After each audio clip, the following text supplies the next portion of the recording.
On the Chanvo continent, the strong are revered. Martial artists need to improve their cultivation, thus requiring vast amounts of heavenly treasures. Every time a heavenly treasure appears, it causes a storm of blood. Winners become kings, losers become bandits. The weak are prey for the strong. Under this law of the jungle, even the strong can lose their lives. Deep in the dark subconscious filled with despair, unwilling screams echo. I am not resigned. It's not over yet. It's not over yet. I want revenge. On the green grassland, golden light surges. Moments later, that beam of light descends upon the Lamb residence. The Lamb family is the leading clan among the 4 great families of Black Mountain County. The intense blinding light is fully absorbed by the youth lying on the bed. In less than a second, the young man suddenly wakes up, his eyes wide with horror. He sits up in a panic. Chu Pham sits on the bed, looking around, observing the situation before him. He can't help but feel unfamiliar, asking himself, "Where am I?" He looks down at his hands. They are fair and slender hands, moving nimbly before his eyes. Chu Pham turns around, bends down to put on shoes, then hurriedly walks to the mirror. Sitting before the mirror, he can't believe his eyes, asking himself, "Is this me? Am I actually in the body of a teenager?" The mirror reflects a small, handsome face with delicate and clear features. Just as he transmigrated into this body, fragments of the original owner's memories gradually flood into his mind. Snippets of dialogue also emerge. Is this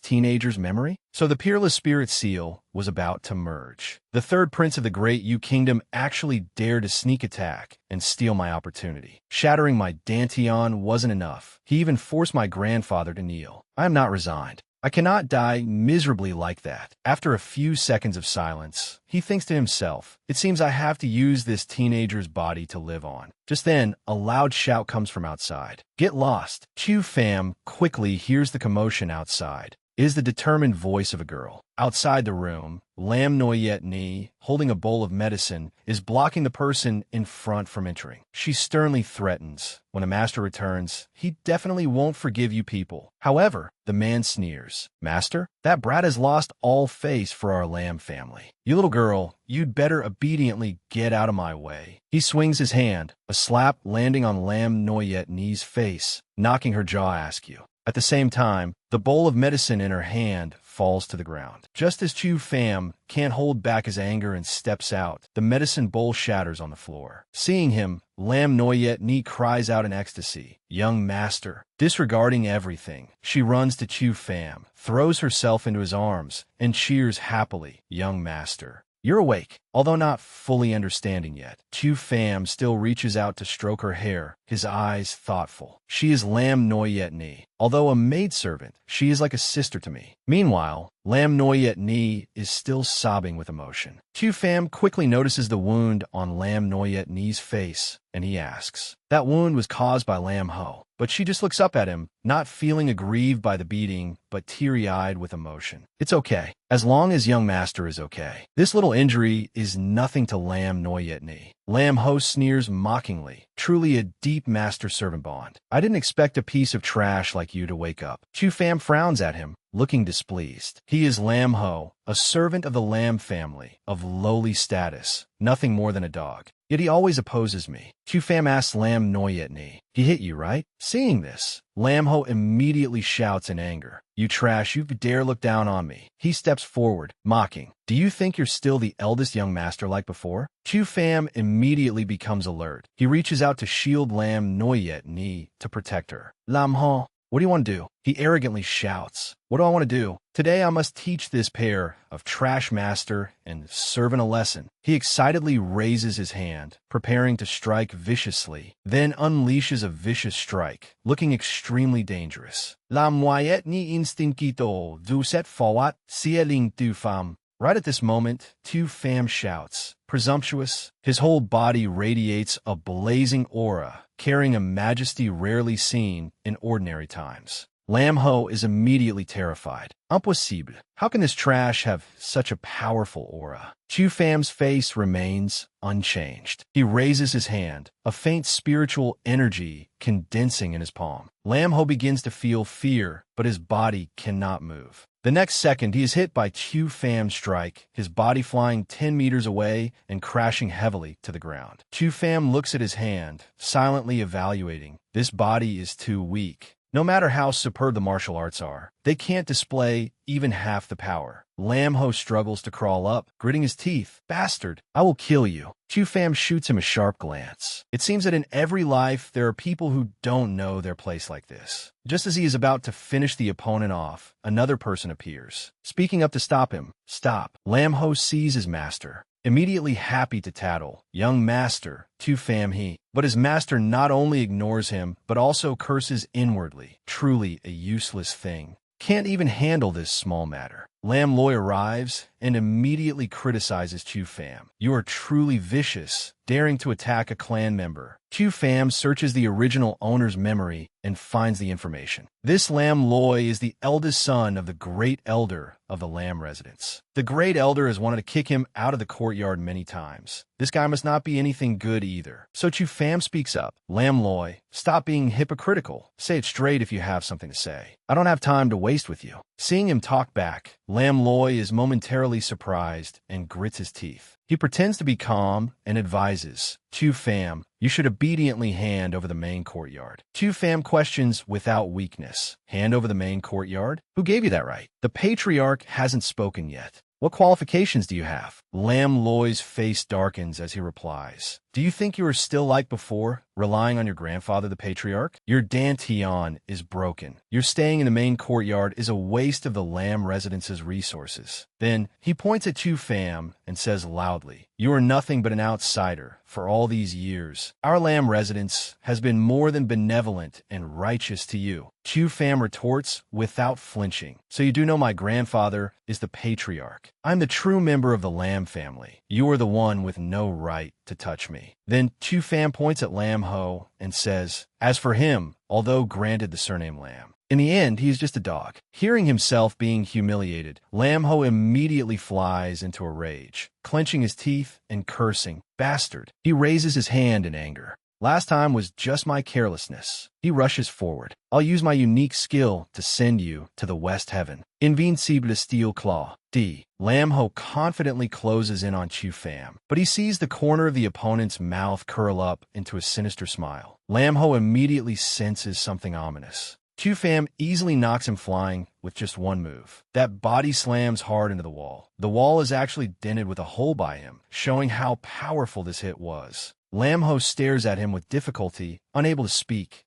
You. Chu Fam wears an expression cold to the extreme. He walks over and slaps him. That slap just now was me hitting on behalf of grandfather, punishing this vicious dog of yours. Another slap lands on Lam Ho's other cheek. This slap is to let you know what enlightenment is. The servant just took 2 slaps. Lam Ho can no longer hold on. He crashes to the ground with a thud, unconscious. Chu Fam curses him as a dog. Chu Fam glances at Lam Loi. Well, satisfied yet? Why don't you come over and make a move on me? Lam Loi Fao Hovo. He says, are you doing this for me to see? Aren't you afraid of punishment from the clan elders? Lam Loi calculates inwardly. This Chu Fam seems to have become a different person. Ruthless and cold, decisive in action, and his strength has also become terrifying. He could beat Lam Ho until he had no strength to resist. Even I couldn't do that. Chu Fam stands in front of him, raising his voice. If there's nothing else, you can get lost. Chu Fam radiates an aura that cannot be looked at directly. I'm no longer the me of the past. As soon as he finishes speaking, Lam Loi's face darkens as he thinks. This brat is too weird. I can't figure him out. Better slip away first. Thus, that Lam Loi turns and leaves. The subordinate behind him also hurriedly chases after. Young master, wait for me. Lam Loi scolds him again. Useless thing, don't follow me. Chu Fam's eyes follow the two of them, the corners of his mouth slightly raising into a smile. The girl Lam Noyet Ni praises. Young master, you are so amazing. Chu Fam doesn't hide it. He reaches out to tap her forehead lightly, smiling, because this young master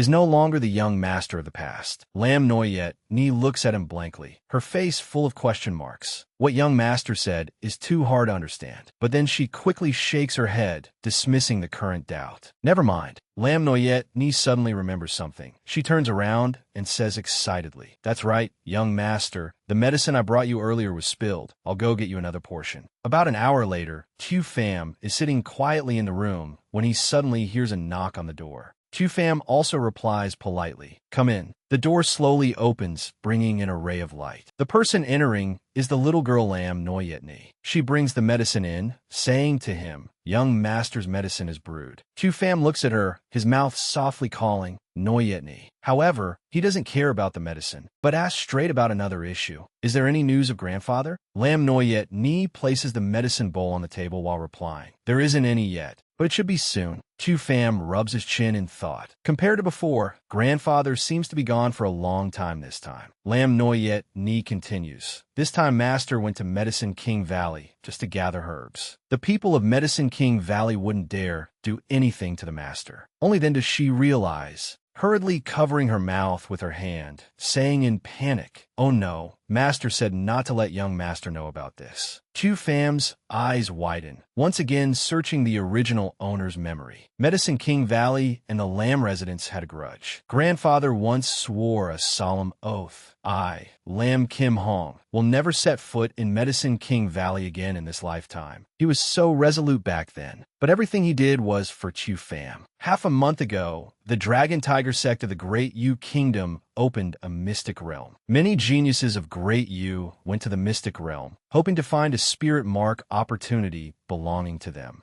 Unexpectedly, while Chu Pham was absorbing the spirit mark, he was ambushed and robbed. The attacker had a prominent identity. He was the third prince of the Great Yu Kingdom. The third prince distorted the truth, claiming Chu Pham struck first. Chu Pham thus bore the crime of angering the royal family, his life hanging by a thread. To quell their anger, grandfather knelt before that third prince and begged, "I beg your highness, the third prince, to show great mercy and spare my poor grandson." They all stood behind the third prince, mocking him, mocking a grandfather full of love for his grandson. Ha! The dignified head of the Lam clan, Lam Kim Hong, actually kneeling to beg for forgiveness. The Lam clan has truly lost all face this time. He didn't say much more, turning to leave. Out of respect for the Lam clan head, I will spare that little bastard's life. The figure of Lam Kim Hong, kowtowing, looked both lonely and humiliated. Chu Pham's face was gloomy as he thought to himself, "I harmed grandfather, making him kneel before. I didn't expect that because of my coma, grandfather would break his own oath." Chu Pham clenched his fists in anger, thinking, "Grandfather, no matter what, I will definitely repay you in the future." Seeing Chu Pham like this, Lam Noyet Ni thought he was worried, so she comforted him. "Young master, don't worry. The master is an innate realm expert. He will surely be fine." Chu Pham did not reply. He closed his eyes, tried to calm himself down. Then, he placed his hand on Lam Noyet Ni's shoulder and said, "It's all right. Let's wait for grandfather to return and then talk." Lam Noyet Ni was very sensible and didn't want to disturb him further. "Young master, please rest. Noyet Ni will take her leave." Lam Noyet Ni then left Chu Pham's room. Soon, the bright sunlight spread across the ground. Chu Pham sat by the bowl of medicine, crossing his legs on the chair, talking to himself. "I still have to wait for my injuries to recover before I can make further plans." Suddenly, he was slightly startled, his eyes widening as he looked at the thing in front of him. Chu Pham narrowed one eye, carefully observing the dregs in the bowl. He thought to himself, "The Lam Manor is one of the 4 great families of Black Mountain Commandery after all. I didn't expect the apothecary in the manor to prescribe such a terrible prescription." Picking up the bowl, Chu Pham leaned in to smell the medicine, analyzing. Ethereal spirit grass, rootless wood.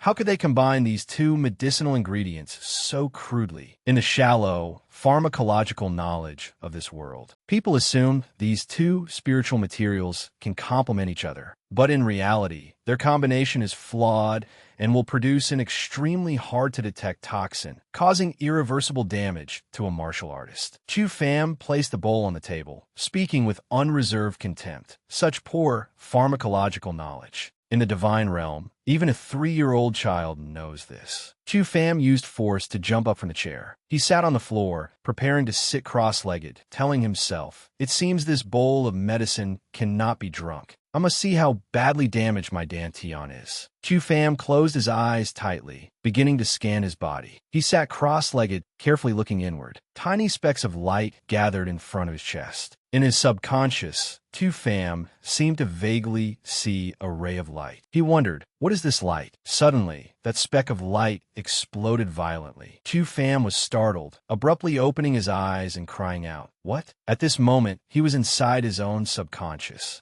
Chu Pham opened his eyes to look around, unable to help feeling panic. Is this my consciousness space? While he was still dazed, a giant foot landed in front of him. It was a ferocious beast. It raised its head proudly, opened its mouth wide, and roared, "Eat! Eat everything in this world!" Chu Pham looked at the beast in astonishment, blurting out, "This is the primal creature, the heaven-devouring beast. It is the ancient divine beast that devours all things. I only saw it in the records of the sacred domain. Why did it appear in my consciousness space?" After seeing clearly what was emitting the blinding light, Chu Pham suddenly realized, "Isn't this the bone bead I accidentally obtained in my past life? So that's it. I didn't know its origin before. It turns out to be the creation divine core of the heaven-devouring beast." Chu Pham reached out to catch it, saying, "Truly miraculous. The energy contained in the bone bead is of the same origin as the energy produced by my body. Since that's the case, I will accept this source of power." Chu Pham clenched his fist, absorbing the energy of the bone bead. Waves of energy surged through his body. Chu Pham spread his arms and shouted, exclaiming in surprise, "The bone bead is healing my dantian. Not only that, it is also reconstructing all my meridians." Chu Pham widened his eyes in disbelief. Then he understood. So that's it. The bone bead is indeed powerful, actually able to travel through time and space here with me. My shattered dantian, on the contrary, became the most perfect vessel for the bone bead to fuse with my body. Chu Pham exited the consciousness space and glanced at the bowl of medicine on the table. If I guessed correctly, he hurriedly reached his hand towards the bowl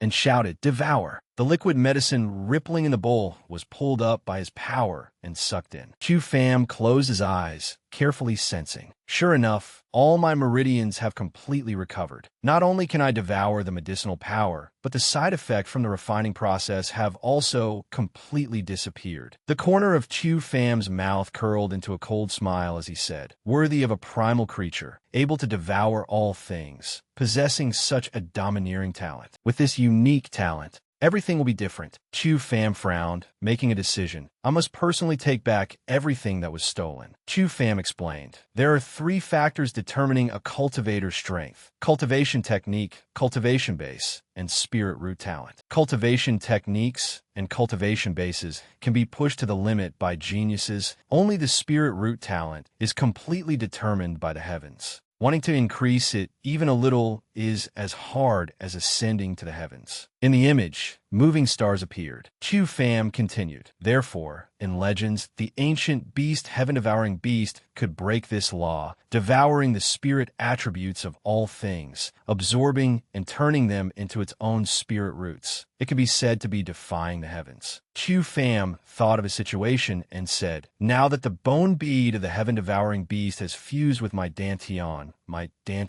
can be called the heaven-devouring dantian." Chu Pham broke off a piece of wood from the table beside him, looked at the wood in his hand, and shouted, "Devour!" A green light surrounded Chu Pham's palm. Seeing this, he said, "My previous spiritual power had no attribute. Now it has a trace of what attribute?" Chu Pham placed his hand on the table from just now, thinking, "What will happen if I continue to devour?" But this time it seemed ineffective. He also realized this, saying, "It has no effect anymore." Chu Pham rubbed his chin and said to himself, "Judging only by the spirit root, for the same type of object, if enough has been absorbed, the heaven-devouring dantian will no longer be interested. It seems that compared to quality, quantity is meaningless." He picked up a spear tip and said, "In that case, I can use the heaven-devouring dantian to absorb different types of spirit roots, obtaining the 5 elements spiritual power." Chu Pham opened his hand to absorb the spear tip just just now, saying, "And now, I can easily obtain supreme-grade spirit roots. It's probably only metal attribute." He was a bit surprised because this time he only devoured the metal attribute. At this moment, Tu Fam reacted, thinking, sure enough, compared to spiritual materials that naturally contain spiritual energy,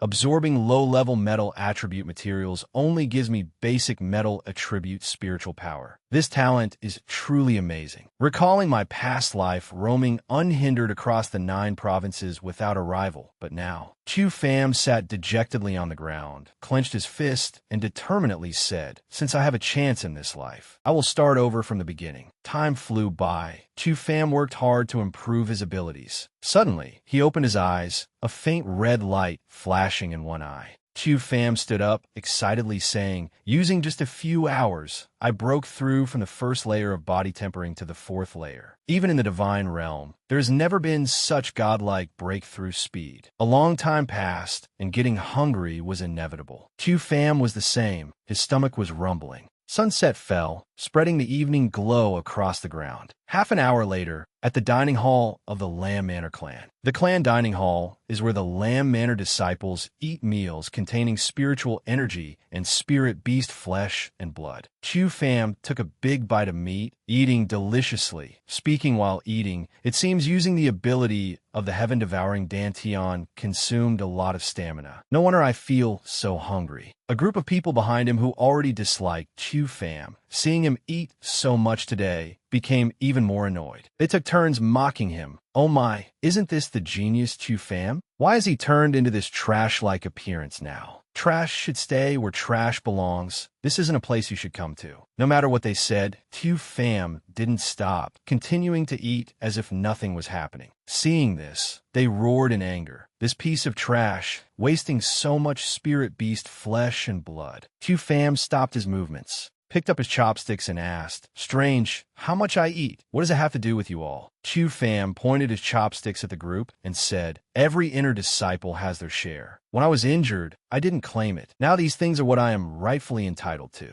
One person angrily scolded, "You didn't claim it before, meaning you gave it up yourself. Your share belongs to us now?" Someone behind chimed in, "That's right." A half-ball guy signaled to Lam Ho, and the two smiled smugly. At this moment, Lam Ho spoke up. "They are right. Tu Fam, your Dantian has been destroyed. Your martial arts are gone. You basically have no right to continue enjoying the resources of my Lamb Manor." Tu Fam heard this and smiled. "Lam Ho, what right do you have to speak to me?" Hearing this, Lam Ho flew into a rage, unable to hold back a low roar. "Stop pretending. No matter what, it is a fact that your Dantian is crippled." Tu Fam slammed his fist on the table, saying, "The Lamb Manor has always rewarded according to merit, clear in rewards and punishments." He then questioned, "I am an inner disciple, injured for the honor of the Lamb Manor, risking my life for the Lamb Manor to the point of having my Dantian destroyed. Can you people do that?" Hearing this, the group was immediately tongue-tied, stammering for a long while unable to say anything. Tu Fam glanced at this group of people, saying, "Before, you were afraid of my talent and strength, only daring to gossip secretly behind my back." He turned to Lam Ho's group and continued, "Now, hearing that my Dantian and cultivation are all lost,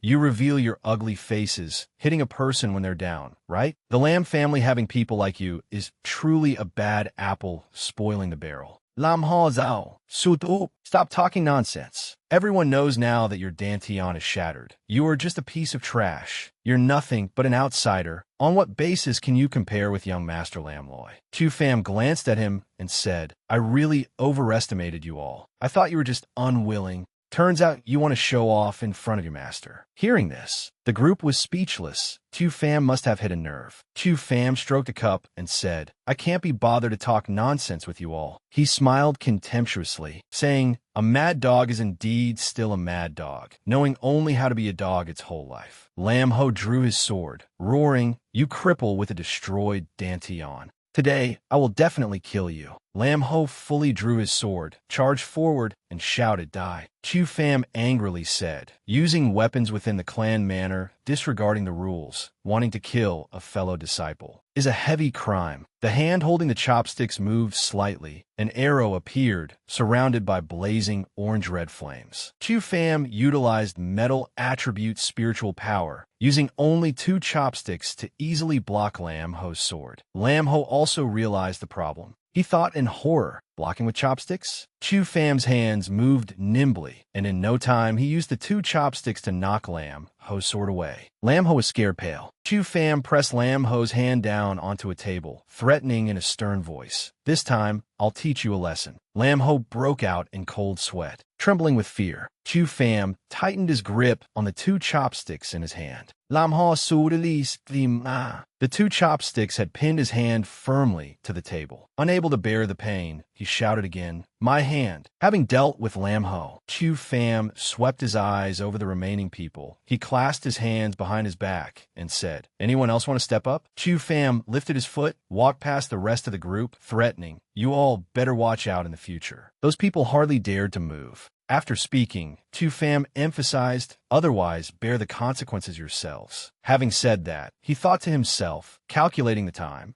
"Grandfather should be back soon." The setting sun illuminated the space. 2 men in blue robes were knocked flying into a room. Under the witness of the 4 Lam clan elders, they fell flat on the polished floor. Lam clan head Lam Kim Hong walked in and said, "I returned from Medicine King Valley and was blocked just as I arrived outside the clan manor hall. The news is truly fast." He walked past the 4 people, heading towards the seat, saying as he walked, "I also heard that someone in the clan is dissatisfied with me." Stepping up the stairs, Lam Kim Hong sat down on the chair and asked, "Does anyone dare to give me the details?" The scene instantly fell silent. Suddenly, a person stood out and shouted, "Let me speak." It was a man with a long beard. He said, "First, as the Lam clan head, kneeling before outsiders is a disgrace to the clan." He took a step forward and continued, "Second, for personal gain, you dared to go to Medicine King Valley, which has a feud with our Lam Manor, to beg for an antidote." The speaker was the great elder of the Lam clan, Lam Tien Hai. He spoke clearly. "Third, relying on your position as the clan head, you arbitrarily used the Lam clan's assets to treat that crippled grandson of yours. He Lao Li Questin Lam Kim Hong. As a manor lord, you broke the rules set by the ancestors. What is your crime?" Lam Kim Hong heard this and understood clearly in his heart. "So is you playing tricks? Fine, no need for many words. What do you want?" Lam Ten Hai Imaditan Saudet. "You are no longer worthy of being the manor lord. The position of Lam clan head should belong to someone capable." Hearing this, Lam Kim Hong slammed the table, shouting angrily, "Impudent!" An aura immediately radiated from his body. He scolded angrily, "As the great elder, you dare to commit insubordination and rebel." The other 2 elders thought to themselves one after another, "This is the aura of the Xiantian realm. The oppressive feeling is truly terrifying." I said earlier, don't easily provoke Lam Kim Hong. Lam Tien Hai, however, was not flustered. He stood his ground, saying arrogantly, "You want to scare me with just this little trick?" Lam Tien Hai also immediately released his aura. He said wildly, "The Lam Manor today does not only have you, Lam Kim Hong, as a Xiantian martial artist." The other 2 exclaimed in surprise, "What? The great elder is also in the Xiantian realm?" Lam Kim Hong looked at the other's appearance and said, "Oh, your tone is not small." Saying so, he did not show weakness, immediately releasing his aura to show his strength, saying, "We are both Xiantian martial artists, but there is a world of difference. Do you think breaking through to the Xiantian realm allows you to oppose me?" Lam Tien Hai harumphed, then sneered, "Still want to struggle?" He smugly held up a medicine bottle, saying, "A few days ago, my grandson Lam then had someone send back a few things. Surely the elders present here will be very interested." Lam Tien Hai poured out a glowing pill and handed it to an elder, saying, "This pill I am willing to offer to the Lam Manor." The other elders, seeing this pill, were extremely astonished. They exclaimed one after another, "This is a Xiantian pill. It can help a martial artist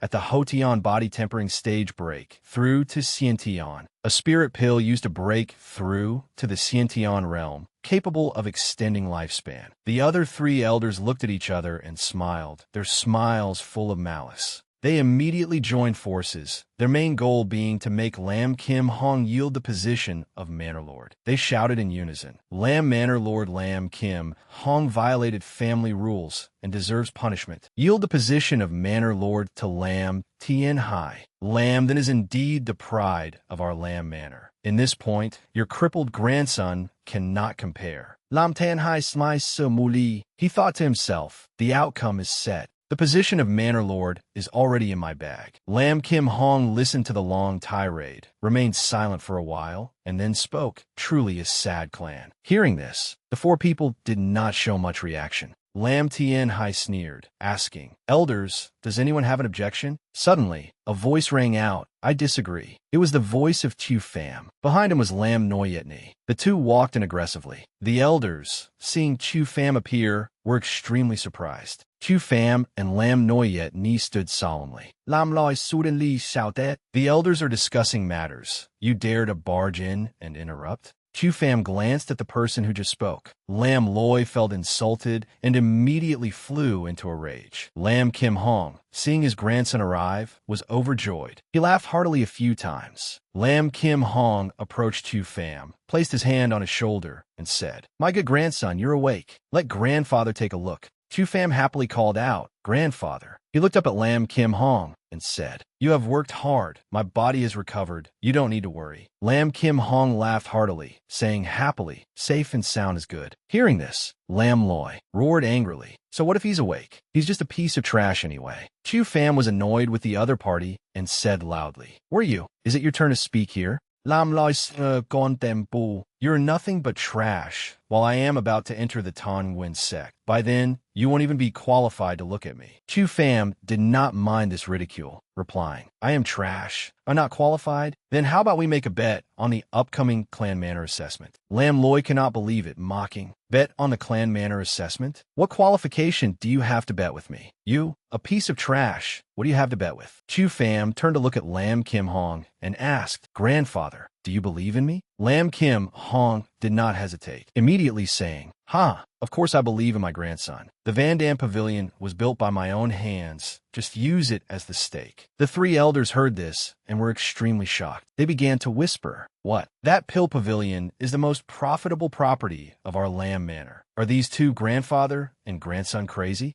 Lam Loi laughed loudly. "You bet the Van Dam Pavilion, then I bet 10,000 taels of silver." Chu Pham heard this and said calmly, 10,000 taels of silver? I'm afraid that's not even equal to 1 year's profit of the Pill Pavilion. And you call that a stake? Lam Loi asked impatiently. "Then what do you want? A Sciention pill?" Chu Pham frowned and replied loudly, "Pills? Silver? I don't need any of it. If I win the Clan Manor assessment, I want you two, grandfather and grandson, to get the hell out of the Lam Manor." Lam Tien Hai saw Chu Pham speaking arrogantly, but ignored it, saying, "I don't know where this trash gets the courage, but on behalf of Lawyer, I accept. Prepare to hand over the Pill Pavilion to us." Chu Pham held up a contract and said, "Worthy of being the great elder, truly generous. How about we sign a contract so no one can go back on their word when the time comes?" Lam Loi immediately pressed his hand on the contract. A magic circle appeared, accompanied by 5 colored spots of light. Done. He withdrew his hand with a smile, as if victory was already assured.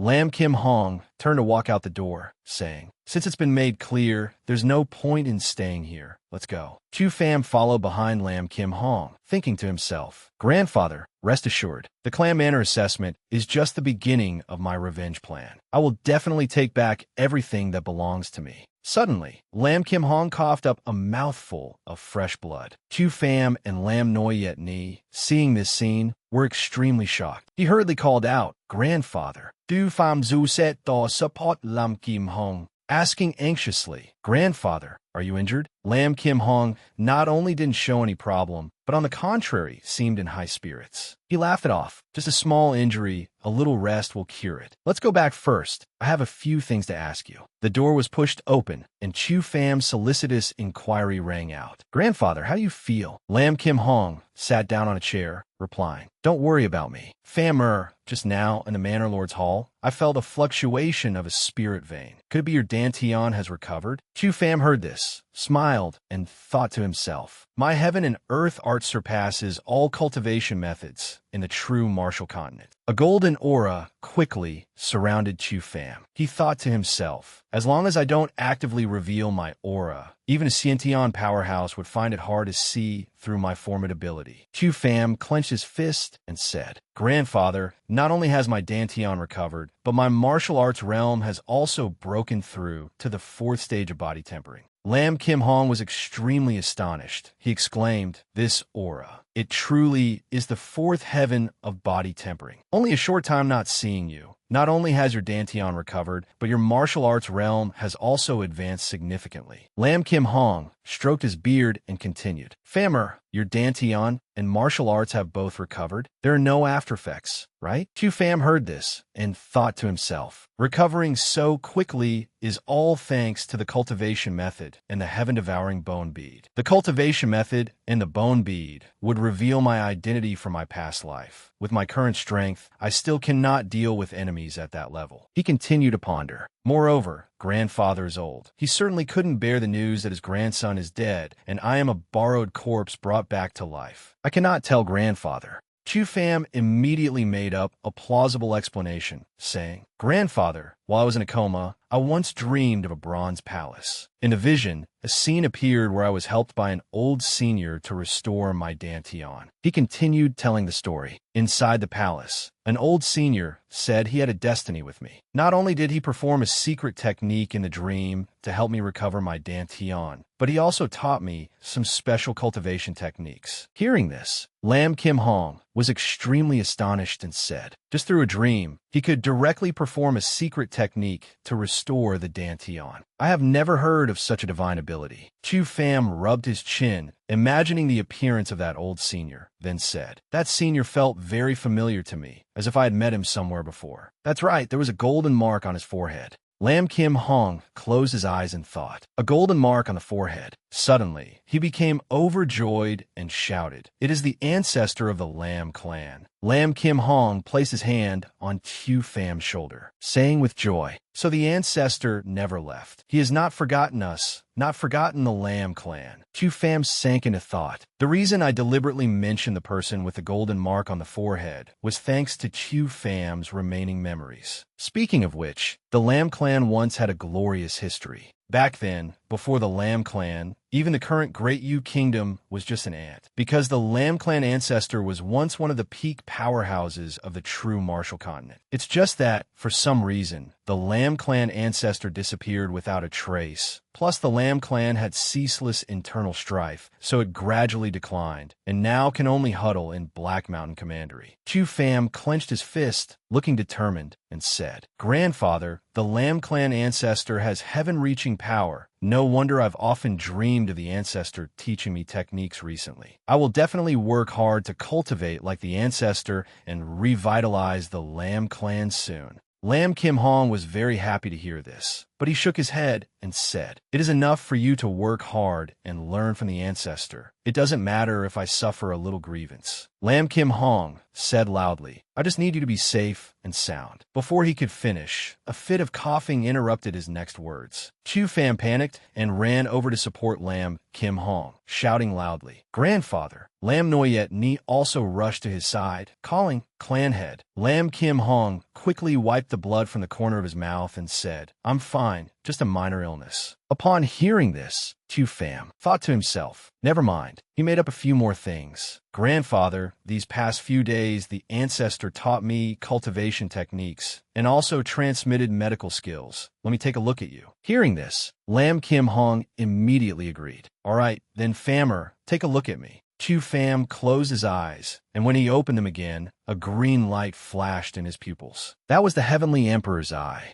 Chu Fam's gaze locked onto Lam Kim Hong, and when he saw what was inside his body, he couldn't help but exclaim in surprise, "Life Demon Worm. Damn it, there are eggs of the Life Demon Worm parasitic in grandfather's body." The adult form of the demon worm looks like a monster, without eyes, only a few sharp white protrusions, and a long tail. Its shape is extremely bizarre. Chu Fam's voice explained, "The Life Demon Worm has an even more terrifying name, called the Life-Stealing Demon Worm. Even in the Four Directions Divine Realm, It is a rare item. Years ago, it appeared once in the divine realm, turning an entire city into a dead land. Worm eggs appeared in grandfather's body. Could it be that on this mortal body, there is a mother worm parasitic? Chu Fan pondered. The life demon worm has self-healing abilities far beyond imagination. For ordinary people, I'm afraid it can never be removed. He immediately probed and asked, "Grandfather, did you manage to beg for any medicine when you went to Medicine King Valley these past few days?" Lam Kim Hong put his hand into his sleeve and replied, "I didn't intend to let you know. Medicine King Valley used the excuse that I am a Sciention master with too much destructive power, forcing me to take a pill to suppress my cultivation before they would let me in." He took out a life-prolonging pill and continued, "This trip to Medicine King Valley, I only begged for one life-prolonging pill. It seems it can't be used now anyway." Chu Pham held up the life-prolonging pill Lam Kim Hong mentioned to look at it. With just one glance, he immediately confirmed, "This is indeed a life-prolonging pill." Then Chu Pham said, "It's a pity it is a waste pill. Not only can it not save people, but on the contrary, it will take people's lives." Hearing this, Lam Kim Hong was extremely surprised. He exclaimed, "A waste pill? How can that be?" Before opening his mouth, Tu Pham thought to himself, "I am the #1 alchemist of the Four Directions divine realm. This pill cannot escape my eyes." Then he replied, "The ancestor also taught me alchemy, so seeing through their tricks is no problem." He held up the life-prolonging pill to explain. Pills are divided into various grades, among which are waste pills, defective, flawless, and perfect. The same type of pill, but passing through the hands of different alchemists, will yield different grades.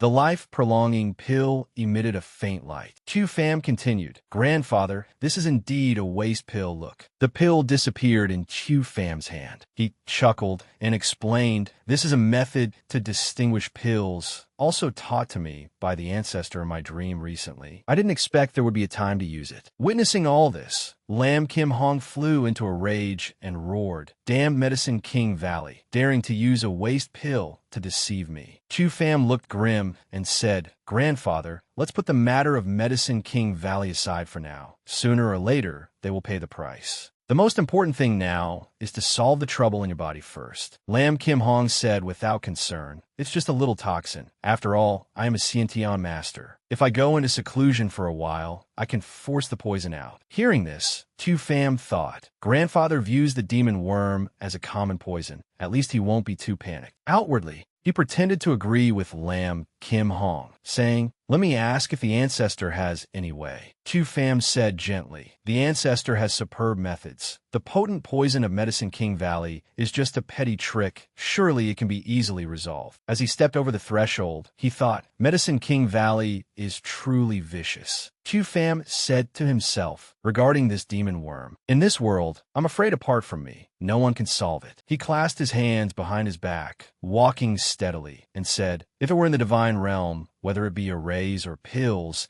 just using the highest grade ingredients would suffice. But now in the Lamb Manor, in this small mortal black mountain commandery, everything must be simplified." A few days later, two people were whispering. Perhaps because of something bad, they only dared to speak softly. In a certain room, there were also two people chatting. They were talking and laughing very happily. A short-haired man said, "Have you heard? That famous trash of the Lamb Manor intends to challenge Lam Loy in the sect assessment a month from now." A man with a bun said disdainfully, "It's truly a deadly joke. His dantian is shattered. What does he have to participate in the sect assessment with? I really don't know where he gets his confidence from. Brother Lam Loy is a martial arts genius, preparing to join the Heaven Gate." A bearded man heard their conversation and also joined in. "The great elder did the right thing. The old clan head will definitely give up his position. Because of those two pieces of trash, who knows how many resources of the Lamb Manor have been wasted," he said with indignation. "These resources clearly could be used for true Lamb Manor disciples like us." Those present immediately echoed in unison. "That's right. The great elder has broken through to the Sciention realm. Only he is worthy of leading the Lamb Manor to prosperity." Amidst the cheers supporting the great elder, Tu Pham and Lam Noyet Ni heard everything. Lam Noyet Ni couldn't help but pout angrily. Truly a bunch of villains talking nonsense. Tu Pham lifted the carriage curtain and said, "Just let them be smug.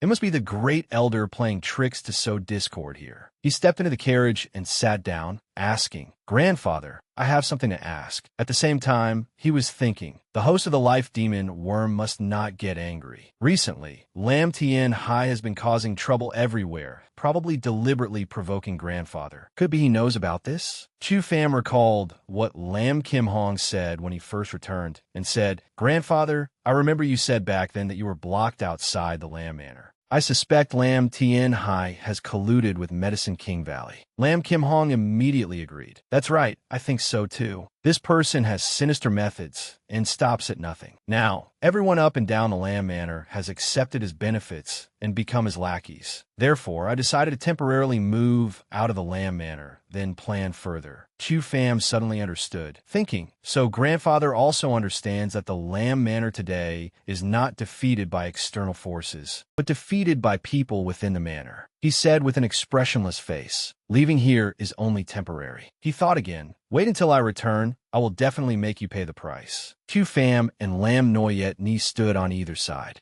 The reddish-brown carriage and the black steed looked quite sturdy. Lam Noyet Ni still complained angrily. "These people are so hateful, only knowing how to flatter the great elder and talk nonsense." Chu Pham stepped onto the carriage. Under the sunlight, his temperament seemed even more capable. He said generously, "No need to pay attention to them. They're just a bunch of jumping clowns." The horse neighed and set off. Inside the carriage, besides Chu Pham and Lam Noyet Ni, there was also Lam Kim Hong. Facing Lam Kim Hong, Chu Pham asked, "Since Lam Tien Hai has controlled the Lam Manor, then where can we go to be safe?" Lam Kim Hong answered without thinking, "The East Ward Pill Tower was built by me single-handedly. Lam Tien Hai's henchmen haven't reached there yet. Blue sky and white clouds, clear for 10,000 miles." The carriage sped through the gossip. Ahead was the East Ward, one of the busiest and most bustling places in Black Mountain Commandery. Lam Kim Hong raised his hand and said, "Some road cultivators only need to pay a small fee to set up stalls in the outer ring." A carriage drove into the East Ward. Inside were stalls close together along the road. Just entering, the cry of a stall owner was heard. "Don't miss it passing by." A treasure map drawn by a Xiantian realm powerhouse himself. "Come and see quickly." An old man with a white full beard, wearing only half a shirt on his upper body, surrounded by weapons. Seeing a carriage passing by, he put his hands on his hips and happily advertised, "Divine weapons and sharp blades forged by the Grandmaster Refiner Master Mac himself. Absolutely treasures." Next to him, a young man also happily invited. Qi and blood pills, essence transformation pills, antidote pills, all kinds of pills are available. Prices are absolutely cheaper than the pill pavilion. Lam Kim Hong heard the cries, lifted the curtain, and looked out. Seeing the goods displayed messily, he said, "Just roadside goods, mostly fakes. Of course, occasionally someone finds good things here." Chu Pham suddenly became serious, asking, "That's right, grandfather, the ingredients that your grandson mentioned earlier, can you get them? Let me see if other ingredients can be used as substitutes." Lam Noyet Ni approached Chu Pham, pulled his arm, and said happily, young master, I want to go too. These past few days in the Lam Manor, I've been bored to death." Lam Kim Hong did not stop them. On the contrary, he agreed. "That's fine too. Anyway, there shouldn't be any danger in Black Mountain City. You two just stroll around as you please." The scene of bustling streets appeared before their eyes, people coming and going, buying and selling busily. Chu Pham and Lam Noyet Ni stopped in front of Spirit Treasure Pavilion. Lam Noyet Ni looked at the magnificent place before her eyes, unable to help but exclaim, "Spirit Treasure Pavilion is truly magnificent. In this entire East Ward, only this place looks somewhat splendid." Chu Pham heard this and said, "Let's go in and take a look." Just as Chu Pham was about to reach out and touch an item,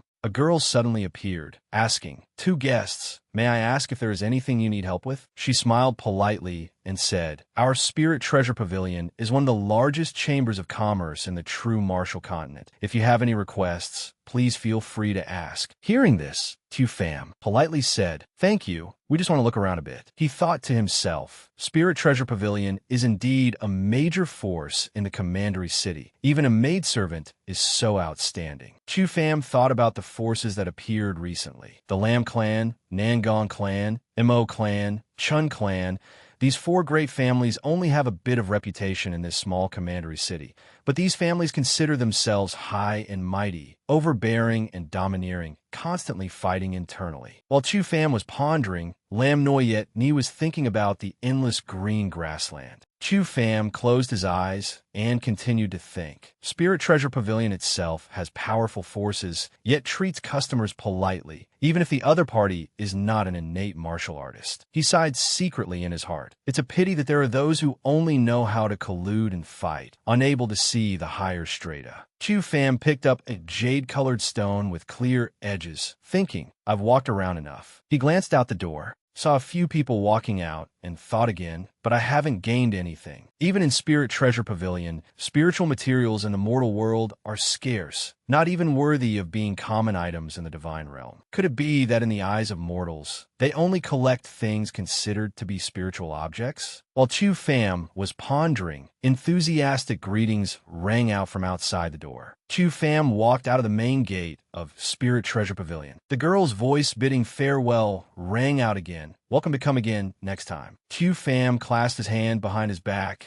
and said, let's go look around the outer circle. Suddenly, a shout rang out. What? This broken crystal stone. You old geezer dare to ask me for 15 taels of silver? Do you know who I am? Lam Noyet Ni heard this and covered her mouth in surprise. Chu Fam also noticed the direction of the quarrel. Nearby, a young man with a high dark brown ponytail was grabbing an old street vendor by the collar. The old man explained in panic, Young master, this lowly one dares not deceive. This crystal stone really came from the heavens. This lowly one saw it with his own eyes. Hearing this, the young man became even more angry, roaring, You dare to deceive me. 2 taels of silver. You must sell it whether you want or not. You have to sell it even if you don't want to. The old man said aggrievedly, Young master, my wife is seriously ill at home. 2 taels of silver is not enough. I beg young master to have mercy and spare this lowly one. The crowd onlookers heard this and whispered among themselves. A man with a scarf on his head spoke up. Old man Lu is truly pitiful. His wife is seriously ill at home. Who knows if she will survive? The person next to him also chimed in. Young people nowadays are truly overbearing, openly buying and selling by force in the East Ward. The man with the scarf quickly signaled for silence. Shoo.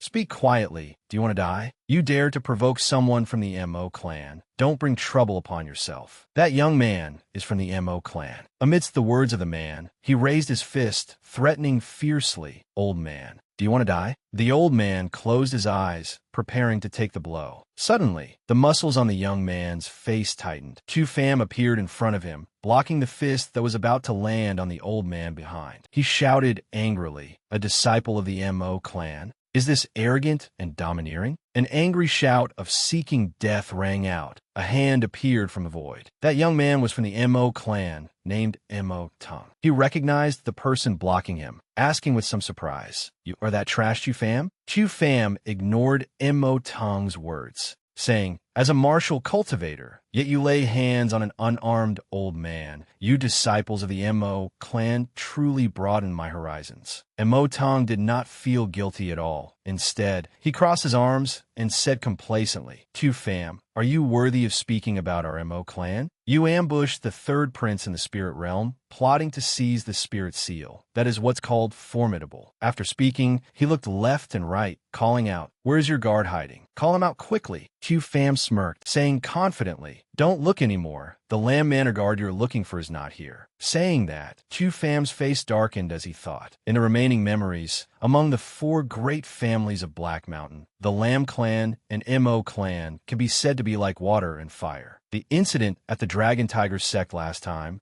the Mo clan definitely threw stones down the well more than a few times. Mo Tung pointed at Chu Fam and said loudly, You trash. I advise you not to meddle in other people's business. Chu Fam sneered. Oof. He turned to look at the old man who was almost beaten just now, saying, Old uncle, the crystal stone you want to sell. Can I see it? The old man hurriedly took out the crystal stone, while constantly thanking. Thank you, young master, for saving my life. Please take a look, young master. As soon as he saw the crystal stone, Chu Fam sensed something. The stone emitted light, seeming to radiate a certain type of energy. Seeing this, Chu Pham immediately affirmed, "This is a heavenly star." He closed his eyes to sense the power radiating from the stone, saying, "That's right, it is a heavenly star." How can there be a heavenly star in the mortal world, something that only exists in the divine realm of the four directions? Mo Tung's face turned pale, roaring, "You too dare to look down on me, seeking death." Saying that, Mo Tung waved his hand, preparing to attack. Lam Noyet Ni saw this scene and hurriedly shouted, "Young master, be careful." Chu Pham immediately realized, still having enough energy to mock the opponent. Disciples of the Mo clan really do sneaky things. Attacking from behind, Mo Tung originally intended to rush at Chu Pham, but when he was about to touch him, the person had disappeared at some point. He turned around, gritting his teeth, unable to help but ask, "Where did he go?" Suddenly, Chu Pham appeared behind Mo Tung again, raising his hand to prepare to attack the opponent. Chu Pham waved his hand, knocking Mo Tung flying away. He slammed into a wall, cracking a patch of it. A shrill scream rang out. Mo Tung clutched his chest and spat out a mouthful of fresh blood. Chu Pham walked towards Mo Tung, looking down at him from above. His expression was full of disdain. Chu Pham said bluntly with contempt, "Now you know pain? Weren't you very arrogant when bullying others just now?" Mo Tung was gritting his teeth, enduring the intense pain, blood flowing ceaselessly from his mouth. He questioned in shock, "How is it possible? You trash! What demonic trick did you use?" Chu Pham replied with a dangerous expression, "What demonic trick? I can only say you're not even as good as trash. Disciples of the Mo clan are just SOSO. Chu Pham glanced at the old man selling the crystal stone, saying, "Old man, you follow us first." Hearing this, the old man hurriedly thanked, "Thank you, young master." Someone stepped forward to help Mo Tung up, asking, "Big brother, are you all right?" Chu Pham smiled and thought, "Life demon worm, heavenly star spirit stone, both are items of the divine realm, yet suddenly appearing in the mortal realm. Is there a connection between these two?" The old man followed Lam Noyet Ni and Chu Pham. Chu Pham remembered his next goal. I must ask about the origin clearly. At a place with a sign saying Pill Tower, Chu Pham stopped in front of the door. He turned around and said to the old vendor, "We've arrived. This is our pill tower." The old man was a bit frightened when he saw the pill tower. He said hurriedly in surprise, "Thank you, young master, for buying my spirit stone at a high price. However, young master bringing me here is enough. I can go home by myself." Chu Pham did not indulge him, instead inviting him in with a very enthusiastic tone. "Let me treat you a bit. I still have something to ask." Hearing this, the old man also answered honestly, "Young master, just ask. As long as this old man knows, I absolutely dare not hide it." Hearing this, Chu Pham smiled and said, "Please come in." Inside the pill tower, Chu Pham and the old man sat down by a table. Lam Noyet Ni lifted the teapot, pouring a cup for the old man. Chu Pham began to speak about the heavenly star spirit stone. He said to the old man sitting opposite, "Old gentleman, you said this crystal stone fell from the sky?" Hearing Chu Pham's question, the old man thought he didn't believe him, so he hurriedly emphasized, "Young master saved this old man's life. This old man dares not deceive you." This old man saw with his own eyes this crystal stone falling from the sky. Hearing this, Chu Pham laughed loudly, saying, "Old gentleman, don't be afraid. I'm not the type of person who bullies the weak like the Mo clan." Lam Noyet Ni pushed the teacup in front of the old man, saying, "Please have some tea." The old man closed his eyes, reached out his hand, and said, "Not hiding anything from young master. My wife has been poisoned by the green snake. Her life is in critical condition. This old man has no money to hire a doctor for treatment, so I had to go into the Heavenly Fire Mountain range to find an antidote." The old man raised a finger and continued, "Just happened to see a stone falling from the sky, looking like a treasure, thinking I could sell it for some money to buy medicine for my wife." Chu Pham rested his chin on his hand and thought, Heavenly Fire Mountain Range is a dangerous place where few people go.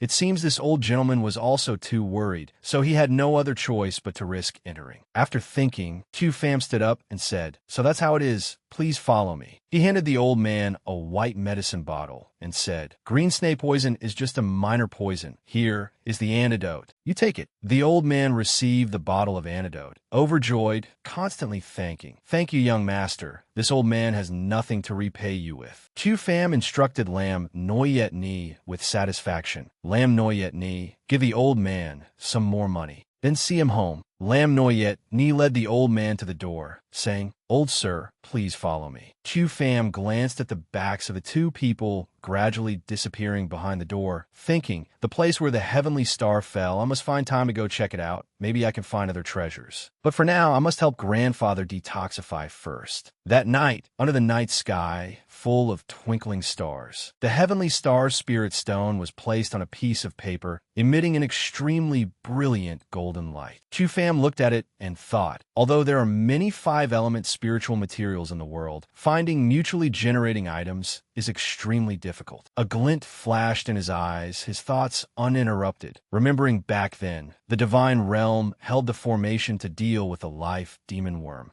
The most difficult point was exactly here. A ball of light formed in Chu Pham's hand. Streams of light of all colors were sucked inside. He said with a bit of regret, "It's a pity all of this is no longer difficult. I possess the devouring heaven Dantian, can grasp the five elements spiritual chi, mutually generating and blending, merging into one. Also having the heavenly star stone of the divine realm as the formation core." The stream of light converged in Chu Pham's hand, then flowed into the ball of light, emitting dazzling radiance. The light in the darkness became more and more dazzling, as if it was the only existence that could illuminate all things. Chu Pham said happily, "Success. The fusion is extremely perfect. It seems this time there is 100% certainty." He knelt on one knee, one hand resting on the ground, the other placed on his leg, saying, "Now I just need to adjust to the optimal state to begin the detoxification." That ball of light appeared before Chu Pham's chest. He closed his eyes, waiting to merge with it. 2 days later, in the backyard of the Pill Tower, Chu Pham and Lam Kim Hong stood before the door, the light from outside outlining their silhouettes. Chu Pham looked at the nearby formation and said, "Grandfather, I have prepared the formation according to the ancestors' instructions." Lam Kim Hong replied with satisfaction, "Good, let's begin." The two sat on a magic formation. The space instantly transformed into a void with the blue of the sky and a strip of light resembling the galaxy. Chu Pham raised his hand, and beams of multicolored light converged in his palm, gradually becoming brighter. Chu Pham pushed the condensed stream of power straight into the brilliant golden heavenly starstone. A violent fluctuation was immediately released, aiming straight for the larva inside Lam Kim Hong's body. Chu Pham chuckled inwardly with pride, certain of his success, thinking to himself, "The larva attached to the body has begun to lower its guard. It seems this time will be successful." Suddenly, the larva made a strange movement. Chu Pham immediately noticed and thought briefly, "Wait, the larva is moving strangely. What does it want to do?" Chu Pham became anxious, thinking, "This is bad. It is emitting high-level spiritual power belonging to the divine realm. High-level spiritual power can only be controlled by a corresponding soul realm." He pondered, "Divine realm spiritual power is a deadly poison to mortals. If this continues, grandfather will die." Chu Pham pursed his lips, although not entirely sure. He still said, "It seems I have to use the power of the devouring heaven Dantian." Chu Pham immediately shouted loudly, "Devouring heaven Dantian, swallow it all for me." A voice rang out in the darkness. "Huh? My cultivation has started to soar." Chu Pham curled his lips, accompanied by a loud shout, "Little demon worm, if you don't come out, I'll swallow you whole." Chu Pham and Lam Kim Hong were surrounded by a blue circle. A blinding light appeared on Lam Kim Hong's chest. Chu Pham was extending his hand to urge that light to fight against the larva.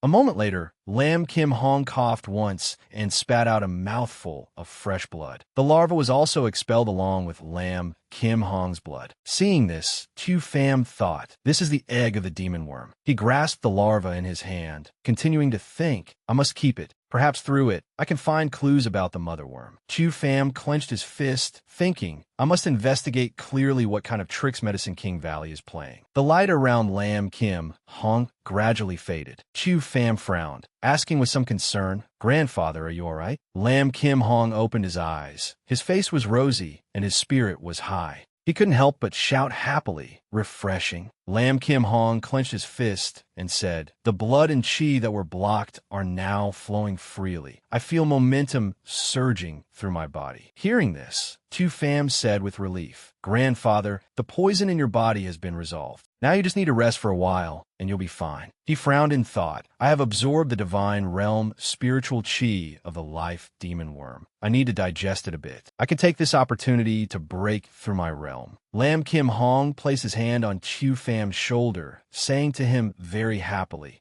thanks to Fam this time. Remember to help me thank the ancestor more. The room door closed. Chu Fam closed his eyes and thought, I can feel the divine realm spiritual chi surging in my body. A giant orange red light, like a massive fire, burned fiercely behind Tu Fam. He continued thinking, however, for this Celestial Emperor Tu, this is already too familiar. Heavenly Emperor technique, circulate 12 great cycles. Suddenly, Chu Fam's expression darkened as he thought. Originally, relying on devouring spiritual roots to break through before was just an exception. I had prepared to cultivate step by step to recover. Chu Fam curled his lips and said, I didn't expect that by a stroke of luck, I would absorb spiritual chi from the divine realm. Using only half a day, I broke through to the fifth heaven. He clenched his fist, and the orange-red flame-like light appeared behind Chu Fam again. He realized the changes in his body and said, it seems that before going to the sect assessment, it is very likely I will break through to the sixth realm. Pill Tower backyard. In Chu Fam's room, his gaze suddenly became sharp, and a golden aura surrounded his body. Chu Fam looked at his hand,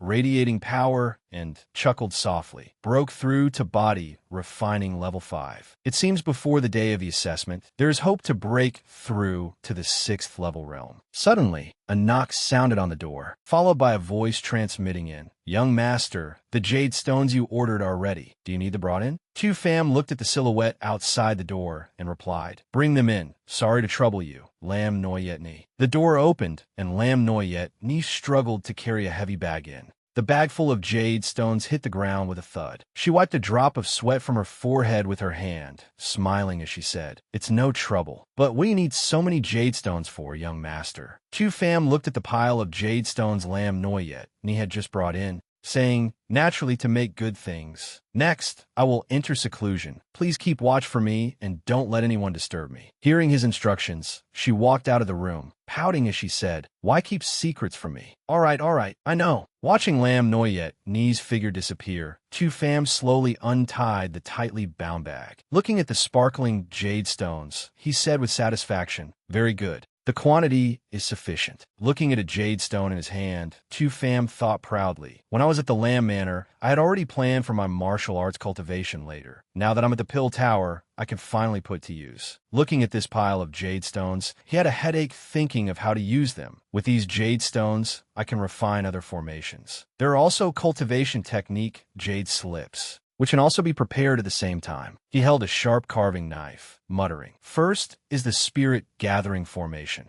I must quickly gather the spiritual chi of heaven and earth to increase the cultivation speed of martial artists. Saying that, he used a knife to carve on the jade stone in his hand. Clenching the jade, Chu Fam looked at it, chanting a spell while thinking. This thing might be very common in the divine realm, but in Black Mountain Commandery, even for a great sect like the Long Tiger sect, it would be regarded as a sect-guarding treasure. Placing the jade stone on the table, Chu Fam had a new idea. To set up the formation, I need to cultivate faster. My current physical realm still cannot fully open the body's secret treasures. Chu Fam suddenly chuckled softly, thinking, how ridiculous. The martial artists of the true martial continent actually believe that simply holding a spiritual seal can open the body's secret treasures. Truly walking the wrong path without knowing it. Several hours passed, and each jade stone gradually emitted a brilliant light. Chu Fam rubbed his sore neck, looking at the neatly arranged pile of jade stones, and said, Finally done. Next are the high-level cultivation technique jade slips, which will induce fluctuations in the laws of heaven and earth. Ordinary materials cannot achieve this. Time flew, and in the blink of an eye, it was the next day. In the living room, Lam Kim Hong stroked his beard and praised. Thanks to Fam helping me eliminate the poison, I have now fully recovered. Hearing this, Lam Noyet Ni looked excitedly at Chu Fam and said, That's great. So the clan head has recovered. We can return to the Lamb Manor and chase Lam Tien Hai away. Seeing the little girl so excited, Chu Fam gently patted her head and said, It's not that simple. To retake the Lamb Manor, we still need to prepare a lot. Suddenly, his gaze changed, and he looked at the old man, saying, "Grandfather, I noticed the cultivation technique you practice seems to be a mystic rank technique." Hearing his question, Lam Kim Hong said, "That's right, our Lam clan is the #1 family in Black Mountain Commandery. So naturally, we have a mystic rank technique." Lam Kim Hong lifted his teacup and continued, "The cultivation techniques of martial artists can be divided into 4 great ranks: mortal, mystic, earth, and finally heaven. Each rank is further divided into upper, middle, and lower grades. Earth rank techniques are already considered the peak on the continent, a symbol of supreme powerhouses. Lam Kim Hong Sha Fai Dakan." Continuing to speak to Chu Pham, Earth rank techniques are already the peak of the continent, a symbol of supreme powerhouses. To become a powerful family in this commandery city, the minimum standard is to possess a mystic rank technique. Hearing his grandfather finish, Chu Pham's face darkened, then he calmly said, "Grandfather, and Lam Noyet Ni too, from now on, you two should cultivate the longevity art and the maiden scripture." Lam Kim Hong was holding his teacup when he saw Chu Pham holding a manual in his hand. He asked suspiciously, "What is this?" Looking closely at the manual, he was immediately astonished to the extreme. The hand holding the teacup trembled, and he exclaimed in surprise, "Recorded on jade slips." Realizing the manual was recorded on jade slips, Lam Kim Hong could no longer suppress it. The teacup in his hand fell to the ground with a crash, shattering into pieces. He stared blankly at the manual, exclaiming once again, "Is this a even honk technique?" Seeing Lam Kim Hong's reaction, Chu Pham replied proudly, "That's right, grandfather. Next time we meet Lam Tien Hai, let's give him a surprise." In Black Mountain Commandery City, there was a massive courtyard belonging to the Mo Manor. The Mo clan was one of the 4 great aristocratic families of Black Mountain Commandery City. The Mo clan had a deep obsession with jadestone mines and possessed enough strength to replace the Lam Manor as the leading family among the 4 great families of Black Mountain Commandery. In a large room of the Mo clan, someone was in secluded cultivation, his whole body radiating powerful energy fluctuations. This person was none other than the Mo clan head, Mo Yunfeng. He pondered while cultivating. Since reaching the Xiantian realm, his cultivation could not break through any further. From the early stage of Xiantian realm to the middle stage of Xiantian realm, there seemed to be an abyss of 10,000 fathoms separating them. Just thinking of this, he seemed extremely agitated, and a stone atop his head glowed accordingly. However, the technique granted by the High Master was indeed formidable. "I haven't cultivated for long, yet I've already broken through," he thought proudly. "In this Black Mountain Commandery City, who else dares to oppose me?" Mo Yunfeng was ecstatic in his heart, muttering to himself, "Waited so many years. I, Mo Yunfeng, have finally achieved the Mo clan's goal of struggle in this lifetime." He raised his voice, calling out from the room, "Mo Tong, come see me immediately." As soon as the voice fell,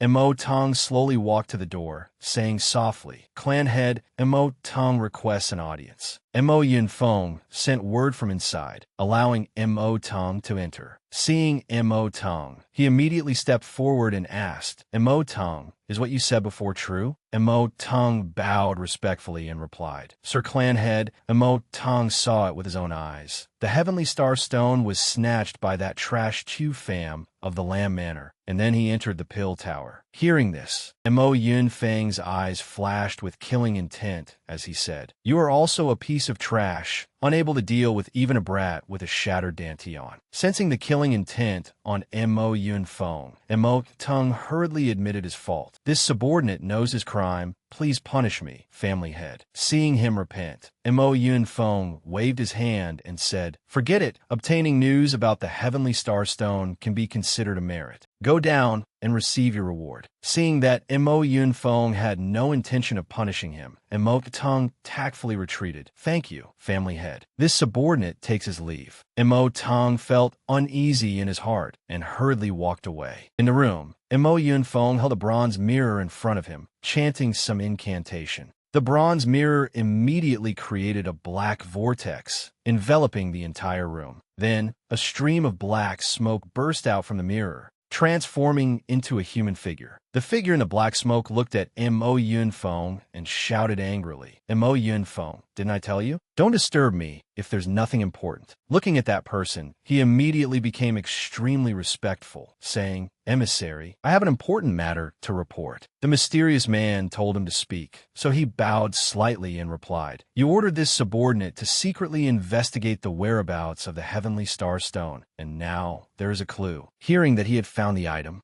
the man asked softly, Where is that thing? Mo Yunfeng revealed a cunning look and said, The Pill Tower in the east. The man saw his unreliable appearance and asked, Are you sure? He affirmed even more smugly, Better to kill 1,000 by mistake than to let one slip through. Hearing this answer, the man in the black smoke replied happily, That is the property of the Lam Manor head, Lam Kim Hong, right? You want to borrow a knife to kill someone. I know you want to overthrow the Lam Manor, but don't expect to rely on me. Hearing the other person say this, Mo Yunfeng immediately broke out in a cold sweat and replied, This subordinate dares not. After listening, the man transformed back into the bronze mirror, saying, Find a way to get the Heavenly Star Stone back for me. Gripping the bronze mirror tightly, he gritted his teeth and muttered to himself, Consider your Lam Manor lucky to live a while longer. But this time I have already planted an insider, ready to strike. Don't even dream of surviving. Outside the Pill Tower, the air was fresh, birds sang, and flowers were fragrant. Lam Kim Hong was at the Pill Tower, looking at the ledgers with butler Vintan. Looking at the ledgers, he asked Vintan, Why has our profit dropped so much recently? Vintan stood by the side,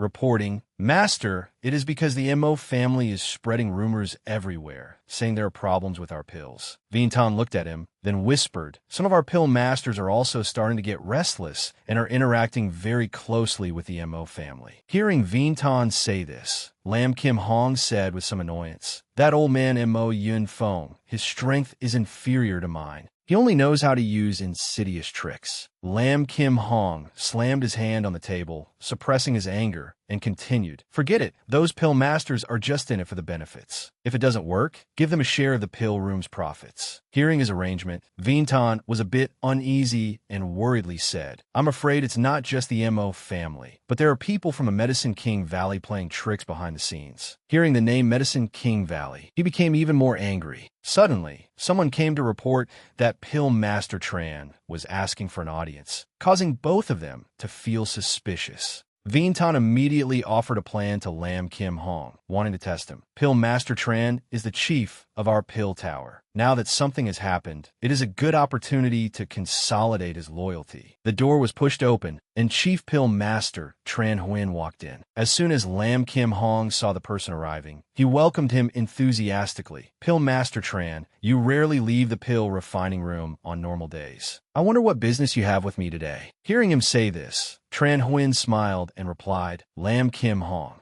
I have something to discuss with you. Lam Kim Hong said cautiously, Just speak frankly. Hearing this, Tran Huyen looked at him smugly and said, I heard that your grandson, Tu Pham, accidentally obtained a Heavenly Star Stone a few days ago. I am in urgent need of this item. Can you transfer it to me? Hearing him say this, Lam Kim Hong was surprised in his heart, thinking to himself, What is a Heavenly Star Stone? I don't seem to have heard of it. He composed himself in front of the other party and replied, I am not very clear about this matter. Please wait a moment, Pill Master Tran. I will call my grandson here to discuss it with you personally. Very quickly, Tu Pham was called before Pill Master Tran. Tu Pham bowed respectfully. Grandfather, what did you find me for? Lam Kim Hong pointed at Tran Huyen and said, Pill Master Tran, this is my grandson, Tu Pham. If you have anything, just ask him directly. Seeing his grandfather acting somewhat submissive before the person sitting next to him, a flame of anger couldn't help but rise in his heart. Who is this person to dare to be so rude to grandfather? After hearing the introduction, Tran Huyen's eyes became cold as he looked at him and asked, You are Tu Pham? Hearing him call his name directly, Tu Pham clasped his hands behind his back and replied in a deep voice, What is the matter? Looking at Tu Pham, he became even more smug, lifting his teacup and saying, I heard you obtained a star stone at the market a few days ago. Tu Pham did not dodge the question and replied, So what? Tranuye nakti superior.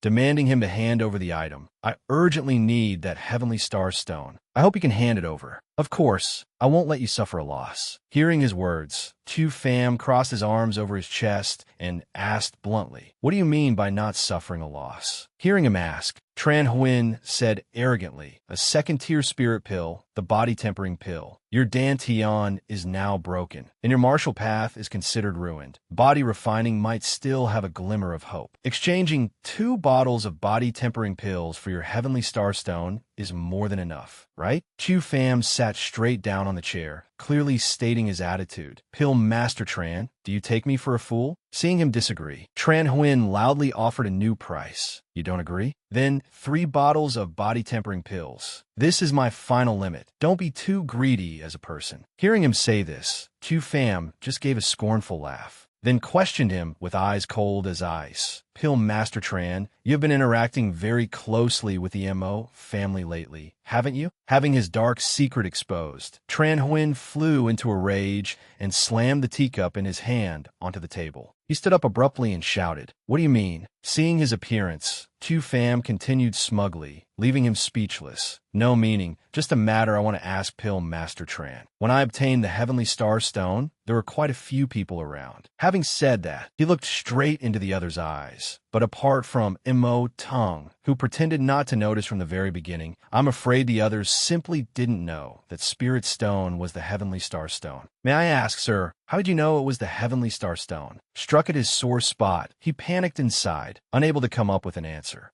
Seeing this, he loudly scolded Chu Pham to hide his embarrassment. "Impudent! You brat, back when your grandfather was still a powerhouse, he had to show me some respect. Do you not know any manners?" Chu Pham calmly crossed his legs and replied, "All right, stop talking nonsense. That Heavenly Star Stone, I have already used it, disappointing you." Opposite him, Tran Huynh pointed at Chu Pham's face and said angrily, "Someone like you can use it? You, a piece of trash without a dantian. I advise you to hand it over." Lam Kim Hong, sitting beside them, heard Tran Huynh say these words and immediately shouted in a deep voice, "Pill Master Tran, these words are a bit excessive." He remained stubborn, seemingly disregarding Lam Kim Hong's attitude. "I'm only speaking the truth." Chu Pham saw the tense atmosphere, so he took the initiative to stand up and say, "Forget it, grandfather, no need to pay attention to this kind of person." Seeing Chu Pham preparing to leave, Tran Huynh stood up and said, "You really don't intend to hand it over?" Chu Pham looked at him, sneered, and replied, "My meaning is already very clear." Hearing this, he looked at Chu Pham angrily and said, "Good. I hope a piece of trash like you won't regret it." Chu Pham also went along with his words. No need for Pill Master Tran to worry. Tran Huynh slammed the table, flicked his sleeves in anger, and left. Chu Pham and his grandfather watched his retreating figure. Vinton leaned close to Lam Kim Hong's ear and whispered, "Master, Pill Master Tran has gone far." Lam Kim Hong heard this and replied, "Ignore him." He hurriedly stepped forward, placed his hand on Chu Pham's shoulder, and said worriedly, "Phammer, you were too rash. Provoking Grandmaster Tran, he will cause disadvantages for our pill tower." Chu Pham was a bit complacent, smiling lightly and replying, "Grandfather, rest assured. A piece of trash who thinks he can refine a few useless pills and dares to call himself a pill master cannot cause any waves." The sound of things breaking rang out in Tran Huyn's room. After returning from Chu Pham's place, he smashed things in a rage while saying, "Chu Pham, you trash. Lam Kim Hong, you really have a good grandson." First, he ambushed the 3rd prince to the point of having his martial arts cultivation crippled, and now he completely disregards me. He laughed out of extreme anger, muttering crazily to himself, "That old man and Mo Yunfeng's matter. It seems I cannot do it. But once the Lam Manor Pill Tower gives no face to me, Tran Huynh, then don't blame me for being ruthless." 3 days later,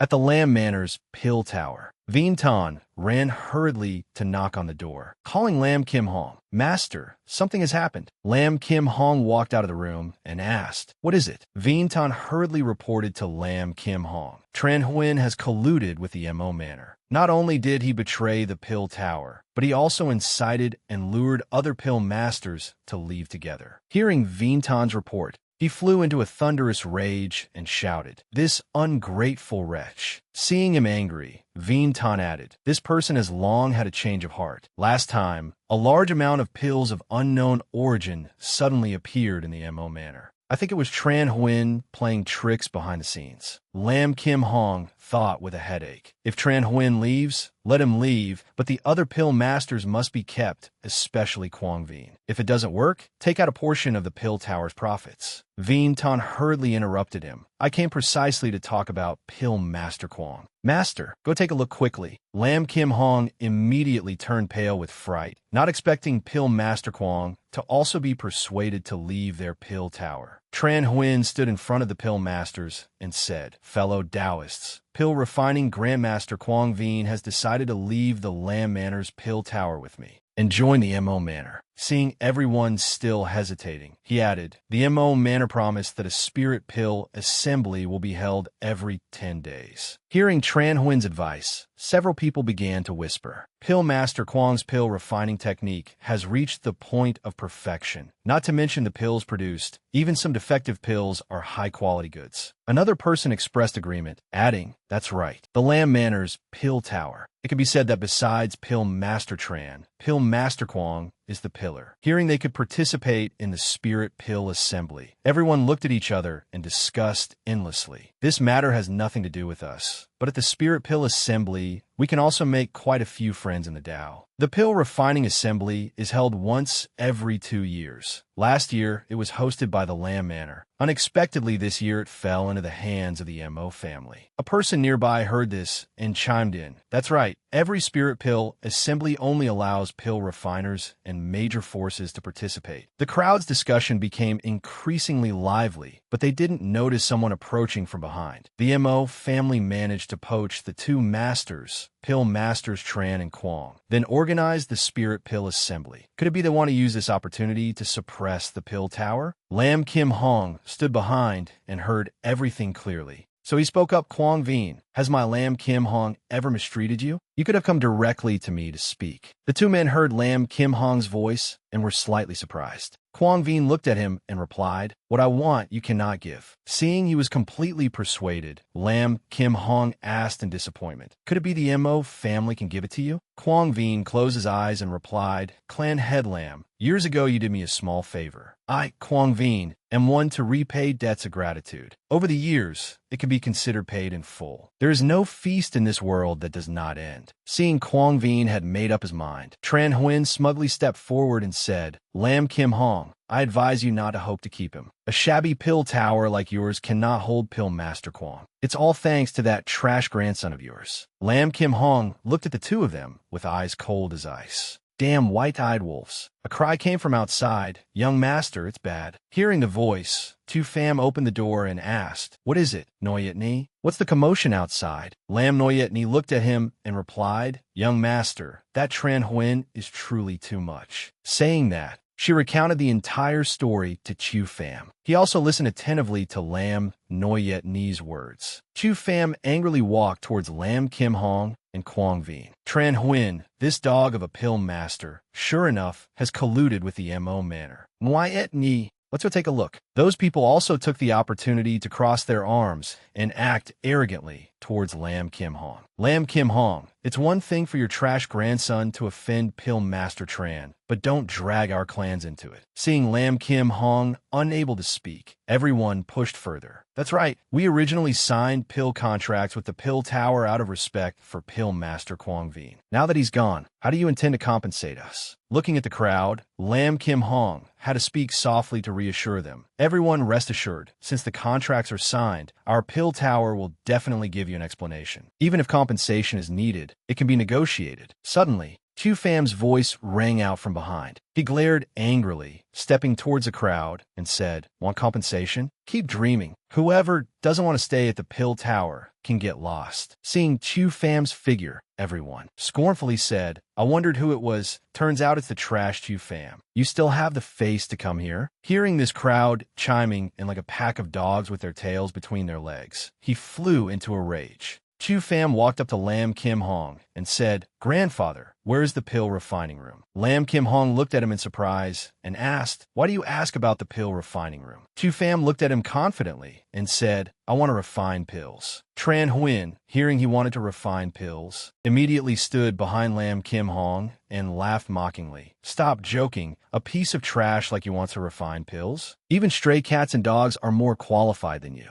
Hearing Tran Huyn's words, the people outside also joined in the ridicule. A piece of trash with no martial cultivation. Now want to follow the path of a pill master? A person nearby added, "That's right. Who knows how many precious spiritual materials will be wasted?" Lam Kim Hong, seeing his grandson being laughed at behind his back, shouted loudly, "If you want to leave, then leave. I won't see you off." "Tran Huynh, you get lost too. Don't wait for me to invite you to leave." Tran Huynh, being chased away without any face, immediately turned red with anger and retorted to Lam Kim Hong, "Going against us pill masters, you won't have a good ending." He and Quang Vinh turned to leave, but didn't forget to leave a provocative remark. "We will meet again at the pill refining assembly." Lam Kim Hong, having dealt with Tran Huyn's matter, turned to ask Chu Pham about the pill refining. "Phammer, why do you suddenly want to refine pills? Could it be the arrangement of the ancestors?" Chu Pham went along with his idea and replied, "Yes, the ancestor passed down a secret pill refining technique, wanting the Lam Manor to be proud." "Holding this," Lam Kim Hong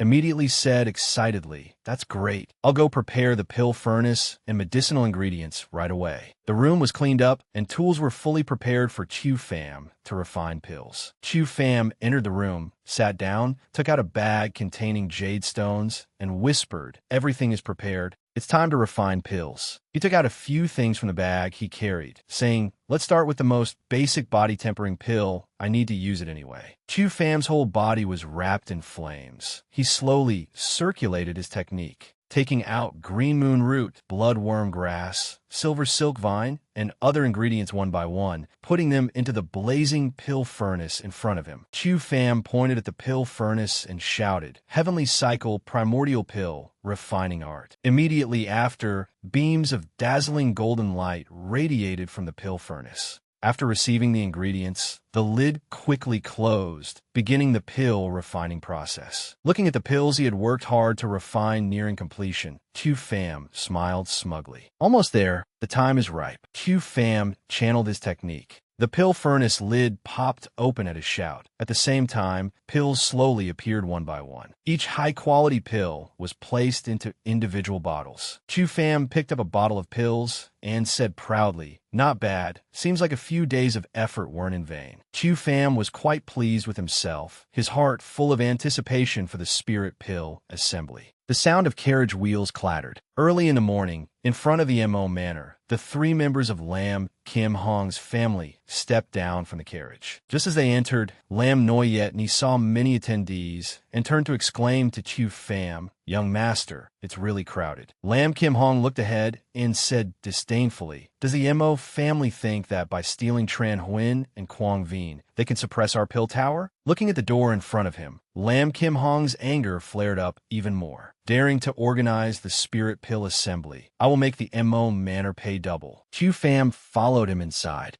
countless whispers ringing out behind his back. "Look, people from the Lam Manor have arrived too. Is it the old clan head?" A person nearby replied scornfully, "Old clan head Lam Kim Hong has been upright and open all his life, yet he was harmed by his own grandson." The other person looked around and chimed in, "That's right. Without Pill Master Quang Vinh, it will be hard for the Pill Tower to continue operating. They can only choose the Mo Manor." Hearing these rumors, Lam Kim Hong just sneered. "My grandson is trash? Truly ridiculous." A mocking voice came from afar, causing the three to stop. "Isn't that senior clan head Lam Kim Hong?" Mo Tung walked up to the three of them and continued scornfully, "What's wrong? Coming to our Mo Manor today to lose face?" Hearing him act so arrogantly, Chu Pham frowned and replied, "Mo Tung, seems like I went too easy on you last time, or have you still not learned your lesson?" He immediately responded angrily, "What are you being arrogant about?" Seeing Chu Pham about to turn away, he pushed further with provocation, "I can't be bothered to argue with you. Without Quang Vinh, I want to see how you struggle in this spirit pill assembly." Chu Pham didn't bother arguing with him. turned to leave and said smugly, "No need for you to worry. Grandfather, let's go." In the main hall of the Mo Manor, Lam Kim Hong, along with Chu Pham and Lam Noyet Ni, entered. Suddenly, Chu Pham was surprised to see someone. It turned out to be Lam Tien Hai sitting there. A trace of suspicion rose in his heart. Lam Tien Hai came too. Chu Pham glanced at him, thinking to himself, the Lam family only needs one representative, yet the Mo family invited both grandfather and Lam Tien Hai. This is interesting. The chief pill master of Black Mountain Commandery City, Grandmaster Mac, seeing everyone had arrived, stood up and said, "Everyone is here. This spirit pill assembly will be presided over by this old man. Do you have any objections?" Representatives of the families all looked happy. Grandmaster Mac is a pill refining grandmaster recognized by the entire Black Mountain Commandery City. Naturally, we have no objections. A person nearby happily continued, "That's right, Grandmaster Mac presiding over the spirit pill assembly is most appropriate." Hearing everyone happily agree, Grandmaster Max said, "Then the Spirit Pill Assembly begins now." Opening the event was Tuiko from the Spirit Treasure Pavilion. She stood up, had people bring items in, and said, "For this Spirit Pill Assembly, let our Spirit Treasure Pavilion start first." On the tray brought by the maid, the covering cloth was lifted, revealing a bottle of pills. She gently opened the stopper, and a strange fragrance immediately spread, causing Grandmaster Mac to take a deep breath to analyze. Suddenly, as if discovering something, he exclaimed in surprise, "Fifth grade spirit pill, realm-breaking pill." Hearing Grandmaster Mac's words, everyone present was astonished. Heavens, the Spirit Treasure Pavilion is truly generous. I heard that after a strong expert at the innate realm uses it, they can directly break through a minor realm. Tuiko looked at the reaction of everyone in the hall, thinking smugly, the aristocratic families of Black Mountain Commandery City are only SOSO. After all, their highest family heirloom cultivation method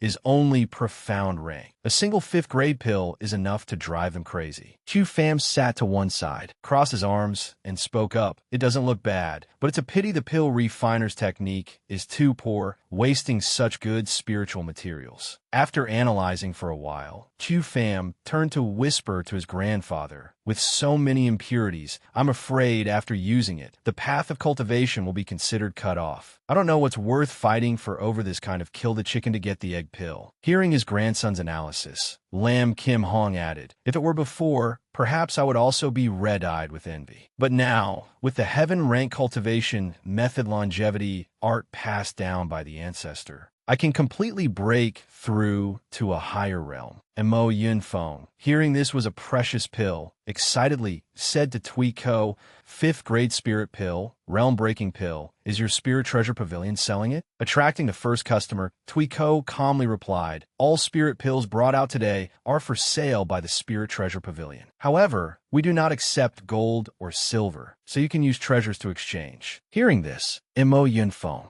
excitedly stood up and said, "In that case, I will be the second to offer a treasure." He took out a glowing box from his bosom and said, "Although it may not compare to the Spirit Treasure Pavilion's treasures, our Mo Manor has two pill masters, Quang Vien and Tran Huyen, who joined forces to refine an ancient pill." He opened the box containing the pill and continued, "Previously, I obtained an ancient pill recipe in an ancient ruin. Refining according to the recipe produced this crimson blood pill." Grandmaster Mac looked at the pill in the box, stroked his beard, and evaluated, "This is a fourth grade pill. This old man is not mistaken." Mo Yunfeng, hearing Grandmaster Mac's evaluation, proudly added, "Our Mo Manor's crimson blood pill can cause a martial artist's internal energy to soar, raising it by a realm within a short period of time. Furthermore, it has no side effects. One only needs to rest for 2 months, and it will not affect one's cultivation base." Hearing this, Grandmaster Mac's eyes lit up as he praised. "No side effects? Then isn't it even better than a fifth grade pill?" Everyone was astonished by the spirit pill Mo Yunfeng brought out. "I must obtain this crimson blood pill. Mo Manor is indeed playing a big game." Tuiko stood to the side listening, calculating in her heart. If Mo Yunfeng is telling the truth, then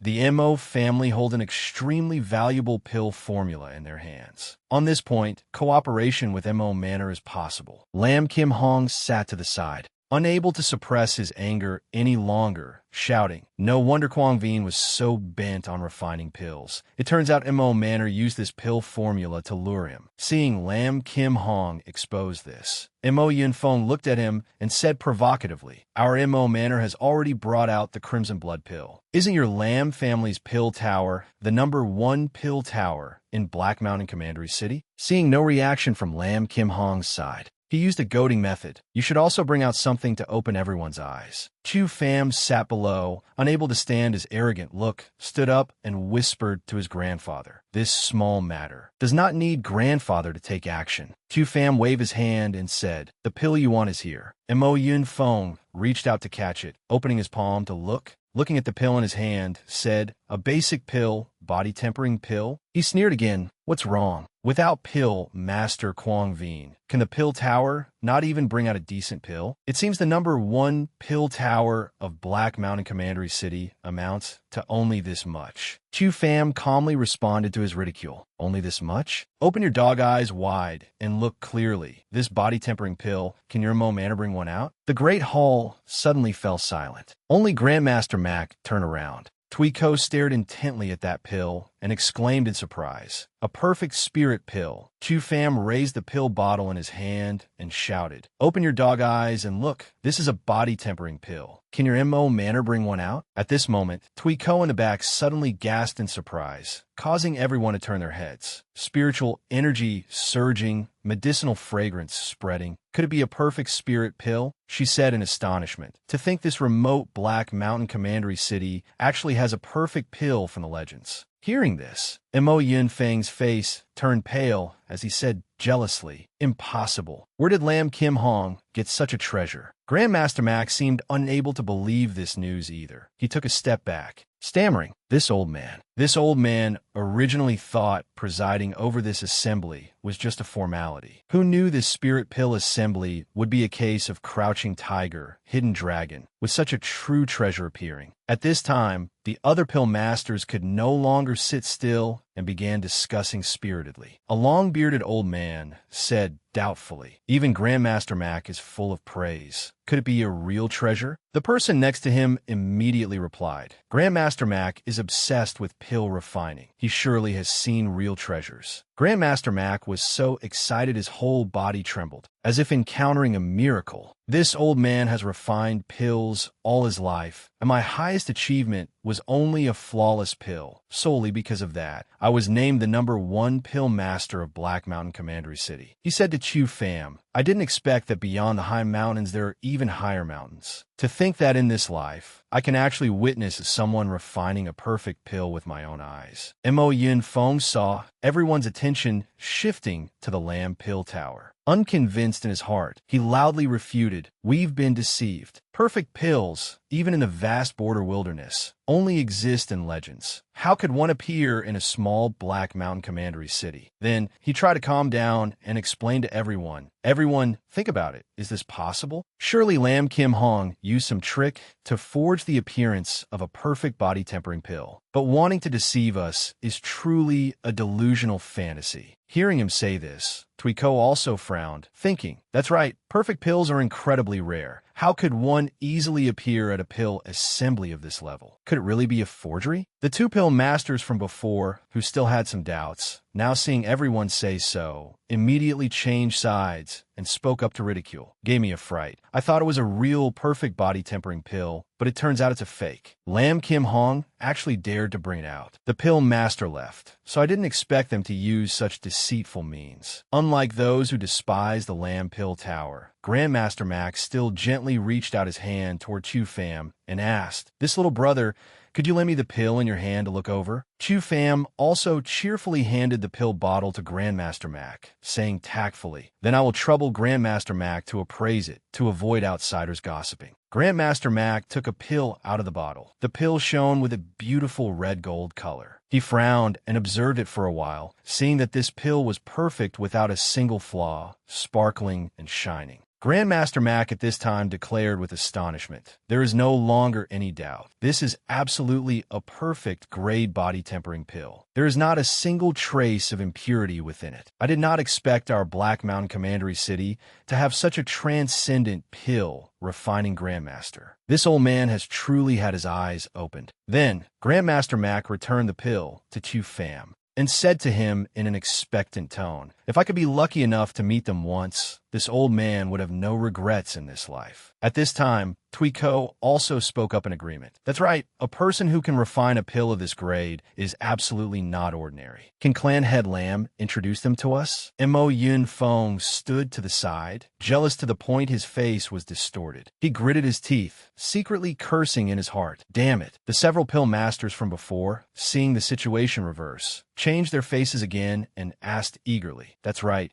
A pill refiner capable of refining perfect pills. Who wouldn't want to build a relationship with them?" Lam Kim Hong at this time gave a light cough and said decisively, "Ahem, this pill refiner cannot be named, cannot be named." Mo Yun Fong immediately felt smug, snorting disdainfully as he said, being all secretive and pretending to be mysterious. "Lam Kim Hong, I think this pill refining Grandmaster probably doesn't even exist, does he?" Chu Pham turned around, looking at his smug, rambling appearance. "I hit the mark, didn't I? It seems you guys were just lucky. Who knows where you picked one up? It's a pity that for a powerful family like mine, a tiny body-tempering pill, even if it is a perfect pill, so what?" Hearing this, Tuiko was slightly stunned, seeming to be thinking about something as well. Then, Tuiko rubbed her chin and said, "That's right. Although a perfect grade pill is precious, it is a pity it is only a body-tempering pill. The effect is not great." Mo Yun Fong laughed wickedly and boasted confidently, "Without a pill refining Grandmaster, the pill tower is merely struggling in despair. After all, our Mo Manor is the one that holds the ancient pill formula and endless spirit pills." Right then, someone carried in a wooden chest and set it down heavily on the ground. The two servants carrying the wooden chest reported to Chu Pham, "Young Master Chu Pham, we have carried the chest in as per your orders." Chu Pham smirked and pointed at the large wooden chest in the hall. "Clan Head Mo, I forgot to tell you, this type of body-tempering pill, I have a whole chest of. However, this type of trash pill, you guys wouldn't even bother to look at, right?" Seeing this, Tuiko's eyes went round with surprise, and she cried out, "What? A whole chest?" Everyone saw the chest opened. Inside, it contained nearly 100 pill bottles, and they couldn't help but gasp in surprise. A whole chest of perfect pills. Tuiko was now truly convinced, thinking in her heart, "No matter what, I must rope in the Lamb Manor, rope in Lam Kim Hong." No sooner thought than done. She went over to Lam Kim Hong, who was sitting on the other side. "Clan Head Lamb, could you introduce that pill refining Grandmaster to the Spirit Treasure Pavilion? Whatever conditions you propose will be fine." Grandmaster Mac also asked excitedly, "Clan Head Lamb, I wonder if this old man might have the fortune to pay respects to this high expert?" Chu Pham looked towards Mo Yun Fong, smiling as he spoke polite yet prickly words. "Many thanks to Lord Clan Head Mo for going to the trouble of organizing this spirit pill assembly. Our pill tower will remember this kindness." And Mo Yun Fong, though a storm raged in his heart, still had to appear calm on the surface as he replied, "Ha, no need to be polite. As the organizers of this assembly, it is what we should do." After the assembly ended, Lam Kim Hong's group of 3 walked out of the hall. The surrounding pill masters discussed spiritedly. This time truly opened our eyes. With so many perfect spirit pills, there is surely a pill refining Grandmaster behind Lam Kim Hong.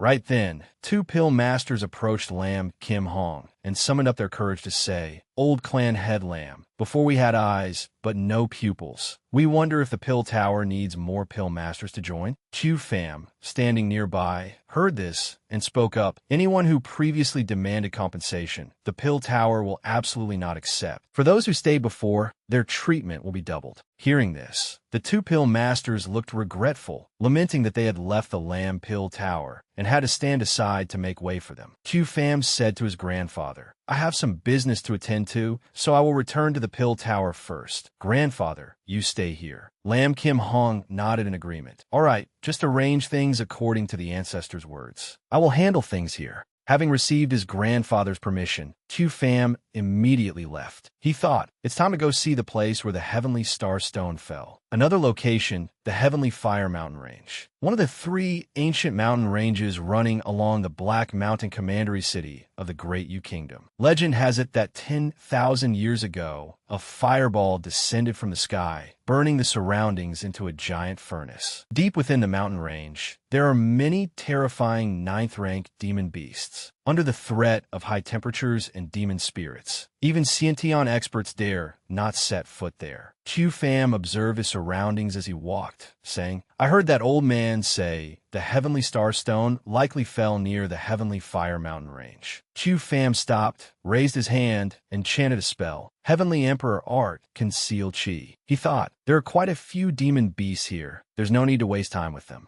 Qiu Fam quickly employed his light body skill, leaping high and flying to another spot. Qiu Fam landed on a patch of ground covered in green moss. He looked into the distance and saw a golden light flashing behind the tree canopy, making him curious.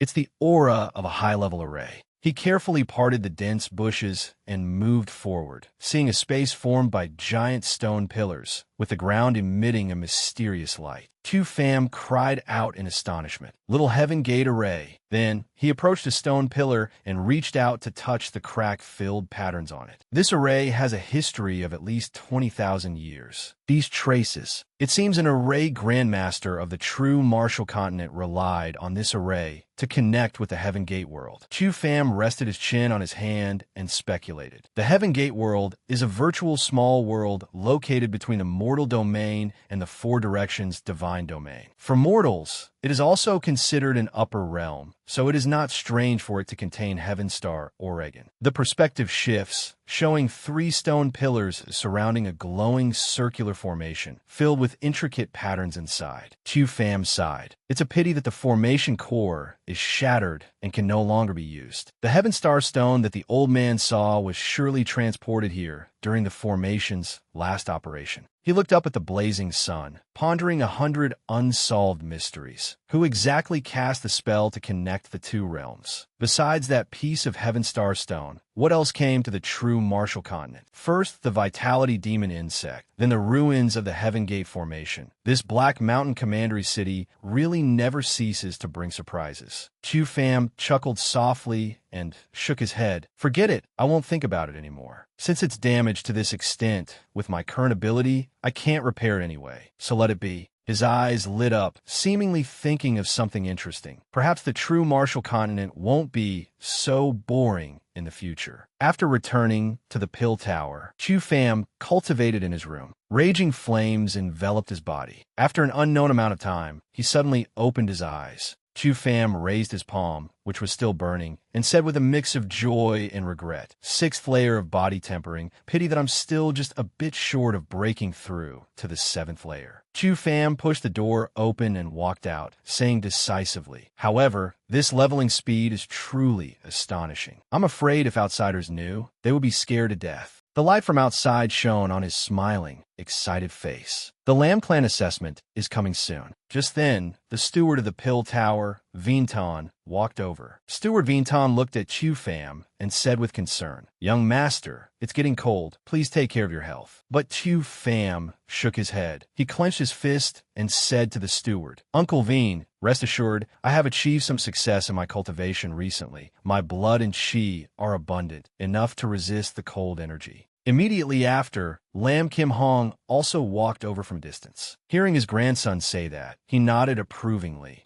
Not bad. The blood and qi in your body are circulating. It seems the brat has broken through again." Seeing Lam Kim Hong, Qiu Fam hurriedly called out, "Grandfather." Lam Kim Hong smiled and said, "Famer, today is the Lamb Clan assessment, and also the day you fulfill your promise to Lam Loy." Qiu Fam replied sharply to him, "Lam Loy is nothing but a jumping clown. My goal is not this tiny Black Mountain commandery city, but the vast border wilderness outside the great Ngu Kingdom." Hearing these words, Lam Kim Hong placed his hand on Qiu Fam's shoulder, entrusting all his faith in him, and said, "Let's go. That old fellow Lam Tien Hai is probably tired of waiting. Let him see what is called a genius and what is called trash. The carriage drove to the main gate of the Lamb Manor and stopped. The noise of people could be heard from inside. Look quickly. It's the old clan head's carriage. The old clan head is back. Lam Kim Hong and Chu Pham stepped out of the carriage. He turned his head to remind Chu Pham. Phamer, the clan assessment has 3 major categories. Listen carefully. As Lam Kim Hong spoke, an image of Chu Pham lifting a stone table appeared in his mind. The first category is the test of strength. The second category is the test of martial will. The third category is the hunting test. The two walked leisurely into the manor, continuing their conversation along the way. Among them, the first 2 categories are held within the Lamb Manor, while the third category is held in the wilderness outside. Then, Lam Kim Hong leaned in and whispered, "There's still some clan elders in the manor who maintain a neutral stance. I'm just afraid that once we are outside, Lam Tien Hai will pull some tricks." Chu Pham stopped, looked up at a wooden sign posted nearby, which read First Assessment Area. He seriously replied to Lam Kim Hong, "We don't need to think too much about later matters. I must resolve what is in front of me first." At the assessment site, Chu Pham saw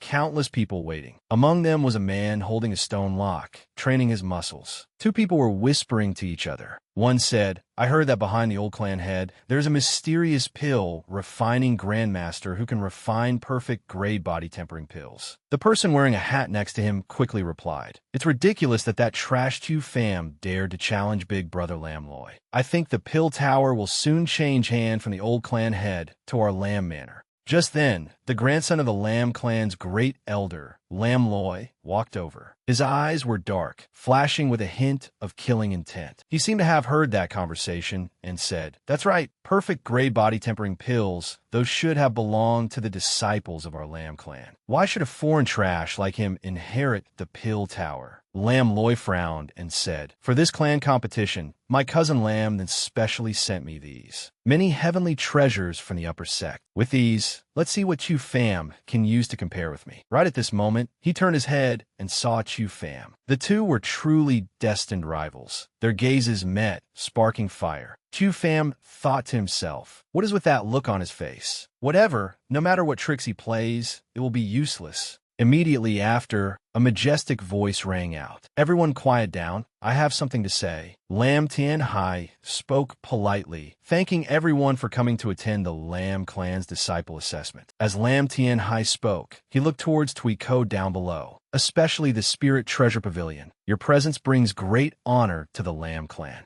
After speaking, he smirked smugly, thinking to himself, the Lam clan's assessment. In previous years, the Spirit Treasure Pavilion barely paid attention to a force like ours. Unexpectedly, after I became the clan head, they gave me so much face. Right in front of Lam Tien Hai, Tui Ko turned to strike up a conversation with Lam Kim Hong, shocking the old man greatly. "Clan head Lam, I wonder when you can introduce me to the pill refining grandmaster of your noble manor?" Hearing this, Lam Tien Hai gritted his teeth, secretly cursing, "I'm the clan head, yet she dares to humiliate me in front of so many people like this." Lam Tien Hai burned with rage, clenching his fists as he thought, relying on the powerful influence of the Spirit Treasure Pavilion to bully me? Lam Kim Hong, it's all because of you, old man. I will definitely make you lose face. At this time, Chu Pham stood next to Lam Loy, smiling calmly. Hearing Lam Tien Hai finish speaking, "I won't say much more. Let the first challenge begin, the clan competition strength test." Then, a person holding a paper announced the competition rules to everyone. There are a total of 10 bronze cauldrons here, weighing from 200 jin to 2,000 jin. This round will judge the strength of the Lam clan disciples based on their cauldron lifting results. Next, this person said to the candidates, "I will call an order. Whoever is called will start the competition." First person, Lam Tuet. The girl named Lam Tuet, upon being called, hurriedly raised her hand and replied, "Here." A moment later, she tremblingly lifted a bronze cauldron. The examiner recorded the result. Result 400 jin. Next person, Lam Lak. Lam Lak was a man, and his result was better. Result 600 jin. Third person, Lam Tone.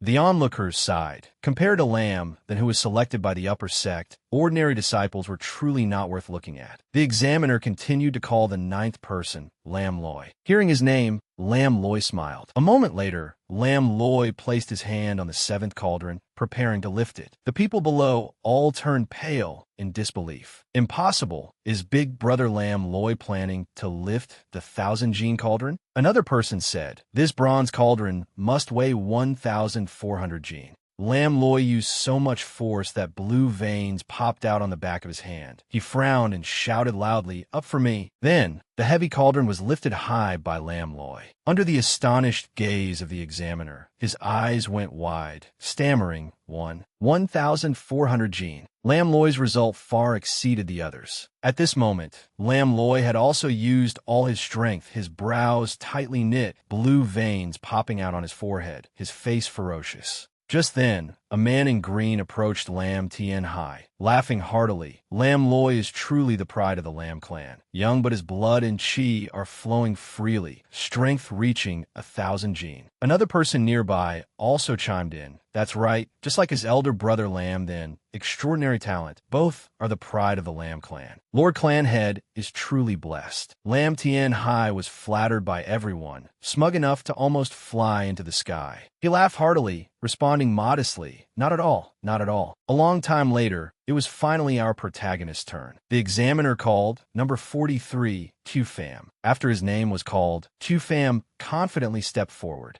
A few onlookers made extremely nasty remarks. It's that trash's turn. How many gene do you guys guess he can lift? I guess even the first one will be difficult. Ignoring those discussions, Tu Pham still held his head high and strode forward under everyone's pointing gazes. Lam Tien Hai smirked, laughing coldly in his heart. Lam Kim Hong, the Spirit Treasure Pavilion values you because they are blind. The final winner today will definitely be me. Just then, a person leaned in and asked him, Clan Head, is there really an pill refining grandmaster behind this old man? Lam Tien Hai didn't bother to care, snorting coldly. If there really was one, when his trash grandson was unconscious, why did he need to go beg Medicine King Valley? Hearing this, the person breathed a sigh of relief and laughed. True. Who knows where this old man got the perfect pills? Wait until the clan head wins. We must force that old man to cough up the pills. Lam Tien Hai smiled sinisterly. Even with the support of perfect body-tempering pills, to quickly break through to Lam Loi's realm, one must at least cultivate a technique of earth rank or higher. Tu Pham is not yet an elder. According to clan rules, he doesn't even have the qualification to possess the clan's mystic rank techniques. At this moment, Tu Pham paid no attention to everything around him, focusing only on gathering his strength. Lam Tien Hai turned his head and said to the two people from before, you two rest assured, you have chosen me. Those body-tempering pills will definitely be shared with everyone. Hearing this, the two were overjoyed and said, many thanks, Clan Head. The Clan Head is benevolent. At the same time, Tu Pham stopped in front of a bronze cauldron. Seeing his action, everyone was stunned and shouted, what? They only saw Tu Pham place his hand on the 10th bronze cauldron, weighing 2,000 gene. Lam Loi laughed coldly, speaking maliciously. Does this little trash Tu Pham have brain problems? Did he see that he couldn't lift a single one, so he wants to give up? Tu Pham on the other side was not nervous at all. He focused intensely, circulating his technique, his whole body seemingly burning with raging flames. Tu Pham frowned slightly, gathering all his strength. Then a light shout. Using only his right hand, Tu Pham lifted the bronze cauldron, which was 1,000 times heavier than his body, high up. He looked very relaxed, not expending any effort at all. The pill masters below witnessed this earth-shattering scene, all stunned into silence.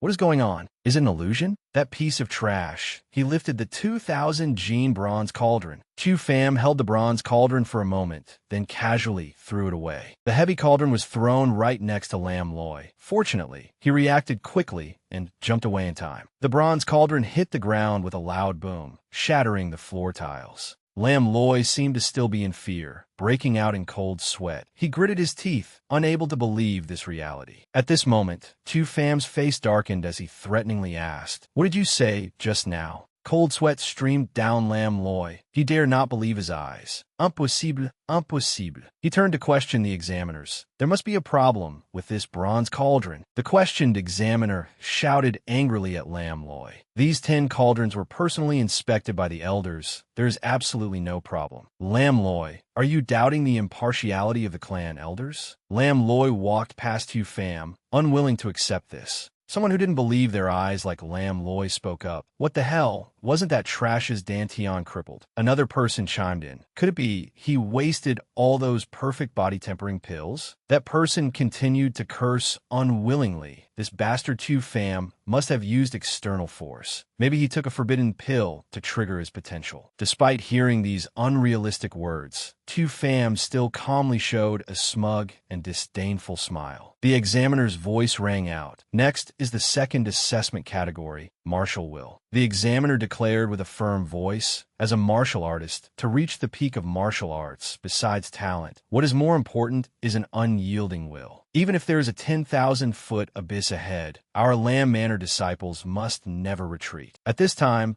Hu Pham had taken his position.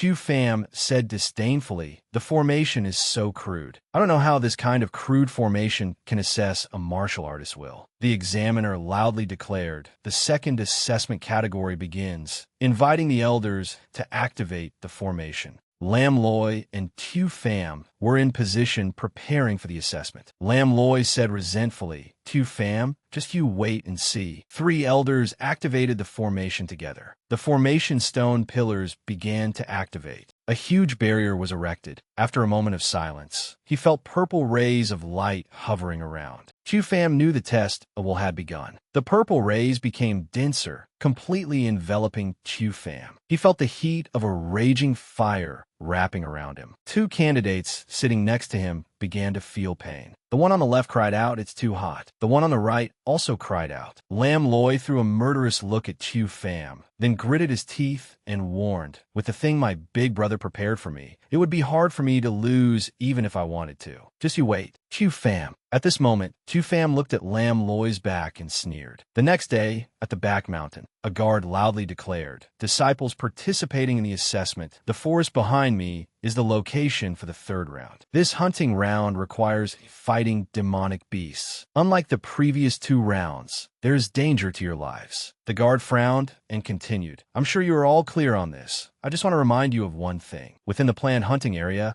clan members are not allowed to slaughter each other. There are Lam Manor guards monitoring everywhere. He slowly reminded. In addition, although most of the strong demonic beasts in the forest have been cleared by us once, exceptions are unavoidable. Therefore, to ensure absolute safety, you must pay attention to safety. Hearing this, Lam Loi calculated in his heart. Hunting trial. I must take first place. No one can snatch it from my hands. Hu Pham smirked, thinking, hunting and killing demonic beasts? Having been in the true martial continent for so long, this is the first time I can unleash a massacre. A moment later, the guard raised his voice. I declare, the hunting assessment begins. You may enter. Hu Pham stepped firmly into the forest, his eyes full of murderous intent, ready to destroy anyone who stood in his way. Just then, a demonic beast lurking behind Hu Pham quickly rushed forward. Hu Pham continued to walk silently through the bushes, the wind whistling in his ears. Suddenly, he sensed something and turned around abruptly. Sure enough, a demonic beast was rushing towards him.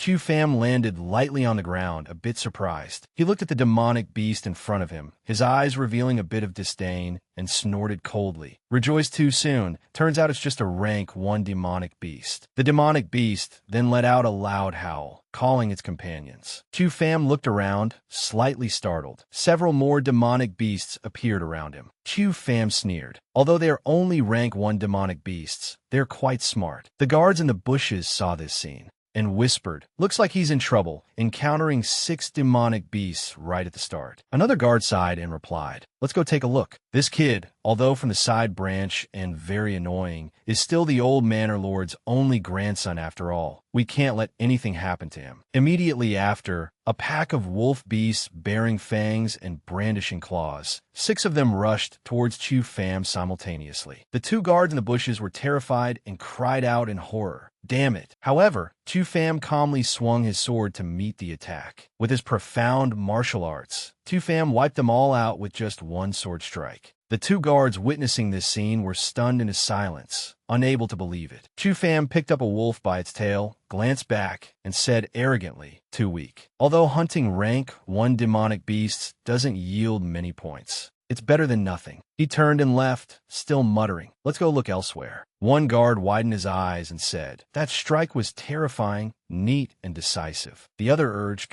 Let's go check." Looking at the devastated scene before them, the guard said in astonishment, "Only a martial artist who controls power extremely precisely can do this. Even we cannot kill 6 wolf beasts with one strike." A moment later, the guard felt extremely puzzled. Isn't his Dantian already crippled? Elsewhere, a demonic beast with bloody legs lay motionless in pain in the bushes. Lam Loi glanced at the huge demonic beast. Suddenly someone asked, "Brother Loi, that rank 3 demonic beast ahead looks too dangerous." Lam Loi smiled with interest and replied, "Don't worry. With the 3 of us joining hands, a measly rank 3 demonic beast is nothing. Not to mention it's heavily injured." He shouted to his 2 subordinates, "I said it before, hunting demonic beasts together, I won't hog everything. I'll count the credit for you guys too when the time comes." The subordinates following Lam Loi responded happily in unison. "Then thank you, Brother Loi." The other one also said excitedly, "Brother Loi is righteous." Lam Loi gripped his staff tightly, laughing smugly inside.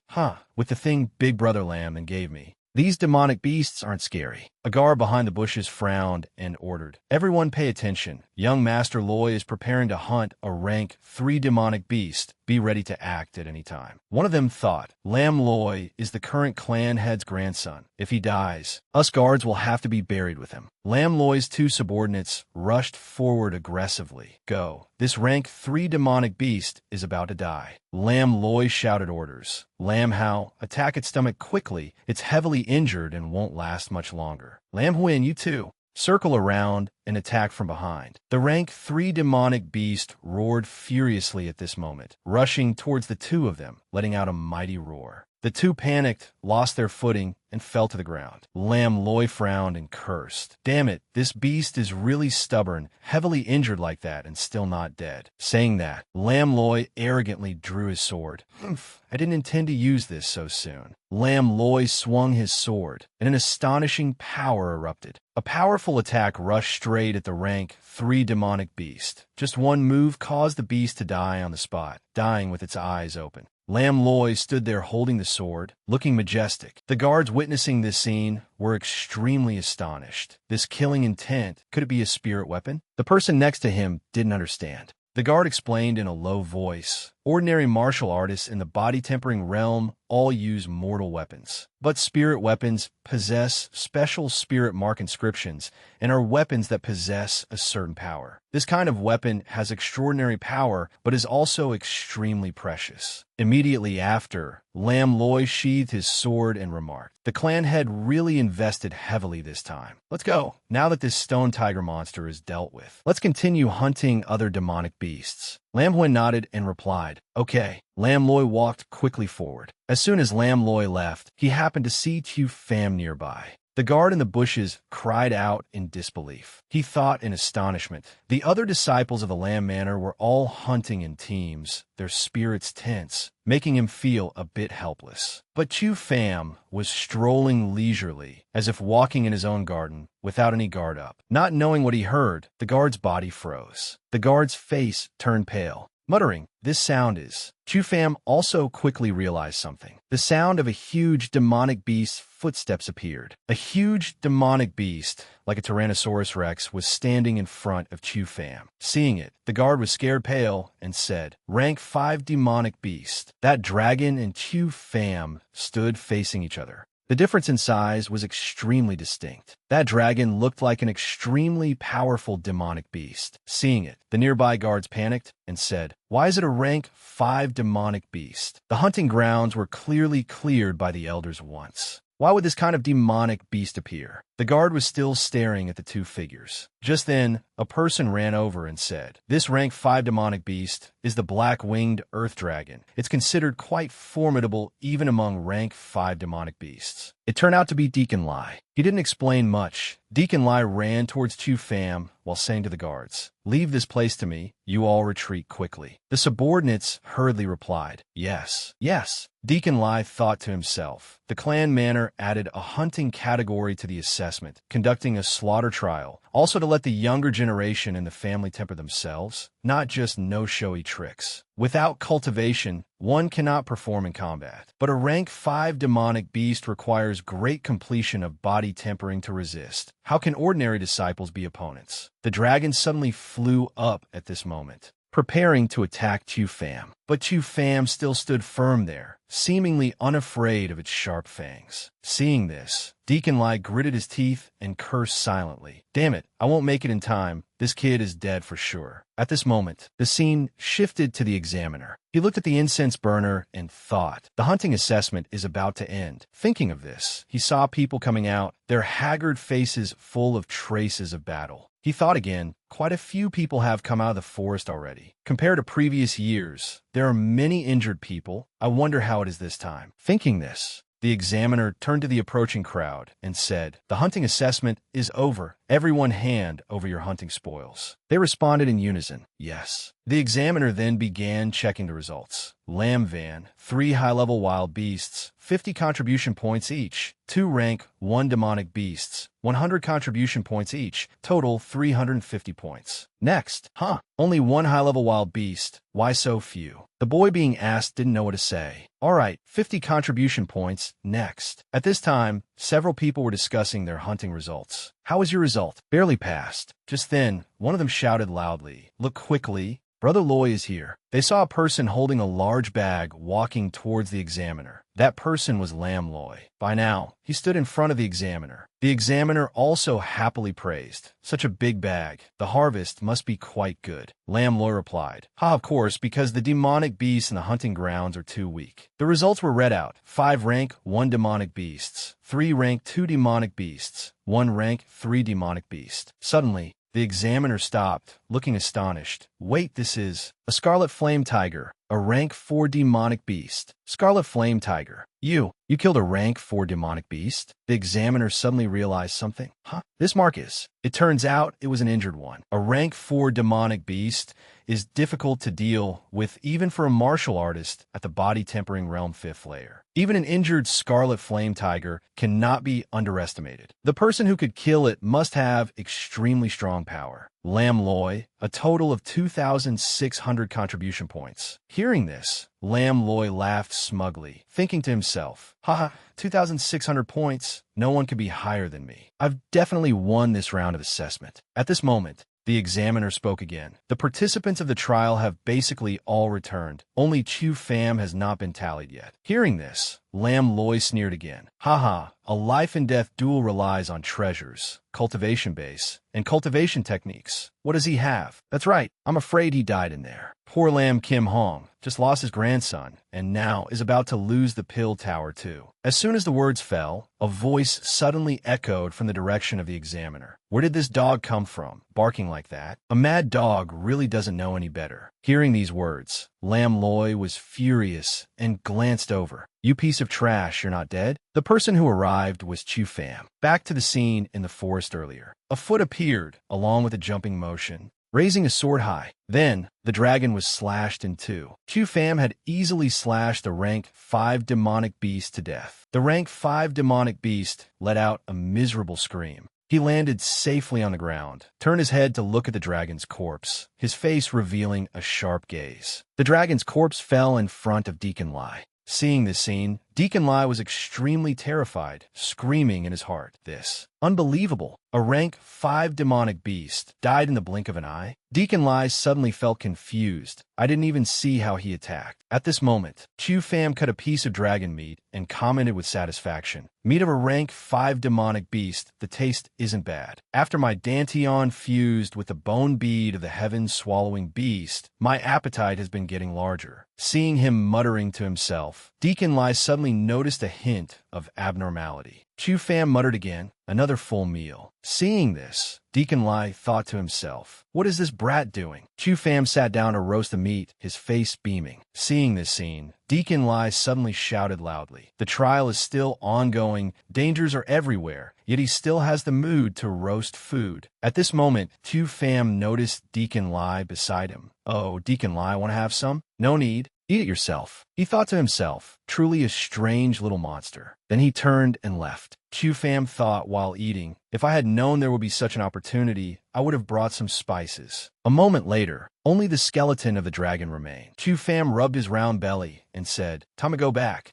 to the present. The examiner said, stop arguing. Since everyone is back, gather over here quickly. Chu Pham walked up to the examiner and handed over the bag containing the demonic beasts. Deacon Tran, hurry up and check. Chu Pham, you also harvested quite a lot, huh? Rank 1 wolf beast. Speaking up to here, the examiner's expression suddenly changed. Rank 3 blood pattern snake. Rank 3 arrow porcupine. His expression became more solemn as he spoke. Rank 3 iron ape. Rank 4 firefox. And there's a rank 4. Hearing this, Lam Loi and the people around were all stunned. Rank 4. Lua. That person said in horror. Deacon Tran, you didn't misspeak, did you? At this moment, Deacon Tran suddenly panicked, stammering loudly. This is a black-winged earth dragon. A rank 5 demonic beast. Black-winged earth dragon. The people around were instantly dumbfounded, unable to believe it. What? Rank 5? Impossible. Chu Pham just stood there confidently, a satisfied smile on his face. Even Lam Loi dared not believe his ears. Rank 5, he was full of unwillingness. Someone with a shattered dantian can hunt and kill a rank 5 demonic beast? What kind of joke is this? Lam Loi roared, asserting that he definitely cheated. Lam Tien Hai also joined in with Lam Loi, slandering Chu Pham. That's right, there must be someone secretly helping him. Chu Pham was angry in his heart. These two were truly as persistent as leeches. Lam Tien Hai aggressively questioned Deacon Lai, the person in charge of supervision. This brat cheated. Why didn't you report it? Deacon Lai stepped forward, defending Chu Pham. These demonic beasts were indeed killed by him. Lam Tien Hai still didn't believe it, refuting and threatening Deacon Lai. You must know, you're a deacon of my Lam Manor. The clan assessment is extremely important. You must take responsibility for your words. Deacon Lai did not mind Lam Tien Hai's words, insisting that he acted impartially and what he saw was the truth. I am not lying, nor am I partial to anyone. All these demonic beasts were killed by him alone. I saw it with my own eyes. Lam Loi still could not accept this truth. How is that possible? Isn't this brat's dantian already crippled? Any random rank 2 demonic beast could take his life. He was so angry he spoke recklessly, even falsely accusing Deacon Lai. Deacon Lai is defending him. Could it be that when he was hunting demonic beasts, it was you who took action to assist? Deacon Lai was furious, his face darkening as he warned Lam Loi, watch your status. Deacon Li's sharp gaze made Lam Loi feel both angry and unwilling, yet also a bit afraid. Seeing the situation was not good, Lam Tien Hai immediately reminded him, why haven't you apologized to Deacon Lai yet? Lam Loi was forced to bow his head and apologize to Deacon Lai. On one hand, Lam Tien Hai praised Deacon Lai. Deacon Lai has always acted fairly and with integrity in my Lam Manor, absolutely never favoring anyone. On the other hand, he still bit onto Chu Pham without letting go. However, I'm just afraid that this outsider brat used some shady means. Lam Kim Hong spoke up to refute. Lam Tien Hai, you old geezer, speak clearly. Your precious grandson has already lost 3 times in a row. He reminded Lam Tien Hai the agreement last time in the Great Hall. You aren't planning to go back on your word, are you? Poked in a sore spot, the old man roared out of shame, turned to anger. Lam Tien Hai, as the acting head of the Lam clan, naturally will not do anything to damage my status. It is written clearly in black and white, so naturally it cannot be annulled. However, the result of this assessment round needs to be reconsidered. Therefore, I propose that in addition to the 3 trials just now, there will be one more challenge, a duel. He provoked Chu Pham. If you truly have strength, I believe you can certainly win the duel. Lam Loi also chimed in. That's right, Chu Pham. Do you dare to come out here and prove yourself? Chu Fam was not afraid at all. On the contrary, he threatened, since you want a beating, then I will oblige you. He calmly accepted the duel proposal. Fine, you want a duel? Then let's duel. Lam Tien Hai immediately declared. Good, straightforward enough. Clansmen sparring. Stop at the appropriate point. Everyone else, retreat quickly. Everyone stepped aside, leaving an open space for Chu Fam and Lam Loi. Before the duel began, Lam Loi still didn't forget to provoke Chu Fam. Chu Fam, don't think that using some tricks will allow you to seize the title of #1. He's still smugly humiliated. Strength will prove that I, Lam Loi, am the #1, and you are just a piece of trash. Chu Fam ignored Lam Loi's nonsense. Cut the crap. If you want to fight, then start quickly. Lam Loi immediately attacked, closing in on Chu Fam, shouting die. He suddenly rushed towards Chu Fam. He poured strength into his two arms. The corner of Chu Fam's mouth curled up in a scornful smile, and his hand also began to move. Lam Loi unleashed his move, Mystic In Finger, while Chu Fam blocked it with just one hand. Lam Loi was momentarily terrified and pale. His move was neutralized by Chu Fam, and he himself was forced to retreat several steps. He was secretly angry in his heart. How is this trash's strength so great? Lam Loi muttered to himself. Looks like I need a quick battle and a quick victory. He mobilized all his power. The examiner watching the battle spoke up. Truly astonishing. Lam Loi gathered true essence into his arms, erupting with the greatest strength of his whole body. Power filled Lam Loi's arms. Seeing this, Chu Fam thought to himself, just right, only using physical strength, I can test the limits of my physical strength. Lam Loi immediately rushed towards Chu Fam. Chu Fam glanced at him with contempt. Lam Loi swung his fist at Chu Fam, but was nimbly dodged by Chu Fam. One hit missed. Lam Loi quickly jumped into the air, attacking Chu Fam once again. But unfortunately, this strike of Lam Loi was blocked by Chu Fam with one hand. The next few moves were no different. All were neutralized by Chu Fam using one hand. Seeing this, Lam Loi poured all his strength into the final move, striking down hard towards Chu Fam. After Lam Loi shouted die loudly, a large pit appeared where Chu Fam had just stood. After Lam Loi's strike, dust and dirt flew everywhere. He laughed smugly. Finally got rid of you. He hadn't been happy for long when he discovered someone standing on his shoulder. Chu Fam, unknown when, was already riding on Lam Loi's neck, stepping on him under his feet. This made him unable to believe it. How is that possible? Chu Fam's face darkened as he said, too boring, not playing with you anymore. Chu Fam jumped off Lam Loi's back, using force to push him hard towards the front. Lam Loi was completely unguarded and fell face down. Because the force was too strong, when he fell, he even cracked the ground. Lam Loi cried out on pain. Chu Fam looked down with eyes full of disdain at Lam Loi, who was lying on the ground groaning in pain, and said, Lam Loi, don't think too highly of yourself. In my eyes, you're not even as good as trash. Lam Loi clutched his arm in pain, screaming incessantly, my hand. Chu Fam turned to leave, saying before he went, don't come looking for trouble with me again, or next time it won't be as simple as a dislocation. After Chu Fam left, a guy wearing green clothes and a green hat hurriedly ran over and said, Brother Lam Loi, are you okay? Lam Loi's face was pale, holding his arm in pain. Lam Loi saw that sword. Extremely surprised, a thought flashed in his mind, spirit weapon. Lam Loi used his uninjured hand to quickly pull the sword stuck in the ground up. Lam Loi held the sword, his face full of anger, and quickly rushed towards Chu Fam. While rushing towards Chu Fam, Lam Loi shouted loudly, die. Lam Loi rushed behind Chu Fam, raising the sword prepared to stab down. Just as the sword was about to stab into Chu Fam's back, Chu Fam suddenly turned around with a face full of murderous intent, looking at Lam Loi, and said, you want to die? Chu Fam angrily turned around and shouted.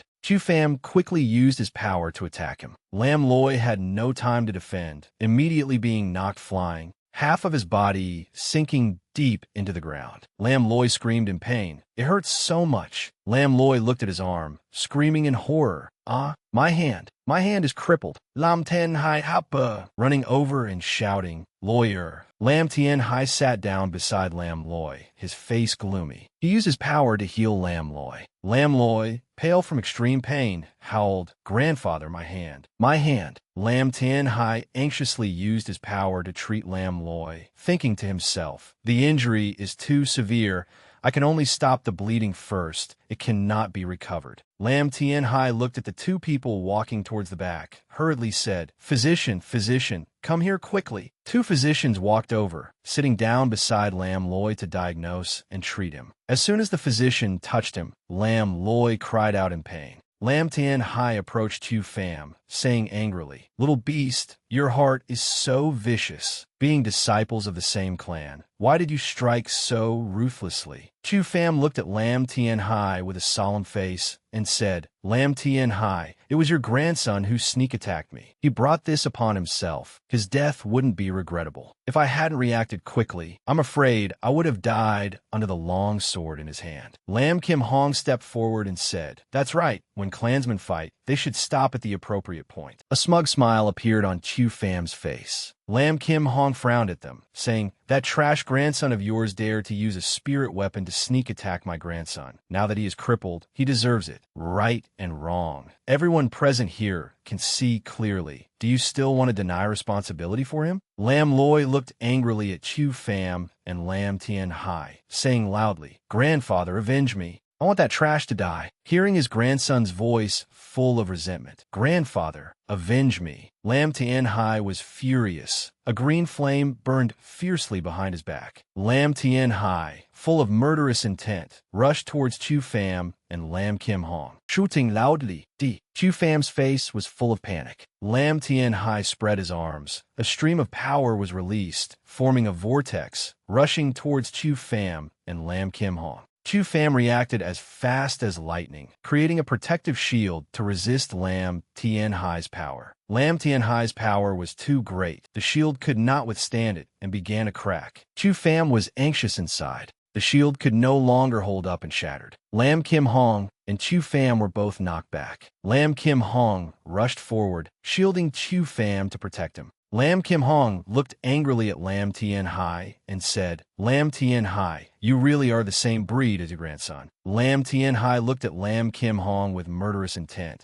But Lam Kim Hong ignored his expression and said, only knowing how to sneak attack, and even sneak attacking a junior. Don't you feel ashamed? Lam Kim Hong shouted. Last time in the main hall I warned you. Now you are asking for humiliation. Lam Tien Hai did not expect Lam Kim Hong to suddenly attack, instinctively defending. The power was too great. Lam Tien Hai was knocked back. Lam Tien Hai was both surprised and afraid, saying, This old man's strength is actually a few portions stronger than before. Lam Kim Hong looked at Lam Tien Hai slowly, snorting coldly. Lam Kim Hong looked at Lam Tien Hai with eyes full of mockery, saying, If I used my full strength, you wouldn't even be able to block one palm of mine. Everyone present witnessing this scene was amazed and discussed animatedly. Truly amazing. The confrontation between Xiantian martial artists is much more terrifying than physical body martial artists like Chu Pham and Lam Loi. Tui Ko stood behind the crowd, extremely surprised, exclaiming, Xiantian middle stage. Tui Ko couldn't help but think in surprise. An early stage Xiantian martial artist absolutely cannot condense Xiantian true essence. Tui Ko looked thoughtfully towards Chu Pham. First was that perfect body, now breaking through to Xiantian middle stage. Moreover, the cultivation technique has changed greatly. Perhaps he has practiced another cultivation technique. Tui Ko stared at Chu Pham,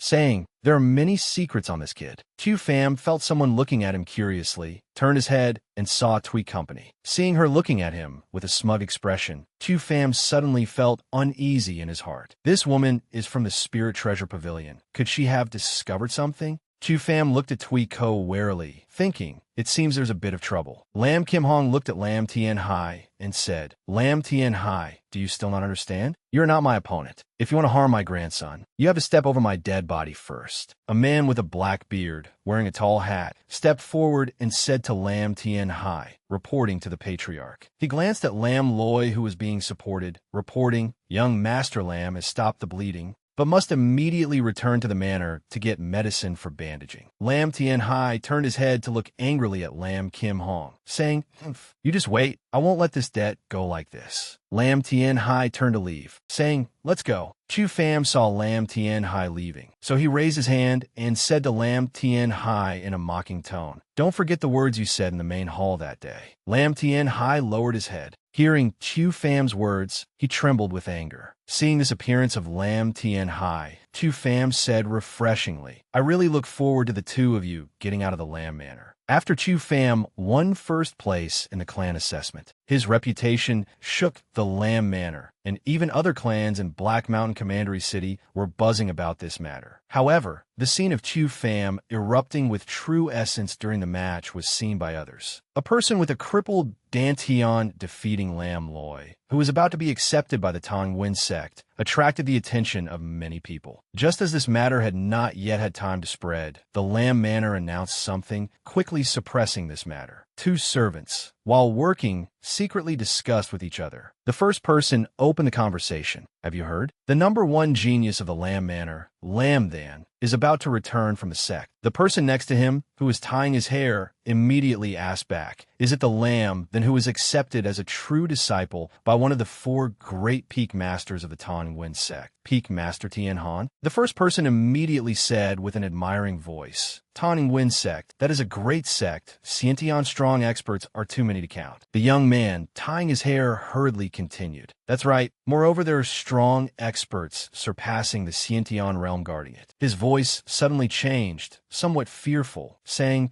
The four great families in our Black Mountain Commandery City combined are not even equal to a corner of the Tong Wen sect, just like ants. Another young man also chimed in. Not only that, the young lady of the Nam Kung family, Nam Kung Tuet, already has a marriage contract with Lam Dan. During the Tong Wen sect's sect assessment, the two families discussed it. At the beginning of the year, the two of them will return to the clan to hold the wedding. At this moment, the young man tying his hair exclaimed in surprise. The number one beauty of Black Mountain Commandery City, Nam Kung Tuet. The young man beside him replied with a face full of pain and regret. It breaks my heart. Speaking of which, Lam Loi is Lam Dan's younger brother, and had an arm crippled by Chu Pham. When Lam then returns, Chu Pham will definitely be miserable. The scene shifts to the Pill Tower of the Lam Manor. Chu Pham held 2 chicken legs in his hands, eating voraciously while saying, The rice at the Pill Tower still has the taste of home. The Lam Manor lord beside him pondered silently. Chu Pham noticed something was wrong, so he asked, Grandfather, why do you keep looking at me? Is something wrong? Seeing his grandson ask, he replied, Phamer, there's plenty of fragrant grass everywhere. The young lady of the Nam Kung family. He asked back, what about the young lady of the Nam Kung family? Recalling that in the past, he and Nam Kung Tuet were also very close. Chu Pham racked his brain for a while, then said embarrassedly to his grandfather, Grandfather, that's all stuff from when we were kids. I don't take it to heart. Now my goal is only one thing, which is the peak of martial arts. He just sighed, shook his head, and continued. The affairs of young people these days, truly hard to understand. Chu Pham felt that now was not the time to think about that. Ever since the incident at the Dragon Tiger sect, Nam Kung Tuet had immediately kept her distance from him. Moreover, his current goal was to restore his divine power and advance to the divine realm. Nam Kung Tuet meant nothing to him now. 3 days later, at the Pill Tower of the Lam Manor, he was cultivating in his room, his whole body overflowing with divine power, but tiny beads of sweat still seeped out on his forehead. At this moment, Lam Noyet Ni's call echoed in, Young Master. He hurriedly went to open the door, asking, Noyet Ni,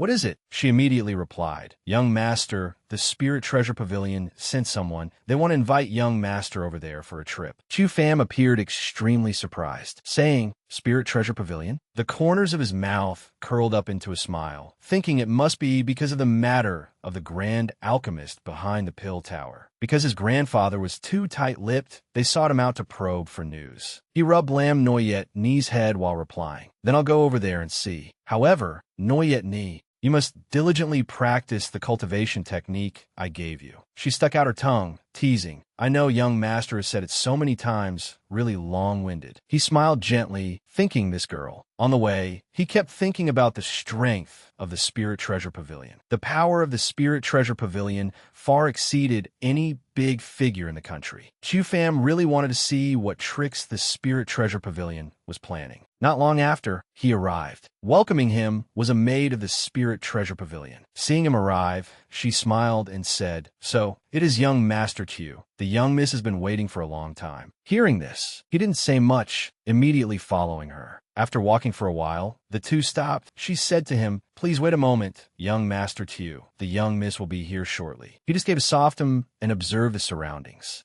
On the wall hung a painting. It seemed something had attracted Chu Pham's attention. He thought to himself, "Is this the Tien Hoa mountain range?" Tuiko appeared out of nowhere and said, "The Tien Hoa mountain range. No one knows when it was formed, but there are rumors that the mysterious fire there has burned for years without ever extinguishing." He glanced at her and asked, "I wonder why your pavilion invited me here?" She merely smiled gently and said, "I heard Young Master Tu had his spirit realm destroyed by the third prince at the Dragon Tiger sect, and his Dantian became crippled." Her smile turned slightly mischievous, but during the clan assessment a few days ago, something very interesting happened. Losing patience, he interrupted her, "Get to the point." Tuiko remained calm and said, "All right, I invited Young Master Tu here this time in hopes of cooperating with the Pill Tower to provide us with perfect-grade pills. The Spirit Treasure Pavilion will provide the resources, so both sides can go further." Hearing her request, he was quite surprised. Cooperate? He was a bit worried that cooperation was just an excuse to find the Pill Tower's alchemy grandmaster. She just didn't expect that the grandmaster was standing right in front of her.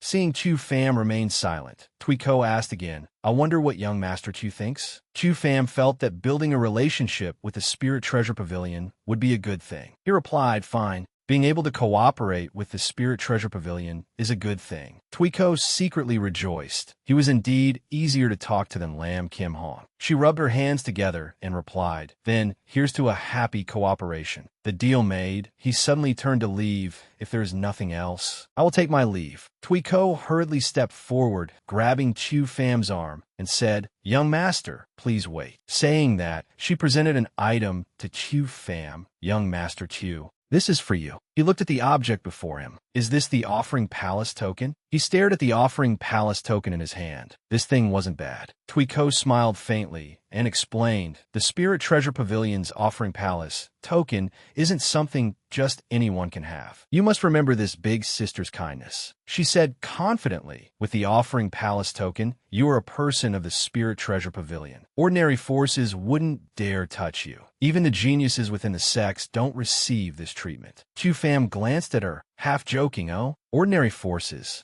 Then what about the great Ngu royal family?" She maintained her confident tone. "With the Offering Palace token, you can naturally accumulate offering points. The more you contribute to the Spirit Treasure Pavilion, the more points you accumulate. If the young master can accumulate 50,000 offering points, you won't need to lift a finger. The strong experts of the Spirit Treasure Pavilion will exert pressure on the Great Ngu Kingdom." Hearing this, he turned to leave. "I accept your kindness. Farewell." Tuiko called out to his back, "Safe travels, Young Master Tu." At this moment, Tu Pham thought to himself, "The power of the Spirit Treasure Pavilion is much stronger than I imagined. Just tens of thousands of accumulated points. It's no joke. Especially that painting of the Tien Hoa mountain range hanging on the wall." Upon returning to the Lam Manor's Pill Tower, he told his grandfather his thoughts. The old man screamed in shock. "What?" His face was full of astonishment. "Phammer, you want to go to the Tien Hoa mountain range alone on a train?" Chu Pham smiled confidently. "That's right.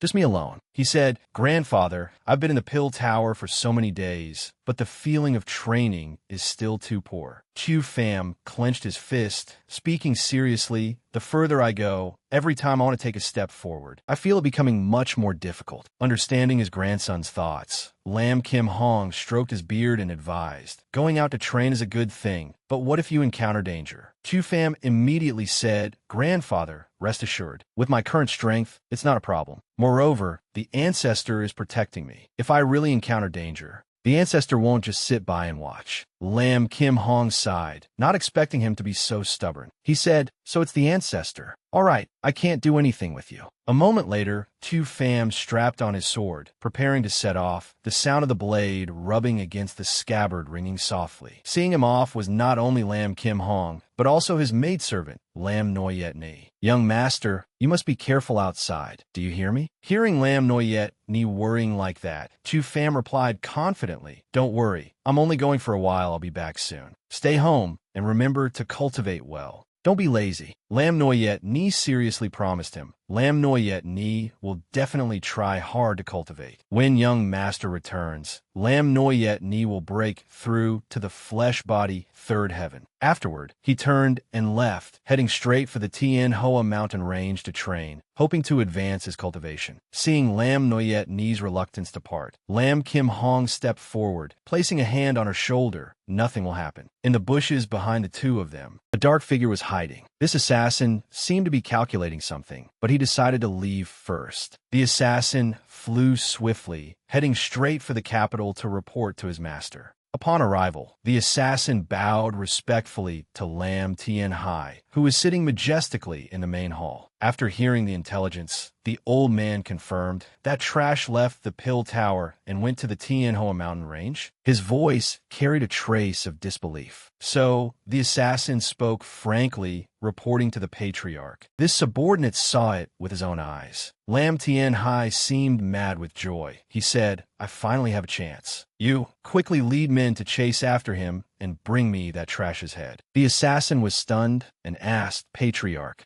this. Before he could finish, Lam Tien Hai shouted, Why haven't you gone yet? If I don't see his head, you can bring your own head to see me. Terrified, the assassin quickly bowed and obeyed. Subordinate will go do it immediately. The assassin hurriedly left. Lam Tien Hai was currently recalling the pitiful state of his eldest grandson. The anger in his heart burned as he thought, that trash brat dared to cripple my grandson's arm. His eyes were filled with hatred. Now I must avenge my grandson, so I'll just have to take your head as compensation. Elsewhere, in another city manor, a voice rang out, finally left the Pill Tower. A figure appeared, holding a precious divine stone in his hand. He said, Last time, you obediently handed over the outer heaven divine stone, so I could let you live a while longer. Then he ordered the subordinate behind him, Amon, go quickly. Remember to bring the outer heaven divine stone back to me. There must be no mistakes. The subordinate accepted the order. Yes. The scene returned to the forest. At this moment, Chu Pham was cultivating his internal energy. Every breath seemed to be absorbing the spiritual energy of heaven and earth. A vortex of air began to form around him. Feeling the airflow circulating in his body, he thought, the divine body is a physique only gods possess. It's a pity that now, borrowing a corpse to resurrect the soul, the path of the divine body must start again from the beginning. His power grew stronger by the day, his eyes still closed tight. A moment later, he opened his eyes and shouted loudly, Open. Feeling he was still lacking a little bit, he clenched his fist and thought, but a mortal body cultivating a high-level technique consumes too much. Dismissing this thought, his stomach growled. I should go find something to eat and use the flesh and blood of demonic beasts to replenish my essence. He was just about to leave when a voice suddenly made him stop. Finally found you. He turned around and saw an assassin facing him. The person glared at him and said, Chu Pham. Glancing at the person,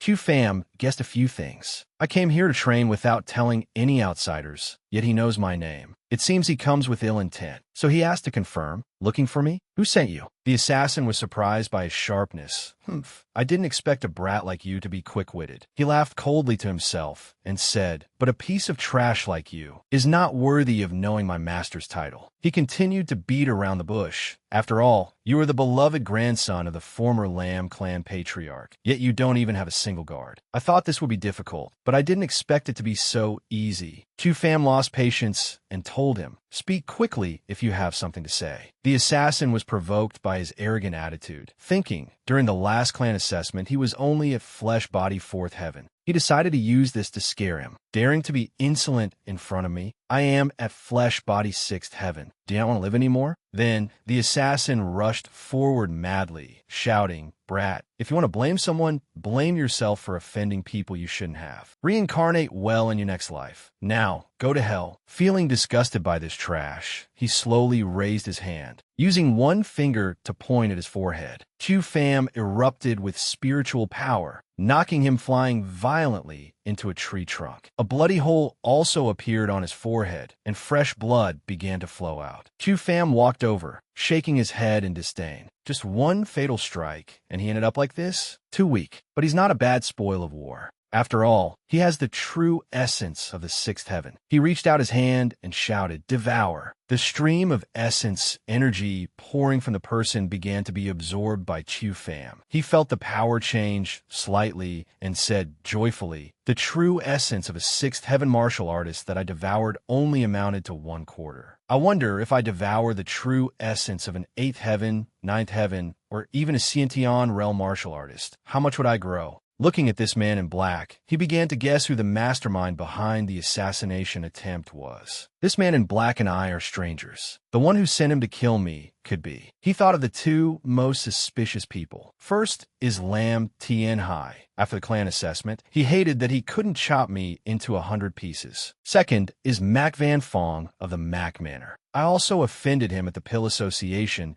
and he definitely wouldn't easily let the matter of the Heavenly Star Stone go. Thinking of those two, he clenched his fists. However, this man in black didn't mention the Heavenly Star Stone at all. On the contrary, he died as soon as he appeared. It seems there's only one possibility. It's that old man Lam Tien Hai. Chu Pham gritted his teeth, his fists clenching even tighter. He felt hatred in his heart. That damned old man. Sooner or later, I will take his dog life. Deep in the bushes, the assassin's subordinates were still looking for him. They complained as they walked. This time the patriarch has issued a death order. If we don't get his head, we'll lose our own. Everyone stay alert. An accomplice chimed in. "Yeah, but this trash is really good at hiding. We've been searching for days and haven't even seen his shadow." Another one said angrily, "Where did Oldley go? Why hasn't he returned after so long? Could something have happened?" The conversation continued. "Don't worry, he's a sixth heaven martial artist, dealing with a third or fourth heaven brat. Isn't that as easy as flipping a hand?" Just then, Chu Pham also heard part of their conversation. He muttered to himself, "Humph, this old man Lam Tien Hai really couldn't sit still anymore." Chu Pham decided to personally go meet these three. He climbed up the cliff and said, "I heard you guys are looking for me." The sudden voice made them jump. They started looking around and shouted, "Who is it?" They turned their heads to look around and saw Chu Pham standing on the cliff looking down. He jumped lightly, landing steadily on the ground from the cliff. The three subordinates immediately drew their swords in defense. Chu Pham said, "I'm the one you're looking for." He looked at them as if looking at trash, saying, "Also the one who will kill you." The three immediately burst into mocking laughter. The leader said arrogantly, "Chu Pham, is it you little brat? You dare to appear before us on your own accord. It seems you don't know your own weight." The leader drew his sword, pointing it straight at him. The other two also chimed in, looking at him with disdain. "But it saves us the trouble. I didn't expect you to turn yourself in. Just a pity for Brotherly making a wasted trip. Ha ha." Hearing the name Brotherly, he kindly gave them some news. "Are you talking about Brotherly? Is it that sixth heaven minion from earlier?" The three immediately turned pale with fright. What? Hearing this bad news, they were all extremely stunned. One of them thought he was joking and confirmed, "How do you know? Did you meet?" He almost had them in his grasp. But to add some atmosphere, he still recounted Brother Lee's death from earlier. "Of course, he was killed by me. But don't rush, because you will meet each other soon. Having companions on the road to the Yellow Springs is nice, isn't it?" The leader still resolutely refused to believe it. He angrily pointed his sword at Chu Pham and said, "Although I don't know what tricks you used to know about Oldley, our Oldley absolutely could not have died at your hands.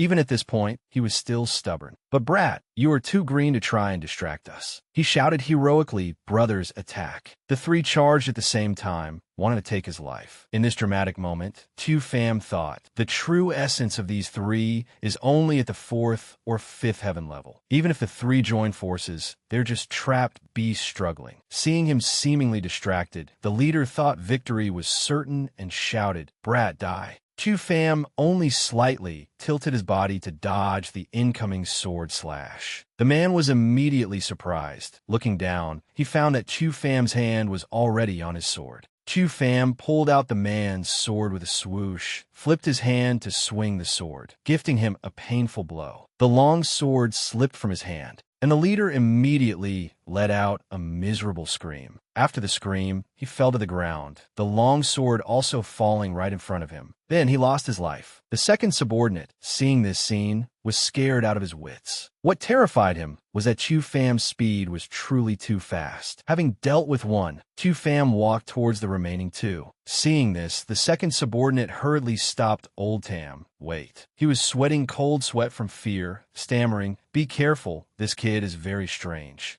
Although he didn't understand what happened, the other one still listened to him. "Quick, use that move." Old Tam shouted heroically and charged to fight him desperately. A rope appeared in his hand, which in a moment turned into a large net, rushing straight to cover Tu Fam. Especially on that net, there were deadly blue blades densely packed. The other one, seeing this, also thought victory was certain. "Let's see where you run." He took the opportunity to jump behind Tu Fam, preparing to slash down with his sword, shouting, "Die." But facing this scene, Tu Fam remained immovable like a mountain. He simply leaned forward to dodge. Just as the large net was about to touch him, his eyes became sharper. A streak of sword light flashed, slashing along the net threads. Not just one, but countless streaks of sword light, chopping that large net into fragments. Old Tam was startled. "How is this possible? My steel net is broken?" Before he could recover, Tu Fam sent him on his way. Old Tam let out a painful scream, officially going down to the Yellow Springs to meet his brothers. Looking at Old Tam's corpse, a golden light flashed in Chu Fam's eyes. The remaining ones seeing this scene had almost no will to fight left. Seeing him trembling, Chu Fam shifted his gaze. "Those two are dead. You should hurry and follow them too." The man began to beg, "Don't. Spare my life. Spare me." But Chu Fam responded to these last words with a no, then swung his sword to send him on his way. The miserable scream echoed throughout the forest. Having dealt with the three, he originally intended to devour them. But because the cultivation realm of these three was too low, he feared devouring them wouldn't have much effect, so he sheathed his sword. However, there is still a threat. That old man Lam Tien Hai hates me to the bone. He recalled the matter at the clan assessment. After the clan assessment, he immediately sent people to secretly monitor my every move, wanting to find an opportunity to take my life. He turned and continued his cultivation journey, not forgetting to silently curse that damn old man. "But you provoked the wrong person. Since you won't let it go, don't blame me, Tu Fam, for not being polite, because I will definitely find you to settle this debt clearly." A while later, after walking a long distance, he encountered a clear stream and drank a mouthful of water to replenish his stamina. Just then, he suddenly sensed an extremely intense aura. He said happily, "There is an aura ahead. It's the fire spirit flower." Then he excitedly followed that aura. "I didn't expect the fire spirit flower to be here." The aura led him to a cave. "Found it. Is that aura emitting from this cave?" He curiously went deep inside. After entering the cave, he didn't forget the potential dangers inside. When natural treasures appear in the world, there are guardian beasts protecting them. Therefore, his steps had to be very light. He looked around while walking to see if there were any dangers lurking. The deeper he went, the denser the air became. He thought to himself, the fire spirit flower is a rare treasure. It hasn't been picked by anyone since it was born. I'm afraid I must act carefully. After walking for a while, he discovered something unusual. Why are there no beasts? He didn't understand. I possess the Heavenly Emperor art, plus my vision, hearing, and sensing abilities far exceed ordinary people. Logically speaking, everything in this cave shouldn't be able to escape my senses. He thought a third possibility. Could it be that it went out to hunt? He pushed this thought aside and continued moving forward. Just after walking a few meters, a red light suddenly lit up around him. He looked down and saw a brilliant flower emitting golden light. He was overjoyed and said, "Found it! It's the fire spirit flower." He ran over, but was even more surprised because there wasn't just one flower there. He started counting 1 clump, 2 clumps, 3 clumps. He was extremely happy, unable to hold back a shout. Not just 1 clump of fire spirit flowers. Relying on these fire spirit flowers, I can completely cultivate the fire-devouring secret art of the Heavenly Emperor art. He reached out, feeling this warm flame. Back when I created the Heavenly Emperor art, there were a total of 108 types of heavenly secret arts. He suddenly recalled the majestic image of the past, saying, among them, the fire-devouring secret art ranks in the top 10 of the 108 types of domineering destructive secret arts. He used that flame to condense a fireball in his hand. If I can cultivate it successfully, it will be of great help for my future cultivation. He immediately squatted down and picked a fire spirit flower. Suddenly, the silhouette of a giant python quietly lurked. It flicked its tongue, killing intent flashing in its eyes, seemingly unable to suppress this desire anymore. Q-Fam was completely unaware, sighing, to obtain it so easily. He didn't know that danger was right behind him, preparing to send him to the Yellow Springs. At this moment, Q-Fam was still staring intently at the flower, saying, "This type of fire spirit flower is very suitable for the preliminary cultivation of the fire-devouring secret art." He didn't realize the giant python was looming behind him. Seeing the prey completely unguarded, it decided to rush forward and pounce.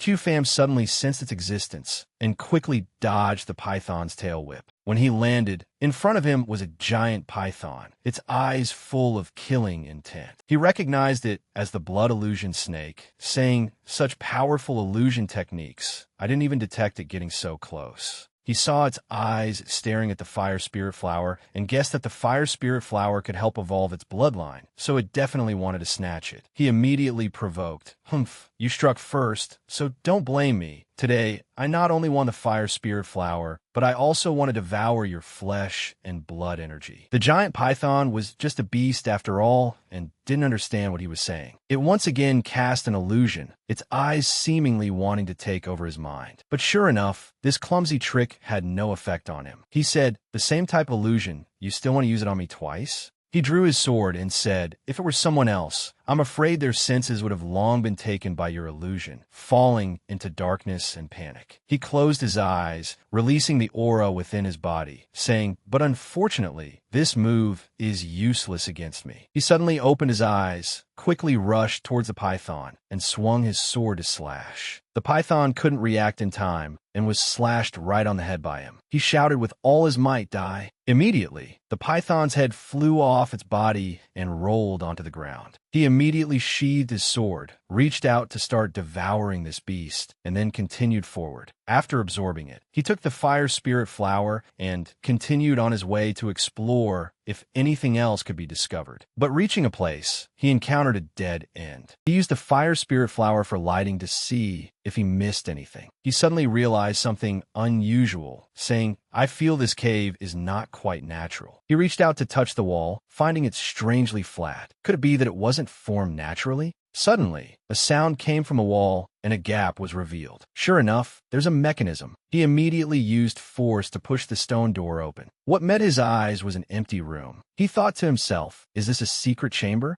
Some noises came from inside. He immediately became alert, saying, "Who is it?" He followed the noise and discovered a figure sitting by a set of tables and chairs. He quickly raised his guard, hand on the sword hilt, slowly approaching. The closer he got, the clearer the figure became. He was both tense and curious about the person's identity. Arriving in front of the person, what greeted him was a skeleton. He sighed in disappointment, saying, "Turns out it's a skeleton. Must be the owner of this cave then?" Just as he was about to leave, a faint light suddenly flashed. He looked down, somewhat surprised. It was a golden ring, emitting a powerful aura. He recognized this type of ring and said, "Is this a storage ring?" He picked it up to examine it. Sure enough, it was that ring. He seemed to look down a bit on the status of this deceased person. He held the ring up, smiling, and said, "It seems this person was a strong expert in the Great Ngu Kingdom during his lifetime." He infused a wisp of his aura into the ring, saying, "Although the crafting is very crude, it is usable. Let's see what's inside." After probing for a moment, a scroll appeared before his eyes. He curiously examined the contents of the scroll. It was actually some last words. It was written, "Old man O Duong Tu, one of the 8 great Helm Masters of the Blackwater sect. Because my great calamity was approaching, I came to this cave to hide from the world, entering a death seclusion to seek a glimmer of life." Every sentence and every word was filled with the old man's sorrow. He said, "It is a pity that he ultimately failed." After reading those lines, he couldn't help but feel pity for this small life. So he put the scroll down to show his respect. He continued to probe the remaining items in the ring. A moment later, a cultivation manual appeared before his eyes. He said, "This must be the cultivation method he practiced before, right?" He flipped through a few pages to read. Inside it was written, "Blackwater True Method. When cultivated to great completion, one can achieve the Blackwater Indestructible Body." He said, to be able to create the Blackwater True Method, he counts as a talent. He originally thought he would find something good, but he discovered quite a few flaws, saying, "Pity that there are too many defects," eventually dying in this cave. He placed it on the table, saying, "This kind of cultivation method has no value to me." He took out the ring again, intending to try his luck once more to see what else was in the ring. He infused his aura into it again. A moment later, a long spear emitting a mysterious aura appeared before his eyes. He looked at this long spear in astonishment. Q Pham received the weapon. Looking at the powerful long spear, he couldn't help but be curious. So he performed a few spear moves, wanting to see its power. After an eye-catching warm-up display, he concluded, "Is it a spirit weapon?" However, this thing was nothing to him. He curled his lips, turned to leave, and said, "Humph, in this storage ring, only this spirit weapon has some value." But he wasn't that heartless. He did one last thing to repay the owner of this spirit weapon. "Having received your favor, naturally, I must return some sincerity." After exiting the stone chamber, he closed the stone door. To be more certain, he cast a small spell to seal it. He thought to himself, "This is a secret tomb of a Heaven Martial Realm cultivator, not easily discovered." He clenched his fist, promising the person inside, "From now on, no one will disturb your remains." Having said that, he turned and left, leaving behind an eternal tomb in this cave. After getting out, he looked up at the clear blue sky. He looked at the fire spirit flower, thinking, after many days of devouring, my essence pool is strong enough. He seriously said, "It is time to cultivate the fire-devouring secret technique." In the forest from earlier, a voice rang out, "There are traces of fight here." A man stood before the corpse of his disciple. After examining the wound on the forehead, he said, "One strike to take a life. The attack was extremely fast."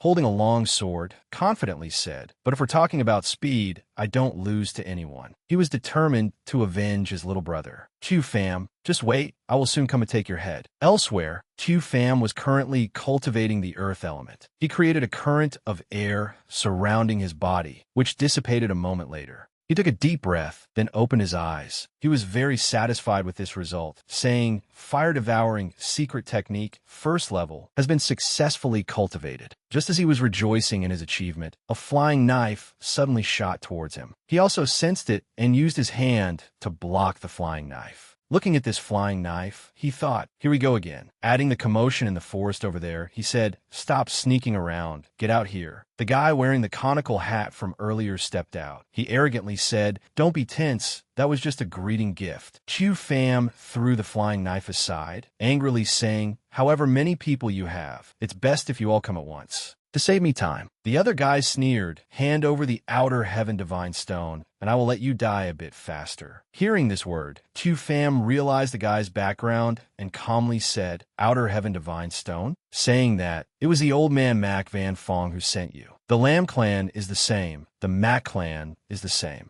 Only sending a bunch of minions." Hearing himself compared to that trash, the guy angrily said. Minions? He slowly drew his sword, warning, don't be too arrogant. I see you don't know how the word death is written. Chu Pham also arrogantly replied, if you have the ability, then come and take it. The guy in the conical hat immediately obliged, shouting, then I will chop off your legs first. See if you can still be tough. He immediately rushed forward, starting to run around Chu Pham, trying to create illusions to confuse him. But Chu Pham just stood there with interest, waiting to see how the opponent intended to attack. Just as the guy in the conical hat rushed up to take his life, Chu Pham suddenly reached out his hand. The other guy immediately felt the time had come, rushing up to slash with his sword, saying die, Chu Pham. A swishing sound rang out, and both of them instantly stood motionless. But the person bleeding was the guy in the conical hat. He couldn't believe this strange occurrence. How is it possible? He immediately looked at Chu Pham. The opponent was unharmed. He coughed up a mouthful of blood,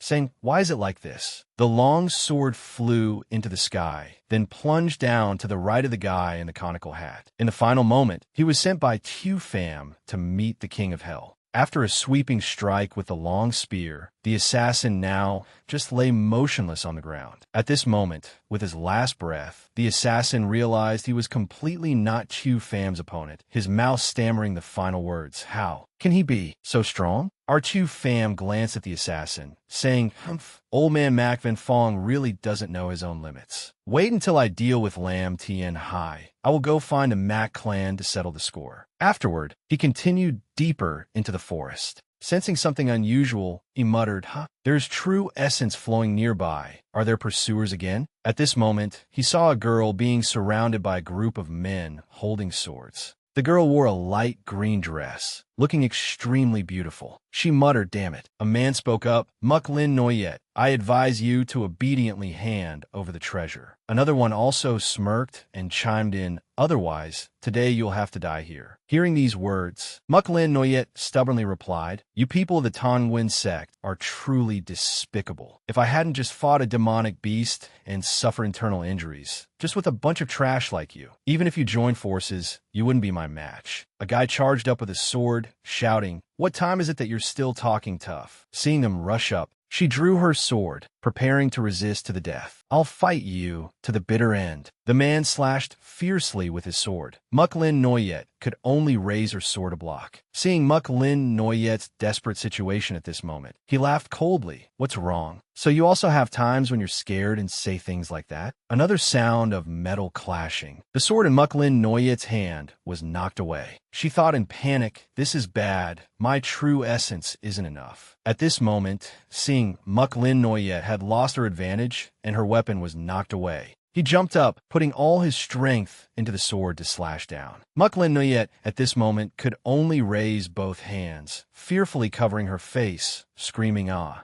Suddenly, a hand caught the sword slashing towards her. The guy was extremely astonished that someone appeared and blocked his sword. At this moment, Chu Pham appeared between Muk Lin Noyet and the Tong Nguyen sect disciple. It was he who had acted to catch the sword slash aimed at Muk Lin Noyet. Muk Lin Noyet saw the handsome and dashing Chu Pham, who also acted chivalrously to save her. The young maiden's heart seemed to skip a beat. The Tong Nguyen sect disciple was extremely terrified, seeing Chu Pham block his sword with just one hand. He thought, I can't move. This kid's strength is terrifying. But he still stubbornly threatened, brat, don't meddle in other people's business. Hurry up and state your name. Chu Pham spoke up in reply, who I am, you don't need to know. If you want to live, then take your cohorts and disappear from my sight immediately. Saying that, Chu Pham let go of the hand holding his sword. Seeing Chu Pham let go of the sword, he thought, good chance. So he rushed up intending to slash, shouting loudly, want to be a hero saving a beauty? Go to hell for me. Suddenly, he sensed something sharp stabbing towards him, making him only able to cry out a surprised ha.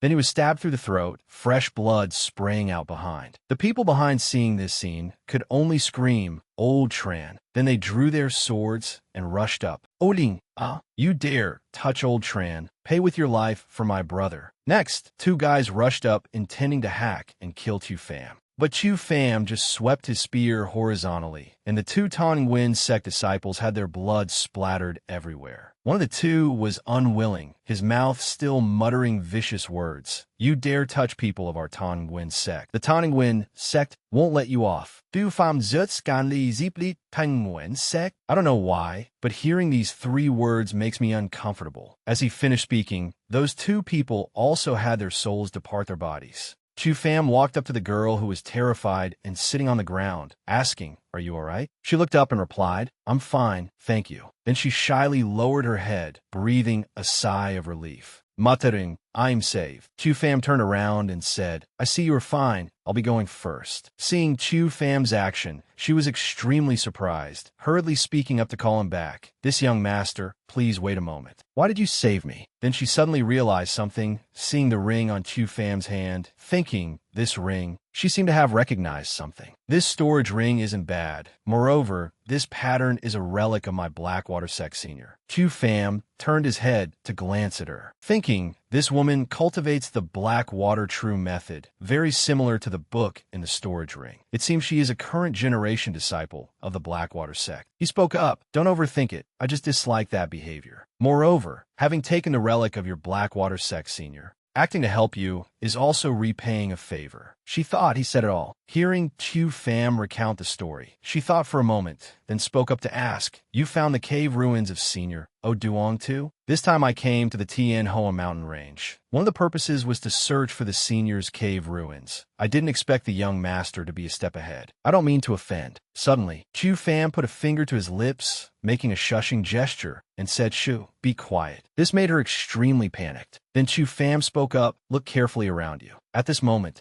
surrounding the two of them were many demon beasts approaching. They were gradually stepping out from the bushes. She said in panic, "This is bad. We're surrounded. Moreover, they are all at the 8th level of strength. I could handle one or two, but with this many, I can't win." She gritted her teeth and said, "You run quickly. I can at least hold them off for you for a while." But Chu Pham's figure suddenly dashed forward. He suddenly charged with his spear, and with just a few moves, he slashed and killed several demon beasts. At this moment, several killed demon beasts lay at his feet. Seeing this scene, she was extremely astonished. He turned his head to look at her, asking, "What did you just say?" She was a bit flustered by this question, then spoke up, "Cough, cough, I didn't expect to be saved by young master twice." "Never mind, it's fine. Since you received the legacy of our sect senior, you could be considered to have a fate with me. But inside that, there must be our sect's Blackwater true method. You can keep it, but I advise you best not to use it to avoid inviting trouble upon yourself." After that, she said again, "Or perhaps you could join our Blackwater sect." He spoke up, not interested. Then he thought to himself, this little girl was in such danger just now, and although she wasn't sure she could escape, she still disregarded the danger and even thought of me. Very little selfishness. Truly rare. Chu Pham handed the manual to her and said, "Here, this is the Blackwater true method. You take it." She accepted the manual, read a few pages, and couldn't help but be astonished. This really is the Blackwater true method. Moreover, it's the most complete cultivation method. Even an inner disciple like me has never seen the whole thing. Chu Pham said, "It's just a flawed cultivation method. I didn't expect your Blackwater sect to treat it as a treasure. I guess your senior fell after cultivating to the origin core realm." She replied in extreme astonishment, "You? How do you know?" For so many years, the Blackwater sect has been declining. Part of the reason is that after breaking through to the origin core realm, accidents always happen. I didn't expect him to hit the lifeline of our Blackwater sect. Chu Pham said, "I won't join your sect, but I have a suggestion. This deep forest is very dangerous. If you encounter a situation like just now again, I'm afraid it will be hard for you to cope alone." Chu Pham thought to himself, this girl is injured. If she encounters pursuers, she will definitely lose her life. Since I'm helping, I might as well help to the end. So Chu Pham spoke up, "How about you come with me?" Hearing this, Muklin Noyet was overjoyed, thinking to herself, I was just wanting to find out the secrets about him. So she happily agreed. Great idea. She ran over to link arms with Chu Pham and said, "From now on, we are traveling companions. Young master has saved me twice. I am Muk Lin Noyet of the Blackwater sect. I wonder how I should address young master? Chu Pham looked at Muk Lin Noyet thoughtfully, thinking to himself, is it an illusion? She feels a bit like her. Seeing Chu Pham not answer, Muk Lin Noyet called out, young master? Chu Pham turned away, saying, my name is Chu Pham. The commotion just now wasn't small. I'm afraid it will attract other demon beasts. Let's leave here quickly. Muk Lin Noyet trailed after Chu Pham, her mouth asking ceaselessly, Chu Pham, wait for me. Chu Pham, how old are you? Chu Pham, why is your cultivation so formidable? Which sect do you belong to? Chu Pham, I've said so much. You should tell me your story too. Chu Pham calmly replied, I didn't ask you to. Muk Lin Noyet put her hands on her hips and said indignantly, humph, seems like you still don't consider me a friend. His steps paused, and he suddenly asked a question. Friend? Muk Lin was also a bit surprised and replied, hum. He raised his head to think for a moment, then glanced at Muk Lin Noyet and said, since you want to hear, then I will tell you. Muk Lin Noyet said excitedly, really? That's great. The true martial continent is just a small part of this world. Above this world, there is the four directions divine realm that mortals know nothing about. Muk Lin Noyet suddenly interrupted, what? I want to hear your story.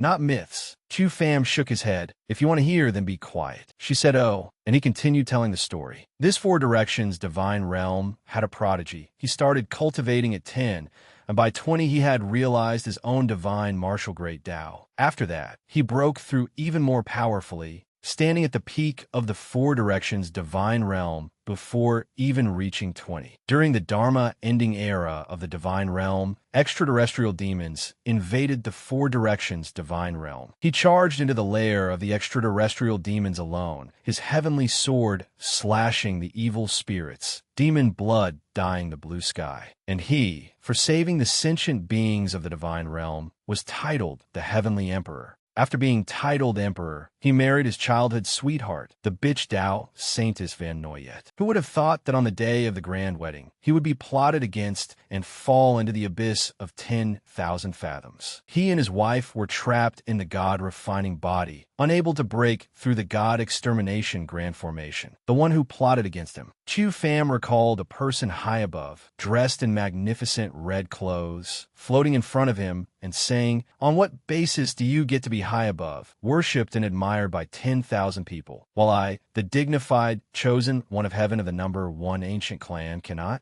Today I will stand at the peak of glory and take everything from you. He was the brother he trusted the most, Lang Fai Duan. Hearing the words spoken by the brother he trusted most, he could only embrace his wife Van Noyet, screaming helplessly, I cannot let you die. He used his last bit of divine power to protect a wisp of the true spirit of the woman he loved, sealing it into the endless void. As for him, a heavenly emperor of a generation, carrying infinite regret and unwillingness, perished within the life extinction grand formation. Having finished the story, Chu Pham looked up at the distant sky, thinking to himself, Lang Fai Duong, in my past life I was blind to call you brother. You just wait. Sooner or later there will be a day when I, Chu Pham, return to the divine realm and take your dog life. Chu Pham clenched his fist tight. After that, he turned to Muk Lin Noyet, only to find she had leaned against the tree and fallen asleep. Seeing Muk Lin Noyet sleeping soundly, he said softly, this girl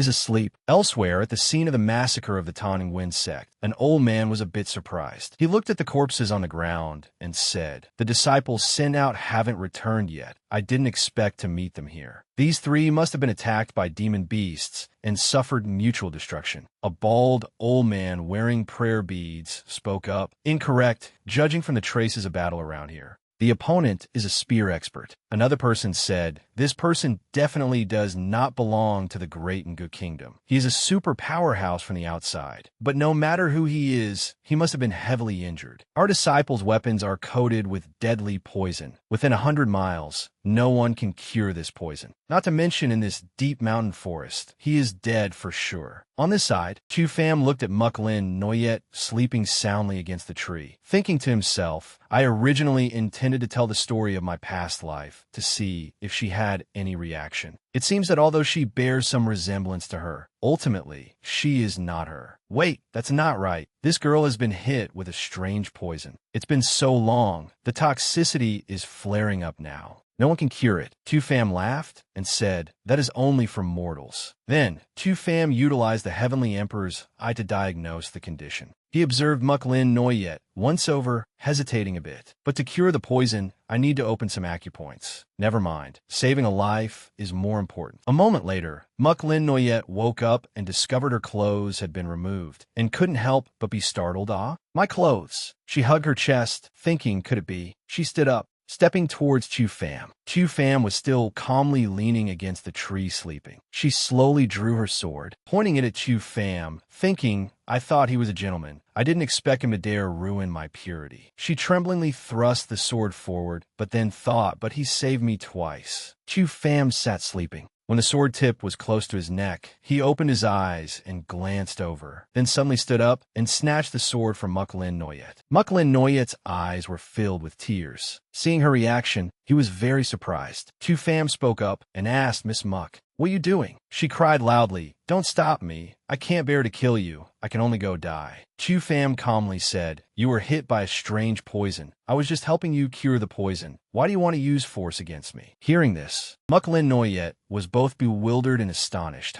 Huh? She turned away, saying happily, so that's it, I thought. Tu Fam asked, you thought what? She said shyly, Tu Fam, thank you for helping me cure the poison. But my clothes, were they? Anyway, you. Tu Fam broke out in a cold sweat, thinking, oh no, I feel like something troublesome is about to happen. Tu Fam turned his face away, coughed twice, and then said, it must be almost time for your meeting with your fellow disciples, right? Muk Lin Noyet said, that's right, but this forest is so big, it's not easy to find them. What if we meet the pursuers from the Tang Wen sect again? Tu Fam said, to me, that's just a small matter. After that, Tu Fam activated a sensing formation. After probing for a while, he indeed sensed a group of people. The attire of these people was similar to Muk Lin Noyet's. They must be her fellow disciples. Tu Fam opened his eyes, saying to Muk Lin Noyet, found them, follow me. After walking a distance in the forest, Tu Fam led Muk Lin Noyet to the front of a group of people, asking, is it them? A girl in the team had her eyes light up and said in surprise, huh? She called out loudly, Senior Sister Muk. Muk Lin Noyet happily replied, Lu Tin Ni, why did you all come here? Senior Sister, we heard you were in danger, so everyone came to find you immediately. Seeing you're okay is great, especially eldest senior brother. He was worried to death. She pointed to a man behind her. The person mentioned called out happily, Lin Ni. Muk Lin Noyet stole a glance at Tu Fam. Seeing he had no expression, she spoke up, Senior brother Tru Fong. I've said it many times, just call me by my name. She turned back, whispering, Tu Fam, don't misunderstand, leaving Tu Fam bewildered and understanding nothing. Seeing the scene just now, that eldest senior brother gritted his teeth in anger. He walked up to Tu Fam and asked in a loud voice, who is this brat? Why is he following you? Muk Lin Noyet said, no need for eldest senior brother to worry. Haven't I returned already? That eldest senior brother said, Lin Ni, I told you, not everyone can be trusted. Who knows if he has bad intentions? You might be deceived without knowing. Muk Lin Noyet turns to Tu Fam and says, Tu Fam, don't mind him. If not for his help, I might not have met everyone. Seeing Muk Lin Noyet say that, Tu Fam replies, small matter. But inside he thinks, truly troublesome. The eldest senior brother sees this, huffs. He looks at Tu Fam and says, this little brother, may I ask which sect disciple you are? Tu Fam answers, just a rogue cultivator. Without a sect, eldest senior brother laughs. Huh, no sect. Brother Chu could save Lin Ni from Tang Wen sect. Surely your martial cultivation is not ordinary. I, true, have no hobbies in my life. Only like to make friends with young talents like Brother Chu. Cool me. Muk Lin Noyet speaks up. Senior brother Tru Fong. Stop it. Want to find a chance to hit someone again? Muk Lin Noyet hadn't finished speaking. Tu Fam puts his hand on her shoulder, saying, it's fine, I know my limits. Eldest senior brother says, confidently, Brother Chu, please enlighten me. I really want to see you begging. Tu Fam sneers, then the two clasp hands. Eldest senior brother thinks, he's so young, his strength is definitely not even 30% of mine. Then I'll use 80% power to cripple him. Then he suddenly realizes, why is this force? He screams in pain, Stop, stop. Stop it. Chu Fam speaks. Sorry, I went a bit too hard. Eldest senior brother coughs a mouthful of blood, dazedly holding his painful arm, thinking, underestimated him. This kid has strength equal to 90% of mine. He dared to use full force on me. Bastard. Lu Tinni behind him asks, Eldest senior brother, are you alright? He hides his hand behind his back, saying, I'm fine, I'm fine. Unexpectedly, I used 50% of my strength to fight to a draw with Brother Chu. Muklin Noyet behind wonders. Really? Chu Fam beside just sneers. Eldest senior brother looks at Chu Fam with unfriendly eyes, thinking, Brat, dare to make me lose face. Just you wait, I must cripple you. Chu Fam calmly says, Miss Muck, you have reunited with your fellow disciples.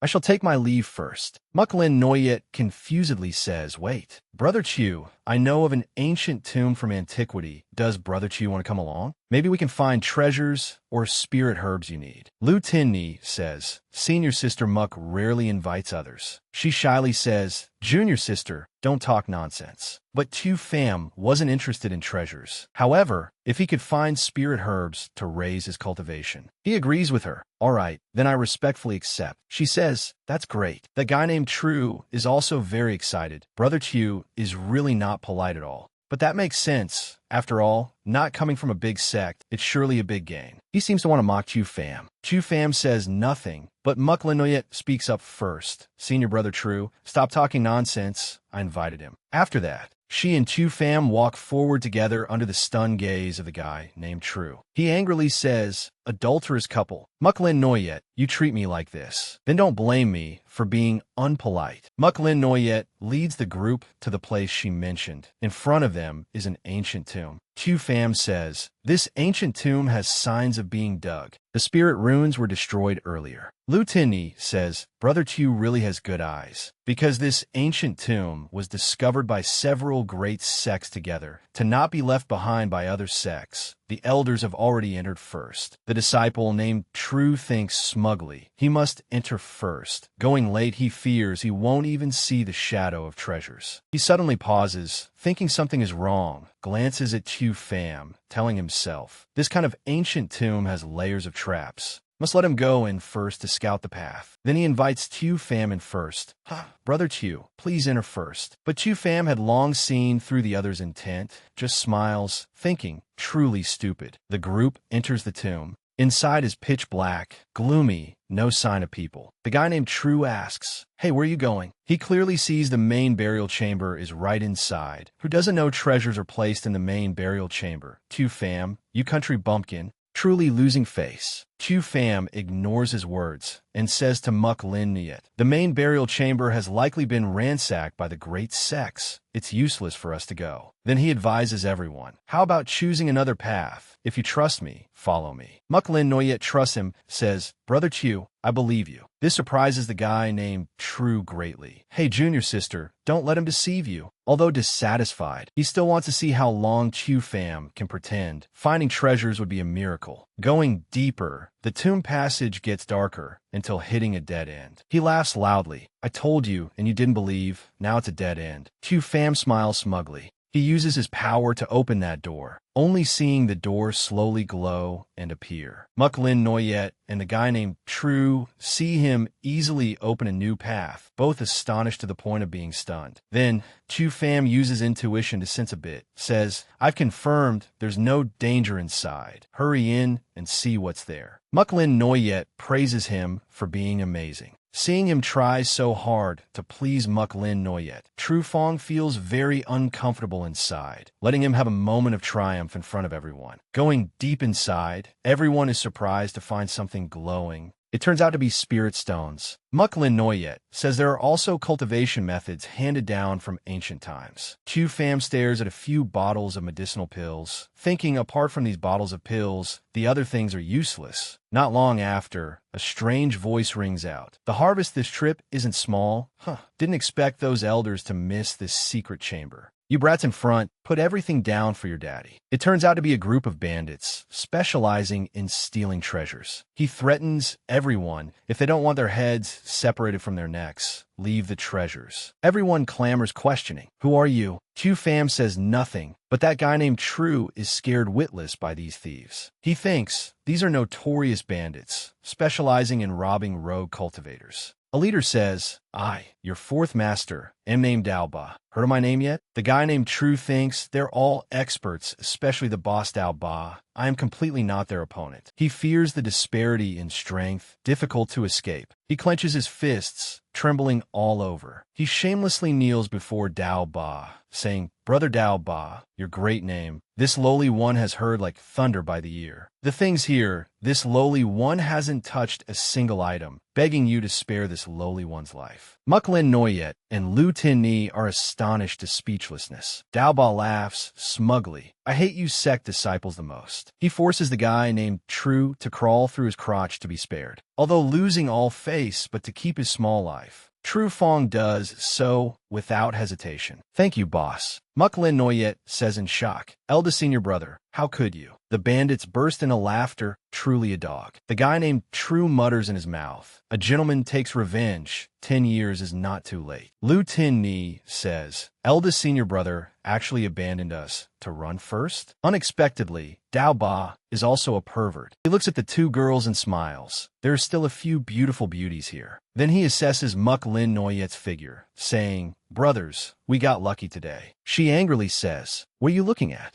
Look again, and I'll gouge your dog eyes out. The bandits laugh smugly. This girl has quite a temper. He says again, the hotter the temper, perhaps. She is uncontrollably angry, holding her sword to attack the bandits. Go to hell, you lechers. Saying so, she rushes forward. Daoba is not surprised at all, falling into the hands of us four brothers, and still dare to rush up. Truly don't know the immensity of heaven and earth. A bandit beside him says, boss, show mercy, don't beat her to death. It would be a waste. Muklin Noyet and Daoba fight head-on. Daoba uses just one move to easily knock her down, sending her flying far away. Seeing her defeated, he laughs loudly. Truly can't withstand a single blow. He says while laughing, killing her would be a waste. How about having some fun with us? Liu Ting Ni Sik Dis immediately runs to her side, but is blocked by Daoba using his weapon. This terrifies her. He even says to her, little girl, don't rush. After playing with your senior sister, it will be your turn. She is frightened by his threat, stammering, someone save us. Because of extreme fear, she screams loudly, someone come save us. Suddenly, a slight sound brushes past her hand. This blow is both fast and strong, making Daoba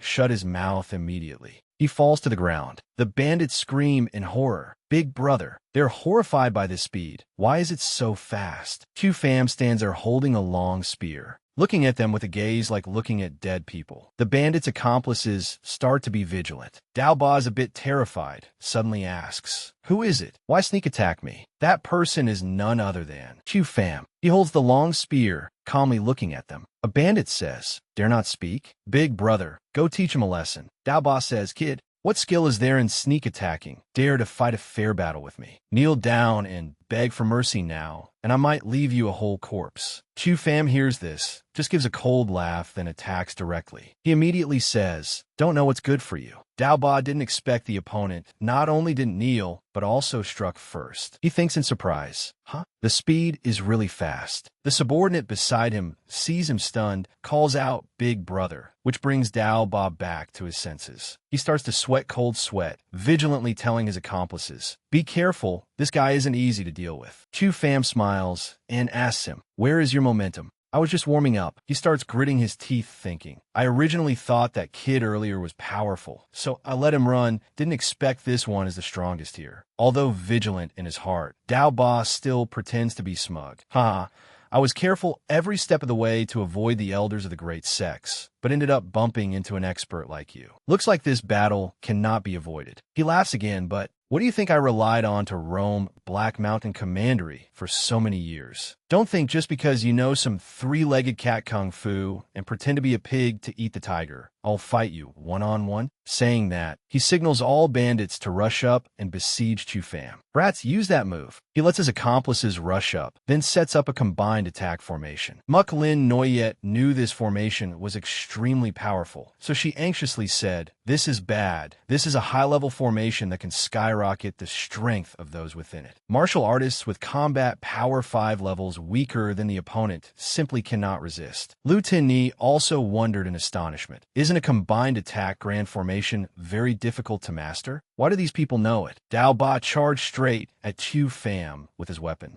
shouting loudly, "Die for me." Muk Lin Noyet, worried for Chu Pham, shouted, "Brother Chu, dodge quickly." Dao Ba slashed down with all his might, yelling, "D." Chu Pham only considered this as showing off skills before a master, so he sneered and said, "This is somewhat interesting." Chu Pham easily used his ability to lean sideways and dodge, then suddenly appeared behind him, scaring him into freezing on the spot, cold sweat pouring out. Chu Pham said, "Is this all the skill you have?" Then his eyes turned sharp and cold, saying, "The combined attack grand formation allows your aura to circulate. Actually, it is a set." Then, relying on his own power, Chu Pham formed a halo behind his back and said, "With such a gap in realms, mastering this kind of formation to combine forces is reasonable." Dao Ba was somewhat frightened by his power, but still pretended to be calm and said, "Do you know my power now? Obediently accept your death." Chu Pham calmly pointed his long spear at him and said, "It's a pity it might work against ordinary people, but in front of me, it's full of flaws." Dao Ba looked at Chu Pham, pretending to be angry, said, "Talking big without fear of biting your tongue? Weren't you just hiding earlier?" Chu Pham laughed triumphantly. "Even as I am now, even using magic power, I can defeat you." Then he said seriously, daring to set up a formation in front of me, "Do you know who the ancestor of formations is?" Dao Ba avoided his question,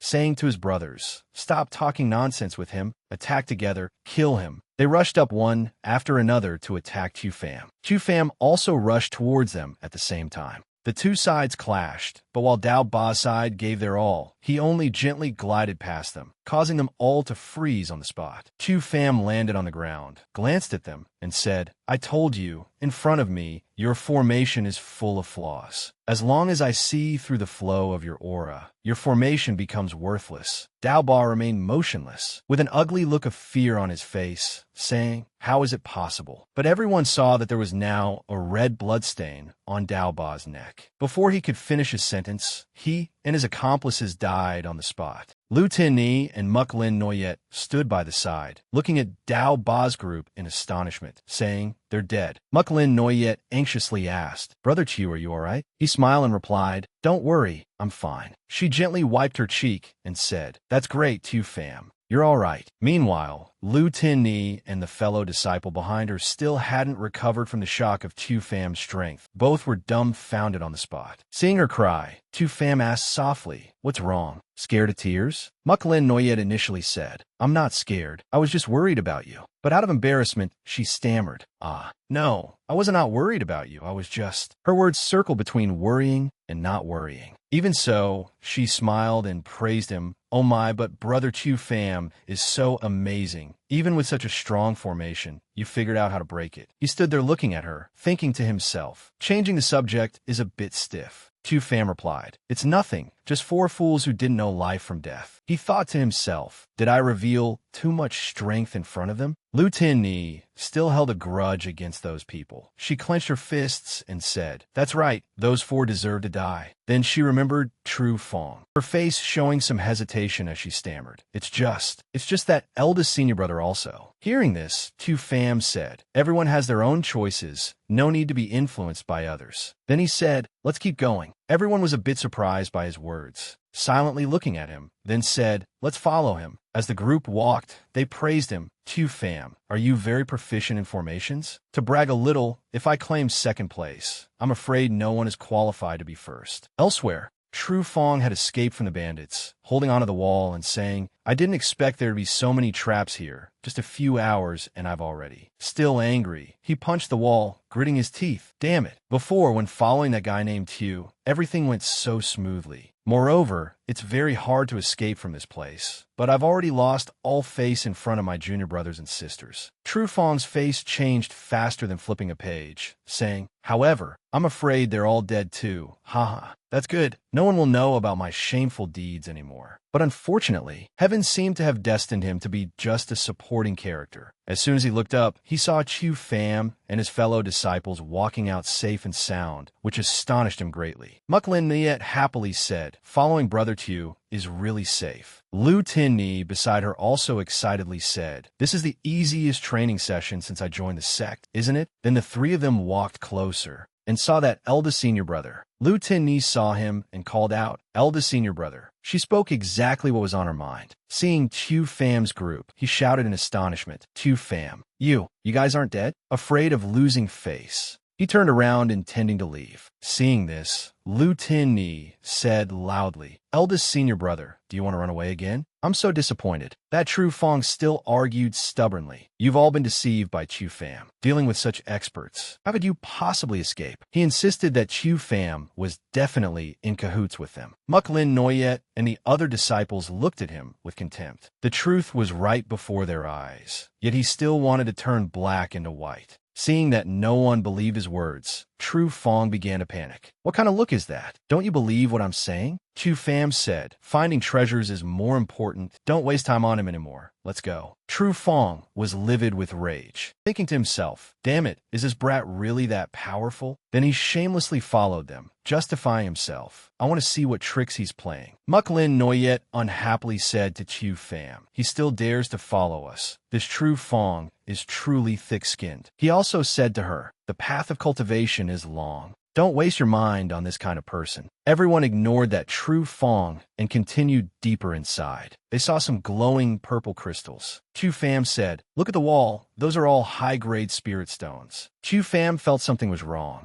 So he raised his hand to signal everyone to stop, saying, wait, don't act rashly. I feel something is wrong. Trufong still stubbornly wanted to smear him to regain his image. Chu Pham, what tricks are you playing now? You can fool them, but you can't fool me. He didn't listen to Chu Pham and took action to grab the spirit stones himself, saying, this wall is full of top-quality spirit stones. Each one is worth a fortune. It's a waste not to take them. Chu Pham shouted at him, Trufong, stop. Sure enough, after he took down a spirit stone, he laughed triumphantly and said, see, I told you it was fine. But as soon as he finished speaking, the cave shook violently and all exits were sealed off. Lu Tin Ni asked, why did so many secret doors appear? Muk Lin Niet quickly reacted. The spirit stones were indeed the trigger mechanism. Chu Pham sensed for a moment and said, something is coming. Everyone be careful. Muk Lin Niet asked, is it the thieves? He frowned, alert, as if something dangerous was approaching, saying, no, there is no breath of life. Hearing this, Trufong was so scared that his face turned pale, saying, is it a human or a ghost after all? At this moment,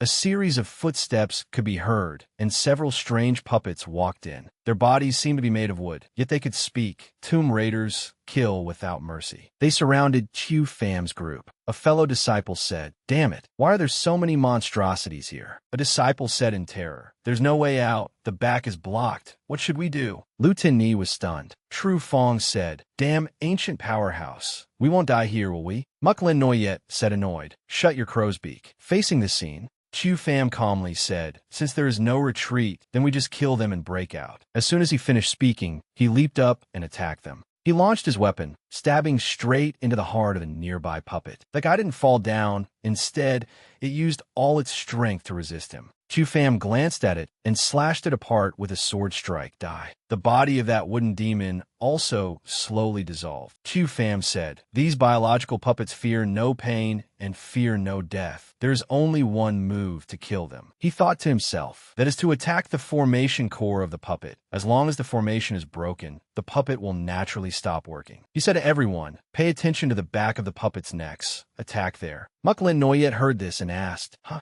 The The back of the neck? Muk Lin Noyet immediately swung her sword and slashed at the back of their necks. Sure enough, the puppet dissolved. She happily said, "It really works." Unexpectedly, Qiu Fam only gave a simple reminder, but it was the exact way to deal with the biological puppets. Lu Tinni said, "That may be so, but there are too many of them." Another disciple also said, "I'm afraid before we can kill them all, our true essence will be exhausted." Tru Fong looked at Qiu Fam in astonishment, discovering that he hadn't consumed any true essence. He thought to himself, but why hasn't Qiu Fam consumed any at all? His true essence is actually even stronger than before. Qiu Fam leisurely attacked them, hitting right at the back of the neck with one blow, causing the puppets to dissolve. He said, "I'll kill as many as come." Then, he also saw through the opponent's trick, which was to use numbers to drain his true essence. He channeled his power, his body radiating light, thinking to himself, "Want to beat me with numbers? Impossible.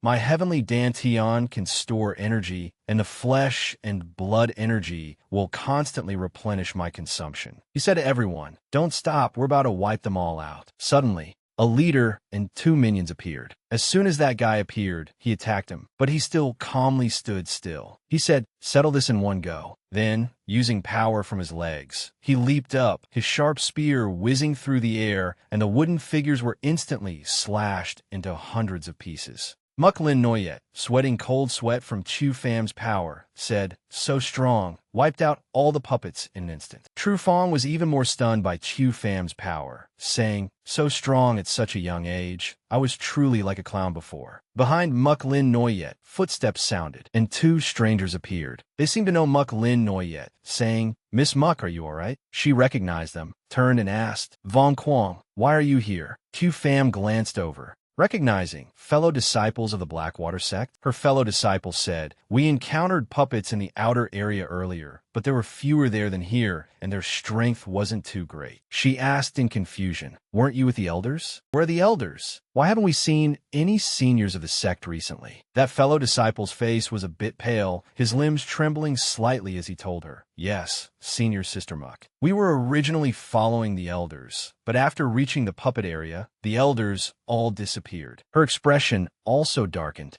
asking in shock, "Disappeared suddenly?" Qiu Fam also became vigilant. It seemed the owner of this ancient tomb was not friendly. Another junior brother said, "Senior Sister Muk, we just scouted ahead. There is no path. Are we trapped here?" A young man behind him said, "Senior Brother Vong, perhaps you're overthinking it. Maybe this is the end of the ancient tomb." Vong Quang touched his chin and replied, "Makes sense. It could be that we accidentally went ahead of the elders. Maybe they're waiting for us behind now. Chuat, you go back and check." He agreed immediately, then turned to go back. Qiu Fam suddenly said, "No, impossible, this isn't the end." He thought to himself, "These disciples are too inexperienced. For any large tomb, the end must pass through the main burial chamber so that energy can circulate. Only then does the construction of the ancient tomb make sense." He then carefully told everyone, "This place is abnormal. Everyone must be careful." Tru Fong walked up from behind, putting on airs again. "Oh my, someone just likes to show off, acting like they are so formidable." A young man turned his head and said, "Eldest senior brother, it turns out you are here too." Hewitt hurriedly ran back, saying, "Bad news." Vong Quang turned and asked, "What is it?" Hewitt panted heavily, sweating profusely as he said, "We're trapped here. The path behind is blocked." That senior brother turned pale with fright upon hearing this. "What? Then what should we do?" Muk Lin Noyet at the back also anxiously said to Qiu Fam, "Brother Qiu, just as you said, this place is abnormal." He calmly replied, "Don't panic. As long as it is a formation, there will be rules. Look carefully, and we will surely find the mechanism." He thought to himself, the disciples trapped here are all in the flesh-body realm. The owner of this ancient tomb intentionally separated the seniors of the Xiantian realm. What exactly is the purpose? Could it be that, to the tomb owner, having Xiantian cultivation allows one to break the formation, saying that he executed a secret technique with his hand? If normal eyes see it like this, then with my strength, naturally there's a way to break it. He raised his burning finger before his eyes, closing one eye. Vong Quang, seeing this, said, "This brother looks very reliable." Tru Fong couldn't stand not causing trouble, so he shouted loudly, "Junior brothers, this kid has some strength, but we cannot let him disturb our morale. What if he accidentally touches a puppet mechanism? Von Kwang raised one eyebrow, scratched his face, and said, eldest senior brother makes sense. Lu Tinni at the back looked angrily at Tru Fong and said, wasn't you fiddling around earlier that triggered the mechanism? You still have the face to speak. Muk Lin Noyet raised her hand to signal silence, also saying, Brother Tu must have discovered something. You guys be quiet for a moment. That Von Kwang heard this and found it reasonable, stammering, senior sister Muk, since senior sister Lu said so. He also said, since we have no clues anyway, let's listen to this brother Tu. Tru Fong spoke until his throat was dry, but no one listened. He thought angrily, preposterous. I'm the eldest senior brother of the Blackwater sect. You bunch of fence-sitters. Damn it. At the same time, Tu Pham was focusing his mind on finding the exit, thinking, found it. This is the center of the formation. He gathered power directly into his palm, shouting decisively one word, break. As soon as the words fell, a hole appeared on the wall, then gradually cracked, and then collapsed with a rumble. The cave wall was broken open, revealing a passage ahead. Muk Lin Noyet joyfully said, success. Senior brother Chu is indeed amazing to have actually broken the formation. Tu Pham looked at his palm, silent for a moment, thinking, not right, it's definitely not that simple. A double formation is powerful, but still not enough to be a reason to separate the Xiantian realm experts. Could I have missed something? Muk Lin Noyet saw him not speaking and asked curiously, Brother Chu, what's wrong? He vigilantly reminded everyone. I feel something is amiss. Everyone don't let your guard down. Von Kwang still said in confusion, no need to worry. The formation is broken. The elders will find us soon. Suddenly, from the edge of the broken wall, a stream of red gas flew into where everyone was standing. That red gas enveloped everyone, gathering in one place.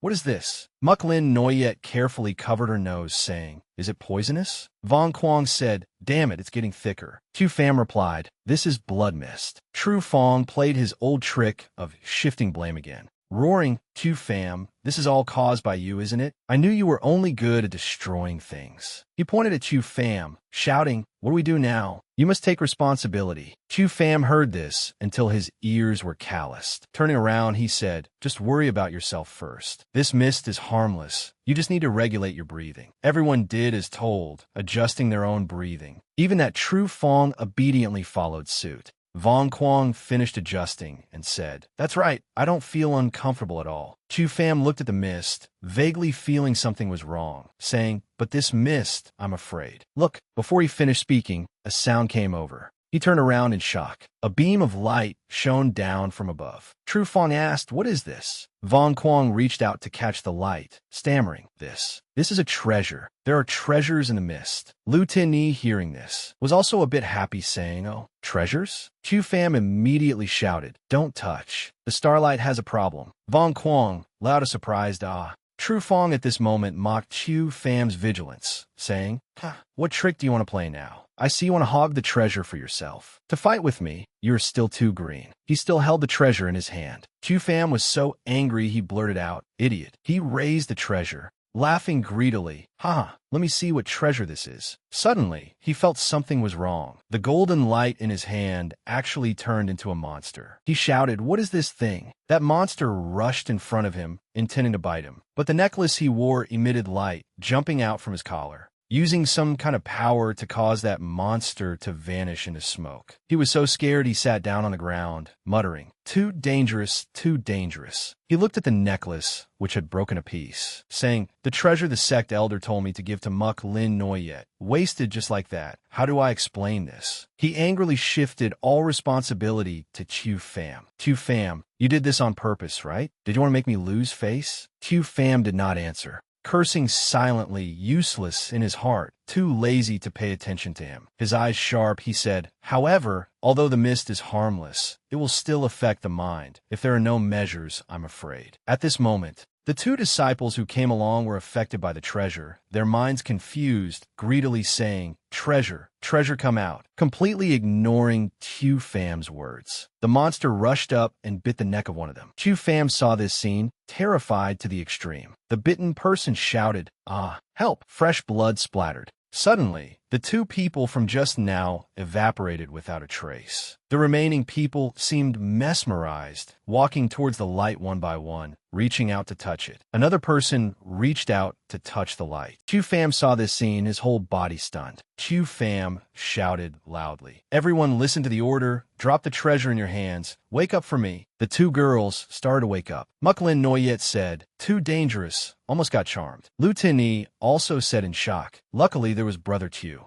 But what exactly are these spots of light? Suddenly, a spot of light rushed toward her. Seeing this, she immediately warned, "Brother Chu, careful." He heard, but still stood still. A series of light spots rushed towards him. He prepared a move in his hand, saying, "Naive." Chu Pham decisively struck, destroying the worm-shaped monsters. They curled up their bodies, he said, hiding poisonous creatures and treasures. This ancient powerhouse indeed had no good intentions. Gradually, the red mist dispersed. Muklin Noyet said, "The blood mist has dispersed." The red mist dispersed, revealing two treasures. She saw this and said, "Oh, they're treasures." He picked up a bead saying, "Bodhi bead, not bad." There's also a token. He paused a bit, saying, "Wait, this is..." That True Fong was still lingering like a ghost behind, shifting the blame. He said, "Chu Pham, it's all your fault. You led the blood mist here and killed the fellow junior brothers." He rushed up saying, "Still want to hog the treasure. Hand over the treasure immediately." Chu Pham turned his head to glance at True Fong, his face full of disdain, but he said nothing, only thinking,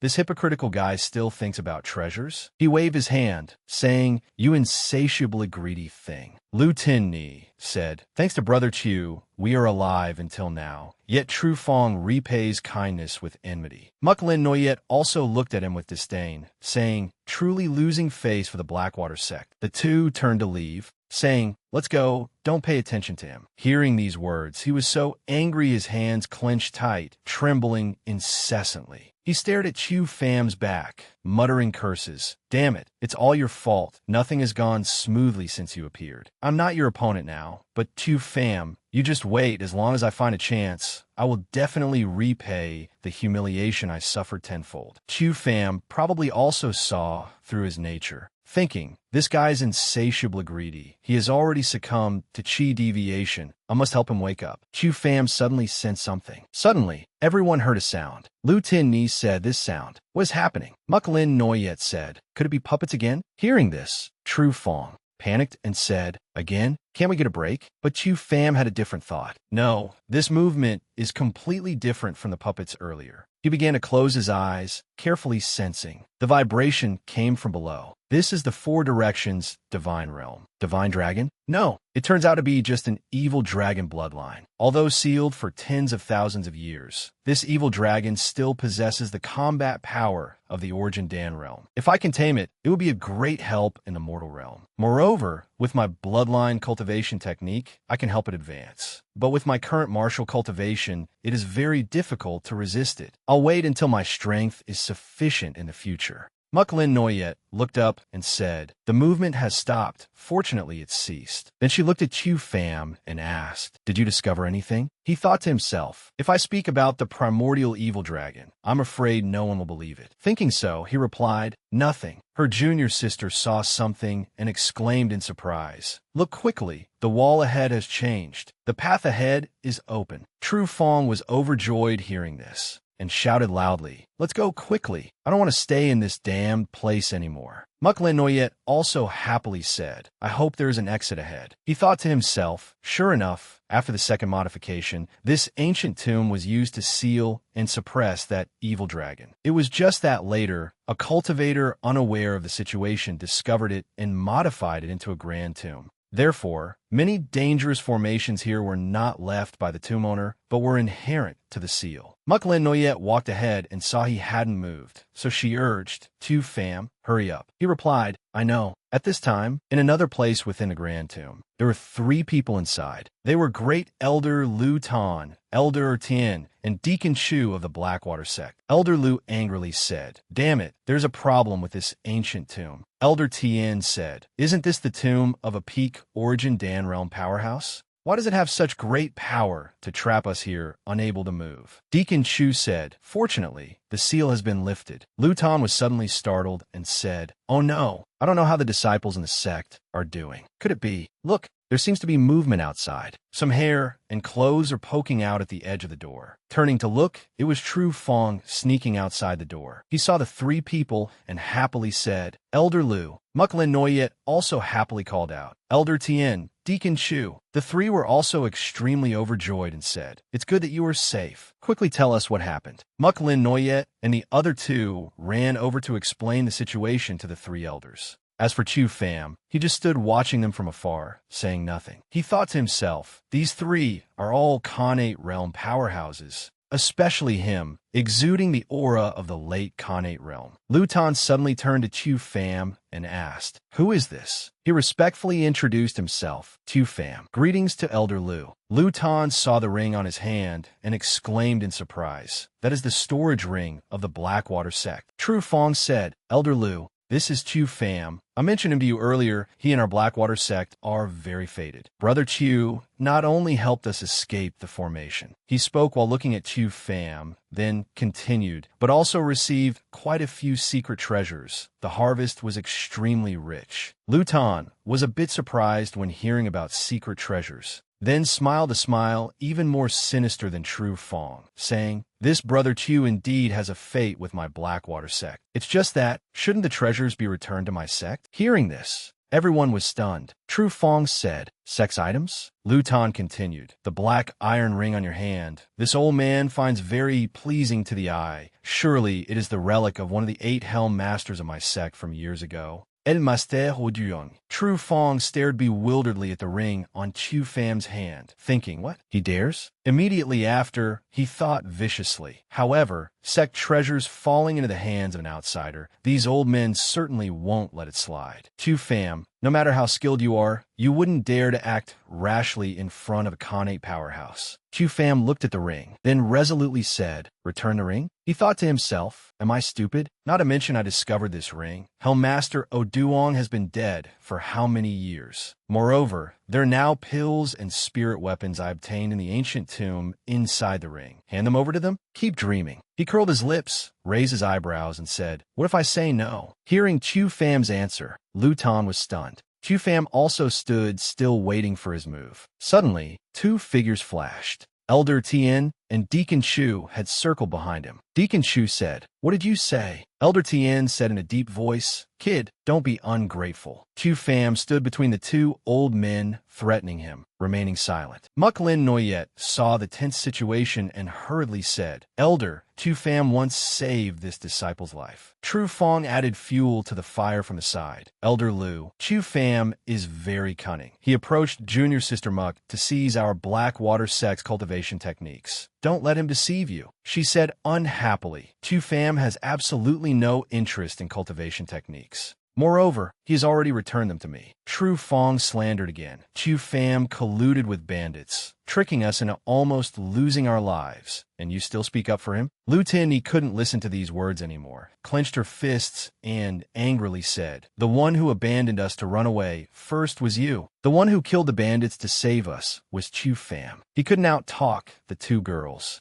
so he turned to beg the elder for help. Elder Lu, don't listen to their nonsense. Perhaps they've been bribed by Chu Pham. Hearing him say this, Chu Pham sneered. Oh, I bribed ordinary disciples, but forgot the eldest senior brother? Seems not very professional. Luton looked calm on the outside, but couldn't hide his anger, saying, The grace of saving lives can be calculated later. Helm Master Oduong's relic is a major matter. You disciples cannot decide. He shouted loudly, You are too presumptuous. Muklin Noyet was frightened, while Tru Fong laughed triumphantly. Luton turned to Chu Pham and asked, Chu Pham, you are an outsider. Do you want to appropriate my sex items? From disciple to elder, the latter is even more unreasonable than the former. His face darkened, and he said mockingly, "Elder of the Blackwater sect, ha, truly a thick-skinned old man." After he finished speaking, everyone was astonished, because perhaps no one had ever dared to speak to Luton like that. Elder Liu's hand clenched into a fist, veins popped out on his forehead, furious to death by him, saying, "Kid, do you want to die?" Saying that, he rushed towards Chu Pham. Muk Lin Noyet saw this and broke out in a cold sweat from fear, shouting, "Don't." Chu Pham just stood still, thinking, with my current realm, fighting a Khanate realm cultivator has no chance of winning. He clutched the token in his hand, thinking, however, having the token in hand makes it different. He was just about to grip the token tightly when Luton's palm arrived in front of him. Just as it was about to hit him, suddenly a person rushed over. A beam of light suddenly appeared from behind. A loud shout rang out from behind Tu Pham. Tu Pham, move aside. Even he didn't know who had arrived, hurriedly asking, "Who?" The person arrived with extreme speed, blocking Luton's palm. Luton was knocked back, even standing unsteadily. He snorted, angrily saying, "Who is it?" The person who arrived was Lai Thursday, Twee of the Dragon Tiger sect. A unison shout rang out. Elder of the Dragon Tiger sect, Lai Thursday Twee. Elder Tien and Deacon Chu in the distance saw this scene, and were also terrified into a cold sweat, saying, "Such fast speed, worthy of an elder approaching the Origin Dan realm." Elder Lu was equally surprised, thinking, Lai Thursday Twee is at the peak of the late Khanate realm. I am not his opponent. He asked in surprise, "Brother Lai, what are you doing?" Lai Thursday Twee replied with a cold face, "This child is my person." Luton stared wide-eyed in surprise, thinking, Tu Pham is a person of the Dragon Tiger sect? Tu Pham happily called out, "Uncle Lai, it's you." Lai Thursday Twee heard this and replied, "And follow me." Tru Fong saw this and ground his teeth in anger, but could do nothing, thinking, "Damn it, why does he have a relationship with the Dragon Tiger sect?" Tu Pham asked Lai Thursday Twee, "Uncle Lai, long time no see." He replied, Tu Pham, regarding the matter at the Dragon Tiger sect before, I apologize to you." Tu Pham said, "Uncle Lai, this matter has nothing to do with you. You weren't there at the time. I heard news of your trouble and immediately dropped everything in the Tien Veem kingdom to return, but it was too late. I originally planned to visit the Lam residence after exploring the ancient tomb. I didn't expect you to be here. I have always felt guilty towards your junior sister. Now seeing you are safe is good." Chu Pham asked with some surprise, "Junior sister, is it my deceased mother?" He raised his head slightly and replied, "That's right. Your mother had peerless talent and amazing brilliance. Originally, the sect placed high hopes on her." His voice suddenly dropped, continuing, "But because of your father." Not finishing his sentence, he dropped the subject and smiled happily at Chu Pham. "Well, let's not mention this anymore. Little Pham, your cultivation has improved a lot. Has your Dantian recovered?" Chu Pham looked at his palm and replied, "I met a powerful alchemist who helped me recover my Dantian and also helped me restore my cultivation." He thought to himself, Uncle Lai is a cautious person, saying this is more credible than the Lam family ancestor appearing in a dream. As for Lai Thursday Twee, he thought, recovering a shattered Dantian, even an Origin Dan realm powerhouse doesn't have this ability. If an alchemist intervened, it's possible. He muttered, "Alchemist." He stepped forward, placed his hand on Chu Pham's shoulder, and said, "Meeting an alchemist with such ability is also your opportunity. Next, focus on your cultivation. Don't let hatred blind your eyes. The third prince is now gaining more and more power. Probably not long from now, the sect master will send him away from the Dragon Tiger sect to the border. You have now recovered your Dantian and cultivation, but there is still a huge gap with the third prince. To take revenge, you must be sure of victory." Chu Pham looked serious, saying, "Uncle Lai, rest assured, I am not that stupid." A moment later, Tru Fong saw the wind blowing in that direction, so he went to strike up a conversation with a Dragon Tiger sect disciple. "This big brother, do you know what Chu Pham's background is? Could it be he has some relationship with the Dragon Tiger sect?" That Dragon Tiger sect disciple looked at Chu Pham and said, "Him? He is the one who intended to snatch the spirit seal during the Dragon Tiger sect's spirit realm trial, and was finally crippled in the Dantian by the third prince." Hearing this news, Tru Fong looked disdainful, sneering, "Is that the trash Chu Pham that the whole Great Yu Kingdom mocks?" Elder Lu also heard, laughing sinisterly. "If he's a piece of trash, then it's easy to handle." He turned and shouted to Lai Thursday Twee, "Brother Lai, You two should be done reminiscing about the past. Lie Thursday, Tweet glanced at Chu Pham, reminding him, Chu Pham, be careful of the Blackwater sect. They have no good intentions. Chu Pham replied, I know. Elle dit lieu acte d'arrogant. Smirking, this little brother still has some unfinished business. Can I speak with him privately? Lie Thursday, Twee sternly replied. Brother Liu, Chu Pham is preparing to explore the Grand Tomb with me. I'm afraid I can't indulge you. Lu Tan said, if Chu Pham is a disciple of the Dragon Tiger sect, then I, Liu, have nothing more to say. But Chu Pham attacked a prince, cheated in the assessment, shameless to the extreme. An elder of the Dragon Tiger sect shielding such a person, if this gets out, it won't be good. Chu Pham thought to himself, if the Blackwater sect and Dragon Tiger sect come into conflict, it will definitely implicate Uncle Lai. One should bear one's own actions. He then sneered at Lu Tan, deciding to speak up, but Chu Pham still appeared very calm, saying, I'm not yet weak enough to be threatened by the Blackwater sect. Lu Tan was so angry he shook,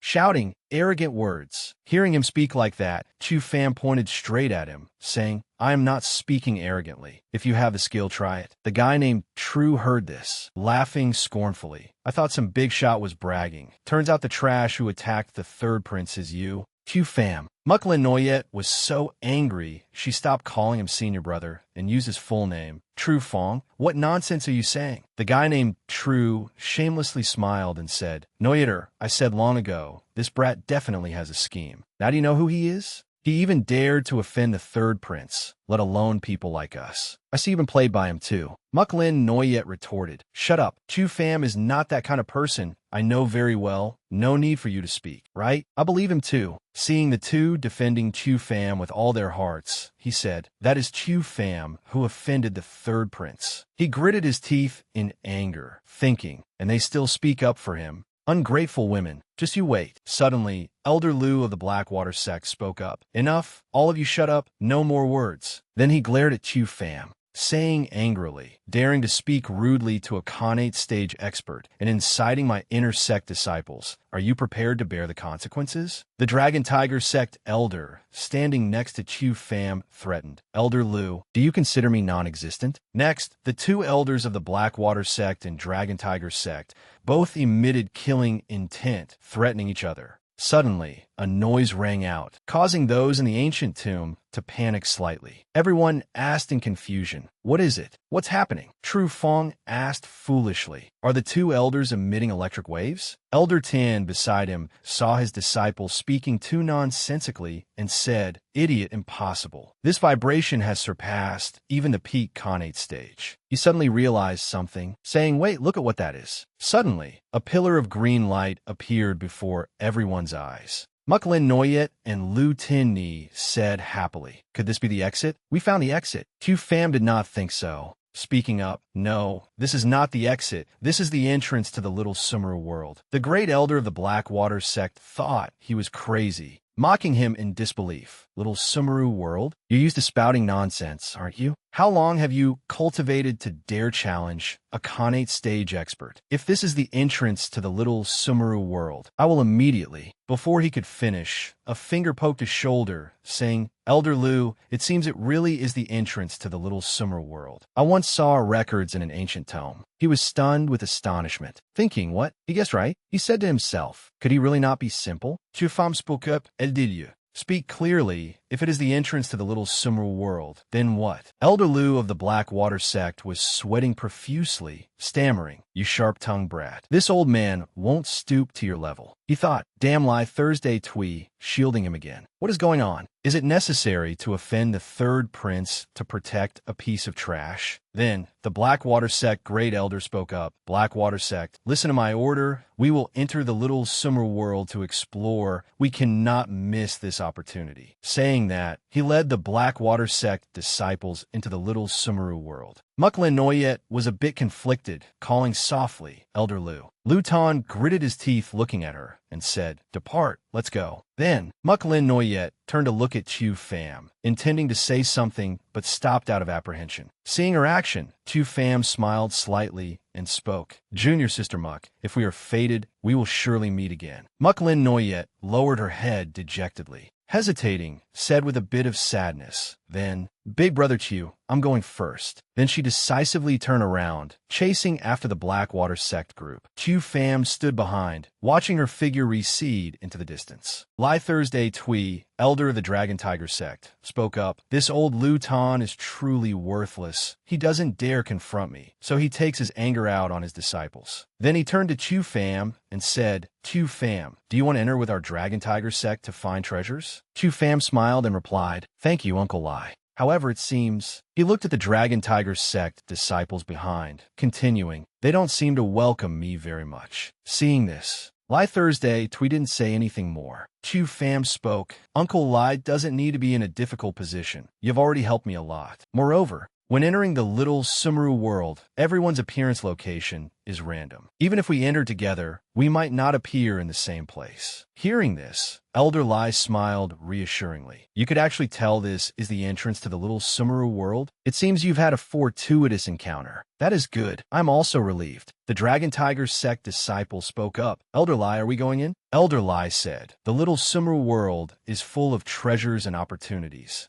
Of course we must enter. Then he patted Chu Pham's shoulder and said, if entering is random, then I'll go first. But after leaving the ancient tomb, you can follow me to the Dragon Tiger sect. After speaking, Elder Lai walked towards the Pillar of Light, entering the little Sumru world. Chu Pham reached out, intending to hold him back to say something, but then thought, I didn't expect that I, the dignified heavenly Emperor Chu, would have a day where I am threatened by a Khanate realm cultivator. Chu Pham clenched his fist and said, it seems I'm still too weak. I must become stronger. Then Chu Pham sat down. Sensing this spiritual energy from the entrance, the quality was indeed extraordinary. If I just let it dissipate, it would truly be a waste of heaven's gifts. Since there are no outsiders left, then I. As he spoke, Chu Pham raised his hand to execute the devouring technique. Chu Pham sat down, slowly absorbing the spiritual energy from the entrance of the little Sumru world. He secretly rejoiced in his heart, as expected. Although my realm hasn't broken through, I can feel my cultivation gradually improving. Not only increasing in quantity, but the quality is also being elevated. People coming to the ancient tomb think treasures are external items, but actually, the greatest value is this extremely rare stream of spiritual energy radiating around here. He slowly stood up, clenching his fist, and said, getting this spiritual energy isn't bad. Fortunately, thanks to my heaven-devouring Dantian, otherwise I might have called Uncle Lai for such a good thing. However, my foundation in this life is better than the previous one. Perhaps this time it's a blessing in disguise, allowing me to break the limit of the past 100 years. I wonder if the Heavenly Emperor realm is the limit. Little Sumru world, I won't miss it. Saying that, Chu Pham walked towards the Sumru world. Now, entering,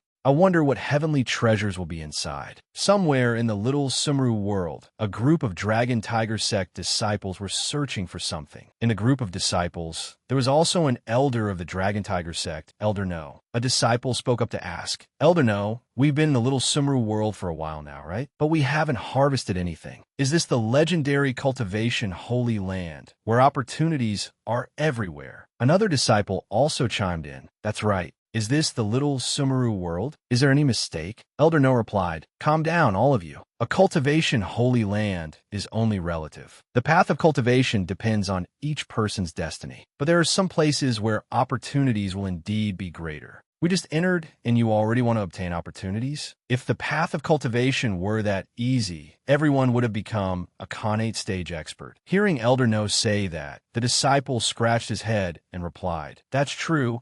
It's already lucky enough that we met Elder No upon entering here. If we encounter opportunities, I will protect your safety. I have probed this place. It seems there are no treasures. Let's hurry on our way. Seize the time to search for opportunities. The disciples replied, yes, sir. The Dragon Tiger sect group then searched for opportunities together in the little Sumru world. They didn't notice that there was a glowing energy ball. In another place, Chu Pham appeared. He saw many footprints on the ground. Observing those footprints, he thought, it seems people have already been here, but they only stopped for a moment and then left. Moreover, after entering here, I feel this little Sumru world is as if it has been shattered. Immediately after, Chu Pham closed his eyes, using his divine sense to probe the surroundings. Then he opened his eyes and said, "This is a small world coming to an end. Is it about to collapse? In a small world about to collapse, time and space are chaotic. Ordinary people coming here find it very hard to get anything, but this place has many secret spaces." He reached his hand into the air, shouting, "Reveal." Immediately,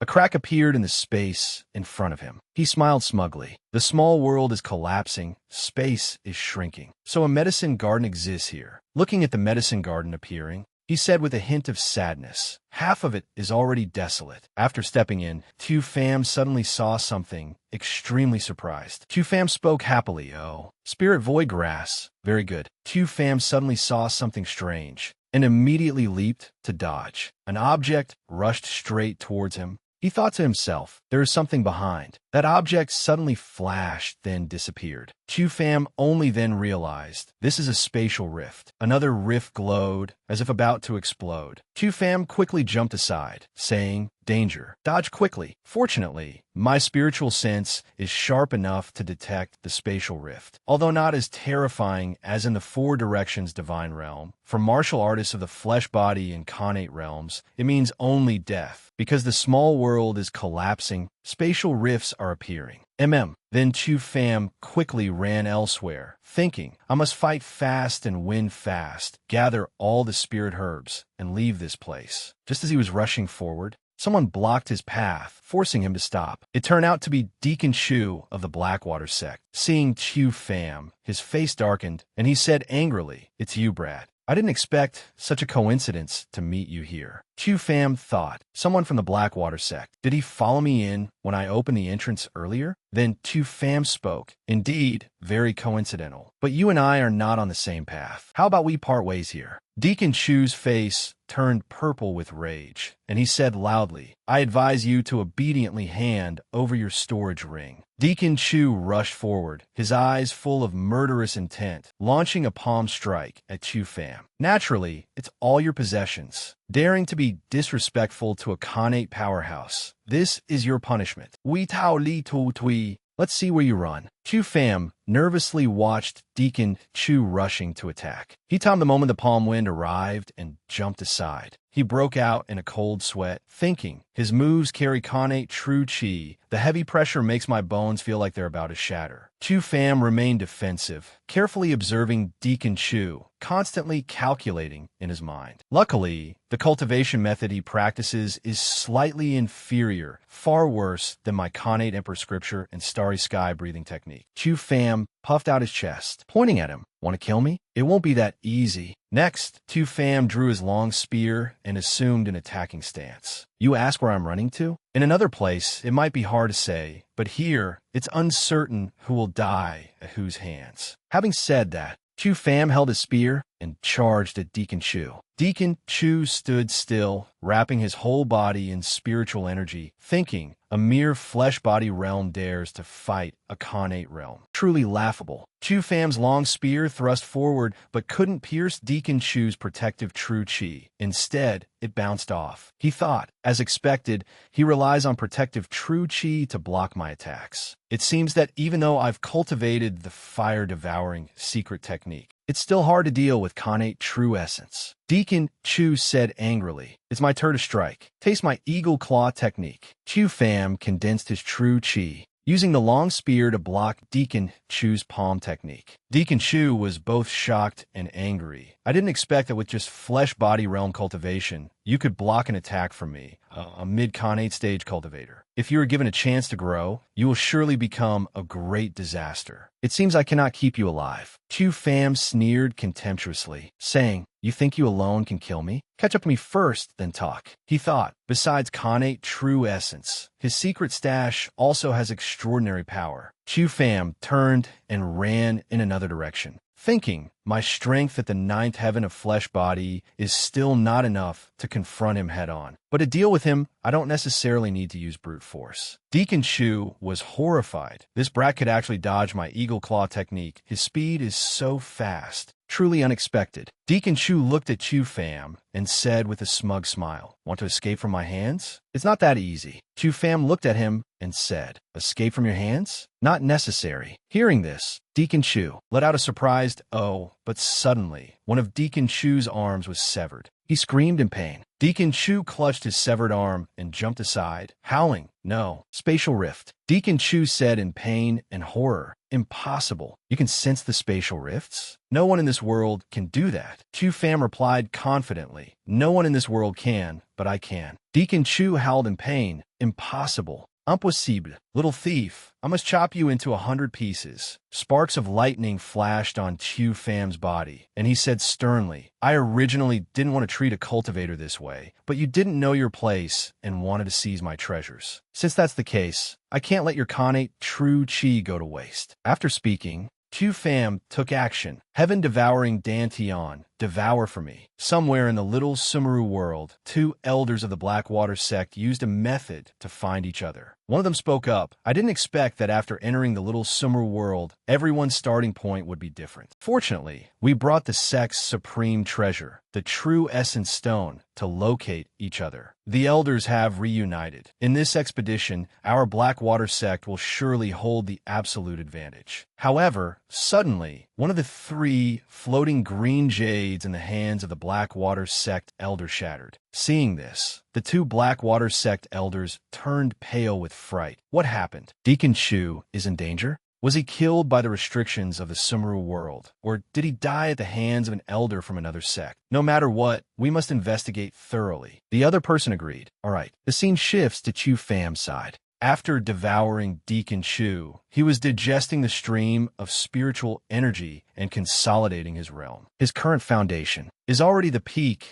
of the flesh-body ninth heaven. Chu Fam exclaimed in joy. The world believes that the ninth heaven of flesh-body is the limit. Therefore, I chose to break through to the Khanate realm while still at the ninth heaven. This time, I have broken the limit and reached the unprecedented flesh-body 10th heaven. But for the flesh-body realm, Khanate true essence is indeed terrifying. If not for the heaven-devouring Dantian being strong enough, I'm afraid I would have exploded and died. After that, Chu Fam walked towards the entrance of the spatial rift he had opened earlier. As he walked, he thought, "It's time to leave here. I wonder if this little Sumeru world has any other treasures besides the medicine garden." After walking for a while, he saw two figures in the distance approaching him. One of them exclaimed in surprise, "Elder Lu, look, it's him." Elder Lu sneered, "Humph, this brat is truly unlucky," coming from the direction where Deacon Chu died. Chu Fam quietly observed the two men's actions. Elder Lu spoke up, "Although Deacon Chu's death has nothing to do with him, since we've met, the storage ring must be returned to us." Both of them jumped up, intending to capture Chu Fam. He thought, Lu Tan is not like Chu Nium at the mid-Khanate stage. He is a martial artist at the peak of the late Khanate stage. Moreover, with him rushing up alongside another elder, I'm afraid I have no chance of winning. When they ran close to Chu Fam, the two old men suddenly stopped. "This brat has a problem. How can he be so calm?" "Humph, with two Khanate powerhouses like us taking action, he couldn't escape even if he wanted to." Chu Fam spoke sarcastically. "What's the matter? Two elders blocking my way. I wonder what business you have." Immediately after, an elder with a cunning face spoke up. "Brat, I'll ask you a question. You must answer honestly. Then hand over the Blackwater sect storage ring, and we won't make things difficult for you.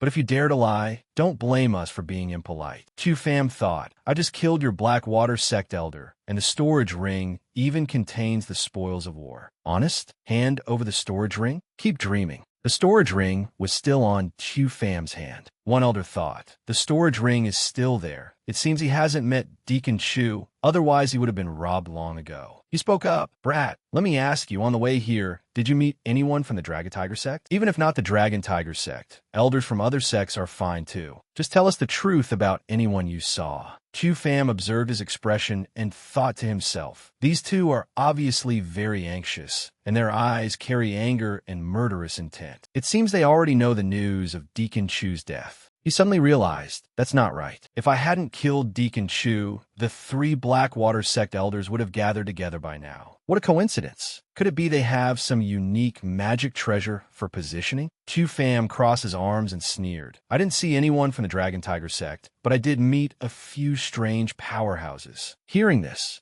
The elder gritted his teeth. Could it be that someone else discovered the little Sumera world? But one of the two suddenly smiled sinisterly. Brat, lead us to where you saw them. Having said that, Luton rushed towards Chu Pham, intending to grab him with a claw strike, while threatening, "If I find out you're lying, don't expect to survive." But Chu Pham just slightly tilted his body, dodging the claw strike. He was extremely surprised. He could dodge this claw of mine. Is it a coincidence? Chu Pham retreated several steps in succession. In such an open place, it seems hard for me to maneuver. But if I return to the medicine garden, relying on the spatial rifts, perhaps I can put up a fight. So Chu Pham spoke up. Fine, just leading the way is small matter. The other elder snorted coldly. I knew you wouldn't dare to refuse. Chu Pham turned to lead the way for the two. The person following behind said, Elder Tien, let's be careful. I feel the space ahead seems unstable. Chu Pham glanced at the two, thinking, this old man is indeed worthy of the late Khanate stage. His vigilance is truly high. Next, Chu Pham suddenly sped up. Elder Lu, we are walking too slowly. Saying that, Chu Pham accelerated and ran forward. Elder Tien spoke suspiciously. Elder Lu, let's slow down. This brat has a problem. Hearing this, Elder Lu turned his head and asked, what's wrong? I noticed that when he ran forward, he would occasionally disappear, and every time he disappeared, a spatial rift appeared in that spot. No one in this world has ever sent spatial rifts. How could he do it? This matter is too suspicious. Luton was sweating profusely, raising his hand to say, wait a moment, I seem to smell blood. Although very faint, it's definitely there. The smell of blood. Spatial rifts. Both were instantly shocked to the extreme. Chunium died here. Elder Lu shouted loudly, swinging his claw and rushing towards Chu Pham. Brat, you dared. Just as the claw technique arrived, he also disappeared in time. Chu Pham jumped aside, avoided the claw attack, and landed. Seeing Chu Pham dodge and remain unharmed, Elder Lu gritted his teeth and said, I'm afraid there never was any mysterious powerhouse. It was you who used the spatial rift to kill Deacon Chu. Chu Pham stood on a large rock, laughing heartily. It seems you've discovered it, so I don't need to hide it anymore. Let me tell you one more thing. Not only can I detect spatial rifts, but I can also accelerate their formation. Then Chu Pham raised his hand to cast a spell to prove it. Standing below, Elder Lu began to feel a twinge of fear. Chu Pham's hand drew down lightning from the sky. The two elders looked anxiously at the spatial rift. Next, a spatial rift appeared out of the void. Elder Lu, quick of eye and hand, pushed Elder Tien away, avoiding the spatial rift. The crack then appeared clearly between the two of them. He glanced towards Chu Pham, gritted his teeth, and roared, damn brat. He continued to charge forward, shouting, I must kill you. Seeing this, Chu Pham jumped down from the rock and dodged to the side. However, his arm was still grazed by a stream of spiritual energy, tearing one of his sleeves. Chu Pham exclaimed, a late-stage Khanate martial artist is indeed formidable. Elder Lu laughed triumphantly. This is getting interesting. It seems Deacon Chu wasn't wrong to fall for your ambush. Pity that in front of me, you're dead meat. Chu Pham held a token in his hand and spoke up, I won't waste any more time with you. Elder Lu gritted his teeth, thinking to himself, he's not afraid at all. Could he have a protective magic treasure even more powerful in his hand? He immediately condensed his spiritual energy, the force around his body exploding, and shouted, in the face of absolute power, do you think relying on external magic treasures can save your life? Dream on. Immediately after, a halo of light flashed on Chu Pham's body, and his figure gradually disappeared. Dust and dirt flew up. Elder Liu looked coldly, but as he looked into the dissipating dust, he felt uneasy, thinking, where did he go? Elsewhere, the teleported Chu Pham landed gently on the ground. He looked at the token in his hand, regretting silently. The light is gone. It seems it can only be used once. But I wasn't mistaken. This token has special spirit patterns. It's a teleportation token. I wanted to find more treasures earlier, so I hadn't used it yet. Next, Chu Pham looked around and said happily, this must be the main tomb chamber, right? He walked into the tomb chamber, observed the surroundings, and said, it seems the owner of this tomb is even more powerful than I thought. As soon as he finished speaking, the stone door above rumbled down, sealing the tomb entrance and trapping him inside. He looked towards the tomb door.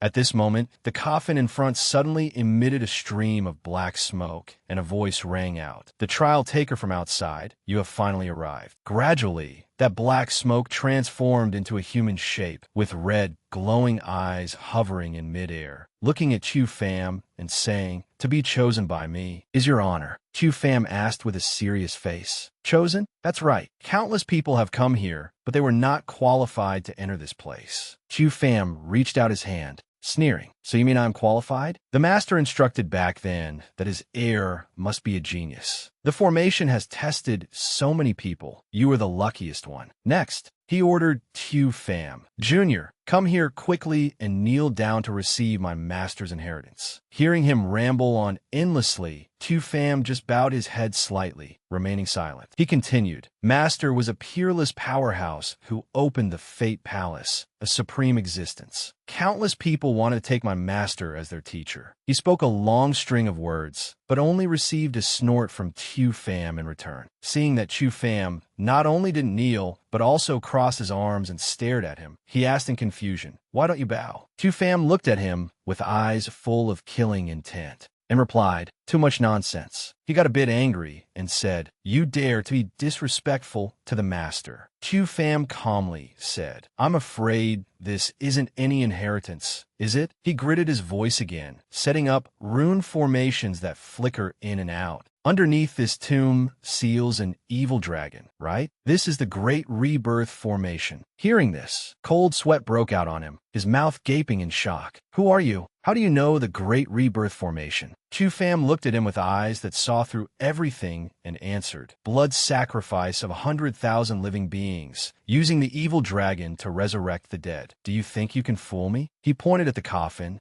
stating his purpose. "The corpse in the coffin has rotted. You need a body. You want my body, don't you?" Seeing his purpose exposed, he immediately put on an arrogant look and said, "You have to accept this whether you receive the inheritance or not, because you have no choice." After speaking, he quickly rushed towards Chu Pham, not forgetting to boast, "Daring to get so close to me. So what if you found out? It's too late." Then, he turned into a stream of light, rushing straight into Chu Pham's forehead, intending to possess him. Chu Pham touched his forehead, smiling meaningfully. "Want to seize my body? Once you enter my body, don't dream of getting out." He entered Chu Pham's body, clenched his fists, and said joyfully, "I have occupied your body. I can live again. This body is mine. I'd be crazy to want to leave." Saying that, he searched for Chu Pham's soul everywhere, muttering, "Where is his soul? Kid, where's your soul?" A voice rang out from behind him, asking, "Are you looking for me?" He panicked, looking for the source of the voice.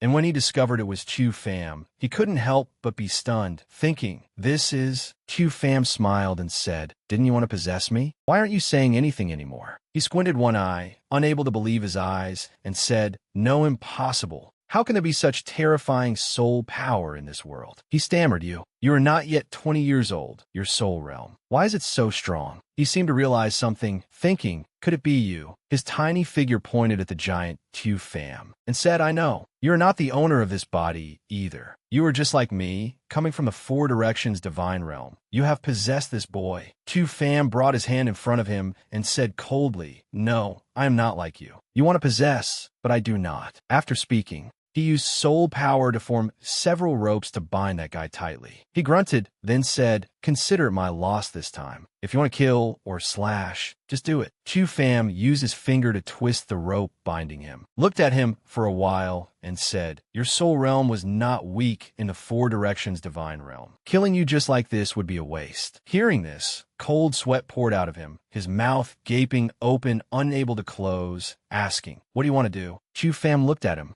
and said coldly, "Daring to barge into my consciousness world, it's too late to run. You have no choice." He looked at Chu Pham, both shocked and stunned, stammering, Could it be? Could it be you want to? How do you even know this?" Then, Chu Pham released him, raised his hand, and said, "Spirit refining." Hearing the words, "spirit refining," he immediately said, "Spirit refining secret technique. A divinière secret technique." Even the soul of a deity can be refined. Chu Pham said, "Even a deity can be refined. So how can you escape? An evil soul possessing another's body. I will refine you into my first puppet." He screamed, "Don't." Immediately, he was bound tightly by the ropes, and the spirit refining process began. A blinding light flared up, then extinguished in an instant. The rope wrapped around him loosened, releasing him. He knelt before Chu Pham, calling out, Master, Chu Fam looked at him and said, "Hand over your memories and control of the tomb chamber to me." That figure maintained his posture, respectful towards Chu Fam. He reached out both hands, and an orange-yellow sphere of light appeared. Chu Fam also quickly reached out a hand, receiving his memories. Then, a green formation halo suddenly appeared. Chu Fam also realized that within this Sumeru world, many killing formations, illusion formations, and hidden mechanisms were concealed. Chu Fam closed his eyes and thought. The owner of this tomb arranged quite a few things. That's why I have a bolder idea. If I can make good use of these things, dealing with the two from the Blackwater sect will be incredibly easy. Then, he tapped on the coffin to activate the positioning. A map appeared in front of Chu Fam, with white light spots scattered everywhere. He immediately knew these white dots were the martial artists. Inside the little Sumeru world, being a bit curious, he tapped on a light spot on the map. Immediately after, the image of Elder Tien from the Blackwater sect appeared. At this time, the old man was still unaware, thinking to himself, "This brat has quite a few secrets. He surely has many treasures on him." He thought triumphantly. Chu Fam is merely at the body tempering stage. As long as there are no spatial rifts, he will have to obediently surrender. Immediately after, he exclaimed in horror, "What is this?" He thought in panic,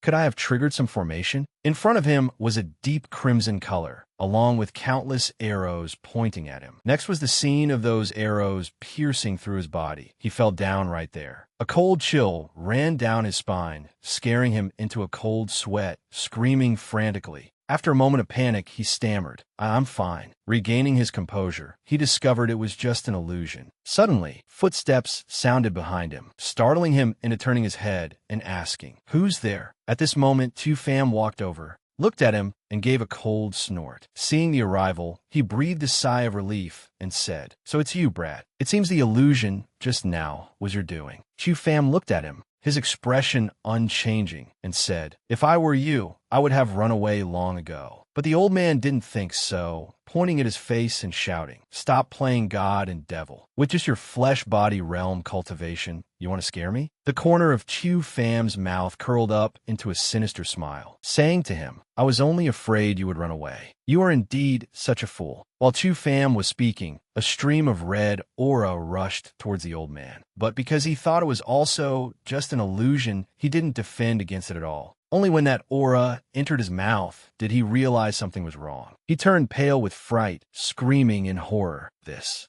is impossible. My consciousness is being erased." He clutched his head, clutching his hair and screaming, "No, no, get out of my body." The extreme pain from his soul being seized made him scream even more miserably. His body at this moment seemed to be burning. Then Chu Fam also walked over and said, "The illusion formation just now was just to make you let down your guard. Did you think everything was just an illusion?" After being possessed, he immediately shouted, "Master." Chu Fam also looked at him and said, "You just use this body temporarily." At the same time, Chu Fam opened the map to search for the next target. The possessed person said that this body could not withstand his soul intensity. "It's fine. Just wait. I will find a suitable body for you." In another place, Luton was walking angrily. Suddenly, he spotted someone ahead and called out, "Elder Tien." He also told Elder Lu that he had discovered that brat. Luton still asked with some suspicion, "Elder Tien, what is wrong with your eyes?" He immediately said, "That is just a type of probing divine ability. Catching that brat is more important right now." Saying that, he turned around and signaled for him to follow. Although Luton was a bit suspicious, he still followed. After walking for a while, Luton stopped, saying loudly, "Elder Tien, we have been walking for so long. Why haven't we arrived yet?" Suddenly, he saw strange movements in the other's hand and panicked. Oh no! The possessed person turned around to sneak attack him, but failed. Luton dodged in time, but was extremely terrified. He thought to himself, what is going on? Since when did he become so strong? He said loudly, "Elder Tien, what are you doing?" Seeing him ask, the other person did not mind answering, letting him know the truth before sending him on his way. "Naturally, to take you to see my master." Luton said in horror, "Master? Who is your master?" Luton also realized that his mind had been controlled. But who controlled him? While he was thinking, a formation appeared beneath his feet. He panicked. Oh no! What formation is this? He stood in the formation, struggling incessantly, but to no avail. Chu Pham outside said to his subordinate, "That is your new body. Go and take it over." Hearing the order, he immediately said respectfully, "Thank you, master." Seeing this, Lu Tan, with bloodshot eyes, roared, "It really is you, you little piece of trash." As soon as he finished speaking, he was slapped in the face by the other person. He roared, "You must be respectful to my master, understand?" Lu Tan still said unwillingly, "Tien Hai, are you crazy?" Acknowledging a body-tempering stage trash as master, the possessed person immediately said to Chu Pham, "Master, should I kill him?" Chu Pham turned away and said, "No need. Dealing with a vicious person like him, death is a mercy. You hurry up and control his body. We don't have much time." Hearing that, he immediately replied, "Yes." After that, he left Tien Hai's body. A giant black shadow covered Lu Tan's head. He said in horror, "What the hell is this?" The reason Chu Pham chose him was because his physical body had reached the late Xiantian stage. Plus Shi Hun Soul realm. As long as Chu Pham modified the Blackwater Sex cultivation method, breaking through to the Origin Dan realm would be as easy as turning over a hand. At that time, this chess piece would play a huge role. After being possessed, Lu Tan respectfully called out Master twice. He took out a glowing object and said, "Master, this is the storage ring I often used when I was alive. Please accept it, Master." Chu Pham took it and asked back, "The ring you used when you were alive?" "Very good. The item of a Fate Palace realm martial artist. There must be quite a few good things." He continued, "It seems everything has been resolved. It is also time to return. You do not need to follow me for the time being. Return to the Blackwater sect, then announce seclusion. Absorb all those memories. Avoid making any mistakes. Cannot let the Blackwater sect detect anything unusual." Hearing that, Lu Tan immediately obeyed. "Yes,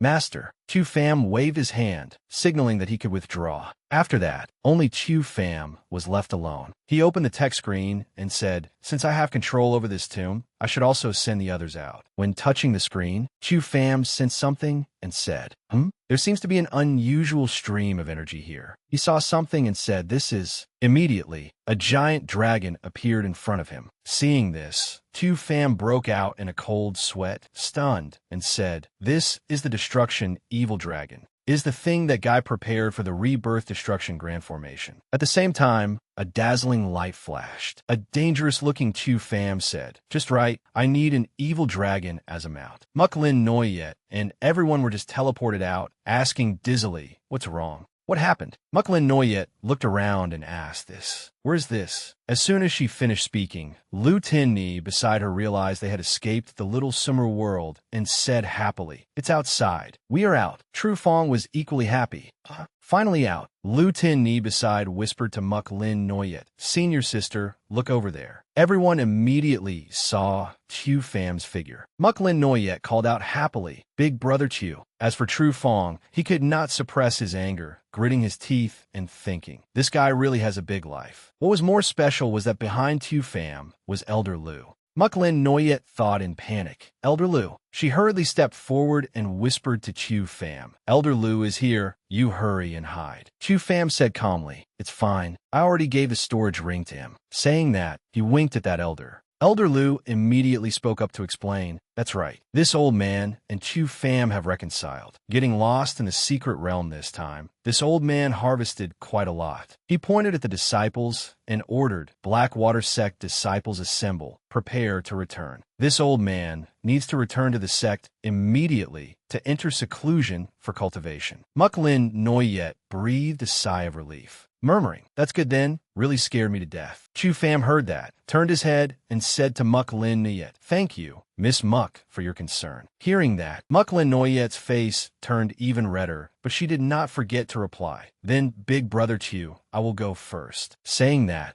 both sides turned to leave, but Muk Lin Noyet suddenly stopped. She looked at Elder Liu's back, thinking suspiciously, "That's right, where are Elder Tien and Deacon Chu?" 3 days later, at the Lam family estate. Just returning to the estate, Lam Noyet happily rushed over to hug Chu Pham, saying, "Young master, you finally returned." Chu Pham rubbed her head, saying gently, "I'm back." Then he turned his face away, calling out twice, "Grandfather." Lam Kim Hong spoke up, finally back. "Rest first." The words were not yet finished when Chu Pham immediately replied, "No. Grandfather, going out for experience this time, I had many insights. Now I must go to the training room immediately. Saying that, he turned and left. Seeing that, Lam Noyet Ni looked at his back sadly, saying, "Young master is really just came back not long ago." Lam Kim Hong also said helplessly, since his Dantian injury recovered, he seems to have turned into a different person. In the room, a pill furnace was bubbling. Inside were many types of medicinal herbs like spirit rootgrass, cloudvine, blood silk, spirit melding grass. Chu Pham sat cross-legged, his whole body emitting a glow. He closed his eyes and focused, saying, "Zhou Tian primordial pill, refining hand. Collect." At this moment, a red light appeared in his palm, flying into the bottles below. After everything was ready, Tu Pham said, "Preparation complete. It's time to break through to the flesh body 10th heaven." Flesh body 10th heaven. Although still in the flesh body realm, even a Xiantian realm expert using pills might not necessarily break through to this realm. In the previous life in the Four Directions divine realm, no one had ever succeeded. The 10th heaven is a realm that only exists in legends. If not for reaching the peak of the 9th heaven after rebirth, I'm afraid I wouldn't have the courage to try breaking through.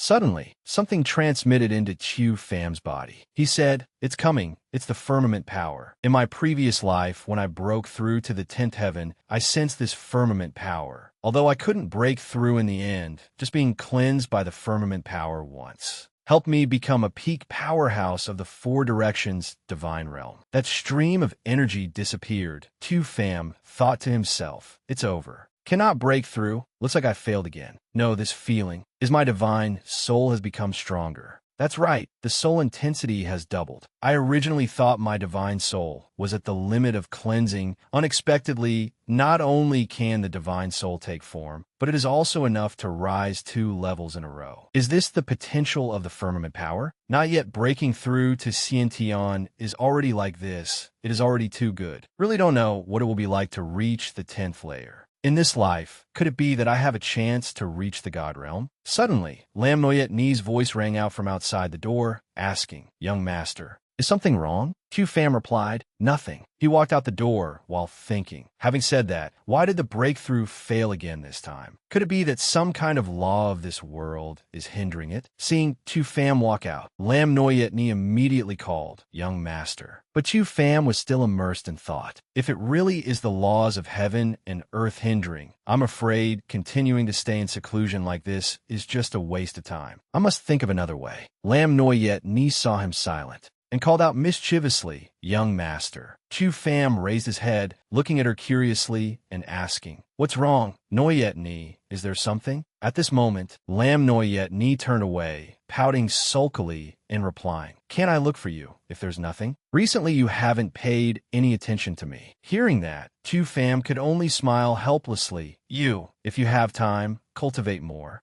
Understood?" Lam Noyet Ni immediately sighed, turned her face away and replied, "Young master, I have already cultivated to the 4th heaven." Hearing that, Chu Pham was stunned for a moment. Looking at the little girl, he thought to himself, 4th heaven already. This girl's martial arts talent is really not bad. He walked over and rubbed Lam Noyet Ni's head, praising, "Talent is not bad. Pity that you are not diligent." This head rub made her a bit surprised. Lam Noyet Ni bristled angrily, saying, "Noyet Ni really doesn't like cultivation." Bored to death, suddenly remembering something, she excitedly said to Chu Pham, "Everyone is learning sword techniques. Learning sword techniques is much more fun than sitting and cultivating to level up." Having said that, Lam Noyet Ni smiled smugly to herself. "If I learn sword techniques, the young master can stay by my side to help me." Chu Pham could only smile helplessly. Naturally, he knew what this little girl was thinking. "Silly girl, think you can fool me?" Thus, Chu Pham had a compromise and said, "All right, Noyet Ni, I will teach you a set of sword techniques." Hearing the answer she wanted, she cheered happily. "Wonderful." Chu Pham walked to the middle of the courtyard and picked up a small tree branch.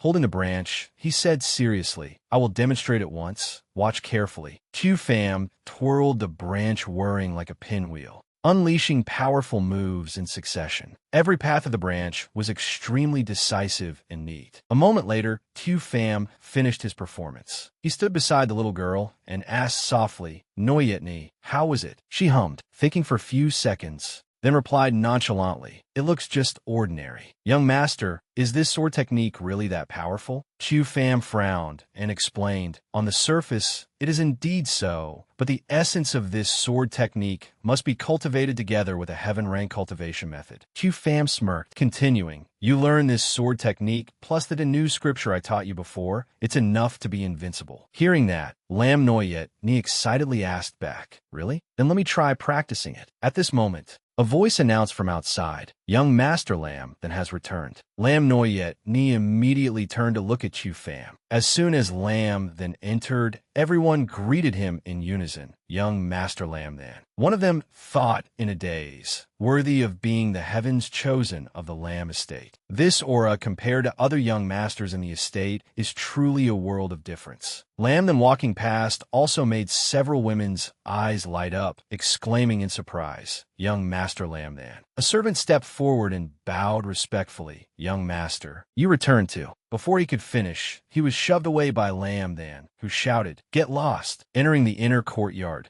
Lam then, with an imposing aura, shouted loudly, "Tu Fam, get the hell out here." Seeing him, Tu Fam frowned and thought, "Humph." Lam then is considered the genius of the Lam estate, and was even accepted as a disciple by the Tong Wen sect. Coming to my door like this, it seems he comes with ill intent. "Lam Tan sao that an gidi du fam." Then he pointed straight at his face and questioned, "You audacious brat." Tu Fam was not afraid at all, immediately scolding back, "If you have something to say, say it. Don't bark nonsense here." Lam then gritted his teeth in anger. "Tu Fam, the third prince spared your life, yet you still don't know how to repent." Sword light flashed. Lam then pointed his sword forward, saying coldly, "You even dared to cripple my younger brother Lam Loy's arm, doing such a thing. You must pay the price." He smirked sinisterly. "It's just that considering the vast difference in our status now, I can't let you face me empty-handed. Hurry up and choose your weapon, lest others say I'm bullying you." Chu Fam's face darkened as he replied, "Cut the hypocrisy. If you want to fight, then fight." He picked up a tree branch, asserting confidently, "Besides, to deal with you, using this is enough." Hearing that, Lam then suddenly burst into laughter. Has this bro been scared crazy? This sword in my hand was consecrated by a Tongwen sect elder himself. On this true martial continent, it can be considered a top-grade treasure. Chu Fam's reflection appeared clearly on the blade. Lam then mocked, "If you can defeat me, I will give it to you. Conversely, if you lose," he warned sternly, "then hand over your little life to me." Suddenly, a voice rang out, "Lam then. Stop immediately." Lam Kim Hong frowned and reminded, "No causing trouble in the Lam estate." But Elder Chu Bo of the Tongwen sect spoke up with interest. "What's the rush? It's better to let the youngsters resolve their sparring matters themselves." Hearing him say that, Lam Kim Hong was a bit angry. Chu Bo continued with interest. "Besides, there are many who want to fight my Tongwen sect disciples, but haven't had the chance." Lam Kim Hong cast him a puzzled look. Lam then is already at the 8th heaven of flesh-body realm, about to break through to the Xiantian realm. "You call this sparring?" Chu Fam raised his voice to reassure. "Grandfather, rest assured, I didn't idle around in the heavenly fire mountain range." Lam Kim Hong worriedly reminded, "Famer, this Lam that is not like Lam Loy, don't think you can deal with him easily." Lam Noyet Ni standing behind was also extremely worried. "Young master, you must be careful." He softly comforted Lam Noyet Ni. "Noyet Ni, didn't you want to know the potential of this sword technique?" Chu Fam pointed the branch forward, speaking clearly. "Next, I will show you clearly. Lam then, unleash whatever skills you have." Lam then boiled with anger, roaring, "If you want to die." He rushed towards Chu Fam, shouting, "Then don't blame me." Lam then leaped up, swinging his sword to slash at Chu Fam, shooting, D. But the sword had only swung halfway when Lam then's hand left the hilt. Seeing this, Lam then swore in astonishment. "Damn it." Chu Fam still looked at him solemnly, quickly delivering a finishing blow, beating Lam, then until he cried out in pain. He immediately fell rolling onto the ground. Chu Fam asked him coldly, "Well, convinced yet?" Lam then was stunned, thinking to himself, "How is it possible? I was defeated by him with just one move." Chu Fam walked over, picked up his sword, and said slowly, "According to the agreement, this sword belongs to me." Lam then screamed in fury, "Bastard, give my sword back." Chu Bo's face darkened as he reminded Lam then, "Do you want to make the Tongwen sect lose even more face?" "Lam Tan Stam Audo Ju." It's not. I haven't yet. Chubo smirked and said, wonderful, wonderful. Regardless of sword technique or movement technique, both are extremely excellent. He glared, asking Chu Pham sternly, so, do you admit your guilt, Chu Pham? Chu Pham calmly replied, may I ask this, senior? What crime have I committed? He said arrogantly, unless that crime is winning against your Tan Nguyen sect disciple during a sparring match. The old man frowned, shouting roughly, didn't you brat just say you went to the Heavenly Fire Mountain Range? He immediately brought up the old matter. People from my Tan Nguyen sect died in the Heavenly Fire Mountain Range. Did you kill them? Two disciples immediately panicked. What? Chu Pham even killed people from the Tan Nguyen sect? Chu Pham suddenly realized something unusual. Tan Nguyen sect disciples. Could it be the group pursuing Muk Lin Noyet that I dealt with? He looked at Lam, then, and the old man. It seems this guy is looking for an excuse to cause trouble. What does he already know? He calmly replied, do you have any evidence? Just relying on the 6 words, went to Heavenly Fire Mountain Range to come here and interrogate. Don't you find it ridiculous? The old man remained stubborn. Evidence? Does my Tan Nguyen sect need evidence to act? If you are suspected, then obediently let yourself be bound and follow us back to the Tan Nguyen sect. Suddenly, Lam Kim Hong stood behind, his aura surging. If you want to touch my grandson, you have to ask if I agree first. Chubo looked at Lam Kim Hong, the top expert of the 4 great families of Black Mountain Commandery, but merely at the mid-Xiantian stage. He confidently turned to leave, saying, wait until you break through to the late Xiantian stage before talking to me. The old man continued to boast, otherwise, I will let you know that opposing the Tan Nguyen sect. Before he could finish, Lam Kim Hong grabbed his shoulder. A blue light flashed in Lam Kim Hong's eyes, and he warned, so what if it's your Tan Nguyen sect? The old man refused to show weakness, immediately threatening, you will regret this. He shook off Lam Kim Hong's hand forcefully. Lam Kim Hong immediately stood firm. Looking at Chubo, Lam Kim Hong suddenly felt an intense energy radiating from the old man. In the old man's eyes, there seemed to be a fire phoenix hidden, as if wanting to burn down the entire estate.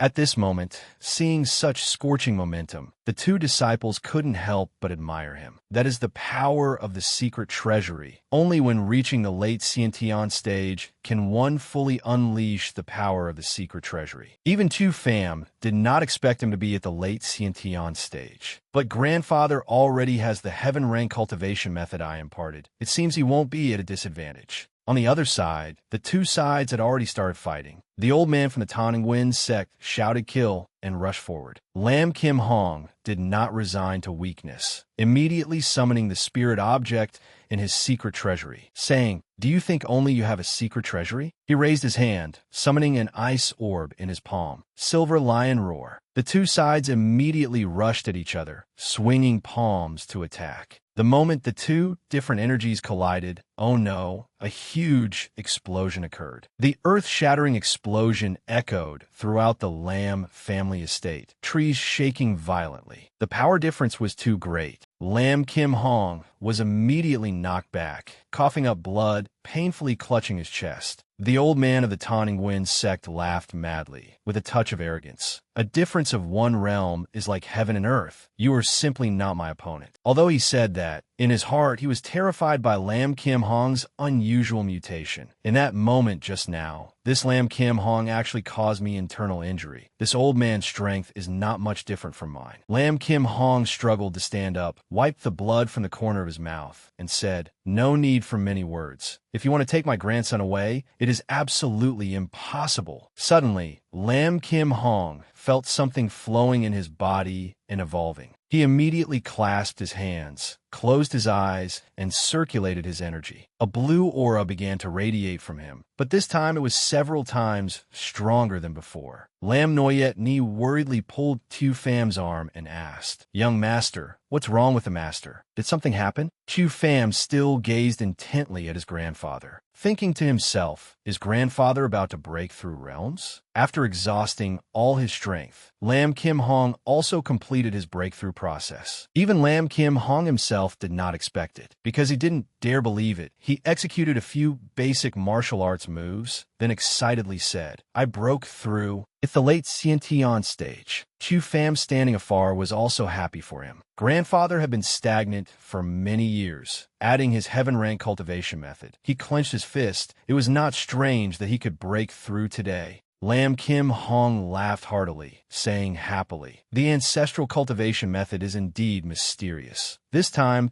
thanks to the pressure of battle and the difference in realms, it helped me break through." Lam Kim Hong immediately turned to the stunned Chubo, challenging him back. "Now you and I are both at the late Xiantian stage. You won't be taking anyone away." Chubo of the Tawning Wind sect cursed in anger. "Damn it, I didn't expect such luck." But he suddenly smiled sinisterly. Speaking up, "I didn't want to use this move, but you forced my hand." He immediately unleashed a technique, summoning a fireball before his chest with both hands, a phoenix also flying out from his body. He shouted loudly, "Take this!" The fire grew increasingly dazzling, illuminating the entire estate, a terrifying force blowing everything away. Lam Kim Hong turned pale with fright, recognizing the technique as a secret skill. A secret skill is a special cultivation method in martial arts. A suitable secret skill can make the moves a martial artist executes much stronger. But the stronger the secret skill, the rarer it is. Sects that possess secret skills often treat them as secrets not to be passed down, guarding them carefully. The stronger the sect, the more secret skills they hold, and the greater the power of those skills. This was exactly why Chu Pham was so worried. He hadn't expected this Tawning Wind sect elder to know a secret skill. This was dangerous.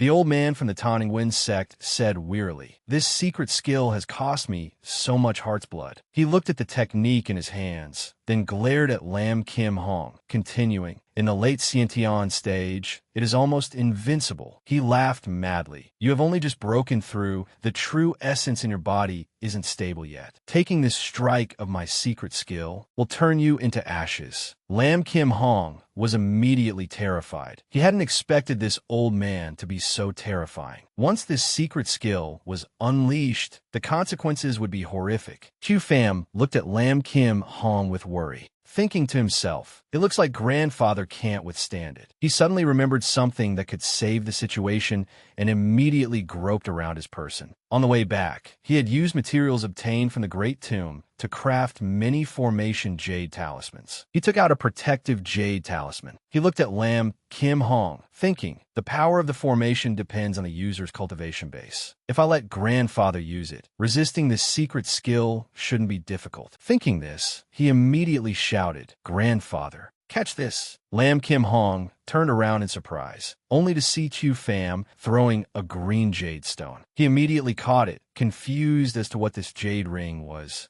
asking, "Chu Pham, what is this?" Chu Pham immediately yelled, "It's a protective jade talisman passed down by our ancestors. Grandfather, quickly infuse your Xiantian true essence into it." Lam Kim Hong wustun taliman, passed down by ancestors. Even he doubted the origin of this jade ring, but time was pressing, so he immediately infused his true essence into it. The jade ring instantly glowed, and a moment later formed a shield protecting him. The old man from the Tawning Wind sect laughed wildly, saying scornfully, "Haha, you think this last-minute formation can stop the power of my secret skill?" He immediately fired the fireball towards Lam Kim Hong. The two objects collided, emitting a loud explosion, blowing up blinding dust. Everyone had to defend themselves. Lam Kim Hong did not give up. He poured all his strength into the shield. Sweat rolled down his cheeks, slightly regretful, just a little more. Suddenly, a crack appeared on the shield. He roared, "Block it for me." An explosion erupted, blinding everyone with dazzling light, so they couldn't open their eyes.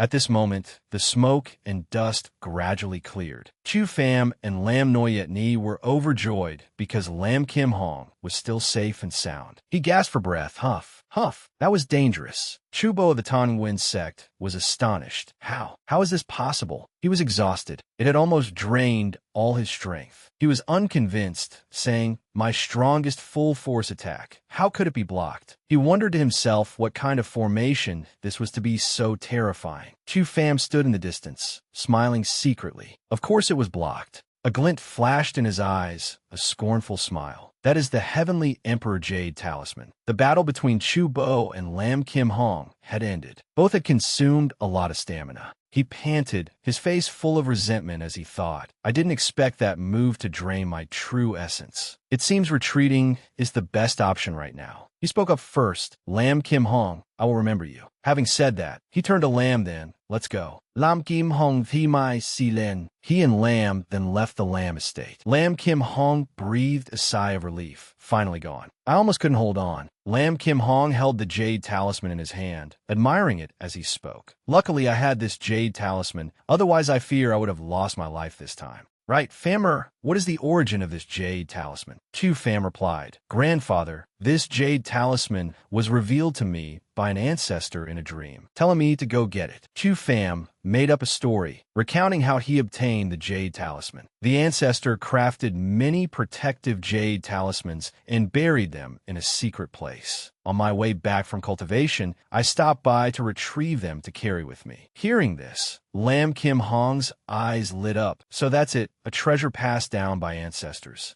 No wonder the power is so great. Lam Kim Hong and Lam Noyet clasped their hands in joy, expressing gratitude to the ancestors. Thank you, ancestors, for protecting us and helping us overcome this calamity. Lam Noyet also thanked the ancestors. Chu Pham rubbed his forehead, smiling wryly to himself. Using the ancestors' name every time isn't a long-term plan. Sooner or later, grandfather will get suspicious. Chu Pham clenched his fist, his expression turning serious again. But for now, I must focus on breaking through to the 10th heaven of the flesh-body realm. Only when I reach the 10th heaven of the flesh-body realm and then break through to the Xiantian realm will I have the ability to protect myself. Only with the strength to protect oneself can one survive in this dog-eat-dog world. The next day, at the market in Black Mountain Commandery City, lively hawking sounds rang out in the market. Take a look, take a look. Don't miss it as you pass by. Don't overlook it as you stop in. Chu Pham entered the market, looking around. This area seemed to sell quite a few things. It was very likely they sold spirit stones. He went everywhere looking for spirit stones, thinking every martial artist wants to raise their cultivation realm. Not only is powerful strength needed, but the support of spirit stones is also indispensable. Black Mountain Commandery has extremely superior geographical conditions. In this market, who knows, I might find rare spirit stones. Just passing a stall, Chu Pham was invited to buy goods. Guest, come quickly look at the items in my shop, all top-quality spirit stones. Not buying is a loss. Not buying is a waste. Hearing this, Chu Pham stopped to take a look, thinking he might find a rare spirit stone. He picked up a spirit stone, examining its appearance. In his mind, he realized this is a black tortoise spirit matrix. Among countless black tortoise stone mines, one might not necessarily find a single one. I'm afraid, even in the Four Directions Divine Realm, it is a rare find. The stall owner looked at Chu Pham's luxurious clothes, thinking, looking at this person's appearance, he must be a rich young master. Fat meat delivered to the cat's mouth. I can't be unappreciative. He tried to curry favor with Chu Pham, using sweet words to sell. This guest really has an eye for things. This is a top-quality black tortoise spirit stone, effective for stabilizing the Dantian. This item costs at least 1,000 taels of gold. Hearing the price of a jade, he was slightly surprised. Not because it was expensive, but because it was too cheap. He thought solemnly, 1,000 taels. This is a black tortoise spirit matrix. 1,000 taels is fearfully too low. It seems this person doesn't know its value. Chu Pham didn't hesitate at all, immediately taking money out from his person and saying, "All right, I brought 1,000 taels." The jade stall owner grinned from ear to ear, thinking, hee, so refreshing. But he still calmly replied, "This, guest, black tortoise spirit stones are extremely rare items. I spent a lot of effort to find it. Could you add a bit more?" Hearing this, Chu Pham didn't think much and agreed. He replied, "No problem. I'll add another 200 taels for you. How about 1,200 taels?" Hearing this, the stall owner was ecstatic, screaming inside, "I'm rich." But on the outside, he pretended to be calm, wanting to bargain more. He coughed and replied, "Guest, you might not be able to buy this black tortoise spirit stone even with money." He leaned in a bit closer, then started manipulating Chu Pham psychologically. An auction, one was once sold for 2,000 taels of gold. Chu Pham realized something was wrong. and immediately retorted. That was a special case. It was because two sect elders there deliberately raised the price. The man interrupted Chu Pham. Hey, doing business, isn't it all for making money? Or perhaps I should take it to an auction to try my luck. He frowned slightly, staring at the stall owner, thinking, it seems he knows I intend to buy, so he's deliberately raising the price. Chu Pham hesitated for a moment. The black tortoise spirit matrix is so precious. I'm afraid it would take tens of millions of taels of gold to obtain. I am still in the flesh-body realm. Better to avoid complications. Spending a bit more money will settle it. Finally, he decided to finalize the price with the jade stall owner. All right, I'll give you 2,000 taels. I'll take this black tortoise spirit stone, but I have to return to the estate to get more banknotes. The jade stall owner kept replying, oh guest, you really have an eye. I will definitely keep this black tortoise spirit stone for you. Waiting for Chu Pham to go far, the jade stall owner frowned, grinning sinisterly. One look, and I knew he was a rich descendant pampered since childhood. Just a little pressure and the price doubled. Truly a fool. Suddenly, another girl came to his stall to buy things. A clear voice rang out, sir. It made him stunned, dazed. It was a girl who made people's eyes light up. She asked softly, sir, is this a black tortoise spirit stone? He immediately held the spirit stone for the girl to see, then replied, oh, young lady, you really have an eye. This is indeed a black tortoise spirit stone. He thought she didn't hear clearly. She replied happily, that's great. My grandfather is visiting a close friend. I heard his son was injured. This black tortoise spirit stone would be perfect as a gift. Hearing this, he replied somewhat awkwardly, this spirit stone has already been reserved by someone. She was slightly surprised and disappointed. I'm too late? It's already been bought? He observed that on her wrist, she wore an expensive green bracelet, and immediately thought and decided, this girl looks even wealthier than that young master just now. Then he pretended to calculate again. He coughed and said, although it is reserved, that person actually hasn't paid yet. Since they haven't paid, it could be considered still in the auction process. He started quoting a price to the girl. That person offered 2,000 taels of gold. As long as you offer a higher price, miss, I can sell it to you first. Hearing the price, the girl puffed out her cheeks in slight surprise. Huh? That expensive? Normally, isn't it just 1,000 taels? He continued to manipulate the buyer's psychology. How can you say that? If someone is willing to pay that price, it proves it's worth it. Don't you agree? Hearing this, she hesitated no longer and said, all right, I happen to have money to spare. I bid 2,200 taels. Transaction successful. The guy happily handed the spirit stone to the girl, saying, deal. She took the spirit stone and said, wait a moment, let me give you the banknote. Just then,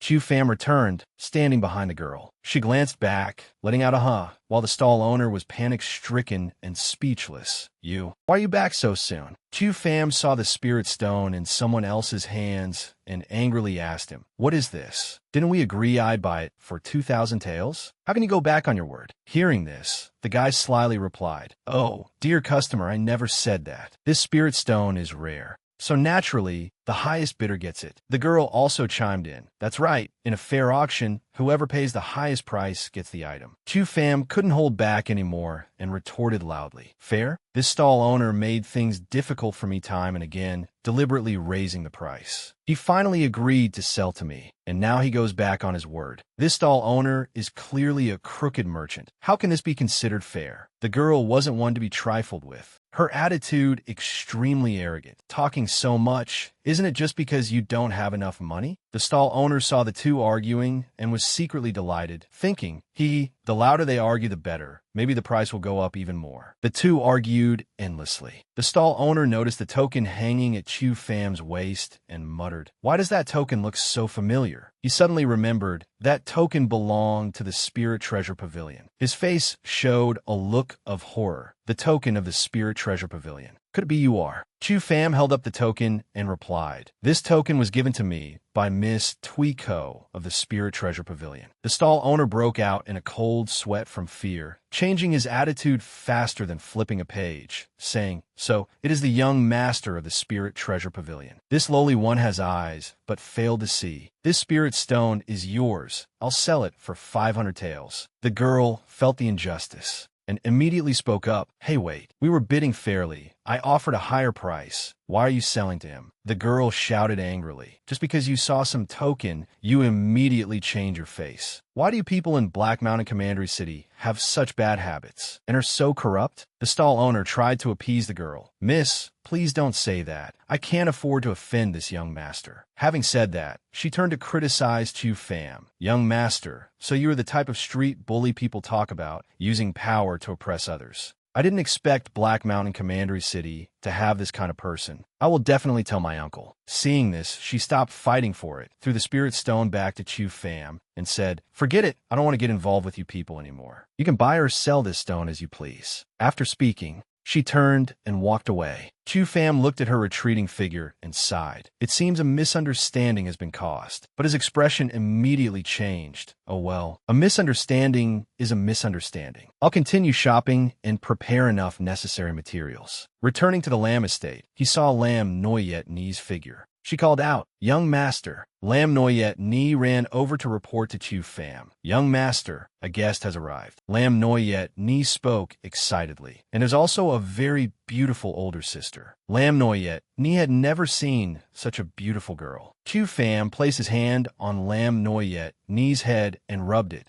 "A very beautiful girl. Ha! Is she as beautiful as our Noyet Ni?" Hearing Chu Pham's praise, Lam Noyet Ni laughed. Young master really knows how to make people happy. The two chatted for a while before entering the Lam estate. Lam Noyet Ni urged Chu Pham, "Hurry inside. The master is waiting for you, young master." Just as he stepped into the Lam estate, he heard the guest's voice. "Actually, I originally intended to buy a gift for your grandson this time, but unexpectedly encountered an unpleasant incident." As the voice faded, Chu Pham walked in from outside and spoke. "Grandfather, I'm back." Hearing Chu Pham's voice, Lam Kim Hong was happy his grandson had returned. "Speak of Chow Chow, and Chow Chow arrives. This is my grandson, Chu Pham." Chu Pham saw the girl accompanying the guest. She was the one who had fought over the spirit stone with him. The two didn't expect to meet here and said in unison, "Why is it you?" The girl was still angry, hateful. "So you are the young master of the Lam family. And to think I planned to give that black tortoise spirit stone to you." The guest immediately spoke up to stop her. "Tien Ni, why are you being so rude?" She replied, "Grandfather, I'm not being rude. He is a scoundrel." Chu Pham, seeing this scene, felt extremely helpless, knowing trouble was brewing, and thought to himself, "This is troublesome." Even though the guest tried to dissuade her, she stubbornly said, "Grandfather, I'm not being rude." Seeing his granddaughter being so obstinate, he spoke loudly, "Tu Tien, don't be absurd. Apologize immediately." She pointed at Chu Pham and replied, "I am not being absurd. I saw him with my own eyes being overbearing and tyrannical on the street." The old man loudly lectured her. "Tien Ni, your Uncle Lam and I have been friends for many years. I know his character very well. He would absolutely not raise his grandson to be someone who bullies the weak." Her eyes turned red, on the verge of tears, and her voice trembled. "Fine, so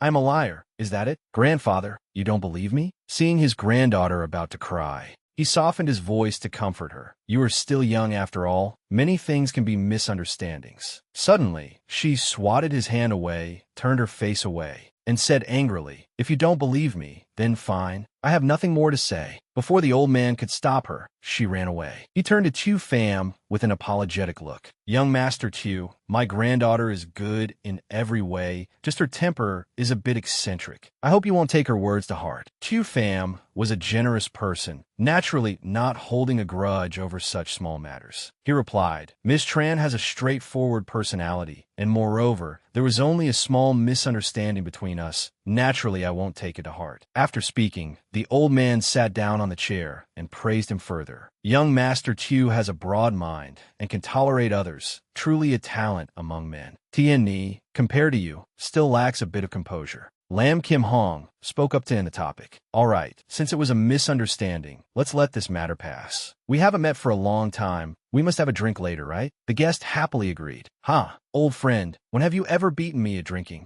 Chu Pham still felt a bit guilty in his heart. He sighed and thought to himself, "If I had known, I I should have stopped her and explained clearly back then none of this would have happened. In a small corner of the Lam estate, Tian Ni's voice rang out. I'm so angry. She crossed her arms, puffed out her cheeks, her face slightly flushed, looking extremely unhappy, recalling her grandfather's words. Grandfather still treats me like a child. I saw it with my own eyes. Could it be fake? Suddenly, she heard the sound of sword practice. She let out a surprised "oh." Tran Tutien looked around and saw only Lam Noyet Ni holding a long sword. Lam Noyet Ni shouted ha, swung the sword creating several gleams of sword light, and began practicing. Agile sword moves were unleashed accordingly. Lam Noyet Ni's movement technique was extremely agile. Tran Tutien watched in a daze, astonished to see Lam Noyet Ni practicing swordplay. This sword art is so powerful. Lam Noyet Ni sheathed her sword, seemingly not very satisfied with the practice session. Why do I feel like I'm missing that momentum? Suddenly seeing Tran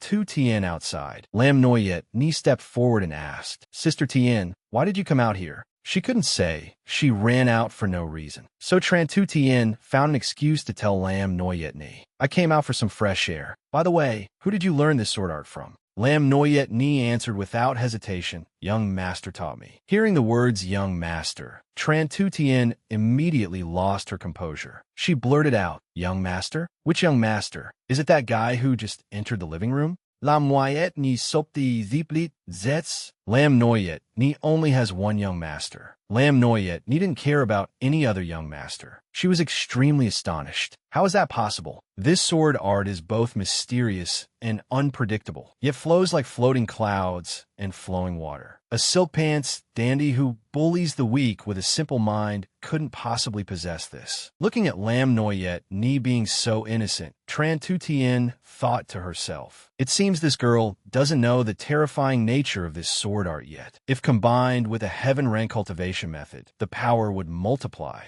Tran Tutien temporarily put aside Tu Fam's matter and praised the sword art profusely. Is this the Lam family's heirloom sword art? I didn't expect the Lam family in Black Mountain Commandery City to have such deep foundations. Lam Noyet Ni hurriedly explained to her, no, it's not. This is the sword art young master taught me. It has nothing to do with the Lam family. Tran Tutien felt that Lam Noyet Ni had been deceived. She thought this girl was too innocent and feared she had been tricked by that scoundrel. For a sword art of this level, how could someone at the flesh-body realm possess it on their own? Tran Tutien was angry because of what she had seen Tu Fam do. She immediately started bad-mouthing him. It seems I didn't misjudge this Tu Fam. Not a word he says is true. Truly a bastard. Lam Noyet Ni heard her young master being bad-mouthed and immediately spoke up to defend him. You're not allowed to speak ill of young master. Even if it is Sister Tran, I will get angry. Lam Noyet Ni's pouting expression looked very cute. Tran Tutien saw this and hurriedly coaxed her. Aw, no, I didn't mean that. She was afraid Lam Noyet Ni would hate her. Just then, she was annoyed about the matters in the Lam estate, so she suggested taking Lam Noyet Ni out to play. The elders are reminiscing about old times. Shall we go out for a stroll? Lam Noyet Ni didn't think twice and agreed immediately, her eyes shining brightly. Okay. Noyet Ni is about to die of boredom. The two then started walking out of the Lam estate. Lam Noyet Ni happily walked ahead, shouting, let's go, while Tran Tutien was still fuming. Tu Fam, you deceiving this little girl? There must be some conspiracy. I will definitely tear off your disguise. A sneeze came from inside the Lam estate. It turned out to be Tu Fam. He suspiciously spoke. Logically speaking, I have reached the 9th heaven of the flesh-body realm. There's no way I could catch cold. He held the spirit stone in his hand, looking at it while speaking. Whatever, the most important thing now is to break through the realm. The faster the better. He began chanting, his mouth saying, Black Tortoise Spirit Matrix. Whether I can break through this time or not, it all depends on you. An hour later, Tran Tutien and Lam Noyet Ni had returned. In Lam Noyet Ni's hand was a stick of candied hawthorn. It seemed this stroll was very successful, but she didn't forget to care about Tu Fam. At this hour, young master is surely practicing cultivation. Tran Tutien heard this and asked, I didn't expect your young master to be so diligent. Right at this moment, a loud explosion rang out from a room. Tran Tutien still didn't know what had happened. Seeing the silhouette in the distance, Lam Noyet Ni had already recognized the young master. Q Pham rushed out of the room. He said with surprise and joy, finally broke through. Having just broken through to a new level, his heart was overjoyed at this moment. He clenched his fist and thought, from now on, I am the first person in this world to break through to the flesh-body 10th heaven. I wonder how glorious the scene will be when I rely on this to enter the Xiantian realm. Lam Noyet Ni saw that the clothes on Qiu Pham's body had disappeared. She hurriedly covered her eyes with both hands, reminding Qiu Pham, "Ah, young master, your clothes are all shredded." Qiu Pham saw Lam Noyet Ni and Tran Tu Tien standing in front of the room. Not knowing what was going on, he asked, "Why are you two outside my room?" Tran Tu Tien was surprised again. She hurriedly drew her sword, preparing to deal with him. "Good for you. So you're not only a bully, but also a pervert. Now you've finally revealed your true form." Tran Tu Tien pointed her long sword at Qiu Pham, shouting loudly, "Hooligan, watch my sword." The sword had not yet stabbed Qiu Pham when it was clamped by his 2 fingers. Qiu Pham calmly used 2 fingers to clamp the sword. Tran Tu Tien could not move, shouting loudly, "Let go." On the surface, Tran Tu Tien appeared extremely fierce, but in her heart, she was terrified by his strength, thinking, how is this possible? How could he catch my full force strike with his bare hands? Is he really in the flesh-body realm? Lam Noyet Ni said a few words, wanting both sides to calm down. "Sister Tien, young master, you two stop fighting. I must personally deal with this kind of hypocritical villain." Qiu Pham was silent for a moment, saying not a word, just staring at her. Qiu Pham pressed the sword tip down, speaking softly to Tran Tu Tien. "I advise you, stop misunderstanding your life-saving benefactor, okay?" Tran Tu Tien was mad to the point of going crazy. She spoke loudly to Qiu Pham. "You are talking nonsense. Who is my life-saving benefactor?" Qiu Pham pointed at her face, revealing everything bluntly. "You and your grandfather traveled all over the continent looking for famous doctors, precisely to cure the illness that has always plagued you, right?" Tran Tu Tien stared at him blankly, while Lam Noyet Ni covered her mouth in surprise. "Always plagued Sister Tien? Could it be she is sick?" Qiu Pham exposed everything. "You two passed through Black Mountain Commandery City, heard that the Lam Estate has an alchemist who can refine perfect pills, so you came to visit the Lam Estate. Actually, it was to seek an audience with that alchemist, right?" Tiener could not believe what she heard. "What? How do you know? My grandfather shouldn't have mentioned this yet. You have an illness. Naturally, I could see it." Qiu Pham turned his face away, acting like a benefactor. "As for why I said I am your life-saving benefactor, that is because I am the alchemist who refined the perfect pills. Revealing this identity to you is enough to prove my sincerity, right?" Qiu Pham negotiated with her. "If I can resolve your illness, we consider the debt wiped clean. How about it?" Tran Tu Tien looked at him in surprise, asking, "What did you say?" "Stop joking. You say you are that alchemy grandmaster and can even cure my illness?" Qiu Pham pointed at her and said, "That's right. I can cure your illness. Moreover, that is actually not an illness, but a gift from heaven." Tran Tu Tien unhappily brushed his hand away. "You call my illness a gift from heaven?" Qiu Pham said, "Every once in a while, the spiritual power in your body goes out of control, causing severe pain all over. But after enduring that pain, your cultivation speed increases quite a bit, right?"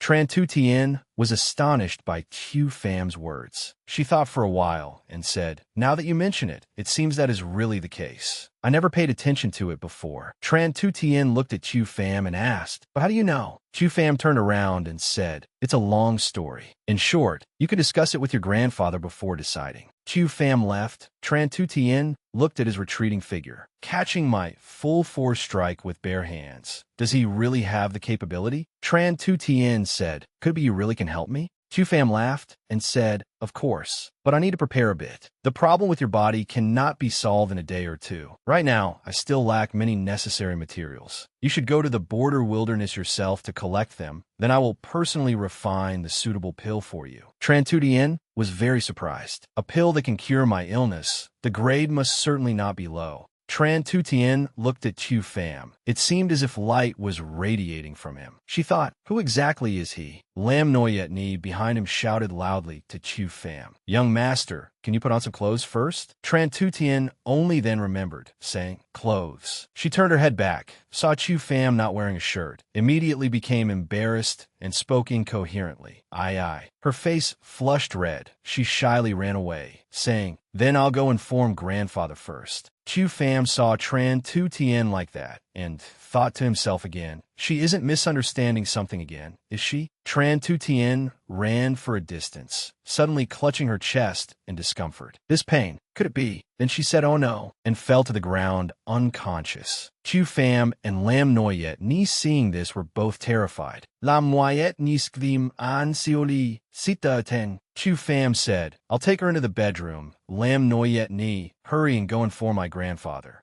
Outside the door, the loud shout of Tran Tu Tien's grandfather rang out. Tien. He rushed in, asking, how is Tien? He came to the bedside, looking at her worriedly. Chu Pham then said, Elder Tran, Miss Tran's illness suddenly relapsed. She has temporarily fainted. I have helped her stabilize her true essence. She will wake up in a moment. Elder Tran said, Tien has been tormented by this strange illness for many years. It is a pity that traveling all over this continent, we could not cure it. Chu Pham said, Miss Tran's illness is very difficult to cure, but it is not completely without a way. Elder Tran hearing this was shocked, hurriedly asking, is this true? Young Master Chu, do you know someone who can cure Tienor's illness? Chu Pham said, Miss Tran's illness, I can cure. Elder Tran hearing this, said with some disbelief, Young Master Chu, it's not that this old man doesn't trust you, but even the strongest people in the border wilderness were helpless against this illness. Moreover, your Dantian has been crippled. Suddenly, he sensed Chu Pham's true essence fluctuation. He said in surprise, this stream of true essence. Has your Dantian recovered? He looked at Chu Pham before him and said, moreover, it contains endless majestic energy. This is truly unbelievable. Even a shattered Dantian can recover. Such a thing has never been heard of on the continent. Perhaps the hidden illness in my granddaughter can really be cured. Lam Kim Hong put his hand on Elder Tran's shoulder to comfort him. Rest assured, Elder Tran. My grandson said it's fine, so it can definitely be cured. The words were not yet finished. Elder Tran excitedly said, Old Lam, if the problem with my granddaughter is resolved, my Tran family will definitely reward you heavily. Chu Pham said, but now to cure this illness at the root,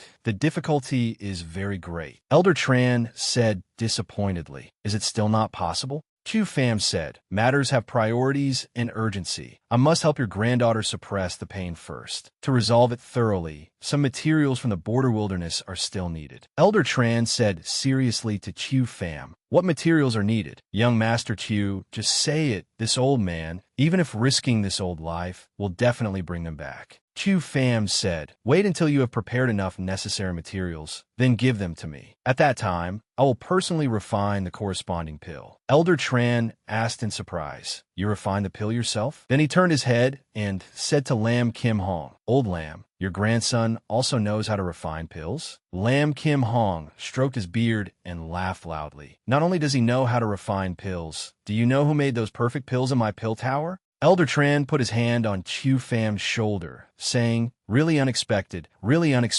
truly a young hero. With you treating her, this old man is also at ease. A moment later, Tran Tu Tien also woke up. She dazedly opened her eyes, making a sound. She sat up, calling, grandfather. Hearing his granddaughter's call, he immediately turned around, walked quickly over, and said, Tina, you're awake. Then he walked over and hugged Tran Tu Tien. She clutched her chest in discomfort, saying, it hurts so much. Elder Tran comforted her. Tina, don't worry. Young Master Chu can cure your illness. Just leave everything to him. Tran Tu Tien, hearing this, unconsciously looked towards Chu Pham, calling his name, Chu Pham. Chu Pham smiled at her, saying, rest assured, I will definitely cure you. Lam Kim Hong Site Audojan. Let's not disturb Phammer's treatment any longer. Let's go to the living room and wait. Chu Pham said, Grandfather Tran, you just rest assured. A moment later, Chu Pham and Tran Tu Tien were sitting on the bed. He laid out a formation, and the two sat cross-legged facing each other.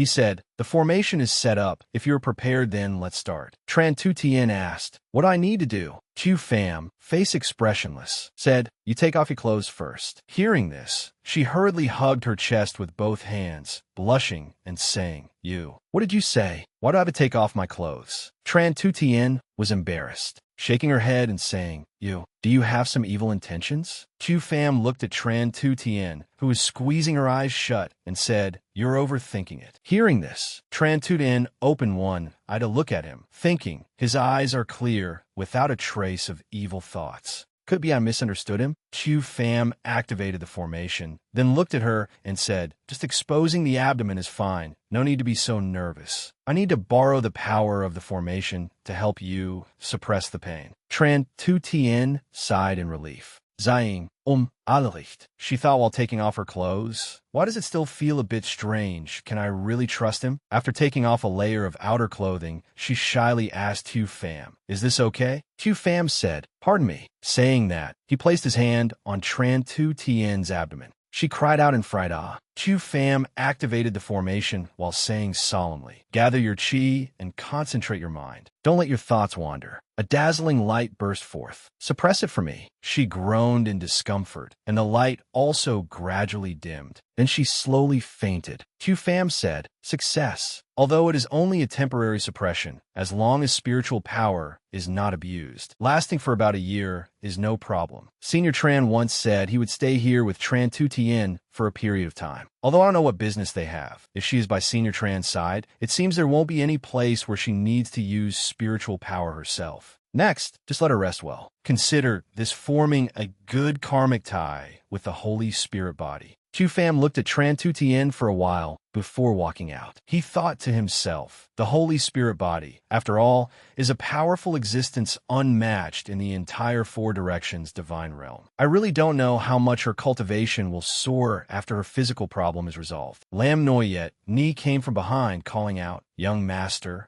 are you done?" Chu Pham asked Lam Noyet Ni, "Why did you come here?" She said, "The Lin Bao Pavilion sent someone to deliver an invitation again. The master instructed that once you are done here, you should go there personally to negotiate." Chu Pham stroked his chin and said, "Lin Bao Pavilion is getting closer and closer to our Chu family recently. Mostly likely they want to discuss the perfect pills." He said to her, "All right, I will go there personally right now." Saying that, he immediately went to the Lin Bao Pavilion. On the other side, Tran Tu Tien had woken up. She sat up, letting out a surprised gasp, sensing her body a bit, then said, "My body has never been this light before." She thought in surprise, could it be that the guy named Tu Pham succeeded? Tran Tu Tien jumped up in joy, saying, "This is great. Before, because I was tormented by this illness, the higher my realm, the more intense the pain, so I was forced to suppress most of my cultivation. Now I can finally release it." She laughed, her eyes determined as she said, "The second purpose of coming to Hack's Sun Commandery City is now more certain. This time, using the name of the Lam family's maternal relatives, I must win the top spot in the Four Clans tournament." Tran Tu Tien thought of Chu Pham. Feeling a bit self-reproachful, she muttered, "However, that guy named Tu Pham, it seems I misunderstood him before." She smiled radiantly and said, "How should I thank him later?" Then she shook her small head shyly,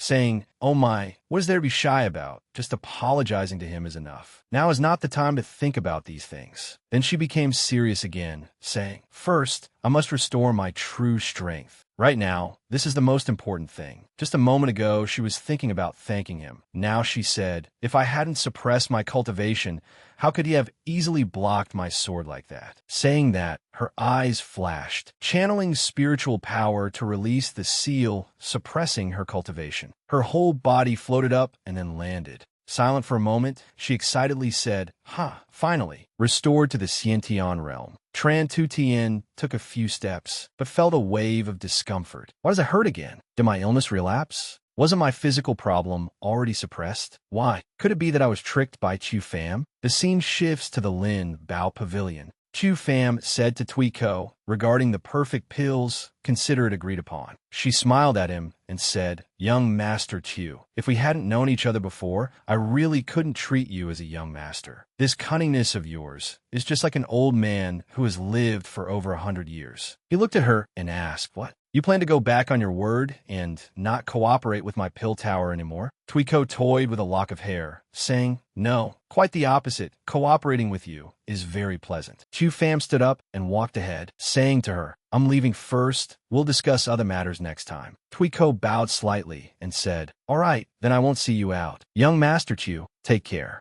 All right, young Master Chu, I wish you good results in the Four Clans tournament. Chu Pham found her words a bit unexpected, turned back and said, She didn't say much, just smiled and waved goodbye. Chu Pham walked and thought suspiciously. Strange, the Four Clans tournament is just a small competition in Hack's Sun Commandery City. Why would an independent force like the Lin Bao Pavilion care about this? Could it be that this Four Clans tournament is different from before? Suddenly, he remembered something, saying, no, why did they come to Hack's Sun Commandery City? Chu Pham had just walked out of the Lin Bao Pavilion's main gate when he met Muk Lin Noyet and a group of people from the Blackwater sect. He thought to himself, what are people from the Blackwater sect doing in Hack's Sun Commandery City? Muk Lin Noyet saw him and happily called out, Big Brother Chu. Tru Fong, standing next to her, had an unpleasant look on his face, thinking, this jinx, why do I meet him everywhere I go? Then he looked at Chu Pham with contempt, thinking, look at his appearance now, walking out of the Lin Bao Pavilion empty-handed and alone. Sure enough, just a dirt poor guy, only looking but not buying. This time, without the people from the Dragon Tiger sect here, Elder Lu will definitely deal with you. Thinking for a while, his mouth also felt itchy. He immediately pointed at Tu Pham, loudly saying, that guy's surname Tu. The Lin Bao Pavilion is not a place for trash like you to enter. Don't block our way. Get lost quickly. Tu Pham crossed his arms, sneering. Who gave you the courage to cause trouble with me? Muk Lin Noyet unhappily shouted at Tru Fong. Tru Fong, what do you want to do again? Hearing that, he stiffened on the spot and harumphed. Behind them, the Blackwater sect elder Lu Tan clenched his fists, making cracking sounds, and walked towards him. Tru Fong thought again. As expected, Elder Lu is about to take action to teach this trash a lesson. Thinking of this, he pointed behind him, arrogantly saying to Chu Pham, Tu Pham, you still dare to be arrogant? Elder Lu is a distinguished guest of the Lin Bao Pavilion, not like a penniless trash like you. But reality gave him a resounding slap. The person Elder Lu wanted to hit was now him, not Chu Pham. He threw a punch straight into Tru Fong's face, knocking out several of his teeth. He even said, get lost quickly, otherwise. A slap sent him flying more than 10 meters away, causing Muk Lin Noyet to be astonished and the people behind to be stunned into a daze. Tru Fong held his painful face, asking, Elder Lu, did you hit the wrong person? Lu Tan maintained that attitude, loudly saying, hit the wrong person? The one I hit is an unruly thing like you. Suddenly, someone walked by and said, what's wrong? What's happening here? Lu Tan looked towards the source of the voice. The person arriving was a consecrator of the Lin Bao Pavilion. That guy named Tru Fong, beaten up like that, was still snickering. The consecrator lord of the Lin Bao Pavilion has arrived. Tu Pham dare to cause trouble here. You are dead for sure. Just as he finished thinking, the consecrator turned around, smiling and saying to Chu Pham, making him so ashamed he didn't know where to hide his face. The consecrator said, so, it's young Master Chu. Have you finished negotiating with Lady Tuiko? Chu Pham said, yeah,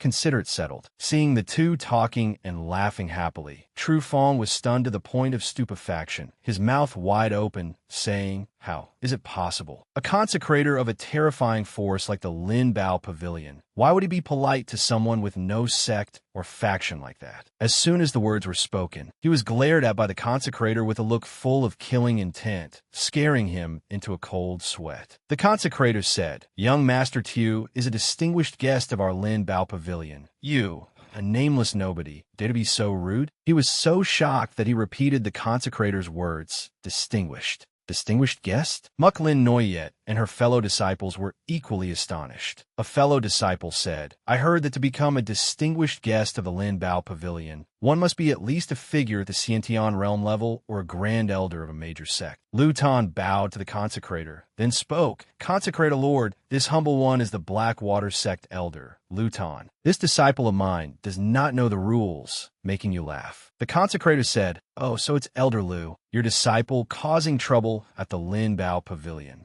Is a dereliction of duty on your part. Chu Pham spoke up. I'm actually acquainted with Elder Lu. I won't mind this small matter. Hearing that, The consecrator immediately said, "Since young Master Chu has said so." He turned around, loudly emphasizing to Tru Fong, "Then I won't pursue it either." Tru Fong trembled and stammered, Thank you, consecrator lord." Chu Fam said to Lu Tan, "Elder Lu, do you remember the matter I asked you to do a few days ago?" The old man asked blankly, Which matter?" He pointed to a room and said, "It's inconvenient to talk about this outside. Let's go to a quiet place to discuss." Lu Tan stroked his beard and said, Mas. "No, young hero Chu, I remember now, so it's that matter." Chu Fam said to the consecrator, "Consecrator lord, can you lend us a guest room?" The consecrator smiled and said, "Of course, young Master Chu. If you need anything, just say it. Please." Lu Tan said to Muk Lin Noyet, "You children wait here. I have something to discuss with young Master Chu." Hearing that, she asked blankly, "What is this about?" The fellow disciple was also surprised. "Isn't he just at the flesh-body realm?" The two walked into the guest room of the Lin Bao Pavilion. Lu Tan gently closed the door, then knelt down in front of Chu Fam, respectfully saying, "Subordinate pays respect to master." He turned around and said, "Stand up. I don't know what instructions master has for calling me here." He raised a ring and said, "I have revised the cultivation technique of the Blackwater sect for you. I originally planned to find a chance to give it to you." Then he conjured a piece of paper with the technique written on it, saying, "Since we met today, take it and cultivate." The entity possessing Lu Tan's body received it, saying, "Thank you, master, for the reward." After that, he opened it to look, a look of extreme shock appearing on his face, saying, "Heaven tier cultivation technique? This is a heaven tier cultivation technique? Unbelievable, truly unbelievable. This is actually a complete heaven tier cultivation technique, modified from the fragmented technique of the Blackwater sect. Every heaven tier cultivation technique is created by a mighty figure. Just possessing one is enough to terrify people. Moreover, for a mighty figure to create a complete heaven tier cultivation technique, and personally create it at that, the difficulty is unspeakable, let alone not creating it for oneself, but relying on someone else's cultivation method to modify it into a new heaven tier cultivation technique that belongs to a different realm altogether." Lu Tan secretly guessed, "What exactly is the master's background?" Chu Fam said, "Just cultivate well. Although you are just a puppet now, following me, I absolutely won't let you suffer." Hearing these words, he immediately knelt down and swore, "I am willing to bow down and serve the master with all my might, until death." Chu Fam said, "Stand up. It just so happens I have something to ask you. You led the Blackwater sect disciples to my Hack Sun commandery city. What do you plan to do?" He said, "Does the master not know yet? Currently, all the major sects have sent people here. The main purpose is for the upcoming Four Clans tournament." Chu Fam frowned and thought for a moment, saying, "Isn't that Four Clans tournament just a small activity of the four major families in Hack Sun commandery city? How could it attract the attention of the major sects?" Lu Tan thought to himself, "It seems the master hasn't received the news yet." He said, "The Four Clans tournament this time is completely different from before." Lu Tan replied, "Subordinate just received news. The reward for the first place in this competition includes a grade 4 spirit herb." He said listlessly, "What is so special about a grade 4 spirit herb?" Reporting to master, this grade 4 spirit herb is called the spirit nurturing herb, very useful for low-level cultivators breaking through realms. Although the grade isn't high, it is extremely rare. I'm afraid even wealthy major families might not be able to buy it. The great sects won't make a move to snatch it for the sake of their reputation, and the four great families dare not swallow it alone. So this Four Clans tournament allows outsiders to register. Chu Fam stood up and said, "I understand, meaning who this spirit herb belongs to will depend entirely on the younger generation's ability to fight for it." He thought to himself, "I didn't expect it to be the spirit nurturing herb. Truly a once-in-a-century find. If I obtain it, I can refine the realm-breaking pill and reach the Xiantian realm." He stretched his muscles a bit, then smiled and said, "Since that's the case, I'll play along with you all." Scene changes to the day of the competition. Everyone is busy registering. The elder in charge of registration writes down name after name, then calls out, "Next." Chu Fam arrives, looks at the elder and thinks, the registration area is over there. He walks to the registration desk. The elder asks, "Name?" He replies, "Chu Fam." The elder is startled upon hearing this. raises his head and says, Chu Fam? Chu Fam of the Chu family? People around hearing his name also start discussing. Is that the Chu Fam who ambushed the third prince and was beaten to a cripple by the Dragon Tiger Gate? One of them mocked. This guy still comes to participate in the martial arts contest. Isn't he afraid of losing enough face? Haha. Chu Fam didn't stand on ceremony upon hearing this, saying, What? Do I need your permission to register for the contest? Zhang Dangvan said, Wow. I don't know where you get your confidence from, but your mouth is sure tough. A person next to him said to him, I heard that for some reason his martial arts cultivation has recovered. Zhang Dangvan said, Isn't he a person of the Lam family? Why not register directly through the Lam family? Another person sneered, Humph, a piece of trash at the flesh-body realm wants to participate? Not afraid of shaming the Lam family? At this moment, the elder in charge of registration coughed a few times, interrupting the chatterboxes, then said to Chu Fam, I must remind you, participating in this kind of competition at the flesh-body realm is very dangerous. You could have registered through the Lam family. Opponents would at least respect your status and know when to stop. If you participate like this, if any mishap occurs, you bear the consequences yourself. Chu Fam said to the elder, I have decided. The elder sighed, handed him a participation token, and said, Number 321. Take the token and go over there to wait for the preliminary round draw. The elder watched Chu Fam's retreating back, thinking with some regret, what a pity. If Chu Fam represented the Lam family in battle, he might have kept his life. Scene changes to inside the arena. Shouts of go, hit him, ring out incessantly. The guy who just picked a fight with Chu Fam swings a fist, using a move called Heaven Star Fist to attack his opponent. The blue-haired man couldn't dodge in time and took the full brunt of the opponent's blow. This punch had considerable force, knocking the blue-haired man away. His face covered in cold sweat, he trembled and said, I surrender. The referee raised Zhang Dangvan's hand high, loudly announcing, Number 319, Zhang Dangvan wins. Chu Fam stood behind the contestants, listening to them discuss. Hey, did you see that move clearly? So powerful. Chu Fam thought to himself, that spirit herb, I must obtain it. The referee looked at the list in his hand and shouted, Next pair, prepare to come on stage. Number 321, Chu Fam. Chu Fam looked at the referee and said, Oh, my turn. After speaking, he stomped his foot, jumping straight onto the arena. The referee said, facing number 327, Chu Hao. Chu Hao's companions below the stage cheered. Chu Hao, go teach him a good lesson. Go easy, don't beat the opponent to death. The referee said, Contestant Chu Hao is waving to everyone. It seems this match is quite easy for him. As for his opponent Chu Fam, he hasn't said a word. Perhaps facing such a strong opponent, it's inevitable to be nervous. Chu Hao cracked his knuckles. Joints clicking, looked at Chu Fam and laughed. Just a flesh-body realm daring to participate. Want to be crippled again? Chu Fam said, Cut the crap. He angrily said, Ungrateful brat.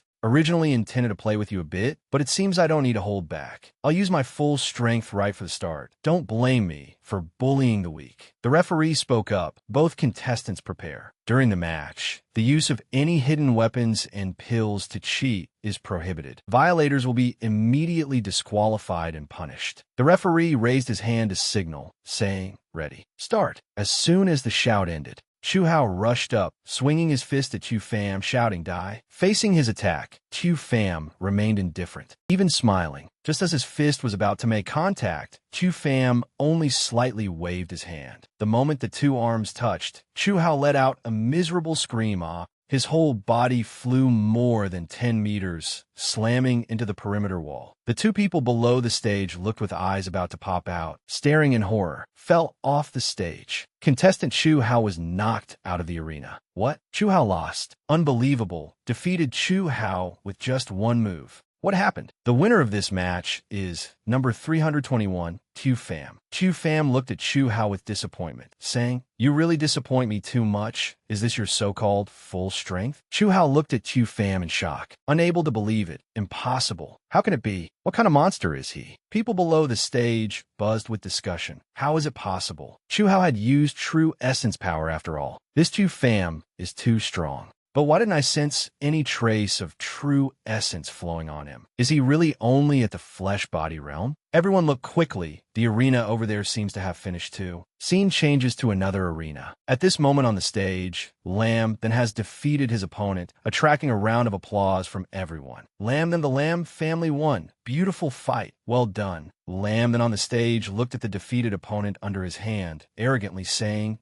"Humph." Couldn't withstand a single blow. Another contestant stepped forward to flatter Lamb then. Your move just now was truly excellent. Lamb then ignored that person and walked straight past. Suddenly, he saw Chu Pham, thinking in surprise. Chu Pham? He came to participate too? Immediately after, anger flared up within him. He gritted his teeth, his face full of murderous intent, saying, "Just in time. I have completely mastered the Xiantian spiritual energy. This time, I will definitely make him pay." Chu Pham looked at another match, saying, "The match over there seems about to start." The referee loudly announced again, "Ladies and gentlemen, now, a number 6 comes to the stage, disciple of the Nam Kung family, Nam Kung Mok." Chu Pham looked at the match and said, "Nam Kung." The referee said, "Main house disciple Nam Kung Mok." Facing branch disciple So Bang Tam. The young girl named So Bang Tam attacked first, launching a move toward her opponent Nam Kung Mok. He flew to dodge her attack, smiling calmly. Lady's swordsmanship isn't bad. He used his fan to attack, saying, "But fighting against me, you're still far behind." His move grazed past her. As she cried out, the clothes on her chest were ripped open by him. She was both ashamed and angry, face flushing red, hurriedly covering the torn clothes, scolding, "Bastard!" Nam Kung Mok laughed arrogantly. "Just a branch disciple. No matter how hard you try to cultivate, you can't compare to us of the main house." He covered his mouth with his fan, laughing sinisterly. "But if you're willing to give yourself to me, it's not impossible for this big brother to grant you some benefits." So Bang Tam heard his shameless words.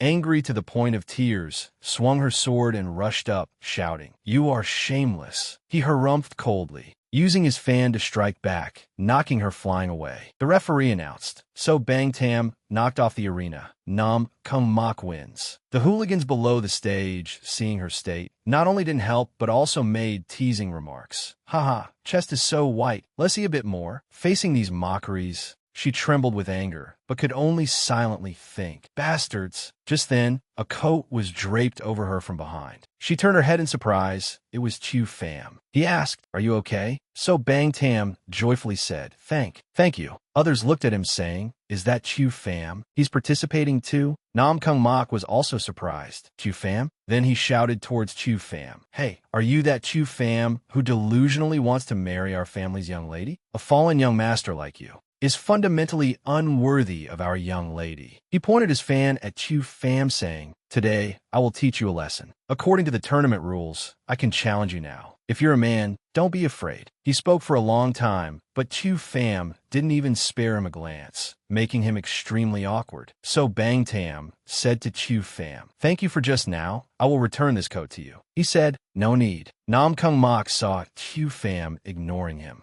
Angry to the point of bulging veins, shouted, "Brat, I'm talking to you. You dare not look at me? Truly a wild dog with no father or mother and no guts." Chu Pham was enraged, turned his head, and said, "Give you an inch, and you take a mile. Since you are seeking death yourself, then I accept this challenge." The referee said, "Now, the external disciple of the Lam family, Chu Pham, accepts Nam Kung Mok's challenge. Invite both to the stage." The gossipers below the stage started discussing again. "Looks like Chu Pham is out of luck this time. With Nam Kung Mok's strength, I'm afraid Chu Pham will die very miserably." Nam Kung Mok, hearing this, immediately said, "Don't worry. At most, I'll just tear off your 2 arms. I won't take your life." Chu Pham frowned. "Idiot." The referee raised his hand to signal. "Both sides are ready. I declare the match begins." As soon as the star command ended, Chu Pham stomped his foot and jumped up, while Nam Kung Mok quickly rushed forward, shouting, "Get down here for me." He just gave a humph, also raising his fist to rush towards Nam Kung Mok. The two carried 2 streams of power, one blue and one red, clashing into each other. But upon contact, Nam Kung Mok's fan shattered into powder, and Chu Pham's fist punched straight into his face. With a bam, he flew outwards. The referee says, unbelievable. Contestant Chu Pham dealt with Nam Kung Mak with just one punch. His senior brothers were also stunned seeing this scene, calling his name Junior Brother Mak. Junior Brother Mak. But his face was now so swollen that even his parents wouldn't recognize him. He could only lie there groaning. His senior brother helped him up, roaring angrily at Chu Pham. Brat, what kind of sorcery did you use? I won't forgive you. Chu Pham waved his hand and said, if you want to avenge him, then come up here. Hearing this, those senior brothers immediately boiled with anger, all rushing up, shouting, I don't believe it. He flew towards Chu Pham, while Chu Pham just slightly leaned to dodge, then silently circled behind his back. He thought, I didn't expect him to dodge my attacks so easily. What? But before these words could be spoken, Chu Pham threw a punch, sending him flying, only having time to scream a few times, ah, ah. The remaining people were so scared they kept retreating,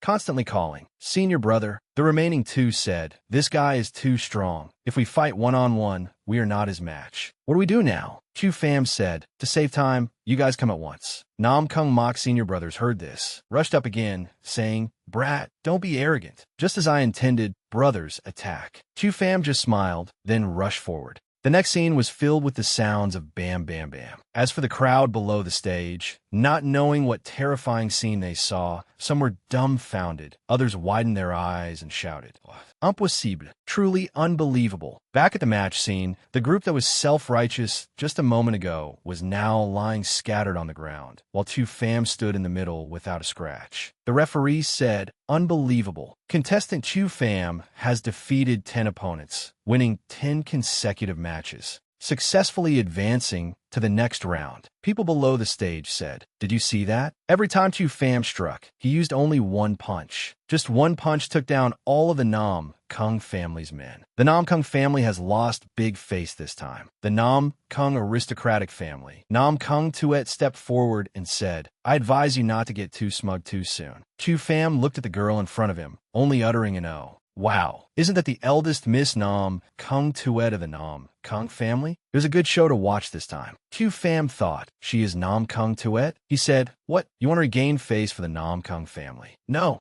I was just passing by, conveniently letting you know that Lam then has mastered a new ultimate move and is preparing to find you for revenge. Everyone heard this and was amazed. Revenge? Lam, then is Chu Pham's defeated opponent. Impossible. He is a genius of the Lam family after all, and Nam Kung Tuet's fiancé. The referee shouted, next, we will proceed with the quarterfinal draw. Nam Kung Tuai Wan Kapas Du Pham, whispering before disappearing from view. Both Lam then and I are eager to fight you. He said, always ready to welcome you. The referee said, ladies and gentlemen, the top 8 strongest contestants have now been revealed. After the halftime break will be the quarterfinals. At this moment, Lam Noyet Ni searched for a while, then cheered happily. Young master. She said happily, young master, you are so amazing. So many members of the Nam Kung family were no match for you. They're truly a bunch of small fry. He turned his head and saw Tran Tu Tien, thinking, why did Tran Tu Tien also come to participate in this competition? He stepped forward and said to Tran Tu Tien, congratulations on making it to the inner round. She said nothing, only snorted coldly, turned around and walked away, also shouting, get out of the way. Lam Noyet Ni saw this and called out, Sister Tu Tien. Chu Pham thought, what's wrong with this girl? Tran Tu Tien thought angrily, Chu Pham, there'll be a day I drag all your secrets out. She walked towards the arena. The referee announced loudly again, contestants, please pay attention. The quarterfinals will decide opponents by drawing lots. Contestants, please come up to draw lots in order of your registration numbers. Tran Tu Tien went up first to draw. Isn't that the eldest miss of the Tran family? I heard her health isn't good. Coming to participate in this competition is a disadvantage for her. Tran Tu Tien stepped forward and took a piece of paper from a tube. Number 59, Tran Tu Tien, against number 167, Tru Fong. Tru Fong rubbed his chin, thinking, this Tu Tien is truly a beauty. My chance has come. Could it be that Tru Fong is like Chu Pham, able to challenge the Xiantian realm from a lower level? That's right, what Chu Pham can do, Tru Fong can also do. He thought again, Junior Sister Muck, watch your senior brother perform. With a ha, Tru Fong jumped onto the arena. He landed on the ground with a pose, showing off. he saw Tran Tu Tien and greeted, "Junior Sister Tran, I heard your health isn't good.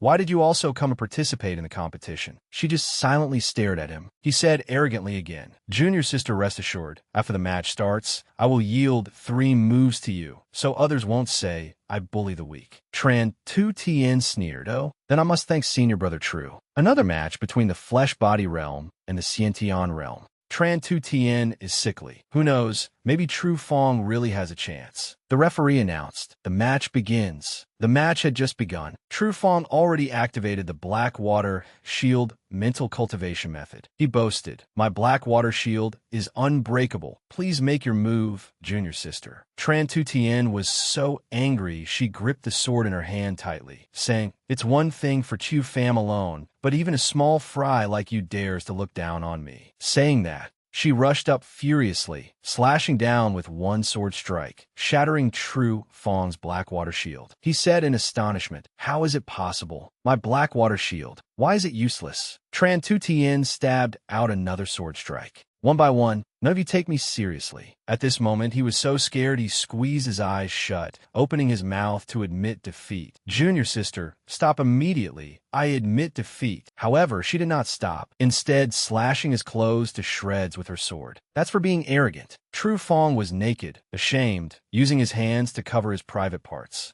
Tran Tu Tien pointed her sword at him and shouted, "Still not scrambling off yet?" He said fearfully repeatedly, "Yes, yes, yes. I'm going. The referee announced, "True Fong voluntarily forfeits the match. Tran Tu Tien wins." True Fong ran straight down the stage. People below the stage mocked, truly losing face. Muk Lin Noyet covered her face with her hand, saying, "Oh my, eldest senior brother." Tran Tu Tien sheathed her sword, thinking, frivolous footsteps, unstable true essence. Just with you, you also dare to imitate Tu Fam challenging across realms? The referee shouted, "Next match, number 321. Tu Fam stepped up to draw lots." Tran Tu Tien looked at Tu Fam down below, thinking, it's his turn, let me see what other skills he has. Just now, True Fong was at the Flesh Body Realm. In front of Tran Tu Tien, he didn't even have the strength to fight back. It seems Chu Fam's luck has also run out. The referee held up the piece of paper just drawn and shouted loudly, "Chu Fam's opponent is number 611, Kwang Dao." He shouted, "Oh ho, this young master has finally waited for it." Chu Fam looked towards Kwang Dao, thinking,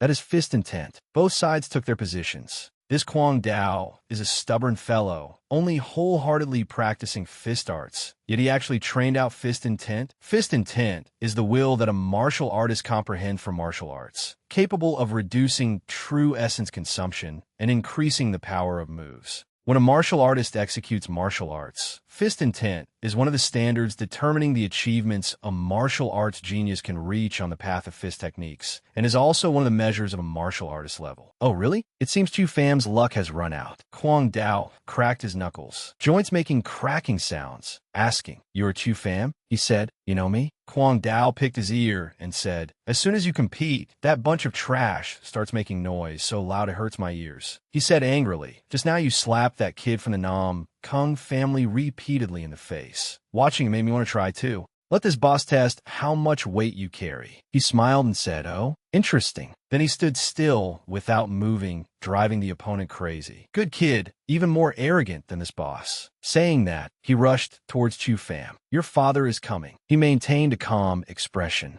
gently dodging the opponent's attack, causing him to miss a punch and almost fall flat on his face. He continuously attacked Tu Fam, but he not only dodged everything, but also hadn't made a move yet. At this moment, he felt something was wrong, thinking, did he see through my fist intent? Impossible. He angrily swept a kick horizontally. Coward, only knowing how to dodge. But Tu Fam had already flown up, dodging his attack. He clasped his hands together, smashing down towards him, saying, "If you have the skill, fight this boss head on." But when he smashed down, he dodged again, flying upwards. He was furious, but helpless. At this moment, Tu Fam looked down at him from above. He hadn't hit a single move, yet he himself was panting. This troublesome guy. You wait. Let this boss catch his breath. He looked at Tu Fam, who had landed on the ground, thinking, want to lure me into attacking, then wait for me to reveal an opening to counterattack, right? This boss almost fell for the trap. He rushed up again, saying, then try this move. Tu Fam looked at the move he unleashed.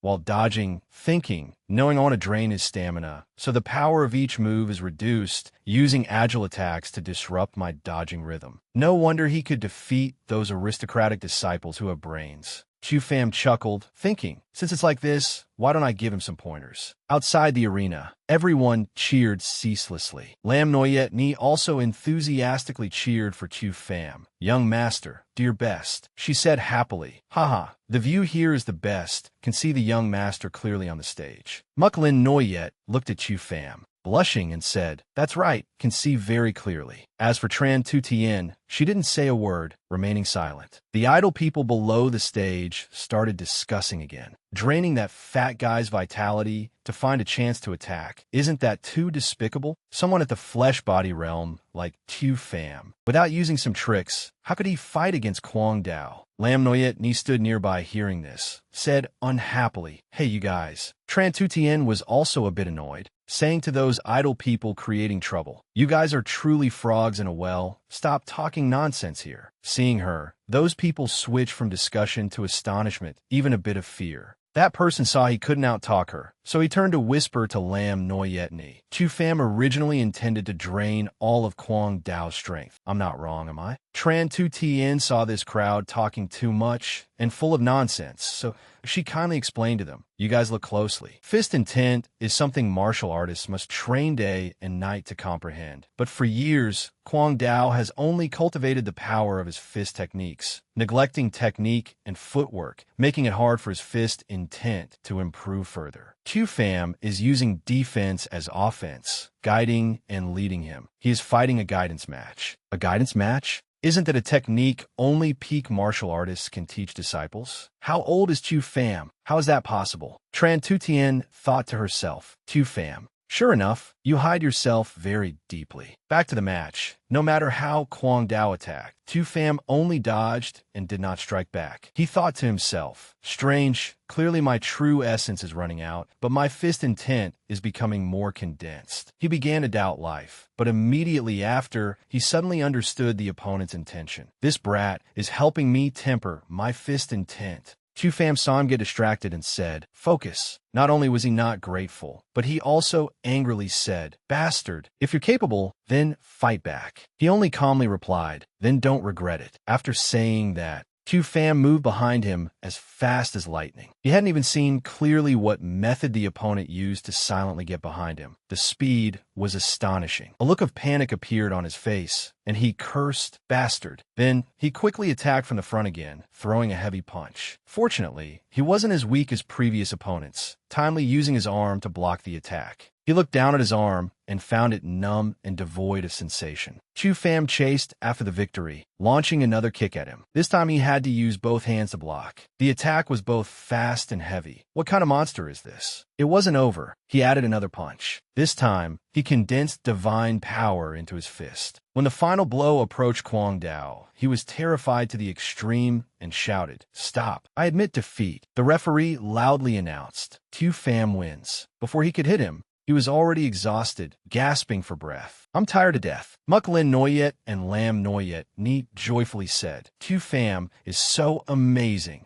Young master is truly strong. The two looked at each other, then shyly turned away. Chu-Fam left the arena. Seeing this, Kwang Dao called out, hey, wait for me. What was that technique you just used? How can one train fist intent to such proficiency? Can you teach me, Brother Chu? You talk too much. A Xiantian realm person calling a flesh body realm person big brother. Truly a strange occurrence. Ladies and gentlemen, after many rounds of selection, the 4 strongest contestants of this competition have finally been revealed. They are Chu-Fam, Nam Kung Tuet, Lam Dan, and Mac Pham. The opponents for the final matches will still be decided by drawing lots. Chu-Fam went up first. He looked at the piece of paper in his hand and said, enemies really do cross paths. Everyone pay attention. Next will be the finals for these 4. Du Pham versus Nam Kung Tuai. Goddess Tuet, do your best. Deal with that stinking brat. A toad wanted to eat swan meat. Get lost. Lam Noyet Ni crossed her arms, unhappily saying, "What are you saying? These people only know how to show off." Then she shouted his name loudly. Chu Pham will surely win. Chu Pham is invincible. Chu Pham stood on the arena, looking embarrassed, thinking, these girls are really Nam Gung Dwai Stipet O. Calling Chu Pham, she raised her sword and asked, "Do you still remember this? This is what you made for me with your own hands when we just got engaged." Chu Pham looked at the sword in Nam Kung Tuet's hand, remaining silent. She continued, "You said you would definitely become strong and hoped I would wait for you. I could wait, but the Nam Kung family could not. I could only choose Lam then. Do you hate me?" Hearing this, Chu Pham immediately replied, "Me? Put away your cheap tricks. You aren't that important." She was surprised by his words, then angrily said, "Fine, very well." The referee said, "Both sides prepare." Nam Kung Tuet pointed her sword straight at him and said, "Chu Pham, our past destiny ends here." The moment the referee shouted start, Nam Kung Tuet immediately raised her long sword high, executing Heavenly Maiden Scatters Flowers. Chu Pham blocked her attack with just one hand. Seeing this, she rushed up to attack him. Chu Pham formed a seal with his hand, stopping Nam Kung Tuet's sword tip with his bare hand. The two exchanged blows. Below the stage, everyone was buzzing again, using fingers as a sword, using will to gather chi into sword energy. Isn't Chu Pham a fist cultivator? How does he know this ultimate sword technique? Nam Kung Tuet unleashed another move, Earth-Surging Ice Lotus. A powerful stream of spiritual energy struck the ground, condensing into layers of frost on the arena. The referee, seeing this, also continued, "That is a spirit mark capable of unlocking potential power in the bloodline." No wonder Nam Kung Tuet's true essence contains such pure water element power. Chu Pham is facing a difficult battle this time. Just like the previous match, Nam Kung Tuet attacked with ice, and he didn't fight back, only dodging. Muklin Noyet saw this and didn't understand, saying, "What is Brother Chu doing? Dragging things out isn't his style." Lam Noyet Ni also said, That's right. Why yield to her? Hurry up and fight back. The hidden power of the water element is no joke. I was defeated by her using this hidden power." Lam Noyet Ni seemed to realize something. No, Brother Chu is observing her water element potential. She turned her head, saw Kwang Dao, and said, "Kwang Dao, when did you sit here?" Kwang Dao thought to himself, "During the fight just now, I discovered Brother Chu can devour the power of others to use for himself." Then Kwang Dao said to them, "You guys watch closely." Chu Pham dodged Nam Kung Tuet's attack while thinking, worthy of the Nam Kung family's eldest miss. Her water attribute true essence is even purer than ordinary crystals. Only then did he slowly make his move, absorbing all her power. "I'll accept your potential." Then, Chu Pham sucked away all of Nam Kung Tuet's power. She felt something was wrong and said, "My true essence is constantly draining. He is devouring my potential." She leaped up, escaping his absorption range. "I must end this battle quickly." She flew up, unleashing her first move, flying Immortal Sword, 10,000 trees, pear blossoms. Wow, truly worthy of Goddess Tuet. This is the high-level cultivation method of the Azure Origin sect. Facing this cultivation method of Nam Kung Tuet, Chu Pham was also surprised, chanting Cloud Moon. She ran her hand along the sword blade, saying, "Good opportunity. Chu Pham, let's decide the winner." Finished speaking, she held the sword and stabbed straight at him. A sword flashed past, leaving a small cut on his face. He frowned, then used his hand to stop Nam Kung Tuet's sword. In just a blink of an eye, Chu Pham broke the sword tip and brought his hand in front of Nam Kung Tuet's face. The referee shouted stop. Chu Pham wins, advancing to the finals. Nam Kung Tuet lost, but was still unconvinced, saying, "Well fought. But even if I lost, don't expect to be at peace." Chu Pham only then looked at the wound on his face, saying, "Cold energy has invaded the body." She laughed. "Once the frost sword chi enters the body, it will corrode the internal organs. In the next match against Lam, then, don't dream of winning easily." He gently wiped the wound on his face, saying, you overthink things. When he put his hand down, the wound on his face had healed itself, causing Nam Kung Tuet to be extremely astonished. Lam Noyet Ni and Quang Dao high-fived happily. Two people behind said, "No, impossible." The Nam Kung family was taken care of by Chu Pham. Goddess Tuet is, after all, an outstanding talent of the Nam Kung family's younger generation. Chu Pham bent down, picked up the sword tassel on Nam Kung Tuet's sword, thinking, why did I suddenly see her as Van Noyet just now? Could it be? In another development, Lam then is facing Mac Pham. He said, "Young Master Lam, have you ever tasted blood?" He licked his lips, saying, "Especially the blood of young martial artists. It's even sweeter than immortal wine." He thought angrily, playing mysterious tricks. With the spirit sword grandfather bestowed, there is nothing to fear. The referee said, "Both sides take positions. Start." Mac Pham rushed towards Lam then, saying, "Come on, let's have some fun." Lam then was slightly stunned, then also made a move, swinging his sword horizontally. Blade light and sword shadows, one holding a spear, one holding a sword, clashing together. The audience below was extremely amazed. Who is Mac Pham? His strength is not inferior to Lam then at all. The Mac family hid him truly well. No one noticed it before. Since when did the Mac family have such a strong disciple? Mac Van Fong stood amidst the crowd, discussing excitedly, smiling smugly. He thought to himself, Mac Pham is, after all, the trump card I nurtured. The reward of this tournament, my Mac family is determined to get. Back to the arena. Mac Pham said, "Young Master Lam, it's still not enough. Your blood isn't boiling enough yet. Burning all your fresh blood will make me even more delighted." Mac Pham spun his long spear high, then stabbed it into the ground. The ground immediately cracked, and two snakes emerged from underground, rushing towards Lam then. Lam then broke out in a cold sweat, gritting his teeth and cursing. Damn it, daring to use low-class witchcraft. Nam Kung Tuet thought anxiously. Lam then is most afraid of snakes. As if realizing something, she suddenly tensed up, thinking, could it be that this Mac Pham can see through others' fears? On the stage, two giant pythons rushed over aggressively, threatening Lam then. He retreated while trying to deal with them. Lam then attacked in terror, one hand slashing continuously with his sword, one hand gathering spiritual energy. Mac Pham did not want to be outdone. He stood there observing, his eyes bloodshot, streaked with blood. His gaze swept towards the opponent, the image of Lam then clearly reflected in his eyes. Suddenly, Lam then fell into an illusion. The surroundings were engulfed in darkness, fresh blood and bones falling incessantly. Mountains of skulls piled up fell from the sky. In just a moment, no one remembered them. A giant skeleton rose from the ground, threatening Lam then. Lam then was so scared his face had no blood left, terrified to the point he could only scream once. His pupils contracted, his whole body trembling. Back in reality, Lam then's face was pale, standing motionless on the spot. People started whispering. Contestant Lam then stands still on the stage for some reason. Could it be? Chu Pham looked serious. He immediately recognized this as an illusion technique. The audience present all shared the same thought. In the true martial continent,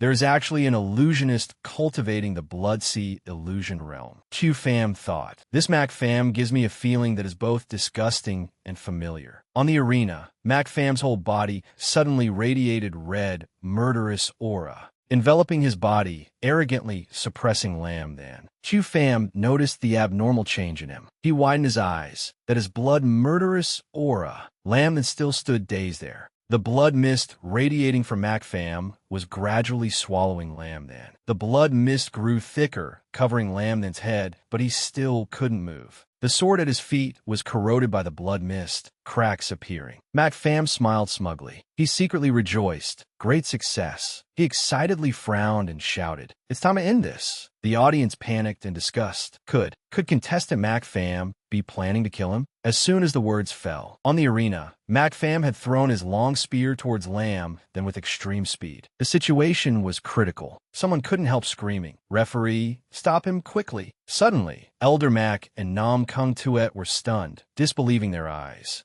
Before death could befall Lam then, a hand stopped Mac Fam's spear tip. Everyone was astonished by the scene before them. Before it was too late, Tu Fam had rushed up, easily catching the long spear with just one hand, blocking this fatal blow. Mac Fam, being blocked, trembled momentarily. At this moment, the audience witnessing Tu Fam's chivalrous act began to discuss in surprise. Don't he and Lam then dislike each other? That's right. I heard there's also a grudge over stealing a wife. Mac Fam hid his anger, smiling sinisterly. Tu Fam, what is the meaning of this? Tu Fam glared and questioned. Valspawn, do you think parasitizing a human body can deceive the heavens and cross the sea? Mac Fam's eyes were bloodshot, denying profusely. I don't understand what you are saying. He growled in a low voice, fearing the clear spiritual energy of the spirit sword, yet well-versed in the Blood Sea realm. Apart from the natural enemy of the heavenly palace, who else could it be? He glared at Mac Fam and continued. Just didn't expect. Your demonic claws could reach even a mortal world. Blood Demon Clan. The crowd watching was in an uproar again. Blood Demon Clan? What is the Blood Demon Clan? Don't know. Never heard of it. Muklin Noyet wondered. What is Big Brother Chu saying? Tran Tu Tien looked serious, pondering without answering. According to Tran Tu Tien's memory, ancient books recorded that the Blood Demon Clan feeds on blood, specializing in cultivating the blood refinement evil art. But the Blood Demon Clan was long ago cleaned up by the gods of the supreme divine realm. How could they appear in the true martial continent? Mac Fam arrogantly retorted. Tu Fam, you can't speak carelessly. In broad daylight, where would a Blood Demon Clan come from? The hand holding the sharp spear tightened. Tu Fam replied disdainfully, keep playing dumb. Saying that, he continued to threaten. Anyway, tearing off your disguise is as easy as turning over a hand. He turned around, snapped his fingers in front of Lam then. Hey, wake up! Escaping the illusion, Lam then immediately fell to the ground in panic. Ugh. He clutched his chest, coughing continuously. Escaping danger, he turned to blame. Tu Fam, who asked you to meddle? Tu Fam was too lazy to care about Lam then. Said to the referee, just announce the start of the final match. The referee was startled, stammering, okay. Then he turned and shouted, the final battle, Tu Fam versus Mac Fam. That Lam then is truly a model of stubbornness. Tortured to the point of meeting the king of hell, yet still trembling, propping himself up with his sword. No, wait, I haven't lost yet. Lam then's servant awkwardly advised. Young master, please come down. Lam then felt humiliated, gritting his teeth and growling. Tu Fam, I won't accept your favor. The referee announced again. Currently, the situation has changed suddenly, turning into the final championship battle between Tu Fam and Mac Fam. The audience in the stands discussed again. If Mac Fam is really some ancient blood demon clan, isn't Tu Fam in grave danger? The Mac family really prepared thoroughly this time. Elder Mac secretly smiled. He frowned and thought, Tu Fam, no matter how strange you are ultimately just a mortal body. Take this opportunity to let Mac Fam eliminate you, this thorn in the eye. On the arena, Mac Fam and Tu Fam took their stances. Mac Fam held a long spear, while Tu Fam was empty-handed. The referee shouted, the match begins. As soon as the words fell, Mac Fam teleported behind Tu Fam. However, Tu Fam saw through it, just slightly tilting his body to dodge the attack. Tu Fam elbowed Mac Fam hard in the waist. Mac Fam was immediately sent flying, having to use his weapon to support himself to keep his balance.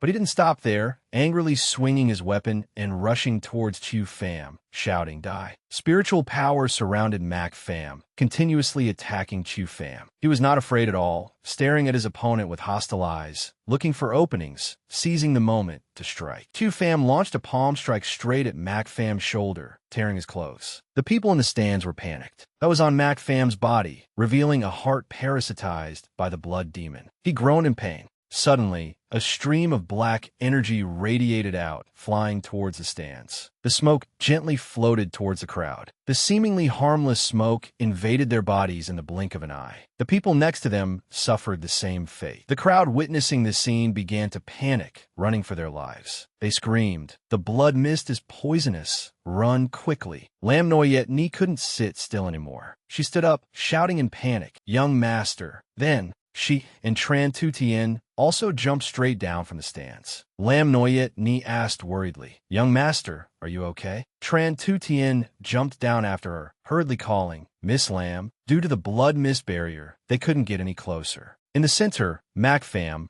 pointed his spear at Chu Pham. He no longer hid his nature. Speaking up, Chu Pham, you sought your own death. Mak Pham's eyes were filled with unprecedented murderous intent, roaring, those who see my true face must die. No one can save you. Chu Pham calmly replied, did the old monsters in your clan not teach you that when you meet someone from the Four Directions Divine Realm, you must run immediately? He asked in astonishment, For Directions Divine Realm? Are you from the Supreme Heavenly Palace? Chu Pham immediately rejected his thought. Wrong. I do not belong to the Supreme Heavenly Palace. He said word by word, I am the Supreme Heavenly Palace. As soon as Chu Pham's words fell, Mak Pham was so shocked that he dropped his weapon to the ground. He stared in horror, shouting, Celestial Emperor Tu. Mak Pham couldn't believe his eyes. His eyes widened, bloodshot, face pale, terrified to the extreme. He stammered in rebuttal. No, impossible. He is clearly dead. Saying that, he retreated in horror, accidentally backing out of the mist. At this moment, only heaven knew how scared he was. Mak Pham spoke up, You, don't come over here. The two ladies standing outside also saw the two of them clearly. After the thick mist gradually dispersed, Tran Tu Tien was curious about what she heard. What are they saying? Mak Pham was so scared he broke into a cold sweat. I know your methods of dealing with demons. You, don't even think about catching me. Suddenly, the blood demon heart parasitizing Mak Pham's body convulsed, then retracted into the host body. Immediately after, Mak Pham's empty body collapsed to the ground. Before that scene, Chu Pham just snorted disdainfully, hiding back into the host body. Truly a low-class demon race, capable of nothing. The referee covered his nose with a handkerchief to avoid inhaling the toxic gas, stammering, fell down. That elder Mak could not stand by and watch anymore, immediately flying over with a darkened face. He landed straight on the arena, facing Chu Pham. Mak Van Fong frowned, saying, Chu Pham, the Mak family will remember this debt. Finished speaking, he immediately picked up Mak Pham's body, turned and left. The referee immediately announced, the champion of this Four Clans tournament is Chu Pham. Lam Noyet Ni said happily, Young Master is so amazing. This time no one dares to look down on Young Master anymore. Muklin Noyet said happily, Congratulations, Big Brother Tu, on your fame spreading across the world. Kwang Dao also chimed in, Big Brother, you are so majestic. Even ancient evil demons are not your match. Only Tran Tu Tien silently looked at Tu Pham, thinking secretly. Just now that blood demon was clearly very afraid of Chu Pham. She frowned and thought, why exactly? Night fell. The Lam residence was brightly lit. An old man happily congratulated. Congratulations, old Master Lam. Your grandson is truly young and talented. Lam Kim Hong stroked his beard, saying proudly, You flatter me, you flatter me. Saying that, he spoke up again. I wonder where Chu Pham is right now. We want to personally congratulate him. Another old man whispered a calculation. While Chu Pham hasn't broken through to the Xiantian realm yet, we must rope him in. Lam Kim Hong Viplit Solemni. Currently, Chu Pham is in seclusion in the pill refining room. Cannot receive guests. The scene shifted to the pill refining room. Chu Pham was sitting cross-legged in front of the pill furnace. He focused his spiritual power, meditating in deep thought. Several types of herbs suitable to support him were scattered on the ground. White mustard seed, gentleman's grass, astragalus, divine ginseng. He thought to himself, adding a spirit-gathering array for support will do. Thinking of this, Chu Pham's eyes narrowed slightly. That gaze was full of determination. He told himself, everything is ready. Chu Pham immediately cast a spell and shouted. The herbs floated up in unison. Chu Pham shouted, Heavenly Cycle Primordial Pill, Refining Art, activate. The precious medicinal ingredients immediately flew into the pill furnace. With a thud, he covered the furnace lid. Chu Pham continued to sit there, his hands still transmitting true energy, pouring spiritual power into the pill furnace. He thought with satisfaction, it should only take one night to be ready. Sunset fell. Dawn was about to break. Chu Pham had spent the whole night in the pill refining room, transmitting spiritual power. He said solemnly, the spiritual liquid is formed. It's time to condense the pill. The pill furnace glowed, shaking constantly. He formed seals with both hands, shouting, condense. Each pill condensed into shape, flying out one after another. He exclaimed excitedly, the realm-breaking pill is successfully refined. He frowned, the time has come. Without hesitating any longer, Tu Pham sat down again, his hands tensely forming seals again. The pill refining passion burned around him. Tu Pham held a stalk of spirit herb in his hand, saying, "Spirit nurturing grass won this time. Let me see. A 1 in 100 years spirit nurturing grass. To what level can it raise the realm-breaking pill?" He smiled and threw the spirit grass into the pill furnace. The legendary supreme quality realm-breaking pill appeared. Tu Pham was very satisfied. The pill quality was stable. The medicinal power doubled. Not bad. The window of the pill refining room was open. A wave of medicinal fragrance wafted out from there, carried by the wind to the elders in the main hall. One of them was suddenly astonished. The spiritual energy concentration of this pill is unprecedented. Manor Lord Lamb, this scent. Could it be the realm-breaking pill? As soon as he finished speaking, he turned to Lam Kim Hong. Another elder immediately shouted, "I am willing to pay double." Another elder, unconvinced, pushed him aside. "Please sell all the pills to me. I came first." The two sides argued fiercely. "I was first. You dare fight with me?" Lam Kim Hong hurriedly reached out to calm both sides. "Gentlemen, please calm down. Calm down a bit." Suddenly, an old man stepped forward from somewhere. "What good stuff is worth fighting over like this? Let this old man have a look." The condensed pills were all divided into bottles. Tu Pham carefully counted them again. Aside from the 3, he kept for himself to break through to the Xiantian realm. He left one each for Muklin Noyet and Lam Noyetni. He looked at the pill bottle in his hand, calculating smugly. The rest will be sold to the Spirit Treasure Pavilion or taken to the Pill Tower as a store treasure. Suddenly, he sensed something. He looked down from the upper floor and saw a group of strangely dressed people approaching. He couldn't help but wonder, why is it so noisy? Tu Pham pushed the window open, wondering in his heart, who were those people? Since guests had arrived, as the head of the family, Lam Kim Hong naturally had to go out to welcome them. As soon as he saw Lam Kim Hong, the strange old man spoke first. "Your Excellency is the Lam family head, Lam Kim Hong, correct?" Before Lam Kim Hong could speak, the two elders behind were already buzzing with discussion. "That is Elder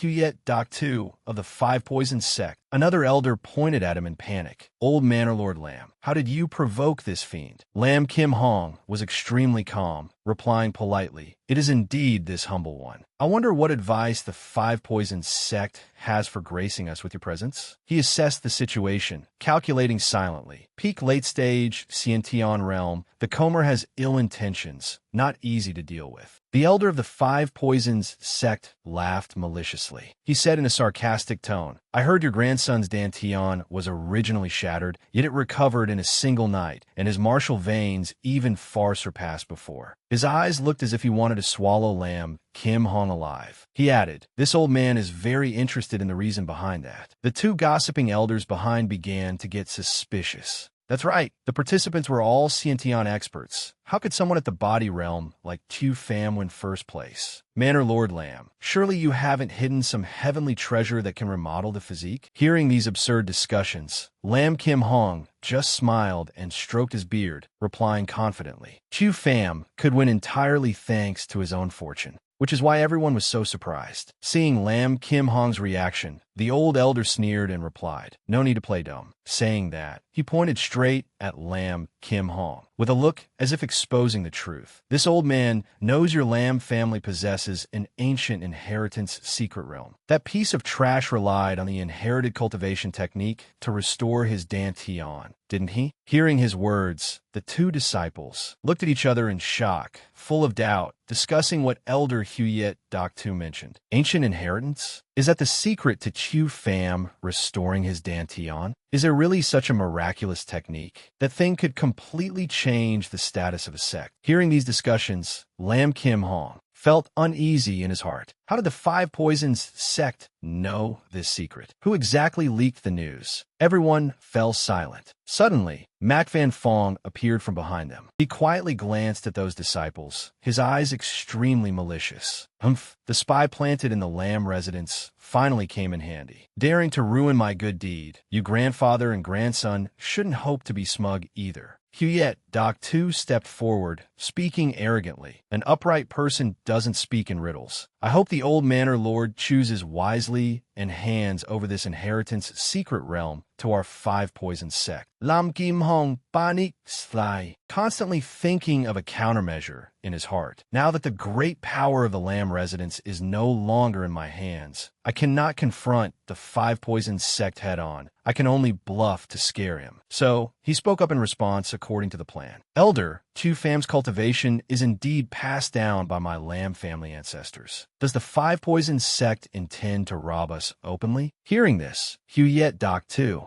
became even more stubborn, like a mad dog. An innocent man is guiltless, but possessing a treasure makes him guilty. The ancient inheritance is not something a tiny Lam family like yours can keep. A venomous insect openly crawled out from his sleeve. If you obediently hand over the inheritance, this old man will leave immediately. But if you still want to conceal it, Huyet Doc 2 aggressively threw the venomous insect out. Then you are seeking your own death. That venomous insect had blood-red eyes and sharp claws, extremely ferocious, flying towards Lam Kim Hong. Lam Kim Hong turned pale with fright, unable to react in time to dodge. Just at the moment of hanging by a thread, Chu Fam appeared. He reached out and grabbed the venomous insect, crushing it without mercy. Lam Kim Hong Thiotin Subi Famea. Chu Fam smirked slightly, mocking. You dare to show off this kind of venomous insect? Huyet Doc 2 couldn't help but be stunned. This brat could actually catch this old man's red jade centipede with his bare hands? He remained arrogant, leaning on his cane and questioning. Little beast, you dare to kill this old man's red jade centipede. If the Lam family doesn't hand over the inheritance today, I will refine you, brat, into a medicine human. To compensate for this old man's loss, he quickly ordered the disciples behind him. Disciples, smash this pill tower for me. The people behind heard the order and rushed forward, shouting loudly, yes. Chu Fam looked at the rude crowd very calmly, saying contemptuously, a bunch of small fry daring to seek death. Lam Kim Hong behind him didn't forget to remind, Femmer, we are weak and outnumbered. Don't act on impulse. Chu Fam, expressionless, stepped forward and said, Grandfather,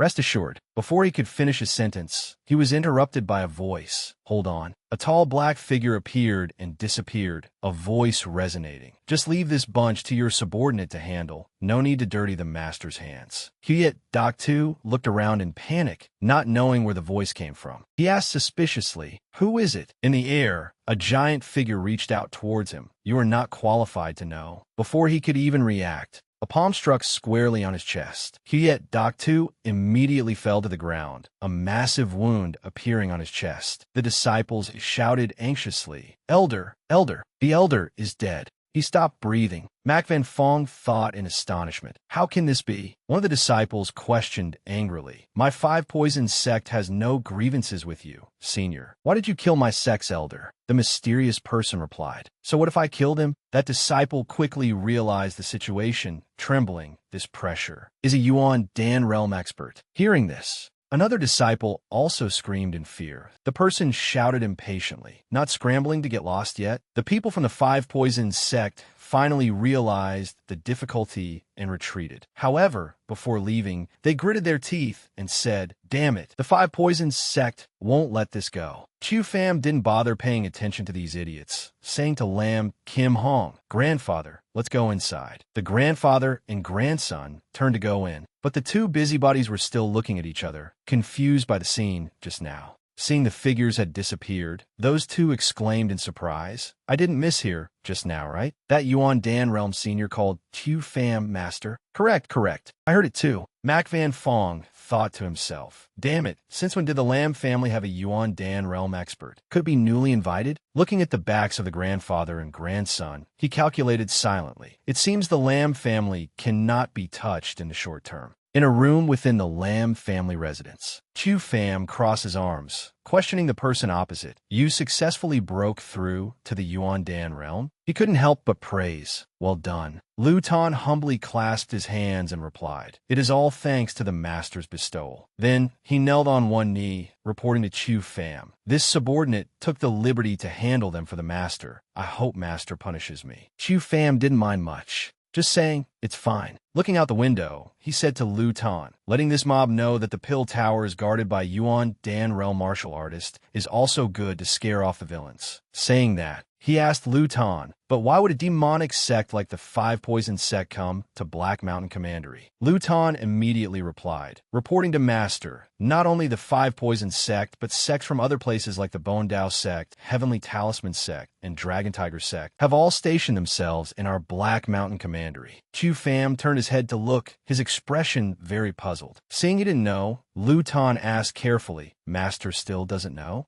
The Black Mountain Secret Realm is about to open. Old Lu slowly described the details for Chu Pham. The Black Mountain Secret Realm opens once every 100 years for the sections. The Secret Realm absorbs the spiritual energy of the Destruction Evil Dragon and the Heavenly Fire Mountain Range, full of dangers and opportunities. The great sects of the Great Wu Kingdom won't miss this opportunity for their disciples to train and find treasures. Hearing this, Chu Pham said worriedly to Luton, a sect activity, I'm afraid a rogue cultivator like me isn't qualified to participate. Luton comforted Chu Pham. Master, rest assured, each sect can invite 2 external aides. This subordinate has already secured a spot in the Blackwater sect for you. Old Lu had prepared extremely thoroughly, stating his plan. After this subordinate condensed the Yuan Dan, my prestige in the Blackwater sect is different from before. No one will obstruct. Luton beamed with joy, excitedly flattering. In addition, this subordinate also invited Tran Tu Tien. She and Muk Lin Noyet will serve Master well together. But Chu Pham snorted coldly, mocking, you're quite good at guessing other people's intentions, huh? Saying that, his eyes became serious, warning Luton, if you want to die, keep on flattering. Luton's face turned pale behind him. Facing this warning, cold sweat broke out on Luton. He immediately knelt down and kowtowed to apologize. This subordinate knows my mistake. Luton wondered in distress. Could it be that Master is not interested in these 2 ladies? Sigh, being with a king is like being with a tiger, truly hard to predict. As for Chu Pham, he looked at the sky outside the window, wondering in his heart. Destruction, Evil Dragon. A few days later, they arrived at another place. Black Mountain Secret Realm. Lam Kim Hong was extremely worried about Chu Pham, repeatedly reminding, Phamer, be careful in everything. Lam Noyet Ni also said uneasily, Young Master, you must return safely. Chu Pham comforted the 2. Everyone rest assured. He glanced at the crowd on the other side, smiling meaningfully. There really are quite a few acquaintances. First, the people from the Five Poisons sect recognized him. A guy with a bandaged head asked the person next to him, Is that Chu Pham? The person next to him also recognized him, confirming in shock. That's right, it's him who caused the death of Elder Huyet Dak Tu. Next were the people from the Qingyuan sect. Lam then looked at Chu Pham with unfriendly eyes, saying to Nam Kung Tuet, I wonder if this kid Chu Pham will find a chance for revenge inside the secret realm. Nam Kung Tuet didn't care much, just said indifferently, We've already torn off the mask anyway. Soldiers come and generals block, water comes and earth covers. Next was the fatty Quang Dao from the Dragon Tiger sect. He was still gnawing on a bun, filled with regret. So Big Brother Chu went with the Blackwater sect. If I had known earlier, I would have applied to join the Blackwater sect too. Elder Lu of the Blackwater sect pointed at the disciples under his command and instructed. This time,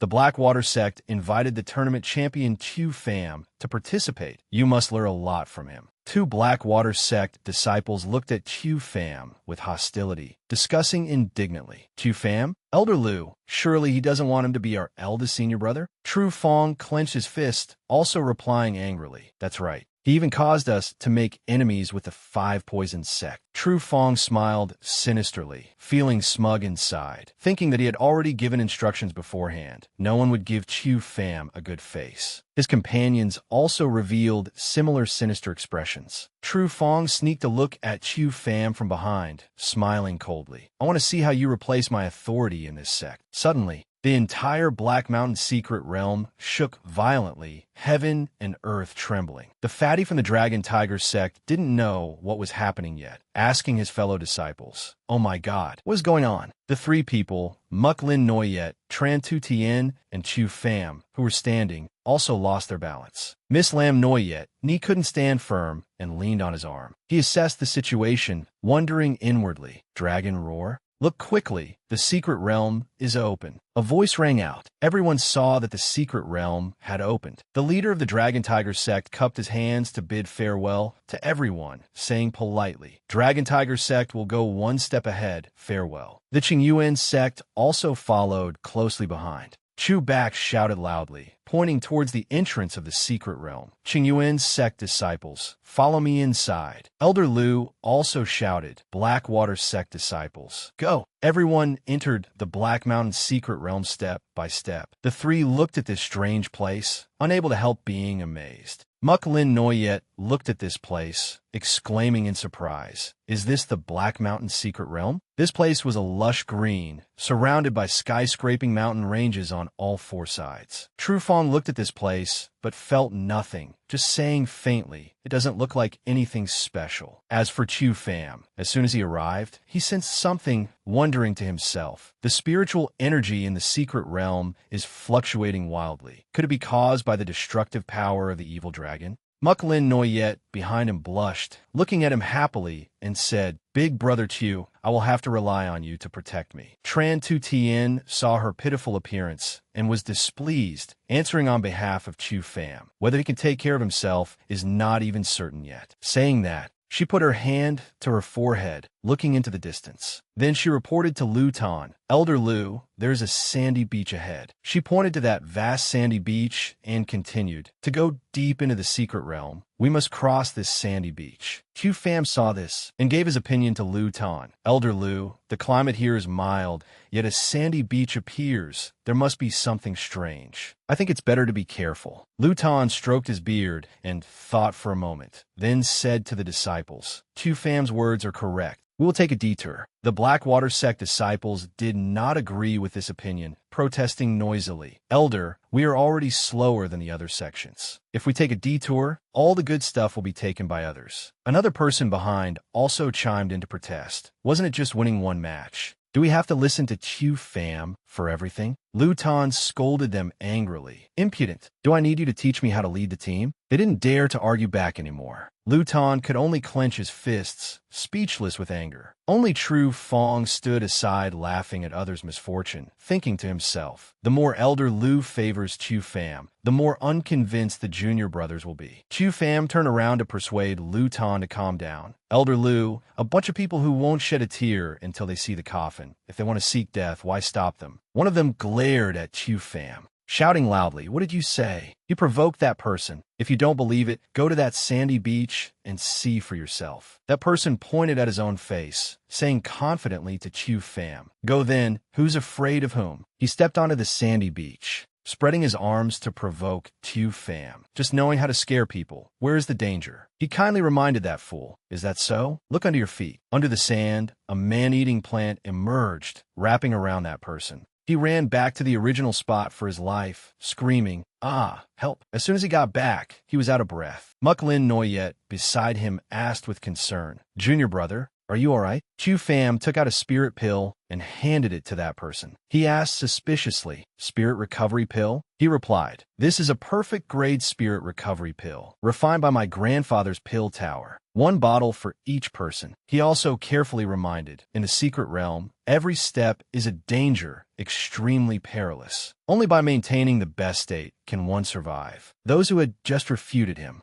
now all ran over happily. Only Tru Fong had different thoughts from everyone else. He stood on the spot, thinking disdainfully, humph, wanted to buy people's hearts with this little favor. You are too. Before he could finish his thought, several excited voices rang out. I want it, save some for me. The people behind pushed and shoved, knocking him to the ground. Thank you, Brother Chu. Brother Chu is truly our protective talisman. He was mercilessly trampled under their feet. Tru Fong, with a face full of injuries, looked angrily at those who had stepped on him, scorning a bunch of fence-sitters. A small team consisting of Chu Pham, Tran Tu Tien, Muk Lin Noyet, and a few other disciples was finding their way through the silent forest. Lu Tan stood in the middle of the team, looking like he was being protected. Reaching a section of the road, the whole team seemed to sense danger and slowed down. The forest remained the same, still just as quiet. Tran Tu Tien turned around, frowning slightly, and said, this place is very unusual. Chu Pham heard that and asked back, you noticed it too? Tran Tu Tien gripped the hilt of her sword, drawing the sword halfway out of its sheath, ready to fight at any time. She continued, too quiet, let alone the roar of wild beasts. There isn't even the sound of birds singing. Chu Pham agreed with Tran Tu Tien's view. This indicates there is extreme danger nearby. Must be careful. What are they whispering about? Just as Muklin Noyet was wondering in her heart, Luton walking in front was staring intently at something. Suddenly, a disciple ran over, pointing his sword towards the bushes and said, "Elder Lu, it's a swamp." Looking in the direction that person pointed, a swamp appeared before their eyes, in which grew ancient trees with luxuriant branches and leaves. The water in the swamp bubbled with large air bubbles, emitting a deadly green, poisonous gas. Elder Lu raised 2 fingers, observed for a while, and then spoke. "The poisonous gas in the swamp is too thick.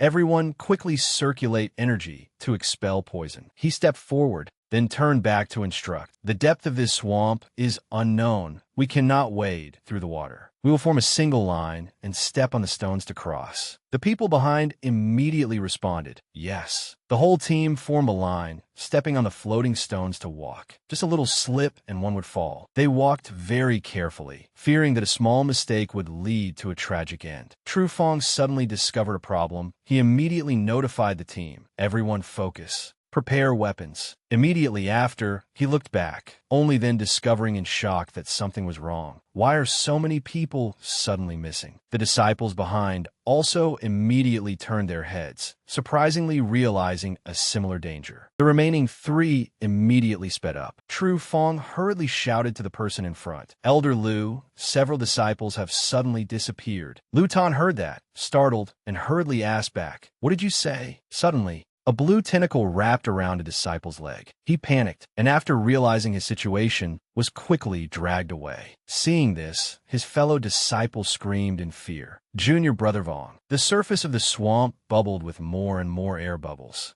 carrying the blue color of death. Luton saw the situation was bad and hurriedly ordered, "Everyone scatter. Run to the shore quickly." 2 disciples were tightly wrapped by blue tentacles. They hurriedly cried out, "Ah, senior sister, save me." Muklin Noyet did not abandon her fellow disciples either. She tightened her grip on the sword hilt and rushed up. Muklin Noyet jumped high, raising her sword preparing to slash forward. One strike cut off that blue tentacle. She struggled to pull that disciple's body up, next to 2 severed tentacle segments. Muklin Noyet hurriedly said to that disciple, "Quick, get back to the shore." Suddenly, another tentacle wrapped tightly around Muklin Noyet's waist. She gritted her teeth, only able to let out a cold snort. Tran Tu Tien saw this and wanted to rush up to rescue, crying out in horror, "Miss Muck!" She wanted to rush up, but this action was stopped by Chu Pham. He grabbed Tran Tu Tien's wrist, reminding, "Don't act rashly." Tran Tu Tien immediately wanted to break free. She shouted angrily, "Let go! If you are afraid of death, don't stop me from saving people." Chu Pham still held Tran Tu Tien's hand tightly. He frowned and reminded the other party, "Blackwater sect disciples have all learned the underwater breathing technique. It's not your turn to worry." Chu Pham glanced to the side, thinking to himself, "Where did these tentacles come from? The swamp water is so murky. How can it see us?" He looked down at his feet, realized something, then speculated, could it be? Chu Pham took the sword from Tran Tu Tien's hand. Tran Tu Tien saw this action, a bit confused, and hurriedly said, "Hey you." The words were not finished when she was interrupted by Chu Pham, borrowing it for a moment. He frowned and thought, "Although it's not my Celestial Emperor's sword, it's enough to use." Chu Pham leaped up. He jumped very high, put the sword behind his back, and then executed the Celestial Emperor art, 3-finger star ray. When Chu Pham landed, the sword was half buried in a rock. From where the sword was inserted, small cracks appeared carrying blue light. Suddenly, everything began to shake. The disciples struggling in the swamp cried out in alarm. "Ah, what's happening?" The spot where Xiao Fan and Chun Zitian were standing immediately rose up. Not only did it rise, but sharp objects also appeared, resembling the fangs of some wild beast. Before long, a monster that was part beetle and part octopus, a combination of many creatures, fully emerged from the water. Chun Zitian saw the whole thing and cried out in terror, "What is this monster? I've never heard of this kind of vicious beast." Xiao Fan frowned and explained, "The vicious beasts in the secret realm have absorbed the violent aura of the evil dragon and have long since mutated." Hearing this, Lu Cheng also had a realization. So those rocks were this vile beast's camouflage to lure people into a trap. Lu Cheng and several other disciples charged forward. He immediately gave the order, "Disciples, follow me to slay the demon and exorcise the evil." The disciples behind him immediately responded, "Yes." Lu Cheng showed no mercy, using a hand blade to sever a tentacle. Zhao Feng used his long spear to pierce another tentacle. 3 disciples charged towards a monster's eye. One shouted to boost his morale, "Monster, die!" After a period of fighting, the 3 also managed to put the monster at a disadvantage. A disciple standing by hurriedly said, "Senior Sister Mu has drowned. Quickly, get her down." Xiao Fan thoughtfully took Mu Lingyue, looked at her, and said, "Let me." Xiao Fan looked at her. Mu Lingyue was already awake, but she didn't open her eyes. She listened to the commotion, thinking to herself, "Oh heavens, what does Big Brother Xiao want to do? Could it be that he wants to perform artificial respiration?" Under Xiao Fan's gaze, Mu Lingyue unknowingly continued her internal struggle. Should I open my eyes? If I open my eyes, will Big Brother Xiao think I'm a fraud? But if I don't open my eyes, my first kiss will be gone. Mu Lingyue's eyebrows furrowed slightly. Her cheeks flushed, and she continued to think, but if it's Big Brother Xiao? Mu Lingyue was slapped hard on the back, causing her to spit out all the water in her body. Xiao Fan asked with a hint of disdain, "Have you spit out all the poisonous water? Are you all right now?" Mu Lingyue coughed incessantly, not yet having processed what had just happened. Lu Cheng helplessly covered his face. Seeing his expression, Xiao Fan turned back and asked, "What's wrong?" Lu Cheng didn't say much, directly turned and walked away. He just sighed, leaving behind a sentence. "The flower falls with intention, but the water flows on without feeling." Then he turned back and instructed, "Check the losses. The rest of you, rest and heal on the spot." Zhao Feng cupped his hands and replied, "Yes." Those with internal injuries rested beside rocks or tree trunks. Chun Ziqian walked over to Mu Lingyue, took out a vial of healing medicine, and said with concern, "Miss Mu, quickly use this spirit recovery pill to restore your true essence." Mu Lingyue was still coughing. She replied with difficulty, "Cough, cough. Thank you." Suddenly, Chun Ziqian looked around and then spoke up. Chun Ziqian was wondering where Xiao Fan had gone. Seeing him standing not far away, she couldn't help but mumble, "What is he doing?" Xiao Fan was holding a golden-brown beast leg. He looked at it, thinking to himself, "The meat of this mutated beast is filled with berserk power. Perhaps." Then he took a bite of the beast meat. Chun Ziqian and Mu Lingyue were utterly astonished by this scene. Xiao Fan swallowed the piece of meat in his hand. Suddenly, a ding sound rang out. Xiao Fan pursed his lips, his brow tightly furrowed. The power of the giant beast within his body seemed to awaken, roaring with a craving for food. He still wanted to eat more. Witnessing this, Xiao Fan clenched his fist and thought, "I was right. This ancient overlord's strength might just become the trump card that helps me win." The next morning, the master and disciples of the Blackwater sect moved out under Lu Cheng's lead. Xiao Fan's gaze was determined as he strode behind them, his hands clenched into fists. Behind him were Chun Ziqian and Mu Lingyue, along with 2 disciples supporting each other. Chun Ziqian frowned, looking thoughtfully at Xiao Fan walking ahead. She closed her eyes, recalling the scene of him eating the raw flesh of the berserk beast, and was momentarily speechless. Suddenly, Mu Lingyue, who was behind, let out a cry, her face filled with terror. She didn't turn her head right away, but glanced behind her. Mu Lingyue's limbs went stiff. Looking at the thing at her feet, she stammered, "It's a dried corpse." Her face turned pale as she saw a dried corpse lying face down at her feet. The corpse had lost its eyeballs, leaving only 2 dark sockets, its mouth wide open as if it had been struck by a potent poison. Chun Ziqian was silent for a moment, then tilted her head and said, "Judging by the attire, they're from the ancient desert sect. They haven't been dead for long." Without a trace of fear, her 2 slender fingers rested on the artery at the back of the corpse's neck. It turned out to be Xiao Fan kneeling beside the corpse. After examining it, he immediately came to a conclusion. The 5 organs are shriveled, and the blood is completely drained. Xiao Fan looked at his fingertips, frowning slightly, examining the spot that had touched the corpse's skin. Then he thought to himself, "This is the work of the Blood Demon tribe. But this secret realm has a history of at least 1,000 years. How could it be?" Suddenly, there was the sound of hurried footsteps from behind them. The person who arrived was none other than Jiang Tao. His round face was filled with panic, drenched in sweat. He just ran straight forward, constantly shouting, "Help! Save us!" Running up to Xiao Fan, he bent over, resting his hands on his knees and panting heavily. His words were incoherent, but his mouth never stopped pleading for help. Brother Xiao, saving a life is a matter of utmost urgency." Xiao Fan was startled, calling out Jiang Tao's name in surprise. Mu Lingyue, beside them, was just as surprised. She frowned and asked, "Weren't you with the people from the ancient desert sect? Where are the others?" Wiping his sweat, Jiang Tao replied, "I followed the people from the ancient desert sect to an abandoned temple. Everyone thought the temple held the inheritance of an ancient sect, so they eagerly went in to search for treasure. But after entering, we don't know what deity we angered, and a great disaster fell upon us." At this moment, Jiang Tao recalled the scene in the temple. He was holding a flickering torch, and to his right was a naked, dried corpse. The person behind him also had their mouth agape in horror. Jiang Tao continued, "One by one, the members of our team turned into skin and bones, dying on the spot. The rest of us saw that the situation was bad and wanted to flee. But in the end, only I managed to escape." Fear was evident on his face, and sweat continued to pour down. He continued to plead, "I trouble the Blackwater sect and Big Brother, Xiao, to come with me to save them. Otherwise, I cannot be at ease." Hearing this, Lu Cheng closed his eyes and stroked his beard in thought. The disciples behind could only exclaim how terrifying it was. Zhao Feng looked at Lu Cheng and said coldly, "Elder, what does the life and death of the ancient desert sect have to do with our Blackwater sect?" As soon as he finished speaking, the junior brother beside him chimed in, "That's right. Why should we get involved?"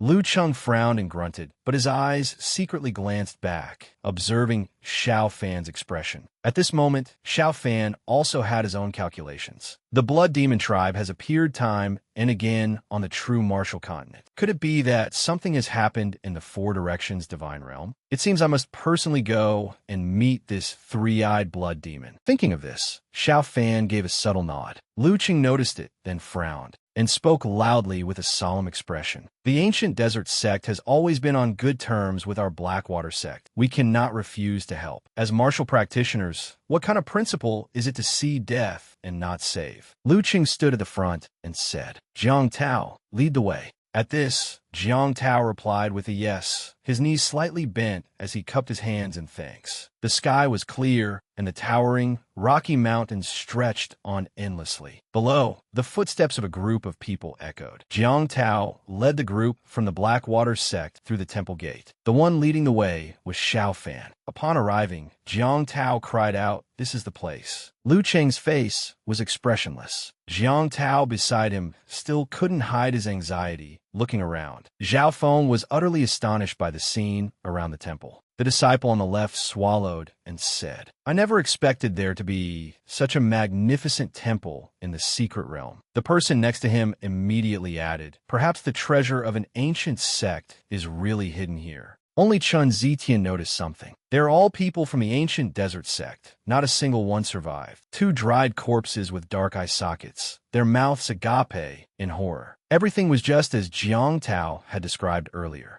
The surrounding scene was filled with scattered dried corpses, some sitting, some lying, in all sorts of postures. Zhao Feng looked around in horror and voiced his doubt. "Strange, there's not even a ghost to be seen here. Who on earth killed them?" Mu Lingyue was walking at the back. She hesitantly stared at the statue above her head. This divine statue. It was a six-armed, gray statue sitting in a cross-legged position. Its face was serene, with upward slanting eyebrows and closed eyes, and a third eye in the middle of its forehead. Its head was wrapped in a cloth, wearing a peacock-tail-shaped crown, and a piece of jewelry resembling a golden circlet was draped over its shoulders. Mu Lingyue exclaimed in utter astonishment. The design of this divine statue is like that of a deity from a foreign land. Why would it appear in the Black Mountain secret realm? Suddenly, the statue opened its eyes, its pupils as red as fire. startling Mu Lingyue so much she trembled all over. She stared with wide, terrified eyes, only managing to let out a short cry. The statue was no longer serene. Instead, it wore a furious expression. It raised its 6 arms and roared, "You lowly mortals, seeing a deity, why do you not kneel?" Zhao Feng jumped in fright and cried out, "My God, the stone statue can talk." Jiang Tao was also so scared that his face lost all color. "It's a ghost, it's really a ghost." Only Xiao Fan's expression remained unchanged. He crossed his arms and snorted contemptuously. No wonder the Blood Demon tribe hasn't made any progress in tens of thousands of years. The statue let out 4 monk-alike ho-ho sounds. It seems there are still knowledgeable people in the mortal world. To think you could see through this venerable one's origins.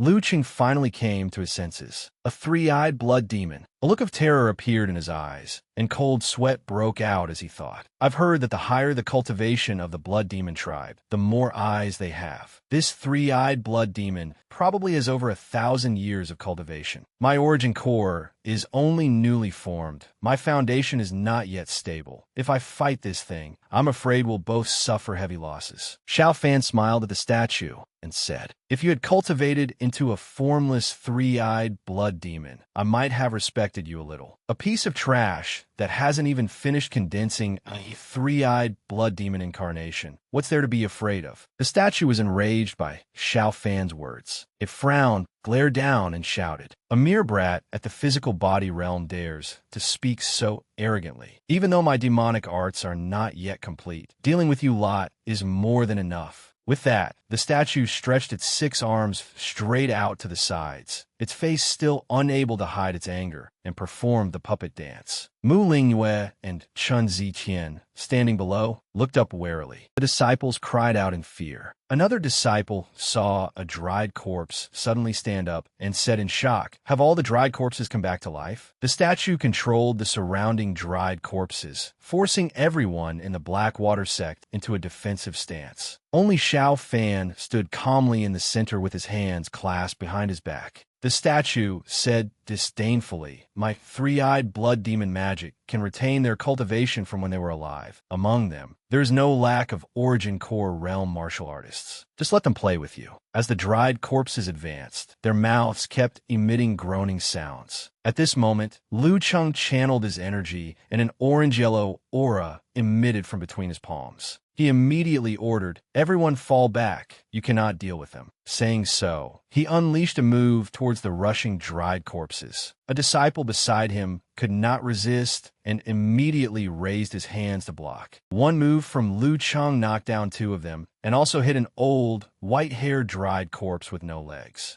Chun Ziqian could not help but exclaim, as expected of Elder Lu, "The cultivation of the origin core realm is indeed extraordinary." However, right at this moment, Jiang Tao suddenly attacked from behind, striking Chun Ziqian on the shoulder with a palm, leaving her no time to defend herself. Chun Ziqian only had time to let out a scream. Hearing this, Xiao Fan turned around and called out, "Miss Chun." Lu Qing also instinctively noticed. Veins popped out on his forehead in anger, and he shouted, "Bastard," intending to rush forward and attack. But he was stopped by Xiao Fan, who raised his hand and shouted loudly, "Don't kill him. He is controlled by the 3-eyed blood demon." However, Lu Cheng had already formed his fingers like a sword and clenched his other hand into a fist, rushing up to strike Jiang Tao's acupoint. Jiang Tao's body went stiff, as if an electric current had passed through it. Sweat poured down like rain, and he collapsed to the ground. Only then did Lu Cheng withdraw his hand. Mu Lingyue sat down to support Chun Ziqian, holding her head with one hand and calling out, "Miss Chun." But Chun Ziqian just lay there quietly, motionless.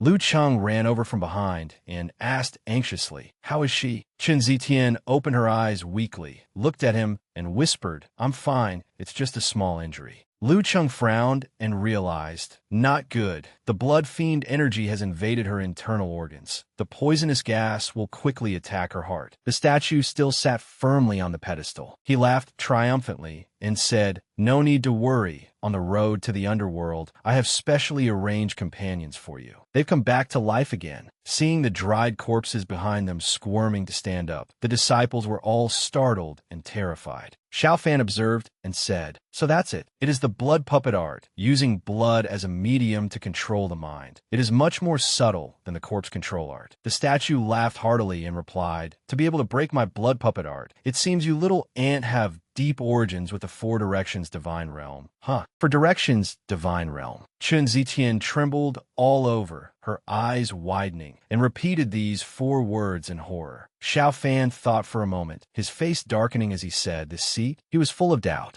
A mere three-eyed blood demon dares to call himself this seat in front of me? I originally intended to spare your dog life, to ask a few questions, but it seems unnecessary now. As he spoke, Xiao Fan circulated his spiritual power, and a golden aura enveloped his entire body. Anger was evident on his face as he clenched his fists. Mu Lingyue supported Chen Zitian by one shoulder, her face full of astonishment. Lu Cheng also broke out in a cold sweat, staring fixedly. Lu Cheng thought to himself, "I have never seen the master possess such strong, killing intent." Xiao Fan stood in a wide stance, clenched his fists, circulated his spiritual power, and exploded with internal force, shouting, "Power of Berserk, open!" A violent golden aura swept out like a storm, blowing away everything around him. The statue smiled contemptuously and mocked. "Ridiculous! I have absorbed the dragon blood of the world-destroying evil dragon. My power has long surpassed that of ordinary three-eyed blood demons. Just with you?"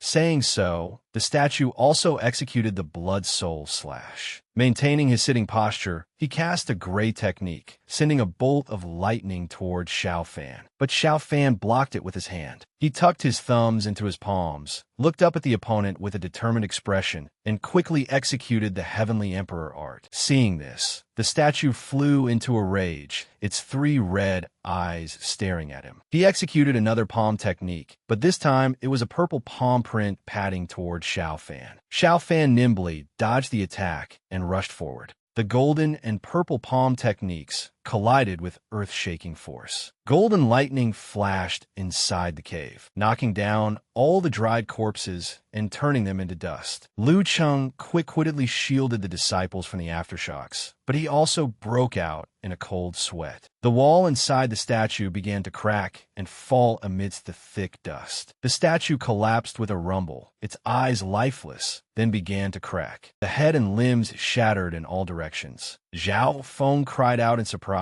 "Impossible! Did Xiao Fan kill that demon? How is that possible?" Mu Linghua looked around and called out anxiously, "Brother Xiao." Amidst the white rubble and dust, Xiao Fan clutched his left arm, staggered out, and coughed a few times. Seeing this, Mu Lingyue ran over and said worriedly, "Are you all right?" She reached out to support him. Xiao Fan gritted his teeth, frowned, and felt that he had been too arrogant. "Damn it, I miscalculated. Using the flesh body realm to execute the Heavenly Emperor art is still too much of a strain." He looked towards where Chun Zitian was lying. "I must remove the blood race energy for her. You guys guard me." These words surprised Lu Cheng and Mu Lingyue greatly, and they looked over at the same time. The divine hall was now illuminated by torches on the walls. Chun Zitian sat cross-legged in front with her eyes closed, while Xiao Fan sat behind her, raising his hands to transmit spiritual energy into the acupoints on her back. Golden light enveloped the two of them, but Chun Zitian immediately frowned, realizing in surprise that this power was. Lu Cheng looked worriedly at the situation before him. Xiao Fan was transmitting spiritual power to heal Chun Zitian. His eyes were deep, and his anxious look prevented outsiders from seeing through his thoughts. Conversely, Chun Zitian, who was receiving the treatment, was sweating more and more. Zhao Feng ordered loudly, "Everyone search carefully for me. Maybe the treasures of the ancient sect are hidden on that divine statue." Several junior brothers immediately obeyed and took action. On the ground, only a broken Buddha head remained, rolled to one side. Zhao Feng was startled, cold sweat pouring out. Could that demon really be dead? Suddenly, a blinding light burst forth from the broken Buddha head. The remnant soul of the demon flew out from it and quickly fled. Lu Cheng hurriedly shouted, "It's the remnant soul of the three-eyed blood demon. Don't let it escape." He yelled, "Catch it!" The disciples could not react in time. The demon god's speed was too fast. Just then, a figure suddenly appeared in the demon god's flight path. It was Mo Fan. He immediately used his own body to block the three-eyed blood demon's remnant soul. Mu Lingwei exclaimed in horror, only able to call out, "Mo Fan." Mo Yunfeng appeared from nowhere and spoke. "This is called the mantis stalks the cicada, unaware of the oriole behind." He said arrogantly, "Xiao Fan, did you ever think this old man would have such a move?" Xiao Fan frowned, his eyes disdainful. "Just with you?" Mo Yunfeng laughed provocatively. "I expected early on that you would be this arrogant." Behind him, people from the Qingyuan sect and the Five Poison sect appeared, setting up a formation and preparing for battle. Not only the Mo family, but also friends from the Qingyuan sect and the Five Poison sect have long been eager to learn from you. Xiao Fan replied calmly, "To deal with someone only at the flesh-body realm, yet you have to form gangs and factions, truly thick-skinned and shameless." Montak Yunfeng laughed sinisterly. "Huh. Those who do great things do not stick to trifles. We also have to thank the Blackwater sect for clearing the dangers in the Divine Hall for us." A disciple of the Blood Poisoner said fiercely, "Xiao Fan, pay with your life for Elder Blood Poisoner." Nangong Shui asked Lin Chen worriedly, "Is it really okay for us to do this?" Lin Chen frowned. "Instead of sitting and waiting for death, it is better to strike first to gain the upper hand. That is safer." Lu Cheng growled in anger. "So you want to kill people and seize treasures? It seems you completely disregard our Blackwater sect." Mo Yinfeng was not polite at all. "Elder Lu, why the need to bluff like that? With just your early origin core realm cultivation, you want to resist our combined forces? Truly speaking nonsense. Moreover, we have many people, and your team has long suffered heavy casualties. If you really want to fight to the death, it will only be futile resistance." Mo Yunfeng raised his voice sinisterly. "This time, even if you grow wings, it will be hard to escape." Lu Cheng was so angry that sweat beaded on his forehead, and he gritted his teeth. Behind him, Xiao Fan calmly continued healing Chen Zitian. Xiao Fan thought to himself, wherever there is an important place of a sect, there must be mechanisms. If there are mechanisms, there must be a way out. He looked around the main hall. The temple was quite old, and the stone pillars were covered with green moss. He observed and said to himself, "Heaven, earth, man, sun, moon, stars." The divine pillars supporting the main hall represent the three talents, respectively. He hurriedly pinched his fingers to calculate. Heaven pillar broken, earth dimension severed. Heaven tilts northwest, earth sinks southeast. Seemingly realizing something, Xiao Fan frowned and said, "The gate of life is below." After thinking, he supported himself to stand up. "Lu Cheng, Mu Lingyue, listen to my arrangement." Xiao Fan discussed the plan with Lu Cheng and Mu Lingyue. Seeing that Xiao Fan's side was not scared, Mo Yunfeng shouted loudly, "Everyone, as long as we kill them, the inheritance of the ancient sect,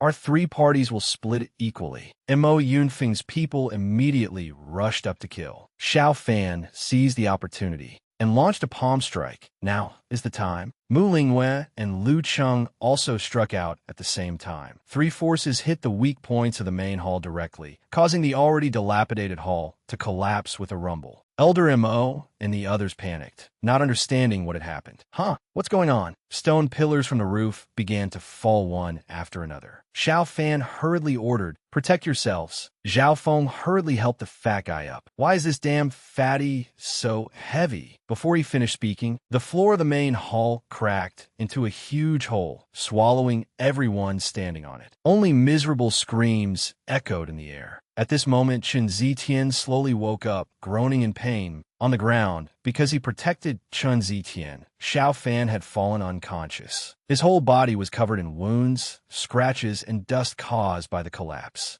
Chen Zitian thought to herself, "Xiao Fan, is my feeling towards him just curiosity, or has it become a deeper affection?" Thinking this, she reached out and gently touched Xiao Fan's unconscious face. The pain made him wake up, and he grunted softly. Chen Zitian was startled, blushed, and was at a loss, extremely panicked. Xiao Fan did not notice her strangeness and hurriedly sat up to look for the others. He asked blankly, "Is this a hidden space beneath the divine temple?" He observed and judged. Looking at this layout, It resembles a tomb. It seems the ancient sect experienced a major upheaval. Chun Zitian was still confused, lost in her thoughts, hesitating to speak. Xiao Fan suddenly squatted down, turning his head to call her. Get on. Chun Zitian was stunned. Huh? Xiao Fan explained. You are weak by nature, and the blood poison from earlier hasn't been completely eliminated yet. It will be faster if I carry you. Chun Zitian blushed, saying shyly, I can walk by myself. Before she could finish speaking, she ran off out of embarrassment. Suddenly, Xiao Fan sensed something and hurriedly frowned to check. A small bat flew in from somewhere and landed on Chun Zitian's back. He quickly grabbed it, asking curiously, what is this thing? She was startled, turning back to say, huh? It turned out not to be an ordinary bat, but a red three-eyed bat that could speak. The bat struggled fiercely. Human, release this seat at once. He thought for a moment and guessed. Three-eyed blood demon? Chun Zitian was surprised. Is this the three-eyed blood demon that fought us earlier? How did it turn into this? The three-eyed blood demon shouted loudly. Isn't it all because you harmed me? If this seat hadn't had my host destroyed by this brat, causing my true essence to leak prematurely, how would I have ended up having my cultivation sucked dry by that low-level, three-eyed blood demon and reduced to this state? Xiao Fan slyly grabbed the three-eyed blood demon. If you still hold a grudge, then it seems I must pull up the weeds by the roots. The three-eyed blood demon panicked and begged, wait, this seat can make a deal with you. Xiao Fan pinched the three-eyed blood demon's wings, replying, you've already turned into this state. What qualifications do you have to discuss a deal with us? The three-eyed blood demon explained. This tomb was built by a great sect 1,000 years ago. Even a high-level formation master would find it hard to crack. This seed has been cultivating and hiding here for many years and knows this Black Mountain secret realm like the back of my hand. Feeling not persuasive enough, the three-eyed blood demon added, as long as you cooperate with this seed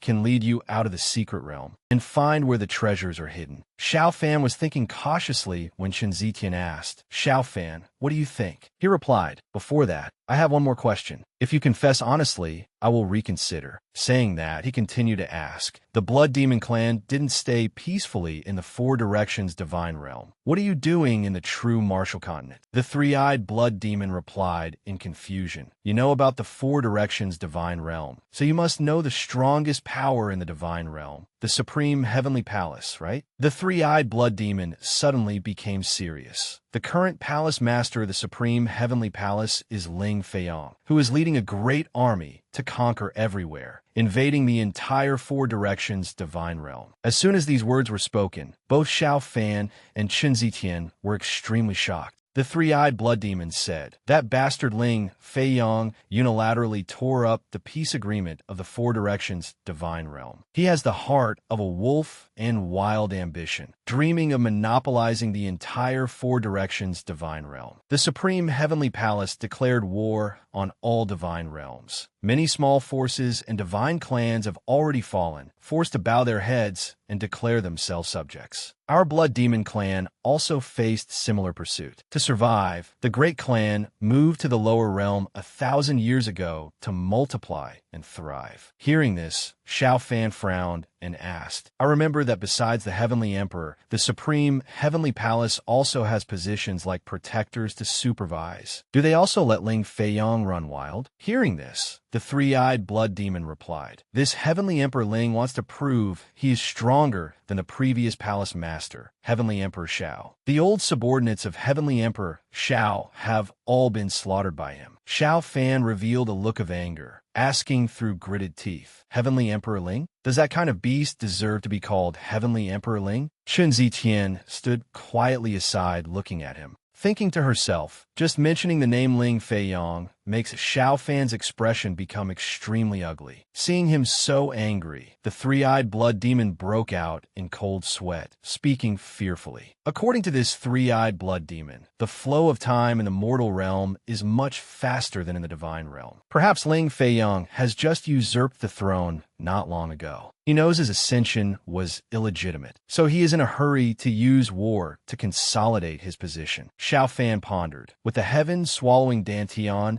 I can return to my peak within 10 years and kill my way back to the Four Directions divine realm. This three-eyed blood demon understands the situation in the Four Directions divine realm better than I do. I might as well keep it by my side as a source of information. The three-eyed blood demon seemed to sense something was wrong. It looked at him trembling and said, what do you want to do? Everything this seat said is the truth. Next, he picked it up and said, all right, I can make a deal with you. He brought his finger to his mouth and bit it open, blood flowing out, then brought his finger in front of the three-eyed blood demon, saying to it, come on, drink. It hesitated a moment, turning its head away, seeming to want to refuse. Wait, this is a master-servant blood pact. This isn't what was agreed upon. Hearing this, Xiao Fan asked smugly, what? Without blood energy to nourish you, can you still survive? The three-eyed blood demon shrank back, not knowing how to answer. After weighing the pros and cons, it immediately lunged forward and bit his finger. While sucking the blood from his finger, it thought to itself, hateful brat, daring to force this seat to be your servant. Wait until this seat's power recovers. I will definitely forcibly break the blood pact and suck you dry. A moment later, having finished sucking his blood, it flew up and said, now this seat will take you to see the treasury. Then,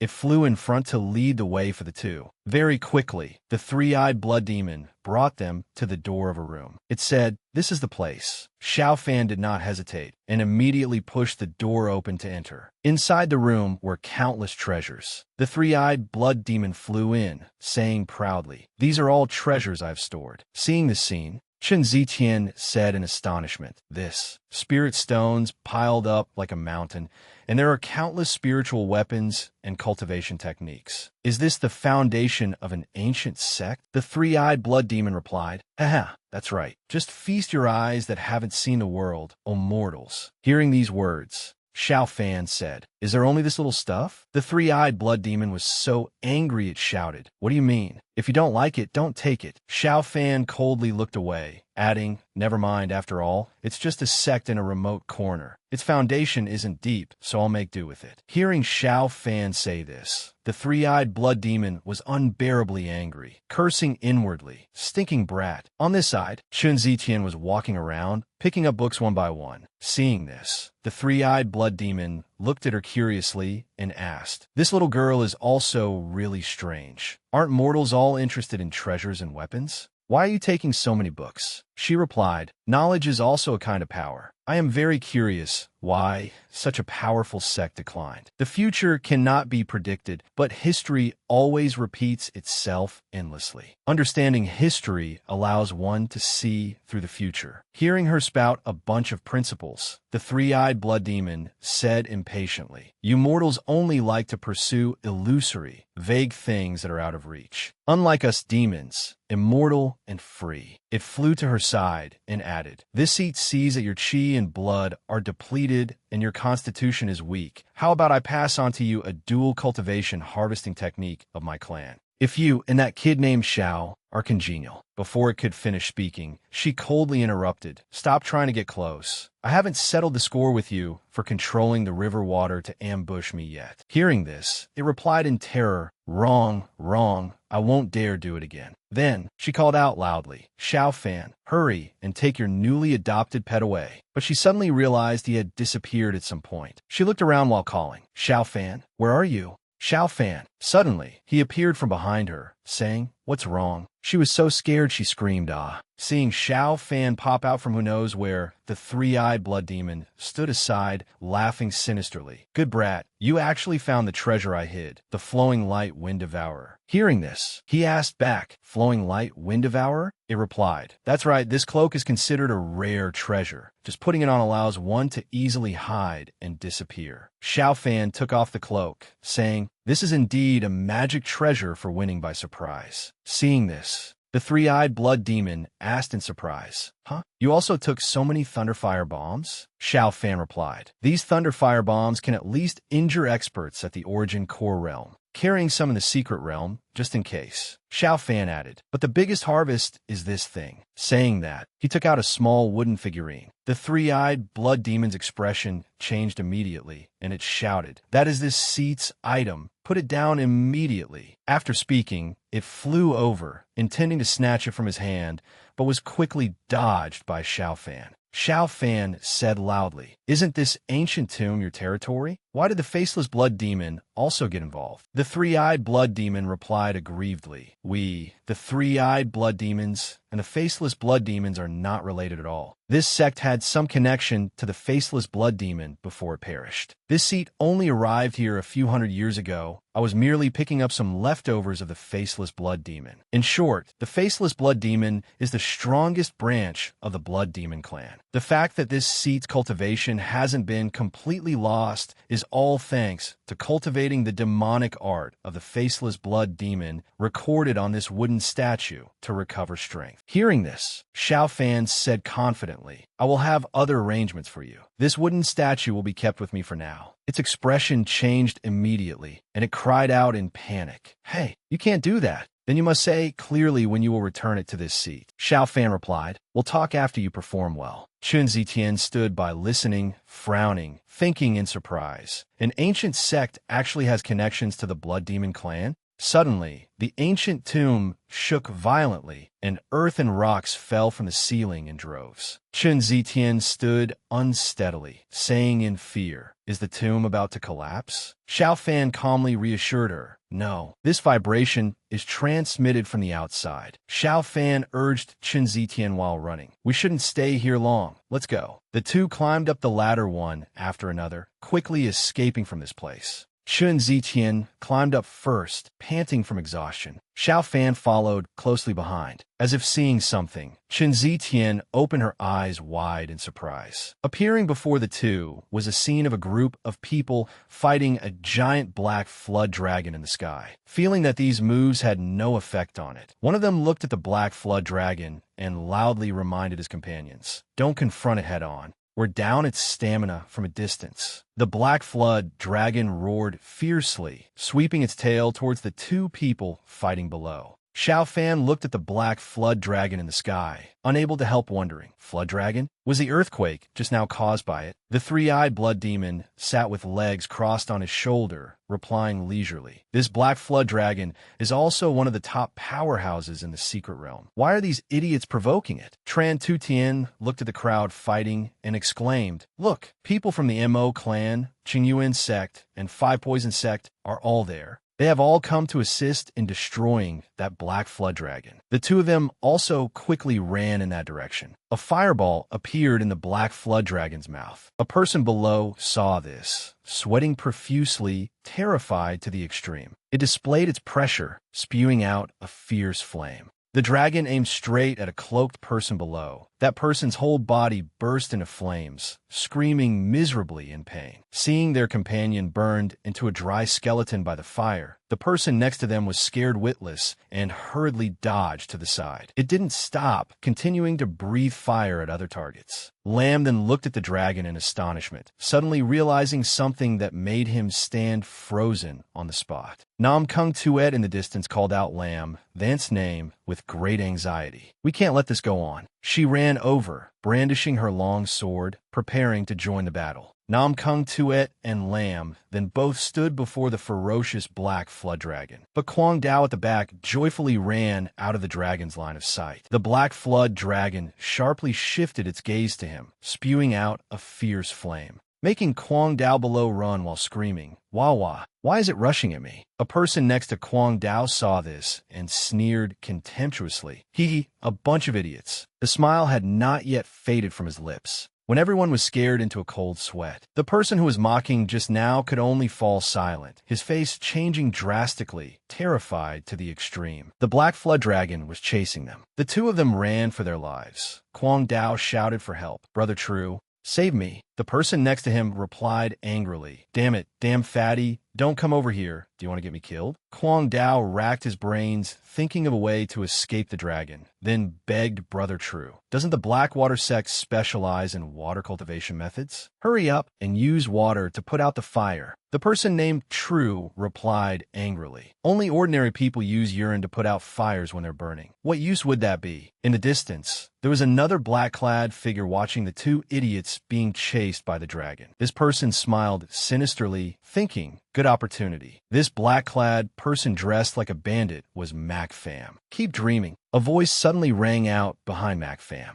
He reflexively turned around, blocking the sneak attack with his elbow, just in time. MacFam looked at his attacker and shouted arrogantly, "Good dogs don't block the path." That person gritted his teeth and said angrily, "Just advance to the parasitic three-eyed blood demon and already so arrogant?" Having said that, this person launched a palm strike, knocking MacFam down. Fortunately, a hand appeared in time, catching MacFam. Mac Van Fong caught MacFam and said to the person opposite, "Elder Liu, with a strong enemy before us. Can't we work together?" Lu Tan replied unpleasantly with a look of disdain. "Don't say such disgusting words. Since the battle started, the eyes of you two have never left that spirit flower." Tran Tu Tien and Chu Pham stood aside watching. She asked him in confusion, "What's going on? It looks like they are joining forces against the Black Flood Dragon. Why is there internal strife?" Chu Pham said nothing, just observed silently. He suddenly heard a woman's voice coming from below. "Eldest brother Quang Dao, come to me, quickly." She cast the Water Dream Butterfly Dance, a barrier resembling butterfly wings protecting Quang Dao. Chu Pham looked on in disbelief. Muklin Noyet? Muklin Noyet was drenched in sweat, thinking with difficulty and anxiety. This scarlet flame dragon breath is burning my true essence. Looking at her true essence, she was about to be unable to hold on. A huge flame burned fiercely.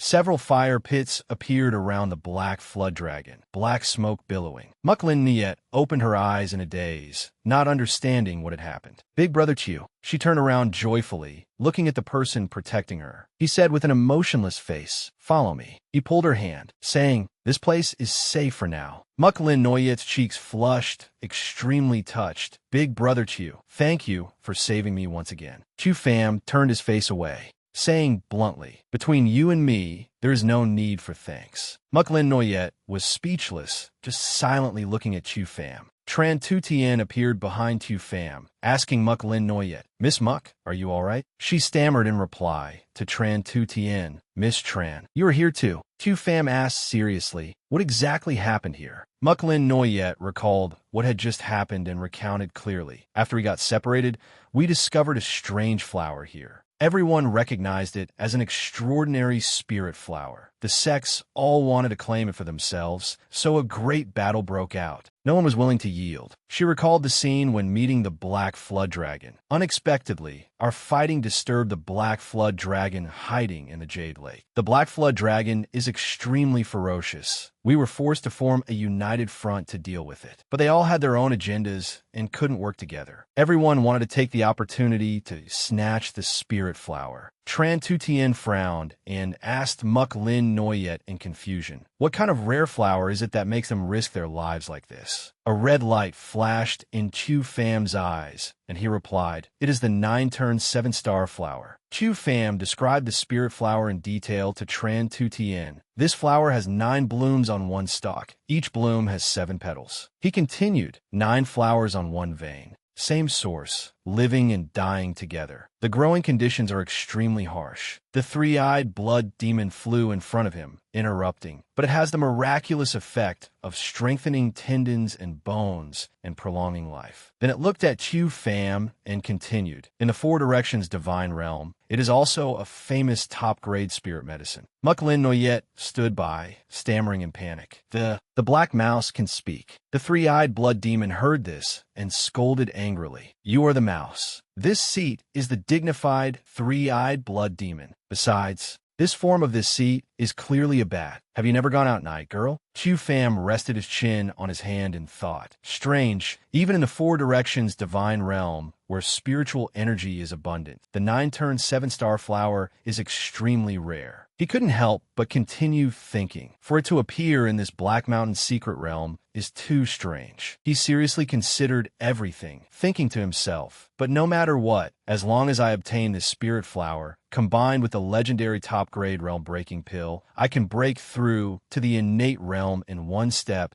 and unlock the power of the secret store." Then he turned to the three-eyed blood demon, "Three Eyes, hide well here and protect them. I will be right back." It roared angrily, "Do not order this seat." Tran Tu Tien put her hand on his shoulder, reminding him seriously. That black flood dragon cannot be withstood even by Origin Dan realm experts joining forces. If you are blinded by greed, there is only the path of death. The three-eyed blood demon also advised him. The girl named Tran is right. It flew in front of him. Even in this seat's peak period, I could not withstand this black flood dragon. A mere mortal body, truly not knowing life from death, seeking your own doom. Chu Pham turned around and smiled sarcastically. It's not the place for a defeated opponent to talk so much. The three-eyed blood demon said angrily, "Oh ho, someone at the physical body realm dares to show off. Do you know that black flood?" Stopping halfway, it noticed something. It saw a person fighting the black flood dragon. Thinking suspiciously, that parasitic three-eyed blood demon is also here. The three-eyed blood demon looked at Chu Pham, thinking, previously, this kid named Chu and those people were like water and fire. If this seat manages this well, I can not only recover my strength, but also monopolize the spirit flower. So it turned to Chu Pham and said firmly, "Don't worry, these two girls have this seat watching over them. You just go." He walked confidently towards the black flood dragon. A hand grabbed his arm. Chu Pham reflexively turned his head to look. Tran Tutian was uneasy and reminded him again, "Be a little careful." He walked confidently towards the black flood dragon. "Don't worry, even a god wouldn't dare take my life." At this moment, the battle was extremely fierce. Chu Pham stood aside observing secretly, saying, "Very good. Just like this, it's almost done. Damn it, with this four-legged snake here blocking the way, no one can hope to get the spirit flower." Mac Pham at the side suddenly keenly realized something. He glanced towards Chu Pham and exclaimed, "That is." He did not hesitate, immediately rushing up to attack. "Which little rat? Come out here for me." This astonished Chu Pham greatly. After he lost the cloak concealing him, everyone looked at him in astonishment, saying, "Chu Pham." Seeing this, Chu Pham was a bit panicked. Unexpectedly, I've been exposed. Elder Mac saw him and thought, this kid is quite something. If Mac Pham didn't have the blood sea demon eyes that can see through invisibility arts, he would have succeeded. The flood dragon suddenly soared into the sky, opened its mouth wide, and launched a huge fireball straight at Chu Pham.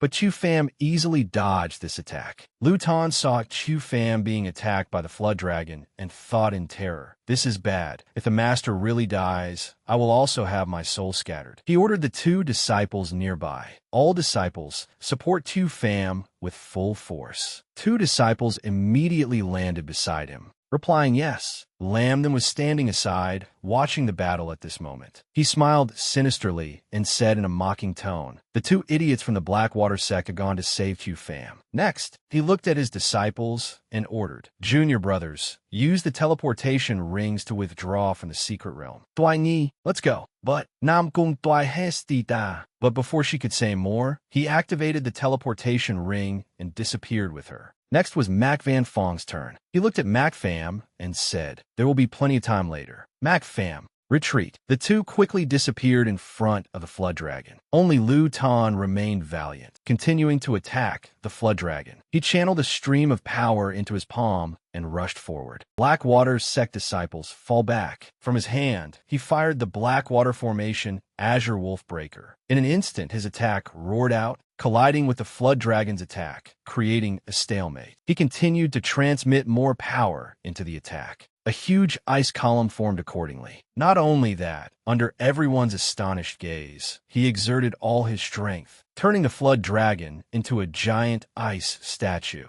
Seeing the scene, but because of overexertion, Lu Chang suddenly spat out a mouthful of fresh blood. His legs went soft, and he knelt on the ground. Jiang Tao anxiously ran over and called, "Elder Lu." Lu Cheng panted and said, "I used all my strength to seal this evil flood dragon, but it can only last for half an hour. You all leave quickly." Suddenly, something happened that made him turn his head to look at the flood dragon, saying, "How can this be? Over here." The three-eyed blood demon laughed.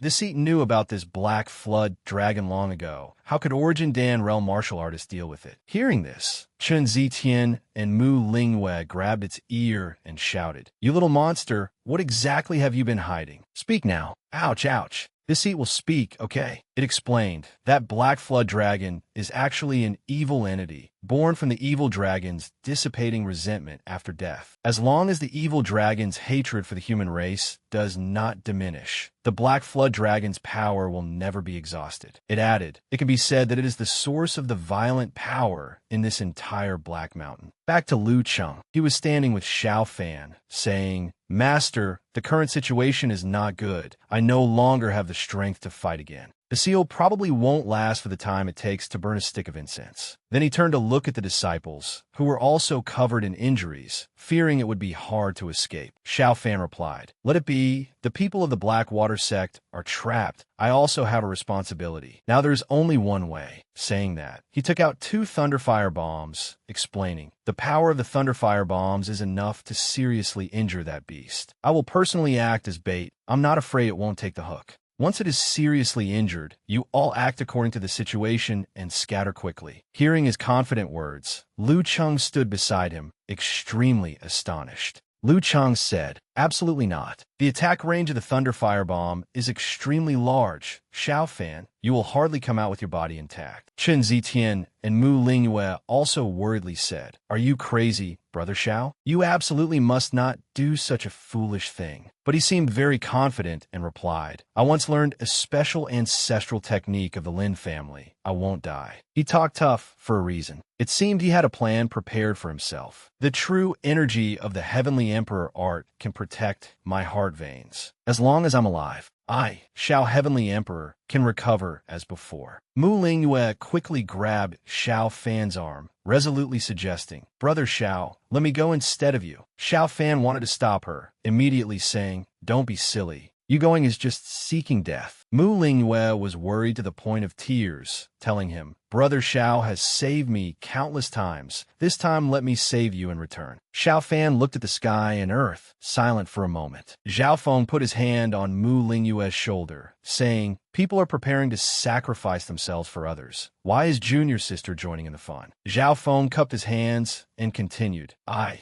Zhao Feng, admire Senior Brother Zhao's spirit of sacrificing oneself for righteousness. You're a good person favored by heaven. Just go with peace of mind. There is no lack of good men in this world. Why must Junior Sister hang herself on this crooked tree Xiao Fan? This brat Xiao Fan reveals his talent too much, has many enemies, and will die sooner or later. The person who can take care of Junior Sister for a lifetime must be Zhao. He hadn't finished speaking when Mu Lingyue gritted her teeth and gave Zhao Feng a resounding slap. She closed her eyes and shouted loudly, Even if I die with Brother Xiao, I will never be with a coward who is greedy for life and afraid of death like you. Zhao Feng didn't expect Mu Lingyue to react like this, eyes widening, holding his cheek, blankly saying, Junior Sister. Mu Lingyue continued, You run away by yourself? I definitely must stay. Zhao Feng was stunned, speechless. His face turned from green to furious, gritting his teeth and calling Xiao Fan's name. Xiao Fan. Zhao Feng clenched his fists in hatred, recalling everything that had happened. Finally reaching his limit, he roared, Everyone opens their mouth, and it's Xiao Fan. Zhao Feng rushed forward. Lu Cheng asked in surprise, Zhao Feng, what do you want to do? He rushed past where Xiao Fan was standing. Ahead was the frozen Black Flood Dragon, but this seal couldn't hold it for long. A moment later, it broke the ice and escaped. But right at that moment, something crashed into it, causing an earth-shattering explosion. The pressure from the explosion forced Xiao Fan and those around him to struggle to stay standing so as not to be blown away. The shockwave of the explosion sent smoke, dust, and leaves flying everywhere. After the explosion, in front of everyone was a raging sea of fire. From the fire flew out a few pieces of burning cloth. Mu Lingyue widened her eyes, blankly speaking, Eldest Senior Brother. A piece of cloth floated in the air, then finally slowly fell down, landing right in Mu Lingyue's palm. Mu Lingyue dared not believe what was happening before her eyes. Eldest Senior Brother is dead? How could it be like this? Suddenly, something rushed from behind, intending to attack Mu Lingyue. Fortunately, Xiao Fan noticed, rushed over in time, reaching out to pull Mu Lingyue back, while shouting a reminder. Careful! Xiao Fan hugged Mu Lingyue, running away to dodge the attack of that strange object. Suddenly, another dragon appeared, larger than the one just now. It roared, shaking everyone to the point they had to cover their ears. That dragon seemed to want to lash its tail at someone, while articulating each word. "Remember this for me." But then it flew away, then gradually disappeared into the air. Someone sighed in relief. Saved. Suddenly, something caught Jiang Tao's attention. He let out an ah. He pointed down to the lake's surface, telling everyone, "Look quickly." The lake water gradually receded, revealing the astonishing scene below. One person looked in that direction, stunned, and uttered a sentence. "The water level is dropping." A group of people went down to the bottom of the lake. Chun Zitian looked around in amazement, exclaiming, "I didn't expect there to be such a place under this jade pool." Lu Cheng looked unblinkingly ahead, saying, "The 9-turned 7-star flower was the core of the formation that was destroyed, causing the lake water to drain away, revealing the true face of the jade pool." Xiao Fan spoke up. "It seems this underwater city is the true central area of the ancient sect." Jiang Tao noticed a wall, saying, "What are these messy characters on this wall? Completely incomprehensible." Hearing this, Chun Zitian began to read the lines of text on it. "Heaven bestows divine blessings upon Black Mountain." Jiang Tao asked in surprise, "You can read this too?" She continued reading intently. "My sect rises, developing ceaselessly." Suddenly, Chun Zitian realized something, eyes widening as she said, Could it be like this? I didn't expect it to be like this." Chun Zitian rested her chin on her hand in thought and continued. "This ancient sect was named Yuji sect, relying on mining Black Mountain crystal stones to establish the sect. 1,000 years ago, it was the weakest sect in Black Mountain County. But suddenly one day, a god from high above suddenly manifested, saying that the Yuji sect worked hard every day, moving the blue heavens. So they specially bestowed the divine realm heaven rank technique for the whole sect to cultivate. Under the protection of the god, the Yuji sect became the top sect in Black Mountain County in a short time, with countless peak Fate Palace realm martial artists appearing, swallowing up major sects in one step. This growth made all the people of the Yuji sect intoxicated in it, obeying the divine oracle more and more, never doubting." Jiang Tao said excitedly, "Wow, I didn't expect such a good thing." Another person also said excitedly, "I also cultivate very hard. Why doesn't any lord deity come to give some pointers?" Chun Zitian continued. "The god they spoke of was clearly the Blood Demon clan. The Blood Demon clan lost and fled during the Civil War in the Four Directions Divine Realm. After arriving in Black Mountain County, they chose the weakest Yuji sect as a target to support, pretending to be gods to bewitch people's hearts, then controlling them like puppets. On this wall, there isn't a single painting that doesn't praise the omnipotent merits of the god. I don't know if they knew that what they worshipped was originally an evil demon that ate human flesh and drank human blood." The three-eyed blood demon, standing on Xiao Fan's shoulder, heard this and bowed its head guiltily. Jiang Tao looked at Chun Zitian and asked, "So what happened next?" "What happened after that?" Chun Zitian continued. "Afterwards, during the peak period of the Yuji sect, the false god pretended by the Blood Demon clan sent down a divine oracle again, telling the Yuji sect that as long as they could cultivate the legendary 9-turned 7-star flower, they could break through the Fate Palace realm, ascend to the divine realm, and no longer suffer the pain of life and death. The Yuji sect was bewitched by the words of ascension, immediately exhausting the sect's resources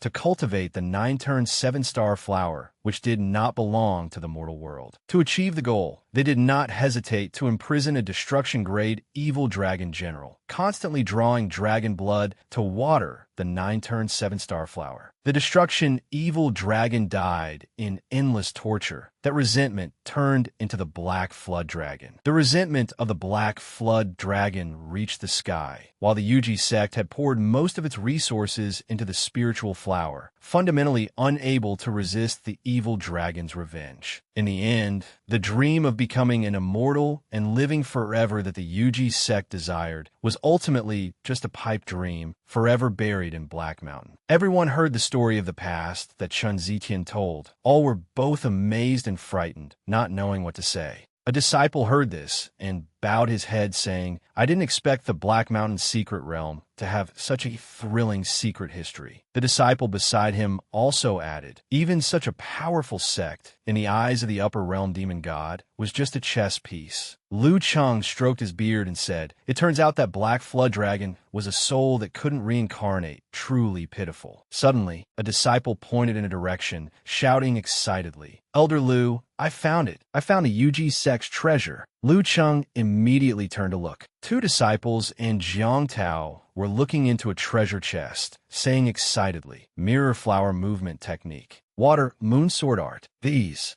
are all profound rank techniques. The disciple holding a long spear said happily. And these 5th grade spiritual tools, the quality is so good it slaps the faces of all weapon refiners in Black Mountain County. And the disciple holding the secret manual said joyfully, our Blackwater sect is about to rise. Xiao Fan thought to himself, the infiltration of the Blood Demon clan is much more serious than I thought. Xiao Fan asked the 3-eyed Blood Demon, after the Yuji sect perished, where did that faceless Blood Demon go? The 3-eyed Blood Demon flew up and said, this seat declares in advance. This seat does not know the whereabouts of the faceless Blood Demon, nor did I participate in the affairs of the Yuji sect at all. Xiao Fan said with a gloomy face, consider that you don't have the guts. If you dare to play dirty tricks behind my back, I will let you know what a fate worse than death is. The 3-eyed Blood Demon laughed and replied, Tisk, hypocritical pretender. Don't you have similar intentions with the Blackwater sect? Xiao Fan crossed his arms and closed his eyes, replying, don't lump me in with you lot. I am not as shameless as you. The 3-eyed Blood Demon flew around in front of him, saying, do you think this seat is that easy to fool? That old Lu Cheng listens to you obediently. Obviously, he is someone you planted in the Blackwater sect.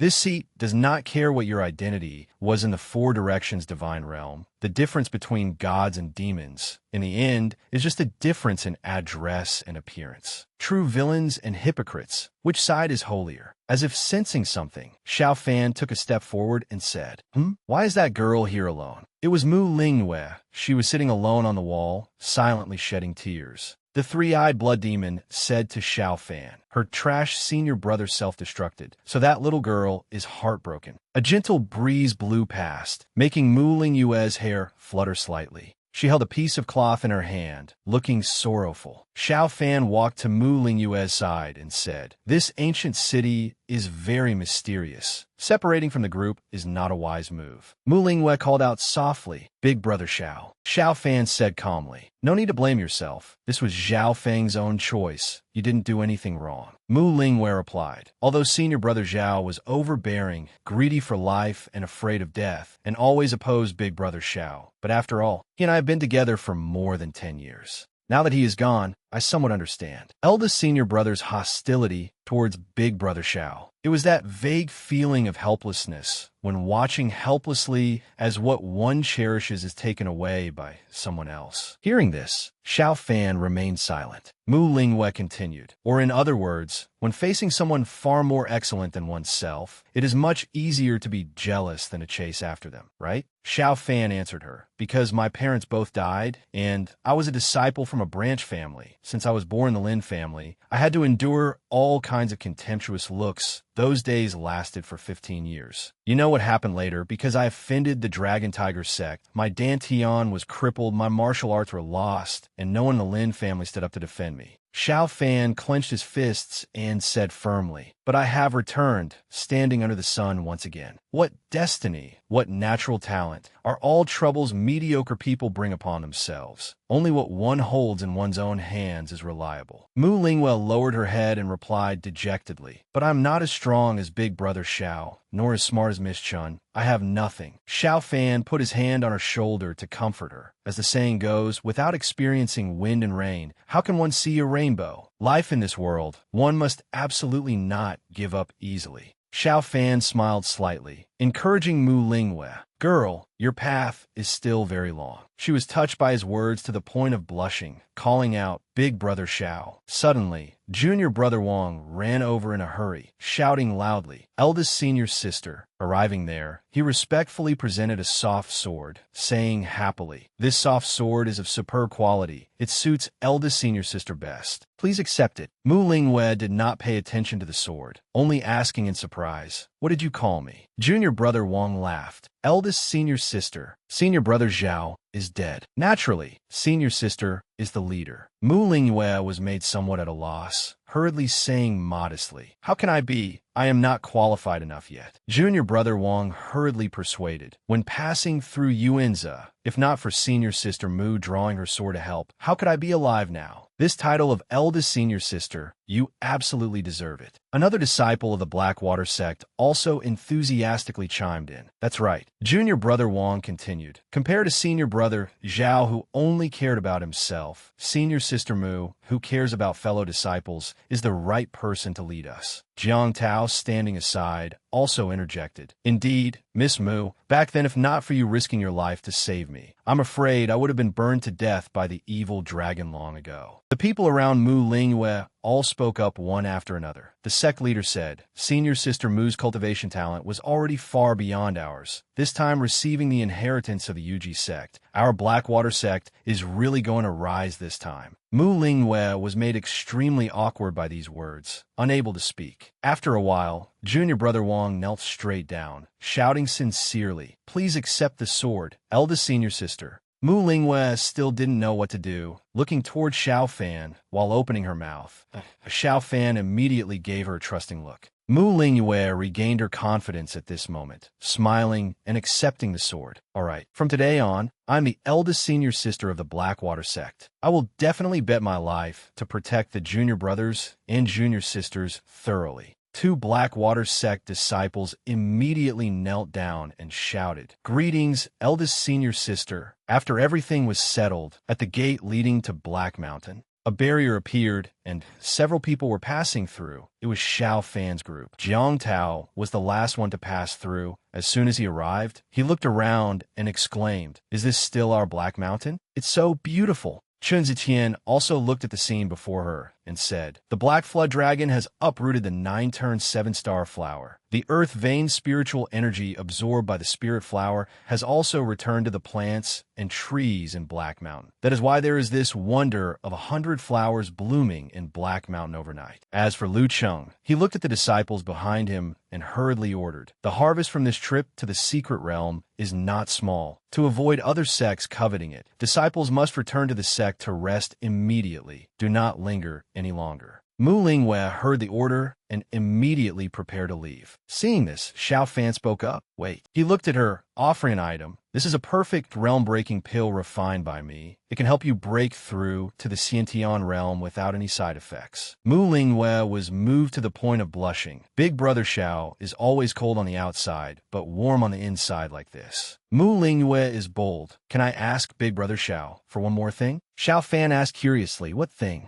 Mu Lingwei stood on her tiptoes, whispering shyly, "It is this." Speaking of Chun Zetian, she looked at the three-eyed blood demon flying in front of her, frowning in annoyance. "Why are you following me? Go back and find your master." It stubbornly refused to leave, instead saying, "Girl, don't hold a grudge like that. Your bloodline has an extraordinary origin. Let this seed of praise. No, research it a bit." Chun Zetian heard it chattering endlessly, grinding her teeth in anger. "You are really a nuisance." Saying that, she turned her head, shouting angrily, "Xiao Fan, control your pet properly." At this moment, she was stunned by the scene before her. It was the scene of Mu Lingwei closing her eyes and kissing Xiao Fan. A second later, Mu Lingwei was seen looking at Xiao Fan with a flushed face. Then, without saying a word, she ran away in embarrassment, leaving Xiao Fan standing there blankly alone. But in the end, she still decided to turn her head back, saying to him, "There will be a day when I become strong enough to stand side by side with Big Brother Xiao." "Big Brother Xiao, you must wait for me," Xiao Fan said awkwardly. This girl.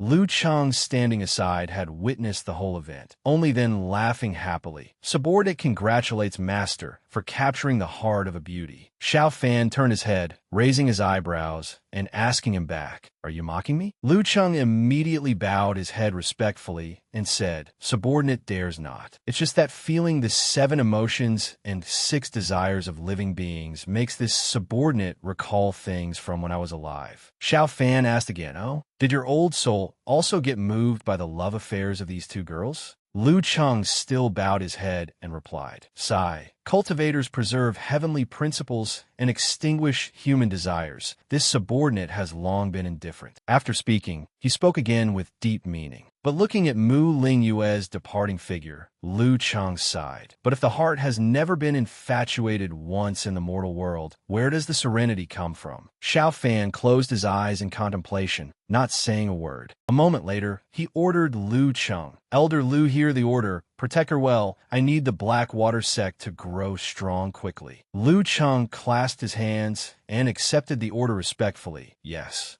After Lu Cheng left, the 3-eyed blood demon flew to Xiao Fan's side from somewhere. He turned his head and asked it, "Where did you run off to?" The 3-eyed blood demon had a deep expression. It closed all 3 eyes and said, "You bratter really." At this moment, somewhere, Chun Zitian was running and crying, her voice trembling. "Men are all the root of trouble." Her face was flushed, tears welling up in her eyes from grievance. 1,000 years ago, at the supreme heavenly palace, the night was hazy, the moonlight obscured by clouds. Under the eaves stood a girl with long hair. She was the heavenly emperor's fiancée, Yunyu. Perhaps catching a cold, she coughed a few times lightly. Xiao Fan spoke from behind her, "Your health is not good. Go back." Yunyu suppressed her cough, replying gently, "I'm fine. Thank you, husband, for your concern." Xiao Fan remained gentle as before. "I have been busy with warfare these days and have neglected you." Yunyu coquettishly nestled into Xiao Fan's arms. "I don't want to become a burden to my husband. Having my husband's love is enough." Xiao Fan lowered his eyes, saying gently, "Wait until the extraterritorial evil demons are repelled and the 4 directions divine realm is pacified. We will hold our wedding, all right?" Suddenly, Yunyu before his eyes turned into Mu Lingyue. She called out shyly, "Big brother Xiao."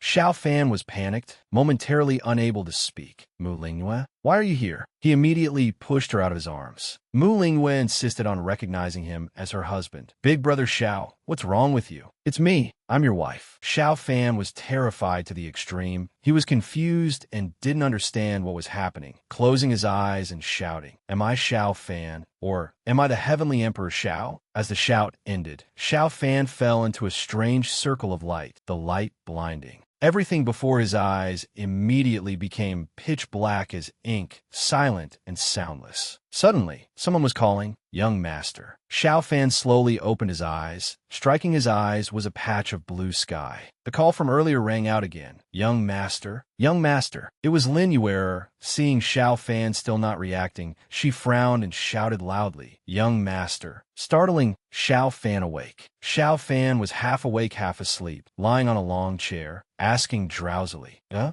Lin Yuer placed her hands on her hips, frowning unhappily as she replied, "Didn't you say you wanted to check on Yuer's cultivation progress, young master? How could you fall asleep?" Xiao Fan, drenched in sweat, held his head in deep thought. "It's been half a month. Why am I still having such a strange dream?" The hazy faces of Mu Lingyue and Yunyu appeared in his mind, and Xiao Fan wondered in confusion. Could it be just because Mu Lingyue's and Yunyu's eyebrows are somewhat similar? Seeing Xiao Fan dazed and unresponsive again, Lin Yu truly lost her patience and shouted right in Xiao Fan's face, startling him, "Young master." After Xiao Fan sat up, Lin Yuer stood beside him and continued, "I've already mastered the final move of the plain maiden sword art that you taught me, young master. Aren't you going to praise me?" Xiao Fan smiled gently, placing his hand on Lin Yuer's head and praising her. "Yuer is such a fast learner." Lin Yuer sighed, crossed her arms, and reproached Xiao Fan with an unhappy expression. "Young master, ever since you returned from the Black Mountain secret realm, you've been gloomy for the past half a month. Lin Yuer asked you, but you wouldn't say anything." Xiao Fan scratched his head awkwardly and forced a smile. "Don't mind me. I've just been staying up late refining pills and haven't been getting enough sleep." Suddenly remembering something, Lin Yuer presented a letter. "Oh, right. Speaking of pill refining, someone from the Spirit Treasure Pavilion came by earlier. It turned out to be an invitation card. Lin Yuer added, "They said it's for the pill refining genius, young Master Xiao, to open personally." Hearing her words, Xiao Fan took the invitation and opened it. The content inside was roughly, "Spirit Treasure has an important matter, inviting your assistance. Let's meet again in Heavenly Heart. Respectfully, Kuiji." Lin Yuer was confused. Such a beautiful invitation card, but it only has 16 words? Xiao Fan looked at the last few words on the card, puzzled. Respectfully, Chui Ji. He was a bit suspicious of this woman. "Let's meet again in Heavenly Heart." What is that woman up to now? Lin Yuer, beside him, also leaned in curiously. Suddenly, as if she had thought of something, she said hurriedly, "Young Master, I know. It must be the Spirit Treasure Grand Assembly." Xiao Fan pondered. The Spirit Treasure Grand Assembly. When Lin Jinhong heard about the Spirit Treasure Grand Assembly, he was momentarily stunned. The Spirit Treasure Grand Assembly? This is a major event. At the banquet table, he sat in contemplation opposite Xiao Fan, while Lin Yuer poured wine beside them. Lin Jinhong calmly explained, "The Spirit Treasure Grand Assembly, held once every 5 years, is one of the rare, large-scale auction events in the Dayu Kingdom. Countless sects and powerful families will bring out their precious heavenly and earthly treasures for trade. What's more, this time it's being held in Heavenly Heart City." Lin Jinhong raised his wine cup, his expression pensive. "For Chui Ji to personally send an invitation,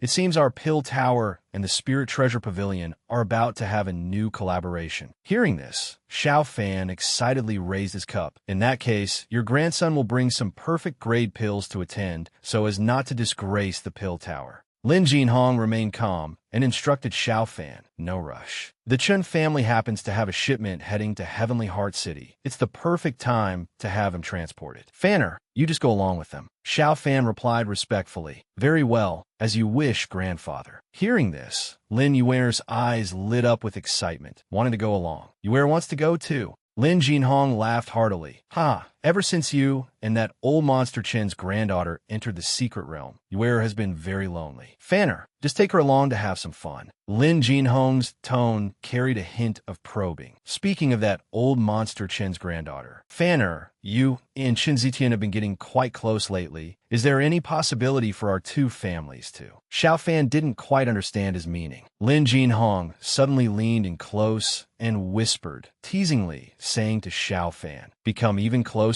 Xiao Fan was startled, his face flushing red. He almost dropped the wine cup in his hand. Just as Xiao Fan was flustered and unsure what to do, Lin Jinhong burst out laughing, pleased with teasing his grandson. Before the gates of Black Mountain Prefecture City, two family servants were loading goods. Chunda let out a surprised "oh." As it turned out, he had seen Xiao Fan and Lin Yuer arriving. Chunda respectfully clasped his hands and bowed to the two. "Greetings, young Master Xiao. This old man is Chunda, the steward of the Chun family's caravan. The family head has already given instructions regarding young Master Xiao's matter. Please rest assured and entrust the pills to us for transport." Chunda is the steward of the Chun family. Xiao Fan thought to himself, third heaven of the Xiantian realm? No wonder he can be the captain. Xiao Fan and Lin Yuer also clasped their hands in return. "Then we'll have to trouble Uncle Da." Chinda laughed heartily. Young Master Xiao is truly a dragon among men. He pointed to a carriage beside them and said, "Come, please get in the carriage." Lin Yuer was a little surprised to see Chun Zitian sitting inside the carriage. Chun Zitian was silent and expressionless. Chunda scratched his head in embarrassment and said, "My apologies. We're transporting too many goods this time. There isn't a second empty carriage. We'll have to trouble the young miss and young master, Xiao, to squeeze in a bit." Xiao Fan lifted the carriage curtain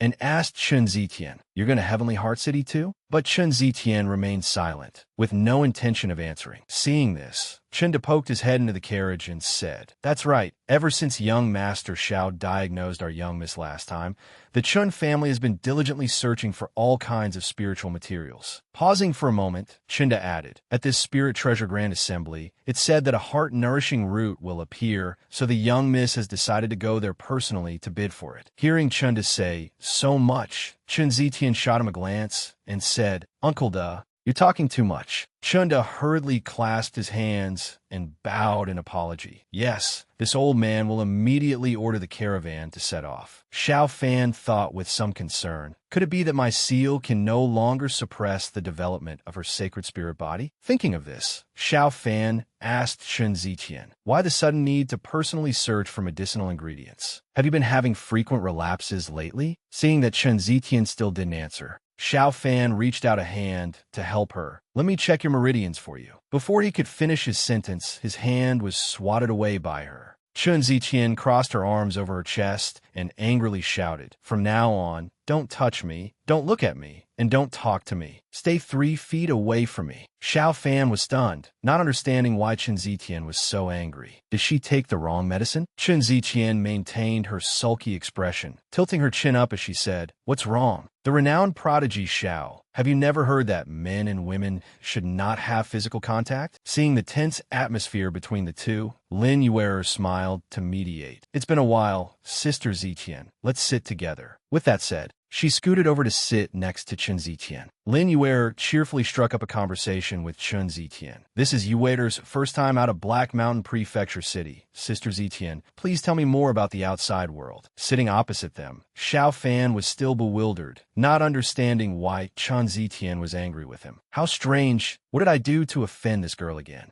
On the other side, Chen Ziqian was just as annoyed. What rotten luck. I wanted to go to Heavenly Heart City for some peace and quiet, out of sight, out of mind. So why did I still run into him? The carriage drove out of the city. I was always flying behind the carriage. It was monitoring Xiao Fan's group. Mo Yunfeng was looking into Xiao Fan's carriage through the magical eyes mirror. Xiao Fan has left the city. His expression was both terrifying and sinister. That mysterious core formation realm expert. No matter how long his reach is, he can't extend it to Heavenly Heart Prefecture. The carriage had reached the outskirts of Black Mountain Prefecture City. Inside the carriage, Xiao Fan and Chen Ziqian were still silent, sulking and not saying a word to each other. Lin Yuer looked at them, confused. What's wrong with young master and Sister Ziqian? Chen Ziqian turned her head away, silently clutching the hem of her skirt. As for Xiao Fan, his face was cold, and he sat with his arms crossed, not saying a word. Suddenly, he sensed a trace of abnormality. This feeling is... Thinking of this, Xiao Fan looked towards the front of the carriage and asked Chinda, Uncle Da,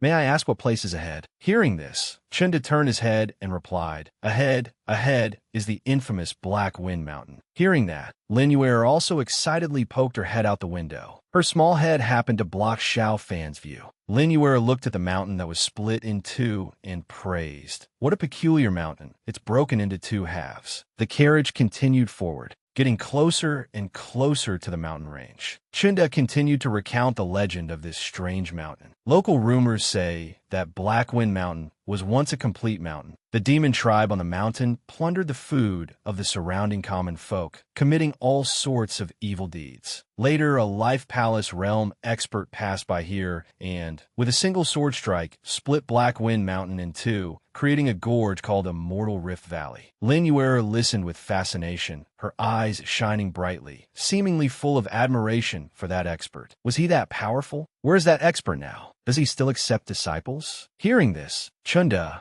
couldn't help but burst out laughing. Haha, Miss Lin must be joking. This is merely a baseless story. How could there still be any Life Palace realm experts in this world? Suddenly, Chunda lowered his voice, his expression turning grave. Actually, the Black Wind Gorge is now occupied by a group of mountain bandits called the Black Wind Alliance. These bandits use the special terrain of Black Wind Mountain to carry out their business of robbing travelers. A moment later, Chunda changed his tone again, turning back relaxedly to reassure them. But you don't need to worry. The Black Wind Alliance and our Chun family have an agreement. We've already paid the passage fee. Besides, their leader, Zhao de Biao, is merely at the 9th heaven of the physical body realm. He's no match for this old man and wouldn't dare to act recklessly. From inside the carriage, Xiao Fan looked out at the cliff face, calculating in his mind. The marks on this cliff face are flat and smooth. The remnant sword chi is still perfectly preserved on the rock wall. Quite interesting. Suddenly, as if Xiao Fan had discovered something, something, his gaze turned cold. It seems this Black Wind Alliance isn't so easily satisfied. Just as Xiao Fan predicted, on the cliff, a group of people was observing the carriage. One man with a long scar over his right eye looked very fearsome, seemingly the leader of these bandits. He spoke smugly, truly a fat sheep. The bandit next to him turned and asked, "Boss Zhao, when are we finally going to make our move?" The brothers' hands are getting itchy. The leader snorted coldly, his face full of malice. "No rush. Slaughtering the sheep at night will be cleaner and neater. No matter how fast their horses are, they won't escape this Black Wind Mountain." Another bandit said with some concern, "But that old man Shunda's Shinran cultivation technique, the Windfire Spear, is not easy to deal with." The leader drew the sword in his hand and toyed with it, laughing contemptuously. "Old man Shunda is already old. Instead of retiring at home, he's out escorting goods. That old fool really doesn't know what's good for him." Ha! The leader stuck out his tongue and disgustingly licked the blade of his sword, his expression smug. This Black Wind Gorge will be his burial ground. Night fell, and smoke from cooking fires drifted up from below the cliff. The four of them, including Chu Pham, sat around the fire. Lam Noyet Ni leaned in, asking Tran Duc curiously, "Uncle Duc, if Black Wind Mountain is so unsafe, why are we still taking this route?" Tran Duc put a skewer of grilled meat into his mouth, chewing as he replied, "If we take the detour, it will take at least 7 more days. The Spirit Treasure Assembly is about to take place, so Black Wind Mountain is the shortest route." On the side, Tran Tutien silently held a skewer of grilled meat. Seeing this, Tu Pham handed a grilled fish to Tran Tutien, but she paid no attention, hiding her other hand underneath, signaling she didn't want to accept it. Chu Pham was very confused. He didn't understand what he had done to make Tran Tutien so angry. What is wrong with this girl? Chu Pham frowned involuntarily, his intuition warning him of a bad omen. A flaming arrow hissed from behind. Chu Pham calmly reached out and caught the arrow just as it was about to hit Tran Tutien's face, terrifying her. Seeing the arrow less than a finger's width from her eyes, she broke out in a cold sweat from fear. Suddenly, Chu Pham looked up at the sky and shouted, "Careful!" Hearing this, Tran Duc also looked up, only to discover a rain of arrows shooting towards them. Some guards were hit in the shoulder, others had arrows pierce their hearts. Others were also hit by the rain of arrows. Some tried to dodge, while others could only helplessly raise their hands. The rain of arrows continued to fall, mixed with flaming arrows. Tran Duc shouted loudly to reassure everyone, "Don't panic, don't break formation, guard the goods, gather together." Some guards at the back held their ground to protect the goods, while others held spears for defense. A group of men in white appeared on the mountain peak. The leader spoke up. "It seems the reputation of the Tran family is just an embroidered pillow." Hearing this, Tran Duc looked up, frowning deeply, gritting his teeth as he defended alongside the Tran family guards. The bandit leader mocked, "If I had known this sooner, I should have swallowed you whole long ago." Tran Duc frowned in anger and shouted, "True Duc Bu, what is the meaning of this? Our Tran family has already paid the toll according to the rules." True Duc Bu raised an eyebrow, smiling cunningly. "Rules? Hidden within your goods is a large batch of perfect grade pills. This isn't what was discussed initially." Tran Duc broke out in a cold sweat, gritting his teeth and thinking to himself, "How does he know about the perfect grade pills?" True Duc Bu, holding a large broadsword with muscles rippling, continued, "How much is the toll you paid worth? And how much is a cart of perfect grade pills worth? How do you expect our Black Wind Alliance to do business in the future?" Saying that, he leaped up, mocking, "Playing dirty tricks on me?" He jumped down, legs spread wide, both hands gripping the broadsword raised behind his back, preparing to slash down. He shouted, "Old man, you're still too green." True Duc Bu's subordinates, wielding axes and swords, shouted kill, and rushed down together. The blades glint tore through the air. True Duc Bu slashed straight down, but was blocked by Tran Duc's spear. His feet sank into the ground, cracking the earth. Tran Duc gritted his teeth tight, thinking, impossible. How could he break through to the innate realm in such a short time? Sensing something amiss behind him, True Duc Bu alertly turned his head abruptly, eyes wide. He dodged to the side. Tran Duc also retracted his spear. Between the two of them, something had just flashed by. True Duc Bu quietly glanced to the side, puzzled.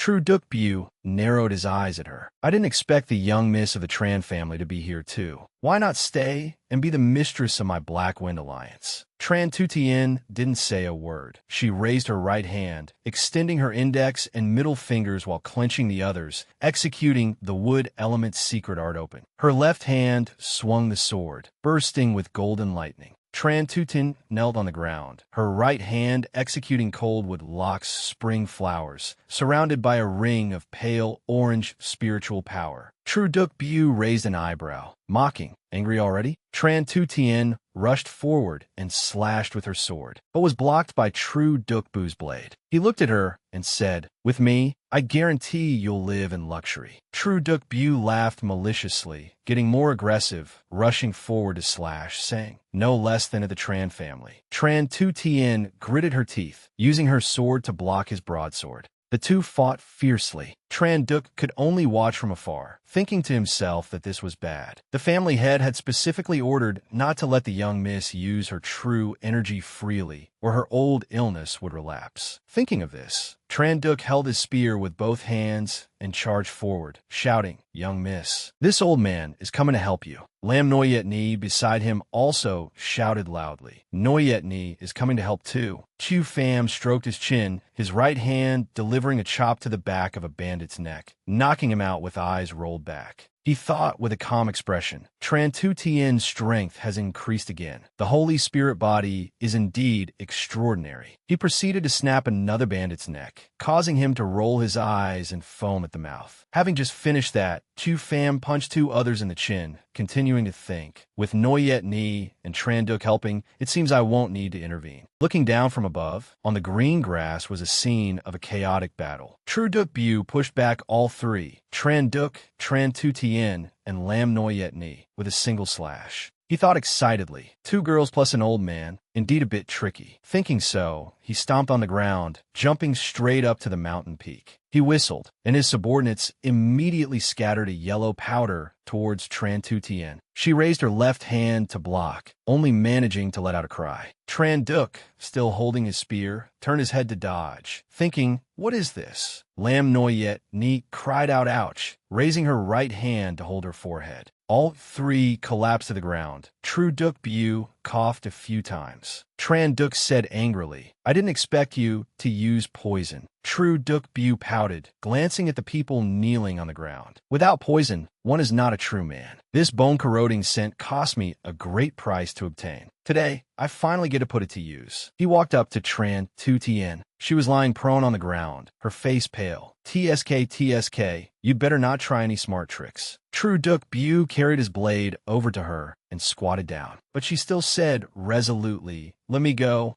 I won't forgive you." True Duk Bu used his index finger to lift Tran Tutien's chin. She frowned in discomfort. He laughed, "Little beauty, don't worry. Brother True here isn't someone who doesn't know how to cherish flowers and jade." Saying that, he stood up, shouldered his blade, turned back, and ordered his subordinates, "Snap the necks of all the men. Take the goods and the women back to Black Wind Stronghold." The masked subordinate replied, "Yes." Suddenly, a sword flew from out of nowhere, stabbing straight into the belly of a subordinate standing next to True Duk Bu, terrifying him and the others. Another one hurriedly caught the comrade who was stabbed. True Duk Bu panicked, raising his blade and shouting, "What's going on? Where's the sword chi coming from?" Before his voice faded, another subordinate was hit by a sword, screaming miserably as he flew backward, leaving True Duk Bu unable to react, standing stunned on the spot. He turned back to look, cold sweat pouring out, his expression changing completely. This sword chi was emitted from 10 miles away. I can't sense the opponent's aura at all. In other words, the opponent is at least an expert at the late innate realm or higher. True Duk Bu decided immediately, saying, "We've met a tough one. Retreat fast." He immediately led 2 subordinates and turned to flee.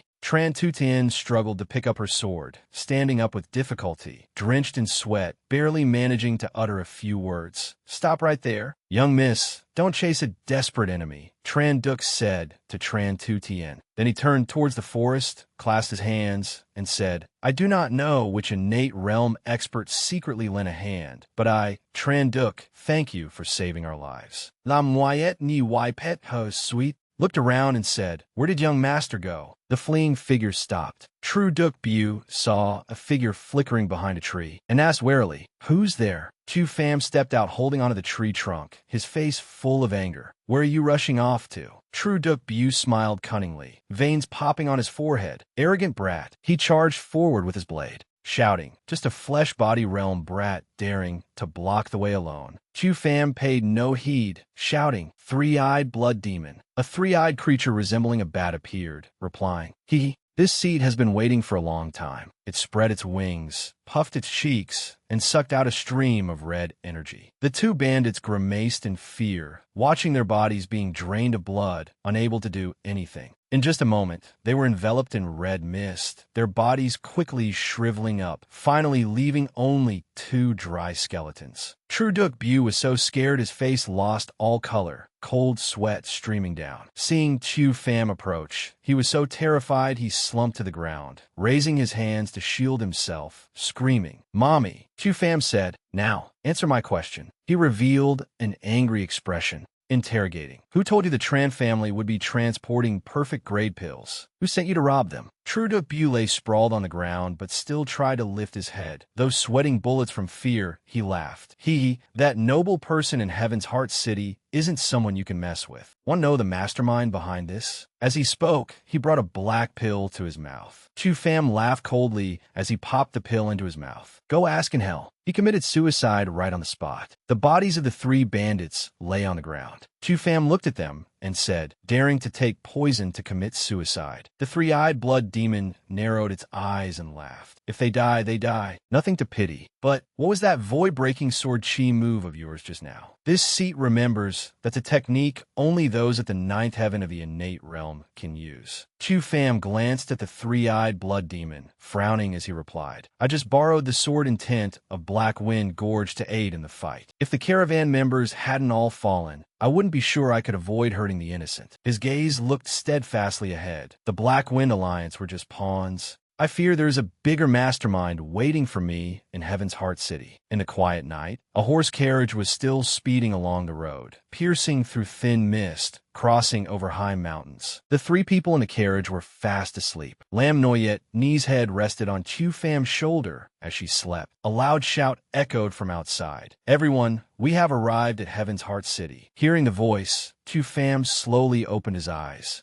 The carriage had traveled all night and finally arrived at Heaven's Heart City. By now, the sky was bright, and the carriage drove straight into the city. A bustling scene appeared before their eyes. People laughing and talking happily, the atmosphere extremely harmonious. Lam Noyet Ni looked out with an excited expression, truly worthy of being Heaven's Heart City. Everyone is dressed so beautifully. Her eyes suddenly stopped on a man with strange blue skin, and she couldn't help but ask, "Why is this person covered in scales?" Tran Tu Tien answered Lam Noyet Ni's question. "They are people from the Heavenly Serpent Kingdom, claiming to be descendants of the divine beast, the Heavenly Serpent." Lam Noyet Ni held onto the carriage window, tilted her head to look out, and responded, "So they are foreigners." Tran Tu Tien replied, "Not just the Heavenly Serpent Kingdom, but also the Black Tortoise Kingdom, the Flame Dragon Kingdom, and surrounding countries like ours, all have merchants and martial artists coming to Heaven's Heart City to settle or travel. Heaven's Heart City is named so because it lies at the center of the Great Wu Imperial family, backed by mountains, facing the river, with clear waterways and extremely developed transportation, holding resource advantages, concentrating commerce, military, and politics. It can be said to be the lifeblood of the Great Wu Kingdom. Its scale far exceeds that of Black Mountain Commandery. Tran Tu Tien looked at Chu Pham and said, "So, put away that arrogance of yours from Black Mountain Commandery. Any person on the street could be an existence you cannot provoke." Chu Pham opened his eyes wide in surprise, stammering, "When did I?" A voice came from outside. "You three can get off the carriage now." The three of them got off the carriage together. Uncle Duk bowed slightly, clasped his hands, and said, "Heaven's Heart City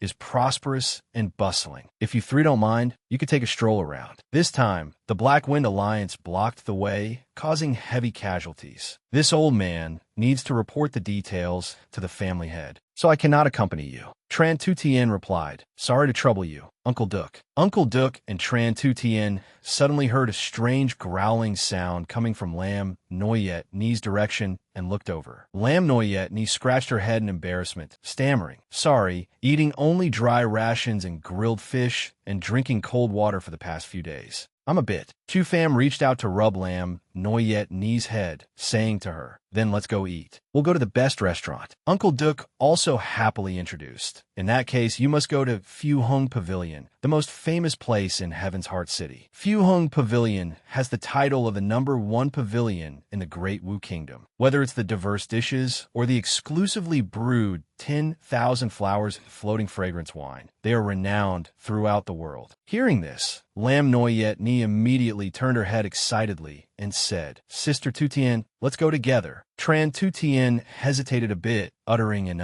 Chu Pham looked at the two of them without changing his expression. A moment later, Tran Tutien sighed and agreed. "All right." Thus, soon, Tran Tutien and Lam Noyet Ni merged into the bustling crowd on the street. Tran Tutien seemed to be suppressing her anger, her face unhappy, just dragging her along forward. Lam Noyet Ni hesitated a moment, then whispered, "Sister Tutien, we're walking so fast. Aren't we waiting for the young master?" Tran Tutien bluntly replied, "Wait for what? He's a grown man. Are you afraid he'll get lost?" Finally, they arrived at the #1 restaurant, Fu Hung Pavilion. The two sisters stood before the main gate, looking up at the signboard high above. Lam Noyet Ni couldn't help but exclaim, "This restaurant is truly magnificent. Just looking at the signboard makes my neck hurt." Looking inside, they only saw a pot-bellied shopkeeper walking over, a waiter with a towel over his shoulder, greeting respectfully. "Isn't this Master Tian? Long time no see. Please come in, please come in." Lam Noyet Ni happily waved and called out, "Little brother, there are 3 of us. Please arrange a seat for us." The waiter turned his head to glance at Lam Noyet Ni, and just a few seconds later said, "Sorry, the restaurant is full." Lam Noyet Ni innocently pointed inside and said, "Isn't that spot over there still empty?" The waiter replied, "Those seats have all been reserved." Lam Noyet Ni insisted, "We'll leave right after we eat." But the waiter bluntly refused. "Sorry, full is full. Please come early tomorrow." Tran Tutien unceremoniously stepped forward to question, turning customers away at the door. "Is this the hospitality of the Great Wu Kingdom's #1 pavilion?" The waiter, being mocked, immediately changed his expression. "What do you mean by that, miss?" "It is precisely because we don't let people like you in that we maintain the title of a #1 pavilion for our Fu Hung Pavilion." Hearing these words, Tran Tutien immediately got angry and asked, "What do you mean?" Lam Noyet Ni stood by the side advising, "Forget it, Sister Tutien.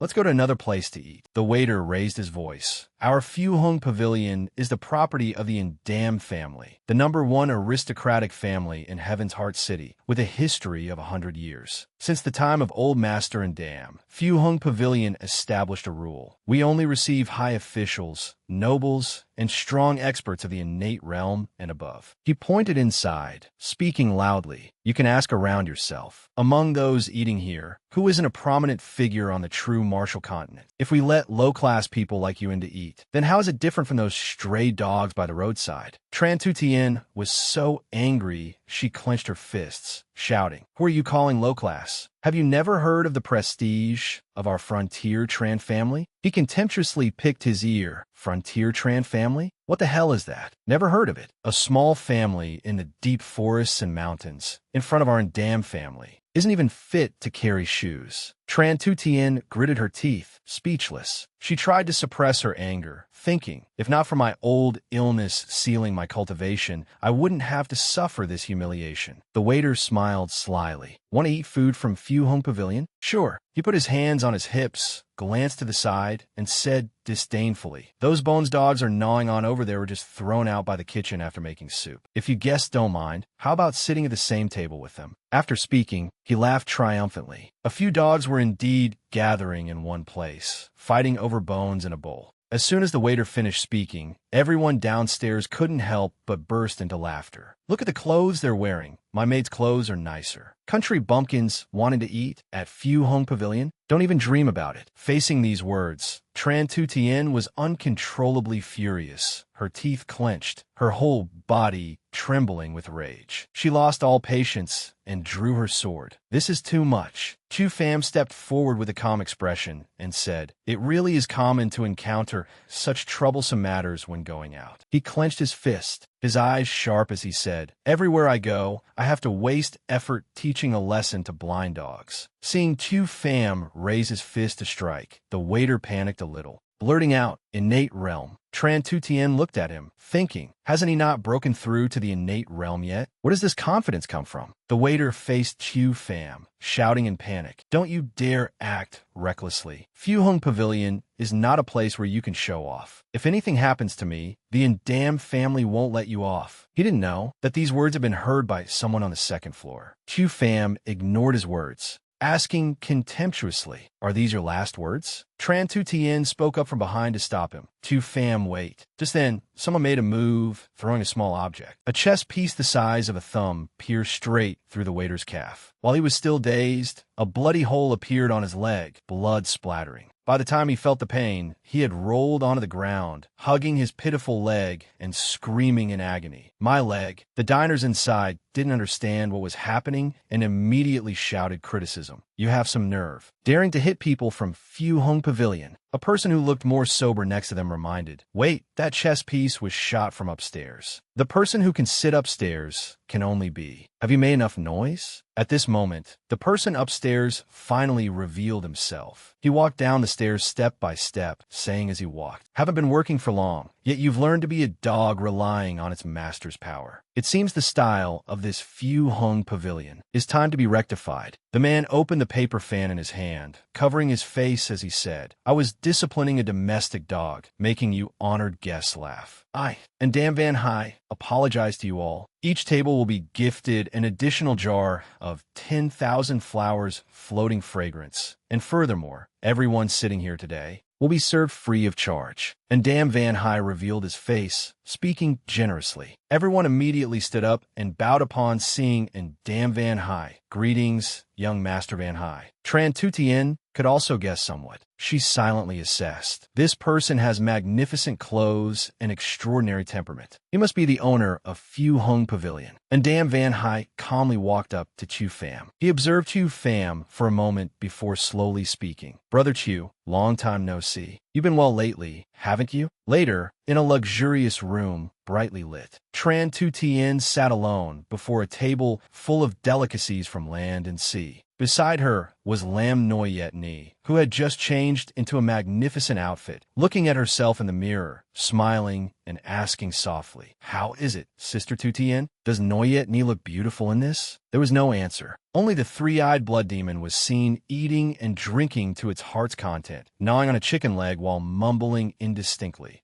These dishes are all made from wild beasts, and the ingredients are all spiritual materials. Truly nourishing, much tastier than those skinny bandits." It excitedly grabbed another chicken leg, completely ignoring the pensive look on Tran Tu Tien's face beside it. At this moment, Tran Tu Tien spoke up, deliberately arranging a private room, preparing delicious wine and food, and even clothes and jewelry to apologize. "This Ndam family is truly filthy rich." The three-eyed blood demon, mouth still chewing, glanced at her and said, "Wasn't that blind piece of trash beaten up? Still haven't cooled down?" Tran Tu Tien couldn't help but speak the thoughts in her heart. "Don't you find it strange? Why do people from the Ndam family know Chu Pham? Chu Pham never mentioned this." The three-eyed blood demon burped, looking indifferent. "Why be a busybody? It's pointless worry. Just worry about yourself."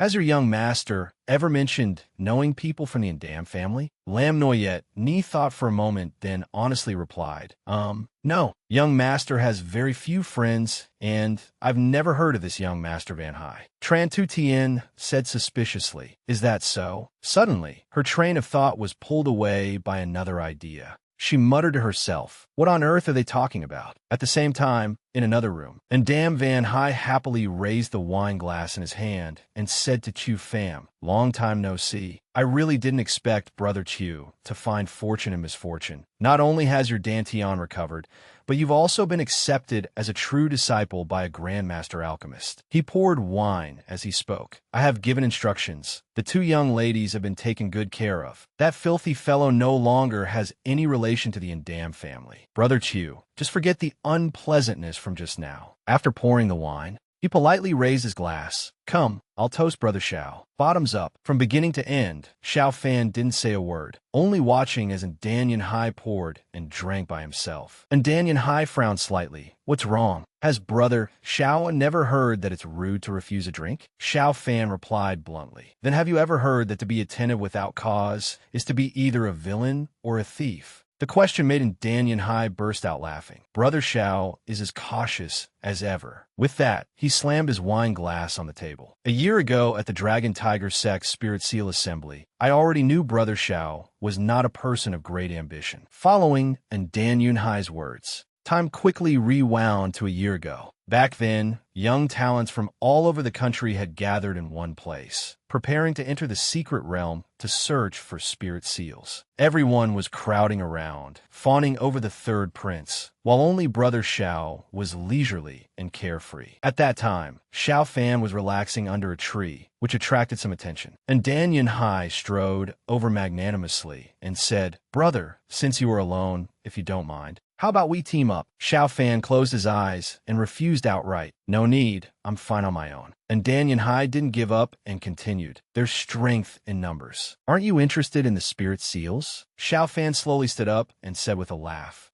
finding spirit seals depends on luck, not on who has more friends. What's the use of teaming up? And Danyan Hai was rendered speechless, frowning as he thought to himself, this guy is truly an oddball. Afterwards, just as expected, Brother Xiao was blessed by fortune and unexpectedly found the extremely rare Heavenly Origin Spirit Seal in the secret realm. At this moment, a group of people saw what was in Xiao Fan's hand, and their faces immediately turned pale with shock. Who is this guy to have found the Heavenly Origin Spirit Seal? One of them boldly stepped forward to threaten him, intending to snatch the Spirit Seal. A useless mutt like you is unworthy of this heaven-tier secret treasure. Hand over the Spirit Seal obediently. Xiao Fan gave him a cold glance. Just a single look made the man's eyes widen in fear, his whole body trembling. At this moment, Xiao Fan unexpectedly tossed the Spirit Seal towards them and said contemptuously, You want it that badly? Then you can have it. The group immediately caught the Spirit Seal with joy. The man who was terrified just moments ago now looked at the Spirit Seal in his hand and said in disbelief, He gave it up so easily? This is great. That person immediately ran to the third prince's side, presenting the Spirit Seal fawningly. Your Highness, this Heavenly Origin Spirit Seal is incredibly precious, a perfect match for someone as noble as your Highness. The third prince, however, flew into a rage and shouted, You bring me something someone else threw away? I don't want it. Under the starry sky. And Danyan Hai finally finished telling the old story. After that, everyone said Brother Xiao deserved to have his Dantian crippled for ambushing the third prince over the Peerless Spirit Seal. But I have always believed there was more to it. So when I heard that not only had Brother Zhao's Dantian recovered, and he was valued by a Grandmaster Alchemist, but he had also made a name for himself at the Four Clans Grand Assembly in Black Mountain Prefecture City, I was both surprised and delighted. Xiao Fan crossed his arms, speaking directly and cautiously. You've been keeping tabs on my movements, and now you want to build a connection. If you have something to say, just say it. And Danyan Hai said excitedly, Good. Brother Xiao is indeed straightforward. Then I will be so bold as to invite Brother Xiao. And Danyan Hai's voice suddenly turned serious. To help me seize the position of heir to the Indan family. As soon as Xiao Fan heard this, he immediately stood up and said, My apologies. He turned to leave, then looked back at Danyan Hai and said, I'm not interested in your family's internal struggles. And Danyan Hai did not rush to stop him, only saying slowly, Now that Brother Xiao is about to break through, don't you want to make up for the regret regarding the 9 revolutions, 7-star flower? This sentence indeed had an effect. Xiao Fan turned his head back, and Danyan Hai continued calmly, Pay it no mind. As the #1 noble family in Heavenly Heart City, we should at least have this level of intelligence gathering. After speaking, he stood up with utmost sincerity, clasped his hands, and said loudly, I, on behalf of the Indan family, guarantee that as long as Brother Xiao and the alchemist master behind you lend your aid, I and Danyan Hai will present any heavenly treasure or earthly wonder with both hands. Once I become the family head, Brother Zhao's Pill Tower will be the Dan family's sole partner in Black Mountain Prefecture City. Xiao Fan couldn't help but remark, young Master Yanhai is so young, yet so skilled at the art of profiting without investment. You want me to join your struggle in Heavenly Heart City with just a few words? And Dan Yanhai replied tactfully, I have been presumptuous this time. It's only right for Brother Xiao to have some concerns and think it over. It's late now. Perhaps Brother Xiao should rest first. Tomorrow morning, I will have a carriage prepared downstairs to show my sincerity. Xiao Fan did not reply, only giving him a look before opening the door and leaving. From behind, and Dan Yanhai still tried to remind him, I hope Brother Xiao will carefully consider my words. When I get to see the view from the pinnacle of Heavenly Heart City, I hope Brother Xiao can stand shoulder to shoulder with me. Just as the door was about to close, he said one last thing, good night. In the wide corridor,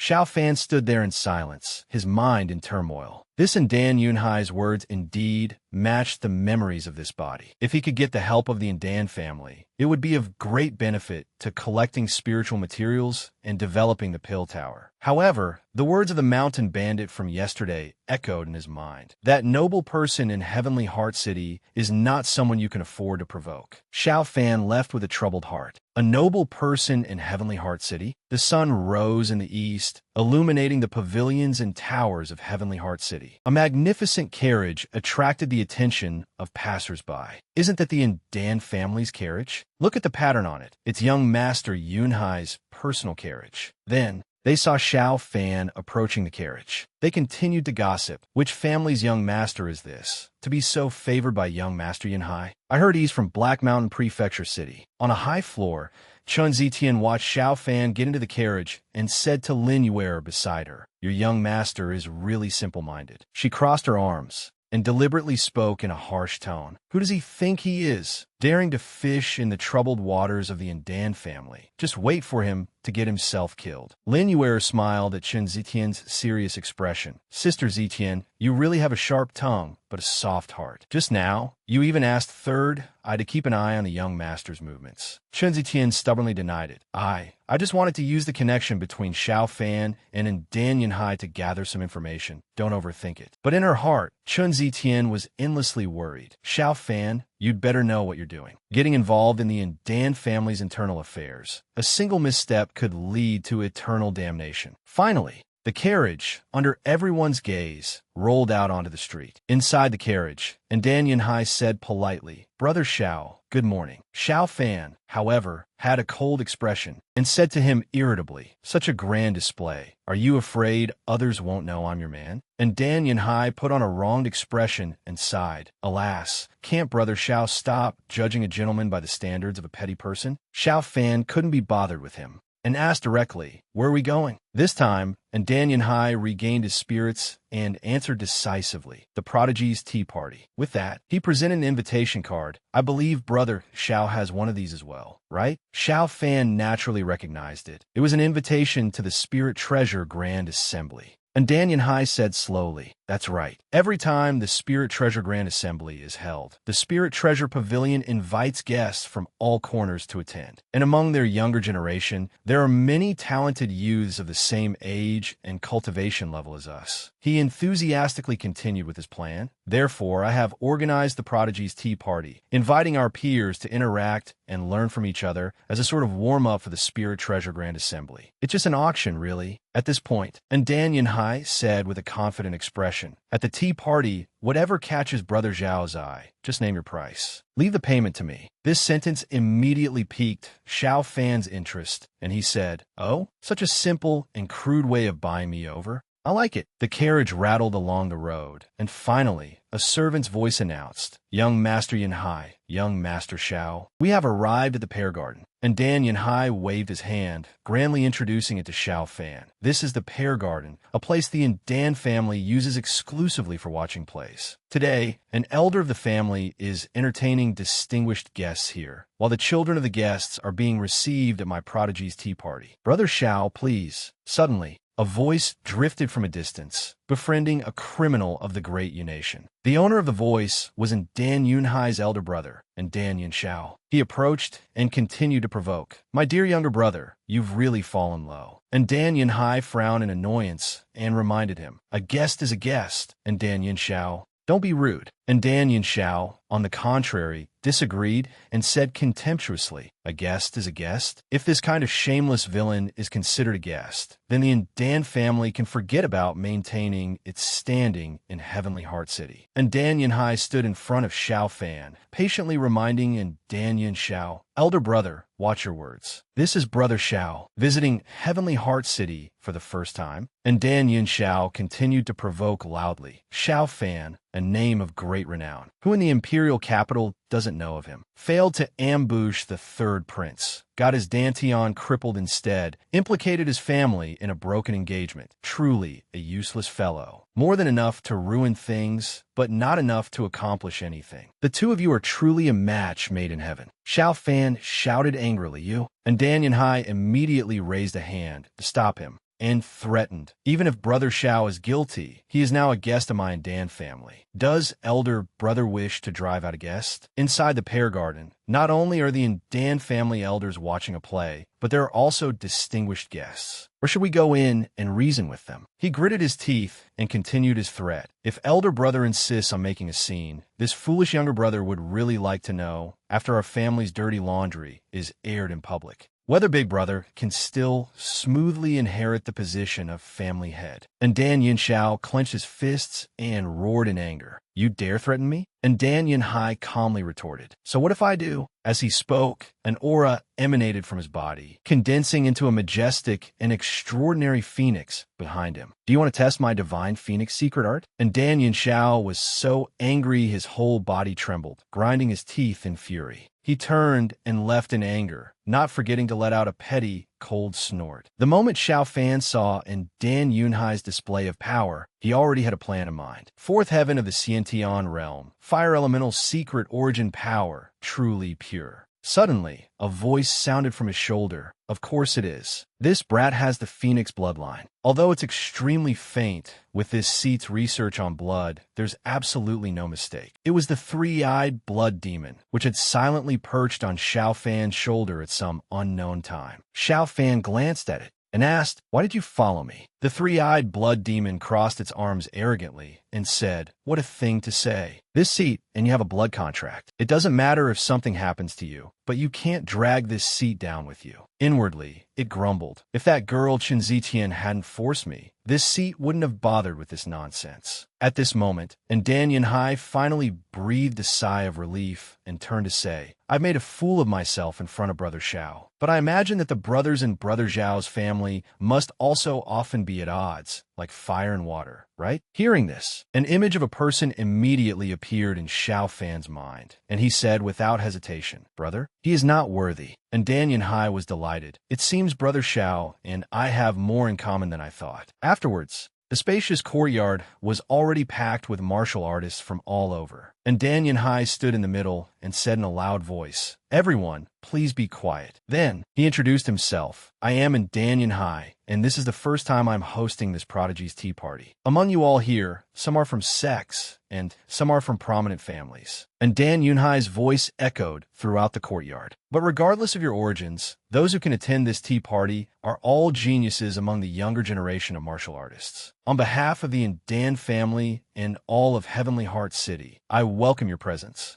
And thank you all for gracing us with your attendance. In this trading session, whether it be spirit stones and pills, or spiritual materials and spiritual artifacts, please feel free to enjoy yourselves, take what you need, and trade for the items you desire." Below, someone immediately praised. "Well said. Young Master Yunhai is truly a dragon among men." Xiao Fan couldn't help but silently admit, truly a talent who knows when to yield and when to stand firm. The atmosphere in the courtyard instantly became extremely lively, and someone had already begun to hawk their wares in a loud voice. "I am Wang Xiong, and I brought a 4th-grade artifact refining material, the mind-clarifying stone." As soon as he finished speaking, people around responded, "I'll pay 60 spirit stones." Another person shouted, 700. "I'll pay 750. Then, Another young lady took out an item. This little sister is Zhu Ming, and I've specially brought a set of heavenly silkworm's soft armor for my sect, impervious to blades and spears, and impenetrable by water and fire. The starting price is 80 youth retaining pills. The crowd once again scrambled to bid. I'll pay 100, 120. Someone even shouted, I'll pay with one third-grade marrow cleansing pill. Its effect is 100 times that of a youth retaining pill. And Dan Yanhai looked at Xiao Fan, who was quietly drinking tea, and couldn't help but wonder. With so many treasures, could it be that none of them catch his eye? Xiao Fan just sighed softly. His composure is indeed not bad. At this moment,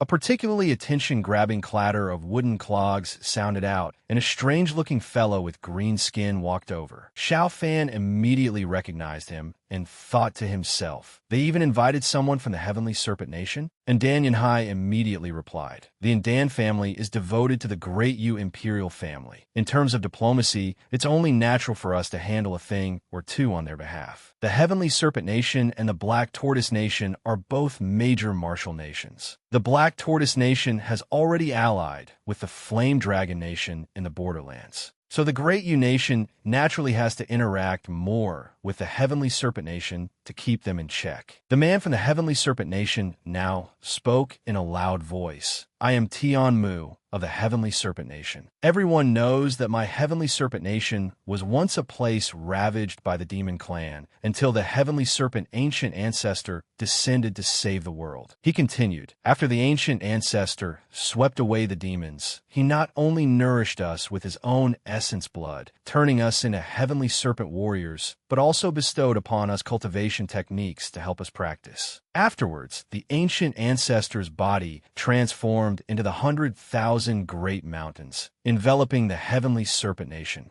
and fell into a deep slumber. As he spoke, he stuck out his tongue and took an object out of his mouth. And this stone bead was discovered in the ruins of the ancient ancestor. He looked at the stone bead and said sincerely, although we don't know what effect this stone bead has for now, is definitely an item left behind by the ancient ancestor. A relic of the Heavenly Serpent. It will go to the one who is fated. Please feel free to bid as you wish. Whether it's spirit stones or pills, I will accept them. This time, the crowd's reaction was not as enthusiastic as before. What kind of random nonsense is this? There's no basis for it all. Can't tell its origin at all. What the hell is this ugly bead? Don't tell me he's some kind of scammer. The surroundings were filled with dismissive comments. This guy doesn't look like a good person. That's right, Tian Mu thought dejectedly. As expected, it's still no good? Just then, someone suddenly raised 3 fingers. It was Xiao Fan, who shouted loudly, I'll pay 300 spirit stones. In the courtyard of the Prodigy's tea party, Tian Mu asked cautiously, really? You're willing to pay 300 spirit stones for this stone bead? Xiao Fan smiled. I'm absolutely not joking. Everyone was astonished. Huh? Isn't the bidder that guy? A year ago at the Dragon Tiger sect, letting this brat appear at the Prodigy's tea party. Is that really not a problem? The Imperial Capital's special envoy is right there watching the show. And Dan Yunhai thought to himself, deliberately raising the price for a useless stone. Could he be testing the sincerity of my invitation? Thinking of this, he smiled smugly. Only 300 spirit stones. Isn't testing my sincerity like this a bit too childish, Brother Xiao? He fanned his folding fan and replied with a smile. That's right, the ancient stone bead in Brother Tian Mu's hand has extremely high potential value. These 300 spirit stones, just let me pay for them. As a toy for Brother Xiao. And Dan Yunxiao stepped forward and said, hold on. He arrogantly announced in a loud voice. This young master bids 600 spirit stones. And Dan Yunhai gave his brother a dark look and said, Elder brother, what is the meaning of this? He gave a wicked smile and replied, what about it? Can't I be interested in an ancient artifact from the Heavenly Serpent Nation? And Dan Yunhai narrowed his eyes, thinking to himself, if I don't win this stone, I'm afraid Brother Xiao will doubt my capabilities. And Dan Yunxiao thought smugly to himself, I'm not so stupid as to let you steal all the attention. And win people over so easily. And Dan Yunhai shouted, in that case, I bid 1,000 spirit stones. He refused to back down. I'll add another 1,000. The two sides continued to bid against each other. I bid 3,600 spirit stones. I bid 4,000, 4,300. And Dan Yunxiao said arrogantly, what's wrong? little brother? Running out of pocket money? 4,800. And Dan Yunhai retorted, unwilling to be outdone. Little brother will teach elder brother a trick. This is called auctioning technique. 5,000. The surrounding geniuses were all stunned. A broken stone reaching 5,000 spirit stones. Have the Dan brothers gone mad? Is this the whim of the rich? Another person stepped out to mediate. It's not good for the two of you to compete like this. Why not let Brother Tianmu decide for himself who to sell it to? And Dan Yunhai turned to Tianmu and said, Brother Tianmu, the decision is yours. Yin Xiao also chimed in. Makes sense. Let the owner of the item decide for himself. Tianmu pondered, calculating. After thinking, he turned and asked, May I ask you two brothers, why do you want to buy this stone bead? Have you perhaps seen through its origins? Yin Xiao laughed loudly. Then I'm afraid I'll have to disappoint you. A country bumpkin like me has never even been to a mountain cave.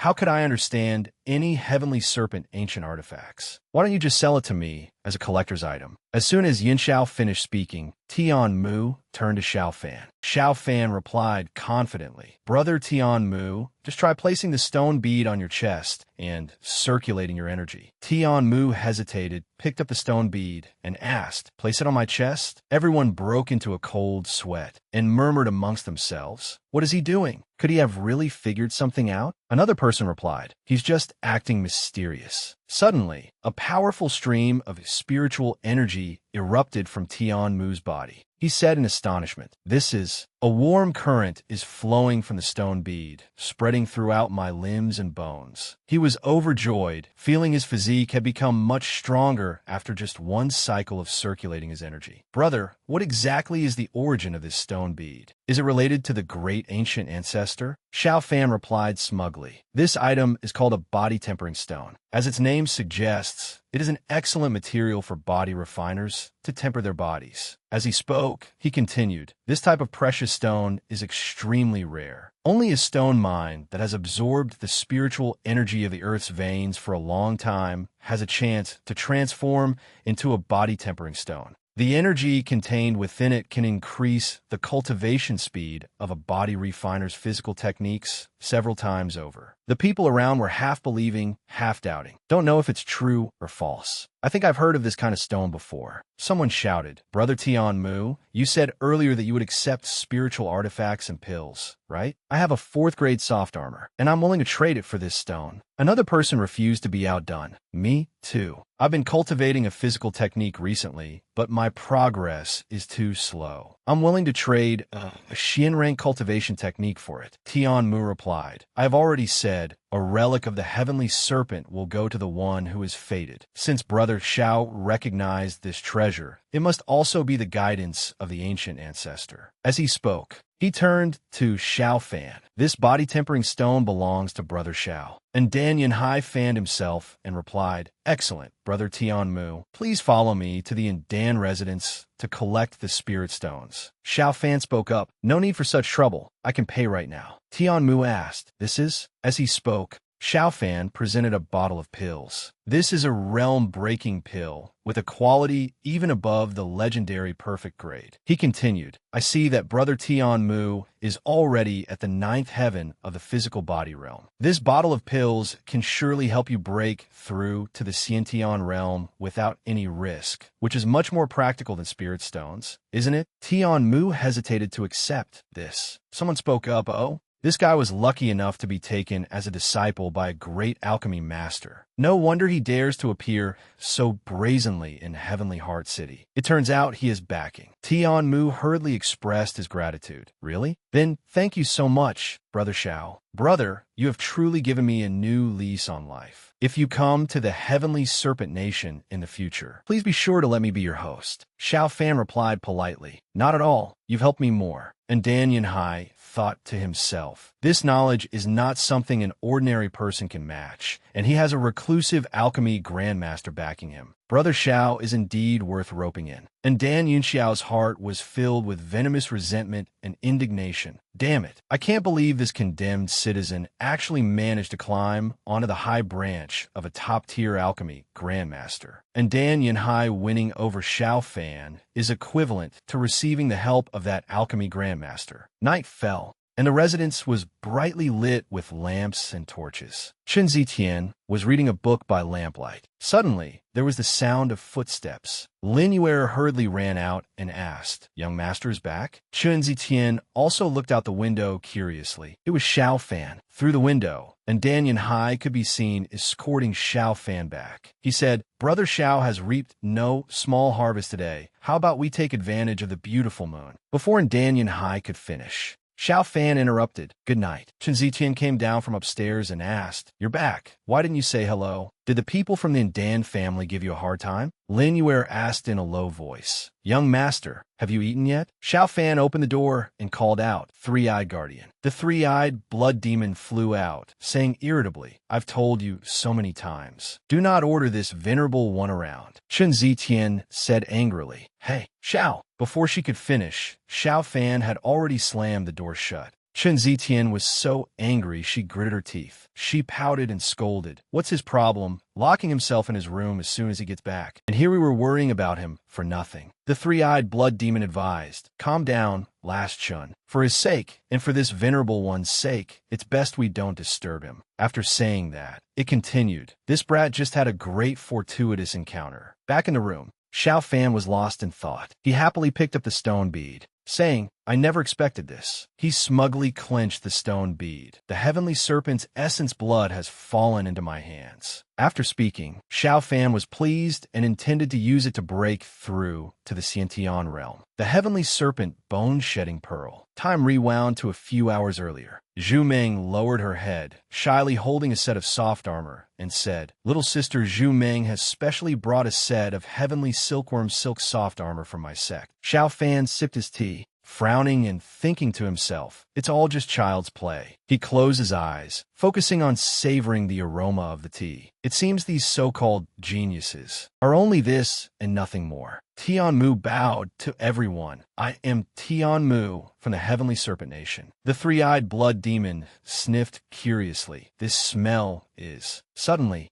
it was shocked by the scent it smelled. There's no mistake, it's the smell of blood. Even more primordial than that of the annihilation evil dragon. Tianmu continued to hawk his stone bead. Although the effects of this stone bead are currently unknown, it is certain that it was passed down by the ancient ancestor. Hearing this, the three-eyed blood demon suddenly pulled Xiao Fan's hair. "Hey, brat." Xiao Fan frowned, revealing a threatening look. "If you dare spout any more nonsense, I'll pluck every hair from your body." The three-eyed blood demon roared. "Shut up, you ignorant little devil. This venerable one is helping you with something big." With that, the three-eyed blood demon looked towards Tianmu and continued, "The bead in that guy's hand contains a drop of the heavenly serpent's essence blood from a heavenly serpent bone-shedding pearl." Xiao Fan didn't understand the three-eyed blood demon's meaning and asked back, "So what?" The three-eyed blood demon roared. "What do you mean, so what?" It tried hard to prove its point. The heavenly serpent once snatched territory from the ancient ancestral dragon. That annihilation evil dragon in Black Mountain wouldn't even dare to fart in front of the heavenly serpent. Xiao Fan flicked the three-eyed blood demon away with a finger and calmly retorted, "No matter how precious the essence blood is, it's not worth selling my life to the Indan family." The three-eyed blood demon laughed sinisterly. "Brat, you think this venerable one doesn't know what you're thinking?" It landed on Xiao Fan's back and said, "You've been suppressing your spiritual energy, not letting it out. Aren't you just waiting for a peerless spiritual material to seize the opportunity to break through? Besides, this Indan fellow has already said he'll cover all the costs. The fat is delivered to your mouth. It'd be a waste not to eat it." Xiao Fan cautiously asked the three-eyed blood demon back, "Are you really that kind?" The three-eyed blood demon chuckled calmly. "This venerable one is not blind. Besides mutual binding, the blood contract can also connect the blood chi of both parties. Only when you successfully absorb the essence blood can this venerable one's boat rise with the tide and enjoy the delicacy of the heavenly serpent." Xiao Fan pondered deeply. The heavenly serpent's essence blood was indeed rarer than the 9 revolutions 7-star flower. He hesitated and looked towards Danyan Hai. "But I can't easily owe Danyan Hai a favor." Back to the present. Xiao Fan was sitting in the cultivation room. He felt extremely apologetic. "My apologies, brother Tianmu. Although I only told half the truth, I didn't lie." Suddenly, Xiao Fan pulled at his lapel, smiled, and said, "This is indeed a body-tempering stone.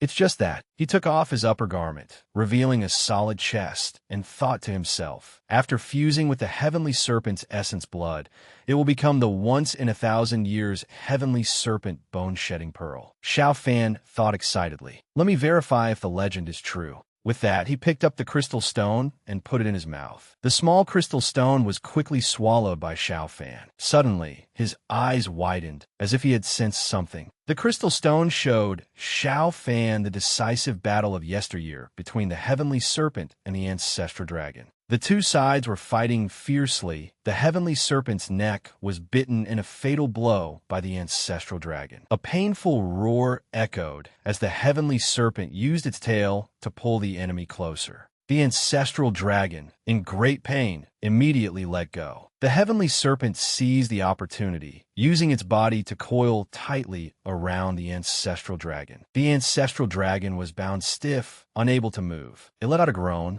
At the same time, Xiao Fan also coughed up a mouthful of blood. Sweat poured down Xiao Fan like rain, but he was extremely satisfied. As expected of the heavenly serpent, even a single drop of blood contains the battle intent to contend with the ancestral dragon of the past. Suddenly, he formed a hand seal and shouted, "But in front of the Heavenly Emperor, you can only submit." Heavenly Emperor art. Xiao Fan's entire body radiated an unprecedentedly dazzling light. It was the nine-jade golden body. He stood on the water's surface where the heavenly serpent and the ancestral dragon were fighting. Suddenly, the ancestral dragon opened its eyes, struggling to break free from the heavenly serpent's bind. It quickly grabbed the enemy's neck and squeezed, letting out a roar. In an instant, the heavenly serpent was snapped in two by the ancestral dragon. Xiao Fan seized the opportunity, cautiously opening his eyes, deciding to break through the core to form the realm at this moment. He opened his mouth and shouted. Success or failure hinges on this moment. Xiao Fan formed a hand seal and pushed forward. His body began to transform with cracking sounds. Xiao Fan was in extreme pain, sweat pouring down like rain, and he roared fiercely. A loud bang echoed. A vortex appeared in the sky, and a pillar of light shot up from Xiao Fan's position into the high heavens. Everyone said in alarm, "What's happening?" Such a dense gathering of spiritual energy. Is someone trying to break through to the Xiantian realm? And Dan Yanhai came forward to explain, "My apologies, everyone at Piaoxianglu. A distinguished guest is at a critical moment of breakthrough, so I must ask everyone to temporarily leave the scene to avoid being affected." Lin Yuer asked worriedly, "Sister Zitian, will young master be all right?" Chun Zitian comforted her. "What great storms has he not weathered? It's just a breakthrough to the Xiantian realm, a small matter."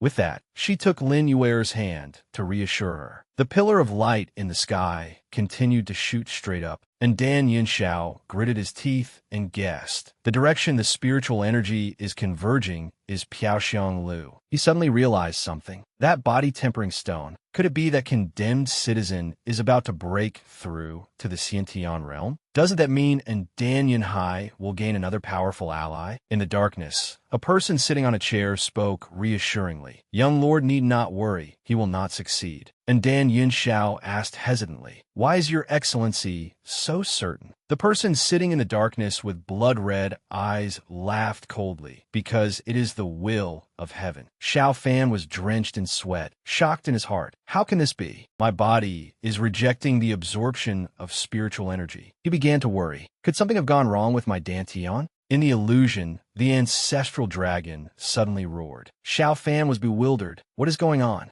What the hell is this? Suddenly, a blood sun appeared in the illusion. Xiao Fan thought in astonishment. Where did this blood sun come from? Could it be that this body still hides some secret? The blood sun suddenly struck the ancestral dragon's chest. Outside, the three-eyed blood demon was worried. Strange, besides the smell of that brat's blood and the heavenly serpents, why is there a third blood scent? Suddenly, the three-eyed blood demon realized something, horrified. How can it be? This smell is... The three-eyed blood demon recalled the immortal god's blood of the most mysterious immortal god clan from the supreme and strongest god's domain. The three-eyed blood demon looked at Xiao Fan, cultivating, and thought to itself, "What kind of trick is this brat pulling?" Xiao Fan tried to circulate his internal energy, sweat pouring down like rain, gritting his teeth tightly. Suddenly, he suffered a backlash and spat out a large mouthful of blood. The three-eyed blood demon was horrified. This is bad. The brat's breakthrough failed. His true essence is in disarray, and the spiritual energy is starting to backlash. Following that, Xiao Fan roared in pain as a large amount of spiritual energy dispersed outwards. Finally, the pillar of light in the sky also disappeared, and the night sky returned to darkness. The next morning, dawn's light illuminated all of Piaoxianglu. The Heavenly Treasure Grand Assembly of Heavenly Heart City's Spirit Treasure Pavilion was being held here. The disciples' announcement echoed throughout the area. The sect master of Gu Imo sect has arrived. The sect master of Long Hu sect has arrived. The palace master of Chui Wei Palace has arrived. The valley master of Medicine King Valley has arrived. As soon as the voice fell, an old man with white hair and a white beard, leaning on a staff, walked over. It was the valley master of Medicine King Valley. A refined man with a three-dot mark on his forehead was the imperial capital's special envoy.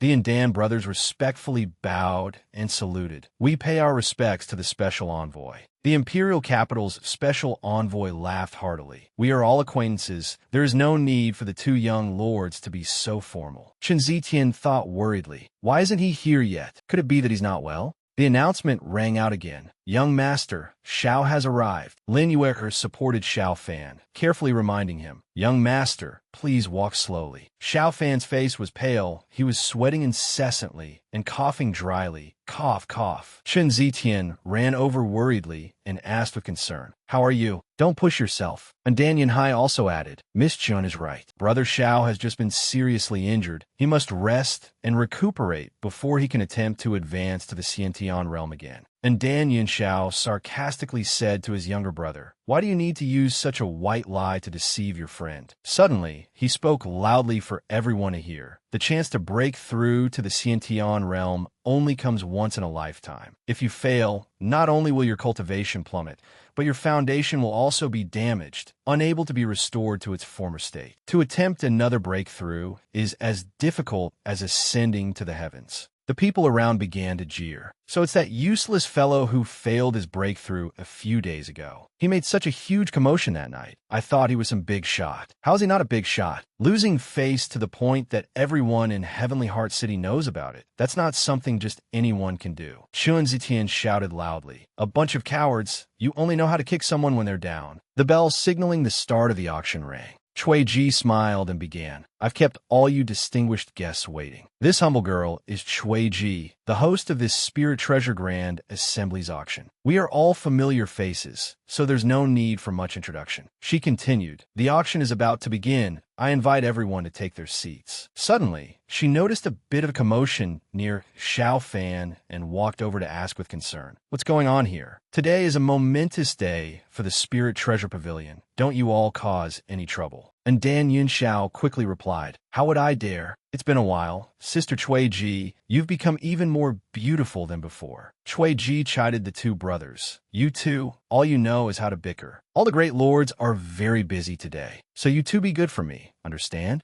With that, she pushed the two and Dan brothers, telling them to hurry and attend to the special envoy. She turned to Chen Zitian and said, Miss Chun, the auction is about to begin. Please take your seat quickly. Chen Zitian nodded, looking worriedly towards Xiao Fan. He nodded back at her, signaling that he was fine. Suddenly, as Chui Ji passed by Xiao Fan, she said, Young Master Xiao, I have heard about your matter. Stay strong. Regarding the medicinal pills, I'll still have to trouble you. Xiao Fan pushed her hand away, keeping a distance from her. No need to worry. The medicinal pills that the Spirit Treasure Pavilion wants, we have already prepared them properly. Chui Ji closed her eyes, satisfied, and said, I hope so. Chui Ji stood on the stage and announced, The Spirit Treasure Pavilion's once every 5 years Spirit Treasure Grand Assembly. Today's auction is the highly anticipated main event. She smiled and introduced. I won't say any more unnecessary words. The first auction item today is the Heavenly Meteor Sword, forged by the famous weapon refining Grandmaster Bai Chuan, using a meteorite from outer space. The starting price is 40,000 low-grade spirit stones, and each bid increment must not be less than 1,000. A series of bids rang out. 43,000 spirit stones, 46,000 spirit stones, 48,000, 50,000. 60,000. A man with a scar at the corner of his eye spoke up. 70,000. Chui Ji smiled and announced, VIP room number 3 bids 70,000 spirit stones. Is there anyone with a higher bid? 70,000 spirit stones. Going once. The others chattered amongst themselves. VIP room number 3 seems to be Sect Master Gumo's room. Forget it. It's not worth offending Sect Master Gu Imo over a sword. Chui Ji's voice rang out steadily. 70,000 spirit stones, going twice. 70,000 spirit stones, going 3 times. The auction hammer finally fell, along with Chui Ji's voice. Sold. She looked up at VIP room number 3 and said, Congratulations to the guest in VIP room number 3 for successfully bidding on Grandmaster Baichuan's famous sword. Suddenly, her eyes grew more cunning as she said, Next up is Kuiji smiled, pointing to an ancient scroll on the table, and said, A treasure map of the lost ancient city, Myriad Elephant City. Back then, the city lord of Myriad Elephant City was also an Origin Core realm expert who dominated a region. Its authenticity is guaranteed. Starting price is 30,000. The bidding voices rang out again. 31,000. 35,000 spirit stones. Chen Zitian thought to herself, Damn it, these people are bidding too extravagantly. She smiled smugly to herself. Luckily, I came prepared. Chui Ji introduced the next item. This must be the treasure that all you alchemists have been dreaming of, the top-grade spiritual material, the heart-nourishing root. Chen Zitian thought to herself, It's finally here. Chui Ji explained, Most medicinal ingredients used for alchemy have potent medicinal properties, but this heart-nourishing root is a rare, gentle tonic that can heal damage to the heart meridians without any side effects, and has a miraculous effect in nourishing congenitally deficient qi and blood. The starting price is 30,000 spirit stones. The bidding rang out enthusiastically. 32,000, 35,000 spirit stones, 40,000. Chuan Zitian calculated to herself. No rush. I'll wait until the others are almost done bidding, then snatch it in one go. Chui Ji looked around and said, The current price for the heart-nourishing root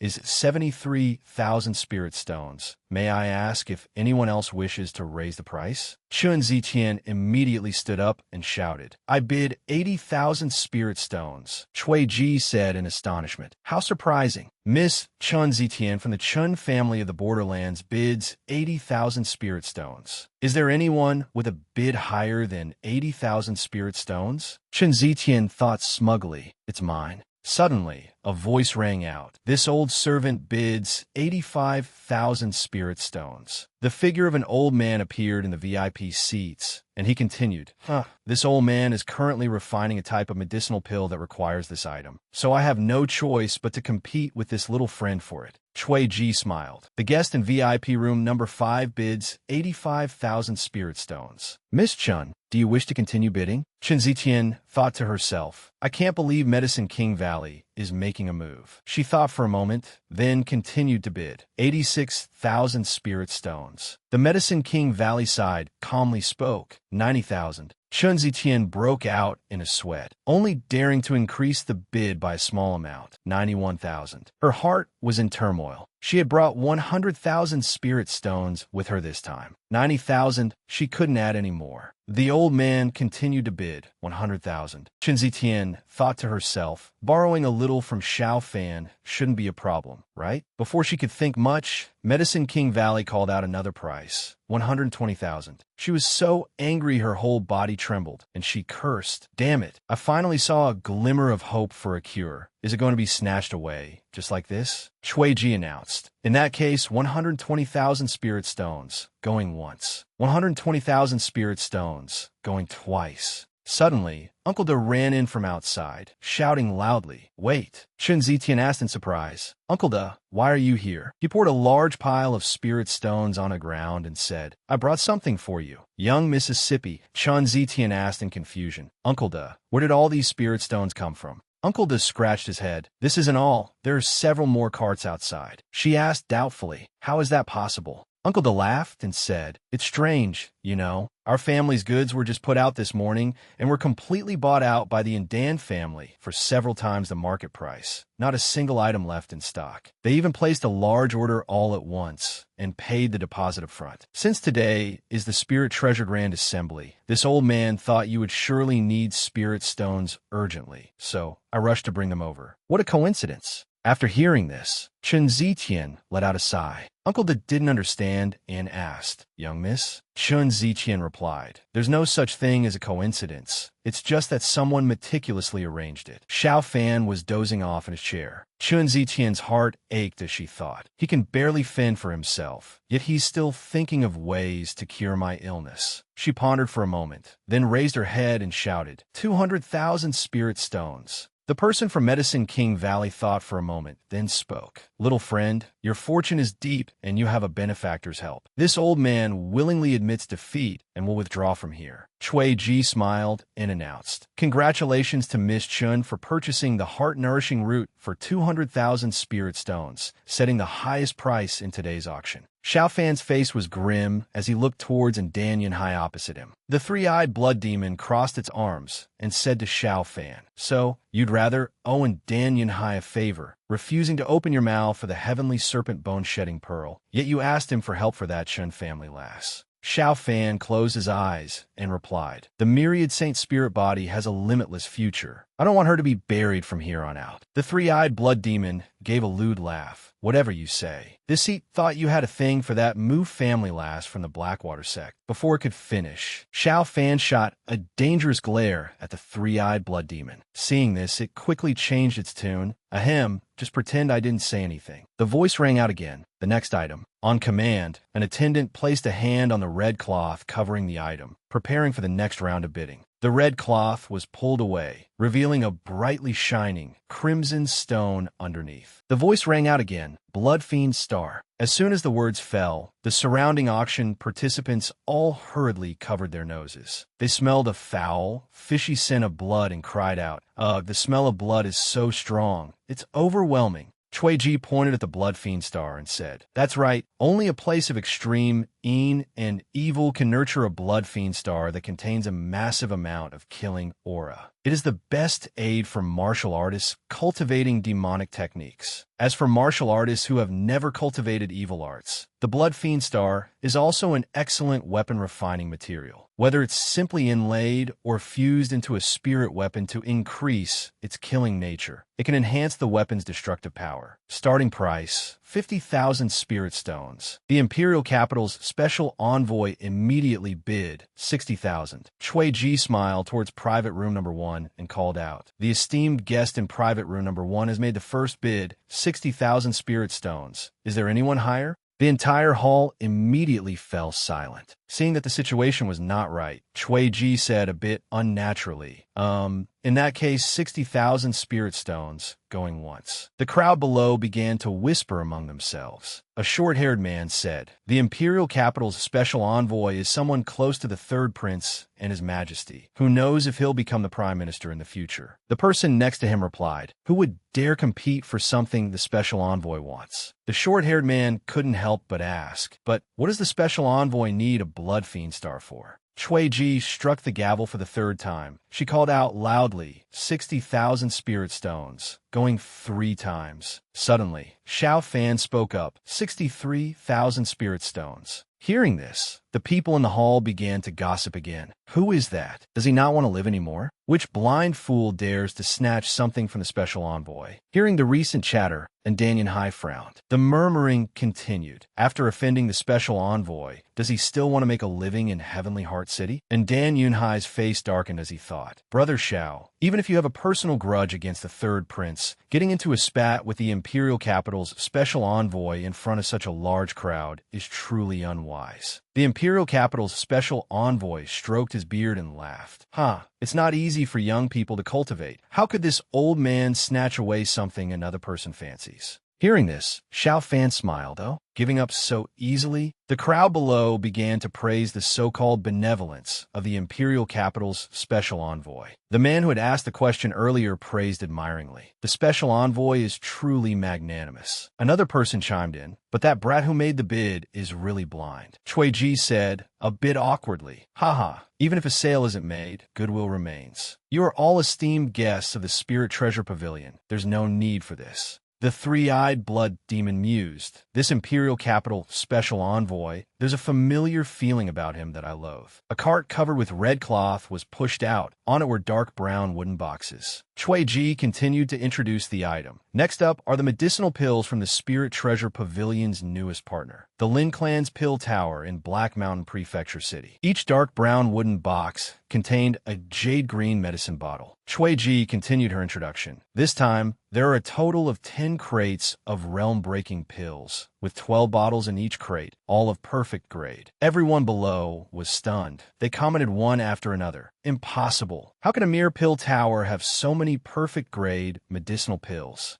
This is directly breaking the Medicine King Valley's monopoly on perfect-grade medicinal pills. The Jadeite Palace Master suddenly shouted, regardless of how many there are, my Jadeite Palace will buy them all at the price of 5,000 spirit stones per bottle. The Valley Master of Medicine King Valley heard the scene just now, but remained silent. Suddenly, a voice rang out. The Medicine King Valley has monopolized the medicinal pill market for so many years. It's time to let other sects have a share. After hearing this, Xiao Fan frowned and thought, intentionally revealing the origin of the pills to attract hatred. Would Cui Ji make such a low-level mistake? Time passed quickly. Cui Ji said enthusiastically, today's auction has concluded successfully. I invite the guests who participated in the auction to follow the attendants to collect their items and spirit stones. As for the remaining esteemed guests, the Spirit Treasure Pavilion has prepared a banquet in the banquet hall. Please make your way there. Cui Ji put her hand inside her sleeve and called to Xiao Fan. Young Master Xiao, please follow me. Xiao Fan followed Cui Ji and immediately asked what was on his mind. Aren't you taking me to collect my spirit stones and items? Why are we here? Cui Ji's expression didn't change as she replied decisively. Young Master Xiao represents an important business partner of the Spirit Treasure Pavilion. Naturally, you cannot be treated the same. Arriving at a room, Cui Ji made an inviting gesture and said at the same time, Young Master Xiao, please. Xiao Fan quickly noticed the items in the room. It was the heart-nourishing root and the blood fiend star. These two items were carefully placed in 2 boxes side by side. Xiao Fan turned back and said to Cui Ji, isn't this the heart-nourishing root that Chen Zitian bid for? Is there some mistake? Cui Ji smiled and affirmed, absolutely no mistake. She took the lock and locked the door. She walked to where Xiao Fan was sitting and said, Miss Chun heard that the heart-nourishing root has the effect of healing the heart meridian, helping a martial artist to attempt to break through to the Xiantian realm a second time, and she personally requested the Spirit Treasure Pavilion to gift this heart-nourishing root, worth 200,000 spirit stones, to young Master Xiao. Cui Ji had appeared behind Xiao Fan at some point. She placed her hand on his shoulder and said, she also asked me to pass on a message to you, young master. Cui Ji leaned close to Xiao Fan's ear and whispered, it's better to forget each other in the martial world than to help each other in dire straits. After hearing this, Xiao Fan immediately shouted, this girl is crazy. Where is she? On the other side, Chen Zitian was standing in front of a horse-drawn carriage. Lin Yue hurriedly chased after her, calling out, Big Sister Zitian, where are you going? Chen Zitian closed her eyes and said softly, back to the borderlands. Lin Yue asked worriedly, so suddenly? Then aren't you going to say goodbye to the young master in person? Chen Zitian lifted the curtain and forced a smile. Silly girl, if we're not going to meet again, what's the point of saying goodbye? Back to Xiao Fan. He stared at the heart-nourishing root in his hand, speechless. Cui Ji smiled, and at the same time, reached a hand behind her neck, pulling a hairpin from her bun, and said, to have a female confidant who would sacrifice for you like this, young Master Xiao is truly blessed. Xiao Fan said helplessly, this silly girl. At the same time, Cui Ji was pointing the tip of the hairpin she had just pulled out at the back of his neck. Cui Ji smiled sinisterly, using her strength to try and stabbed the hairpin into the back of Xiao Fan's neck. He immediately realized something was wrong, and before Cui Ji's hairpin could pierce his head, he quickly grabbed her hand. Seeing the situation was not good, Cui Ji immediately did a somersault in the air, catching Xiao Fan off guard. He saw Cui Ji's movements clearly, quickly found an opening, and landed a powerful kick on her abdomen. Cui Ji was kicked away, but she quickly used swift and agile movements to close in on Xiao Fan again. Xiao Fan couldn't help but praise. Good movement technique. Cui Ji pointed the tip of the hairpin at Xiao Fan. Her eyes rolled back, filled with killing intent. Xiao Fan quickly grabbed Cui Ji's hand, using his strength to force her to drop the hairpin. Cui Ji immediately screamed, "Ah, let go." Xiao Fan brought two fingers together, spiritual power surrounding his fingertips, and said, "My apologies." Xiao Fan swung a finger, and the clothes from Cui Ji's chest to her abdomen were torn open, revealing a red object stuck to her chest, looking like an eye. The red eye-like object emitted a sizzling sound. Xiao Fan had already guessed it, saying, As expected, the eyeball monster realized it had been exposed and began to show fear. Then it released Cui Ji's body and shot away. Xiao Fan reacted instantly, raising his hand and pointing. The eyeball monster was pierced through its center, slammed into the wall, and exploded into pieces. Cui Ji let out a soft groan, her eyes hazy, still not having reacted to the current situation. Cui Ji propped herself up, surprised.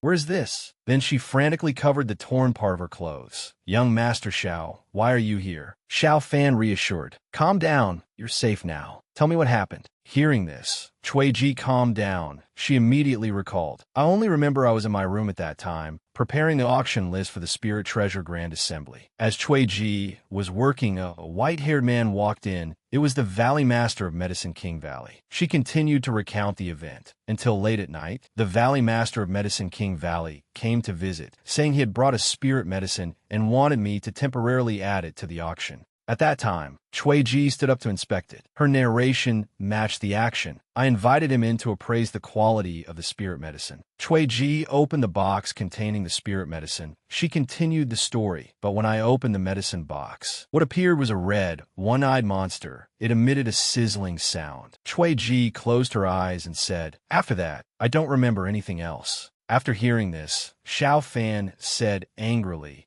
"Medicine King Valley, is it?" He turned to look at Cui Ji on the ground and asked, "Cui Ji, I heard you're also a high-level artifact refiner, right?" Cui Ji immediately replied, "Ah, yes." Xiao Fan held up the Blood Fiend star in his hand and asked, "Then how long would it take you to forge a weapon using this block of Blood Fiend star?" The night was late. The moon rose to the top of the building. Xiao Fan walked on a deserted street with no one in sight. On the large trees around, a group of people in red were standing. It was the same on the rooftops. The figures of people in red were everywhere. Xiao Fan let out a cold laugh, taunting, "You finally couldn't hold back anymore." And Dan Yinxiao stood with his arms crossed under a nearby eave, his voice full of contempt. "You piece of trash, the only thing I admire about you is this calm, arrogant, and domineering appearance, even when death is near." The people in red stood on the rooftops. Some hid behind Xiao Fan, while others, with angry expressions, watched from the trees. And Dan Yinxiao sneered, "You can only blame yourself for offending someone you shouldn't have. Even if you're a friend of that good younger brother of mine, Heavenly Heart City won't be able to protect you." Xiao Fan smiled smugly, provoking, being used as a tool by others and still being so smug. "If I were the head of the Indan family, I'd rather choose a pig as my heir than you." And Dan Yinxiao flew into a rage upon hearing this. He roared, "What did you say?" A person suddenly appeared and said, "Just a few words, and he has already disturbed your state of mind. The young lord's composure is still lacking." When Dan Yinxiao saw the person who had arrived, he immediately bowed, "Valley Master." Xiao Fan was not surprised to see it was the Valley Master of Medicine King Valley, and said, "No wonder I smelled a familiar stench. It turns out to be the mother goo of the life demon goo. Back then, when my maternal grandfather went to the Medicine King Valley to seek medicine,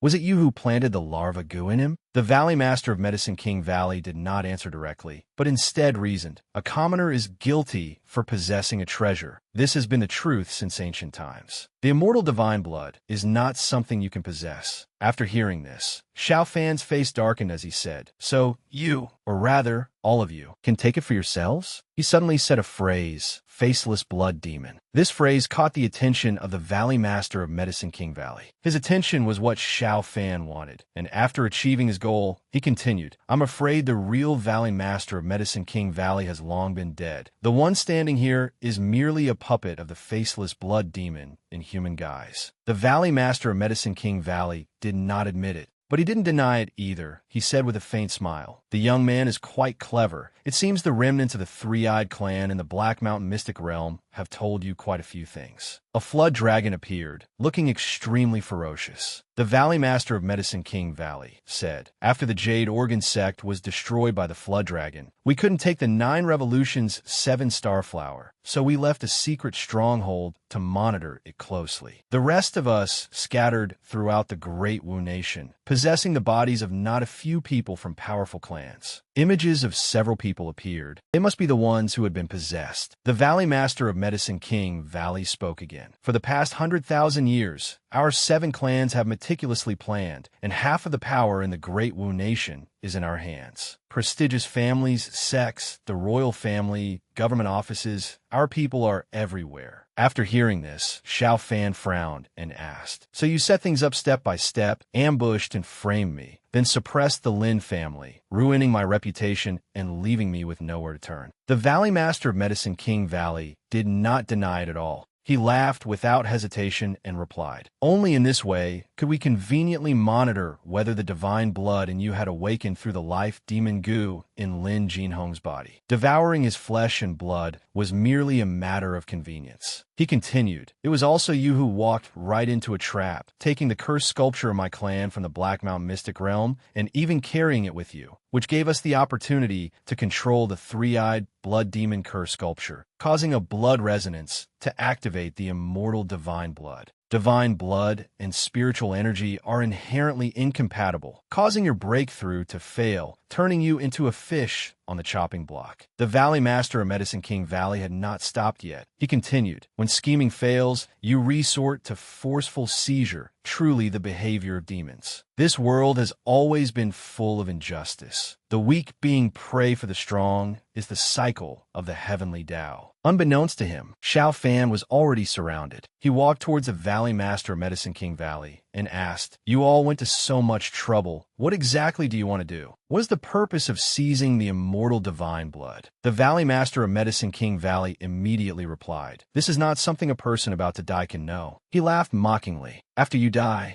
your corpse will be refined into a medicinal puppet, and who knows, its combat power might even surpass what you had when you were alive." With that, the old man laughed like a madman. Xiao Fan sneered, After I'm dead?" And Dan Yunxiao suddenly shouted, "Attack!" Hearing the order, the men in red charged forward in unison, shouting in one voice, "Kill!" Xiao Fan was not afraid in the slightest. He grabbed his cloak and said with a smile, "My apologies." Xiao Fan used his cloak to block the attacking men in red, continuing, "I've already died once." He raised 2 fingers and chanted an incantation. "Water and fire, secret treasury, open." 2 flood dragons suddenly rushed out, sending the crowd of red-robed men flying. And Dan Yunxiao stammered out, Isn't this the power of the secret treasury? And in this cultivation level." The Valley Master of Medicine King Valley also recognized it instantly, shouting, "Late stage Xiantian." Xiao Fan took out a spear with a golden tip and announced loudly, "Blood-devouring spear." He glanced to the side and called out, "Three eyes." The three-eyed blood demon appeared instantly, saying, "Let you blind and shameless rabble witness the might of the heavenly serpent's essence blood." Suddenly, the three-eyed blood demon revealed its true form, a giant hybrid monster with bat wings and sharp claws. Revealing its true form and regaining its power, it immediately roared, of the power that this venerable one has been separated from for so long. Xiao Fan smiled and said, "Now." The three-eyed blood demon provided cover behind him.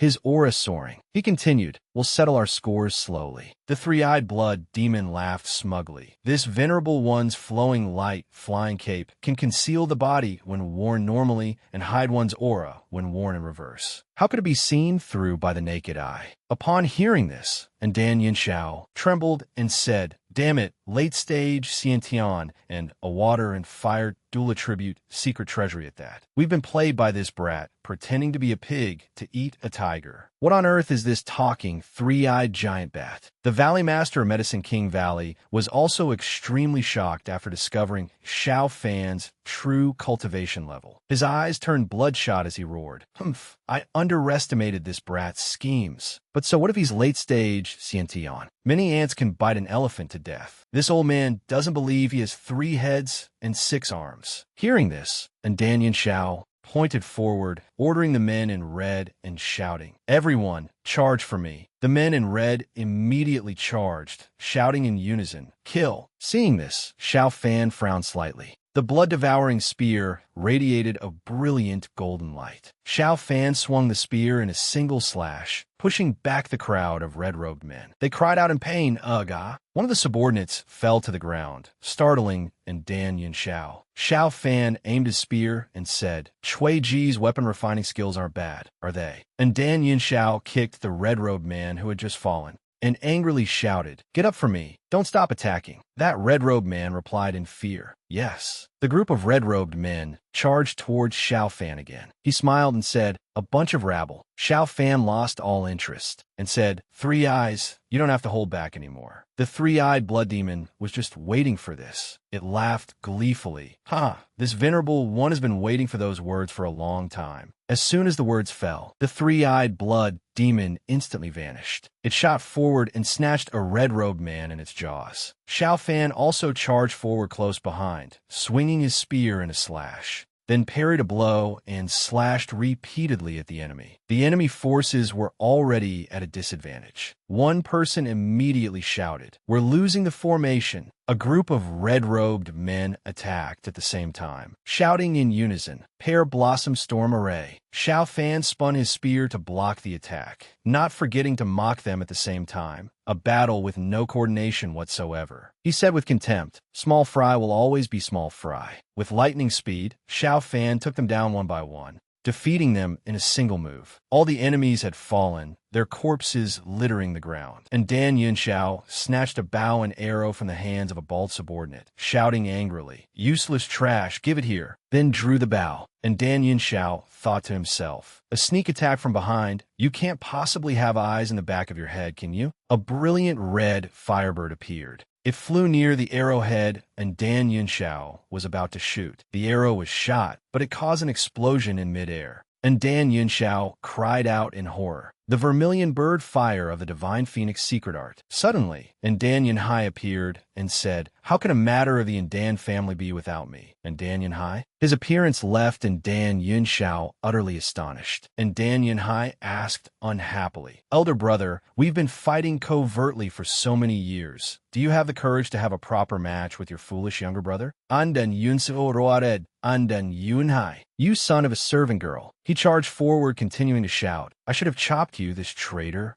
into 1,000 pieces long ago." And Dan Yinhai blocked Dan Yinshao's attack. And Dan Yinhai shouted, "Elder brother, for the sake of our shared surname, surrender your weapon. I can plead with the family head to spare your life." And Dan Yinshao wouldn't listen. He immediately retorted, "Ridiculous. You think sharing a surname means sharing a heart?" He forcefully pushed Dan Yinhai away, continuing to declare loudly, "There is only one heir to the Ndan family. From the moment you were born." Veins popped on Dan Yinshao's forehead. He charged, using the cloud-piercing sword art, Azure Skyfall, and roared furiously. We were already irreconcilable enemies. And Dan Yinhai fanned himself, frowning and clicking his tongue, obstinately refusing to see the light. Up above, the two Ndan brothers were engaged in battle. Meanwhile, Xiao Fan's side was very relaxed. He didn't need to exert much effort because the enemies were too weak. The last remaining lackey trembled, pointing his sword at Xiao Fan with a shaky voice, and saying,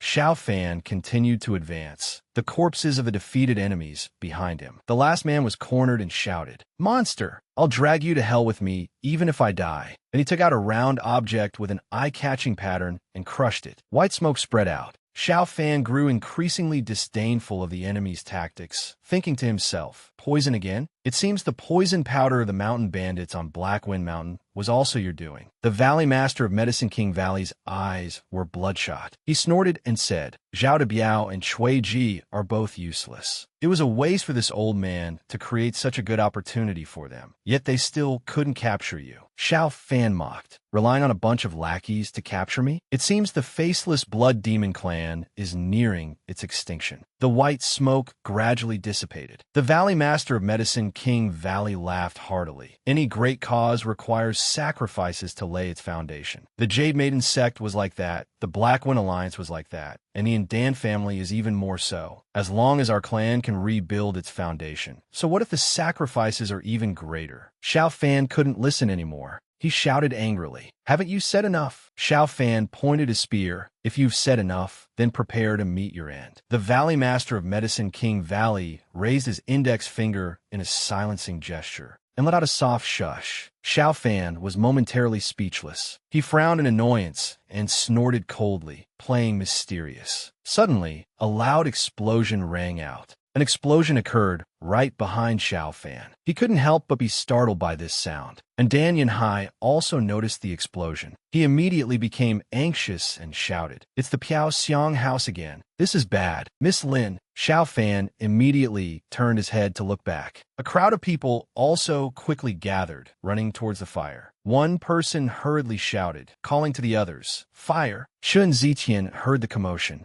and couldn't help but wonder, what was that sound just now? She peeked her head out of the carriage and asked a person carrying a bucket of water beside her, What's wrong? What happened? The person said loudly in a panic, The Piaoxiang house just suddenly exploded for some reason. Chen Ziqian couldn't believe it. She blurted out, The Piaoxiang house exploded? The person didn't linger. He carried the bucket and ran off, saying, I can't talk to you anymore. I have to go fight the fire. It'll be no joke if that huge fire spreads to my house. Chen Ziqian said loudly, Uncle Da, Before she could finish, she recalled the kiss between Mu Lingyue and Xiao Fan. Chinda heard his name and turned back to ask, Young miss, should we turn back? Chun Zitian crossed her arms and said resolutely, No, stick to the original plan and head to the borderlands. Chun Zitian thought to herself, After all, we're just strangers who met by chance. No matter how big the trouble is, what does it have to do with me? But after thinking it over, she clicked her tongue, her resolve seemingly wavering. That Valley Master walked over, leaning on his staff. He looked at the intensifying fire and said to Xiao Fan, That little lass named Lin Yue, you've taught her quite well. Xiao Fan stared blankly at the massive fire, paying no mind to the old man's nonsense. Seeing he had no reaction, that Valley Master leaned on his staff and moved closer, saying again, I didn't expect that on the true martial continent, there's still a mortal who can cultivate the plain maiden sword art to this level. Truly rare. If she breaks through to Xiantian in the future and opens her secret treasury, she'll make for another fine medicinal puppet. At this moment, he was silent, not saying a word. The Valley Master of Medicine King Valley continued, Young man, retract your arrogant aura and think carefully. He instantly teleported to where the old man was standing. Suddenly, an unknown voice rang out.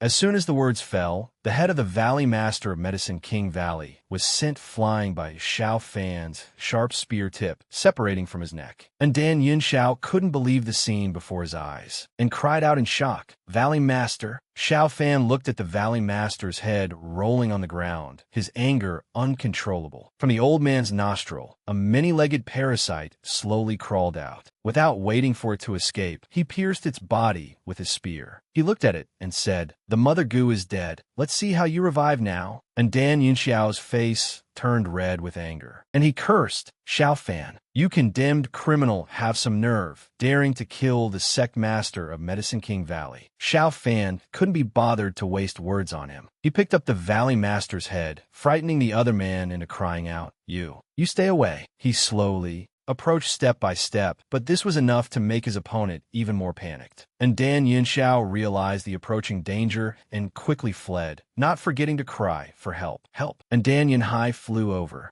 and called out worriedly, "Brother Xiao." Xiao Fan looked at the enemy before him and said to Dan Yinhai, "I know. Before Lin Yuer's whereabouts are clear, I won't take his dog life." Suddenly, the sky darkened, and a torrential downpour began. And Dan Yinshao was still running for his life, panting heavily as he ran. After running for a distance, amidst the pouring rain, Xiao Fan was suddenly standing imposingly before him, having appeared out of nowhere. He hastily changed direction. Just as he ran past, he saw Xiao Fan standing there again. And Dan Yinshao didn't give up and ran in the opposite direction. He looked back as he ran, cursing under his breath. "Damn it, why is this convict like a lingering ghost that won't go away?" He ran until he was half dead. With tears and snot streaming down his face, he wailed, I can't die." And Dan Yinshao recalled the days with beautiful young women serving him and the mountains of gold waiting for him. He regretted it now, unwilling to give those things up, and said, "I still have unfulfilled wishes and mountains of power and wealth I haven't had the chance to enjoy.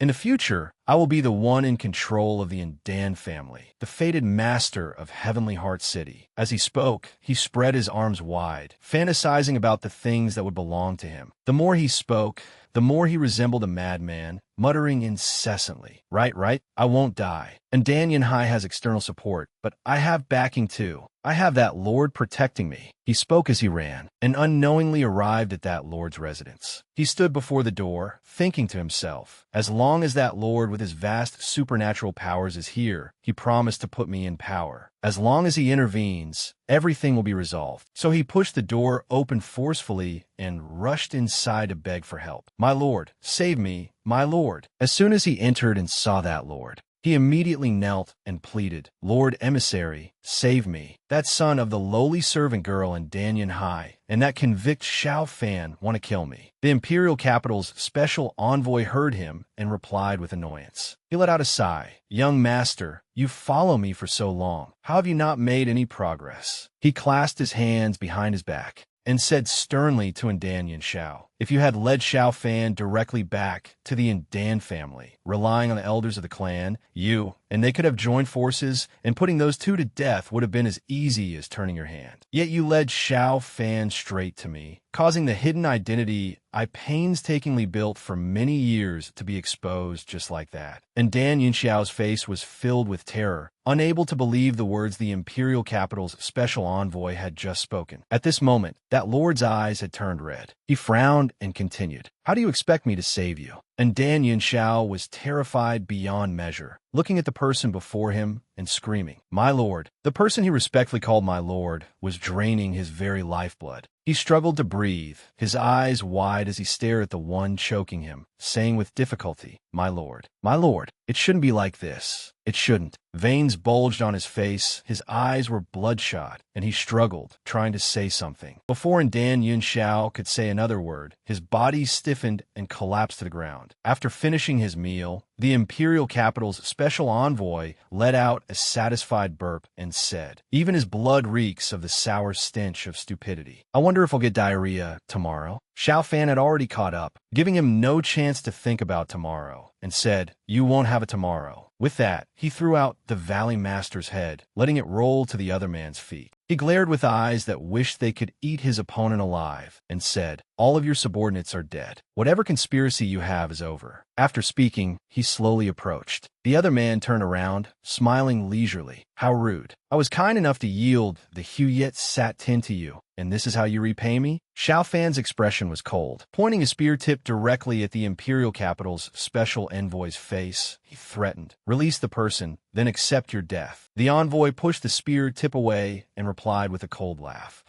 You want the person? Simple." From out of nowhere, Lin Yuer stepped out, radiating killing intent. The imperial capital's special envoy looked at her with a cunning gaze, but whether you can take her away depends on your ability. Xiao Fan was utterly shocked, calling out, "Yue?" But Lin Yuer did not respond at all. Like a machine, Her eyes empty, she executed the new sword style. Seeing the once adorable and obedient girl now emotionlessly trying to take his life, Xiao Fan was horrified. Before he could react, Lin Yuer rushed forward, swinging her sword. New moons scattered brilliance. Chen Zitian's face was full of worry. As she ran, she thought to herself, the fire at Piao Xiang House has drawn all the city guards there. Around her lay the scattered corpses of assassins. A quick survey revealed to Chen Zitian that the assassins' corpses and the traces of the fight stretched from Piaoxiang House all the way to the city center. She frowned, her gaze fixed ahead, her face etched with anxiety, wondering, Xiao Fan, what kind of trouble have you gotten into this time? And so, Chen Zitian ran with all her might through the rain, not stopping for a moment. Suddenly, as she ran, she seemed to see something and stopped abruptly, drawing her sword into a defensive stance, questioning the giant three-eyed monster before her. What manner of demon are you? The three-eyed blood demon was not at all alarmed, and instead asked, Chen girl, it's only been a few hours and you already don't recognize this seat? After staring for a long moment, Chen Zitian finally recognized it and asked doubtfully, Three-eyed blood demon? Where is Xiao Fan? And Danyan Hai peeked his head out and called out urgently, Miss Chun, hurry and get on. Chen Zitian exclaimed in utter surprise. And Danyan Hai? They got onto the three-eyed blood demon's back and let it carry them away. After hearing the full explanation, Chen Zitian calmed down and asked, So,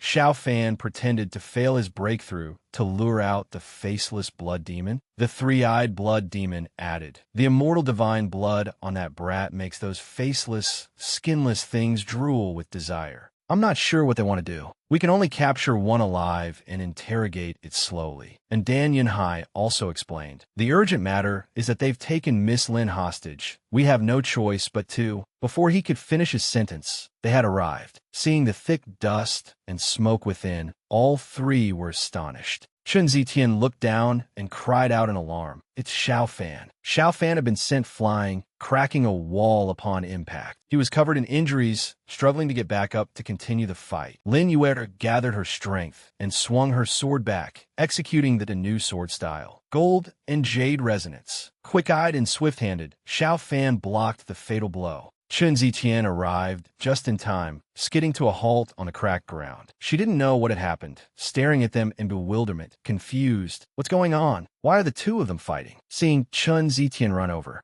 Xiao Fan, while struggling to fend off Lin Yuer, shouted loudly, Everyone, stay back. Lin Yuer's eyes were full of hatred, and she attacked the moment he was distracted. Fortunately, Xiao Fan's agility allowed him to dodge the fatal blow. A flicker of horror crossed his eyes. Seeing such a fierce battle, Chen Zitian couldn't help but be surprised, murmuring, Impossible. Xiao Fan is at the late stage Xiantian realm, yet he's being overwhelmed by Lin Yuer, who is at the physical body realm. Meanwhile, Xiao Fan didn't fight back at all, only parrying Lin Yuer's sword strikes. And Danyan Hai observed from a distance, commenting worriedly, Miss Lin's sword style is graceful and agile, but also incredibly sharp. Fast kills, fast sword, each move follows the last to take a life. It seems she truly wants to kill Brother Xiao. In that critical moment, thankfully, the three-eyed blood demon arrived in time. It appeared in its giant form, laughing as it asked the person opposite. He, the Xian Su twin sages were a famous pair of resentful lovers in the Four Directions divine domain. You dare to practice their sword style recklessly? You've brought this upon yourself, haven't you? Xiao Fan quickly turned his head and yelled at it. Three-eyed blood demon, the blood puppet technique. Hearing him say this, Chen Zitian was startled and gradually realized the problem. So it's the blood puppet technique. Three-eyed blood demon. Don't you know the blood puppet technique too? Hurry and break the curse. Seeing everyone place their trust in it, the three-eyed blood demon was extremely flustered, its gaze evasive as it replied, The blood puppet technique is a curse of the faceless blood demon clan. This seat only learned a little of it. I only know how to cast the curse, not how to break it. When Chen Zitian heard this, she angrily shouted, Then what's the use of keeping you around? Seeing the situation was not good, and Danyan Hai looked at the other two and suggested, It seems we can only help Brother Xiao subdue Miss Lin first, and then slowly figure out a solution. A red skull was hovering about. It flew straight towards them, howling with excitement as it went. The three-eyed blood demon keenly detected this strange object and rushed in front of the skull. After observing its shape carefully for a moment, it knew what it was and informed everyone. The Great Blood Soul Art. The Imperial Capital's special envoy walked over with several bizarre skulls, his eyes bloodshot. He stroked his beard and asked with a cold smile, "The three of you, master and servants, those two are just sparring. Why must you interfere?" Seeing him, and Danyan Hai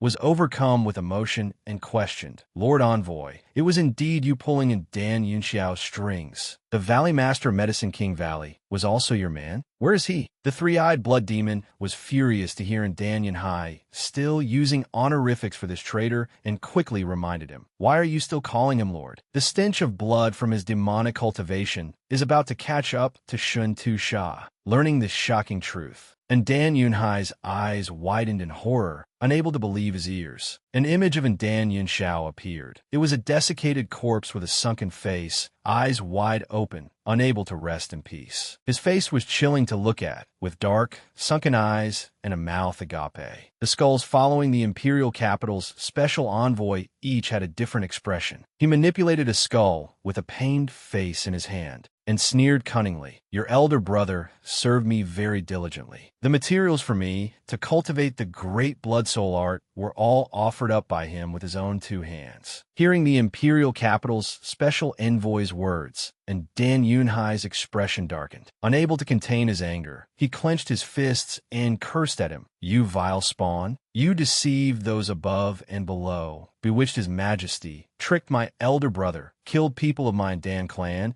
and slaughtered the people of my Heavenly Heart city." This resentment caused his power to erupt as he charged towards the Imperial Capital's special envoy, preparing for a life-and-death battle. "If I, and Danyan Hai, do not kill you, I swear I am not human." The other man was not afraid at all, instead laughing smugly as he controlled the skulls to prepare for an attack. "Ha! The second young master truly has spirit. Prove to me how you are any different from your foolish older brother." At this moment, only hatred remained in Dan Yunhai's eyes. He replied, "As you wish." On the other side, the battle between Xiao Fan and Lin Yuer was not yet over. He still maintained a defensive strategy, not fighting back at all. Xiao Fan's face was etched with tension, his eyes never leaving Lin Yuer as he thought to himself, "This is troublesome." The blood puppet technique directly curses the divine sense. Unless the faceless blood demon dies, it cannot be lifted. He continuously thought of a countermeasure. "If I hold back, the faceless blood demon will take the opportunity to invade. If I counterattack with Lin Yuer's physical body realm cultivation, she definitely won't be able to withstand it. It's so difficult to handle." Lin Yuer continued to swing her sword relentlessly at Xiao Fan. He suddenly thought of Lin Yuer's techniques. The new sword style emphasizes sword strikes like shooting stars and a sword dance like a heavenly net. At great mastery, one can be as carefree as an immortal looking down upon the mortal world. It is a sword style that only advances and never retreats. In that case, Xiao Fan decided not to retreat anymore, using his spear tip to stop her sword. Seeing his sudden change, Lin Yuer was a little surprised, but her eyes were still full of hatred. Xiao Fan pointed his spear at her, his eyes filled with reluctance, and apologized. "I'm sorry, you're facing a sword style that only advanced and never retreated. The only way to break it was..." He gathered his strength and threw many things at Lin Yuer. Those things flew as fast as rain, causing her to stand stunned in place. Xiao Fan shouted loudly, "Break!" His face was now as cold as ice, his eyes locked onto a single point, and he charged towards Lin Yuer to attack. Fortunately, she jumped up to avoid the blow, but Lin Yuer was still hit by the blow and knocked unconscious. Seeing his plan succeed, Xiao Fan immediately jumped up to catch her body, landing safely on one knee. Only then did he breathe a sigh of relief, looking at her in his arms with reassurance. Fortunately, Lin Yuer lacked combat experience and could only unleash 40% of the Jade Maiden Sword Style's power, otherwise it would have been difficult to handle. After confirming Lin Yuer was safe, Xiao Fan gently laid her on the ground. He glanced behind him and muttered, "Now it's time for the main event." Xiao Fan quickly switched targets, heading towards Danyan High. The imperial capital's special envoy sneered mockingly at the two of them, two wet behind the ears brats at the early Xiantian stage, with a three-eyed mad dog willing to be a servant. "What can you do to me?" Xiao Fan quickly brought his weapon to assist, charging at the arrogant man and shouting, "Everyone, stand back." Seeing him, the other man became even more excited, laughing loudly. "Haha.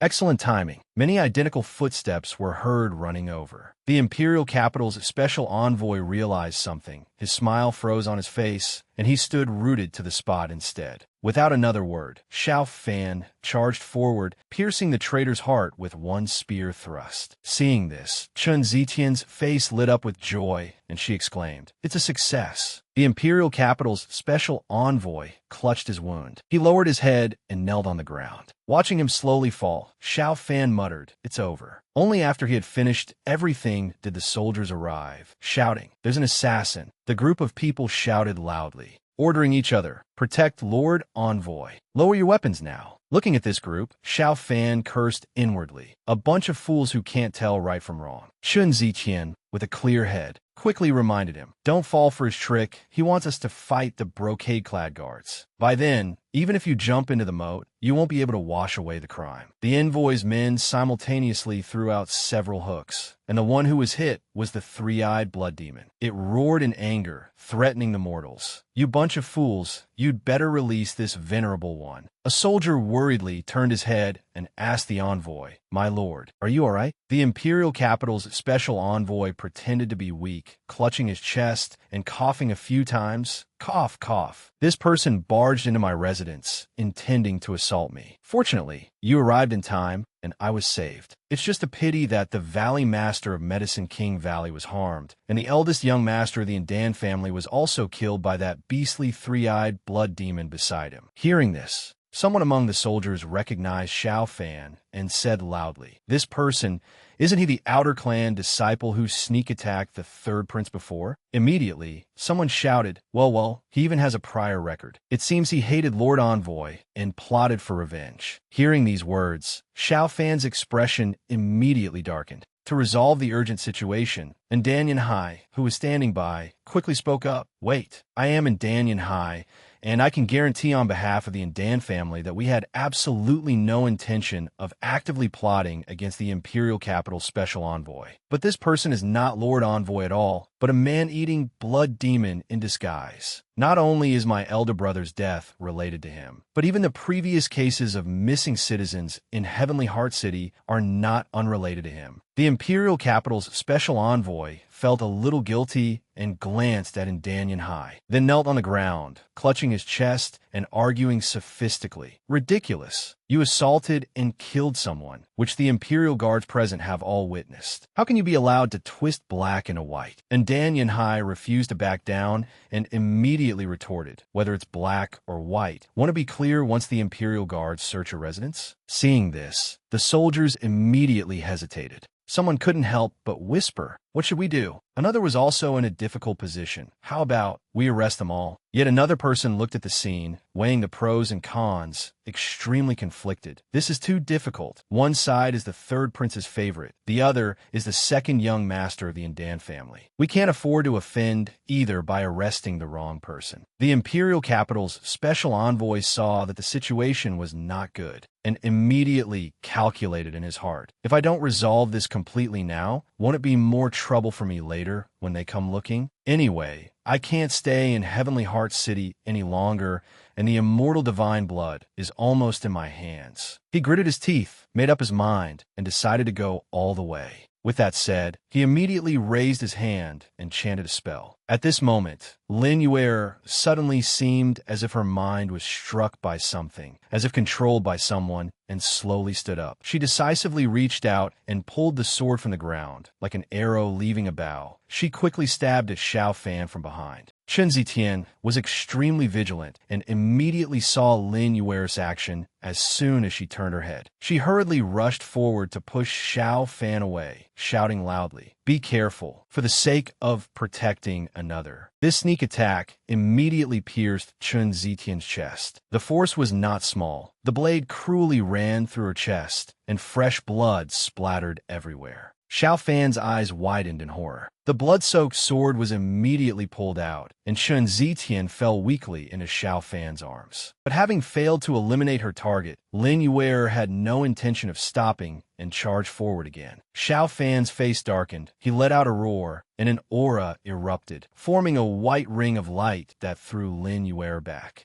This time, it was Dan Yunhai's turn to rush behind Lin Yuer, shouting, "Don't move." He quickly struck the acupuncture points on Lin Yuer's back. She closed her eyes in discomfort and fell. As for Xiao Fan, he was like a madman, shouting in panic, "Zitian, you have to hold on for me." Chun Zitian weakly tried to open her eyes, her breath faint as she said, "This is the first time you call me by my name." She struggled to raise her hand, her words not forming a complete sentence. "Meeting you," as she touched Xiao Fan's worried face, she tried to say, "I am really so unlucky." After that, Chun Zitian's vision gradually blurred. Her arm finally went limp, and she lost consciousness in Xiao Fan's arms. Xiao Fan's eyes widened in disbelief, and it suddenly began to rain. The soldiers looked at Xiao Fan's grief-stricken back as he held Chun Zitian and decided not to stand by any longer. In short, let's just take them back first and interrogate them later. Xiao Fan, enraged to the extreme, his eyes turning white, roared, "Wretched beast!" Countless streams of light erupted from his entire body, severely injuring many soldiers. Those who couldn't withstand the blow vomited fresh blood and fell backward onto the ground. The Imperial Capital Special Envoy was also terrified, covering his ears and guessing inwardly. This brat is also at the late Xiantian stage like me, so how can his true essence be so profound? Suddenly, a figure appeared in front of him, and above his head was Xiao Fan, seething with killing intent. He charged forward with his long spear. Xiao Fan's features were obscured by killing intent. A terrifying move struck the Imperial Capital's Special Envoy's shoulder, and he immediately screamed in pain. The Imperial Capital's Special Envoy trembled with difficulty, but sneered smugly. "Humph, are you getting revenge for me, making your maternal grandfather kneel before? My clan's unique blood poison was smeared on that little girl's sword and has already entered her body." His eerie voice mingled with the sound of the rain. "Zitian and Lin Yuer, now that the lives of both of them are in my hands." He was still defiant. "If you want to kill me, you'd better think carefully." Xiao Fan didn't let him finish. Glaring with hatred, he decisively swung his arm and severed one of the wretched beast's arms. Attacked so suddenly by Xiao Fan, he screamed in pain, fell to the ground, clutching his wound, and cursed, "Ah, damn it, you bastard! You mongrel! You dare to humiliate me like this." The soldiers beside them also cried out in alarm. "My lord!" Xiao Fan glared fiercely and threatened. "Hand over the antidote. If you don't, I'll make you wish you were dead." Even at this point, the Imperial Capital's Special Envoy could still laugh. The more he laughed, the more maniacal he became, leaving Xiao Fan confused and watching him warily. Finally, he only said a few words. "It is the will of heaven." As soon as the words left his mouth, his entire body exploded right before Xiao Fan's eyes. Xiao Fan immediately tensed up, his brows furrowed, and he quickly jumped back. A loud explosion rang out, and with dust and smoke everywhere, Xiao Fan hurriedly raised his arm to shield his face. After the explosion, the faceless blood demon appeared, its entire body blood red, wearing a terrifying skull. The great blood evasion technique, shedding its skin like a golden cicada, revealed its true form. The faceless blood demon turned and flew towards the soldiers. In just a blink of an eye, a soldier's body was twisted and deformed by it. A soldier beside him panicked. "What the hell is this thing?" He screamed in terror. "A monster!" It flew away, leaving a message for Xiao Fan. "Brat, if you want to save them and aren't afraid to die, then follow me. That three-eyed mad dog knows how to find me." The long spear slammed down, cracking the floor tiles. Xiao Fan frowned, cursing angrily under his breath. Damn it. In the pouring rain, a group of people still stood there. A soldier came before Dan Yunhai to report the situation. Reporting to the second young master, "We've made a discovery." He didn't beat around the bush and coldly ordered, "Speak." The soldier holding a torch continued, "We've unearthed many skeletons in the backyard. The cause of death for each skeleton is identical to that of the eldest young master of the Indan family. All were drained of their blood and died from organ failure. Based on the clothing, we can confirm they're the citizens who went missing in the city before." After hearing this, and Dan Yunhai sighed softly and replied, "They are all innocent citizens of my heavenly heart city. Send someone to inform their families." The soldier obeyed, "Yes." And Dan Yunhai looked at a corpse and said, "Elder brother, if you hadn't become suspicious, and I hadn't been instigated by the three-eyed blood demon to push you too far, we wouldn't have turned against each other." And Dan Yunhai's eyes showed sorrow as he spoke his inner thoughts. "Now, even if I want to reconcile, we can't go back." And Dan Yunhai was silent for a moment and ordered, "Have the family prepare the coffins." A subordinate immediately responded, and Dan Yunhai closed his eyes, shed a silent tear, and lamented, "Tonight is so long," putting aside the immediate turmoil. And Dan Yunhai went to find Xiao Fan. He gently pushed open the door and asked, "How are the two young ladies?" Xiao Fan was concentrating on healing Chen Zitian, his face already covered in sweat. He replied with difficulty, "Yuer is fine, just unconscious." But Chen Zitian, hearing this, Chunda,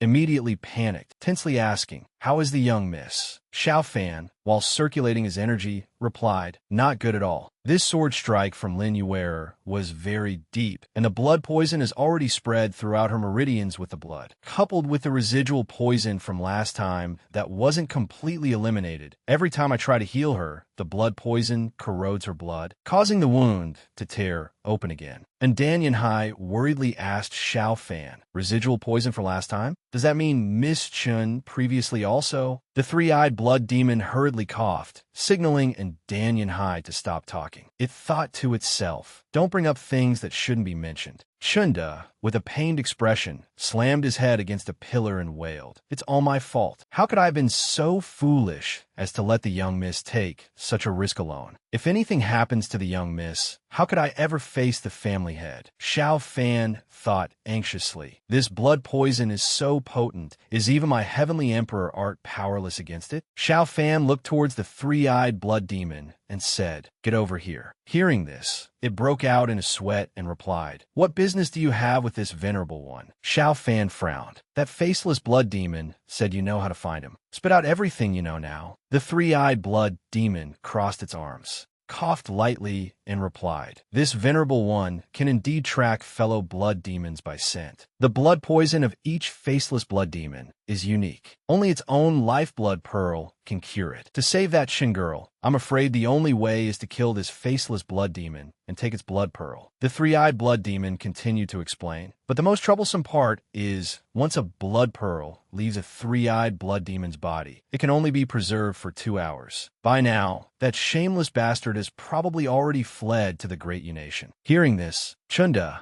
said in horror, "Only 2 hours? Doesn't that mean my young miss is beyond saving?" After hearing this, Xiao Fan thought seriously. He helped Chen Zitian up, causing Chunda and Dan Yunhai to cry out in confusion, "Young Master Xiao, Brother Xiao, what are you planning to do?" Xiao Fan picked Chen Zitian up in his arms and stood up, announcing, "I'm taking her to give chase." And Dan Yunhai was stunned and immediately tried to stop him. "Brother Xiao, you can't. This is clearly that faceless blood demon's trick to lure the enemy. If you give chase, I'm afraid you'll fall into a pre-laid trap." Xiao Fan replied resolutely, "This is what I owe her." And Dan Yunhai asked hesitantly, "Then what about Miss Yuer?" Xiao Fan lowered his head and replied, "I'll have to trouble you with this. I hope you will personally escort Yuer and Uncle Da back to Black Mountain Prefecture City, tell the Lin and Chun families what happened, and have my maternal grandfather take good care of Yuer." Xiao Fan, carrying Chun Zitian, walked past in Dan Yunhai, not forgetting to remind him, "Also, be careful of the Mo family's connection to the Blood Demon clan." And Dan Yunhai turned his head to look at Xiao Fan, his face breaking into a radiant smile. "Entrusting me with such an important matter, does this mean Brother Xiao has finally acknowledged me as a friend?" Xiao Fan, with his back to him, said nonchalantly, "Think whatever you want." Xiao Fan looked forward and called out, "Three Eyes." The three-eyed blood demon understood and replied, "Don't rush me." Just a second later, the three-eyed blood demon had transformed back into its true giant form. Suddenly, a voice called out, stopping them. "Wait." Xiao Fan looked behind him. A jar of wine was thrown over, which Xiao Fan easily caught. Xiao Fan looked at the wine jar, asking hesitantly, "This is?" And Dan Yunhai smiled at Xiao Fan. "Until the Piaoxiang pavilion burned down, Brother Xiao still hadn't tasted our family's 10,000 flowers drifting fragrance wine, had you? This jar, consider it a farewell gift for Brother Xiao. I wish you a victorious start to slay demons and eliminate evil." And Dan Yunhai said, cupping his hands. Xiao Fan silently looked at Dan Yunhai for a moment, then nodded with a smile. Xiao Fan, standing on the three-eyed blood demon's back, raised the wine jar in his hand and replied, "I'm off." After that, Xiao Fan turned his head back and called out, "Brother Yunhai." Xiao Fan looked forward and said, "Three eyes, let's go." Hearing this, it said sulkily, "You're not allowed to order this venerable one around." And Dan Yunhai and Chunda stood in place, watching Xiao Fan and his group depart. Chun Zitian's eyes were closed, her head resting on Xiao Fan's shoulder.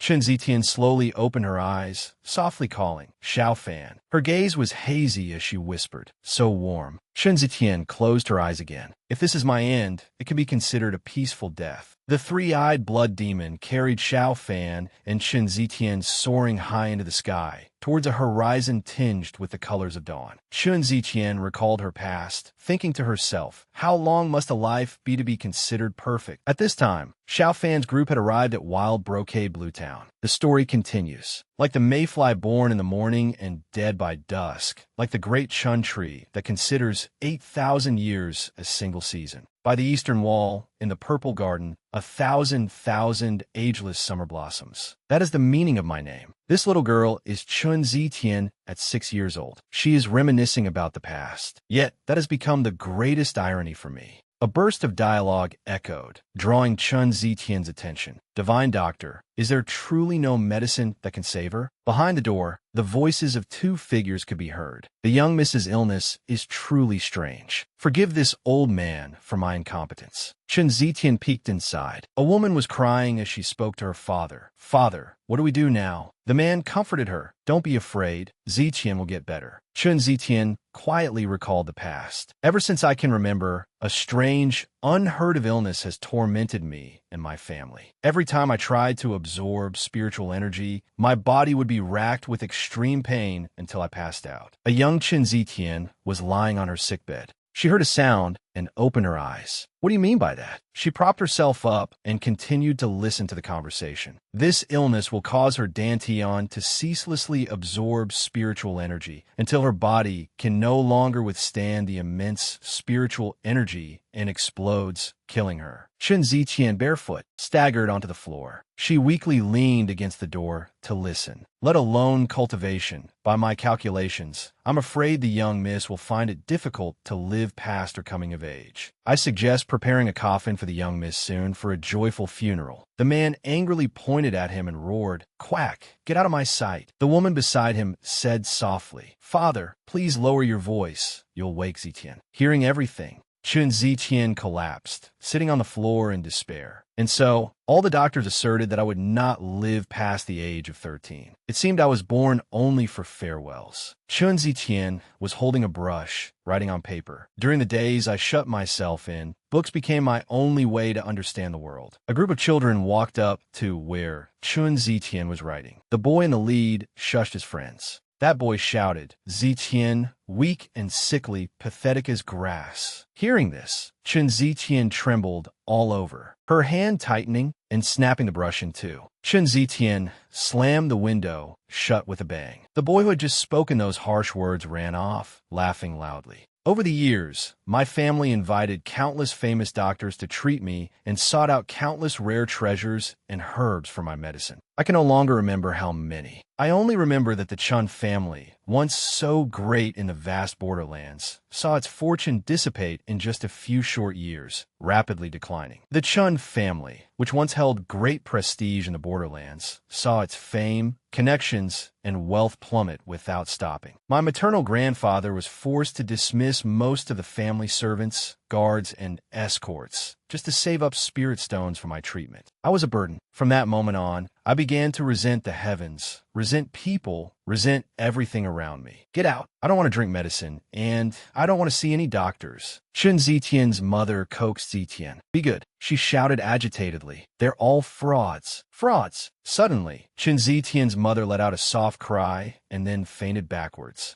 Seeing this, Chun Zitian panicked and called out, "Mother." My mother finally fell ill from taking care of me day and night. To find a cure for me and my mother, my father went out alone to gather herbs, but was attacked by a wild beast along the way. His body never recovered. The scene shifts to Chun Zitian and her grandfather holding a funeral for her parents. At this time, Chun Zitian's face was gaunt, her expression utterly dejected. On a clear, breezy moonlit night, atop a high mountain, little Chun Zitian struggled to climb to the peak. After a long while, she finally made it to the top. Chun Zitian stood by the cliff's edge, looking straight down into the abyss. As she reminisced, she took a step forward. Just one more step, and all misfortune would pass like smoke. At that moment, she collapsed to the ground, sobbing uncontrollably. But I was scared. I couldn't do it. She cried more and more violently. There were still so many places I had only read about in books, so many spirit beasts I'd only heard my grandfather describe. I didn't want to die, yet I could not die. Suddenly, she fell silent, curling up and hugging herself tightly. At this moment, it seemed she had lost all will to live. She didn't notice that beside her, a thick mound of earth appeared, for which a tree slowly grew. It was something I had seen in the courtyard, something that had been bound for many years. That tree grew taller and taller, causing her to unconsciously turn her gaze towards the most beautiful thing. At this moment, that potted plant bloomed with a beautiful flower, illuminating a small space. Then she slowly lay down, falling asleep on the cold ground. I stared foolishly at that flower, and then fell asleep. Just as she was sound asleep, a man with short, blue hair suddenly appeared behind her. I seemed to dream of a supreme expert who appeared to have given me some guidance. The next morning, as the sun slowly rose from the dark night, she woke up and looked down toward the flower. But strangely, it had vanished without a trace. Everything seemed as if it had never happened. Only I knew it was real. Sometime later, the Valley Master of Medicine King Valley took her pulse and exclaimed in amazement, "A miracle!" As he took her pulse, he said loudly, "Miss Chun has not only absorbed all the spiritual power,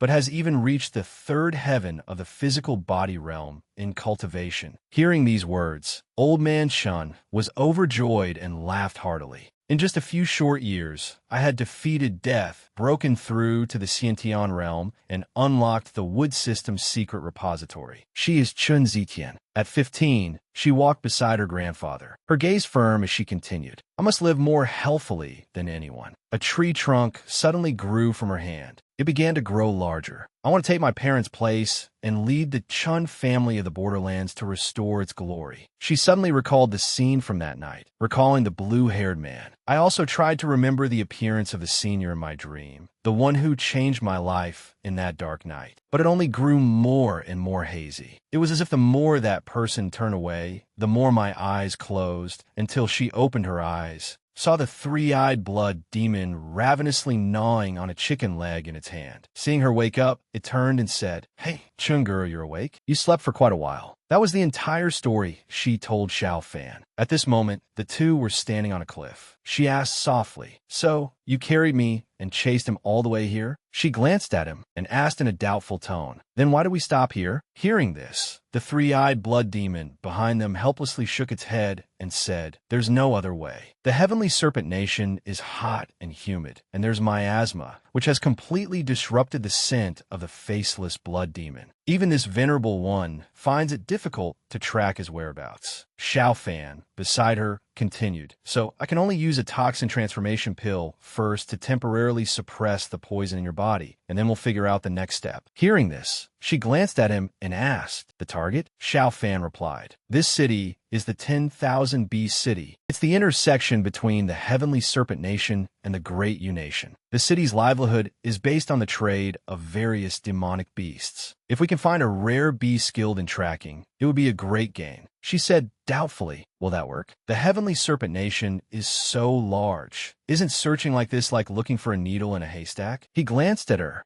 and continued to explain. The faceless blood demon wouldn't flee without a purpose. He must have his own reason for coming to the heavenly serpent nation. We just need to follow the clues, and we'll surely be able to draw him out. Suddenly, it became enormous, revealing an incredibly terrifying form. Xiao Fan slowly stepped forward and said, "Let's go. We'll go to the 10,000 Beast City to restock on supplies, and you should eat something too." Scene change. At this moment, a chicken was struggling in pain in a trap. The iron clamp held its leg tightly, causing it to cry out miserably. Seeing this, someone snorted coldly and said, "Another weak first-tier phoenix-tailed chicken." He sighed and said, "Are there no valuable demonic beasts near the 10,000 Beast City recently?" It turned out he was a disciple of the 10,000 Beast sect, Wu Xinlong, at the fifth heaven of the Xiantian realm. He held the chicken in his hand, his face sullen, his expression full of disappointment. Just as he looked up, he saw a colossal object flying in the sky.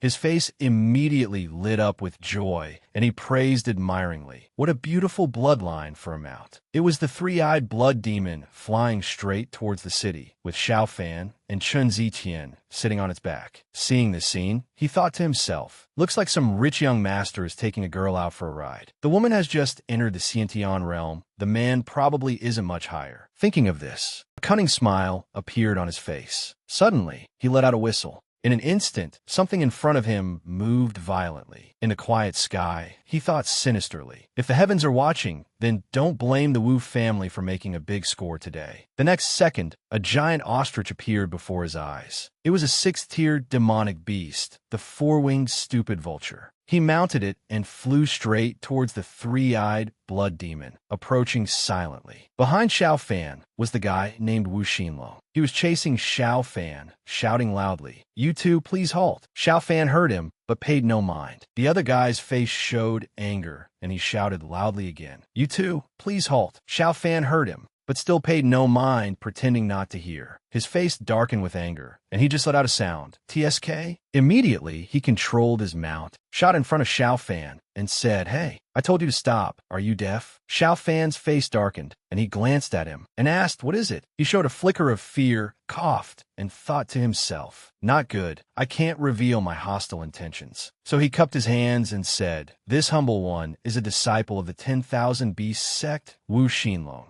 Looking at your attire, you must be from the Great Yu Nation. On behalf of the 10,000 Beast sect, I would like to welcome you." But his face suddenly showed ill intent as he continued. "But if you too wish to enter the city, you must abide by the rules of the 10,000 Beast city." Chen Zitian asked worriedly, "What rules?" He replied with a smile, "You too may not know, but according to the rules of the 10,000 Beast city, anyone who is not a disciple or resident of the 10,000 Beast sect and brings a demonic beast into the city must unconditionally accept a challenge from a disciple of the 10,000 Beast sect." Xiao Fan glanced at him. Chen Zitian replied with a face full of surprise, "A beast-taming battle?" He continued, "That's right, a beast-taming battle, where the challenger uses beast-taming arts to control the opponent's tamed beast. If one can shake the beast's master-servant will, it is considered a victory." His eyes shone brightly as he looked at Xiao Fan's demonic beast and said, "And the winner has the right to do whatever they want with the opponent's demonic beast." The three-eyed blood demon was startled by his disgusting gaze and said, "You jinx. Stay away from this venerable one." He looked at the three-eyed blood demon in astonishment, thinking to himself, "I didn't expect it to have gained sentience and be able to understand human speech. Could this demonic beast already be a Xiantian demonic spirit?" He revealed a sinister look and continued to think. "Then it's even more valuable." Chun Ziqian said, "How can the beast-taming arts of an ordinary cultivator compare to the 10,000 Beast sect? Setting such a rule, isn't that just bullying people?" He replied, "Rules are rules. If you don't accept, then please turn back the way you came." Chen Zitian said with a face full of indignation, "How can there be such a tyrannical rule?" Xiao Fan, beside her, said calmly, "Since it's the rule here, we have no choice but to comply. Let's get this over with quickly. We're in a hurry to enter the city. Chen Zitian looked at him worriedly and called softly, Xiao Fan. The other guy was ecstatic and immediately replied, all right, brother, you're indeed straightforward. He showed a confident look and said, then this humble one won't be polite. Allow me to show my meager skills first. The three-eyed blood demon disagreed. Who gave you permission to use this venerable one as a bet? Xiao Fan, sitting on its back, replied, don't worry, he has the life to fight, but not the life to win. Looking over at the other guy, he was chanting some kind of secret art. Xiao Fan said contemptuously, oh, is this the secret beast taming art of the 10,000 Beasts sect? He muttered a few words, then pointed at the three-eyed blood demon and said one word, kill. The three-eyed blood demon said, what kind of mysterious hocus pocus is this? The other guy was sweating profusely, his face full of confusion, thinking to himself, why is it ineffective? He immediately raised his hand again, preparing to chant some spell, and thought again, no rush, I still have the sect's more profound secret beast taming arts. This time, I will definitely subdue you. Xiao Fan, sitting on the three-eyed blood demon's back, glanced at him. As for him, he kept muttering something, then said, beast taming order, kill. Soul subduing art, act. Whole heart grand technique, fire. But in the end, still nothing happened. After chanting a series of unsuccessful spells, the guy panted heavily, thinking to himself, how can this be? Any demonic beast under the secret arts of the 10,000 Beast sect should have its mind shaken. Xiao Fan spoke up and asked, are you done trying? He turned his head in astonishment to look at Xiao Fan. Xiao Fan was also preparing to chant a secret art, saying, my turn. Heaven and earth art, all spirits surrender. Suddenly, the other guy's demonic beast cried out in terror. He said in a panic, motley feathered bird, quick, what on earth is wrong with you? Xiao Fan glanced over and smiled, and said, it seems I've won. He turned his head and said to the three-eyed blood demon, 3 eyes, it's yours. It replied, why didn't you say so sooner? It turned around, opened its mouth, and drained the blood essence from the other guy's mouth. That guy was utterly terrified and said, what is this? Immediately after, that bird lost consciousness and fell with him into the forest below. Only his miserable screams remained in the air. Xiao Fan said helplessly to the three-eyed blood demon, I didn't tell you to eat it right now. It grunted and said, a reward. Below, the guy fell and broke several branches, luckily saving his own life. Chen Zitian and the three-eyed blood demon also landed shortly after. She asked with concern, are you all right? As soon as the guy hit the ground and saw his fellow sect brothers, he immediately shouted, this brat is the great blood-sucking thief. Quickly capture him. At this time, Xiao Fan had also landed and asked in surprise, the great blood-sucking thief? Hearing him say that, the guy's fellow sect members immediately became furious and roared, you little brat, so it was you who caused the sudden and mysterious deaths of the demonic beasts in our sect before. This time, don't even think about escaping. Chen Zitian awkwardly explained, wait, there's a misunderstanding here. Wu Xinlong paid no attention at all. He pointed at Chen Zitian's face and scolded, what misunderstanding? A few days ago in our 10,000 Beast sect, several demonic beasts died overnight, dried up from having their blood essence drained. Their deaths exactly like my four-winged vulture. You must have ordered that beast to do it. The three-eyed blood demon said disdainfully, what does that have to do with this venerable one? After hearing Wu Xinlong's account, suspicion arose in Xiao Fan's heart, and he thought to himself, blood essence drained. Chen Zitian was just as confused as if withered. Suddenly, both of them realized the source of the problem, knowing that this was the work of the faceless blood demon. Xiao Fan said to Chen Zitian, with a death like that, we can confirm that the faceless blood demon has definitely been here. Chen Zitian agreed and added, the faceless blood demon was severely injured by you, so of course it would urgently need blood essence to heal. Wu Xinlong shouted loudly, still pretending. At the same time, he incited everyone in the sect. Brothers, we can't let this mastermind escape. Capture Xiao Fan. Xiao Fan clenched his fists and said, annoyed, it seems you don't intend to resolve this peacefully. Chen Zitian sighed helplessly. Don't be too harsh. We still need to question them. In less than half an incense stick's time, Xiao Fan had defeated all the disciples of the 10,000 Beast sect. They lay scattered on the ground, unable to move. Xiao Fan asked coldly, can we talk properly now? Xiao Fan est dit gaz exuded en overwhelming aura. About this great blood-sucking thief, tell me everything you know. Wu Xinlong, bruised all over,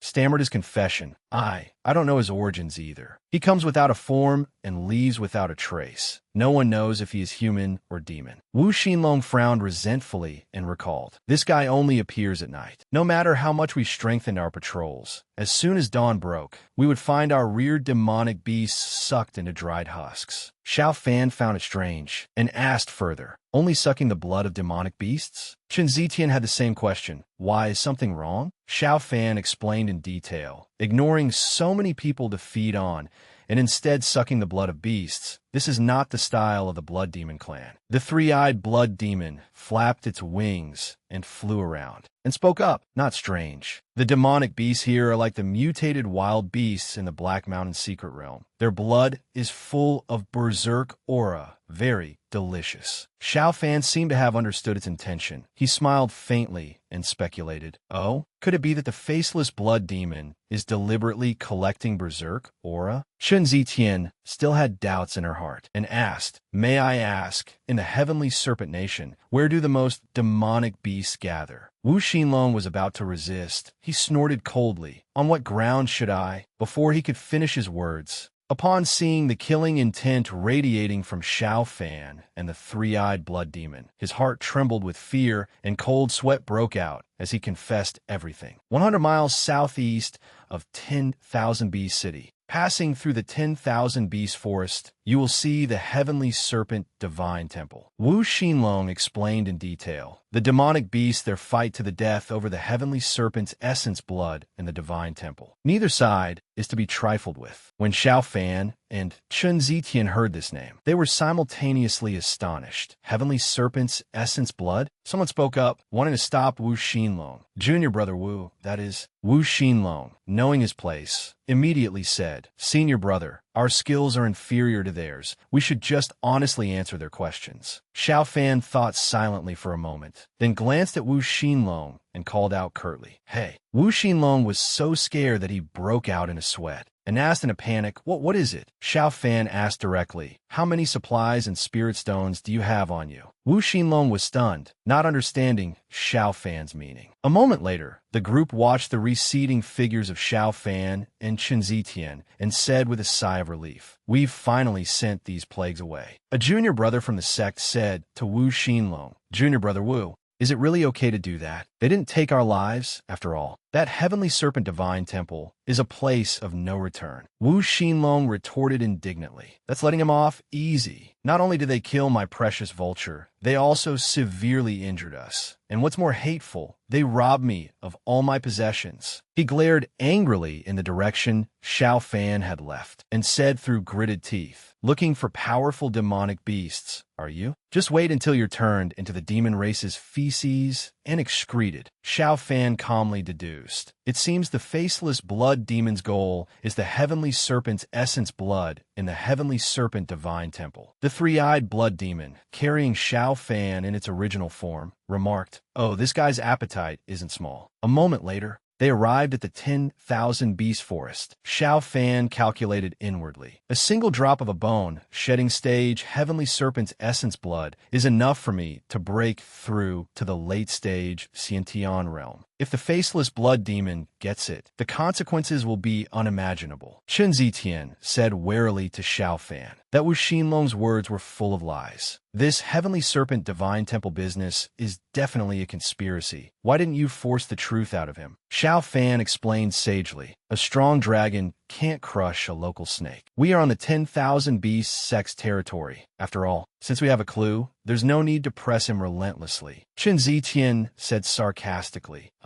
now you're being as magnanimous as a prime minister. Xiao Fan paid it no mind and asked, what? Chen Zitian was about to repeat herself. I said, suddenly, she sensed a commotion. Chen Zitian hurriedly called out to Xiao Fan. Xiao Fan, look quickly. There are 4 people from the 10,000 Beast sect below, being chased by a pack of demonic beasts. The Marshall brothers urgently reminded him, a thap-tat, run. A pack of ferocious demonic beasts pursued them closely from behind, roaring madly. Chen Zitian observed them and said, these demonic beasts are just like the ones in the Black Mountain Secret Realm. They've all mutated. Xiao Fan replied decisively, this proves we're heading in the right direction. Let's keep going. Chen Zitian stopped him in surprise. Wait, are we just going to stand by and watch? Xiao Fan turned his head. and stated his purpose firmly. The most important thing right now is to cure your poison. Suddenly, he realized something. Chen Zitian said nothing, just looked at him. Xiao Fan also glanced at her, seemingly pondering something. Then he sighed, closed his eyes, and called out, "Three Eyes." The three-eyed blood demon heard the call and understood its master's intention with a single glance. It spread its wings and said as it dove down, "Got it." Below, everyone was desperately fleeing from the pack of blood-patterned leopards, all of them panting heavily. At this moment, a Thaptat thought to himself, "At this rate, no one will escape." So he suddenly stopped, turned around, spread his arms, and decided to stay behind to block the pack of blood-patterned leopards so his two companions could go first. Seeing this, the tall young man with a top knot turned back and said, "A Thaptat, what are you doing?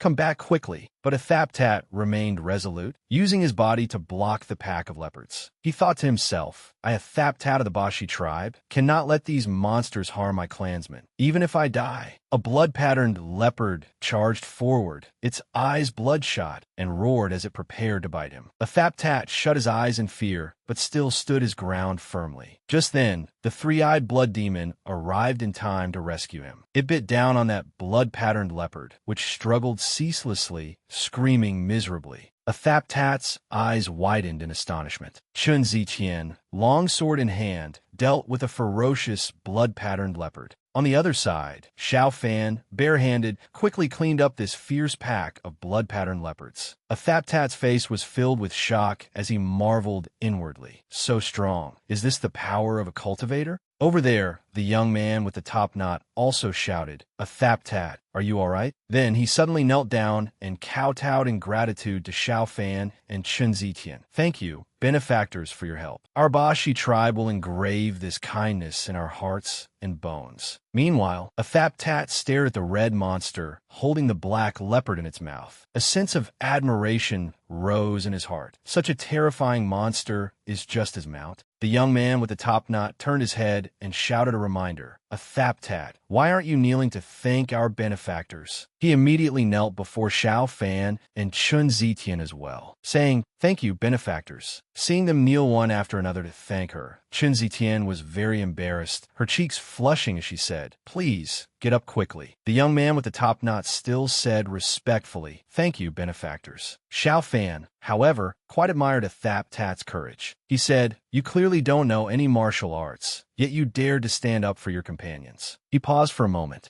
and continued, "This courage is worthy of praise." A Thaptat looked up at him, his eyes filled with joy and a hint of shyness, and he stammered in reply, "Thank you for your praise, benefactor." Immediately after, Xiao Fan got to the main point, asking, "Do these blood-patterned leopards attack you often?" The young man with the top knot had a helpless expression and replied with a sigh, "Yes. These monsters ran out of the demon ghost pit. They kill on sight and have no reason." Chun Zitian rubbed her chin and speculated, "Abnormally violent, mutated bodies. This proves we're close to the Heavenly Serpent Divine Temple." A Thaptat, standing behind, heard this and stammered, So, are you two benefactors looking for the Heavenly Serpent Divine Temple?" As if he had found a treasure, he said excitedly, "I know the specific location of the Heavenly Serpent Divine Temple. To repay your kindness, I am willing to lead the way for you." The young man with the top knot frantically tried to dissuade a Thaptat. "Don't say any more." Hearing a Thaptat say he knew the location of the Heavenly Serpent Divine Temple, Xiao Fan showed interest. "Your name is a Thaptat, right?" Hearing his question, a Thaptat quickly replied, "Yes." Then Xiao Fan asked again seriously, "Do you really know the true location of the Heavenly Serpent Divine Temple?" A Thaptat stammered in reply, Yes. At that moment, a glimmer of hope seemed to flash in his mind. These outsiders are powerful, and they've come for the Heavenly Serpent Divine Temple. The 10,000 Beast sect doesn't care about us. Maybe they can? Suddenly,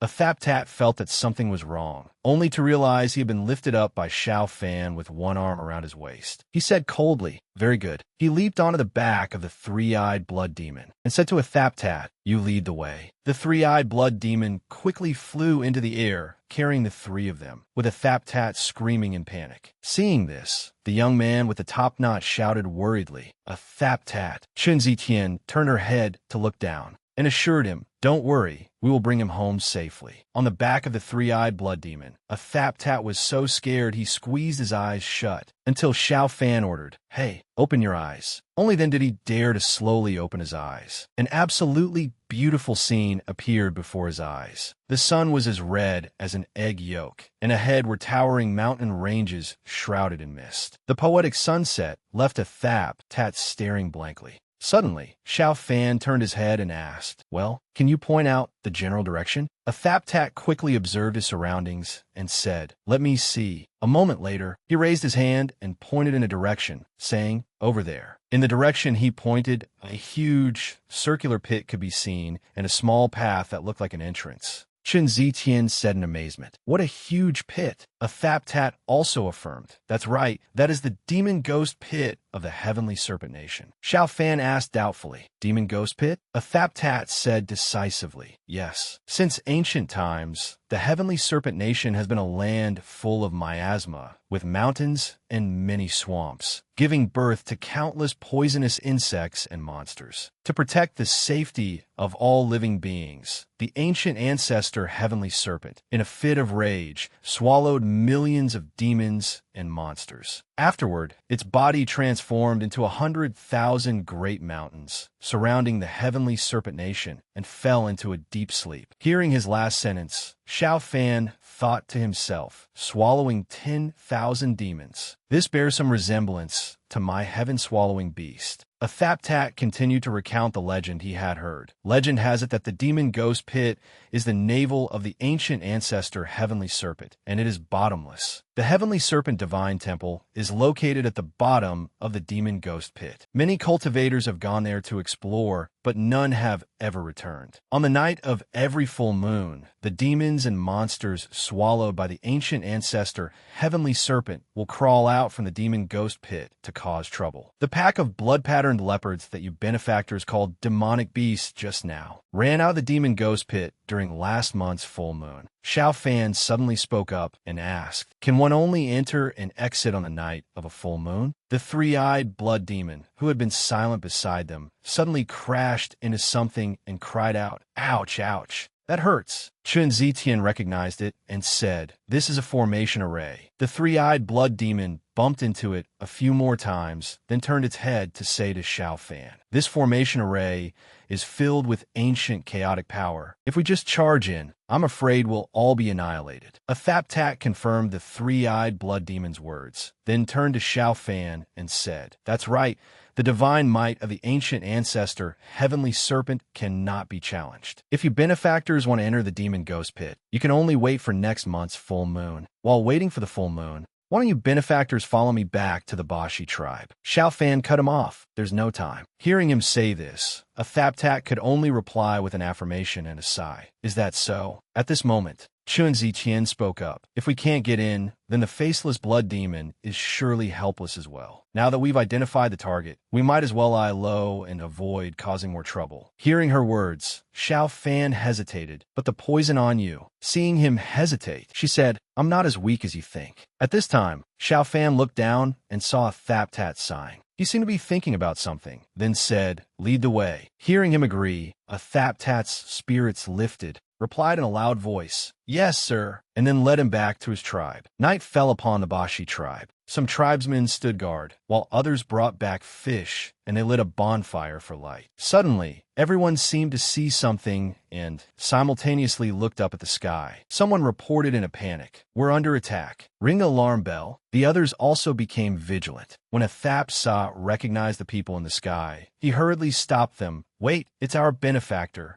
The benefactor has brought a Thap-Tat back." A Thap-Tat jumped to the ground and ran over happily, calling out, "Uncle A Thap-Sa." He turned his head to introduce Xiao Fan's group. "Esteemed benefactors, our Bashi tribe is not as prosperous as the Great U Nation. I hope you can forgive us." A Thap-Sa said to a Thap-Tat, "Don't make wild guesses about our benefactor's origins." Chen Zitian said, "It's all right. We are indeed from Great U, in the borderlands. While waiting for the demon ghost pit to open, we'll have to trouble your tribe for a few days. We hope you can accommodate us. A few people in the tribe heard her mention the demon ghost pit and shook their heads, sighing. The demon ghost pit. They've come for the heavenly serpent divine temple again. How many groups has it been now? I really don't understand why they insist on throwing their lives away. Hearing them say this, Chen Zitian was a bit confused and blurted out, "This." Suddenly, someone shouted loudly, "We're under attack." A 6-tier, tiger-headed fish demon beast appeared. Seeing it, the tribesmen cried out in terror. It's a demon beast. A demon beast is attacking. The demon beast let out a ferocious and menacing roar. Suddenly, a long spear shot out. Xiao Fan leaped into the air and grabbed the long spear, then plunged it straight into the demon beast's head. Struck, it let out a pained shriek. The tribespeople who saw this were so astonished they were speechless. The demon beast he had struck staggered a few steps before collapsing to the ground. Xiao Fan pulled out the long spear, looking at it coldly. At this moment,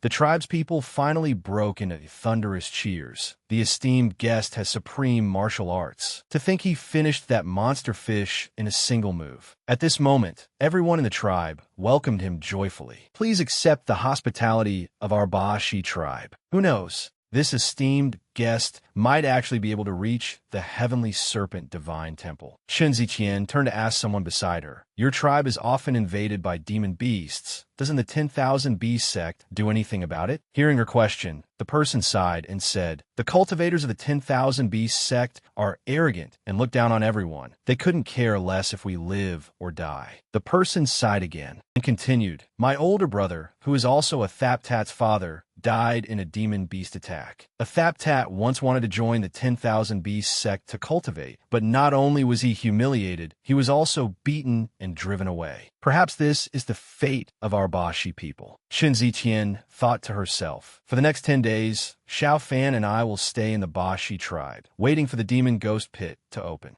Xiao Fan led the tribe's hunters on hunts, dealing with the surrounding demon beasts that could threaten the Baashi tribe. As for me, I stayed in the village, recording the customs of the heavenly serpent people that were never recorded in books. She chatted with a Thapsa, who was sitting under a nearby tree. "I've met people from the heavenly serpent nation and the great U nation before. That person's entire body was covered in snake scales, but you all look no different from ordinary people." Hearing her say this, the person explained, "The heavenly serpent nation has over 100 tribes, large and small, and each tribe has different customs and legacies." Hearing the person's explanation, Chen Zitian suddenly understood. So that's how it is. Afterwards, Chen Zitian thought about these peaceful days and felt content in her heart. How wonderful this quiet life before her was. Xiao Fan and I had a tacit understanding to remain silent, not mentioning the three-eyed blood demon or the heavenly serpent divine temple. It was as if we were born to be an ordinary couple living in this place.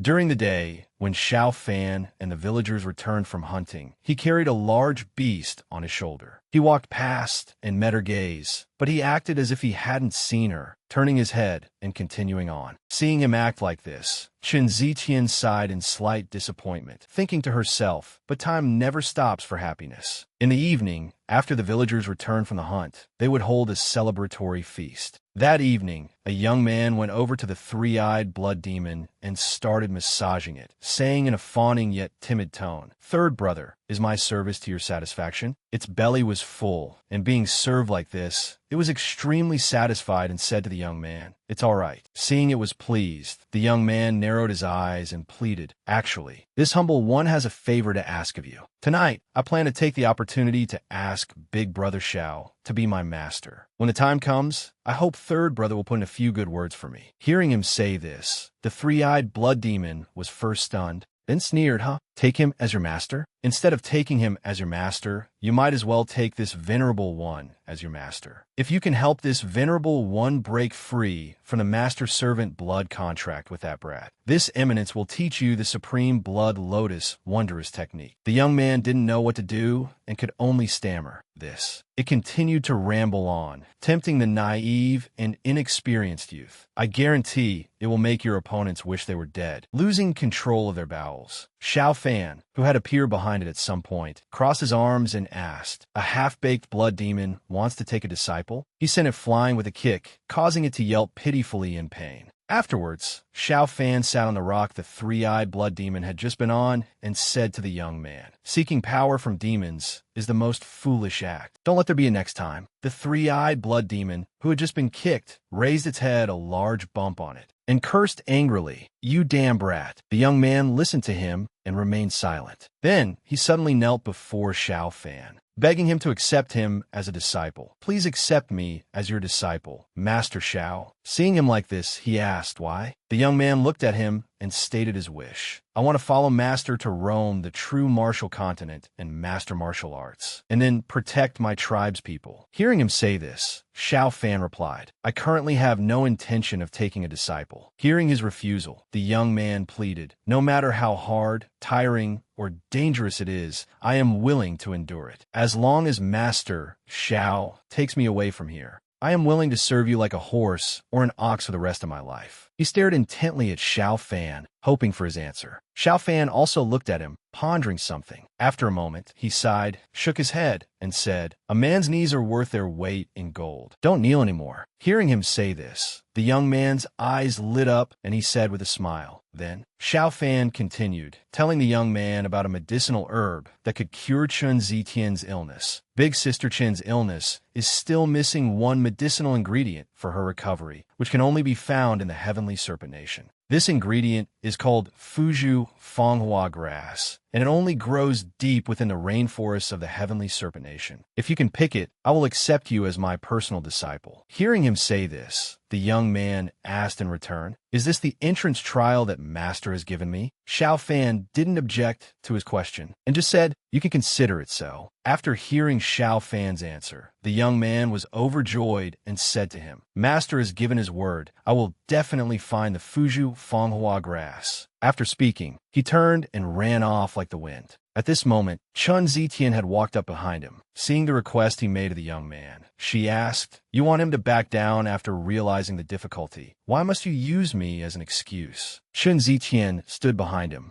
and said with her arms crossed, "I've never heard of any Fuju Fanghua grass in this world. Is it fun to deceive a child who worships you?" Xiao Fan turned to explain to her, "The people of this tribe are very simple and honest, so honest that they can't imagine the dangers of the outside world. Sooner or later, he will understand the value of a normal life." Chun Zitian walked over, sat down beside him, and said, "I didn't expect you to have this compassionate side." Hearing her say that, he asked in return, "The bloody struggles in the cultivation world, have you and I not seen enough of them? For them to be able to live peacefully in a corner, a lifetime of safety, isn't that better than anything?" Hearing him say that, she asked, "You just domineeringly impose your kindness on others like that, without even caring if they accept it?" Hearing her ask that, he asked in return, "Do you have a different view?" Chun Zitian looked up at the sky and said, "It's like being in a swamp. Looking up, you can only see the sky obscured by the canopy. The smaller the world, the more it occupies one's entire life. But when you took him flying up into the clouds, that vast world was instantly imprinted in his eyes. He will never be able to settle for a life in the swamp again." Hearing her words, he was reminded of someone. "In some ways, you are very similar to someone I know." Hearing him say this, Chun Zitian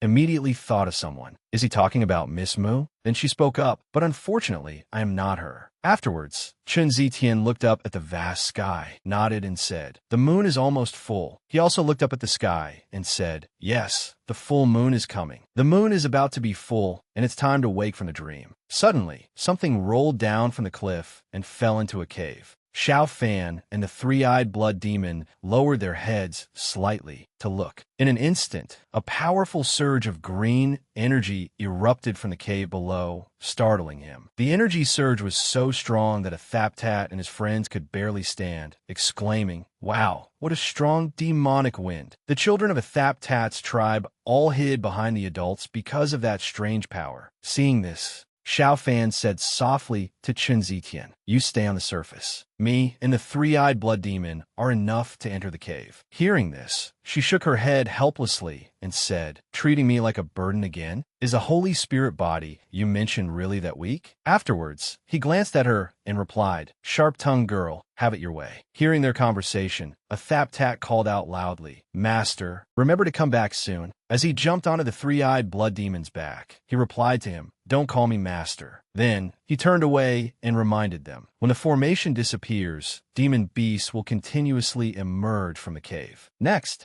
he, along with the three-eyed blood demon and her, flew down into the mouth of the cave. Athaptat's two companions shook their heads helplessly and spoke to each other. One said, "I'm afraid this is the last time we'll see them." The other replied, "Yes, what a pity." Hearing that conversation, Athaptat turned around angrily and yelled at the two of them, "Bah, you jinxes! The masters will return safely." Hearing this, others chimed in. In the past, cultivators even stronger than them have lost their lives in this demon ghost pit. Another person added, "They're few in number and weak in strength, and they don't have sect elders with them. I am afraid." Hearing this, Athaptat insisted, "The masters are special people. They're the first good people to help us fight the demon beasts. The ancient heavenly serpent ancestor will surely bless them." He immediately placed his hand on his chest, praying devoutly. "I respectfully ask the merciful great ancestor to bless the masters for a safe return." At a depth of about 200 zhang inside the cave,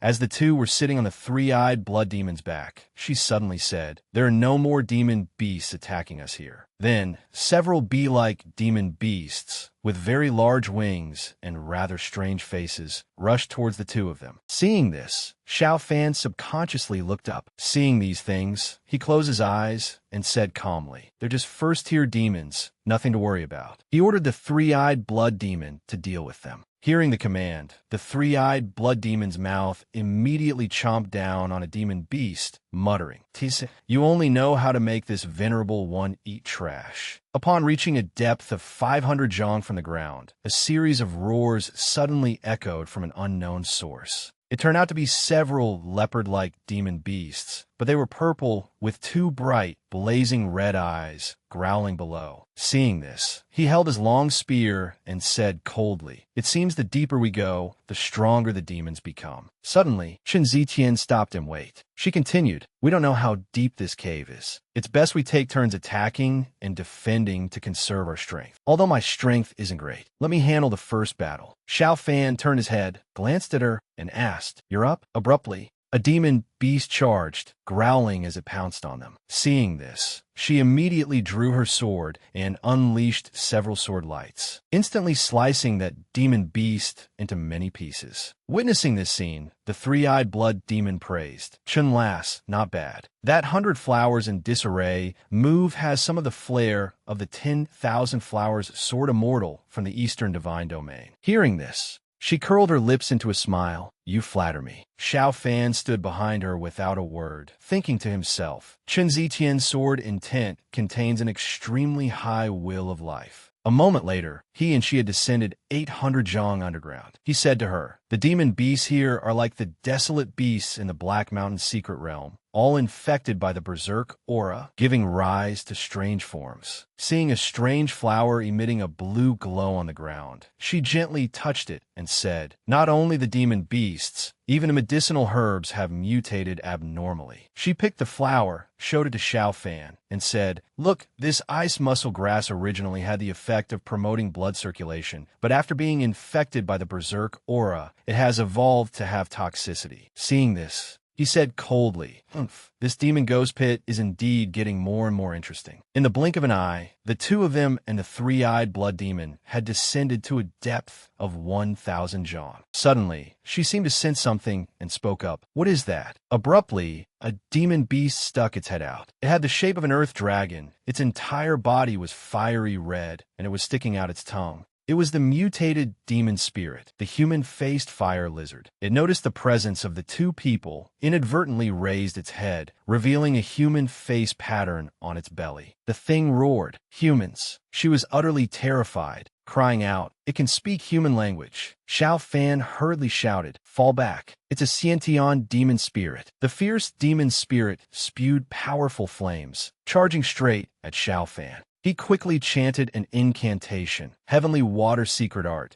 Tiani generates water incantation. A blue water dragon roared and charged towards the demon spirit. Fire and water clashed violently. The demon spirit was completely suppressed by Xiao Fan's water dragon. Chen Zitian cheered joyfully. "It's under control." Abruptly, countless feather darts flew out from the darkness. Xiao Fan quickly noticed the movement. He leaped down from above. He shouted loudly, "Which sacred being is there? Show yourself." A figure stepped out, speaking to Xiao Fan's group in a deep voice. "I was wondering why there was a stench in the demon ghost pit. Turns out some sneaky rats have crawled in." Without distinguishing right from wrong, he said angrily, "You humans, you are truly the greediest creatures in the world. Even if countless of you die, you are still driven by desire." Reaching your filthy hands towards the heavenly serpent essence blood, Chun Ziqian immediately became vigilant. This demonic aura, this pressure. So that's it. The one who has come is a third-tier demon general, the Iron Eagle Flying General. Chun Ziqian was somewhat apprehensive. The opponent was a demon general-level demon, equivalent to the human race's origin core realm. Seeing the situation was not good, Chun Ziqian had the thought to retreat. This is bad. Even if Xiao Fan, the three-eyed blood demon, and I join forces, we can't fight it. We must find a way to escape. Xiao Fan cupped his hands and spoke respectfully. "This senior demon general, we have no intention of offending the heavenly serpent essence blood. Since senior is here guarding it, we will take our leave immediately." The Iron Eagle Flying General snorted coldly and said, "You killed my demon kin, and you still want to retreat in one piece?" Finishing his words, he cursed contemptuously, "In your dreams." Immediately after, he shot a volley of sharp feathers, heading straight for Xiao Fan's group. The three-eyed blood demon hurriedly dodged to one side. Yelping, several feathers embedded themselves deep into the rock wall behind. Xiao Fan quickly calculated. The opponent is clearly looking for an excuse to cause trouble. Talking more to him is useless. Let's go quickly. The Iron Eagle Flying General laughed coldly. "Want to leave?" He snorted, looking in the direction Xiao Fan's group was fleeing.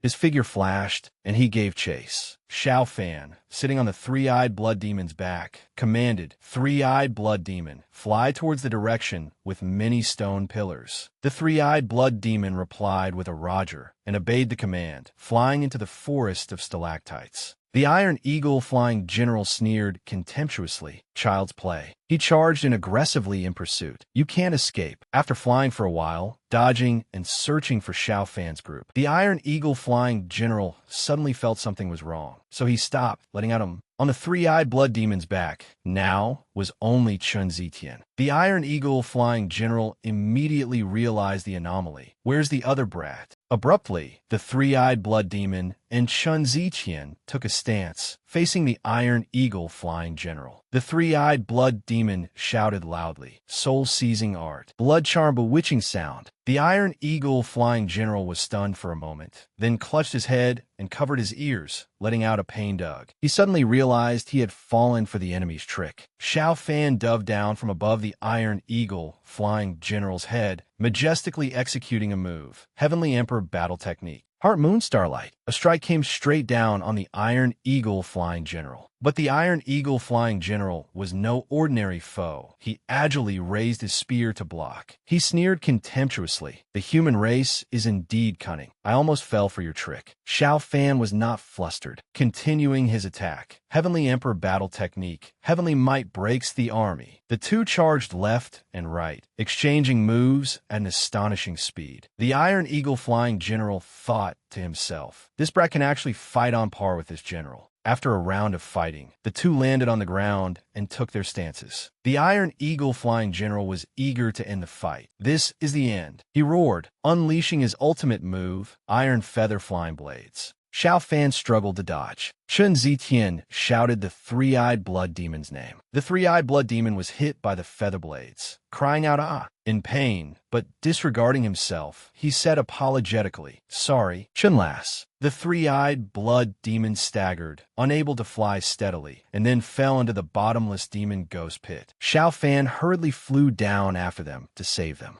The Iron Eagle Flying General sneered, "Trying to run?" But then he seemed to remember something, exclaiming in surprise, "Wait." He arrogantly looked down from above in the direction Xiao Fan's group had disappeared, certain in his heart, and snorted coldly, falling to the bottom of the demon ghost pit. "Even if I don't act, you won't survive." The Iron Eagle Flying General said maliciously, "It's just a pity I can't torture these lowly humans with my own hands. It's letting them off too easy." On the other side, at a depth of 1,500 zhang underground. Chen Ziqian lit a small cluster of fire to light the way, holding a small torch, and asked worriedly, "Is everyone all right?" Xiao Fan replied calmly, "We're fine. After all, it's not the first time we've fallen from a great height." Suddenly, the groans of the three-eyed blood demon sounded from behind Chen Ziqian. It had now reverted to its small monster form, breathing faintly. Chen Ziqian said with great worry, "Three Eyes, you're injured." It slightly opened its eyes and comforted her. "Don't make a fuss, I'm not dead yet." Xiao Fan silently looked at the three-eyed blood demon's condition, then bit his own finger, brought it to its mouth, and said, "Drink." The three-eyed blood demon teased, "I guess you brats still have some conscience." Xiao Fan looked up towards the mouth of the pit and said, "That demon general didn't follow." Xiao Fan deduced, "It seems there must be something here that he's wary of." The two looked around. Chen Ziqian touched the rock wall and said, "The ground and this rock wall are both red and so smooth.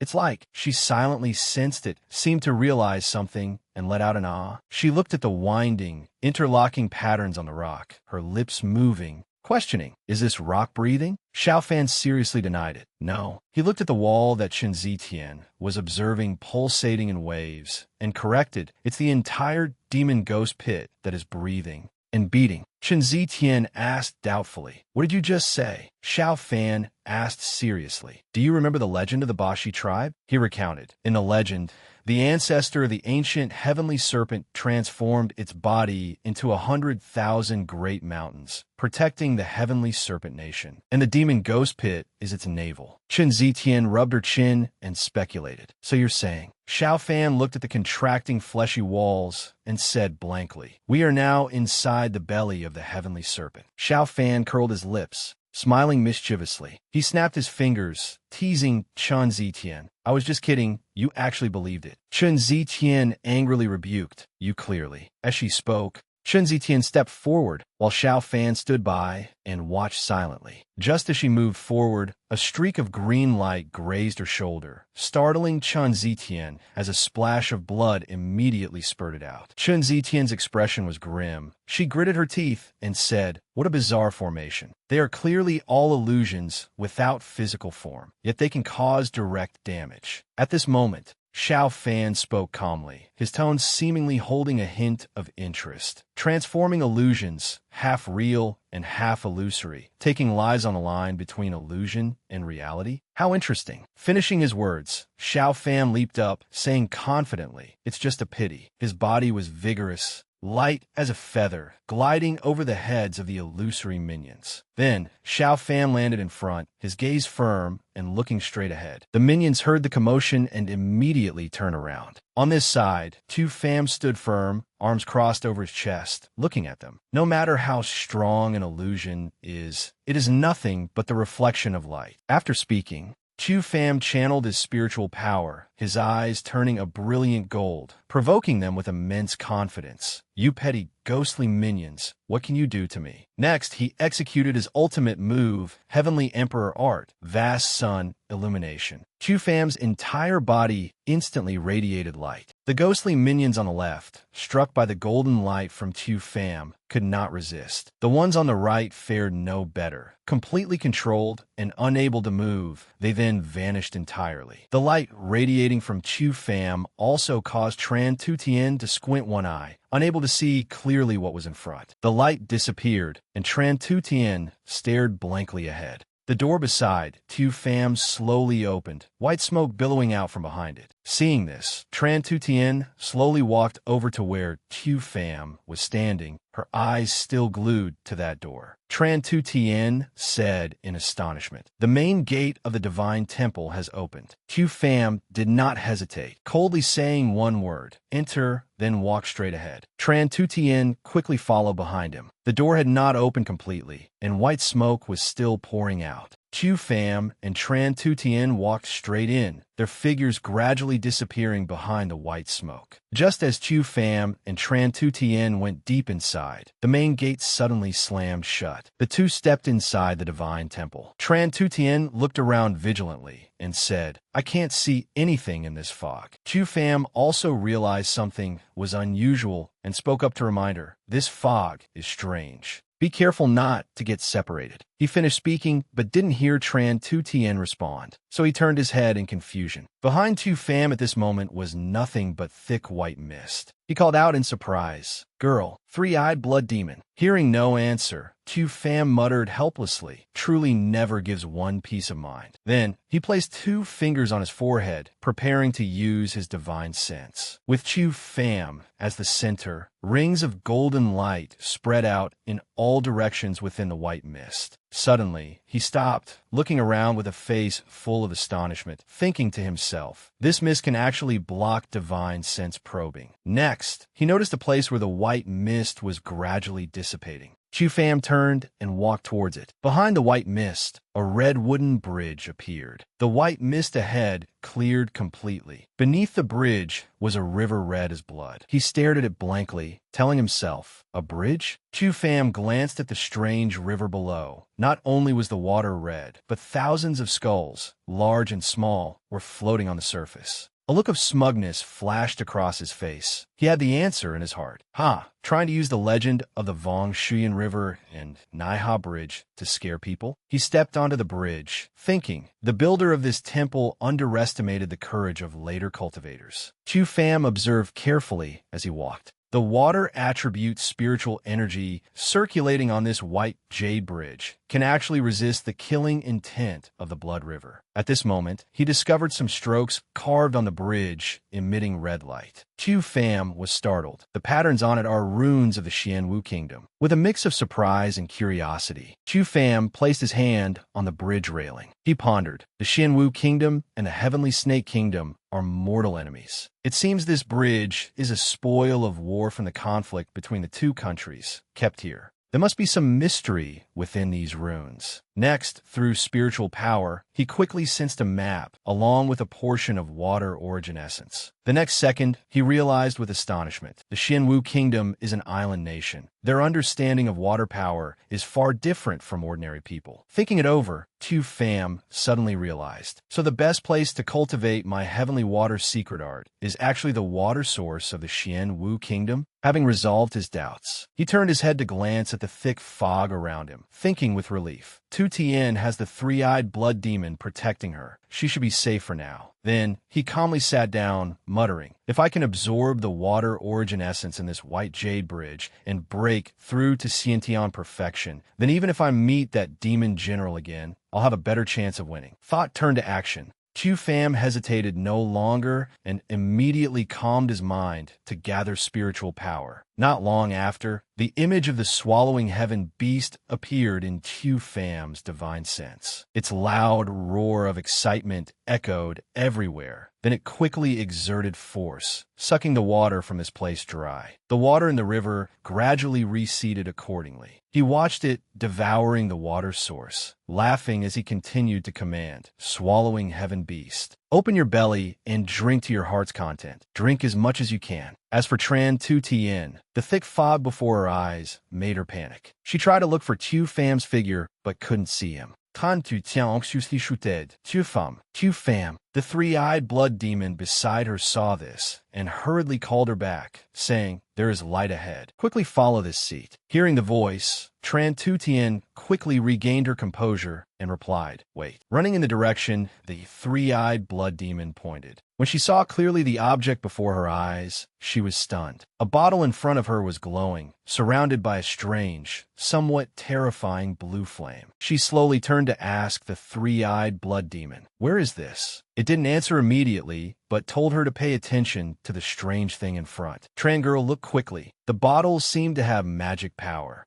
attracting attention, making it impossible to look away. She was also captivated by it, opening her mouth to ask, what is that? Seeing her curiosity, the three-eyed blood demon enticed her. Do you even need to think? It must be a treasure of the divine temple. Tran girl, why haven't you gone to get it yet? Hearing this, Tran Tu Tien hesitated. The underground palace is treacherous and unpredictable. We cannot be unguarded. We should still find Tu Pham first. Seeing her not listening to him, the three-eyed blood demon got angry, grabbed her hair, and roared, guard against what? This seat spent so much effort bringing you down here. Not for you to act perfunctorily. Hurry up and loot this divine temple clean for this seat. Tran Tu Tien felt her scalp hurting a bit and helplessly agreed. I know, stop pulling my hair. With that, under the gaze of the three-eyed blood demon, she slowly approached the bottle. Tran Tu Tien held the strange bottle in her hand. A strong fragrance rushed into her nose. Her body instantly underwent a change, causing her to discover with surprise such a strong woody scent. It's wood resin elixir. Just inhaling one breath has condensed my true essence, making it several times more robust. Thinking of this, her eyes lit up. The three-eyed blood demon waited for a while and saw no further movement from her, so it asked curiously, "What kind of good stuff is it? Let this seat have a taste too." Before he finished speaking,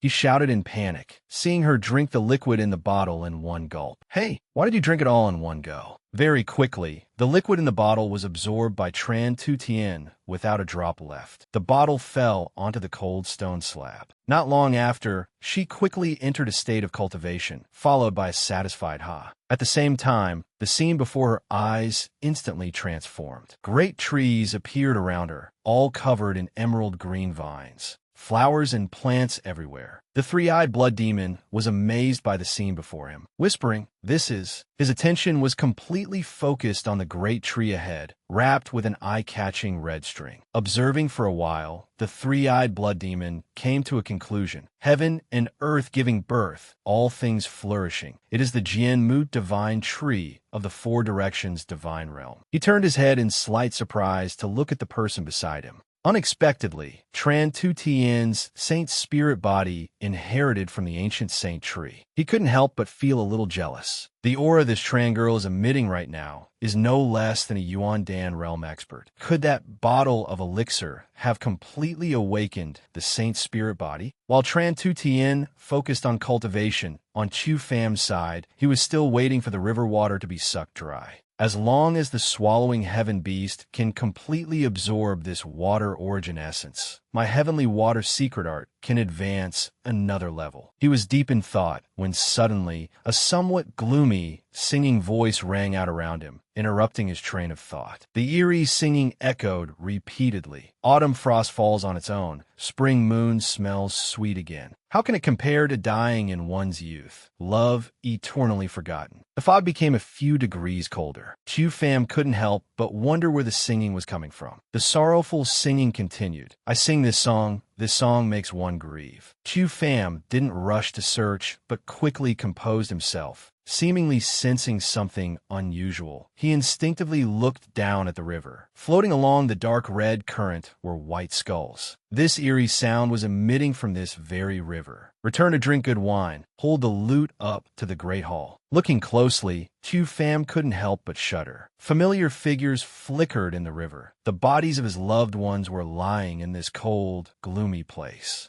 Suddenly, in Chu Fam's subconscious, many people appeared. Lam Kim Hong looked at him vaguely, calling Famer. Tran Tu Tien was the same. She also unconsciously looked at him with wide, round eyes, calling Chu Fam's name. Next, Lam Noyet Ni also appeared, calling Young Master. Finally, Muklin Noyet looked at him sorrowfully. Big Brother Chu. I'm so cold. He was sweating with anxiety, not knowing if he was hallucinating. Could it be the blood sea illusion? Suddenly, a skull with two horns, its entire body glowing red, appeared from nowhere, carrying its evil face, and flew behind his back. Chu Fam sensed the abnormality at this moment and immediately turned his head. It had quickly opened its mouth, shooting a powerful beam of light towards him. Caught off guard, he screamed in terror. His body fell backward, dropping into the seemingly bottomless river filled only with fresh blood. White skeletal hands without flesh reached out, catching his body in the pool of blood. The silhouette of his body gradually emerged, falling closer and closer to those hands. The skull above looked down, laughing triumphantly. It scorned his mind. Just casting the blood sea illusion on the blood river was enough to bewitch your mind. Its face and long body looked truly disgusting. It despised him again. Chu Fam, you're still too green. On the blood river, many skulls appeared, and beside them was a sharp spike, seemingly intending to stab straight into Chu Fam's body. The skull stood high looking down, laughing in satisfaction.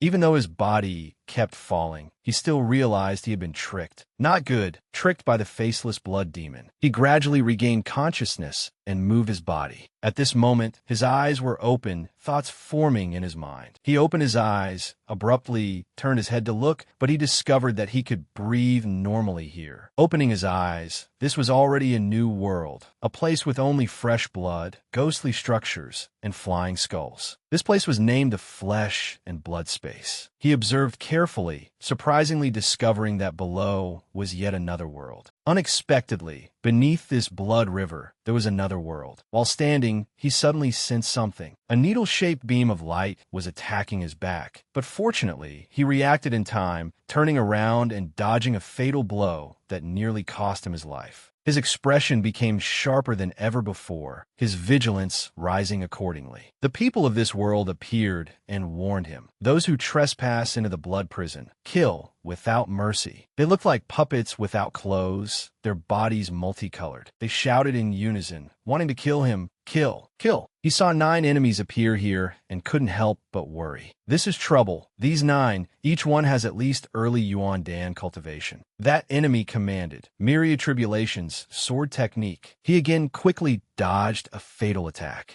The opponent immediately stabbed their weapon into the ground. A monster flew up from the ground, shouting, scorching earth-twisted spring. He immediately reached out, transmitting a stream of power to resist them and discover their difference. Even the cultivation technique system of each person is different. Using his abilities here, he also had a few disadvantages and thought of a way to deal with them. Tough, if that's the case. He then borrowed force to leap forward, slamming straight into an enemy, knocking one down. At this moment, the number of enemies had decreased. He breathed a sigh of relief, saying, 8 left. Suddenly noticing something, he abruptly turned his head, his sharp eyes filled with astonishment. The wound of the enemy from earlier was gradually recovering. That guy discovered Tu Pham, then turned around, hands still holding a bow. Ah, for the eternal banquet of slaughter. He slowly raised the bow, shouted loudly, aimed the arrow at Tu Pham, and roared, kill. The arrow rushed towards him, speed increasing. He couldn't help but tense up, breaking into a cold sweat. Because of this bizarre ability, the troublesome thing was that they also had the ability to gather and regenerate. A beam of light from nowhere shone straight into his face, making him unable to open his eyes. He subconsciously raised his hand to cover his face. This light also carried an invisible force, knocking him to the ground. They seized the opportunity to rush in. Blood flows ceaselessly. The banquet never ends. Although still worried in his heart, he still managed to use his long spear to block the attack in time. He defended while thinking of a way to deal with them. Must find their weakness. In the surging blood space, 2 hours later, he still stood amidst their encirclement. At this moment, his body had gradually become weak and tired, but his determination to win was still burning. Can't kill them, can't wipe them out, and they aren't controlled by mechanism formations either. At this moment, his mind was spinning at dizzying speed to find a countermeasure. Can't beat them, can't escape either. He thought to himself, why does this place not have any flaws? Could it be this blood prison banquet truly has no loopholes? An enemy rushed towards him, holding a sharp weapon, shouting die. He immediately felt the situation was critical. Secretly crying out, not good, the opponent was about to touch him. He flew forward, following the opponent's weapon. The weapon touched his body, but seemed to have no effect. The arrow stabbed forward, but could not penetrate deep into his body. The opponent frowned, not understanding what had happened. A blinding red light exploded, pushing back that sea blue blood man, causing it to fall down in pain. Tu Pham floated in the middle of the blood river, constantly worrying and pondering. Strange, the enemy has the ability to wipe me out collectively. Why did they hold back? Suddenly, he realized something, his face revealing clear astonishment. Only now did he notice the glowing necklace on his neck. A light flashed in Tu Pham's mind. It's the blood demon's secret tome. Tu Pham took it off his neck and held it in his hand. Then he grasped it tightly, thinking, right, the Blood Demon clan are experts in controlling corpses and driving blood. In their cultivation techniques, there must be a method to counter these blood men. But he questioned himself, could it be that I, the dignified master of the Supreme Heavenly Palace, must practice this kind of evil art? Suddenly, a yellow blood man rushed towards him, hand holding a large hammer, swinging it down, shouting, blade, cleaving Manhwa. Chu Pham used his long spear to block in time. Sparks flew where the two weapons clashed. He used both hands to grip the long spear tightly, resisting a blow from the Bloodman. The immense weight pressed down from above, causing his feet to rub violently against the ground. He thought anxiously, "Can't worry about so much anymore." In the blink of an eye, he leaped up, dodging the attack, letting the Bloodman's hammer smash heavily onto the ground. He clenched his fist, thinking, "I can only fight a guerrilla war," while distracting myself to learn the Blood Demon's secret tome. He shut his eyes tight. A crimson flame flared up behind his back, and further away were rows of floating characters. He opened his eyes, smiling triumphantly, thinking, this Blood Demon's secret tome is full of techniques that damage the enemy 1,000 but self-damage 800. Truly an unorthodox evil path. The fire behind his back suddenly burned more fiercely. Chu Pham stood there confidently, saying, "Don't let me down." He brought his thumb to his mouth and bit it open, fresh blood seeping out. He moved the bleeding finger over the spear tip, letting the blood drip onto it. After dripping fresh blood on it, Chu Pham's spear tip radiated a powerful red spiritual energy. His expression turned cold, his arm coldly swinging the long spear to the side, whispering, "Blood Chi rampage." Then he entered a combat stance, facing the blue blood man holding a long spear opposite him. He leaped up, swinging the spear tip. A stream of spiritual energy flew towards the blood man, severing that blood man's neck with one blow, causing its head to fly off its body. After the head flew off, it knelt on the ground, its body gradually dissolving. Finally, only a puddle of blue liquid remained on the ground. After defeating the blood man, he laughed disdainfully, thinking, no wonder the three-eyed blood demon coveted the blood demon secret tome so much. It was not in vain that the faceless blood demon could survive tenaciously for so long under the encirclement and suppression of the supreme heavenly palace. The puddle of blue liquid suddenly turned red, surprising Chu Pham greatly. Suspicion arose in him. This drop of blood radiates a familiar aura. In the red liquid appeared a strange shape like a drop of blood, making him unable to help but wonder, could it be heavenly serpent essence blood? He said triumphantly, "So that's it." Chu Pham's spirit was high, the fire behind his back burning, thinking, the faceless blood demon certainly didn't expect that these blood martial artists were transformed from heavenly serpent essence blood. He really tried to steal a chicken, but lost the rice, letting me pick up a big bargain. He pointed his long spear forward, saying, "If the reward is heavenly serpent essence blood, then I won't be polite." The corner of his mouth curled up into a triumphant smile. "I'll hunt you all down." Then he maintained that posture, panting heavily. On the ground now were 9 puddles of viscous liquid. He thought, 9 drops of heavenly serpent essence blood all belong to me. He confidently clenched his fist, this time breaking through to the Yuan Dan realm. He was 60% sure. Suddenly, a skull fell by Chu Pham's feet, startling him. He saw countless skulls falling from above, and at the same time, a giant eye appeared. Chu Pham suddenly felt uneasy. The blood prison space was collapsing. Suddenly, he discovered a strange door on the left, thinking, it's a teleportation door. He quickly walked towards that door, touched it with his hand to pass through, then began to step through. Chu Pham went through the door and was teleported to another space. When he turned his head back to look, he discovered that door was gradually disappearing. Before Chu Pham's eyes was a vast space with many golden pillars, exquisitely carved. He looked around and said, looking at the decoration here, it's probably the inner hall of the Heavenly Serpent Divine Temple. I don't know where Tran Tu Tien and the others are in the temple right now. Suddenly, behind Chu Pham appeared a cloud of yellow smoke, condensing into the shape of an old man. He was startled, discovering the old man was right behind him. That old man appeared in front of Chu Pham, saying, "The honored guest truly has good eyes." Correct, the Heavenly Serpent Divine Temple itself is a giant spatial artifact. The formation spells within the temple, layer upon layer, ever-changing, 10,000 phenomena returning to one. Chu Pham, face full of doubt, replied to the strange old man, "To refine such a magnificent architectural structure into an artifact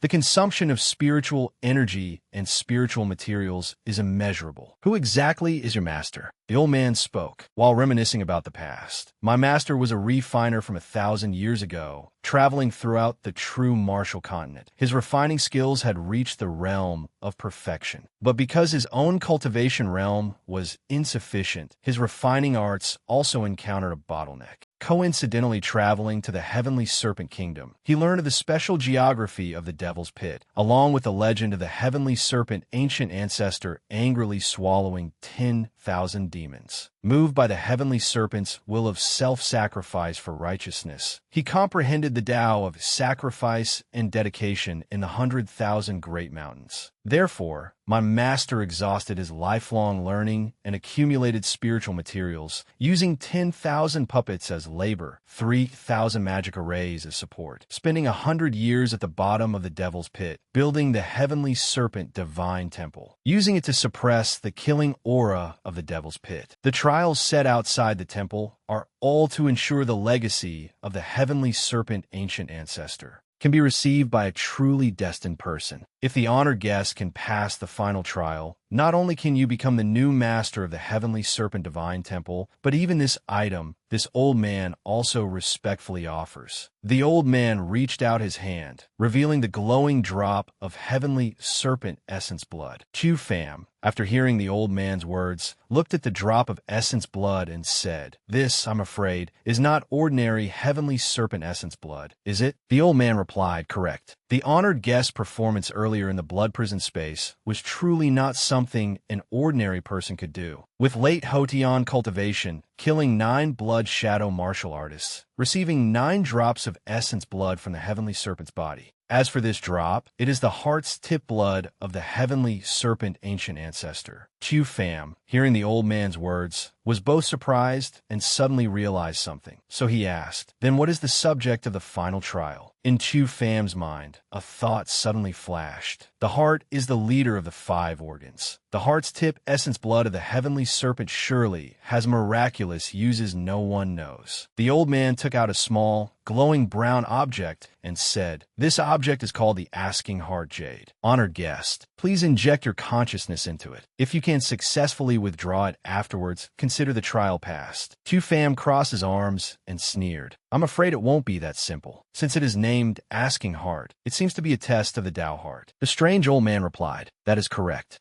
The Asking Heart Jade will dig up the inner demons hidden in your memories, then use them to create the most fatal illusion." The old man reached out, pointing the Asking Heart Jade at Chu Pham, letting his image appear within it, and continued, "If your will is not firm, you will lose your way inside and sink into eternal damnation. If you do not accept the challenge, this old man can also send you out of the devil's pit. I will absolutely not force you." Hearing this, Chu Pham's fighting spirit flared up. He clenched his fist and said, "Fine. I accept this Asking Heart challenge." The old man bowed in greeting. "I wish you success." A strange trace of killing intent appeared on his face, his intentions unclear. Chu Pham took the Asking Heart Jade, sat down, and began to sink into the illusion. He opened his eyes. Before him was the supreme heavenly palace, and he was standing on a giant rock floating in midair. Chu Pham revealed a look of nostalgia, saying, "Supreme heavenly palace.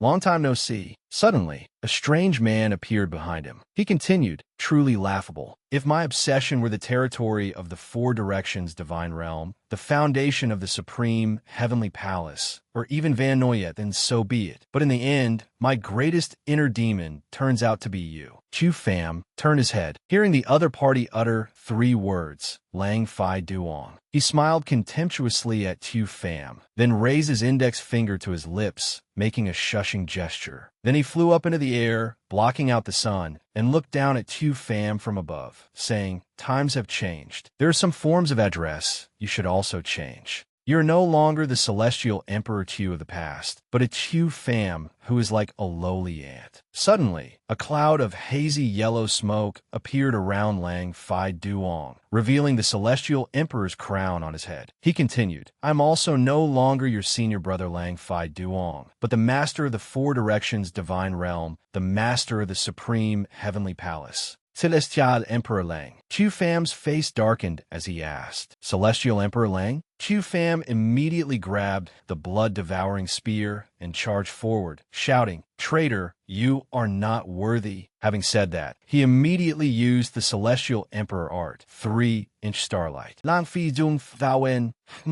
ingo dang. He simply reached out his hand and tapped lightly on the tip of the blood-devouring spear, instantly causing it to shatter into pieces. Chu Fam's face was full of shock as he thought. The blood-devouring spear was refined from blood fiend crystal, yet it shattered just like that. Lang Fai Duong smugly mocked Chu Fam. "Do you see the gap in strength between you and me clearly now? You didn't think that only you knew how to use the Celestial Emperor art, did you?" Chu Fam looked at him angrily. Outside the illusion, Chu Fam's situation did not look good. The strange old man outside looked at him and said, "Humans always forget the pain once the wound heals. No matter how superior your martial arts are, you cannot escape the word greed." The old man smugly reached out towards Chu Fam, speaking loudly, "The undying divine art is finally mine." At this moment inside the illusion, the dialogue between Lang Fai Duong and Chu Fam continued. Lang Fai Duong smugly mocked Chu Fam. "Do you see the gap in strength between you and me clearly now? You didn't think that only you knew how to use the Celestial Emperor art, did you?" Chu Fam threw away the broken blood-devouring spear, looking at him angrily, and said,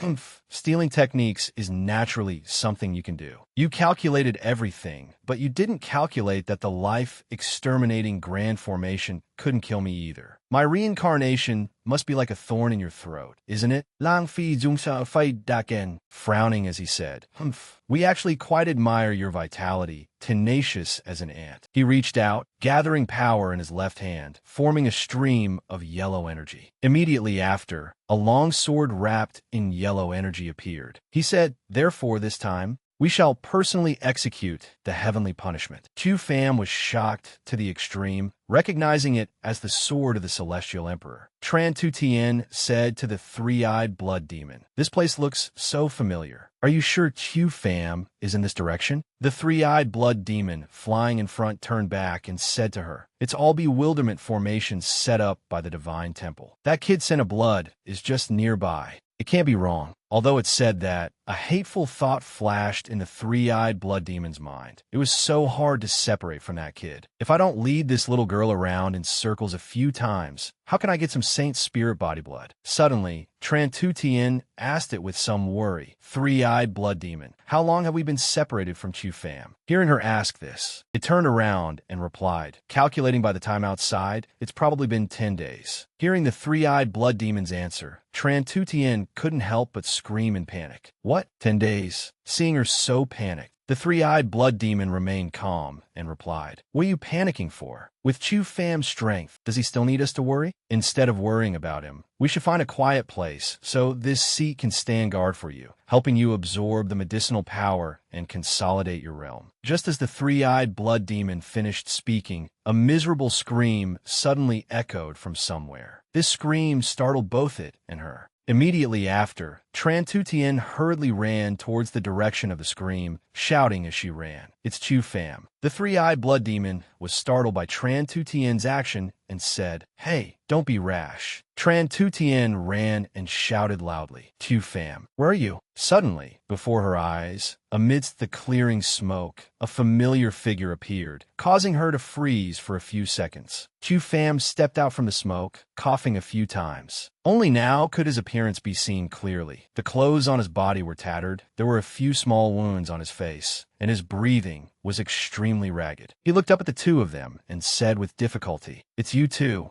Cough, cough. It's good that you're safe." Seeing Chu Fam in this state, Tran Tu Tien called out with great worry, "Chu Fam." Seeing this, the three-eyed blood demon looked annoyed and said with some regret, "Found him after all." Chu Fam approached Tran Tu Tien while covering a wound on his other arm with his hand, which surprised her, and she said, "You were injured quite badly." Chu Fam still calmly replied, "I'm fine." He suddenly looked up and said, "I have destroyed the central mechanism. The entire Heavenly Serpent Divine Temple will have no other dangers. The urgent matter now is to find the exit from the Heavenly Serpent Divine Temple." Hearing Chu Fam say this, Tran Tu Tien couldn't help but retort, "You're trying to act tough again. Tien. Do you really think you're a superhuman? Sit down quickly. I'll help you heal. Hearing Tran Tu Tien say this, Tu Pham laughed. I'm fine. Sorry for making you worry. Tran Tu Tien hesitated to speak. You. Before she could finish her sentence, Tu Pham walked over, put his arm around her shoulder, and smiled. Let's go. We must leave quickly. But Tran Tu Tien couldn't help but ponder something. Tu Pham asked the three-eyed blood demon as they walked. Have you guys been okay along the way? The three-eyed blood demon retorted tartly. Thanks to the blessing of a jinx like you, without you around,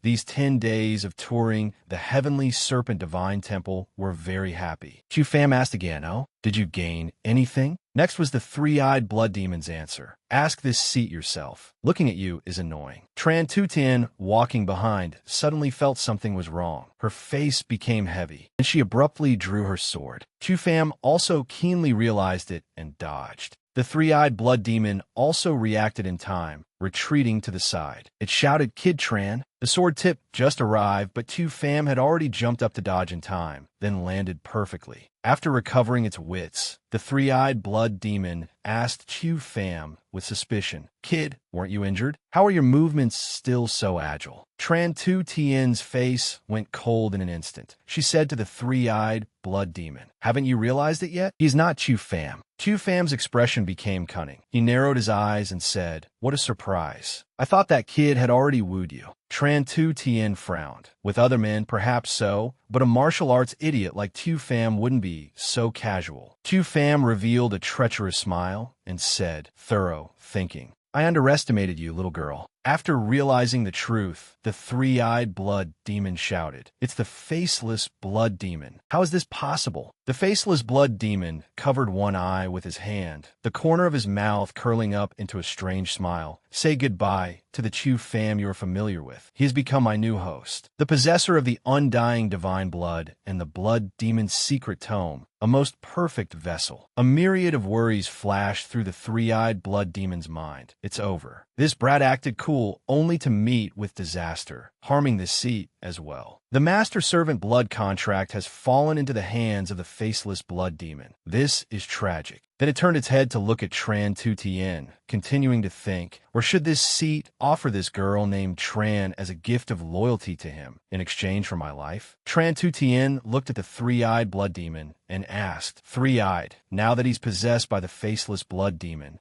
is there still a chance for recovery? The three-eyed blood demon was deep in thought, startled, and stammered in reply to her.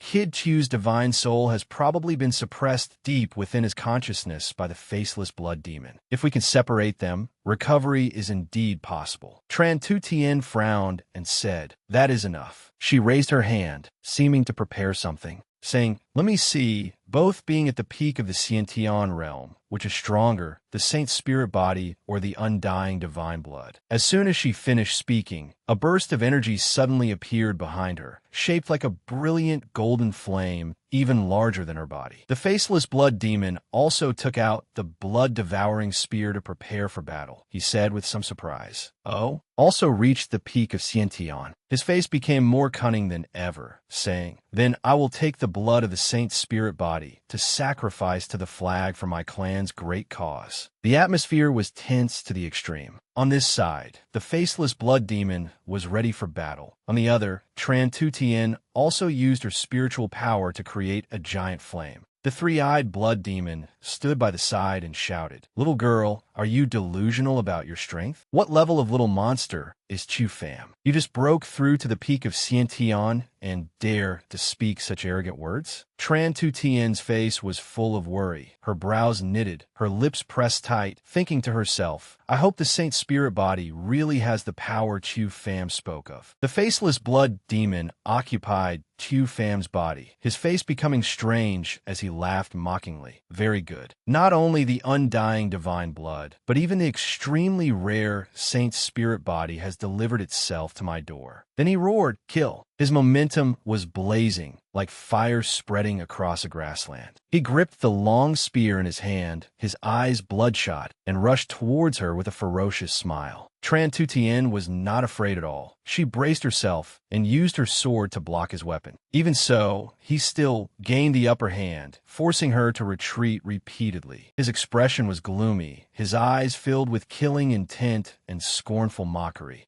This body is indeed outstanding, with infinite potential. Once I absorb all the heavenly serpent essence blood and the undying divine blood, I will be even stronger. Before he could finish speaking, Tran Tu Tien channeled her true energy and launched a move, wishful thinking. André fleurs soit technique. My flowers bloom, and 100 flowers die. Her eyes were filled with fury as she swung her sword and thrust it towards him, roaring, "Give Chu Fam back to me." The faceless Blood Demon was no ordinary opponent. He quickly launched a counterattack. Blood Demon Secret Cannon. Blood Soul Slash. He swung his spear, attacking fiercely towards Tran Tu Tien, saying, "It won't be that easy." The two moves collided, creating a massive explosion that echoed through the space. The power of the blast blew everything away, kicking up dust and obscuring vision. The three-eyed Blood Demon, hiding nearby, worried for Tran Tutien. "Kid Tran, it's not that this seat lacks loyalty, but this battle relies solely on you. Because both sides are fatal threats to this seat, whether it's the faceless Blood Demon or you." Tran Tutien focused all her strength, utilizing every move she had learned, swearing to defeat the faceless Blood Demon and rescue Chu Fam. She closed her eyes, recalling the moment of awakening. Divine Tree. She felt the surging spiritual power in her body growing stronger. Tran Tu Tien exclaimed in surprise. Peak of the Xiantian realm. The bottleneck that stumped me for years has finally been broken. The three-eyed Blood Demon also appeared in this space, standing beside her and saying, "This seat has seen many cultivators absorb spiritual energy when breaking through realms, but someone like you releasing spiritual energy is a first." Tran Tu Tien was surprised by its appearance. Tran Tu Tien looked around, exclaiming in astonishment, "Where is this?" The scene before her was completely unfamiliar, a place covered in lush green. Looking at the vitality in her hands, Tran Tu Tien said in amazement, "Is this me?" Not only has the blood poison completely dissipated, but even channeling energy is no longer painful. Could it be that the strange illness that tormented me for half my life is just cured like that? The three-eyed Blood Demon stood by her side and helplessly reminded her, "There is no such thing as a free lunch. If this seat is not mistaken, the medicine you took likely contained a medicinal ingredient grown from a branch of the divine tree, which triggered the awakening of your saint spirit body, enabling you to borrow power." Tran Tu Tien heard this and asked suspiciously, "Borrow power?" Its expression turned serious, its eyes sharp. As it continued, ancient legends say there was a sky-reaching ancient tree named Jinmu, the only path connecting the mortal realm and the four directions divine realm, and the only bridge for interaction between humans and gods. The human race conveyed their pleas to the divine realm through rituals to the holy tree. The gods also lent divine power to the human world through the divine tree. That was a historical period of peace between humans and gods. But later, human cultivators rose up, possessing power comparable to gods. A certain celestial emperor of the supreme heavenly palace, worried that his status in the divine realm would be threatened, ordered Jinmu to be shattered. Since then, the spiritual energy of the true martial continent rapidly depleted, and the cultivation of human cultivators was confined to the Fate Palace realm. The three-eyed Blood Demon reminded Tran Tu Tien again, "If your saint spirit body is truly inherited from the holy tree, then perhaps it grants you the talent to borrow spiritual power from the divine realm." Its words stunned her, her face filled with confusion and worry. Back on the battlefield, the three-eyed Blood Demon hid behind cover, worrying for Tran Tu Tien. Kid Tran's Jinmu power is full of vitality. Perhaps it can suppress the Blood Demon's blood evil death energy. Tran Tu Tien's eyes were firm as she encouraged herself. Maybe there really is a glimmer of hope for victory. That faceless Blood Demon looked at Tran Tu Tien with contemptuous eyes, completely disregarding her. Ha, this little girl only has empty cultivation. Her combat experience is worthless. Have you never heard that an inch longer is an inch stronger? As he spoke, he swung his weapon and rushed towards her. His speed was as fast as lightning, his eyes ferocious, radiating killing intent. Tran Tu Tien reacted extremely quickly, using her sword to block his attack. The blade clashed with his weapon, emitting a piercing metallic sound. Although she blocked his attack, the force of the blow was too great. It knocked the sword from her hand, sending it plunging into the ground. He did not let up, pressing his advantage with even more arrogance, his aura ferocious like a beast, swinging his weapon to attack, saying, "It's over." Tran Tu Tien quickly dodged his move, anxiety clearly visible on her face. Right at this moment, she borrowed force from his weapon, gathering power for her own attack. Then have you ever heard that an open spear is easy to dodge, but a hidden arrow is hard to defend against? She focused all her strength, releasing the spiritual power she had just absorbed, transforming it into a glowing bow and arrow. She aimed at him with a determined and confident gaze. The bowstring was pulled taut, and the arrow screamed as it tore through the air, hitting him and giving him no chance to dodge. The arrow embedded itself deeply, piercing through his clothes, and he screamed in pain. Struck by the arrow, he flew into a rage, cursing, "Damn it, you slut." When he grabbed the arrow stuck in his body, he revealed a look of surprise. This is spiritual power full of vitality? Tran Tu Tien gave him no chance to counterattack, immediately launching her next move. Soundless form, shadowless stance, 100 fathoms high, birthing 9 branches, shading heaven and earth, connecting man and God. Her posture was upright, her eyes locked on the target as she drew the bowstring aimed at him. She released the string, shouting loudly, "It is the eternal divine tree Jianmu. All demons who see this tree shall perish." Tran Tu Tien's attacks successively struck the faceless blood demon's body. The faceless blood demon inside roared like a wild beast, arrogant. A large section of the faceless blood demon's clothes was torn, and there was a new wound on his shoulder. The body was gradually becoming scorching hot. But since this was not his own body, the faceless blood demon didn't care at all. Immediately holding his spear and flying rapidly towards Tran Tu Tien, who was knocking another arrow. "Today, I will definitely suck you into a dried corpse." Tran Tu Tien drew her bow and fired, shouting 4 words, "Spring wind, distant rain." The faceless blood demon snorted coldly in vigilance. He conjured a shield with his hand, blocking the rain of arrows, his mouth shouting scornfully, still the same old tricks. However, the faceless blood demon had been too careless. 2 arrows pierced through the shield, embedding straight into his thigh and abdomen. He cried out in pain, fresh blood gushing from his mouth. The faceless blood demon knelt on one knee, clutching his stomach and gritting his teeth, thinking, "Damn it, this saint's spirit power is corroding my blood demon body." The 3-eyed blood demon seemed very happy seeing this, cheering great. The faceless blood demon turned back and glared at it, scaring it so much that it hurriedly hid behind a nearby pillar. The faceless blood demon thought again, "Bastard back in Heaven's Heart City. This little girl wasn't this hard to deal with." Suddenly, the faceless blood demon's gaze stopped on a sword stuck right in front of him. Got it. A thought flashed through the faceless blood demon's mind. He had thought of a way to deal with Tran Tu Tien.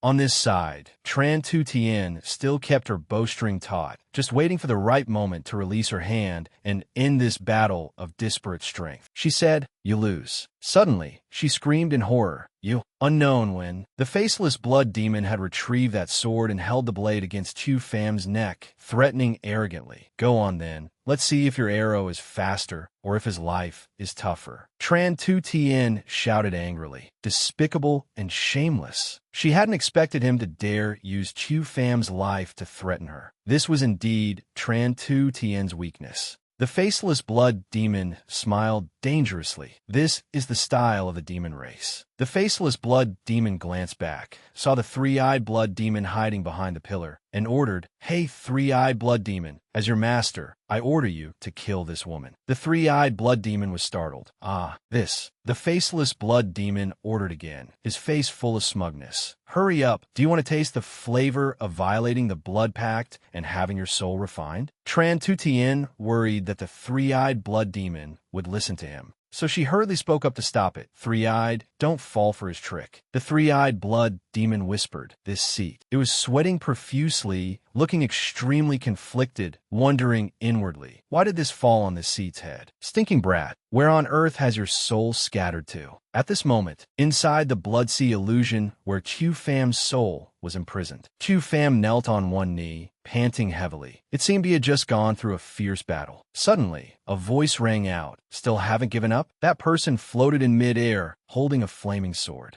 Lang Fai Duong looked down at Chu Fam from above, the glowing sword hovering in his palm. He said, surely you, as a former Celestial Emperor, know that the Celestial Emperor's sword only accepts the Supreme Leader of the Four Directions' divine realm as its master. Now that the sword is in my hand, man and sword is one, what right do you have to doubt? Despite being heavily injured, Chu Fam still replied with a weak but firm voice, you are not worthy. Oomph. What short last words, Dai? Lang Fai Duong lost all patience. He gave a loud shout and rushed towards Chu Fam, the sword in his hand mercilessly piercing through his body. Chu Fam spat out a large mouthful of blood in pain. Lang Fai Duong burst into laughter, thinking that Chu Fam was surely dead this time. But he didn't stay smug for long before his expression changed. Chu Fam stood firm, looking straight at him, his hand tightly gripping the sword that was still piercing his left chest. Lang Fai Duong hadn't expected a fall for Chu Fam's trap and shouted in panic, let go. Ha, you finally took the bait. Faceless blood demon. It turned out the person standing before Chu Fam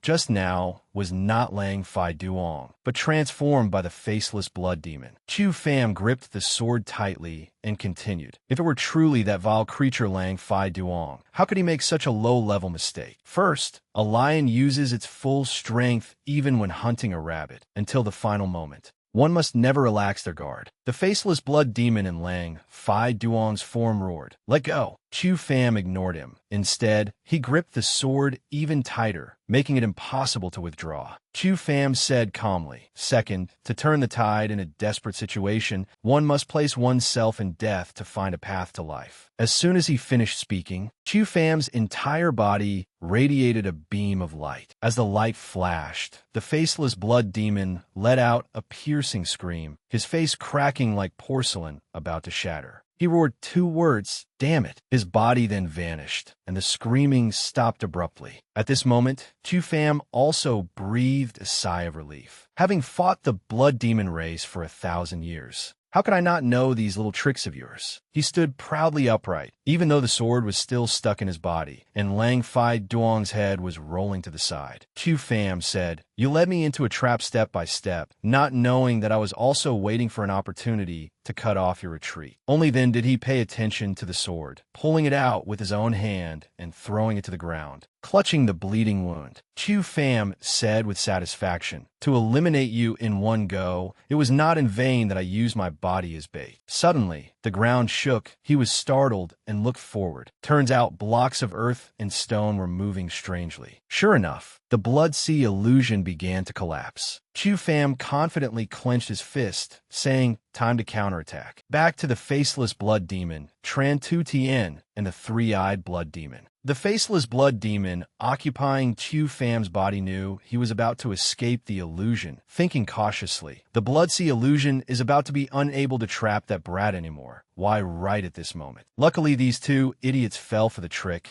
using the body as a hostage. This move really works every time. He glanced at the three-eyed blood demon who was gritting his teeth, and Tran Tu Tien who was drawing her bow but dared not move, and couldn't help but secretly exclaim. The faceless blood demon closed his eyes to continue calculating a countermeasure. While the stalling tactic is still effective, I must quickly find the undying divine blood. In Chu Fam's consciousness space appeared an extremely eerie skull. The faceless blood demon had appeared inside Chu Fam's consciousness space. He calculated, thinking to himself, just need the undying divine blood combined with my three-eyed blood demon body, refined into the blood god body, then what Jinmu divine tree, what saint spirit body, are all just ants. The faceless blood demon moved slowly, searching everywhere in Chu Fam's consciousness. He was like a striking blood-colored ribbon, floating in the dark space. He searched ceaselessly, with only one thought in his head. Where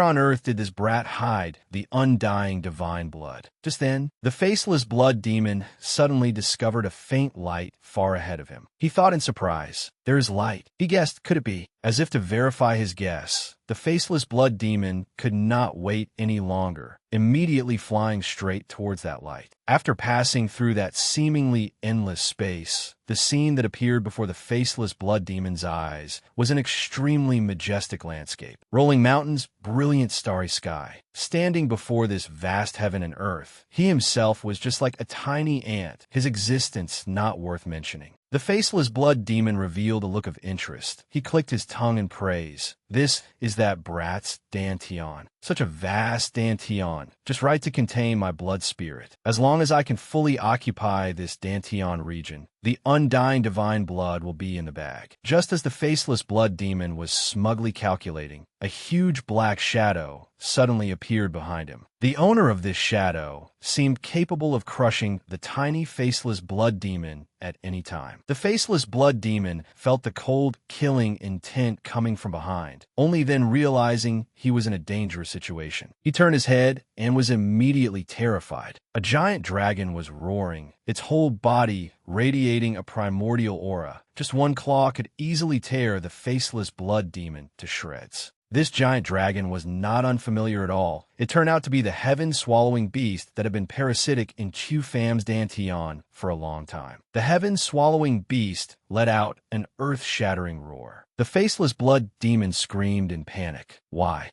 Why is there a giant monster here? The heaven-swallowing beast stood proudly under the endless night sky, with sharp horns on its head, sharp fangs and claws interlaced, looking even more ferocious. Its eyes were bloodshot, devoid of consciousness, seemingly leaving only the intent to slaughter everything. Facing the ancient divine beast, the faceless blood demon dared not be negligent in the slightest. His heart went cold, cold sweat pouring out. Seems it hasn't opened its spiritual wisdom yet. Could it be a puppet raised by this brat? Perhaps I can use it a bit. Although the faceless blood demon wasn't sure if he could escape the heaven-swallowing beast's hands, he could only take a gamble. In front of the faceless blood demon, a small mass of blood energy gradually appeared. Under his control, the blood energy began to form a specific move. The faceless blood demon shouted, "Blood puppet technique." As soon as the words fell, that mass of blood energy rushed straight towards the heaven-swallowing beast, surrounding and attacking the top of its head. But the results seemed to disappoint the faceless blood demon. The blood puppet technique caused absolutely no damage to the heaven-swallowing beast. The blood energy slowly dissipated in the air. That little damage was no different from scratching an itch through a boot.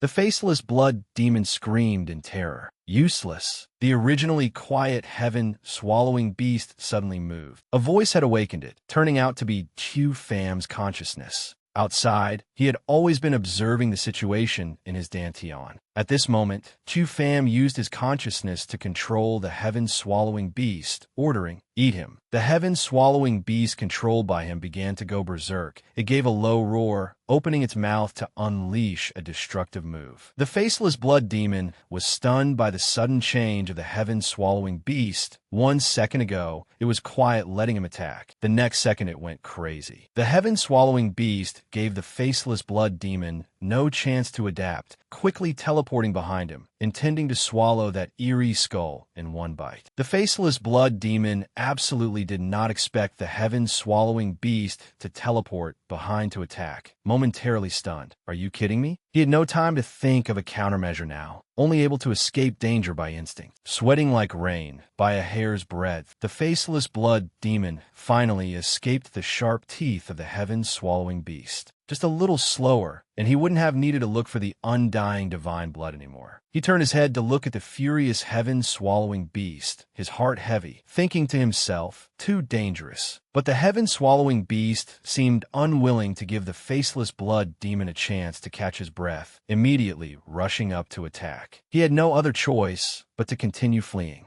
He used his fastest speed, dodging the raging giant monster. The faceless blood demon cursed silently while running. Damn Tu fam. Why is there such a monster in this brat's Dantian? The faceless blood demon situation was very critical. No longer in peak condition, it was hard to confront the heaven-swallowing beast head-on. He quickly analyzed the situation in his head. My main body is very weak now. Shouldn't conflict with it. Running is the best policy. How could the heaven-swallowing beast easily let the faceless blood demon escape? It immediately channeled its whole body's demon power. A part of its body in front of its chest also gradually turned red following the demon power. At this moment, the heaven-swallowing beast seemed to fly into a rage, gradually releasing a part of its terrifying power. Its eyes were bloodshot, devoid of reason, opening its mouth wide to swallow the faceless blood demon's power. The faceless blood demon felt his power draining away, turned his head to look, and discovered the culprit was the heaven-swallowing beast. Immediately terrified, it's swallowing my power. The situation was tilting more and more towards the heaven-swallowing beast. He thought anxiously, at this rate, my power will be sucked dry by it. The heaven-swallowing beast ceaselessly swallowed the faceless blood demon's power. For a monster that had been hungry for thousands of years, this was truly a precious gift. The faceless blood demon narrowed his eyes, determined not to admit defeat like this. Having reached this step, how can I capsize in a gutter? In the blink of an eye, the heaven-swallowing beast had completely swallowed the faceless blood demon. But something seemed wrong. It stiffened. The heaven-swallowing beast suddenly felt uncomfortable in its body. It used two hands to clutch its throat, wanting to vomit something out. Not long after, something blood-red was revealed. That thing looked like a lump of meat, which was the culprit causing the heaven-swallowing beast to howl in pain. The heaven-swallowing beast quickly used all its strength, vomiting this lump of meat out of its mouth, as if keeping it in its body for one more second was unbearable. A moment later, it finally vomited this bright red lump of meat out. The lump of meat fell heavily to the ground, blood splashing everywhere. Just then, a white bone hand reached out from within the lump of meat. Flesh and blood moved along the bone hand, forming a protective membrane.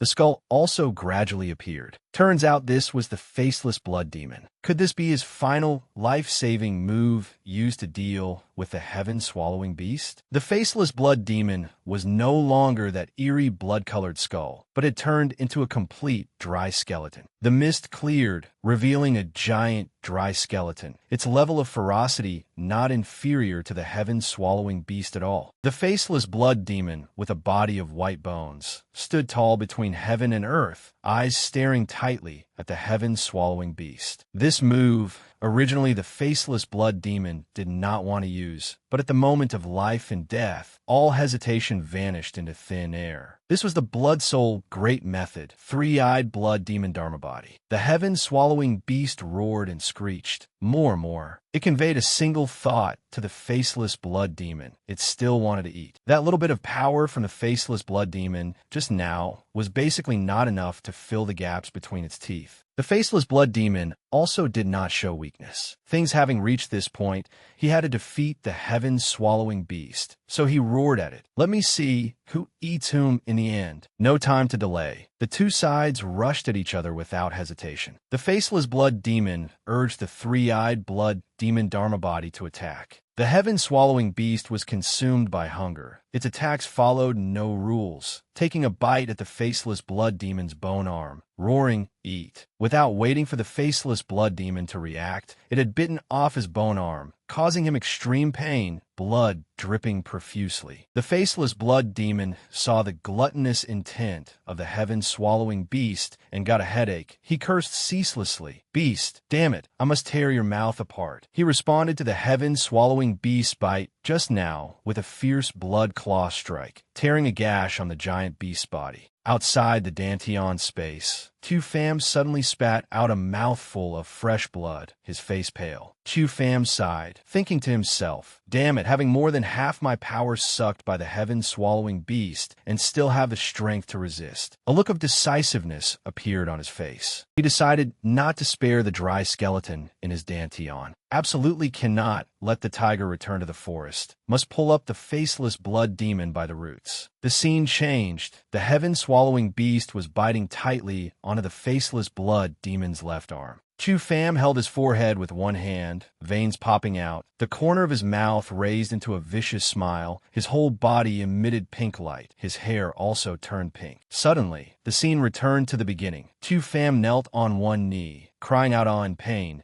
terrifying the three-eyed blood demon and Tran Tu Tien. Tran Tu Tien worriedly shouted his name. Chu Pham. The three-eyed blood demon was drenched in sweat, screaming in terror. "Hey, don't go over there!" Chu Pham held his head and roared, "Get away quickly!" He suddenly stood up, hands clenched tight. Streaks of blood appeared again, wrapping around his body. He let out a great roar, as if trying to force something out of his body. Suddenly, a golden light flashed on Xiao Fan's body, and a strange object was pushed out of him, falling to the ground and turning into a pool of dark red viscous liquid. The three-eyed blood demon cried out in astonishment. "Look, it's the faceless blood demon's true form." That pool of liquid began to condense into the shape of a skull with two horns. Xiao Fan supported himself and stood up. Chen Zitian hurriedly asked, "Are you all right?" Xiao Fan smiled faintly and replied, "It's just a trivial blood demon. It can't do anything to me." The three-eyed blood demon flew to Xiao Fan's side and asked, "You're awake?" During your absence, this venerable one exhausted all his strength, not only helping you take good care of the Chun family lass, but also letting you two meet smoothly. If not for my merits, at least acknowledge my hard work." Xiao Fan turned his head and praised it. "Well done." Then he looked at the faceless blood demon lying on the ground and said, "As a reward, this interrogation is yours." At this moment, the faceless blood demon weakly said, "Cough, cough. Hateful to think I failed at the last moment." Suddenly, a shadow loomed over the faceless blood demon. The three-eyed blood demon crossed its arms, smiling sinisterly at the faceless blood demon, threatening this venerable one. "Were you calling yourself this venerable one's master? Were you?" The three-eyed blood demon rushed in and gave him a world-shaking beating, saying as it struck, "I'll beat you, you shameless fraud. You thieves, return this venerable one's power." At the same time,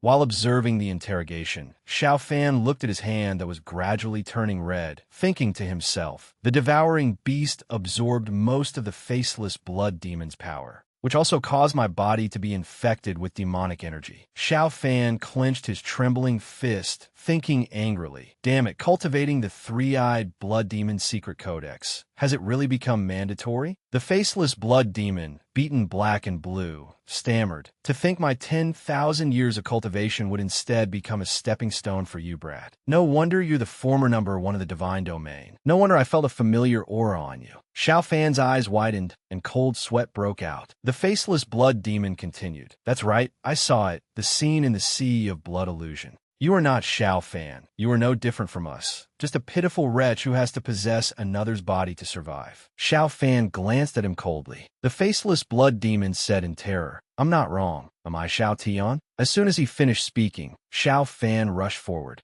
and stomped hard on the faceless blood demon, who cried out in pain. Xiao Fan glared at him and said, "A low-level demon on the verge of death doesn't need to talk so much." The three-eyed blood demon interjected with advice. Hey, calm down a bit." Xiao Fan asked angrily, "What exactly is the immortal god's blood? What secret is on my body? What is your conspiracy on the true martial continent?" The faceless blood demon trembled and asked with a laugh, "If I tell you, will you spare me?" Xiao Fan replied, "Speak, and you die. Don't speak, and you'll wish you were dead." Under Xiao Fan's foot, the faceless blood demon struggled and replied, "The morning star of the long 100-million-year night, the heavenly emperor casts his gaze upon the festival of light." Hearing this, Xiao Fan was stunned and replied through gritted teeth, "I should have thought of it sooner. Your backer is Ling Feiyong." After speaking, Xiao Fan grabbed the faceless blood demon and questioned, "Speak, what exactly is that beast plotting with you?"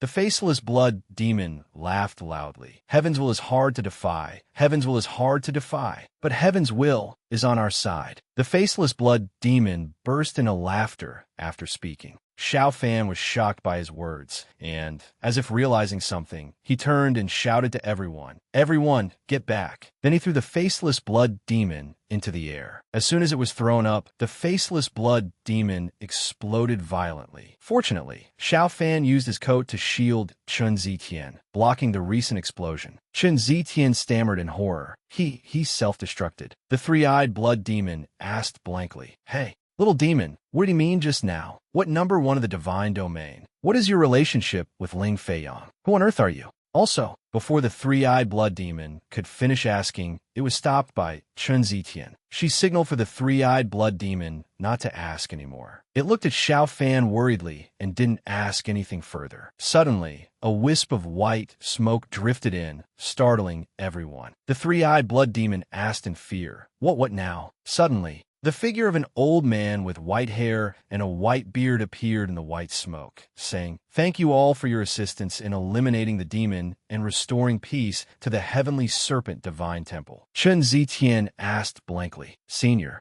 who are you?" Xiao Fan said, "You must be the true artifact spirit of the Heavenly Serpent Divine Temple, Bagu, right?" The old man immediately replied, "It is this old servant. It's truly embarrassing to say. That evil creature arrived at the Heavenly Serpent Divine Temple about a month before you all, claiming to be drawn to the relics of the Heavenly Serpent ancient ancestor, and came especially to pay homage. This old servant, following the master's teaching to teach all comers without discrimination, generously invited him in. Looking back now, it seems this old servant has been underground for too long and has lost his vigilance. He took advantage of this old servant's inattention and stole the sealing charm. This old servant is merely a trivial artifact spirit with no power to resist, and could only be sealed by him at the bottom of the divine temple. Even though this old servant wanted to help you esteemed guests, I was powerless to do so. It wasn't until that evil creature died that this old servant had the chance to escape. The esteemed guest's act of refining his body with the demon just now is exactly like the selfless sacrifice of the Heavenly Serpent ancient ancestor. To show my gratitude, this old servant takes the liberty of inviting the esteemed guest to participate in the final trial of the Heavenly Serpent Divine Temple." Xiao Fan crossed his arms and said with interest, "Oh, another final trial?" The old man immediately replied, "Of course. The final trial was originally only for the people of the Heavenly Serpent Nation." Bagu said, "But this old servant sees that the esteemed guest is a body refinement practitioner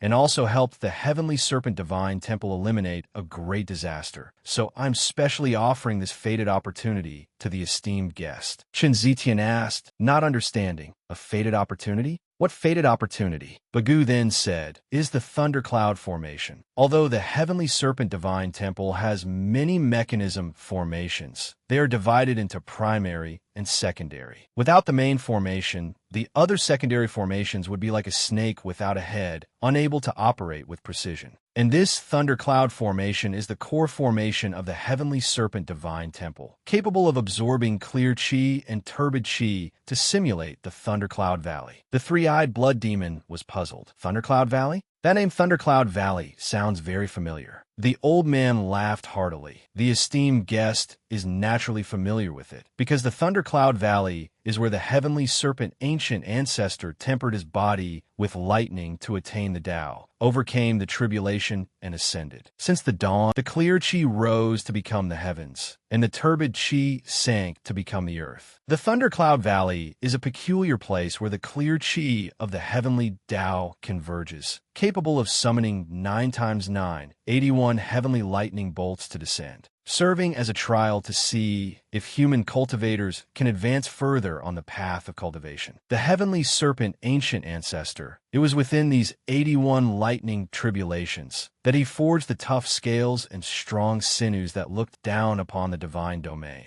Countless outstanding body refinement practitioners have taken the Heavenly Serpent as their example, using the method of lightning tempering to continuously forge their physical bodies. There were even many with extraordinary talent who comprehended the way of lightning from battling the heavenly lightning, combining it with the secret treasures of the 3 systems of water, metal, and fire to create heaven-tier techniques. However, fated opportunities and dangers always go hand in hand. Even though the lightning tribulation in the thundercloud formation is only 1% as powerful as the real thing, it is not something a Sciention realm cultivator can withstand. The slightest carelessness will result in one's soul being scattered and annihilated. Finally, Bagoo asked Xiao Fan. Is the esteemed guest interested? Chun Zitian said, forgive this junior's impertinence. Since ancient times, how many body refinement practitioners of the heavenly serpent nation have passed the lightning tribulation trial? The old man immediately replied, above the origin core realm, fewer than 5 people. Below the origin core realm, you're the first challenger. Chun Ziqian turned back worriedly and called out to Xiao Fan.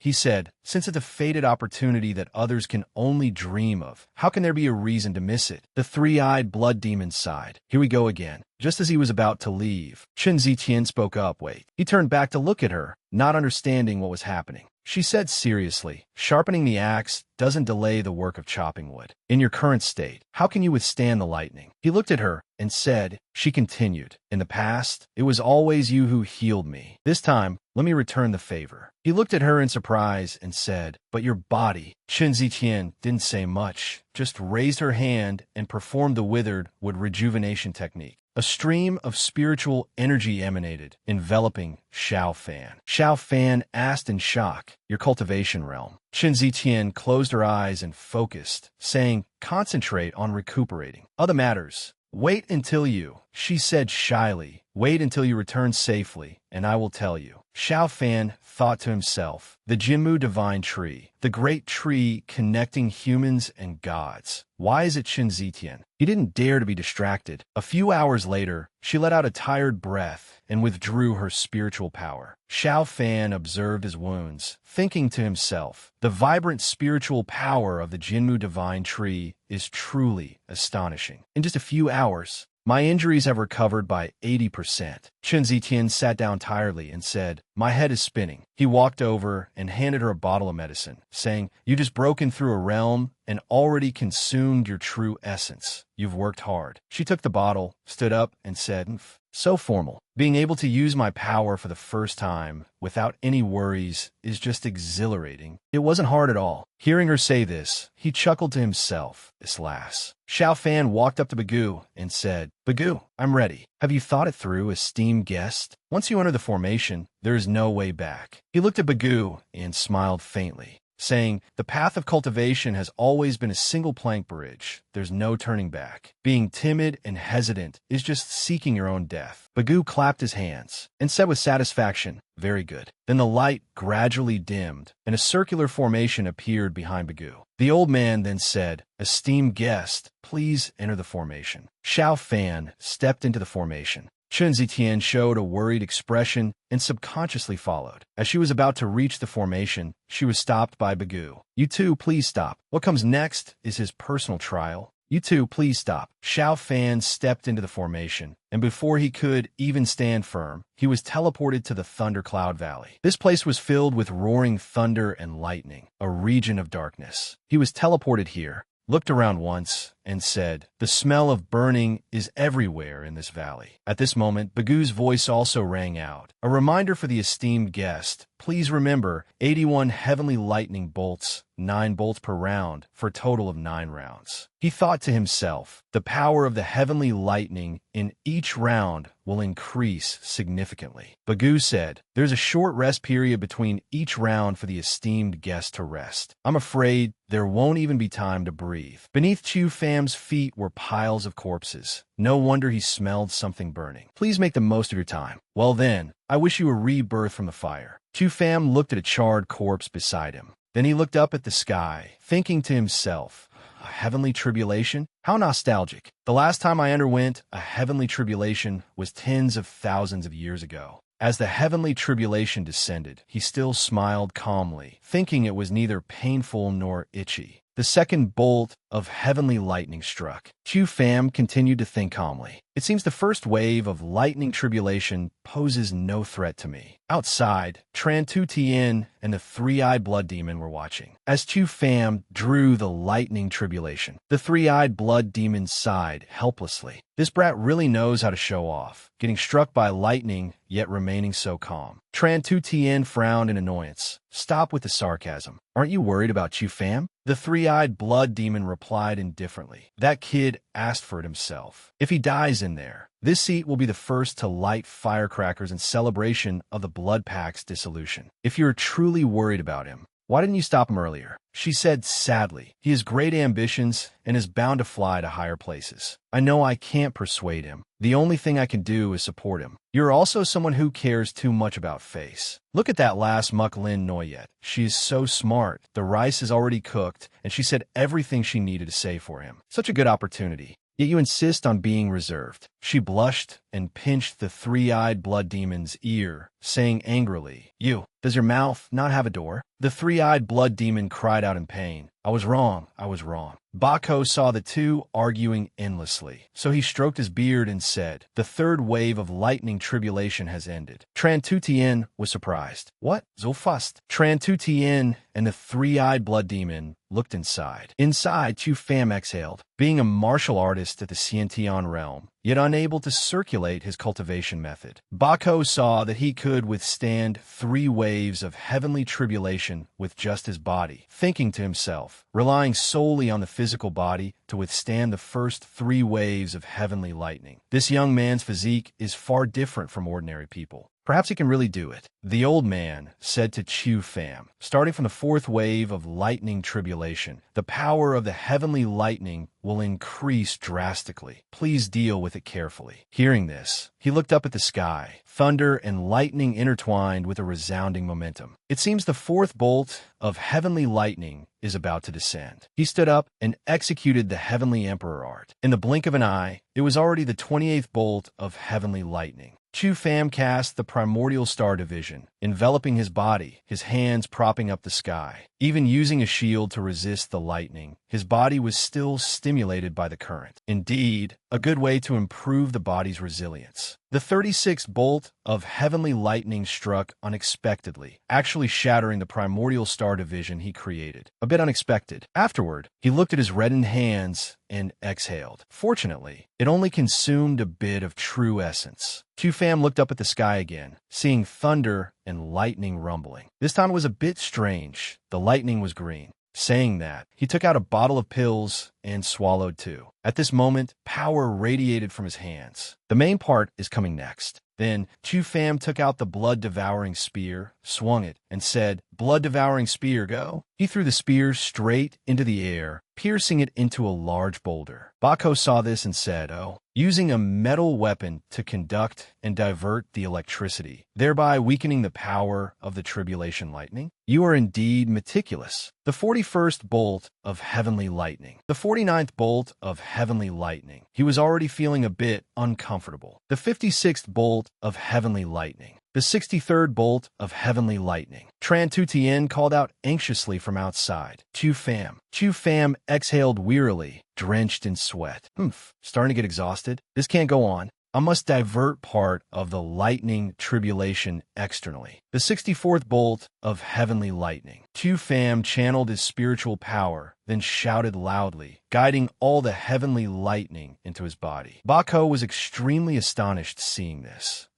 Is this young man absorbing the power of the heavenly lightning? He used his power to guide the lightning tribulation into his body. Very good. Just like that, guiding the power of the lightning to converge in the Dantian. Heaven-swallowing beast. I leave it to you. A giant beast appeared. He breathed a sigh of relief, saying, the 8th wave of lightning tribulation has passed. He clutched his chest in discomfort, kneeling on one knee. This is bad. My body is starting to go numb. He looked at his hand, sweat seeping out, frowning as he thought. The lightning is traveling through my meridians all over my body. If this continues, I will die. My true essence is 70% depleted, and the heaven-swallowing beast is also reaching its limit. The final 9 bolts of heavenly lightning are the strongest ones. Chu Pham looked at the essence blood in his hand, saying hesitantly, unless. The 2 people and 1 beast seeing this scene all exclaimed in unison, it's the heavenly serpent essence blood. Does he intend to? The 3-eyed blood demon said somewhat angrily, stinking brat, you prodigal son, you dare to waste such a heavenly treasure. Tran Tutien didn't understand and asked, what's wrong? This brat intends to drink all 9 drops of heavenly serpent essence blood at once, attaining enlightenment in battle and breaking through to the origin core realm. breaking through to the origin core realm before the 9 strongest bolts of heavenly lightning descend. Bako said, "This action of yours is truly unwise. Drinking the heavenly serpent essence blood straight, without going through the process of absorption and refining the medicinal power, since it contains dense barbaric blood energy, will make your body unable to withstand such vigorous power. I fear you will explode and die before you finish absorbing it." Hearing this, Tran Tutien became even more worried, only able to whisper, "Tu fam, don't do anything foolish." At this moment, inside, Tu Fam still held the 9 drops of heavenly serpent essence blood, hesitating as he thought. 9 drops of heavenly serpent essence blood correspond to the 9 bolts of heavenly lightning. Although swallowing it like this is indeed a waste, I can't worry about that much anymore. Saying that, he made up his mind. Heavenly serpent, aid me. As soon as he finished speaking,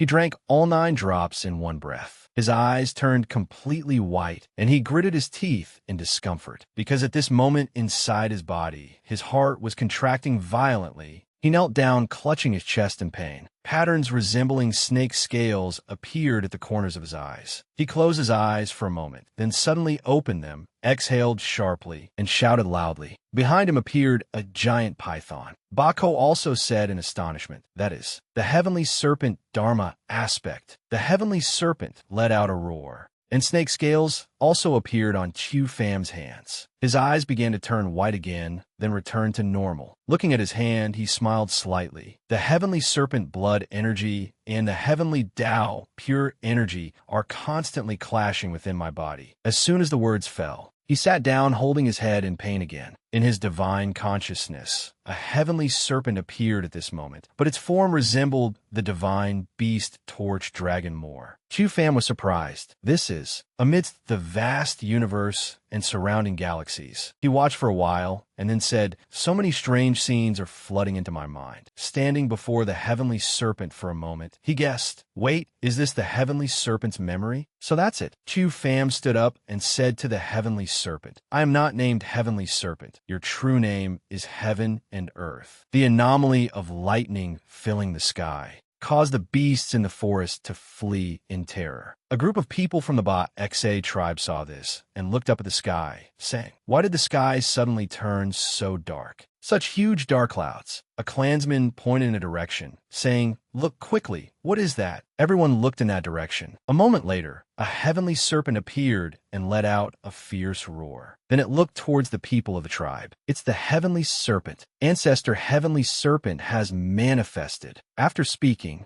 everyone knelt down to bow to the heavenly serpent. "Heavenly serpent, it is the heavenly serpent that has returned. Heavenly serpent, bless us. Heavenly serpent, bless us." The scene shifted to 10,000 B City. No Tam Long was standing on the city wall looking down, frowning as he said, "What the hell is that? I must go report to the elder immediately." Saying that, he just turned around and taken a few steps when he bumped into someone standing behind him. This person had his arms crossed, looking at him with a fierce expression. He glanced up and stammered, "Elder. Elder Lu." This person was the elder of the 10,000 B sect, Lu Qian, at the peak of the Xiantian realm. Lu Qian said, panicking like this, "Where is your dignity?" He scratched his head and said, "Elder Lu, the sky was clear, but suddenly a giant python descended. Could it really be the heavenly serpent reborn? Whether it is a heavenly serpent or a great dragon, as long as it is a beast, it must submit to my 10,000 beast sect." Back to Tran Tu Tien's side. Suddenly the ground shook. She said, "Something big seems to have happened underground." The three-eyed blood demon said, "He's out." Tran Tu Tien looked towards the three-eyed blood demon and saw Chu Fam walking out of the lightning tribulation. She cheered happily, "Chu Fam." Behind him, the phantom of the heavenly serpent appeared, then vanished again. This layer of snake scales, could it be? Chu Fam raised his hand and said, "The heavenly serpent essence blood helped my body evolve a type of protective cultivation method during the lightning tribulation, named the heavenly serpent scale armor." The three-eyed blood demon flew over, his face darkening with anger as he said, "Humph, treating the heavenly serpent essence blood like plain water to drink, and the result is growing a layer of turtle shell. This layer of scales can appear automatically according to my will when I encounter danger. Attacks from sabers, swords, spears, and halberds, if their power is weaker than the 81 bolts of lightning tribulation just now,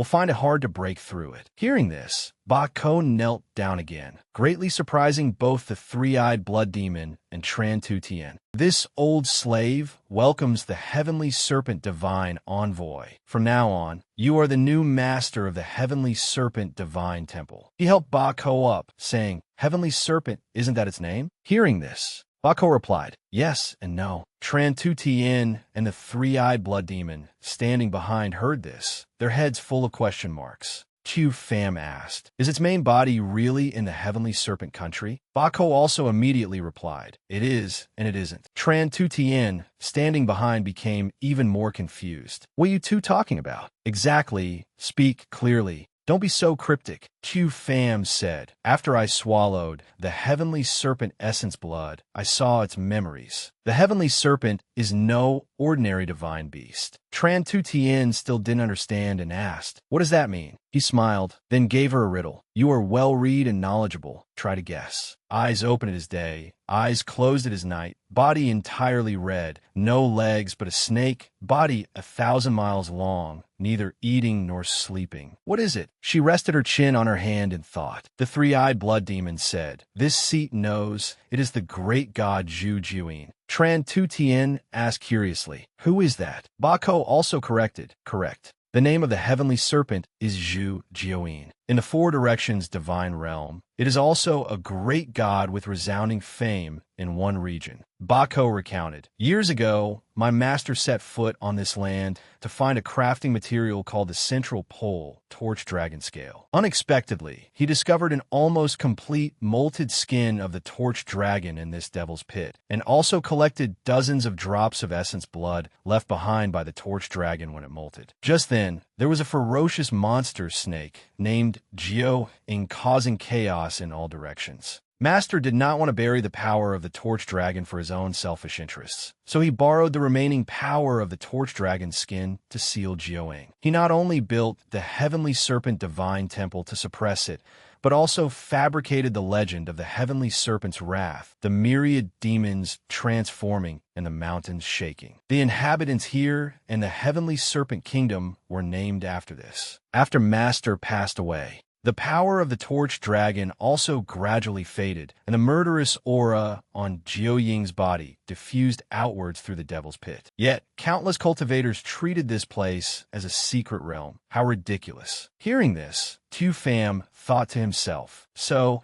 this monster named Jiu Ying is the true source of the violent and evil aura. Then how did it spread to Black Mountain? Tran Tu Tien said, so, the heavenly serpent that the people of the heavenly serpent kingdom admire and worship actually does not exist at all. Ba Ko also said, that is correct. The entire myth about the ancient ancestor heavenly serpent is nothing more than a molted skin of Zhu Jiuyin from a distant galaxy. Then where is Zhu Jiuyin's true body? Ba Ko immediately said, Tai Su. Qiu Fam and Tran Tu Tien said in unison, Tai Su? Ba Ko explained further. Above the peak, there are higher peaks. Beyond the divine realm, there are heavens beyond heavens. The true body of Zhu Jiuyin roams within the Tai Su, unbound by time and life and death, free and unfettered. Qiu Fam said, mortals aside, but since tens of thousands of years ago, the Four Directions divine realm has circulated the classic tale of the heavenly serpent, the ancestral dragon, and the Ying Long fighting and losing, resulting in banishment to the lower realm. If the heavenly serpent was fabricated by your master, how could it contend for supremacy with the ancestral dragon? The three-eyed blood demon also spoke up. Right.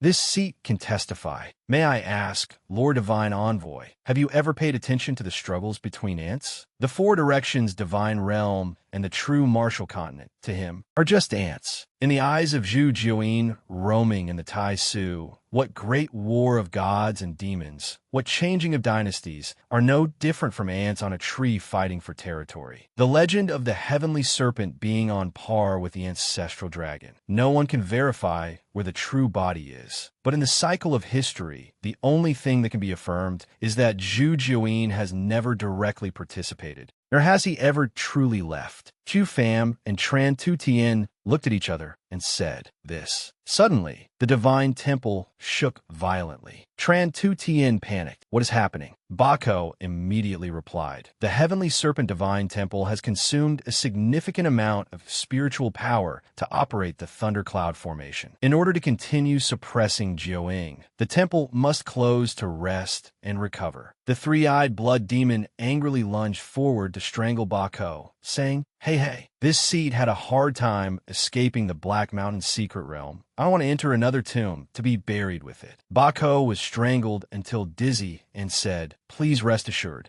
Please rest assured. Then the old man activated a formation. This old servant will use the last bit of the temple's spiritual power to send you all out of the devil's pit safely. Please enter the formation quickly. Chu Pham said, Let's go. Then the two of them and the three-eyed blood demon quickly entered the formation. Bako raised his hand to cast the spell, shouting loudly. Tran Tu Tien worriedly asked Bako, What about you?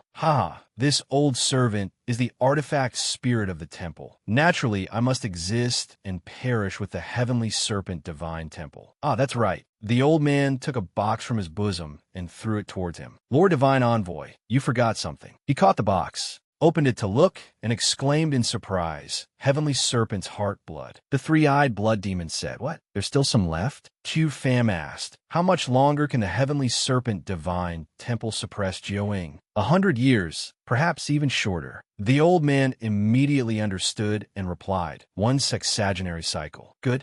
Chu Pham, will definitely return within 60 years to help the Heavenly Serpent divine temple eliminate Jiaoying. You must try to hold on. Saying that, his figure gradually faded. The old man watched his figure disappear, then burst into tears. Master, this old servant has not failed your dying wish. It is only a pity that I cannot. Be that as it may, everyone has their own destiny. Be that as it may, I can hardly protect myself. The old man turned and walked into the hall. Be that as it may, this life has ended. What is left to linger over? Immediately after, huge boulders fell, and the entire divine temple sank deep into the ground. Elsewhere, a halo of light flashed, and Chu Pham and Tran Tu Tien were teleported there. But not on the ground. They were falling from the sky. Tran Tu Tien screamed in fear, help. Chu Pham hurriedly called out, Three-eyed. The three-eyed blood demon thought to himself that everything falls to him. He clicked his tongue, frowning in dissatisfaction. But what could he do? Who asked him to establish a contract with Chu Pham? In an instant, he transformed into his giant form and said, This seat is here. He flew over to catch the two of them. Tran Tu Tien said, Well done, three-eyed blood demon. Chu Pham crossed his arms and said arrogantly, That is what it should do. The three-eyed blood demon snapped. Believe it or not, this seat will throw you down right now. Tran Tu Tien looked ahead, somewhat dazed, and said, That is. She pointed ahead. You two looked quickly. Following the direction she pointed, they saw a gigantic python. She covered her mouth, guessing in astonishment. Could that be the heavenly serpent? How could the heavenly serpent be so small? It is merely because my bloodline and its bloodline fused, summoning a projection from beyond the Tai Su. That's all. Then he saw something. Tran Tu Tien asked, What is that? The demonic beasts below were scattering and flee. The three-eyed blood demon clicked his tongue. TSK, TSK. The moment the heavenly serpent appeared, the entire heavenly serpent kingdom went into chaos. The heavenly serpent divine temple seal on Jiaoying has weakened. Demonic energy and violent aura have begun to leak out. Just a projection has this much power. If Jiaoying's true body were to descend, I'm afraid the entire true martial continent will be destroyed by it. Chu Pham rubbed the three-eyed blood demon's head and said, Three-eyed, fly into the center of the projection. It roared angrily. Do not give orders to this seat. She asked, What is he planning to do now? Chu Pham immediately said, Taking people's money, helping people resolve disasters. Since I inherited the heavenly serpent's ability, and they are naturally considered the heavenly serpent's subjects, I will give them a hand. The three-eyed blood demon flew towards the heavenly serpent. Chu Pham raised his hand to cast a spell, ordered to summon all things, yin and yang rotate. Open. A beam of power shone over the heavenly serpent, causing it to roar. The people of the tribe on the ground saw this scene and thought the heavenly serpent was angry. They all knelt down anxiously. "Heavenly serpent, please quell your anger. Heavenly serpent, please quell your anger." One person discovered something. "Oh, isn't that young hero Chu?" Chu Pham stood on the back of the three-eyed blood demon, looking down at the crowd below. The three-eyed blood demon also slowly descended to where they were standing. Another person stepped forward and said, "You little brats are quite capable. Knowing to find a pretty boy to play God and ghost." Then he roared in anger, "Pa, divine envoy, daring to play these tricks on our Manko tribe? Today this old master will chop his head off to make a wine bowl." He saw a young lady beside Chu Pham. His eyes immediately lit up. He rubbed his chin, drool flowing from one side of his mouth, and said, "This little lady has fair skin and tender flesh, not like those rough women in the heavenly serpent kingdom." Hearing this, she said unpleasantly, "Damn fat pig, your head is full of intestines. Death is imminent, yet you don't know how to repent." Hearing these words felt like being struck by lightning to him, and he repeated, "Did you just say, fat pig?" His face immediately darkened, and he gritted his teeth and roared, "You little brat with a poisonous tongue, let me cut your tongue in half. See if you can still talk so much." He swung his axe down. At the same time, Chu Pham looked at him with eyes burning with red flames. When he chopped the axe down, a force appeared around her, preventing him from bringing it down. His axe blade was only an inch away from her, but couldn't budge any further. At this moment, he felt something was wrong. His face stiffened slightly, and a few drops of sweat rolled down from his head. "What is happening? Why can't I move? This aura, this pressure. This little brat cannot possess such pressure. Who is it? It's this pretty boy. This gaze is like a venomous snake that is locked onto its prey." Seeing Chu Pham's eyes, which were almost identical to the heavenly serpent's eyes, he couldn't help but tremble. Chu Pham's face was expressionless as he coldly said, "Kneel." He immediately obeyed, threw the axe in his hand down, and prostrated himself. Seeing this scene, the two subordinates were astonished and confused, saying, "Second master, you are." At this moment, he had no mind to care about dignity. He only cared about keeping his life. He begged continuously in fear, "Divine envoy, spare my life. Divine envoy, spare my life." Chu Pham said nothing, just gave him a loving glance, causing him to immediately cough up fresh blood. The subordinates didn't understand what was happening and kept calling out, "Second master, second master." He clutched his chest in pain, his mouth ceaselessly spitting out fresh blood. He stammered, "My Dantian." He closed his eyes in pain. In front of him, Chu Pham only said in a deep voice, "Scram." The two subordinates supported him as they left, still saying, "Our Manko tribe will remember this grudge." Did they just retreat like that? Lord Divine Envoy didn't even move a finger. Yet he crippled that Mako. Many thanks to the Divine Envoy for lending a hand. Everyone was about to kneel to thank Chu Pham for saving their lives, but he shouted loudly, "Do not kneel." Hearing this, everyone did not understand why. A snake appeared by his feet. He reached out and caught the snake, holding it in his hand, and said, "You call yourselves the descendants of the boss snake, taking the snake as your totem. So have you ever truly observed the habits of snake? We do not understand the divine envoy's meaning. Snakes crawl on the ground, moving without bones, but when they encounter danger, no matter how great the disparity in strength and size, they will all straighten their bodies, baring their venomous fangs to protect themselves. You claim to be descendants of the heavenly serpent, yet when you encounter trouble, you only know how to kneel and beg for mercy. You have truly lost all the face of your heavenly serpent ancestors. From now on, I do not want to see you kneeling at the slightest provocation. Do you hear me clearly?" Hearing this, the eyes of the people in the tribe were filled with admiration, and they clasped their hands in salute. "We will remember the divine envoy's teachings." Suddenly, there was a noise in the forest. Chu Pham looked over and saw no one. But in the bushes was the very person who had stood on the city wall earlier, hiding inside. He immediately thought in fear, "What bad luck! Why is this brat here?" By nightfall, the people of the tribe gathered around the bonfire, dancing together. A young man stepped forward, raising a bowl of wine, and said, "A toast to the heavenly serpent divine envoy." Everyone raised their cups in unison. "A toast to the heavenly serpent divine envoy."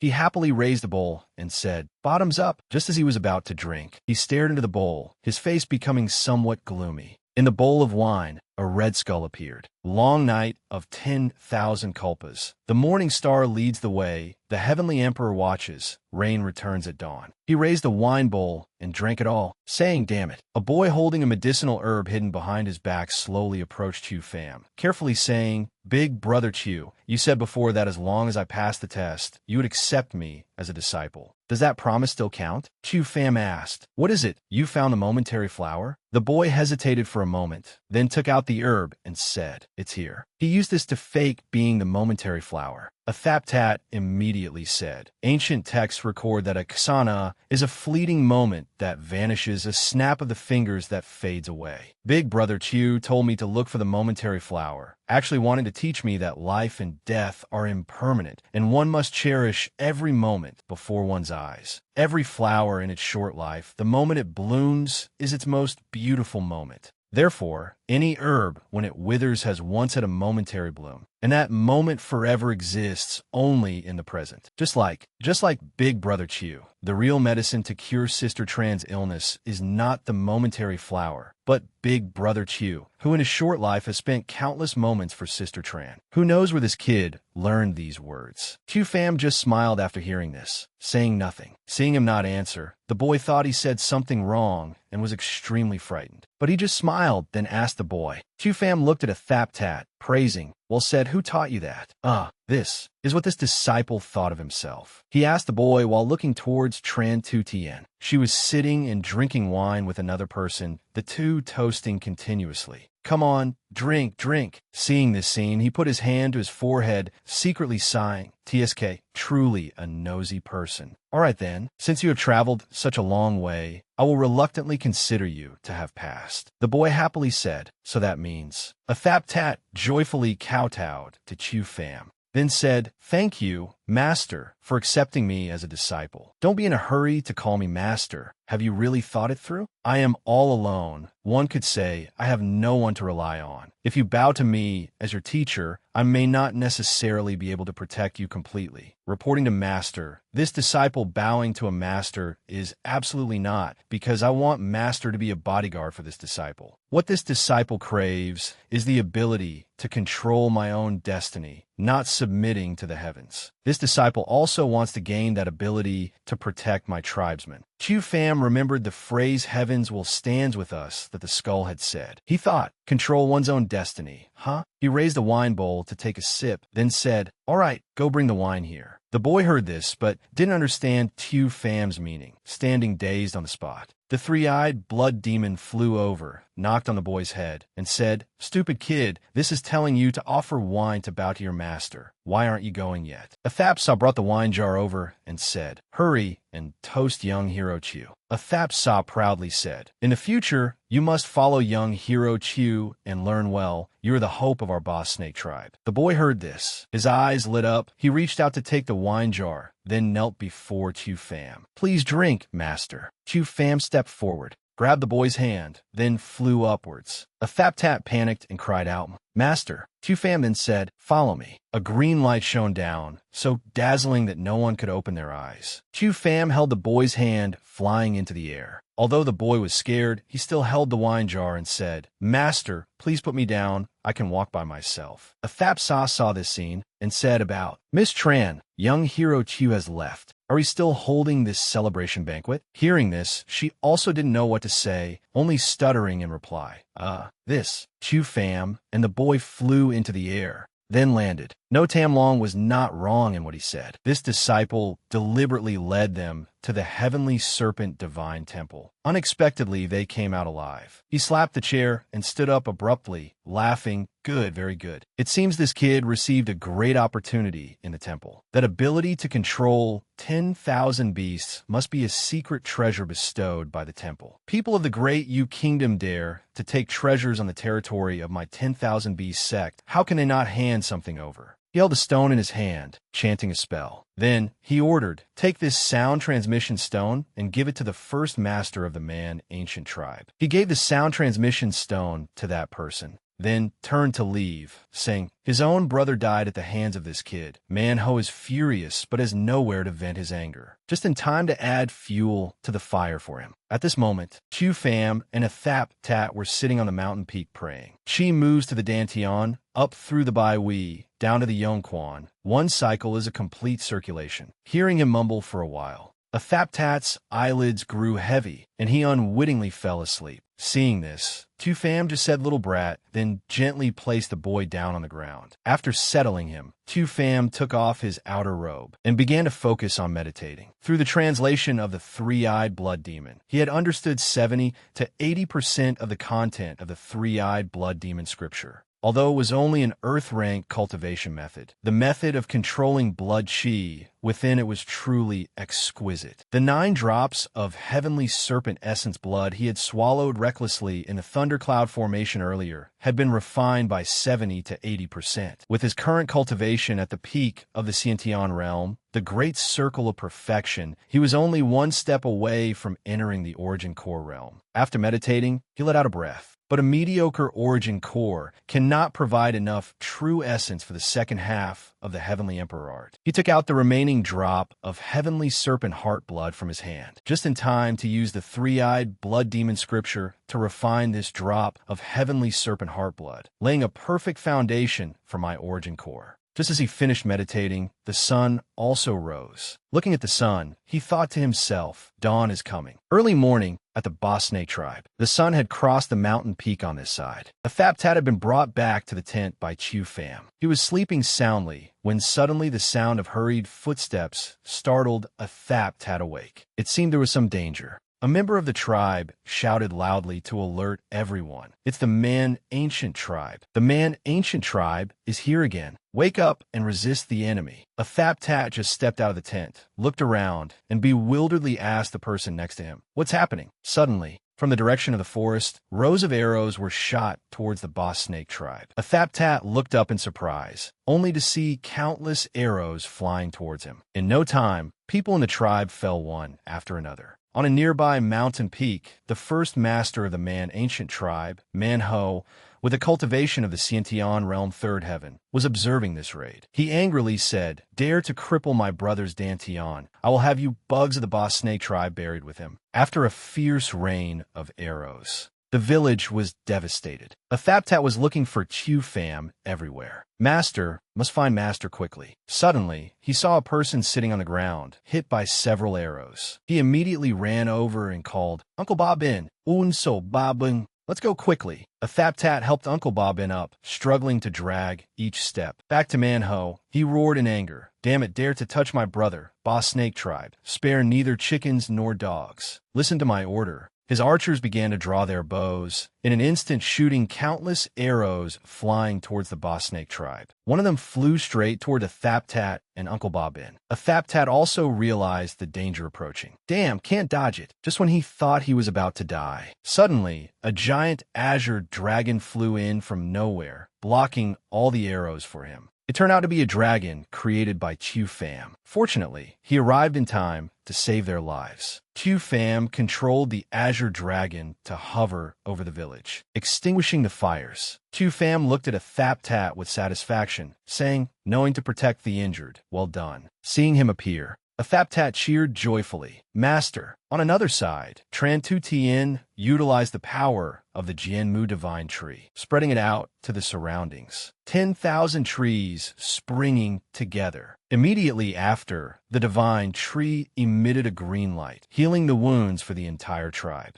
Everyone exclaimed in surprise, This, the wounds don't hurt anymore. This light is truly magical. A Thap Tat said, I feel much better. Next, Tran Tu Tien led everyone to take refuge, saying, everyone, quickly retreat to a safe place. Hearing this, everyone obediently left. They called out to each other, go quickly, go quickly. Whoosh! A large blade flew in from nowhere, sticking into the ground, scaring everyone into screaming. Oh no! It turned out that blade was thrown by Manhwa, who had a cultivation of the Xiantian realm third heaven. He stepped towards the villagers, saying, I haven't given permission. Who dares to leave? Today I came here to slaughter the whole village. Whoever dares to leave first, I will kill their whole family first. One of his subordinates suddenly realized something, shouting loudly, "First master." He spoke while pointing at Chu Fam. The second master died at the hands of this kid. Hearing this, Chu Fam remained extremely calm, standing with his arms crossed as if nothing had happened. Manhwa immediately stepped forward, his face full of murderous intent, asking, "Are you the bastard who crippled Man O's Dantian?" Despite being so arrogant, he still had a trace of wariness. He thought, can't see through this kid's realm. But with just this small body to take down Man O, could he be an expert in using poison? Not letting him guess anymore, Chu Fam coldly replied, "I was wrong." Hearing this, he was suspicious. "Huh? You are apologizing to me?" This time,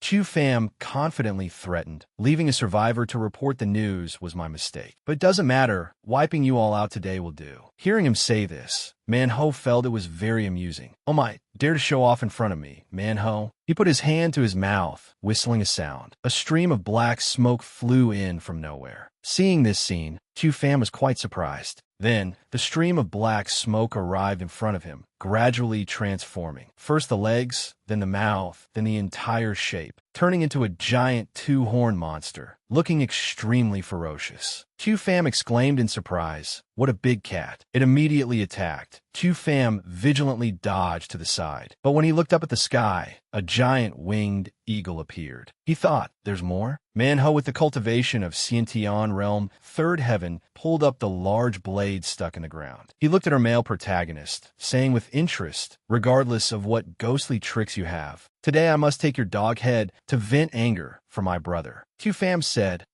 so that's how it is. This beast taming technique. The 10,000 Beast sect does have some skill. Fine then." After speaking, he gathered his strength. Facing the two giant monsters, Chu Fam confidently said, "My enemies are many. 2 more of you won't matter." The scene shifts to 10,000 Beast City. 3/4 of an hour had passed. An elder of 10,000 Beast City was resting in the courtyard. No Tam Long asked, "Elder, you directly transmitted the beast and beast-taming arts to Manhwa. Aren't you afraid he'll see through it?" Hearing his subordinate ask, he replied, "That Manhwa is a bit dim-witted, but his strength isn't bad. Plus the few beasts I granted him. It's enough for that kid to suffer a loss. He's only thinking of revenge now. He has no mind to guess our intentions. Winning big with small, treating the difficult with the difficult, is the characteristic of my 10,000 Beast sect." No Tam Long, having heard the explanation, was extremely impressed. Elder's brilliant plan, disciple admires. But he immediately asked fearfully, "But what if that kid wins and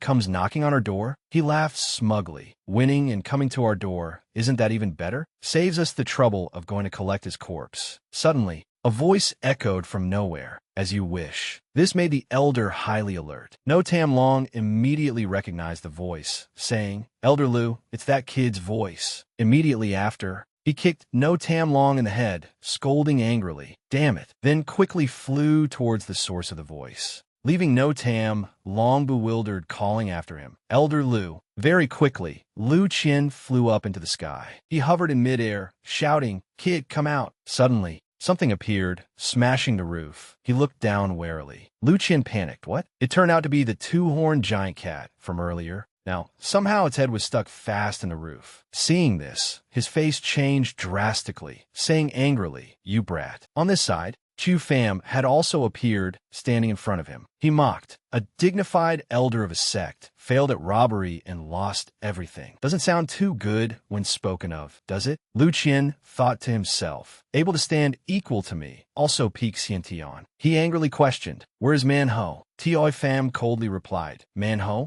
That fool at Xiantian realm, third heaven, is dead." Hearing him say that, Lu Qin roared in agitation. "What?" Chu Fam added, "Along with his subordinates and those animals of your 10,000 Beast sect, not one was spared." Lu Qin knew the matter, grinding his teeth in anger. "This kid is young, but has such a vicious heart." Chu Fam shouted, "Cut the flattery. If you want something in the Heavenly Serpent Divine Temple, say it straight. Don't beat around the bush." Hearing this, he felt as if his dark intentions were exposed, saying, "Humph. The Heavenly Serpent Kingdom is the territory of my 10,000 Beast sect. You took things in the heavenly serpent kingdom, injured my disciple, and killed my spirit beasts. He pointed at Chu Pham, continuing provocatively. Without my 10,000 beast sex nod, don't dream of escaping. Hearing his provocative words, Chu Pham just yawned tiredly, saying, "How long do you want to run your mouth? Isn't it better to speak with strength?" He said angrily, "Brat, relying on having some cultivation to look down on beast god Immortal Lu Qian, are you?" Afterward,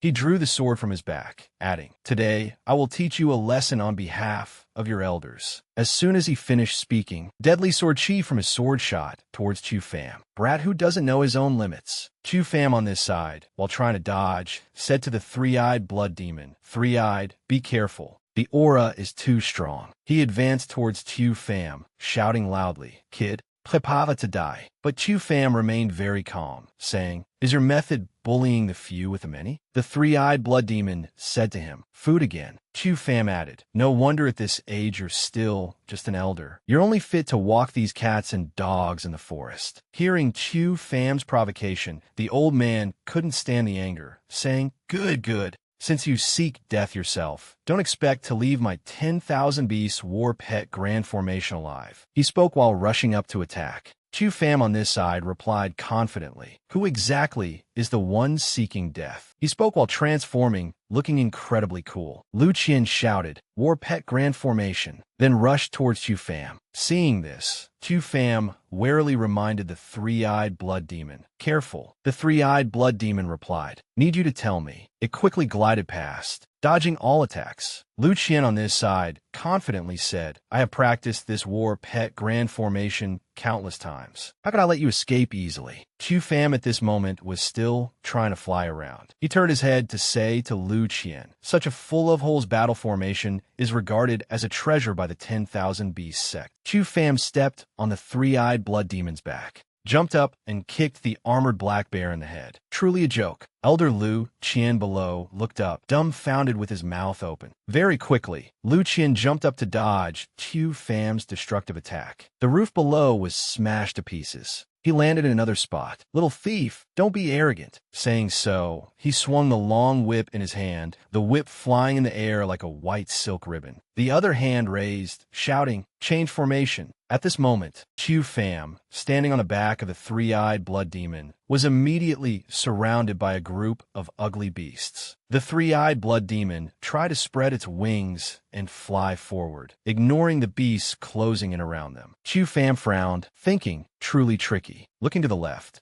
he only saw a green dragon blocking the front, making him startle. The three-eyed blood demon glanced at that dragon, cursing, "What the hell are you doing? Why target me?" While speaking, the three-eyed blood demon leaned to dodge. Lu Qian laughed smugly, stroking his beard and saying, "To shoot a man, shoot his horse first. To capture bandits, capture their king first. I'll take down that bloodbat mount of yours first. See how arrogant you can be then." On both the left and right, two black beasts aimed at them. Chu Pham quickly said, "Three-eyed left, left, right, right." The three-eyed blood demon, carrying Chu Pham, glanced to the left, getting angry. It raised a fist and shouted, "Stinking brat, how long do you want to play? This seat won't serve anymore." Chu Pham mocked, "I intended to see what was exquisite about the 10,000 beast sex beast taming method. Didn't expect it to be so crude." Now two more beasts appeared. A gray-blue dragon with white fur, black horns, and red eyes. An orange-winged locust. Chu Pham frowned looking at these two beasts, thinking, using soul-seizing talismans to seal intelligence, forcibly opening the divine souls of exotic beasts, forcing them to obey. Over time, the divine souls in their bodies will also be refined, turning them into puppets with only fighting power left. Lu Qian held a long whip performing the formation, his body wrapped in dense dark purple fire, looking extremely sinister. One look and you knew he wasn't a good person. A moment later, an exotic beast rushed towards Chu Pham. It had multiple pairs of wings and a tail, both black and sharp. He gritted his teeth, glanced once, thinking it was too fast, couldn't dodge in time. He hurriedly raised his hand to block, the sharp tail sliding across his snake scale-covered hands. He couldn't help but roar in annoyance. Damn it! After speaking, he immediately channeled spiritual power, turning the sea blue snake scale arm into a harder green color. Lu Qian, seeing this, said, Not bad. That layer of scales is invulnerable to blades and spears. He stared, exclaiming, "This must be a treasure of the heavenly serpent divine temple." While speaking, he crossed his arms, tapping smugly, laughing. "Kill this brat, seize the treasure and bloodline. I will have the capital to run for the next sect leader of the 10,000 Beast sect." Finished speaking, he was quick as lightning, swinging the whip to strike the face of the purple dragon, shouting, "Hurry up, you animals." He fought more vigorously, shouting, "Attack for me." Lu Qian swung the whip forward, laughing despicably. "So what if you have peak Xiantian cultivation and protective armor? With this war, pet grand formation of mine, isn't wearing you down to death as easy as turning a hand?" Wherever the three-eyed blood demon carried Tu Fam, the herd of beasts surrounded them there. The two of them were tightly surrounded by three beasts, falling into an encirclement. Tu Fam was not afraid at all, instead laughing with interest. In his scale-covered hand appeared a purple spear, saying, "Correct, just now you said something very true." Lu Qian looked up, stunned and dazed, not knowing what to do. To shoot a man, shoot his horse first. While speaking, Tu Fam held the spear and leaped up, surprising Lu Qian. He continued, "To capture bandits, capture their king first." While speaking, he held the spear pointing straight at Lu Qian. Lu Qian laughed maliciously, rushing up to intercept, the long whip in his hand swinging a few times, unafraid, saying, "Well said." The two rushed at each other. Tu Fam held the spear with both hands, suddenly chopping down, but was blocked by Lu Qian using the whip. Lu Qian dodged to the right, laughing, "Kid, you're still far behind." After speaking, he attacked, but Tu Fam was faster, a somersault, shouting to the back, "Three-eyed, lend a hand." But at this moment, the three-eyed blood demon was sitting on the head of a beast, striking its head with a blow, blood splattering, making it stick out its tongue in pain. The three-eyed blood demon replied discontentedly, "Don't you see this seat is busy? Solve it yourself." The three-eyed blood demon spoke decisively, clear division of labor, each to their own task. Tu Fam gritted his teeth and huffed, saying discontentedly, "Truly unreliable." He stepped on the beast's back to borrow force and launched forward, rushing towards Lu Qian, shouting, "Old thief." Amazing speed,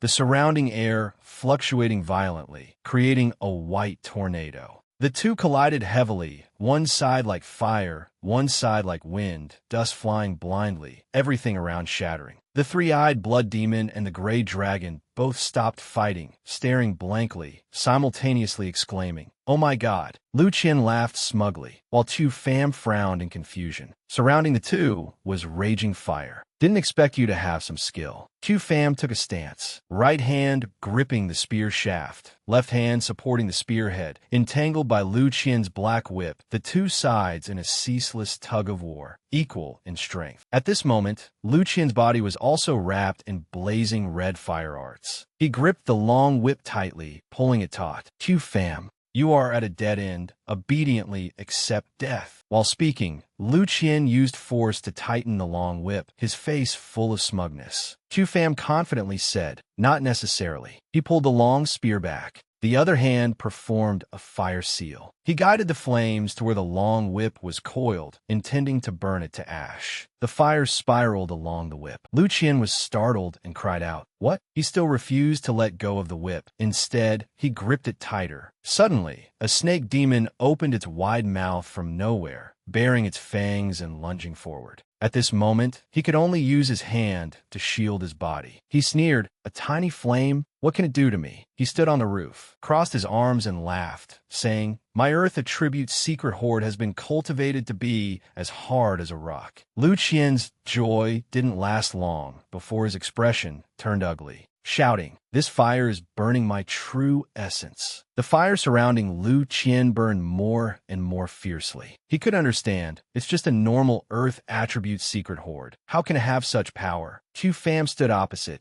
waving his hand towards the sky, causing the flames wrapped around him to burn even more intensely. He opened his palm, the fire blazing, and mocked triumphantly, "With the blessing of Zhu Juyin, the power and quality of my heavenly fire are extraordinary." Lu Qian roared in anger, "You brat, don't get cocky." He channeled strength into his legs, shattering a large patch of tiles. Lu Qian dropped into a horse stance, clenching his hands into fists, shouting Primordial Kos Gong Ki. But the flames quickly swallowed his shoulders, burning his sleeves. Just as he realized something was wrong, the long whip was also engulfed by the fire, burning into charcoal and falling to the ground, emitting sizzling red smoke. Lu Qian stared blankly and cried out, "My spirit-controlling whip!" Chu Pham stood opposite, witnessing it all. He crossed his arms, hugging his long spear, and sneered, "If I'm not mistaken, you relied on this whip to enslave the souls of these beasts, didn't you?" His gaze was sharp, smiling contemptuously. Now the whip has been burned to ash. Only then did Lu Qian suddenly wake up, his face full of fear, cold sweat pouring like a stream, shouting, "This is bad." The flock of beasts hovering above the two of them landed one by one, standing behind Chu Pham. He looked handsome, holding a long spear, imposing and majestic, saying, "Your retribution has arrived." Lu Qian's face turned pale, and he shouted, "Damn it!" He turned and jumped down,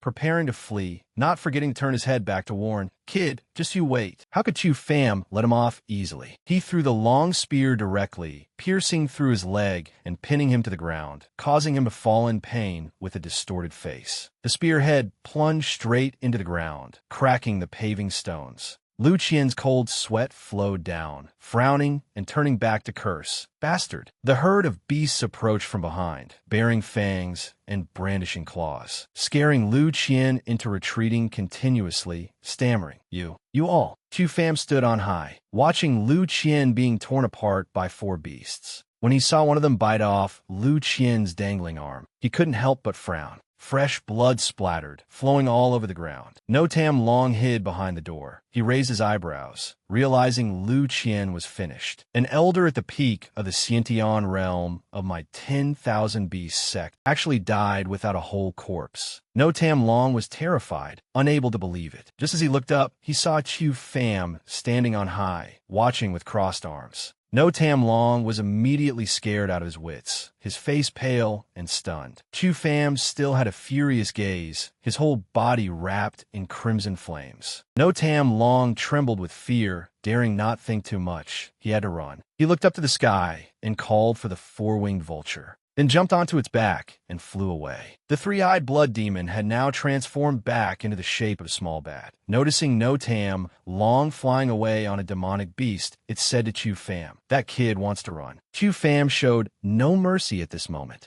saying, "If you don't cut the grass by the roots, it will grow again when the spring breeze blows." He stomped his foot, stretching his left hand horizontally and his right hand back, getting into a posture ready to jump, shouting, "Chase." But at this moment, a red bird-shaped flame light slowly flew over from behind. Seeing this, Chu Pham gave up the idea of chasing, turning his head to catch the flame in his hand, thinking to himself, "Divine sense secret art." The flames slowly dissipated, leaving behind a letter in the shape of a white crane. He was surprised to discover it was news coming from Danyan High. Chu Pham's eyes immediately widened in shock, clenching the letter tightly in his hand. Elsewhere, a flock of red-eyed crows flapped their wings and flew over, pecking at corpses on the ground. The ground was stained with blood. The citadel was shrouded in a gloomy, eerie purple color, with deathly energy rising to the sky. The city walls were cracked amidst the desolation, dry leaves rustling as they flew, adding a touch of sorrow. The surrounding architectural structures were no different. The plaque of the Lin family had shattered. "Everyone has known each other for decades. Why must you be so stubborn?" A voice echoed out. The scene inside was filled with tangled iron chains, below which hung many dried corpses, leaving only white bones. "The glorious era of the Lin family has passed. Hand over your grandson's pill formula. With spirit stones for everyone to earn, you can also enjoy blessings sooner." Mo Yunfeng held a teapot, cheerfully pouring a cup, then held the tea cup out in front, saying, "Don't you agree?" The person opposite slowly opened his eyes. There were 2 insects burrowing deep into his flesh. The Lin family head was suspended in midair by iron chains, iron hooks piercing his shoulders, causing injury. His whole body was covered in wounds, still in a groggy state, not yet fully awake. Seeing Mo Yunfeng, he frowned. On a desolate and ruined street, walls were full of cracks, belongings scattered everywhere, with not a soul passing by. Suddenly, a voice rang out, Lin family head. Mo Yunfeng, with a treacherous face, brought the cup of water to the face of Lin Jinhong, who was covered in injuries and wearing tattered clothes, saying, "You and I being in a deadlock like this isn't a solution either." Seeing Lin Jinhong had no reaction, he threatened, "Even if your true essence is profound, you can't withstand 10 to 15 days without a drop of water." Lin Jinhong didn't even look at the cup of water, knocking it over, and mocked. "You hid demon insects in the pills, supplying them to the major families, then used the antidote to threaten them, forcing the 3 great aristocratic families to obey your orders. You also let those 3-eyed blood demons attach themselves to the young masters and misses of the noble families, holding them hostage. Now the entire Black Mountain Commandery City is in the pocket of your Mo family." Even though he was suspended in midair, Lin Jinhong showed no fear, questioning, "Mo Yunfeng, what else are you dissatisfied with?" Hearing this, he seemed very annoyed, frowning and asking, "Dissatisfied?" Then Mo Yunfeng laughed coldly, mocking, "How can a swallow know the ambitions of swan?" Mo Yunfeng looked into his palm, his eyes full of ambition, replying, "The ambition of my Mo Yunfeng has never been these petty family games of those clans." He reached out his hand, laughing confidently. "What I want is for the Mo residents to become a sect, standing in the top ranks on the true martial continent." Hearing such delusional thinking, Lin Jinhong replied contemptuously, "Delusional." Mo Yunfeng became furious upon hearing this. Crushing the teacup in his hand, he glared angrily, quickly retorting, "Dragon Tiger sect, Azure Origin sect, Ancient Mo sect, even the Black Water sect in the shadows." He clenched his fist and continued, "They all have to look at my expression to act. I want all of them to kneel before me, wagging their tails and begging." Lin Jinhong found it more and more grating to the ears, quickly retorting, "Just for this boring delusion, you handed the entire Black Mountain Commandery City over to demons. Sooner or later, they will betray you."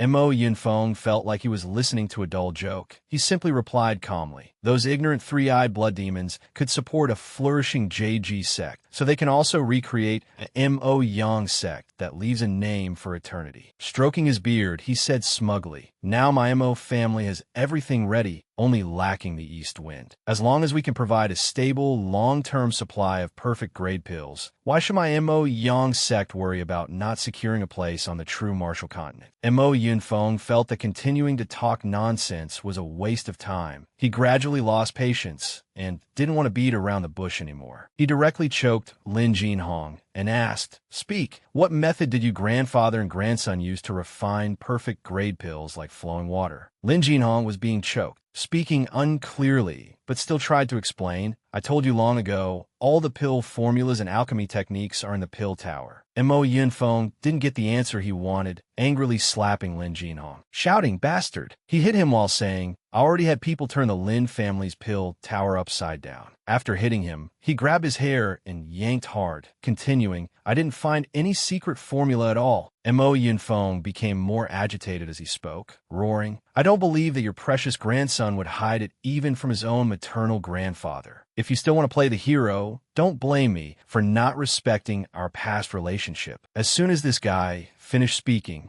a red insect appeared out of nowhere on his shoulder, then used its tentacles to latch firmly onto Lin Jinhong's chest. There was another one on the other side of his chest. They slowly sucked blood, causing him excruciating pain. The 2 insects gradually grew larger, sucking Lin Jinhong's blood. He was helpless, only able to curse, "Damn it." Mo Yunfeng said nothing, just clasping his hands behind his back, calmly watching him scream in pain. At this moment, Lin Jinhong's face was pale, his forehead drenched in sweat. When he couldn't bear it anymore, he spoke with difficulty, "I'll talk." Hearing this, Mo Yunfeng immediately recalled the 2 insects on his chest, saying with satisfaction, "Haha, that's more like it." Mo Yunfeng looked with satisfaction at the weakling before him, continuing, "Cooperating earlier wouldn't have." Before he could finish his sentence, Mo Yunfeng was spat on in the face by Lin Jinhong. He felt something sticky on his face, and cried out. Seeing the panicked state of this villain, Lin Jinhong laughed triumphantly without ceasing. He took a handkerchief to wipe his face, cursing angrily. Humph, your bones are quite hard. Mo Yunfeng's heart was burning with rage. He turned his head away, muttering, then let's just try and see. Next, he stood in front of a pile of barbaric torture instruments, muttering with a sinister expression. After tasting all 36 types of torture of my Mo family, let's see how long you can stay tough. Mo Yunfeng finished choosing the first torture instrument. He picked up a wooden wolf-tooth club from a table. Before he could even make a move, someone outside shouted, "Intruder!" He held the wolf-tooth club, his face blank, asking himself in confusion, "What?" Mo Yunfeng quickly realized something, turning to say to Lin Jinhong, "It seems catching an old man like you also hooked some small fry." Lin Jinhong also seemed to know who the fish he mentioned was, his heart instantly panicking. This is bad. Could it be that girl? In the courtyard of the main hall of the Mo residence, a sword stroke swung out, cutting down 2 lackeys of the Mo family. Another fellow rushed forward, only to be sent flying by a sword slash. A guard looked at the terrifying scene before him, too scared to speak properly. The person causing havoc in the Mo residence right now was none other than Lin Yuer. She looked at them valiantly and shouted, "The people of the Mo family indeed only know how to bully the old, the weak, women, and children." Although they witnessed the power of the young lady before them, they did not retreat. One of them shouted loudly to boost morale, "Don't be afraid, everyone. She's all alone. Surround her." Lin Yuer assumed a fighting stance, threatening the crowd. "Everyone get out of my way. I want to take my grandfather home." Witnessing her power, 2 guards looked at each other in doubt. This little girl looks weak and frail. How does she have such great strength? What sword art is she using? It looks like a gentle dance, but is as heavy as 1,000 caddies. Suddenly, a person slammed a long spear heavily onto the ground, cracking the earth. The 2 guards who were discussing excitedly heard the sound and turned around abruptly, screaming in terror. Eldest brother, Mo Fan, stood with hands on his hips, angrily scolding the guards. "A bunch of useless trash. A single woman has caused you all to run around like headless chickens." Lin Yuer looked at him, asking with an unkind expression, "It's you?" Seeing her curiosity about him, he spoke up to introduce himself, chief disciple of the Mo residence. Mo Fan, seeking the young lady's guidance. Lin Yuer was not polite at all, pointing her sword tip straight at him, replying, "Who needs your guidance?" She did not show weakness. Mocking him again. "Last time at the 4 clans tournament, you were scared off by my young master in fleeing the battle, and now you know how to act like a dog relying on its master's power to show off." Hearing these words, Mo Fan's self-esteem was heavily wounded. He gritted his teeth, glaring and cursing at her. Truly a woman with a big mouth. Mo Fan pointed his spear at her, laughing coldly. "I want to see just how formidable your sword art is." Lin Yuer majestically stomped 1 foot on the ground, cracking the earth. She accepted the challenge, replying, "Take this." The 2 said no more, quickly rushing into battle. Mo Fan leaped up, his spear thrusting straight down, but was blocked by Lin Yuer using the maiden sword art. With a female body, she struggled to withstand his spear. Seeing Lin Yuer struggling like that, he said smugly, "Oh, comparing strength? With the enhancement of the 3-eyed blood demon, my strength is 100 times that of a normal person." After speaking, he swung his long spear, attacking her relentlessly. Lin Yuer was indeed not the opponent of this sinister Mo Fan. She struggled to block the attacks while exclaiming, "Too strong." Mo Fan, full of treacherous tricks, unleashed a vicious move, sweeping the shaft of his spear at her legs. Because of this, Lin Yuer lost her balance, falling flat on the ground. Due to inertia, the sword in her hand also flew out. Lin Yuer realized this and hurriedly reached out to grab it, crying out inwardly that this was bad. Mo Fan had already realized this and did not let her have her way. He pressed the tip of his spear right in front of her face. She did not expect this, gasping in surprise. "You?" He looked at her with an arrogant expression, declaring, "It's over." Suddenly, someone called out Mo Fan's name. He reflexively turned towards the voice, discovering it was Mo Yunfeng, and called out respectfully, "Lord Patriarch." Mo Yunfeng walked over slowly, instructing Mo Fan. This woman must only be captured alive, not killed. He stroked his beard, voicing his thoughts. "It doesn't matter if we don't have the biological grandson Xiao Fan. This adopted granddaughter is also the heart and soul of Lin Jinhong." Next, he ordered his subordinates to capture her. Immediately, two guards rushed up and pinned Lin Yuer down. She could only struggle, looking at the cruel man before her, shouting in grievance, "You people let me go!" Suddenly, a thick fog rolled in from nowhere, enveloping the place. The MO family guards looked at the spreading fog, asking each other blankly, "Why is there suddenly fog?" Suddenly, a woman appeared from the mist. It was Nam Gong Shui.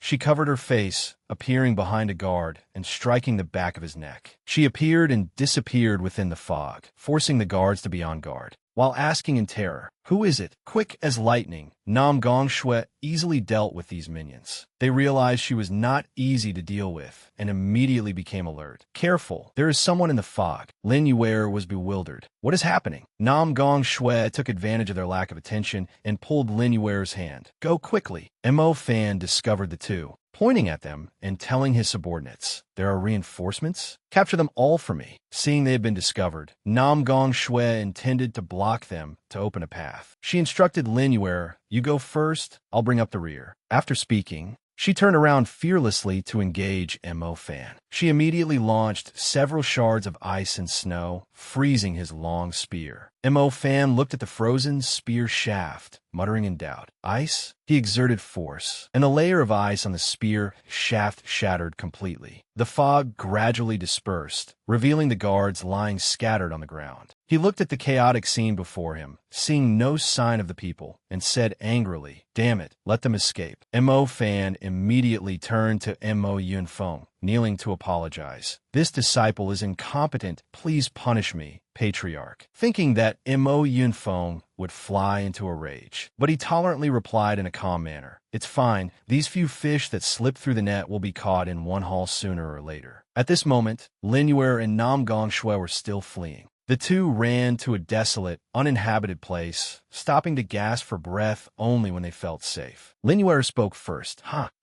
They probably won't chase us here." She clasped her hands to thank the young lady before her. "That was too dangerous just now. Fortunately, a heroine stepped in to help. Thank you very much." Nam Gong Shui slowly removed the veil covering her face. When she turned her face around, Lin Yuer immediately recognized her, stuttering speechless. Lin Yuer kept pointing at Nam Gong Shui. You.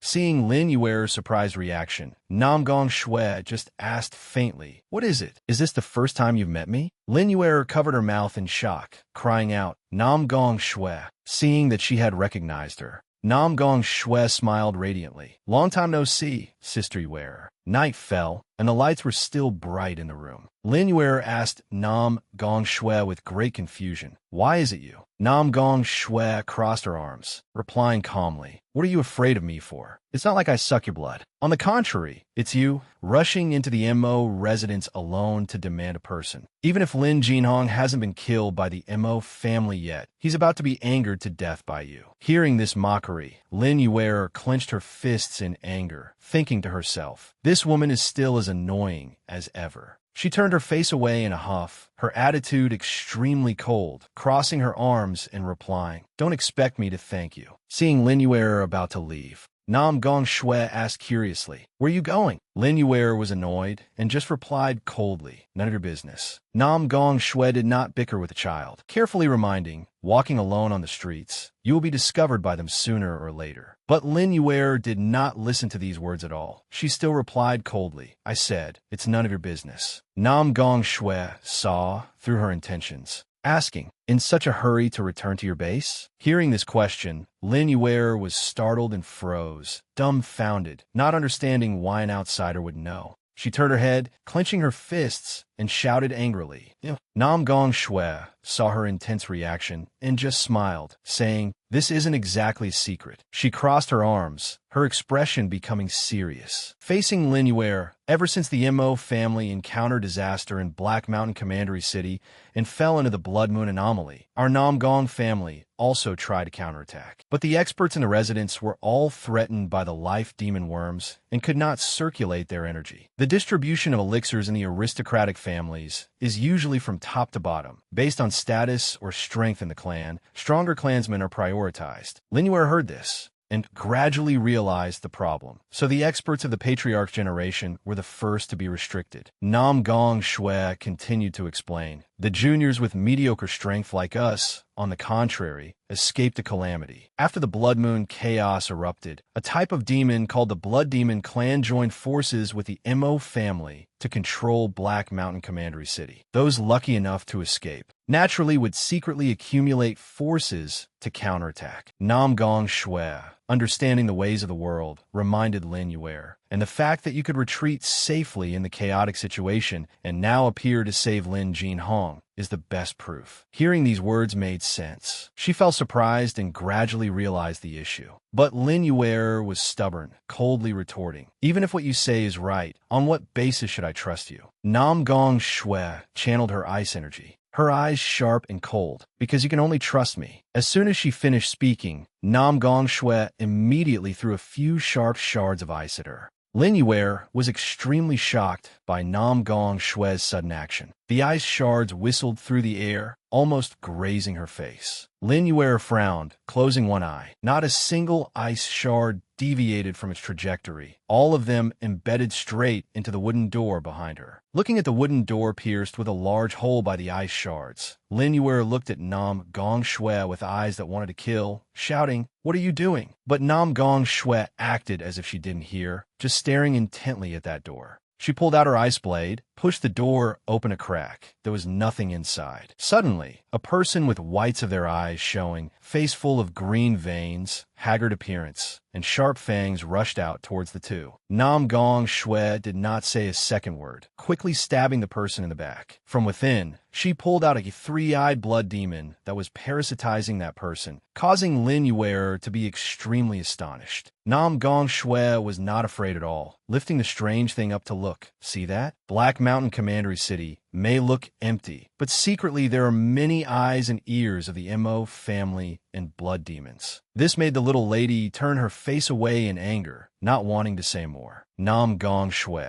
after establishing some merit, started getting to the main point. "I saved you from the siege of the Mo residence and cleaned up the aftermath for you. I have shown enough sincerity for cooperation. Now I represent the Nam Gong family to extend an invitation. Let me participate in your rescue operation." She held out her hand, her tone sincere. "I hope Miss Lin Yuer will recommend me." Nam Gong Shui made the offer and asked, "Let's consider that we didn't get along in the past, but with a great enemy before us, our goal is the same. I trust that your person in charge will not refuse the addition of a Xiantian realm combat power, right?" Lin Yuer looked at Nam Gong Shui's outstretched hand, silent for a long time, not saying a word. Suddenly, she spoke up to question. "Answer one question of mine first. Why did you break off the engagement back then?" Nam Gong Shui heard the words "break off the engagement." Her expression changed immediately. She sighed helplessly and asked, "Do you really hold such a grudge about this matter?" Lin Yuer, agitated,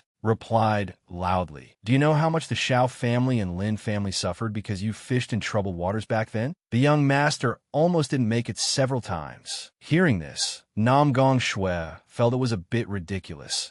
You've been in the Lin Manor for so long, yet your vision is still just that of maid. Things in this world are not as simple as you think." Lin Yuer became even more agitated, questioning repeatedly, "What difficulties do you have? Did the Nam Gong family force you? Was it out of your control?" Nam Gong Shui turned away, her expression slightly unhappy, and replied coldly, "That was my own choice. How could I not know? Lin Shun is nothing but an empty vessel making loud noises, but he is the heir recognized by the Lin family, and with the Dragon Tiger sect as matchmaker, his conditions are world apart from Shao Fan." Nam Gong Shui looked up at the moonlight, speaking with a heavy heart. "The one who ties the red string for the marriage of noble clan daughters is not the Moon Elder, but the chains of interest. I, Nam Gong Shui, have embarked on a path of no return, so I will never regret it." She turned back, smiling gently, pretending nothing had happened. "I admit I am someone who puts interests first, so you didn't misjudge me. I am indeed a selfish woman acting for my own benefit." After experiencing the broken engagement, Shao Fan matured much faster. Isn't that something to celebrate? Hearing these confidences from Nam Gong Shui,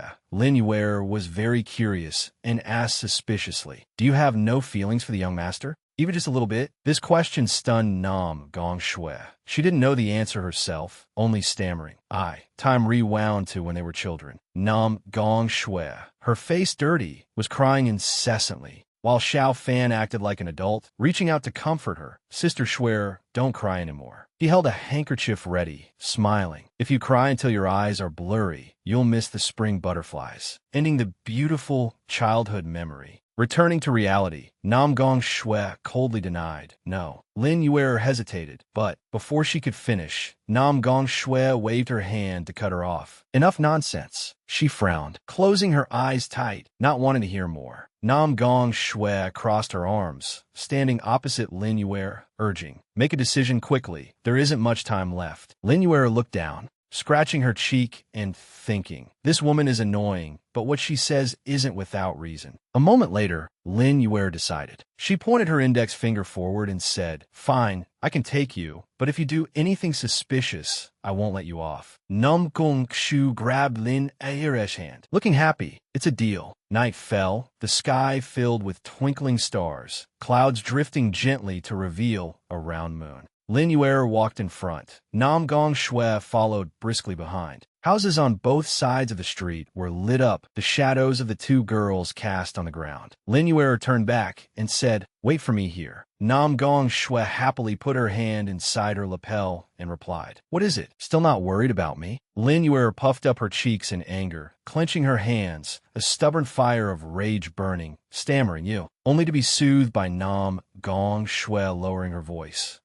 All right, go do whatever you want. As she spoke, she searched inside her bosom and pulled out a small bronze hand mirror, leaning against the wall to admire herself. Seeing her like that, Lin Yuer was so angry she could only clench her fists and glare. Staying out on the street a bit longer adds a bit more danger of being discovered. Nam Gong Shui looked at her, teasingly happy on purpose. Lin Yuer pointed at Nam Gong Shui and ordered, no peeking. Nam Gong Shui rubbed her chin, saying decisively, okay.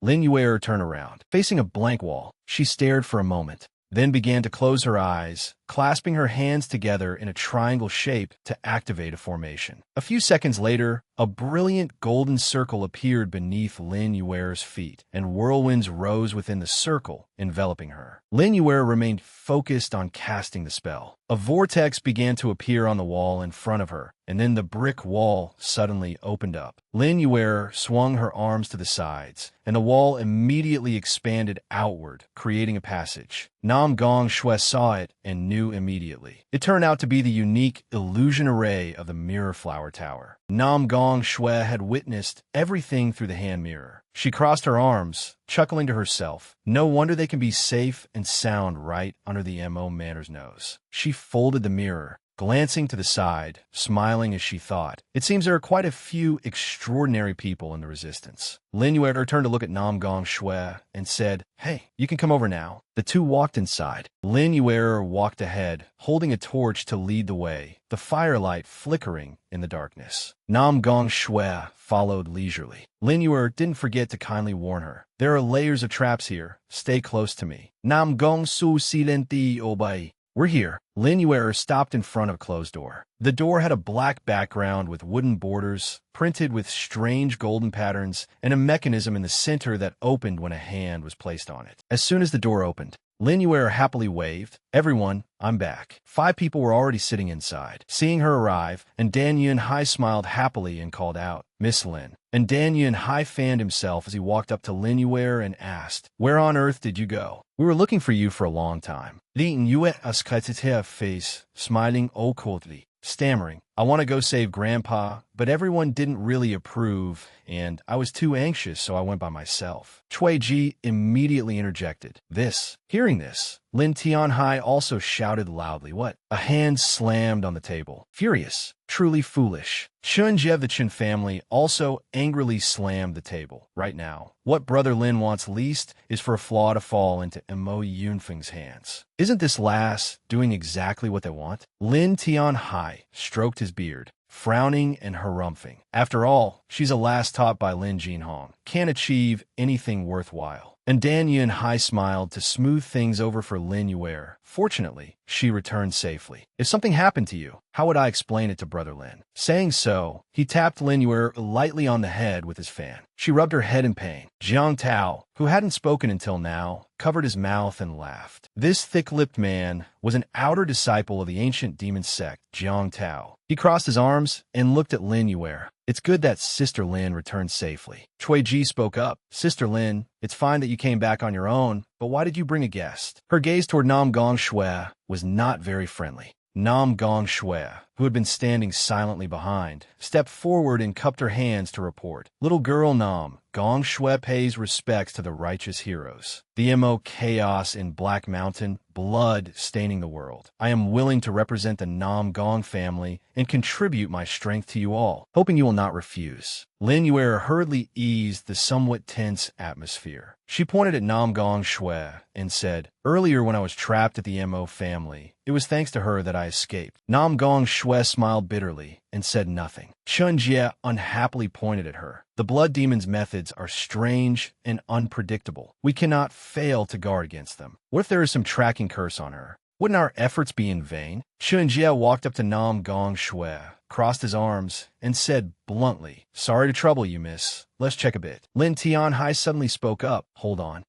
Brother Chun is truly double standard. If you want to be careful, Lin Yue should also be checked. You and Lin Jinhong are close. No need to cover for his last two, right? Old Chun questioned without changing his expression. Brother Tianhai, with a great enemy before us, you still have the mind for internal strife? Hearing this, the old man harumphed coldly. Ridiculous. Jiang Tao worriedly thought. Clan Head Chun and Clan Head Lin have been at odds for a long time. If this goes on, it will fall apart sooner or later. Out of options, Nam Gong Shui had to step forward to stop the tense confrontation between the two old men. She stepped between them to mediate. Two seniors, please calm down. This junior is new here. Caution is appropriate. Schwer has low strength. How could I have the ability to play double-faced tricks in front of the pillars of two great families? Why don't we sit down and think of a way to deal with the MO family together? She turned to Cui Ji and asked, don't you agree, manager of Spirit Treasure Pavilion? Cui Ji smiled and replied, Sister Shui is right. My Spirit Treasure Pavilion is stuck in Black Mountain, unable to even do business. Since everyone is in the same boat, adding a fighting force is a good thing. Lin Tianhai's expression changed immediately. He patted Nam Gong Shui's shoulder, laughing with satisfaction. Good, good, good. Worthy of being the future daughter-in-law of my Lin family. Indeed understands the big picture. And Dan Yun Hai observed the situation and evaluated. A few sentences were enough to make him change his face. This woman is truly formidable. He then folded the paper fan in his hand and also suggested, since that's the case, we should return to the main topic. He gripped the fan tight, his expression decisive. After many investigations, our side can confirm that Black Mountain Commandery City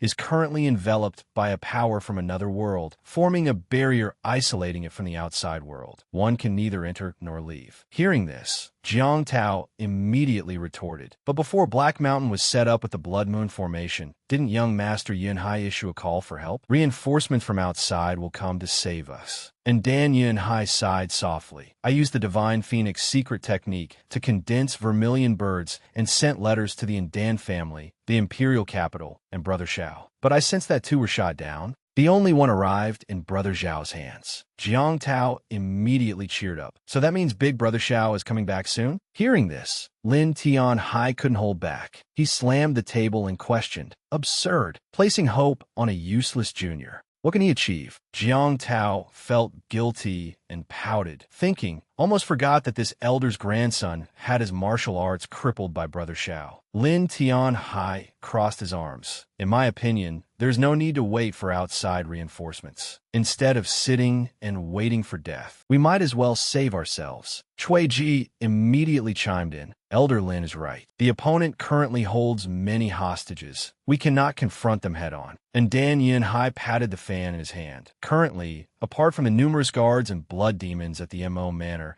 the more difficult thing is the layers of dense formations outside. It is hard for my people to grasp the situation in the MO Manor. Lin Yue, sitting to the side, also didn't stay silent anymore. She said, but when I broke into the MO Manor to save people, I didn't encounter any obstacles. Nam Gong Shui immediately rejected Lin Yuer's thought. Silly girl. They clearly left a gap on purpose to surround and attack. It's a trap for whoever is willing to fall for it. And you actually took the bait? Lin Yuer was provoked into a rage by this single sentence. Jiang Tao looked at Chui Ji. Isn't Sister Chui Ji an array formation expert? Can't even you break it? She smiled without boasting and replied, little brother Jiang is joking. The Tao of array formations lies in borrowing momentum. The illusion array I set up is just like that. But the MO Manners formation borrows the momentum of blood energy. The power is completely different. I'm afraid, looking across the entire true martial continent, one couldn't find anyone who can break this formation. As for sneaking into the MO Manor to spy, I fear we can only wait. And Dan Yin Hai spoke up. Impatience in small matters will spoil great plans. Currently, we have fallen completely into a passive position. We can only wait for the MO Manor's next move before we can speculate. Outside, night had fallen, and the bright moon hung high. In the manor, a figure dressed in tight clothing quietly appeared, gliding lightly behind the guards like an invisible shadow, leaving no sound to alert the opponents. He walked quickly. After making sure he wasn't in anyone's line of sight, he stepped forward, placed his hand on the talisman on the door, and began chanting. Blood rivers surging, painting controls heaven and earth break. The door quickly opened, and the person hurriedly stepped inside. When the guards on strict alert turned around, not even a fly was seen. A hand parted the lush green grass, eyes looking out to scout. The large group of guards gathering outside was still urging each other. Hurry up, hurry up. The corners of Xiao Fan's mouth curled up slightly into a smile. Wearing a black cloak, hiding behind the bushes, he secretly breathed a sigh of relief. Finally got in. The three-eyed blood demon popped out of his chest to claim credit. Wasn't it thanks to this seat, removing the restriction for you?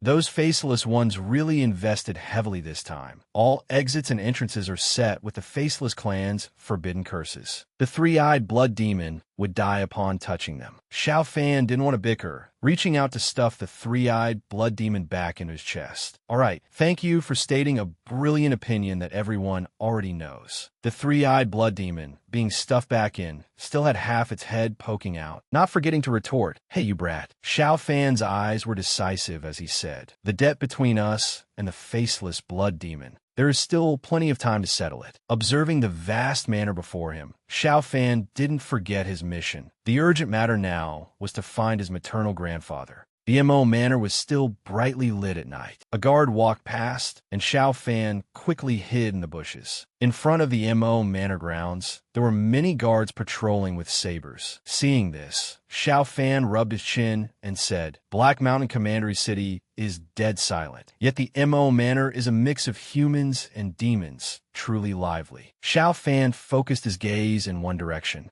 A group of people dressed in strange black clothes passed by, each holding a strange flag. Xiao Fan hid in the bushes, observing that group, softly asking the three-eyed blood demon, "Who are those people in black cloaks?" The three-eyed blood demon broke into a cold sweat and replied, "They are Impermanent's divine priests, proficient in talismans and curses. As long as they get a person's fresh blood, they can curse and kill the target from 1,000 miles away." The three-eyed blood demon continued enthusiastically, "Divine priests are half alive and half dead, neither human nor ghost, and their curse techniques are treacherous. One cannot help but be on guard. Even you, brat, it's best to avoid them if you can." The group of Impermanence priests had gone far. Xiao Fan looked after them and said, "Even people who are full of evil artifacts and deathly energy can swagger around in the MO Manor. It seems the MO family doesn't intend to be human anymore." Xiao Fan pulled his hood low and whispered, "Let's go." He quickly dashed out from his hiding spot, his figure agilely gliding past the crowd of guards. Xiao Fan had successfully infiltrated inside. He hid behind a wall, chuckling softly.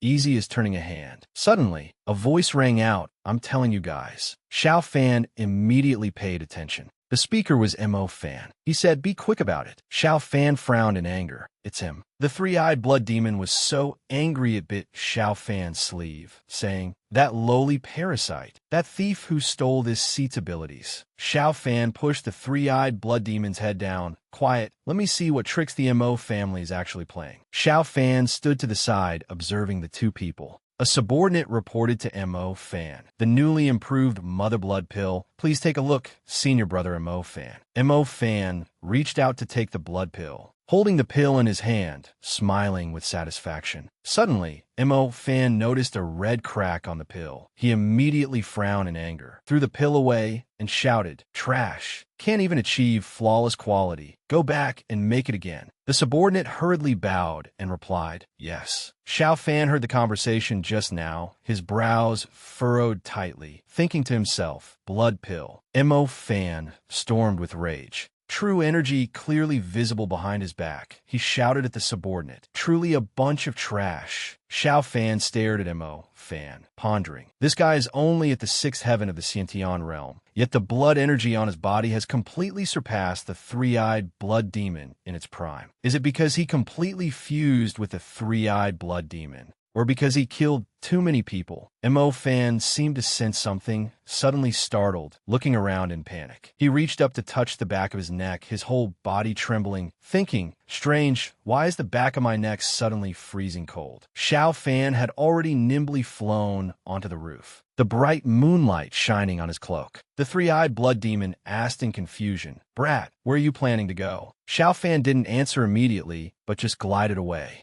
A strange creature appeared in front of Xiao Fan, blocking his path. The three-eyed blood demon hurriedly warned, "Brat, it's a heart parasite blood demon. Be careful." Hearing this, Xiao Fan smiled. He lightly stepped on the heart parasite blood demon's head. The monster, having its head stepped on, reacted by opening its mouth full of fangs and tongue. But when the heart parasite blood demon turned its head to look, Xiao Fan's figure was nowhere to be seen. The three-eyed blood demon asked Xiao Fan again, "What are you coming up here for?" He calmly replied, "Secret places are usually located in high towers." Xiao Fan scanned the surroundings as he walked, simultaneously saying to the three-eyed blood demon, "If I were from the Mo family, imprisoning hostages in a place where they can't call for outside help would be the smart way." Xiao Fan arrived in front of a room covered in talismans. He said, "Besides having people guarded, are all exits placed with forbidden curses?" Xiao Fan tried pushing the door, saying, "TSK, how troublesome." He looked through the crack in the door,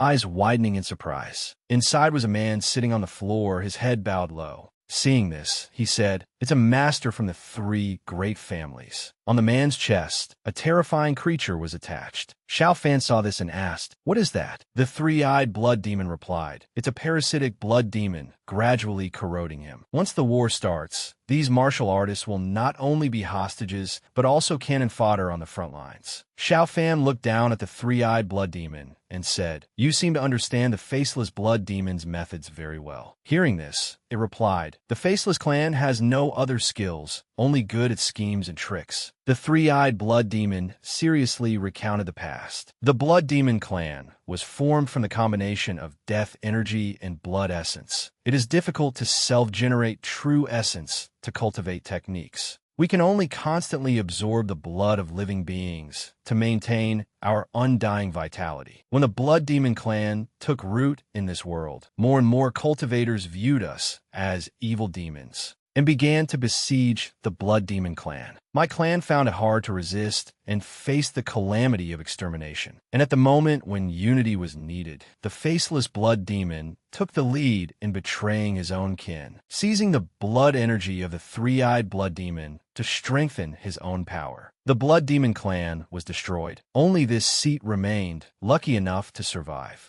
The three-eyed blood demon glanced sideways, saying, "Don't talk about morals with a race that only knows how to seek survival all day long." The three-eyed blood demon was born only knowing how to plunder. Xiao Fan suddenly fell silent. Suddenly, the locked door made a noise. Inside, someone was shouting loudly, "Let me out." The person inside was the eldest son of the Lin family, Lin Shun. He struggled desperately to get out, using every reason to speak. "I'm a core disciple personally appointed by the Dragon Tiger sect. Aren't you afraid the Dragon Tiger sect will come knocking if you capture me?" Lin Shun continued. "Don't you want the pill refining secret recipe of our Lin family ancestors? Let me go see that old man Lin Jinhong. Aren't you afraid he won't give it up?" The sound of banging on the door annoyed the two guards outside greatly, but then they ignored it. Only the sound of banging and Lin Chen's voice remained. "Hey, do you hear me?" Xiao Fan thought in annoyance. This guy still hasn't made any progress. A moment later, Mo Yunfeng walked over. He harumphed, noisy as hell. Xiao Fan, hiding in the corner, recognized who had arrived. Thinking to himself, it's Mo Yunfeng. This also surprised him quite a bit. The banging didn't show any sign of stopping. The two guards cupped their hands and said, "Greetings, Patriarch." Lin Chen's voice still rang out. "Release me at once. Do you hear me?" Mo Yunfeng stroked his beard and asked, "Is he still restless like this?" A guard respectfully replied, "Yes. Since Lin Chun came here, he cries by day and howls by night, making a scene every single day." Mo Yunfeng turned to leave unhappily and instructed, "If his energy is so abundant, from now on, no need to bring him meals anymore." The guard respectfully replied, "Yes. Farewell, Patriarch." Watching Mo Yunfeng's retreating back, Xiao Fan couldn't help but think, this old thief is the ringleader causing the blood moon phenomenon. He frowned slightly, continuing to think, he definitely knows the whereabouts of my grandfather. Xiao Fan trailed Montak Yunfeng. His stealth technique was very good, so the whole journey was extremely smooth.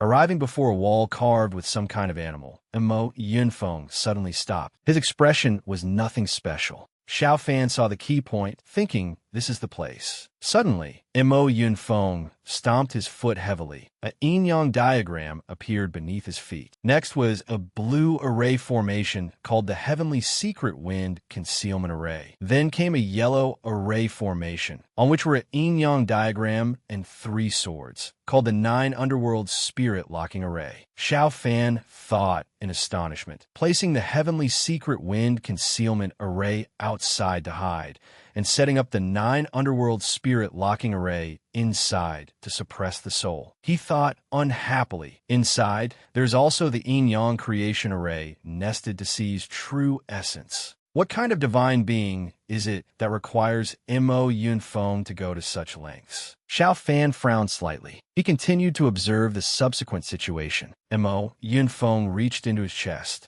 then took out a command token. Xiao Fan was extremely astonished. When Mo Yunfeng used the token, a stream of air surrounded him. Very quickly, the formation reacted and the door creaked open. Inside was a pitch-black space. Mo Yunfeng smiled slightly, then walked in. A hand locked by golden chains, a head with 2 towering horns. Mo Yunfeng suddenly spoke. "I trust your highness has been well." A young man, tightly locked by countless chains around him, with 2 horns on his head. He frowned unhappily and asked, "What are you here for again?" Mo Yunfeng said shamelessly, "Of course, to visit your highness." The other party became more annoyed as he listened, saying, "Don't make me sick." The horn man raised his hand and said, "You stay right there." He continued in a disdainful tone, "Isn't it for that 9 revolutions, 7 stars flower?" Hearing this, Xiao Fan's eyes revealed a look of surprise. He immediately reacted, thinking to himself, Black Flood Dragon Aura and the 9 Revolutions 7 Stars Flower. Memories of the Flood Dragon in the Black Mountain Secret Realm came flooding back. At this moment,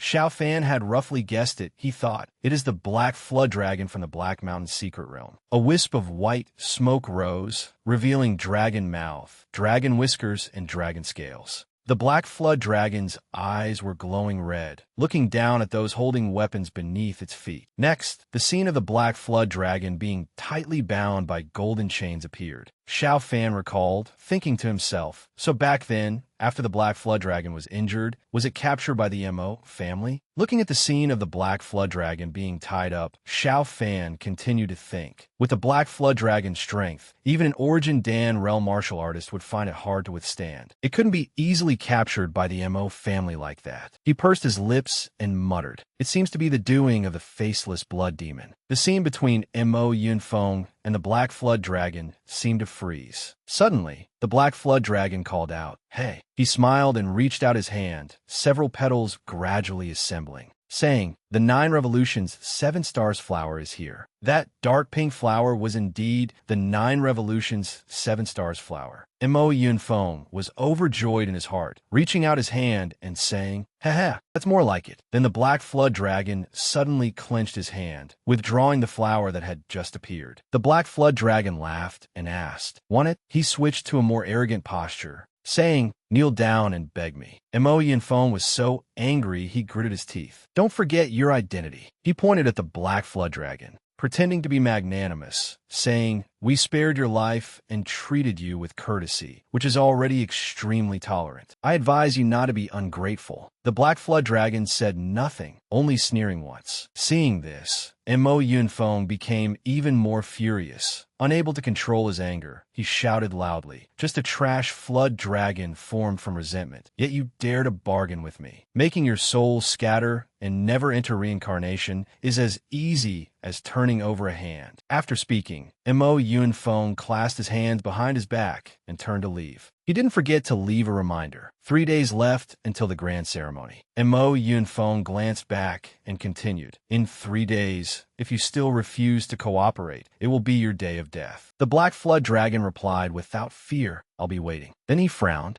glancing to the side. Xiao Fan was startled, thinking, "Did he sense me?" He suddenly laughed again, thinking, "This black flood dragon, though trapped in prison, is still at ease and free-spirited. Quite interesting." The secret passage door closed. Mo Yunfeng couldn't help cursing. Damn it. He couldn't suppress his anger, saying, "I shouldn't have listened to the High Envoy in the beginning and spared its life. Killing the dragon to seize the flower right away wouldn't have caused so much trouble." Mo Yunfeng's hand trembled. He said, "The 9 Revolutions 7 Stars flower is a crucial medicinal catalyst. As long as I don't get it, the 7 Apertures exquisite pill cannot be refined, and then my Mo family's grand plan." Suddenly, Mo Yinfeng called out, "Mo Fan." A person quickly appeared, respectfully replying, "Disciple is present." Mo Yinfeng asked, "What is the situation over at Black Mountain?" Mo Fan respectfully replied, reporting to the Patriarch, "The blood spirit pills are being mass-produced steadily under the High Envoy's control. Now we're just waiting for the 9 Revolutions 7 Stars flower to be in place to refine the 7 Apertures exquisite pill." Mo Yinfeng looked worried.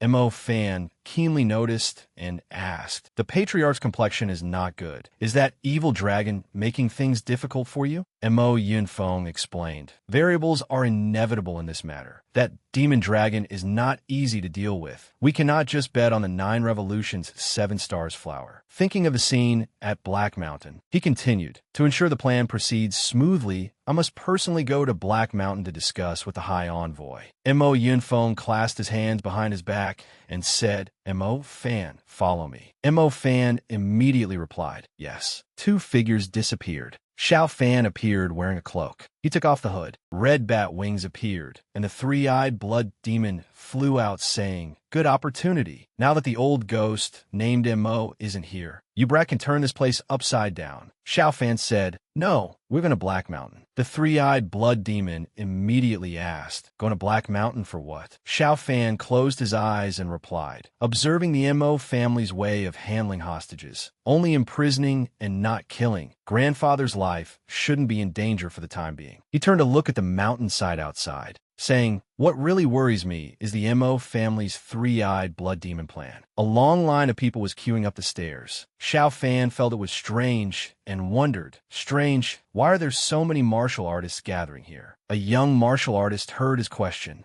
enthusiastically answered, "Don't you know? The Mo family is preparing to open a sect on Black Mountain and is recruiting disciples." Xiao Fan was suspicious. "A sect?" That young martial artist excitedly replied, "That's right. We are all here to respond to the Mo family." Xiao Fan frowned in confusion and asked, "The Mo family brought disaster to Black Mountain Commandery City. Demons run rampant. A blood moon fills the sky. Don't you people feel resentment?" The martial artist replied indifferently, "Black Mountain Commandery City was exploited by those aristocratic families. The meat has been almost completely divided up. Low-level martial artists like us can only pick up some leftovers." He became excited and continued, "Now that the Mo family is willing to spend resources to recruit disciples, we finally have a chance to ascend to the heavens in one step." After hearing this, Xiao Fan whispered this. Another martial artist added, "Moreover, The Mo family's imperial destiny is no less than that of the Blackwater sect. They're just ranked last. The young martial artist from before spoke again. Needless to say, rumor has it that the blood moon phenomenon is the will of heaven signaling that the Mo family should open a sect. He praised endlessly. The character Mo symbolizes black earth and black mountains. It is the best choice for the Mo family to open a sect. Xiao Fan didn't expect to hear these words. Thinking to himself, benefits have blinded these martial artists, making them unable to distinguish right from wrong in the grand scheme. Suddenly, a voice rang out. Silence. The speaker was a person standing at the gate, responsible for checking passersby. He said, "The Patriarch has ordered that today my Mo Yang sect specially bestows blood spirit pills to help everyone improve their cultivation." The person next to him was holding a box full of blood spirit pills. The person from before continued, "Anyone who passes the trial of the spirit pill and breaks through their realm, regardless of background or cultivation level, can join my Mo Yang sect." He ceaselessly used sweet words to entice. If your aptitude is better, you could be listed as a true disciple. Hearing this, everyone was extremely satisfied and immediately stepped forward to receive the blood spirit pills. They also didn't forget to praise, worthy of the Mo family, giving away spirit pills so casually. Afterward, they put the blood spirit pills into their mouths. Suddenly, one person clutched his chest, looking unwell. Those who had just swallowed the blood spirit pills had wisps of white smoke rising from their bodies, saying, "Bo body is so hot, my body is boiling. What is going on?" Xiao Fan frowned, watching the smoke rising from them turn from white to red, his expression becoming unsightly, thinking, "This is absolutely not a spirit pill that helps one ascend to the heavens in one step." Xiao Fan furrowed his brows and continued thinking, "But a type of poison pill that uses life as the price to forcibly trigger potential." Suddenly, the three-eyed blood demon showed abnormal behavior, its body trembling incessantly. Xiao Fan immediately realized something was wrong and asked, "Three-eyed?" The three-eyed blood demon could barely maintain its reason. It howled, "Hungry, so hungry." Xiao Fan immediately realized it wasn't good. The three-eyed blood demon quickly rushed out. It revealed a look of greed, saying, "So fragrant." Xiao Fan hurriedly shouted, "Three-eyed." Seeing the situation was bad, he thought, "I can't let it ruin things." Xiao Fan stomped his foot powerfully, leaping high into the air, shouting, "Three-eyed blood demon." He chased after the three-eyed blood demon, just like that. The three-eyed blood demon rushed towards the orange-red stream of air. That stream of air was constantly rising and becoming denser. The three-eyed blood demon couldn't suppress its desire, constantly saying, "Hungry, so hungry." Xiao Fan reached out in midair, quickly grabbing the three-eyed blood demon. Hugging it in his arms, he chuckled softly, "Caught you." Xiao Fan held the struggling three-eyed blood demon in his arms. It kept repeating, "Just one sip, just one sip." Xiao Fan tried to calm it down with a stern voice. "Calm down." But the three-eyed blood demon no longer cared about anything. It stared with all three eyes, stuck out its tongue, and said thirstily, "My power will return completely, even surpassing before." Seeing this appearance, Xiao Fan immediately frowned, simultaneously condensing purple aura in his palm, thinking, "Its mind has been affected by something. I can only suppress it first." Saying that, he placed his hand on the three-eyed blood demon's head, and Xiao Fan's seal immediately appeared on its third eye. After a while, the three-eyed blood demon fell into a deep sleep in Xiao Fan's arms. But the orange-red stream of air from before continued to rise incessantly, becoming denser, gradually spreading and surrounding where Xiao Fan was standing, causing him to cover his nose and whisper, "The smell of blood is so strong." His heart was full of doubts. A moment later, Xiao Fan's eyes widened, his face full of astonishment. In his line of sight, beneath the cliff, there was a strangely shaped object, like a giant heart hovering, and below, it was a foul dark red pool of blood. On a rock,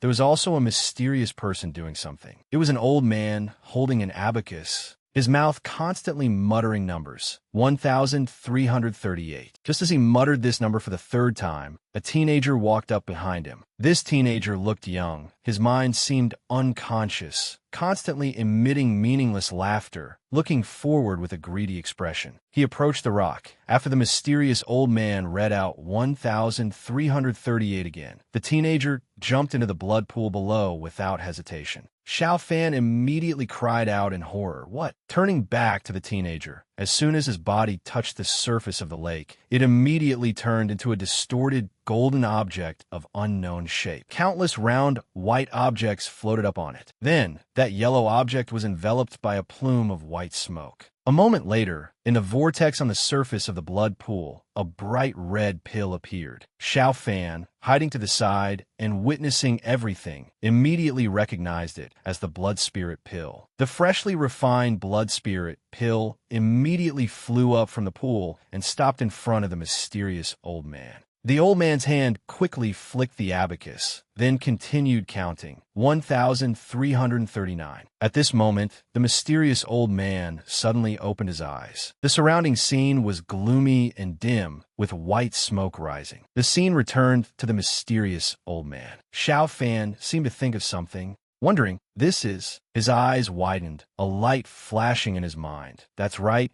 It's the quantity of blood pills in the MO residence. Xiao Fan recalled the gray blood spirit pills that the people of the MO residence held earlier, feeling doubtful. But those were only similar in shape. The blood fiend energy contained within was far inferior to this one. It seems the MO family only imitated it and does not have the ability to refine it. Xiao Fan looked at the pill that was bright red just a moment ago, now turned black, hovering in front of the mysterious old man, and speculated again. This familiar yet nauseating aura is the faceless blood demon. He frowned, thinking, the aura radiating from this faceless blood demon is not weaker than Qian's son and the demon General Iron Feather in the Devil's Pit. The appearance and aura of those two immediately appeared in Xiao Fan's memory. At this moment, he had a judgment in his heart, at least at the Origin Pill Realm cultivation base. Suddenly, the three-eyed blood demon in his arms cried out, blood. Its three eyes were tightly closed, but its mouth kept screaming, fresh blood. Xiao Fan tensely pressed an acupoint on the three-eyed blood demon, whispering, three-eyed, behave yourself. It immediately fell silent again. Xiao Fan gently hugged the three-eyed blood demon, saying softly, you sleep for a while. Not long after, his attention was attracted by the events below the cliff again. At the place of the mysterious old man, two more people had now arrived. Xiao Fan quickly recognized them as the old thief Mo Yunfeng and a person named Mo Fan. Both bowed respectfully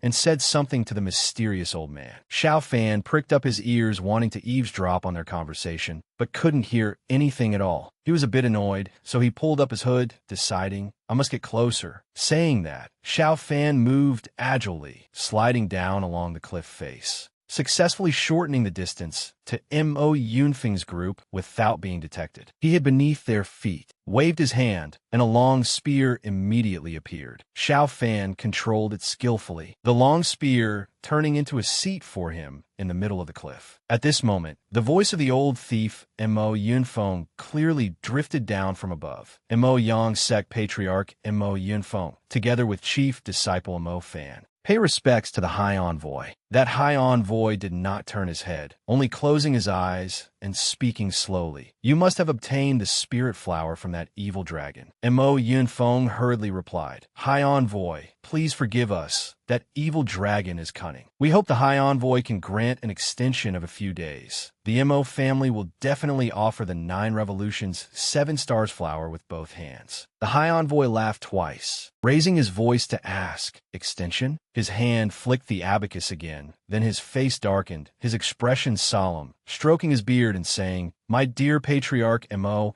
the time of heaven is not something I can extend. He finally turned around, looking at the two people behind him, frowning and saying, The blood moon is in the sky. Time waits for no one. 3 days later, we refine the exquisite heart. He also carefully reminded them several times. Remember well. Remember well. Patriarch Mo hurriedly promised the High Envoy. Understood, understood. We will definitely not fail the High Envoy's expectations. But Mo Yunfeng suddenly bowed his head, his words somewhat hesitant. It's just. The High Envoy possesses vast magical powers. To refine that 7 apertures exquisite heart, is there really no backup plan other than the 9 Revolutions 7 Stars flower? He added, besides expending a large amount of manpower and resources to turn turn this Black Mountain secret realm into a blood spirit cave heaven. I also followed the High Envoy's instructions, ordering disciples to simulate a large quantity of low-quality blood pills, wasting both spirit stones and medicinal ingredients. If the effect of the blood pills does not meet expectations. Before Mo Yunfeng could finish speaking, the High Envoy interrupted. Oh?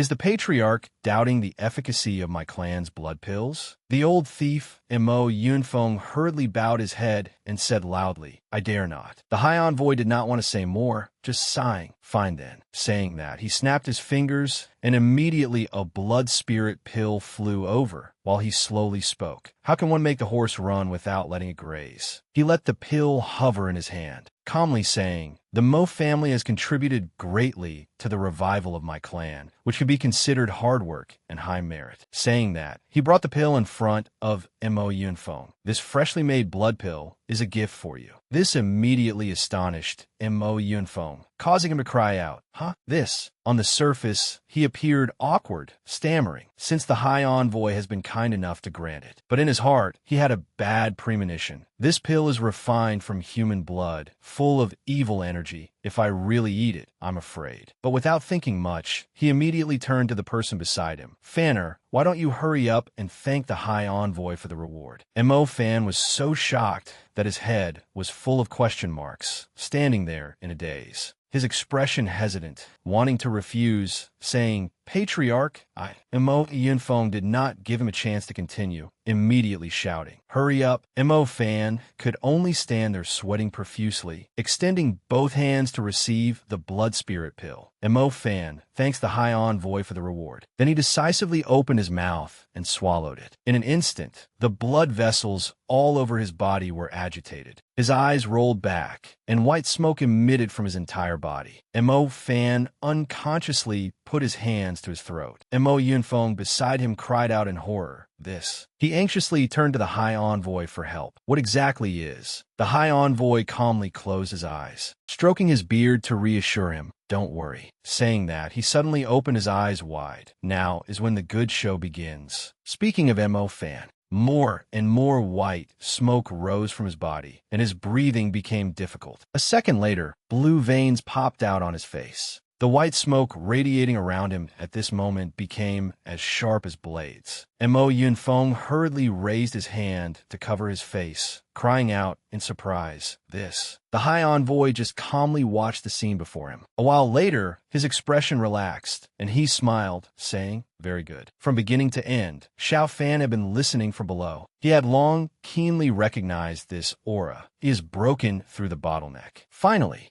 Mo Fan's eyes returned to normal. For a moment, he hadn't recovered his wits, but just a second later, he looked at his hands in excitement, laughing. This is. Without saying much, he knelt directly. Thank you, High Envoy, for the reward. If not for this blood fusion pill, this disciple could never have broken through his own shackles in an instant and stepped into the seventh heaven of the innate realm. Hearing this, Mo Yunfeng was moved to tears. I didn't expect the High Envoy to be so considerate of my Mo Yang sect. He hurriedly admitted his mistake. It was I, Mo Yunfeng, who judged a gentleman's heart with a petty mind. The High Envoy laughed smugly, then said generously, Not at all. We are all in the same boat. Come, I will take you to see the final place for refining the seven apertures exquisite heart. Having finished speaking, the three of them slowly left the cliff where the blood pool was. Xiao Fan speculated from below. They're gone. Not waiting long, he reached out and grabbed onto the spot where the group had just stood, borrowing the force to jump up smoothly. The backs of the three departing people immediately appeared before his eyes. Suddenly, Mo Fan turned his head sharply, looking vigilantly. But there was no one behind him. He scratched his head in confusion, thinking to himself, that familiar feeling is here again. Still suspicious, he glanced back again. Is it an hallucination? Fortunately, Xiao Fan was agile. He grabbed the long spear in time and hit back down. He made up his mind. Let's see what kind of tricks they are playing. A look of incredibly firm determination appeared in his eyes. A while later, with 3 people walking ahead and 1 following closely behind, they finally reached their destination. Xiao Fan hid behind a giant stone pillar by the path, taking a glance, his eyes immediately widening in shock. That is, above the dark stone cave was a massive opening, just enough to let the moonlight shine completely down onto the altar below. Misty white smoke rose everywhere, and the scene, illuminated by the moonlight, became even more gloomy. Xiao Fan gaped in astonishment, speculating in his heart with disbelief. An altar. Hollowing out this black mountain, digging a blood pool, and an altar, such a massive project. I'm afraid this was secretly conducted right after the Black Mountain secret realm ended. The 3 people stepped up the stairs one by one, walking to the center of the altar. Xiao Fan stood behind, constantly speculating in his heart. No wonder the Mo family has been so quiet for so long. Anger was evident on Xiao Fan's face. They have done so many things right under my nose. It was my negligence. The footsteps of the old High Envoy echoed. Mo Yunfeng, walking behind, couldn't help but speak up and ask, "Is this the altar for refining the 7 apertures exquisite heart?" The old High Envoy spoke slowly. That's right, the 7 apertures exquisite heart is a holy item of the divine realm, naturally requiring the mobilization of a large amount of spiritual energy and blood energy to refine. Mo Fan, walking at the very back, also joined the conversation. Dare I ask the High Envoy, the Patriarch's exquisite heart is actually... The old High Envoy did not wait for him to finish asking. Laughed sinisterly. The 7 apertures exquisite heart is an item of the former heavenly emperor of the Wu Ji heavenly palace, coexisting with his heart in the 4 directions divine realm. Whoever possesses this heart will possess unparalleled cultivation talent. No matter what cultivation technique it is, they can improve at godlike speed. Montauk Fan exclaimed in momentary shock. Is there really such a divine object in the world? He immediately continued confidently. With the assistance of the 7 apertures exquisite heart, it is only a matter of time before the Patriarch breaks through to the origin pill realm. In that case, won't our Mo Yang sect be invincible in the world? Hearing Mo Fan paint such a beautiful dream, Mo Yunfeng also laughed happily. They paid absolutely no attention to the dark figure that had been following closely behind. Xiao Fan thought carefully. The things they just mentioned, the 7 apertures exquisite heart, the former heavenly emperor, why have I never heard of them? Suddenly, a voice rang out from his chest. Exquisite heart, my ass. Xiao Fan looked down in surprise at the 3-eyed blood demon on his chest. The 3-eyed blood demon struggled to open its mouth to explain. This is a ritual to summon the demon god. Xiao Fan's eyes widened, asking it back. Demon god?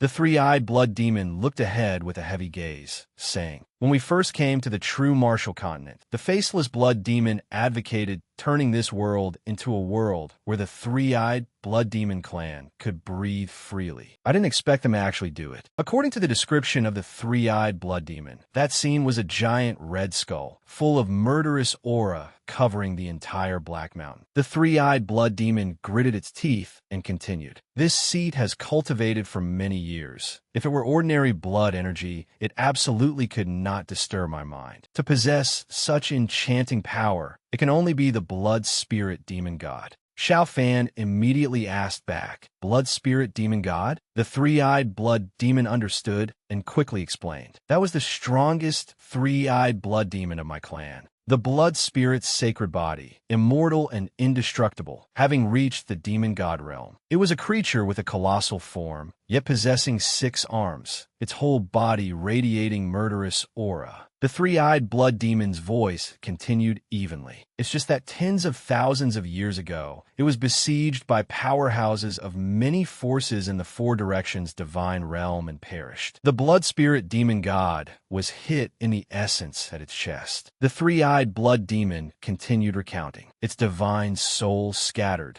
turning into countless blood spirits, drifting to different worlds. Those blood spirits all took the form of blood-colored skulls growing 2 horns. These faceless blood demons have always wanted to summon and unify those blood spirits, to revive the demon god once more, a demon god that they can control. This is no different from a demon god possessing boundless power. compared to the three-eyed blood demon. Even when transformed, I am just like a bat in his palm. Once he has tasted the scent of blood, in the eyes of the demon god, all living things are food. The three-eyed blood demon spoke with increasing gravity. Arranging this altar is clearly the place to hold the summoning ritual for the demon god's descent. Looking towards the three people, Xiao Fan said worriedly, "If the demon god is really allowed to appear, what will happen when the demon god appears?" Returning to the conversation of the three people, Mo Yinfeng spoke up at this moment. "Please rest assured, High Envoy, this matter concerns the grand plan of my Mo Yang sect. Mo, will definitely not let that evil dragon ruin the great undertaking again." Hearing these words, Xiao Fan was immediately alarmed.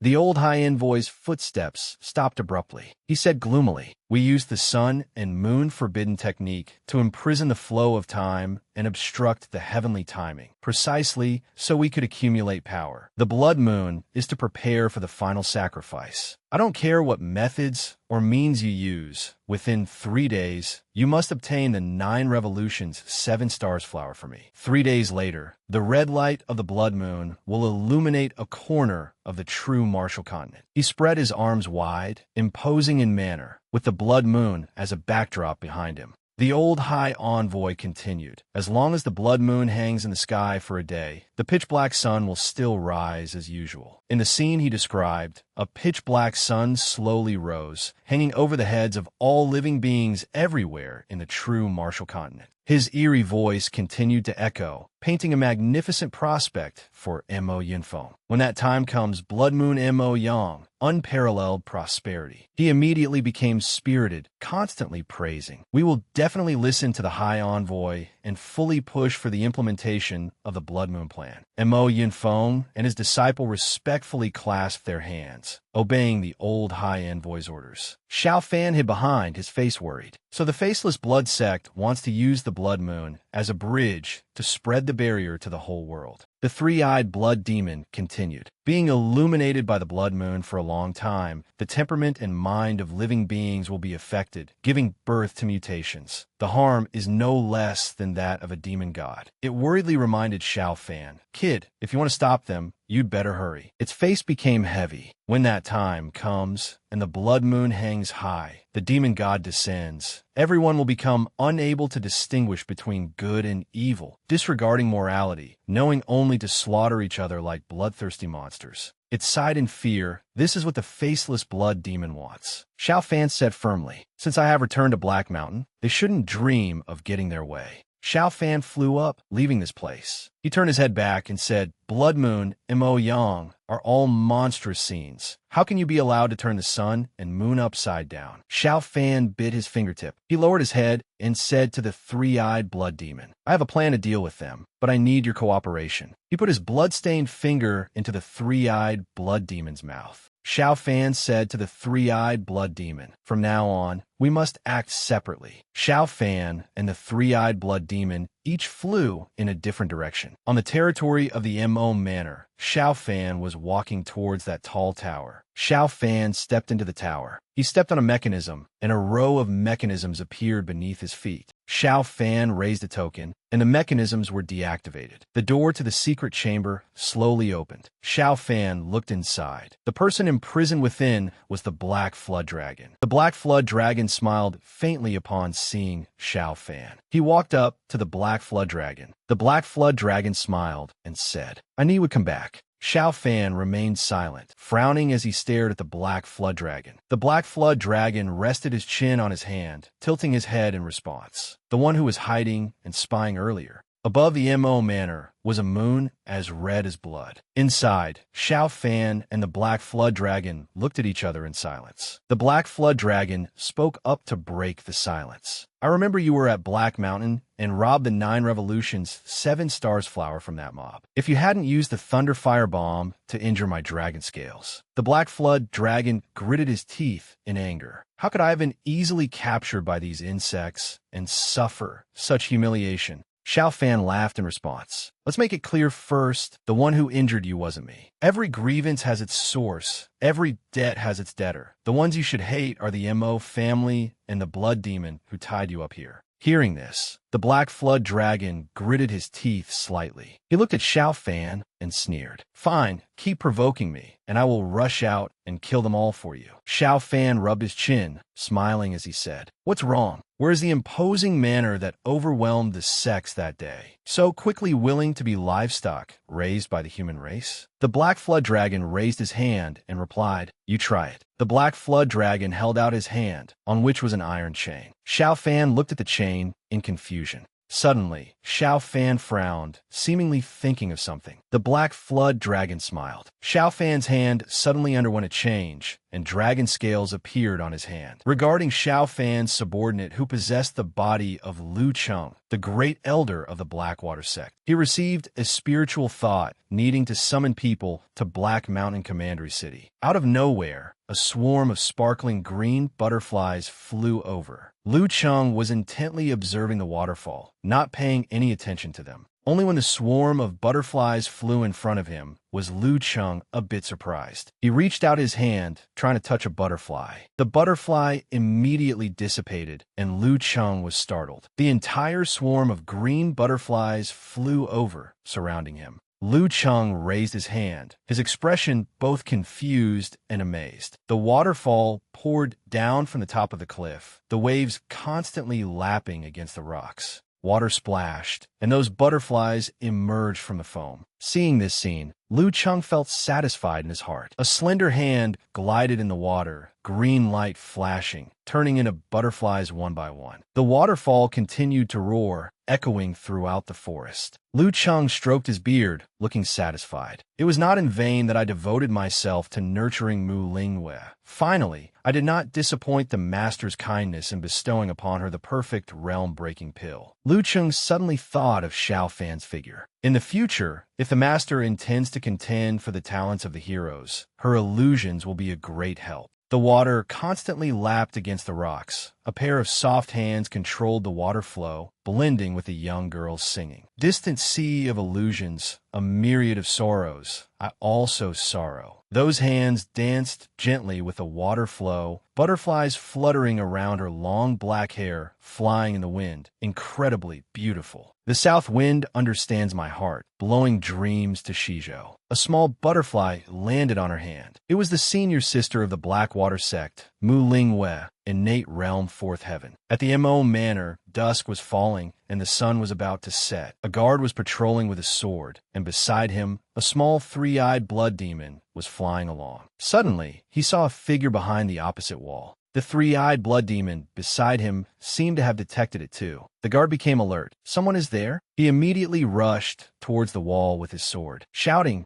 Who is it? Come out. The three-eyed blood demon beside him also flew along. When he prepared to raise his sword to stab at the shadow, he froze, his face blank. It turned out the figure he saw was just a statue. He sighed in frustration. He snorted coldly. Turns out it's a stone statue. Having said that, he scratched his head in annoyance and turned to leave. This mission is truly unlucky. Others go to Black Mountain to make a profit. Only I am loitering here. The three-eyed blood demon beside him also left with him. The statue from earlier shook slightly. Cracks on the wooden surface spread, then shattered, dust filling the air. Jiang Tao escaped from within the statue, clutching his chest and heaving a sigh of relief. Oh, mother, almost suffocated this fat lord to death. Jiang Tao was both happy and worried, sweating profusely as he looked at his hands and thought. Luckily, this fat lord predicted things like a god. Previously at the ancient demon sect, I learned a few life-saving moves from the earth-walking secret treasure, otherwise I really would have died here. Jiang Tao poked his head out from behind the wall, sneakily observing the guard who had just left. Now the people of the Mo Manor act with three-eyed blood demon guards. It can be said that the Mo Manor's defense is extremely strict. Wanting to save people is truly difficult upon difficult. The guard and the three-eyed blood demon from earlier had indeed gone far. Jiang Tao thought of those people and felt angry and unwilling. These allies are truly unlucky, only knowing how to fight amongst themselves. In the end, only this fat lord does the serious work. Having said that, Jiang Tao began to act. Go first. Tell brother and Dan the results of the investigation. In the sky, the three-eyed blood demon was flying towards the Mo manor, grumbling as it flew. Xiao Fan, this brat, dares to order this seat to run errands. It was so angry its face turned black, wrinkled into a ball. Where should this seat go to find in Dan Yunhai now? Speaking of this, the three-eyed blood demon suddenly remembered Xiao Fan's instructions. Among the people captured by the Mo family, and Dan Yunhai and Lin Yuer are not there. They certainly haven't been caught by the Mo family yet, so their lives are not in danger for the time being. He is an important link in the plan. Find him, give this to him. The three-eyed blood demon hovered in the air above the Mo manor, seeing the patrolling guard from earlier, and grumbled again. Everywhere is full of eyes and ears and guards. That Dan Kid isn't stupid either. He has long since hidden without a trace, only knowing how to make things difficult for this seat. Suddenly, a scent drifted into the three-eyed blood demon's nose. It stopped in suspicion. This smell of blood mixed with oily sweat is too familiar. Speaking of this, the three-eyed blood demon caught a glimpse of a chubby figure below, feeling it looked somewhat familiar. This fatty looks so familiar. Where have I seen him? Seeing Jiang Tao gasping for breath and sweating profusely, the three-eyed blood demon suddenly remembered his fierce expression from before. It smiled with satisfaction. It's him. Isn't this finding him without even looking? Saying so, the three-eyed blood demon swooped down, chasing after Jiang Tao. Elsewhere, torchlight flickered.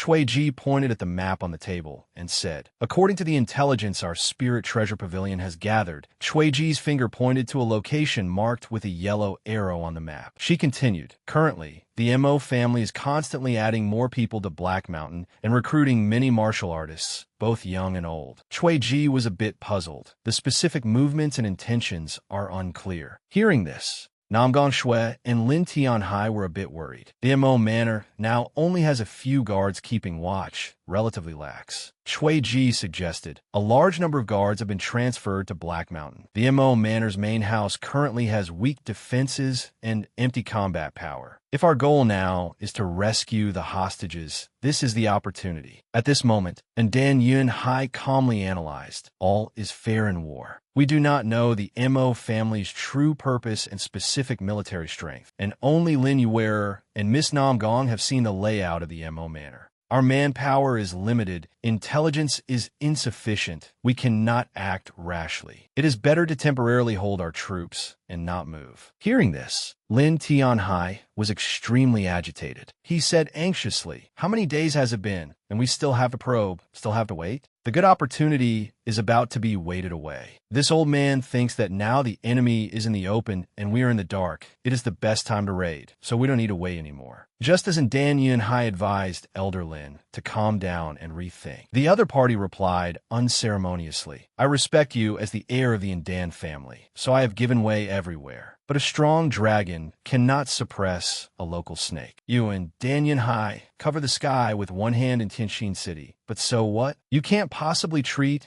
our 4 great families of Black Mountain Commandery City as cannon fodder, can you? My niece is still suffering in the Mo family. If it were someone from the Ndan family captured by the Mo family, could you still be this calm?" Witnessing the dialogue just now, Chan Jie, standing aside, could only sigh helplessly with emotion. Brother Jin Hong hasn't lived easily all these years. After all, being a clan elder, yet so narrow-minded. Brother Xiao was right not to rely on the family. Namgong Shui was extremely smug at this moment. Everything was going in the direction she wanted. Lin Yuer felt that the matter had gone out of control. At this moment, she desperately hoped the young master could appear here and resolve the situation before them. Just then, a familiar figure appeared. This person was none other than Jiang Tao. Seeing him appear here, Lin Yuer was extremely surprised, and Dan Yunhai, standing aside, saw Jiang Tao and asked joyfully, "Brother Jiang, any gains?" Jiang Tao didn't say a word, his face pale, then he fell to the ground amidst everyone's astonished gazes. Right at this moment, the three-eyed blood demon appeared from nowhere. Seeing so many people gathered here, It was extremely excited. The appearance of the three-eyed blood demon astonished everyone present. The three-eyed blood demon exclaimed, "You lot really made this seat search to death." Then it explained about Jiang Tao. If not for this fatty having been hit by this seat's blood puppet technique, and this seat tracking his consciousness, I really wouldn't have found this nook and cranny. Hearing this, Lin Yuer was extremely excited. If the three-eyed blood demon was here, it proved her young master had also returned. And Dan Yunhai was also overjoyed. Brother Xiao has received my letter asking for help. That's great. This way, our counterattack plan has a few more chances of winning. Nam Gongxue at this moment didn't expect Xiao Fan to return so quickly. To prevent her plan from being ruined by Xiao Fan, Nam Gongxue immediately stood out to stop them. Wait. Then she pointed at the three-eyed blood demon and said, "This is no ordinary spirit beast, but a blood demon. The blood demon clan has always acted strangely. Jiang Tao was controlled by it and led it to the stronghold, enough to prove its methods are evil." Hearing these slanderous words,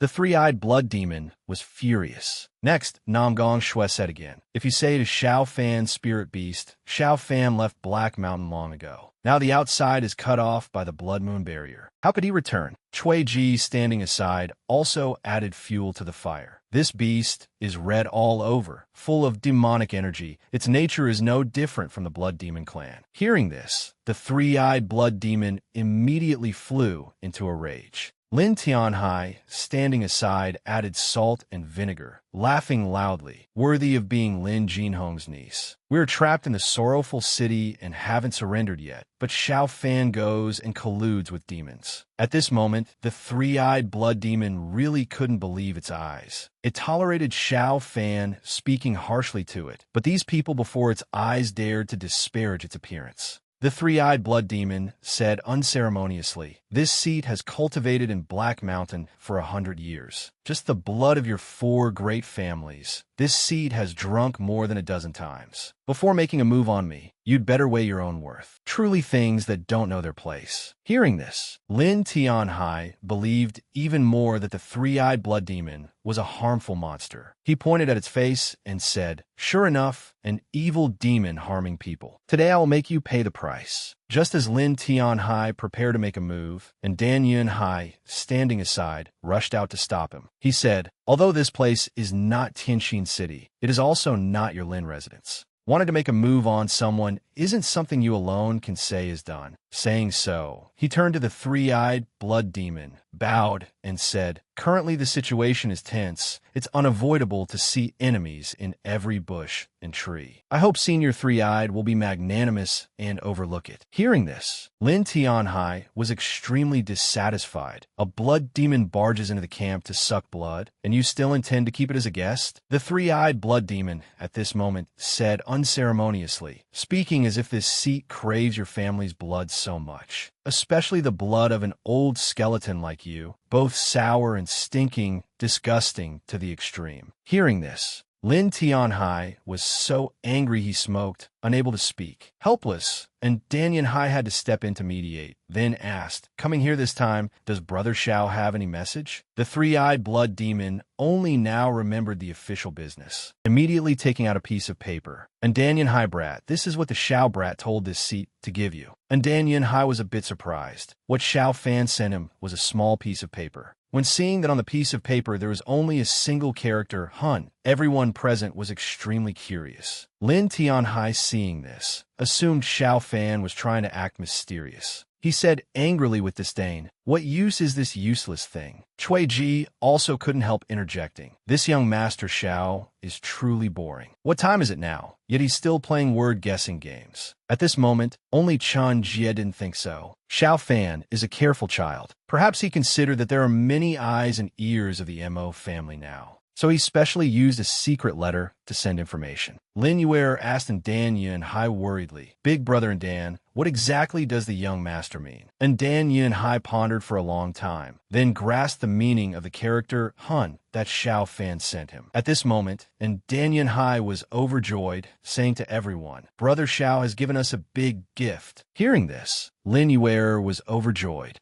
Chun Jie, standing aside, was also extremely surprised, and Dan Yunhai explained, "Everyone, please look at the character Hun on this paper. Although there is only one character, Brother Xiao has conveyed to us 3 important pieces of information. First, revealing the purpose of the blood demon and the Mo family. Hun connects to governing the country is unifying the world, meaning the 8 directions pay homage. Brother Xiao is warning us that the purpose of the Mo family and the blood demon does not stop at Black Mountain Commandery City. Lin Tianhai felt it was still unclear and rebutted what Dan Yunhai just said. The opponent's ambition is as clear as day. Is there a need for him to spout nonsense? In the end, this guy's method is useless. Chui Ji, standing aside, asked, "Then what is the second important piece of information?" At this moment, Jiang Tao just happened to slowly wake up, and Dan Yunhai continued. The radical contains the character Ba, implying we are being besieged by the Blood Moon Barrier. 1 side in trouble, 8 side support. Brother Xiao surely wants to tell us that he has found reinforcements. At this moment, Lin Tianhai was still unconvinced by the meaning Xiao Fan conveyed to everyone. He seized the word and said, "These things are nothing more than what you imagined yourself. Just relying on one character, you want us to continue waiting here for death, waiting for someone to come save us?" And Dan Yunhai didn't get agitated either, reminding the other party to calm down, then continued. "This is the 3rd important piece of information Brother Xiao conveyed to us. This character, Hun, is also a map of the Mo Manor's troop deployment." Hearing this, Lin Tianhai suddenly realized. Fong is the front courtyard. The main gate is wide open. But as the military force concentrated on both sides of the road and the main hall, the Mo Manor's rear courtyard narrows gradually into a dense forest. Troops from there follow 8 paths to support the front courtyard. The Mo Manor at this moment is actually just an empty barrel making loud noises. The inside has long been empty. After destroying Xiao Fan's letter, and Dan Yunhai said confidently, "The time for our counterattack has arrived." Hearing this, Chun Jie exclaimed, "I didn't expect young hero Xiao to be so intelligent." Fortunately, young master and Dan guessed the deep meaning within. The Chun family in the border wilderness will definitely do their utmost to help. Chui Ji, standing aside, also chimed in, "Our spirit treasure pavilion, although not good at fighting,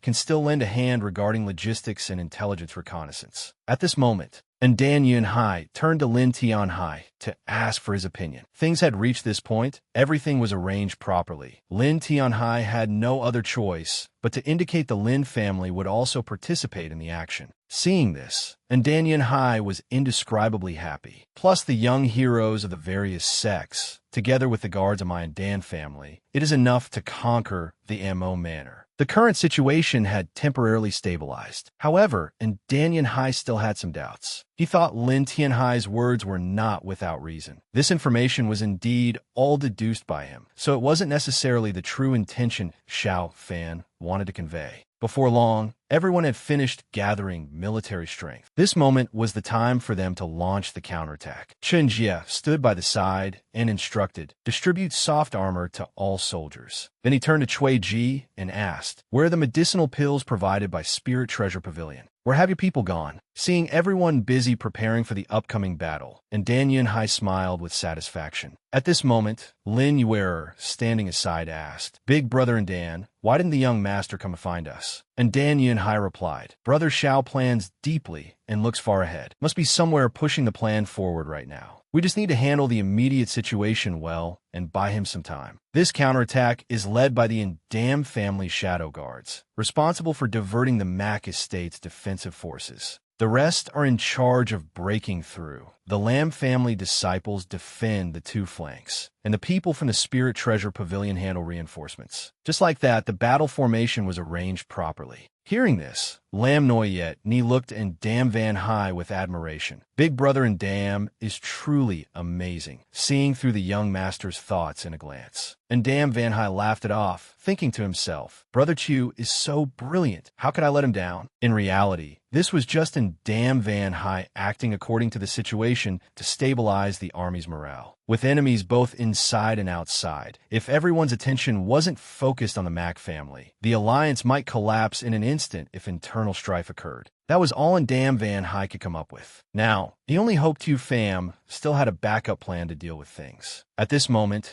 Nam Kung Tuet watched everyone busily preparing for the great battle, her heart burning with anxiety. Seeing the situation getting increasingly out of control, she sneaked to an unnoticed corner and took out a communication spirit treasure to contact the Mac family head. As soon as it connected, Nam Kung Tuet reported the situation. The Ndam family and Lam Tien Hai's group have started to act. After Chu Pham returned to Black Mountain, I don't know how, but he found out about our plan. Now these rats are aggressively organizing an attack. The arrow is on the string. I can't delay any longer. The Mac family head on the other end heard this and laughed smugly. He considered this group counterattack a good opportunity. He said, not forgetting to mock. So these people finally have some guts? These rats are actually commendable. Then he sighed, a tiny Black Mountain commandery having 4 mouths to feed is truly too many. The moment to show our hand has finally arrived on the great day of the Mac Duong sect. Let these surviving old immortals be buried along with the title of the 4 great families. Hearing this, Nam Kung Tuet looked worried. Right now, our people are all at the Mac estate in Black Mountain. Will there be any problem? The Mac family head replied, just let them come. Lure them into the trap. Catch a big fish. Hearing this, Nam Kung Tuet excitedly said, family head, after this is done, don't forget the deal between us. Mac Van Fong smugly gave a reassuring word. Nam Kung Tuet, this time you have atoned for your crimes with merit. The Mac Duong sect will spare your parents. Then, they ended the call. At first, Nam Kung Tuet looked pensive, not knowing what to do next. The next second, she smiled slyly. The best hunter always appears in the guise of prey. Now it is time for me to act. And Dam Van High and the others were ambushing in front of the Mac estate gate, scouting the situation to act. At the same time, another shadow guard was observing the situation nearby. He was ordered by the heir to come here to break through the main gate of the Mac estate by eliminating the messenger blood demons. The shadow guard immediately used darts, killing several blood demons in succession. Every movement outside the Mac estate immediately alerted the gate guards. However, before they could react, the shadow guards quickly wiped them all out. Seeing the first line of defense destroyed, Quang Dao ordered the remaining soldiers to charge. Soon, the main gate of the Mac estate was broken, and Dam Van High and the others rushed in. When engaging the second layer of defense of the Mac estate, to save time, and Dam Van High immediately executed the technique Majestic Heavenly Might, Descent of the Fire God, sweeping away the remaining minions neatly. Very quickly, the Mac estate turned into a pile of rubble, dust flying everywhere. The main gate of the Mac estate was open, and Dam Van High ordered, straight for the Yellow Dragon, attack. Quang Dao's troops immediately flooded in like a tide. However, when Quang Dao entered the front courtyard to save the hostages, he discovered the vast Mac estate was completely empty. After searching for a while, a soldier reported to his master, there is no one in the front courtyard, whether hostages, family members, or Mac estate guards. All have disappeared without a trace. Hearing this, Tran Kiet was extremely shocked. He completely couldn't guess what was happening. Receiving the news, with his sharp intuition, and Dam Van High immediately realized this was a trap set by the Mac estate and ordered a retreat. However, Mac Van Fong still appeared in front of everyone. Immediately after, the divine officials also revealed themselves one by one, setting up troops and formations, creating a magic array, trapping Quang Dao and the others. The array set up by the divine officials was extremely powerful. It created streaks of resentful energy talismans that clamped down on Quang Dao's group, putting them in a passive position instantly. Then, the Mac family soldiers also appeared. The situation immediately fell into a deadlock. Mac Van Fong looked down at everyone from above, saying smugly, sacrificing a few outer sect disciples with poor aptitude to catch such a big fish, it seems my Mac estate didn't lose out in this battle. Seeing this, Tran Kiet could not tolerate the opponent's deceitfulness, glaring with indignation. Right then, the Mac family head revealed, do you want to know where exactly your plan went wrong? As soon as he finished speaking,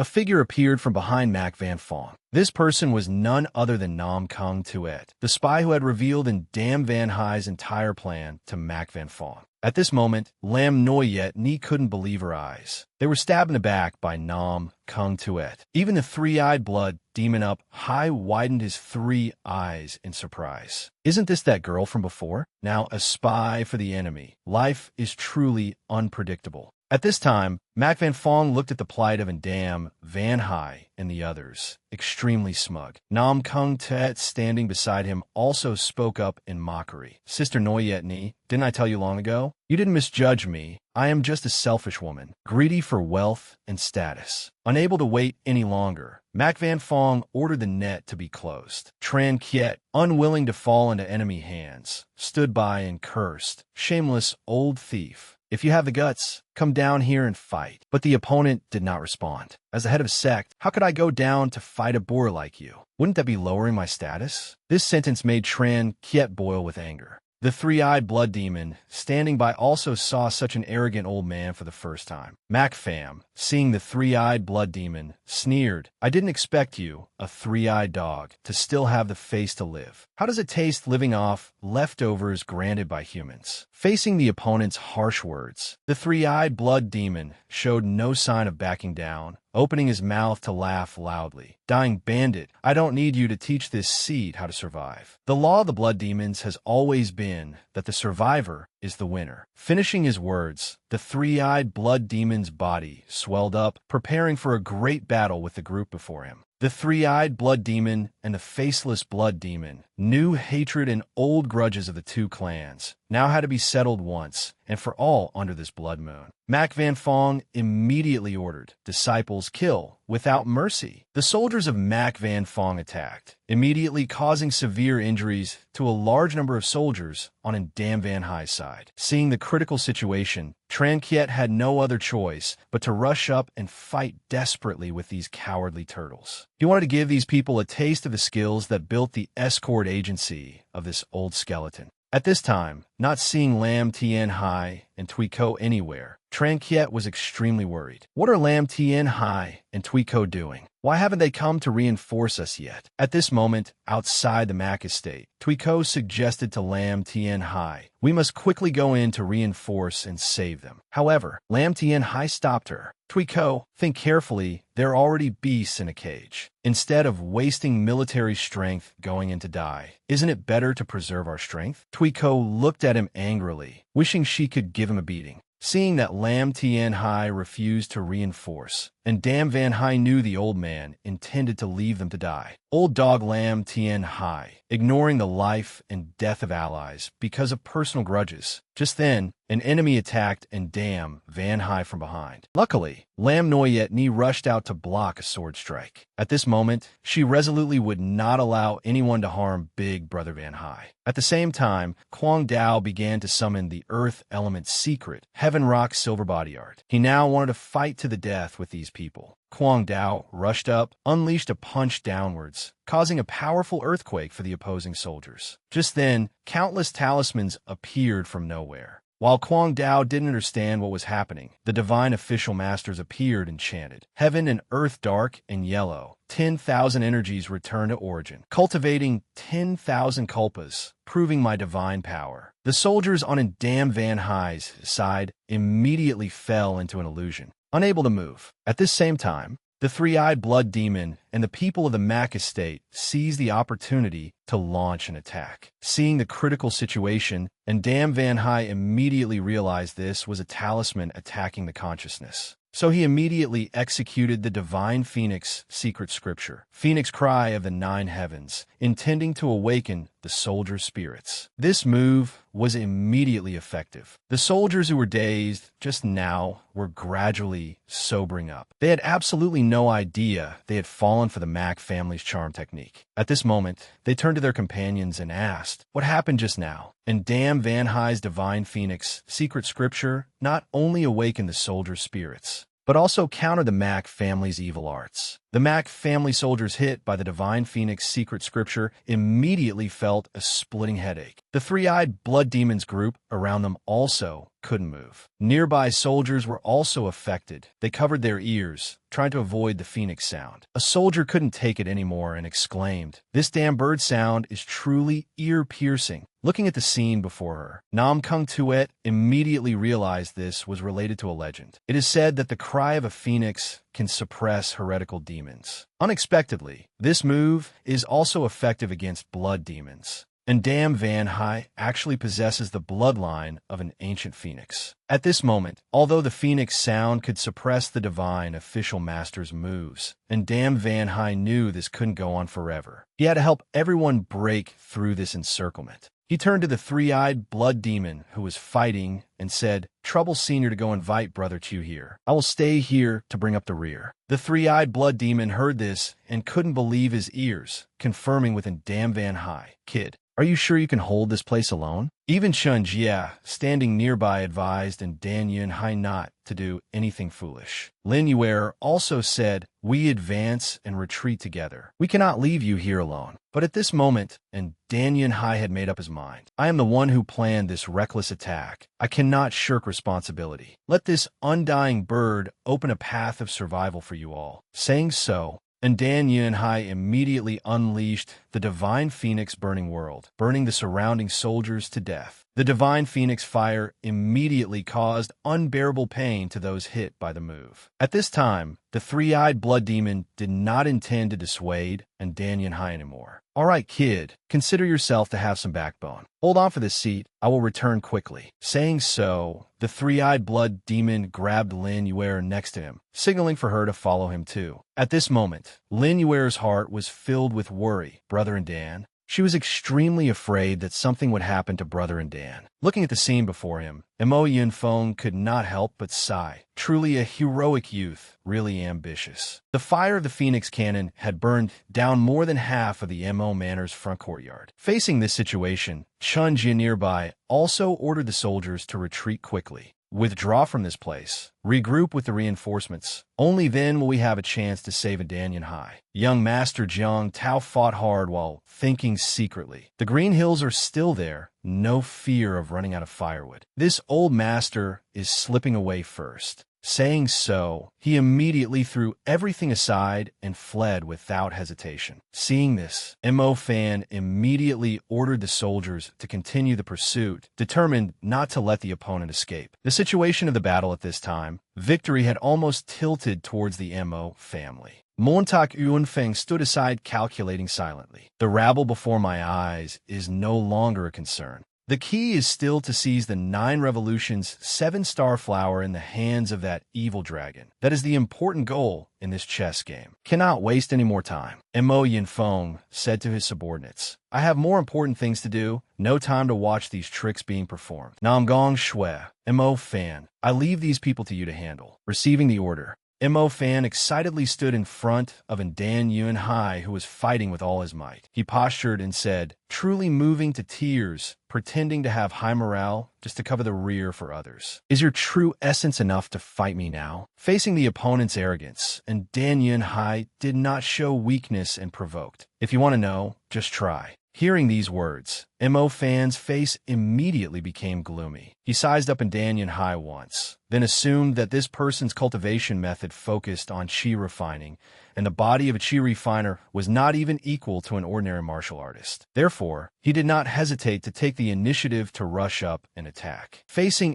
Mo Fan's action, and Dan Yun Hai did not hesitate to step forward to block the blow, then unleashed an acupoint striking move, instantly breaking the opponent's shoulder blade. Even so, Mo Fan still used his spiritual energy to heal the wound, then declared, "This hit is neither painful nor itchy. It can't do anything to me." Seeing this, and Dan Yun Hai could not help but be surprised. At this moment, Mo Fan loudly declared, "The good show has just begun. Now is the real life and death battle." Saying so, he rushed up, pouring all his strength into pointing his long spear at Dan Yun Hai. Fortunately, and Dan Yun Hai gently dodged this blow. Cannot sit and wait for death anymore. And Dan Yun Hai immediately made a move. Let me show you the power of the Divine Phoenix secret cannon. The Undying Phoenix, Nirvana Rebirth. In the blink of an eye, and Dan Yun Hai merged with the Divine Phoenix, exerting power to the limit. Thanks to the Divine Phoenix wings, he could also fly into the air, fighting more proactively. Nam Gong Shui, standing aside, saw this, and guessed this was a Nanmingli fire. From high above, and Dan Yun Hai continuously unleashed Divine Phoenix Burning World, attacking Mo Fan, making it hard for him to dodge. In a moment, he decided to teach the opponent a lesson, unleashing a fatal blow. Let's see what ability you have left to fight me. Instantly, and Dan Yun Hai's Divine Phoenix Burning World focused its attack on Mo Fan. Facing the power of Dan Yun Hai's attack, Mo Fan could almost not withstand it. Looking at the scene before her, Nam Gong Shui was extremely excited. She thought this was indeed heaven helping her, to encounter someone possessing the ancient Phoenix bloodline. Mo Fan saw Nam Gong Shui standing aside smiling, and assumed this woman was mocking him. Out of options, he turned to question her. Nam Gong Shui,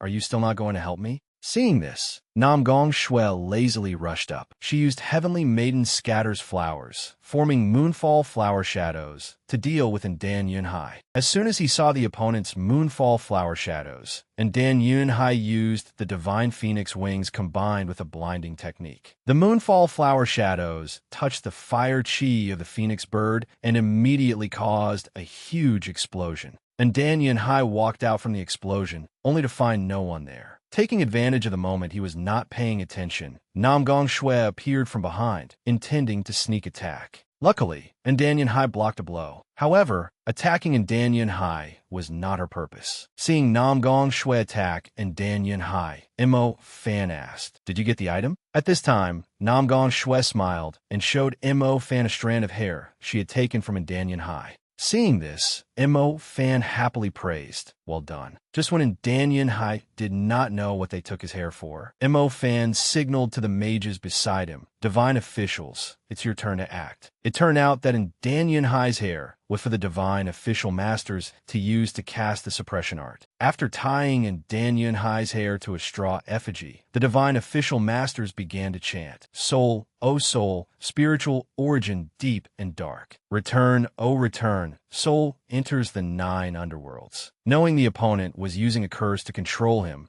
Dan Yun Hai acted first to gain the upper hand, attacking proactively. He used the Divine Phoenix to prevent this from happening. But Mo Fan could not sit still and ignore it. He immediately rushed out to block the Divine Phoenix. "Do you treat me as non-existent? Still want to use this move to stop the Divine Officials?" Right at this moment, the process of casting the curse also reached the final steps. Green hair, so blue, vast armanet. When the Divine Official Master stabbed a nail into the straw man's chest, severe pain immediately transmitted to Dan Yun Hai's body. After their 3 moves stabbing through the straw man's heart, Dan Yun Hai immediately vomited blood. His internal organs were almost destroyed at this moment. Seeing this, Mo Fan stood aside extremely smugly. "What's wrong? Where is that momentum of the Phoenix bathing in fire for rebirth just now? Consider yourself lucky today. This young master doesn't have time to torture you." Saying so, he turned to those people and said, "Divine officials, give him a gentle death." Receiving the order, the Divine Official Master unleashed the final move. Nethermite, awe-inspiring, karma gathered. If this move succeeded, it would take Dan Yun Hai's life. However, heaven did not comply with human wishes. A divine dragon appeared from nowhere, breathing fire towards the Divine Officials, preventing them from proceeding to the next step. Even that straw man was burned to ashes. Just when Mo Fan did not understand what was happening, a figure appeared from above, making him dumbfounded. Seeing the familiar figure, Dan Yun Hai knew this was Xiao Fan. "Brother Xiao, if you had arrived a step later, I would have lost my life here." Xiao Fan appeared extremely timely at this moment. The 3-eyed blood demon beside him then smugly said to Dan Yun Hai, "How is it, Kin Dan Yun Hai? Does the seat work well?" Xiao Fan did not want to waste any more time. So he ordered the three-eyed blood demon to take Dan Yun Hai away for healing, while he stayed here to deal with these people. Facing Xiao Fan, Mo Fan mocked without politeness. Nam Gong Shui, look, just haven't met for a few months, and our eldest young master Xiao has expanded quite a bit, huh? However, today is different from the past. This time it's not a one-on-one duel. As soon as Xiao Fan appeared, and Dan Yun Hai said, Brother Xiao, you still haven't told me what that character chaos means. Xiao Fan replied, then try to live until you know the answer. Knowing the opponent was teasing him, and Dan Yun Hai could not help but sigh. Brother Xiao's tongue is truly sharp. Understanding Xiao Fan's ability, and Dan Yun Hai did not hesitate to leave these people to him. Then I can only wish Brother Xiao good luck. At this time, Mo Fan had stepped forward, pointing his long spear at Xiao Fan.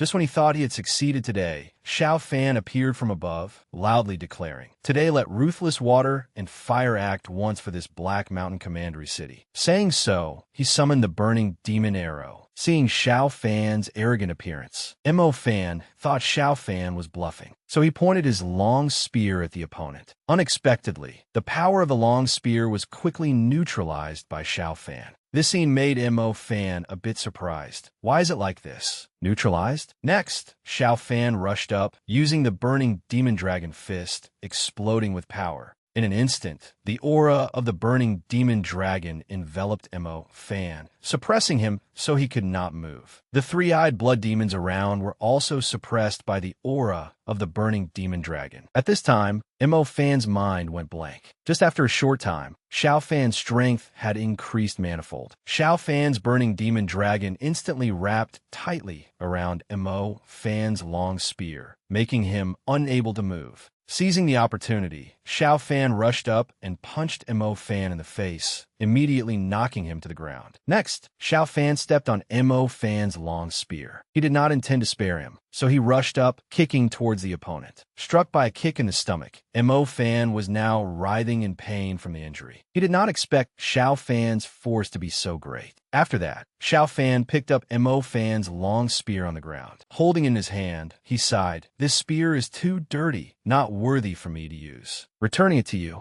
Saying so, the male lead immediately pointed the spear tip at Mo Fan, using extreme force to throw it at him. This scene made Mo Fan tremble with fear. Looking at Xiao Fan at this moment, a terrifying thought emerged in his mind. I cannot see through his realm. Could it be his strength is truly above mine? Xiao Fan stood on high, looking down at Mo Fan and taunting him. Come on, keep fighting. Seeing the opponent's arrogant posture and provocative words, Mo Fan felt scorned and immediately rushed forward, thrusting his spear at Xiao Fan. The male lead didn't intend to sit and wait for death. He soon summoned the burning demon dragon to attack his opponent. Under the pressure of the burning demon dragon, Mo Fan gradually fell into a disadvantage. He didn't expect that what Xiao Fan used was true fire, which countered his blood evil chi. Just as he was exposed and defenseless, the burning demon dragon rushed over, intending to take his life. Unexpectedly, at the critical moment, a stream of sword chi appeared, saving Mo Fan's life. This person was none other than Nam Gong Shui.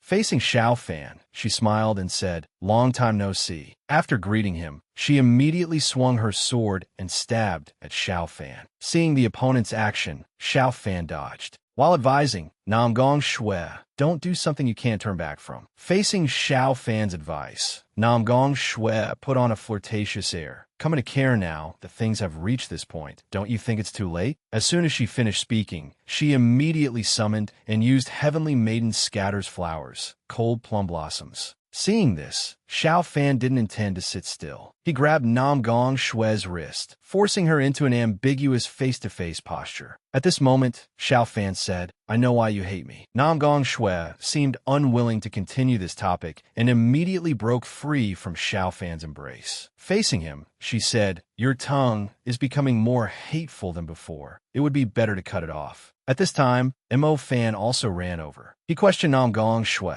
What were you two whispering about just now? Nam Gong Shui replied on the surface that it was nothing. But how could these words make Mo Fan believe her? The token of love has been taken back. Don't you want to renew your old romance? Hearing these words, Nam Gong Shui became angry. What nonsense are you talking about? Before she finished speaking, she realized something was wrong. At this moment, Nam Gong Shui discovered that the jewelry bracelet from before had returned. Nam Gong Shui didn't expect Xiao Fan to still have this thing. Soon, she regained her sanctimonious appearance and said to Mo Fan, "You fell for such a crude alienation tactic?" Mo Fan didn't intend to believe Nam Gong Shui. He excitedly said, "Isn't what I said the truth? To allow you to smoothly infiltrate the enemy's interior. You were intentionally not given the grace of the heart-remembering blood. You'd better not have any other ideas." Nam Gong Shui didn't want to continue this topic with Mo Fan, so she said to him, "This was all arranged by Patriarch Mo. If you have questions, go find him to confront him." Hearing this, Mo Fan pointed at Nam Gong Shui and signaled, "Since you chose to be a dog for us, you must be loyal. Don't bite the wrong person." Seeing Mo Fan and Nam Gong Shui arguing like this, Xiao Fan knew his alienation tactic had worked. Because the three-eyed blood demon was naturally suspicious, how solid could a cooperation built on threats and inducements be? Human nature is such that once the seed of doubt is sown, it is very difficult to uproot. Mo Fan didn't want to continue arguing, so he said this debt would be recorded for now. Before that, they had to deal with the person in front of them. Immediately, Nam Gong Shui and Mo Fan rushed to attack Xiao Fan, and the battle resumed. Seeing this scene, and Dan Yunhai knew his brother Xiao didn't seem to intend to make a big deal out of it. He secretly wondered why Xiao Fan hadn't used the blood-devouring spear yet. Compared to a quick victory, Brother Xiao looked like he was deliberately stalling for time, seemingly having other plots. At this moment, Xiao Fan was observing everything. He originally had another plan. Seeing that the calculated time was almost enough, he looked towards the back room, his eyes flashing with a sharp light, as if saying, "Don't disappoint me." Meanwhile, inside the back room, Mo Yunfeng was confronting the Black Flood Dragon. "I'll give you one last chance. Do you want to use your life soul to connect with the 9 Revolutions 7-star flower and become a protective charm for it? Making your soul scatter is just a matter of an instant. Even if the grade of the 9 Revolutions 7-star flower is a bit low, I must obtain it." The Black Flood Dragon smiled at this moment. "I'm tired of playing too. After all, it's a matter for you humans. I just hope the human race becomes as chaotic as possible." Saying that, he took out the 9 Revolutions 7-star flower and said, "This is the filthy thing that can thoroughly stir up the mortal world." This scene surprised Mo Yunfeng greatly. He originally thought this evil dragon had always been a lingering ghost, but today it was cooperating like this. He suspected there was fraud in this matter. Mo Yunfeng looked at the Black Flood Dragon with dangerous eyes. Understanding the other party's thoughts,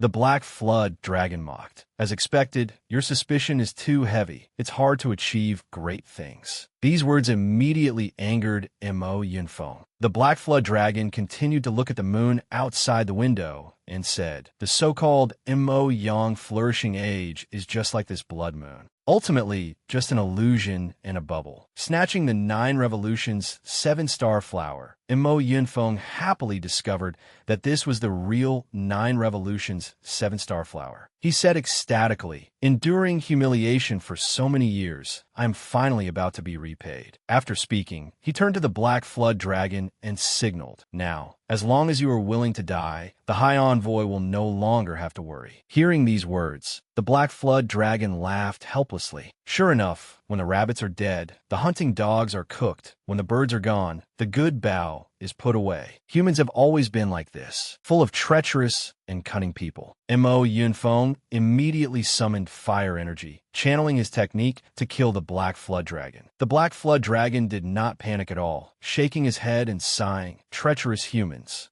You're even more terrifying than demons." Mo Yunfeng didn't intend to spare the dragon in front of him. He shouted, "Go down to hell and continue your resentment." As soon as he finished speaking, he unleashed a killer move to attack the Black Flood Dragon. Feeling that he couldn't sit and wait for death, the Black Flood Dragon decided to use his true power to break the siege. Immediately after, taking advantage of Mo Yunfeng's lack of defense, the Black Flood Dragon pierced his heart with a spear. Then, the Black Flood Dragon put on a sanctimonious act and said, "I finally learned the treachery of you humans." The story must be told from a few hours ago. At that time, the Black Flood Dragon was transferring spiritual power to Xiao Fan. After finishing the task, he turned to ask Xiao Fan, "First, the information you asked to be transmitted has been sent successfully. What are the other two things you mentioned?" Xiao Fan replied, "It is the 9 Revolutions 7-star flower in your hand." Hearing this, the Black Flood Dragon smiled slyly. "Going back and forth, you still covet that flower. The Jade Maiden sect and that 3-eyed blood demon take my blood every day to water that flower. I use this flower to reconstruct my physical body. It's just returning the item to its original owner. If you want to take the 9 Revolutions 7-star flower from my hands, you'd better get lost." Xiao Fan acted as if negotiating. "I don't want you to give the flower to me, but to use this spiritual flower to achieve our common goal." Mentioning this matter, the Black Flood Dragon gritted his teeth and said, "You simply don't know my hatred that reaches the heavens over the past few thousand years." Xiao Fan continued, "But I understand the human heart better than you. Although Mo Yunfeng's strength is mediocre, he is an expert when it comes to survival. If we don't use the spiritual flower as bait, it will be very difficult for him to let down his guard, so we can take his life in one blow. The Mo family is proficient in formation mechanisms. Besides the 3 formations outside the secret room, specifically this soul-seizing lock refined from thunder is also very difficult to deal with." Xiao Fan looked up at the ceiling and said, "The mechanisms up here are closely linked. Every ring is intimately related to Mo Yunfeng himself." Listening for a while, the Black Flood Dragon hesitated a bit. He then said, "Sounds nice. You got into this secret room. Can't you solve these formations in chains?" Xiao Fan asked what benefit there would be for him to do that. Startling the snake by hitting the grass will only make them more vigilant. Next, Xiao Fan placed his hand on the Black Flood Dragon's shoulder. "Your goal and mine is to uproot the Mo residents and the 3-eyed blood demon, leaving them no path of survival." Seeing this, the Black Flood Dragon looked at Xiao Fan with dangerous eyes, asking suspiciously, "How do you want to do it?" Xiao Fan took out his spear to admire it, then said, "This spear is refined from blood evil, specialized in breaking protective armor and body-protecting techniques." At this moment, he looked at the Black Flood Dragon and said confidently, "Later, he will definitely come to find you again to take the spiritual flower. You pretend to yield the spiritual flower, and then while he is off guard, use this spear to take his life in one blow." Hearing Xiao Fan's conspiracy, the Black Flood Dragon crossed his arms and mocked. "Humans are indeed all proficient in calculation. Then I have no choice but to follow the custom." After speaking, the Black Flood Dragon reached out and took the blood-devouring spear. Back to reality, the Black Flood Dragon looked at Mo Yunfeng and asked, "Does it hurt?" But then he said angrily, "But this is still not enough to make up for 1/10 of the sins you committed against me." In his dying moments, Mo Yunfeng still hadn't given up his obsession with the 7 orifices' exquisite heart. He reached out wanting to grab the spiritual flower. But how could the Black Flood Dragon let him have his way? The Black Flood Dragon immediately applied force, thrusting the spear tip completely through Mo Yunfeng's body, causing him to instantly collapse to the ground. "Have you felt it? Along with your impending death, my true essence is constantly returning." At this moment, the Black Flood Dragon had successfully broken the barrier. Standing in front of Mo Yunfeng, he put on a cruel appearance and said, "Prepare to receive your retribution." On this side,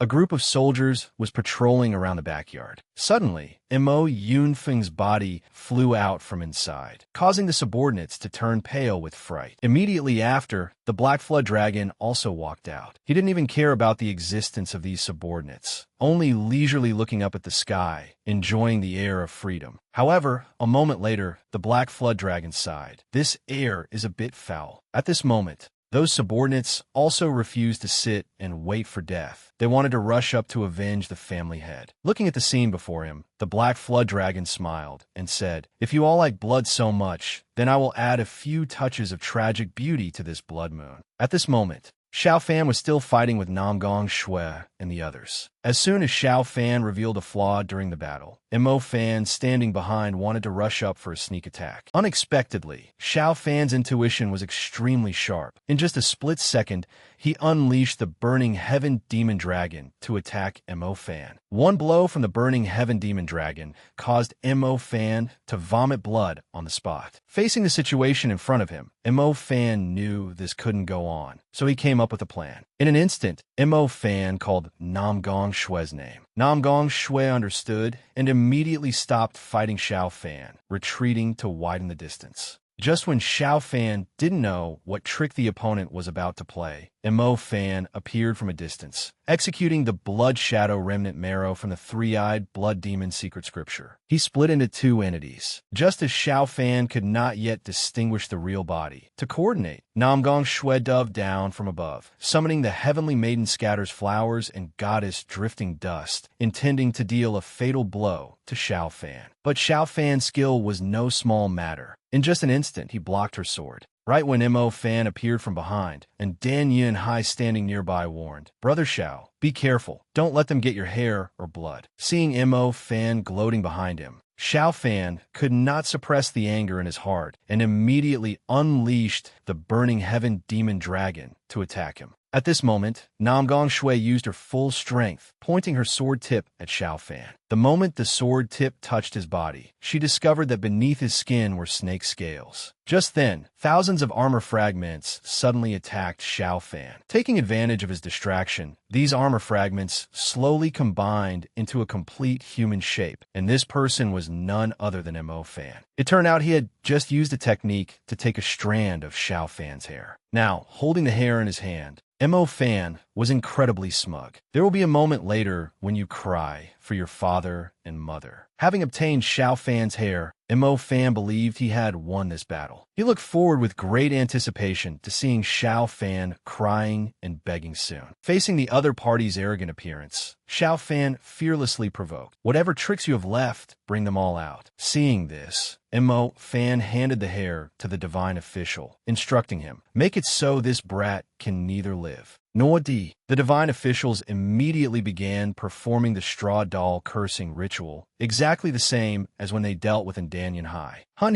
he, ling yuan wu wu hu. Yun ling yuan wu, tian si kian fa, wing. Seeing the scene, Danyan Hai stood by, endlessly worried. He excitedly said to Xiao Fan, "We must quickly cut off his casting." Afterwards, Dan Yun Hai himself, due to being overly agitated, aggravated his already injured internal organs. Inside his body, the three-eyed blood demon saw him in pain and advised, "Brat, settle down a bit." While speaking, he explained to Dan Yun Hai, "The curse technique of the Impermanence Divine official relies on the connection between blood and body parts, using hair, fingernails, and bloodstones to cast the curse. In the three-eyed blood demon secret canon, it is considered a rather profound curse technique. But the ones who know the three-eyed blood demon secret canon are not just them. Contrary to Dan Yun Hai's worry, Xiao Fan was unusually calm at this moment. Just as the divine official reached the final step, summoning darkness shines bright, cause and effect gathered. The nail had just stabbed into the straw doll when a sharp pain shot straight to the divine official's heart. He immediately collapsed to the ground. Just as Mo Fan still didn't understand what had happened, Xiao Fan chanted, "Wei Xiong Zhao Ko Ji." Then, he explained, "Ji originally means an ill omen. You can't even manage to guard against a curse backlash. The curse masters of the Blood Demon clan are truly a joke." Only then did Mo Fan realize that Xiao Fan also understood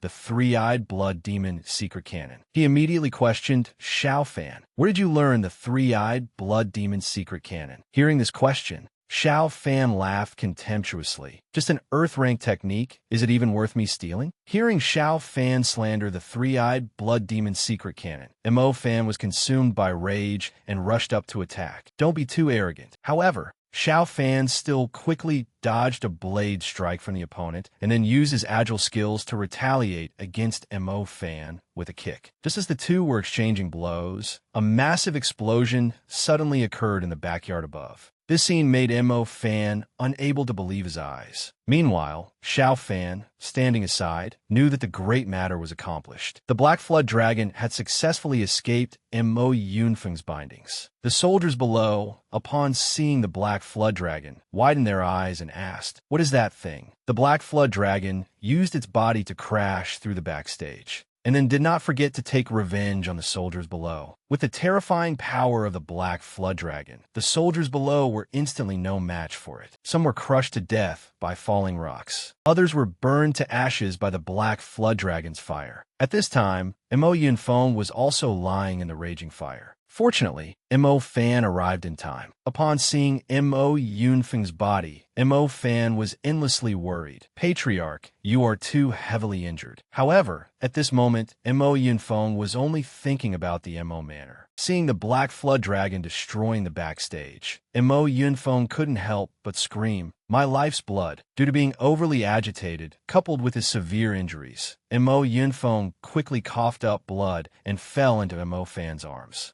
Before falling unconscious, he mentioned Black Mountain. Understanding the Patriarch's meaning, Mo Fan immediately guaranteed, "Patriarch, rest assured, I will immediately take you back to Black Mountain to heal." Just as Mo Fan tried to take Mo Yunfeng and leave, the Mo Manor group was blocked by the Black Flood Dragon. It decided not to spare these people. The Black Flood Dragon furiously breathed fire towards Mo Fan and his companion. This scene all fell into Nam Gong Shue's eyes, and she revealed a look of extreme annoyance. Truly, success is little, failure is much. Now is not the time to kill Mo Yunfeng, so she took action to assist. Under everyone's gaze, Nam Gongshui used ice magic to freeze the flames, opening a path for Mo Fan and helping him easily escape. Mo Fan, we don't have time to delay anymore. Mo Fan knew the situation was extremely critical, so he used all his remaining strength to execute the blood escape great art. The whole group quickly vanished on the spot. Seeing this, the Black Flood Dragon, standing by, was extremely annoyed. Anger made it unwilling to let those people go, so it intended to chase. But Xiao Fan intervened to stop it, signaling not to chase a desperate enemy. Hearing this, the Black Flood Dragon was extremely annoyed. It thought Xiao Fan was ordering it, so it retorted, "Are you ordering me?" Seeing this, Xiao Fan mentioned the agreement of 3 things. "Do you still remember the agreement of 3 things between us?" Although a bit angry, the Black Flood Dragon did not chase after them. "No need for your many words." Saying so, it flew away. Witnessing this scene, and Dan Yun Hai was astonished to the point of his heart tightening. This Black Flood Dragon was full of killing intent and soaring resentment. Yet Brother Xiao could order it to work for him. Truly formidable. At this time, at the Blood Demon's lair in Black Mountain, the High Envoy cultivating on the mountain suddenly sensed the disturbance in Black Mountain Commandery City. Just as he thought of this, Mo Fan and Nam Gong Shue's group immediately appeared. Upon meeting the High Envoy, Nam Gong Shue bowed respectfully. Mo Fan, burning with anxiety beside her, knelt down and begged the High Envoy. "The Patriarch is critically injured. I beg the High Envoy to use your divine powers to save his life." Seeing this, the High Envoy decided to take a look. A moment later, the old man diagnosed, heart meridian damaged, all meridians broken. Sect leader Mo relied on a mouthful of Xiantian realm true energy to hold on until now. "Even I cannot salvage this. Please restrain your grief." Hearing this, Mo Fan's eyes immediately filled with tears, and he excitedly begged the High Envoy. "I beg the High Envoy for mercy. Mo Fan is willing to pay any price." The High Envoy was surprised by Mo Fan's loyalty to Mo Yunfeng, so he asked again to confirm what he had just said.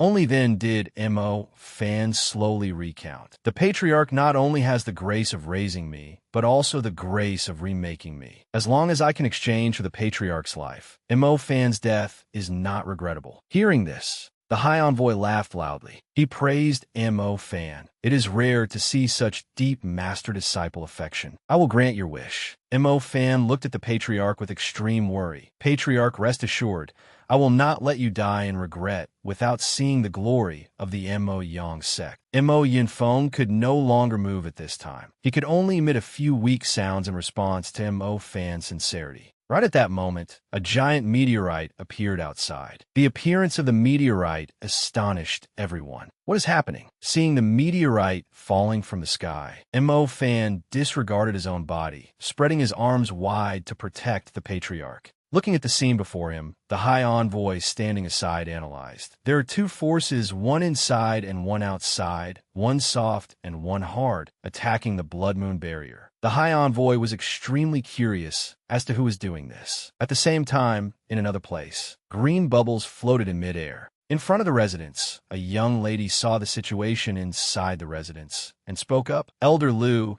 the spring heavy water of the 3,000 weak waters formation cannot penetrate the barrier. We must think of another way to break it. Elder Lu stood aside, deep in thought. Things have reached this point. This old man has no other way. Then, he summoned his disciples. The disciples immediately appeared. Elder Lu ordered everyone to follow his instructions and sneak inside. Even the eldest senior sister of the Blackwater sect, Mulingwe, went along. At the same time, another team of people and horses appeared, led by the Blackwater sect elder, Lu Chong. He immediately ordered the disciples to change the formation. In an instant, a formation shaped like a blood moon appeared. Elder Lu stood by and ordered, "Disciples, take Zhu Yuan as the head, set up the Heavenly River Sculpting Force Formation, guide the Silver River Star Spring, and cleanse the blood, evil, chaotic energy of the evil formation." Lu Cheng's disciples immediately executed it, using Tian Shu, Yao Wang, and Kai Yang to gather energy, combining forces to launch a strike. In a moment, a powerful beam of light was summoned, and the disciples used the Silver River Ring to pour this power in. Seeing the disciples coordinating smoothly, Elder Lu stood by and said, "Very good. The Star Spring has taken effect. Hurry up and accelerate the progress." At this time, the elder was also a bit worried about his master's safety. "If anything happens to the master, it will be hard for me to deny responsibility. Must immediately speed up the rescue." Mu Lingwei, standing beside him, also had a heavy heart. "Brother Xiao, you must wait for me." On the other side, the Black Flood Dragon was putting forth effort to destroy the Mo Manor. However, after a long time, it still could not break the Mo Manor's barrier. This made Xiao Fan feel very strange. With the wild and tyrannical power of the Black Flood Dragon, it was truly unreasonable that it couldn't tear a hole in the Mo Manor. Helpless, the male lead could only say to the Black Flood Dragon, "Brother Dragon, the third thing you promised was to help me break this Blood Moon barrier. Can it be that you can't do it?" Hearing the other party's provocation, the Black Flood Dragon couldn't suppress its anger and shouted, "Shut up. How could I break my word like you mortals? Wait for me to gather power. I will definitely crush this barrier." After saying that, it continued to attack the barrier. Through divine power, the High Envoy finally knew that the one fishing in troubled waters was the Black Flood Dragon. The High Envoy said disdainfully, "Just a remnant soul of a flood dragon at the first heaven of the Origin Dance stage, yet doesn't know its place?" At this moment, Namgong Shui stood by the side and respectfully said to the High Envoy, "High Envoy, according to what I know, it is the Blackwater sect and that evil dragon causing trouble. Their plan might bring about variables." Hearing this, the High Envoy remained unmoved, his expression calm. He said indifferently, "How can the profundity of my Blood Demon Clan's secret techniques be judged by common logic? They want to use force to break the barrier, which happens to help us by time." Hearing this, Namgong Shui became excited. Even if the High Envoy doesn't say it, this little girl can guess a few parts. Hearing this, the High Envoy could not help but look surprised. Namgong Shui continued, "This Blood Moon barrier, though named a formation, is actually a placenta. Its purpose is to absorb the life force of all living beings in Black Mountain Commandery City to nourish your blood spirit demon god, right?" Knowing that the girl before him understood quite a lot, the High Envoy was a bit angry. Namgong Shui ignored the High Envoy's expression and kept talking. "That lord who sent me to assist the High Envoy instructed that only the result matters, not the method. In fact, Namgong Shui had long reached a conclusion in her heart. The Blood Moon barrier gathered all the earth vein spiritual energy of Black Mountain Commandery City here. The ritual to summon the demon god was imperative. Looking at Mo Fan and Mo Yunfeng, Nam Gong Shui smiled cunningly. It seemed their fate was destined to be a dead end. On the other side, the Black Flood Dragon was still trying hard to destroy the barrier. Seeing this scene, and Dan Yun Hai concluded, the outer shell of this barrier, a spatial technique as hard as a fortress, yet has high elasticity like a living creature. Xiao Fan added, moreover, the curse power of this formation can self-regulate yin and yang, converting the Black Flood Dragon's attacks and the rescue force from outside to weaken each other. And Dan Yun Hai said with some hesitation, if it uses softness to overcome hardness, borrowing force to strike force. Xiao Fan continued, then we use hardness to break softness, breaking it one point at a time. At this time, Lu Cheng's group was still trying to break the barrier. Seeing the barrier unharmed, Lu Cheng stood by anxiously. Damn it, why can't this barrier be breached? Just then, a voice came from nowhere, telling Lu Cheng to change the battle plan. Lu Cheng knew immediately it was the 1,000-mile sound transmission technique of his master. He quickly focused his mind, listening attentively to Xiao Fan's guidance.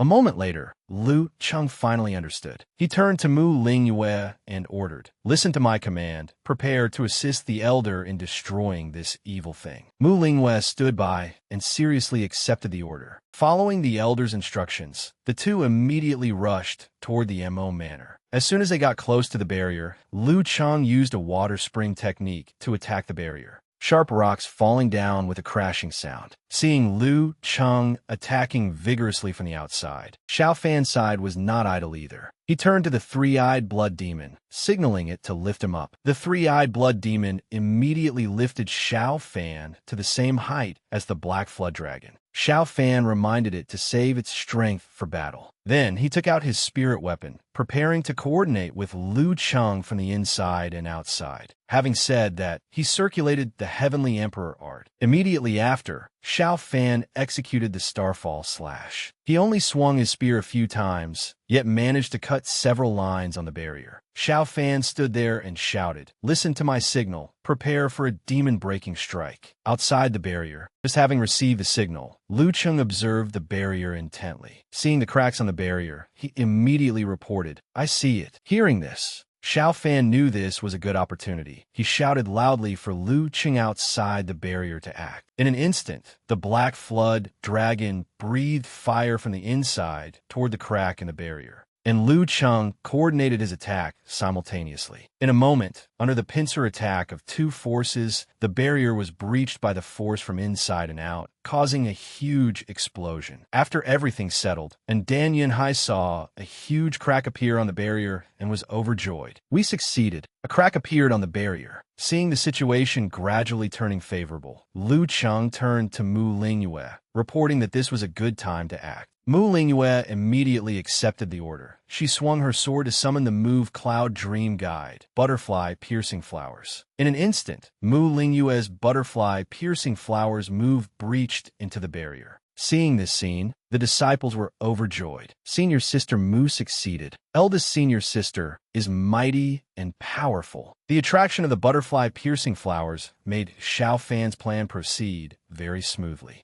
The Flood Dragon looked at the butterflies fluttering under the moonlight and was speechless. At this moment, and Dan Yun Hai leisurely admired the moon, exclaiming, this clear moonlight. It has been a long time since I've seen it. The appearance of the butterfly piercing flowers also helped Xiao Fan and Mu Lingyue reunite. The two approached each other under the moonlight. As soon as he saw Mu Lingyue, Xiao Fan was extremely surprised. Mu Lingyue said emotionally, long time no see, Brother Xiao. Then the two held hands. Mu Lingyue said, it's finally my turn to help Brother Xiao. Facing her tear-stained face, Xiao Fan gently praised, you did it. This sentence made Mu Lingyue's heart surge with emotion even more. The two were immersed in an extremely romantic scene. At this moment, at the lair of the three-eyed blood demon in Black Mountain. Seeing the current scene at the Mo Manor, the High Envoy gritted his teeth in anger. Very good. I didn't expect this group of pigs and dogs waiting to be slaughtered to have some skill, actually able to destroy our painstaking arrangement in an instant. Looking at the situation before him and the High Envoy's expression, Nam Gong Shui had her own calculations in mind. The aura of this old demon is so strong, not losing to a powerhouse of the Origin Dan realm. It seems he has reached the rank of Demon General. Nam Gong Shui asked the High Envoy what to do now. Without the obstruction of the Blood Moon Barrier, the remaining forces in Black Mountain Commandery City will soon join hands with the Blackwater sect to cause trouble for us. The High Envoy said excitedly. To avoid complications from a long delay, the ritual must proceed immediately. He turned to Mo Fan, telling him the time had come. Hearing the High Envoy's order, Mo Fan initially hesitated a bit, but the High Envoy urged. Those rebels could attack up Black Mountain at any time. The situation right now permits no delay. Seeing this, Mo Fan asked, as long as I sacrifice myself to Lord Demon God, he will save my patriarch, right? The High Envoy replied, of course. Lord Demon God will not mistreat any citizen of the Blood Demon clan who is loyal to him. Thus, Mo Fan agreed. He placed Mo Yunfeng aside, followed the High Envoy, and said loudly, Mo Fan has long been enlightened to face death. As soon as the High Envoy ordered Mo Fan to follow him, he hesitated slightly and glanced at the patriarch, then decisively set off. At this moment, Nam Gong Shui stood by the side, bewildered. She thought that even if Mo Fan fused with the Blood Dan and forcibly broke through, he would only be someone at the Xiantian realm. What could he achieve facing the Black Flood Dragon and the Blackwater Sect Elder? At this time, when luring Mo Fan to follow him, he already had a scheme in his heart. Mo Fan's Blood Demon secret cannon had been cultivated to the peak, and having endured the erosion of the heart parasite Blood Chi for a long time, he was the perfect vessel for the Demon God. From the day he was taken in by Mo Yunfeng, his fate had been decided. A while later, the High Envoy and Mo Fan finally arrived at the place. The Demon God pillar stood tall in front of the Demon God Hall. Mo Fan quickly took off his clothes, looking sorrowful. This body of Mo Fan, I return it to your excellency. Just as he sat on the Demon God throne, Mo Fan's bloodline connected with the Demon God soul. Right at the moment of fusing the two bloodlines of the three-eyed blood demon, a sharp pain came from Mo Fan's chest. In a flash, he was tightly bound by demon blood, his whole body suspended. Mo Fan had now completely become a sacrifice for the demon god. Seeing the scene before him, the High Envoy said joyfully, the demon descent ritual has finally begun. As long as my god demon race descends upon the true martial continent, all laws will be rewritten. Time passed for a long while as the demon god was reborn inside Mo Fan's body. Early the next morning, at the Mo Manor, everyone was busy rescuing hostages. At this time, Jiang Tao was being treated by Cui Ji. As soon as the medicine touched the wound, he screamed in pain. Seeing the other party's useless appearance, Cui Ji reminded him annoyedly, don't move. And Danyan Hai was currently up to his eyes in work, directing everyone. Over here, someone come lend a hand. We need full statistics on casualties. Report truthfully to the main family. On another side, Xiao Fan saw that things had temporarily settled down, and finally breathed a sigh of relief in his heart. Just then, Lu Cheng appeared with a guilty look, saying, this subordinate was late in rescuing you. Please forgive me, master, Xiao Fan signaled. Although the barrier is broken, the threat from the faceless blood demon still remains. We must press on with our victory. Lu Cheng continued. This subordinate knows master wants to eliminate the demon, but according to the news you sent back earlier, Black Mountain has long been transformed into a secret base by the three-eyed blood demon. Inside, apart from the blood demon general level expert you met, it's hard to guarantee there aren't other experts guarding it. Barging in rashly might lead to losses. Xiao Fan seemed not to want to hear more, immediately ordering Lu Cheng to say less and recover his true essence quickly. Xiao Fan said again, he only needed to be responsible for blocking that old demon general level fellow, and he would have his own ways for other matters. Just then, a familiar voice came from the front. Although the heart parasite blood demon has been eliminated, the residual poison is not yet clear. If not removed, I'm afraid it will affect your recovery later. The owner of this voice was Mu Lingyue. She was helping other cultivators heal their injuries. Facing Mu Lingyue's concern, that person said gratefully, many thanks, heroine. At this moment, Xiao Fan asked Lu Cheng, "Why did you bring Miss Mu here too?" Lu Cheng revealed that for the past half-year, besides consolidating his realm, he had also been nurturing Mu Lingyue. Both of them unconsciously looked toward Mu Lingyue, who was treating everyone. She treated others extremely gently. "It will hurt a little, bear with it." Lu Cheng stood by the side and exclaimed, "Master indeed has sharp eyes. This young lady's cultivation talent is truly unbelievable." Mu Lingyue also wished to cultivate with the master. Regarding Mu Lingyue's wish, Lu Cheng respectfully expressed his hope that Xiao Fan would agree. Just then, a familiar voice rang out. The person called out as soon as he saw Xiao Fan. "Fanner." Xiao Fan immediately recognized the owner of the voice and joyfully ran towards his maternal grandfather, asking with concern about his condition, "Grandfather, are you all right?" Immediately after, he knelt to apologize to his grandfather. "Grandfather, please forgive this unfilial grandson for arriving late." Though his grandfather said, "I'm fine," Xiao Fan still keenly noticed the wound on his chest. Knowing his grandfather had suffered, Xiao Fan was so furious he gritted his teeth, silently vowing not to let those beasts off. The old man, knowing his grandson's heart, comforted Xiao Fan. "Don't worry, I'm Fine." However, Xiao Fan's expression did not improve. Helpless, the old man had to explain, "The Mo residence's petty tricks are not enough to do anything to me, Lin Jinhong." Saying this, he gestured to Xiao Fan. "Fortunately, you obtained the ever-spring art from our ancestor, allowing my true essence to continuously self-regenerate, which is how I held on until you all arrived with reinforcements. Before I get to hold my great-grandchild, these old bones of mine won't be getting in a coffin so easily." Knowing his grandfather was all right, Xiao Fan finally felt somewhat relieved. Just as the grandfather and grandson were reuniting, Chen Jie appeared out of nowhere. Seeing Xiao Fan, he asked in astonishment, "Why are you here?" Seeing Chen Jie, Xiao Fan was just as surprised. Chen Jie asked Xiao Fan in shock, "You're in Black Mountain Prefecture. So where is Chen Zitian?" Chen Jie grew agitated, wanting to know where Chen Zitian was now and why she wasn't with Xiao Fan. Faced with Chen Jie's anxiety, Xiao Fan had to say, "Patriarch Chen, rest assured, not only is Chen Zitian safe and sound, but she has also broken through to the late-stage Xiantian realm." Xiao Fan continued, "Black Mountain was in peril, so to lessen the burden on my mount, I didn't bring her along." Hearing this, the three-eyed blood demon instantly flew into a rage, for it knew that in Xiao Fan's eyes, it was just a mount. With the proud self-esteem of its entire clan, the three-eyed blood demon roared at Xiao Fan, "Who's your mount, you brat?" At this moment, in another place, Chen Zitian was riding a reindeer heading towards Black Mountain.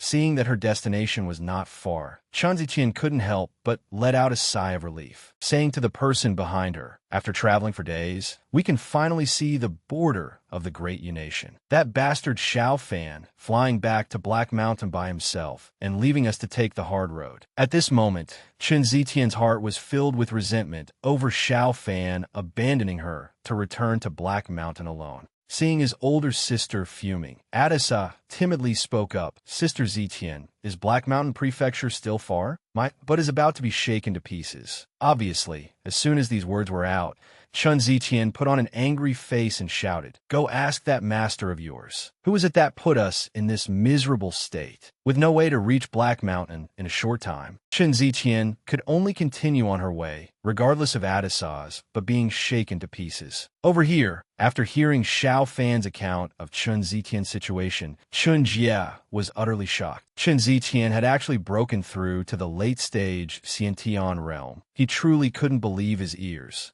Just as everyone was talking, a giant shadow loomed over Xiao Fan. He had just turned around to see the Black Flood Dragon standing before him. Facing the legendary Black Flood Dragon, Chen Jie, standing beside him, panicked. "It's the Black Flood Dragon. Everyone be careful." In complete contrast to Chen Jie's fear, Xiao Fan calmly asked the Black Flood Dragon, "Brother Jiao, what is it?" The Black Flood Dragon replied, "The deal is done. From now on, we owe each other nothing." Hearing this, those present were all astonished. They couldn't believe that Xiao Fan could actually make a deal with a legendarily ferocious Black Flood Dragon. To think Lord Xiao Fan could make a deal with a Flood Dragon. Lord Xiao Fan's powers are truly vast. Xiao Fan then said with goodwill, "We've already established initial trust for cooperation. Don't you intend to continue cooperating?" The Black Flood Dragon retorted, "A deal is a deal. If you want to cooperate with me, you're not yet qualified. An eye for an eye, that is the principle of the Dragon Clan." After saying these words, without waiting for any further reaction from the crowd, the Black Flood Dragon disappeared over the horizon. This scene greatly surprised Chinjia. He never expected this Black Flood Dragon to have a side so different from its usual ferocity. Lu Cheng, standing beside him, asked Xiao Fan, "Where's this Black Flood Dragon going?" Xiao Fan said, "Of course, it's going to pick a fight with the faceless blood demon. The enemy of my enemy is my friend." This Black Flood Dragon is simple-minded, charging straight for Black Mountain, which in turn helps us out. Just then, Yanhai, standing nearby, called out Xiao Fan. He then asked Yanhai, "Brother Yanhai, are you still interested in that Huan character riddle?" And Yanhai was taken aback upon hearing this. Is this really the time to talk about that? The next second,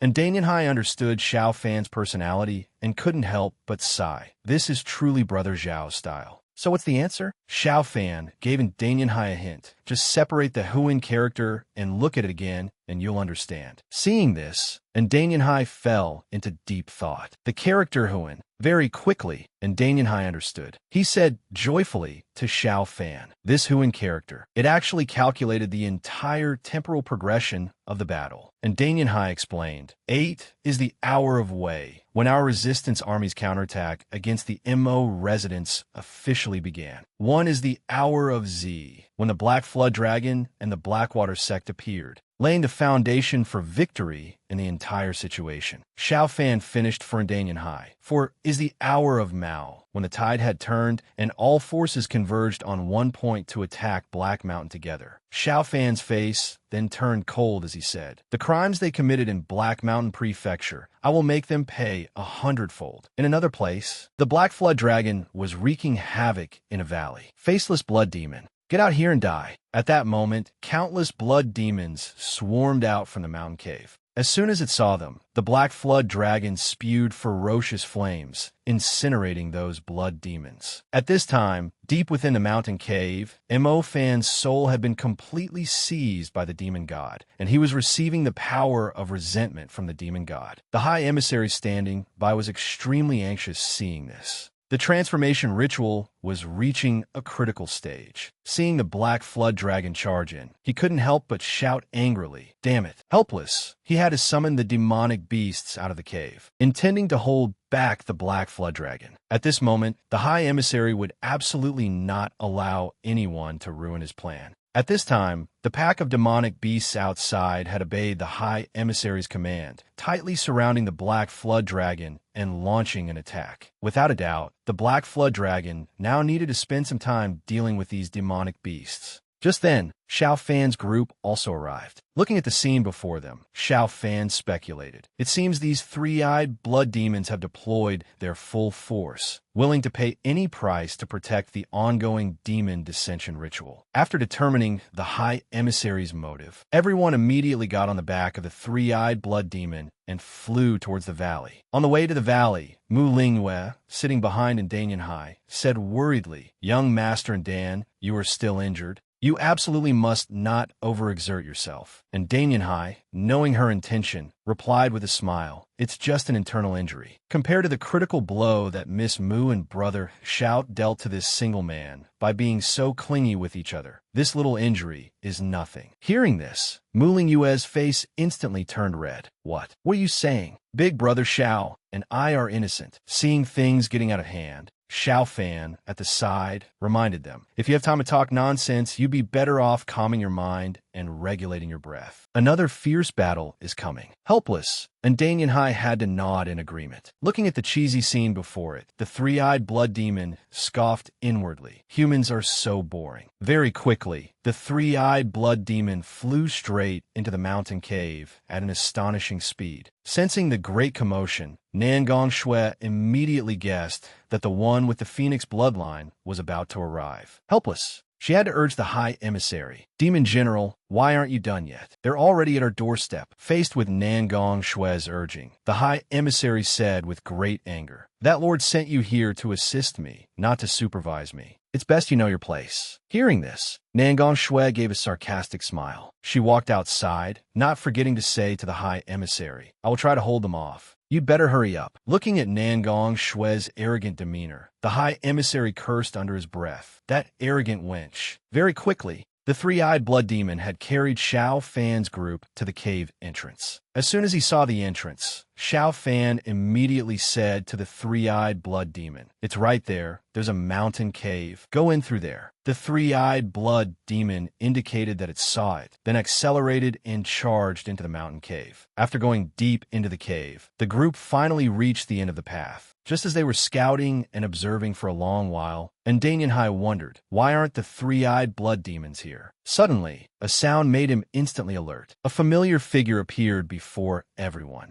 As soon as he saw this person, and Danyanhai's face immediately darkened. Why is it you, Nangong Shui? The moment he saw Nangong Shui, Xiao Fan's expression darkened. He looked at her with a disgusted gaze and loudly declared that with things having come to this, their plan had already failed. Seeing no reaction from her, Xiao Fan proposed that if she was willing to surrender, he would spare her life. Unexpectedly, before he could finish his words, Nangong Shui suddenly rushed forward and threw her arms around him. This action immediately stunned Xiao Fan completely. Even Danyanhai was left speechless. Mu Lingwei showed a look of disgust upon seeing Nangong Shui's behavior. After hugging Xiao Fan, Nangong Shui said emotionally, You've finally come to save me. At this moment, outside the cave, the Black Flood Dragon was still stirring up rivers and seas, preventing the demon snake from completing the ritual. And inside, Nangong Shui clung tightly to Xiao Fan, crying, acting as if Xiao Fan had come to save her. Looking at Nangong Shui's behavior, Xiao Fan was momentarily at a loss for words.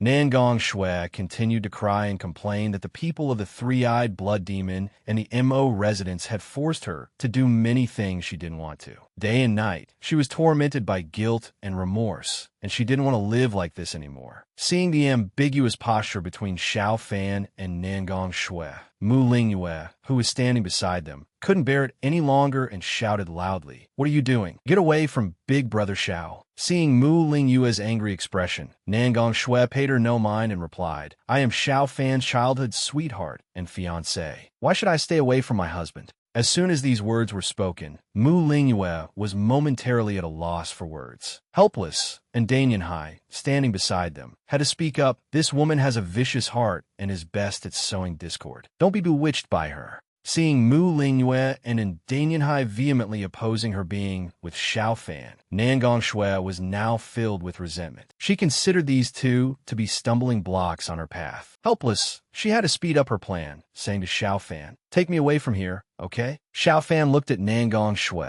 pondering for a long time. Just as he was about to say something, a dagger suddenly appeared from under her arm. Fortunately, Xiao Fan immediately managed to grab it. Facing the person before him, Xiao Fan was completely disappointed. Nangong Shui, you are truly beyond saving. Seeing her plan had failed, Nangong Shui's demeanor completely changed. Suddenly, a beam of light attacked the two of them. With his keen intuition, Xiao Fan quickly noticed. He immediately threw Nangong Shui to one side, while he himself easily countered the move. Seeing that her supposedly perfect plan had now completely failed, Nangong Shui was speechless with anger. Seeing that Nangong Shui couldn't even handle the 3 Xiantian realm cultivators before her, the high emissary who had just stepped out sneered, You can't even handle 3 Xiantian cultivators. That esteemed person has overestimated you. Faced with these words, Nangong Shui was extremely displeased. Nosy, it's none of your business. Seeing this, the high emissary didn't bother with Nangong Shui anymore. At this moment, he only focused on attacking the 3 people before him. You beasts who don't know life from death, just consider yourselves as sacrifices for the demon god. After speaking, he immediately summoned his demonic arts, unleashing his power to attack Xiao Fan's group. As soon as Xiao Fan saw the shockwave, he knew this technique was not ordinary. So he spoke up to remind everyone to be careful. Just as Mu Lingyue was about to counterattack, Xiao Fan took a step forward, shielding everyone. In an instant, a wall of water appeared, blocking the High Emissary's demonic art. Seeing this scene, the High Emissary immediately recognized it as the legendary and formidable Blackwater True Art. Just then, a tremor suddenly came from the top of the cave. Lu Cheng appeared above, saying to the High Emissary, fellow Taoist, as a demon general expert, bullying a few juniors doesn't seem very appropriate. How about letting this one of the Origin Core Realm spar with you, fellow Taoist? At that moment, the Black Flood Dragon also appeared from outside. It followed the hole that Lu Cheng had just punched through to enter the cave. As soon as it entered, those blood demons became the Black Flood Dragon's prey. After dealing with the blood demons, the Black Flood Dragon said to everyone, all of you, stand back. This demon is my prey. After speaking, it assumed a ferocious posture and charged towards the High Emissary. Seeing this, the High Emissary was not at all panicked, saying, it's really getting more and more lively. After speaking, he took out a demon formation diagram. If one comes, I'll kill one. If a pair comes, I'll kill a pair. The resentful demons from the demon formation diagram appeared, surrounding Xiao Fan's group and the Black Flood Dragon. However, these resentful demons were no match for the Black Flood Dragon. In just an instant, the Flood Dragon swept away all the resentful demons with its tail. Seeing this, the High Emissary simultaneously used his techniques and the resentful demons to deal with the Black Flood Dragon. He had made up his mind to destroy this wicked dragon before him today. Just as the battle was raging fiercely, a wall of water suddenly formed. This water formation diagram technique stunned the High Emissary for a moment, and the resentful demons also immediately went limp as the power of this water formation wall was immense. This technique was none other than the one cast by Lu Cheng. Seizing the moment the High Emissary was unguarded, the Black Flood Dragon opened its mouth wide and swallowed him whole. After succeeding, it immediately left. Witnessing this dramatic scene, and Danyan Hai, standing by, couldn't help but exclaim, as expected of a contest between Origin Core Realm experts, it's not a battle we can participate in at all. Just then, Xiao Fan heard a sound coming from a smaller cave. He thought it was Mo Fan's cry. Xiao Fan then suggested to everyone, let's go check the altar. As soon as they stepped inside, the scene before them left him stunned. Mo Yunfeng was extremely weak at this moment, struggling to crawl towards the altar, constantly calling Mo Fan's name. At this time, the person on the altar was not his adopted son Mo Fan, but the strongest demon god of the Blood Demon clan. Mo Fan had now become a sacrifice for the demon god. His whole body mutated, growing fangs, a third eye appearing, and his heart also being devoured by the three-eyed blood demon. After absorbing enough resentful energy from Mo Fan's body, the demon god had now completely occupied his body, its power gradually spreading throughout the cave. However, Mo Yunfeng still hadn't realized he was in danger. He was single-mindedly focused on restoring his power. So he went to the demon god's side, constantly saying, my good disciple, my adopted son, quickly give your power to your most beloved adoptive father. Unexpectedly, to Mo Yunfeng's astonished eyes, Mo Fan suddenly withdrew his leg. He lifted his foot, preparing to kick Mo Yunfeng to death. In that moment, Mo Yunfeng couldn't believe that the adopted son he had raised with his own hands had now turned into a demon god and was ruthlessly killing him. After kicking Mo Yunfeng to death, the demon god summoned its power, grabbed him, and brutally bit and tore at him. Xiao Fan's group arrived just in time to witness the gruesome scene of Mo Yunfeng being eaten alive by the demon god. Upon seeing this, Mu Lingwe immediately couldn't help but feel nauseous. Seeing the fate of Mo Fan and Mo Yunfeng, Xiao Fan, standing by, couldn't help but remark, truly a pair of master and disciple who respect their teacher. Just then, the three-eyed blood demon emerged from his body, retorting to what Xiao Fan had just said, are you stupid? The point isn't the life or death of those two.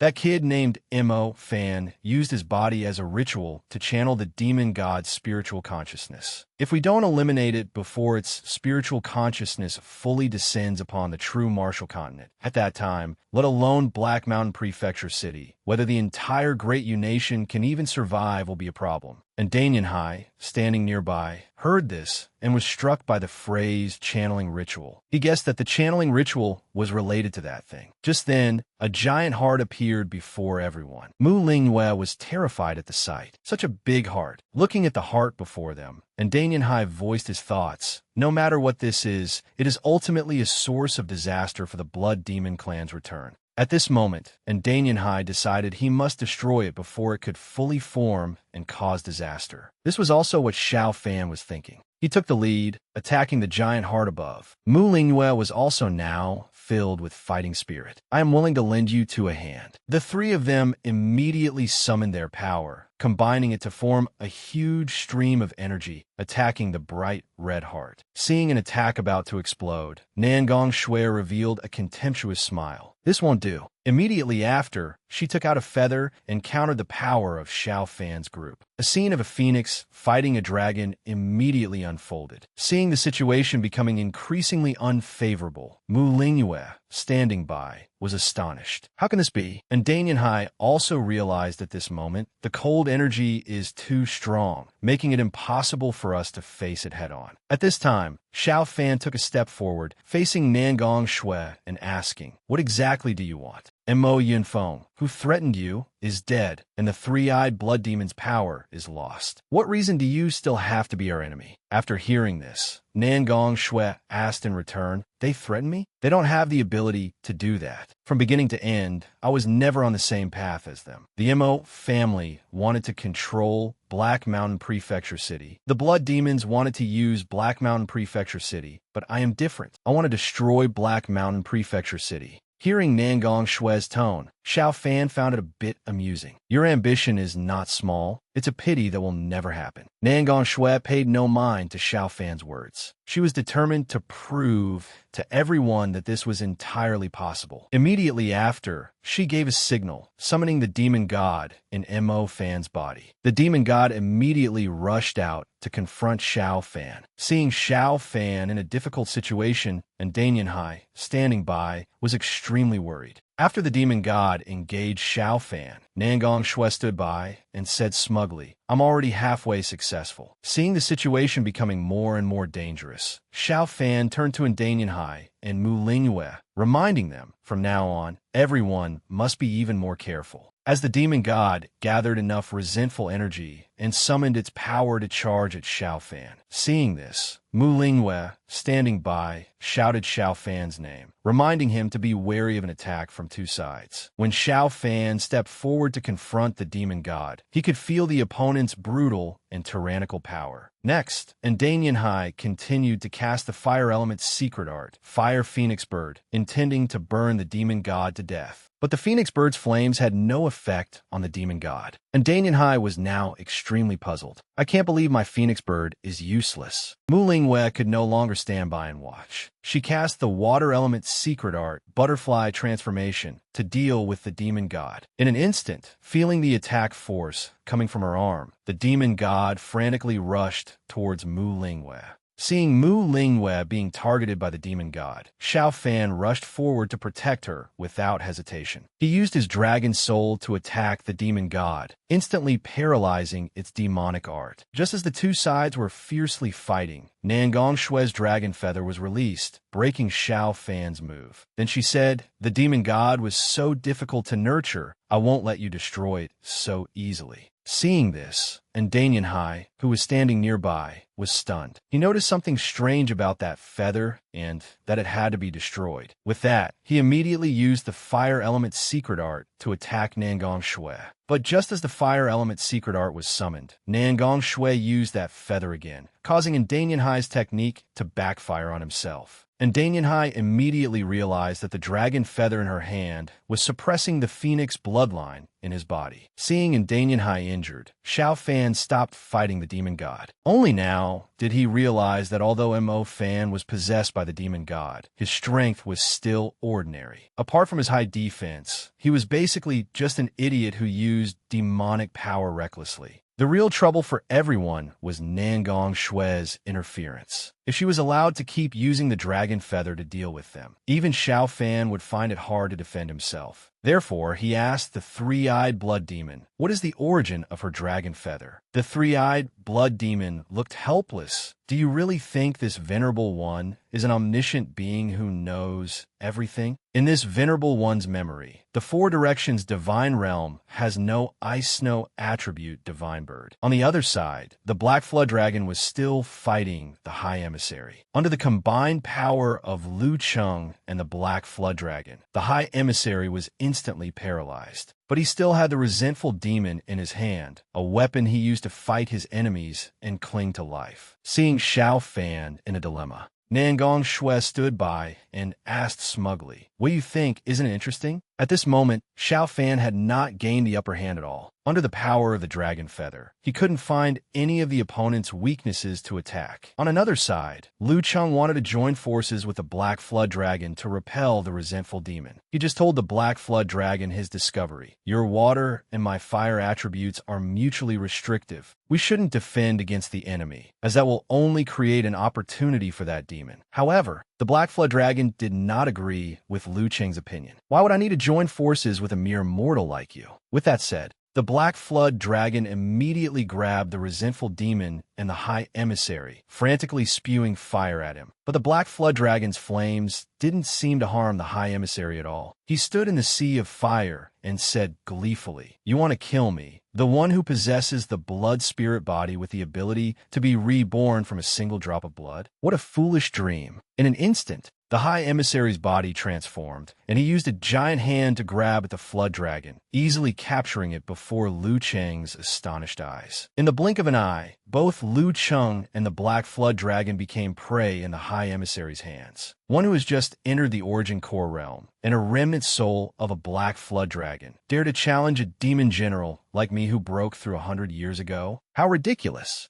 Such a fine gift. Lord Demon God will surely like it very much. On the other side, the Demon God had changed its target. It unleashed its power, frantically attacking Danyan High. And Danyan High was struggling to withstand the terrifying power from the Demon God. Seeing the Demon God turn to attack Mu Lingwei, Xiao Fan rushed forward, trying to protect her from the Demon God's attack. He summoned his dragon soul, combining the powers of water and fire to attack. Unexpectedly, the wall of water and fire, along with the layer of eyes from Mu Lingwei and Xiao Fan, was instantly shattered by the Demon God. Seeing that his techniques had no effect on the Demon God, Xiao Fan switched to close combat, trying to take the opponent down. After fighting the Demon God for a while, Xiao Fan saw a breakthrough point against this guy. The renowned blood spirit demon god was, in fact, just a big, stupid brute with strength, but no special moves. Just then, an ice all suddenly flew toward Xiao Fan. Fortunately, the male lead quickly dodged this sneak attack. The attacker was none other than Nangong Shui,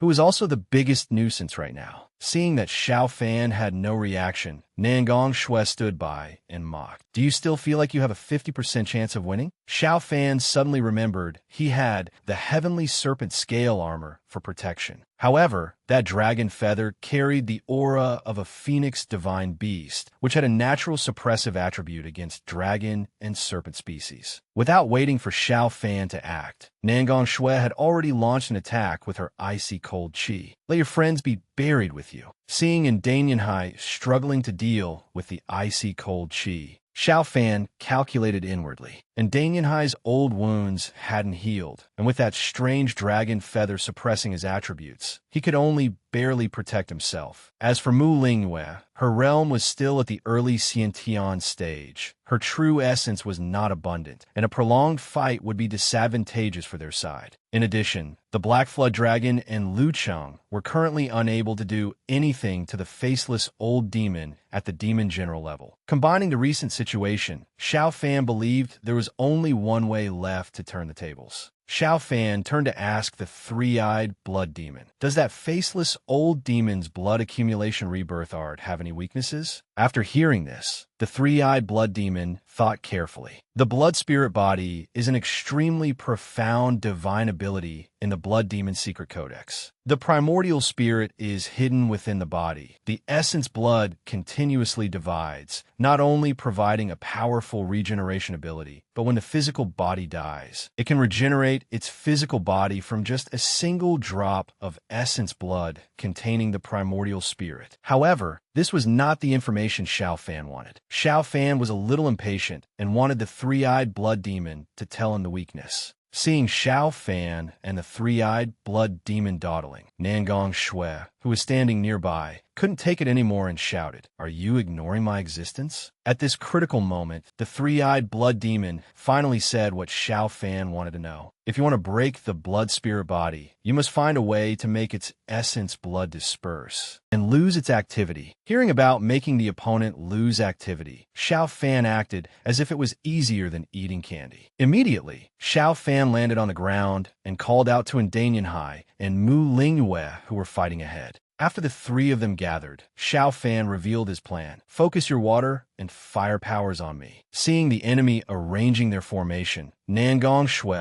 found it very interesting. Is the crocodile tears act not over yet? Then you can all go die. After saying that, she immediately attacked the three of them with her icy cold chi, and even the demon god frantically rushed over. Seeing this, Danyan Hai stood by and said worriedly, "Brother Xiao, the enemy is very strange. We can't be reckless." Mu Lingyue was completely different. She expressed that she always trusted Xiao Fan, as he had led her out of the jaws of death many times. Therefore, Mu Lingyue believed this time would be just like all the others. Seeing Mu Lingyue and Xiao Fan's fighting stance, Danyan Hai sighed and agreed. "I've said too much. I am willing to fight with you too until the very last moment." Xiao Fan immediately used the dragon serpent. For him, this method was both a risk and an opportunity. The heaven-swallowing beast had absorbed the heavenly serpent's essence blood twice, helping Xiao Fan break through to the peak Xiantian stage and also obtain the divine ability, heavenly serpent scale armor. The faceless old demon, the three-eyed blood demon, disguised as an imperial capital emissary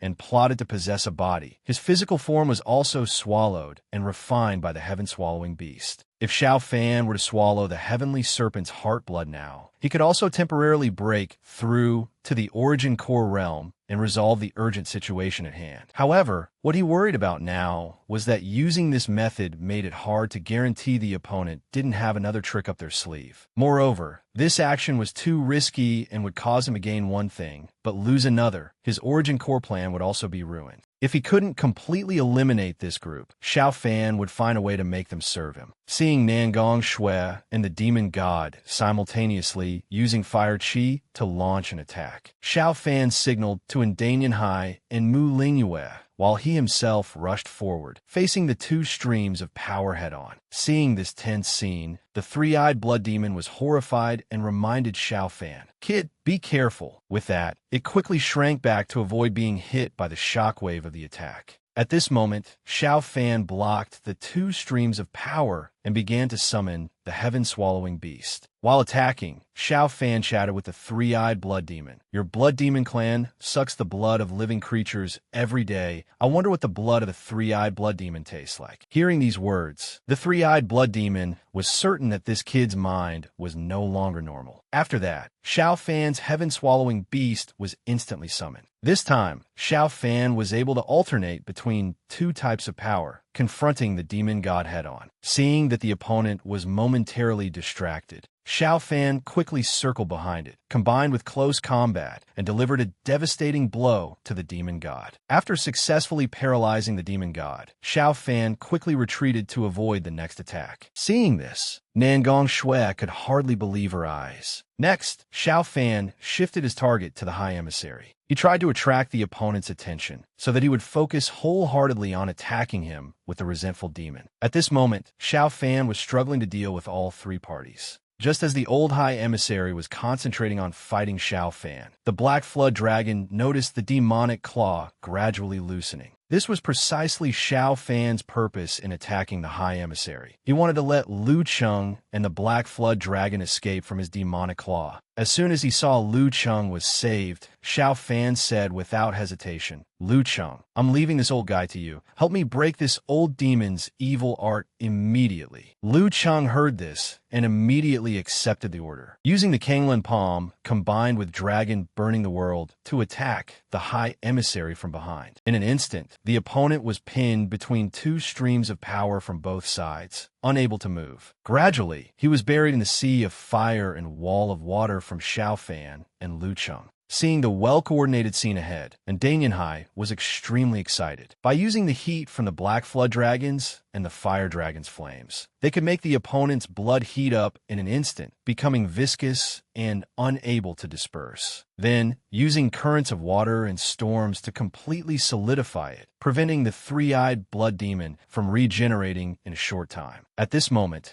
Mu Lingyue was full of admiration for Xiao Fan and immediately praised. Big Brother Xiao is so amazing. After dealing with the High Emissary, Xiao Fan turned to deal with the Demon God. Seeing the Demon God closing in on Xiao Fan, Lu Cheng, who was standing nearby, immediately took action. Vile creature, still trying to harm people? The water element technique immediately surrounded the demon god. Sensing the opportunity had come, Xiao Fan rushed forward, using his technique to coordinate with Lu Cheng. A loud explosion erupted, its aftershock echoing throughout the cave. That demon god was knocked into the lake by Xiao Fan. He struggled with all his might, but since he couldn't swim, he soon sank to the bottom of the lake. In an instant, the demon god was submerged by the water, his body no longer moving. Just then, Xiao Fan saw the red blood heart from before turn blue. This phenomenon made it impossible for him to judge what had happened. At this moment, the inside of the cave began to collapse. Mu Lingyue felt the mountain shaking violently. In a flash, countless fragments of blood water fell. And within the fragments, the figure of the High Emissary appeared. He relentlessly mocked Xiao Fan and the others, calling them fools. Mo Fan was just a smokescreen. How could the noble demon god possess such an ordinary mortal? Lu Cheng could no longer hold back. He stepped forward to attack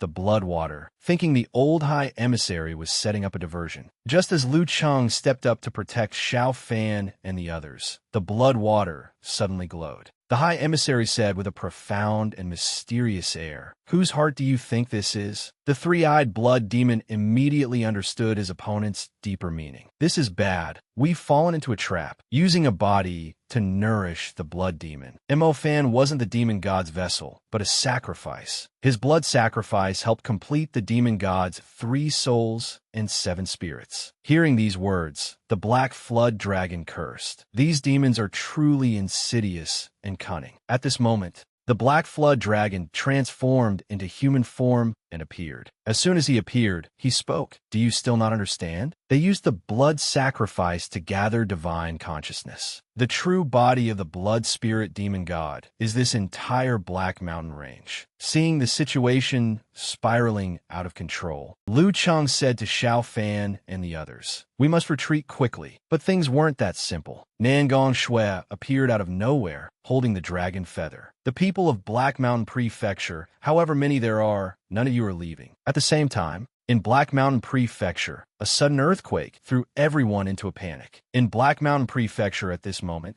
the earthquake caused the MO residence to collapse in an instant. Seeing this, Jiang Tao immediately realized this was related to Black Mountain. Immediately, Jiang Tao saw an incredibly horrifying sight in the sky. Everyone's attention was focused on the thing that appeared in the sky. At this moment, no one could believe that such a bizarre thing had appeared here. Seeing the scene before her, Cui Ji knew that thing had come back to life. At this moment, the entire sky had been dyed pitch black, because a giant monster had enveloped the area. The monster stood towering, striding forward just like that. At this time, at the demon god's heart in the three-eyed blood demon's lair, a group of people was observing the situation outside. As for Xiao Fan, as soon as he saw the cave was about to collapse, The Black Flood Dragon said without hesitation, I don't want to die with you all. When disaster strikes, it's every man for himself. After speaking, he reverted to his true form and flew away. Seeing his opponent leave so callously, Xiao Fan couldn't help but say angrily, Black Dragon, that unreliable fellow. Seeing the situation worsening,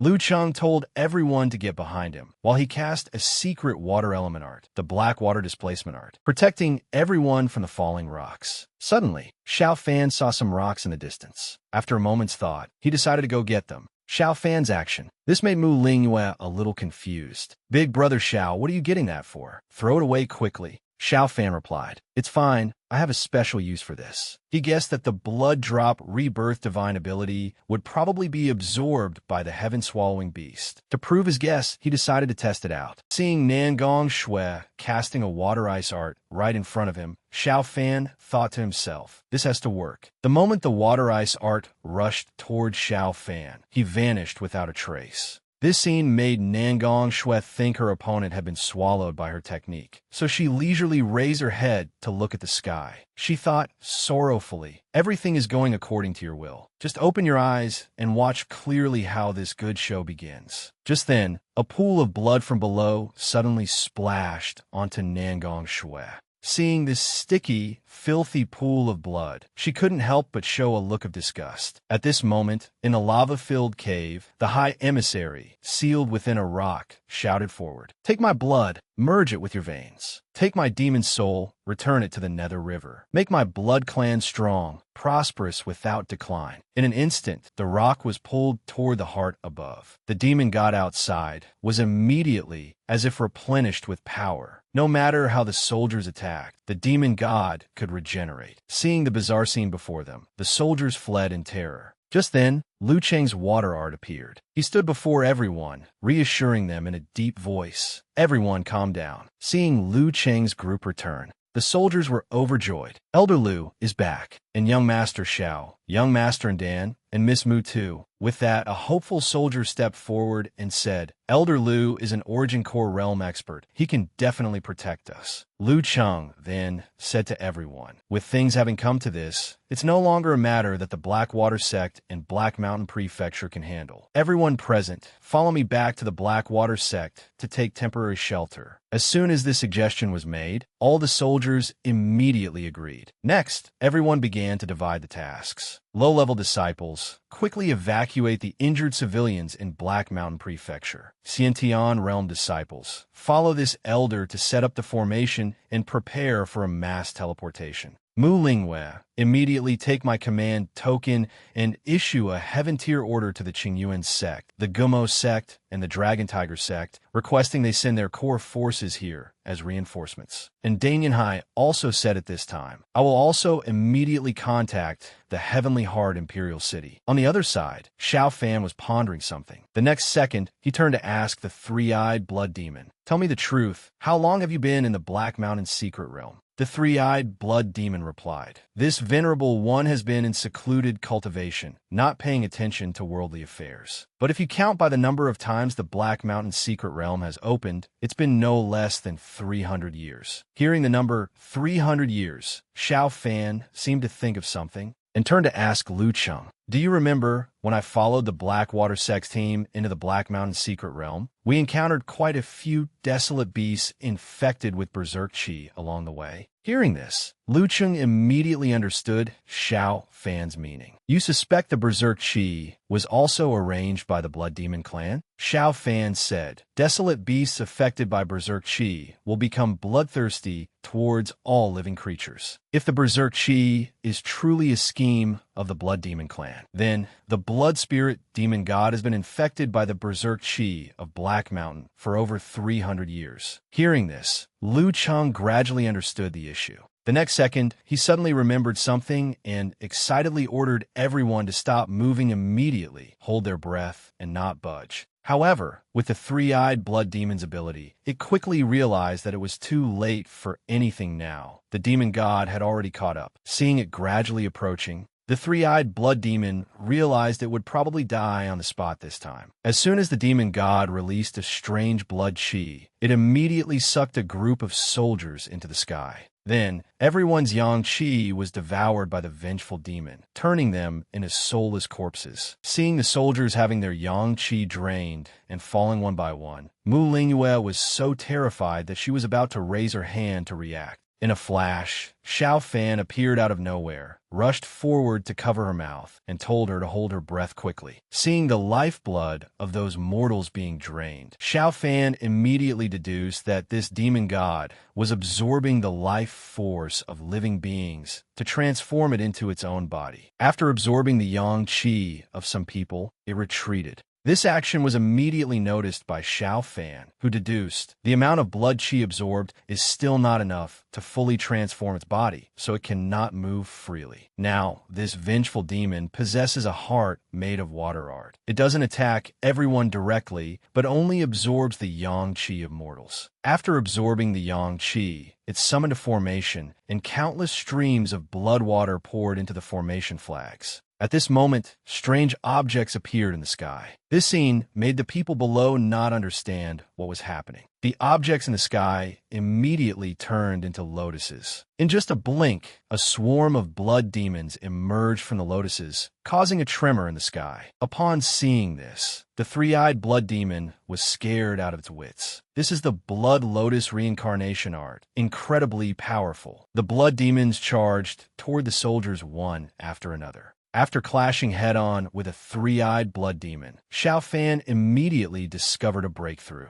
He called everyone back, telling them not to run around in chaos. These lesser three-eyed blood demons haven't drunk blood yet, so they are very weak and can be attacked directly. Hearing this, the soldiers immediately stood still without moving. Lu Cheng, at the side, ordered everyone, you must not let these blood demons get close. After speaking, he summoned a rainfalls on Heavenly Mountain, temporarily attracting the attention of the blood demons. After summoning the technique, Lu Cheng's body gradually weakened. This master's body is about to reach its limit. In the duel with the faceless blood demon, I consumed too much true essence. But as long as my divine soul is not destroyed, I can seize a body and be reborn. At this moment, Lu Cheng made a difficult decision. He wanted to self-detonate his origin core to save everyone. These words immediately agitated Xiao Fan. Unless I order you to kill yourself, don't even dream of it. Actually, at this moment, Xiao Fan already had his own plan. Lu Cheng could hardly hold on alone. Another Origin Core Realm expert was urgently needed to support the battle. Xiao Fan asked himself if he should take this decisive gamble. At this moment, Xiao Fan made up his mind to use the Heavenly Serpent Heart Blood and Blood Demon Essence to force a breakthrough. But the powerful impact of the dual yin-yang forces would affect his future cultivation, so this matter had to be handled with caution. Looking at the horde of blood demons, Xiao Fan revealed a ferocious expression, as if he wanted to devour them all. Damn it, if I were at my peak, this kind of nameless minor evil demon wouldn't even dare to glance at me. At this moment,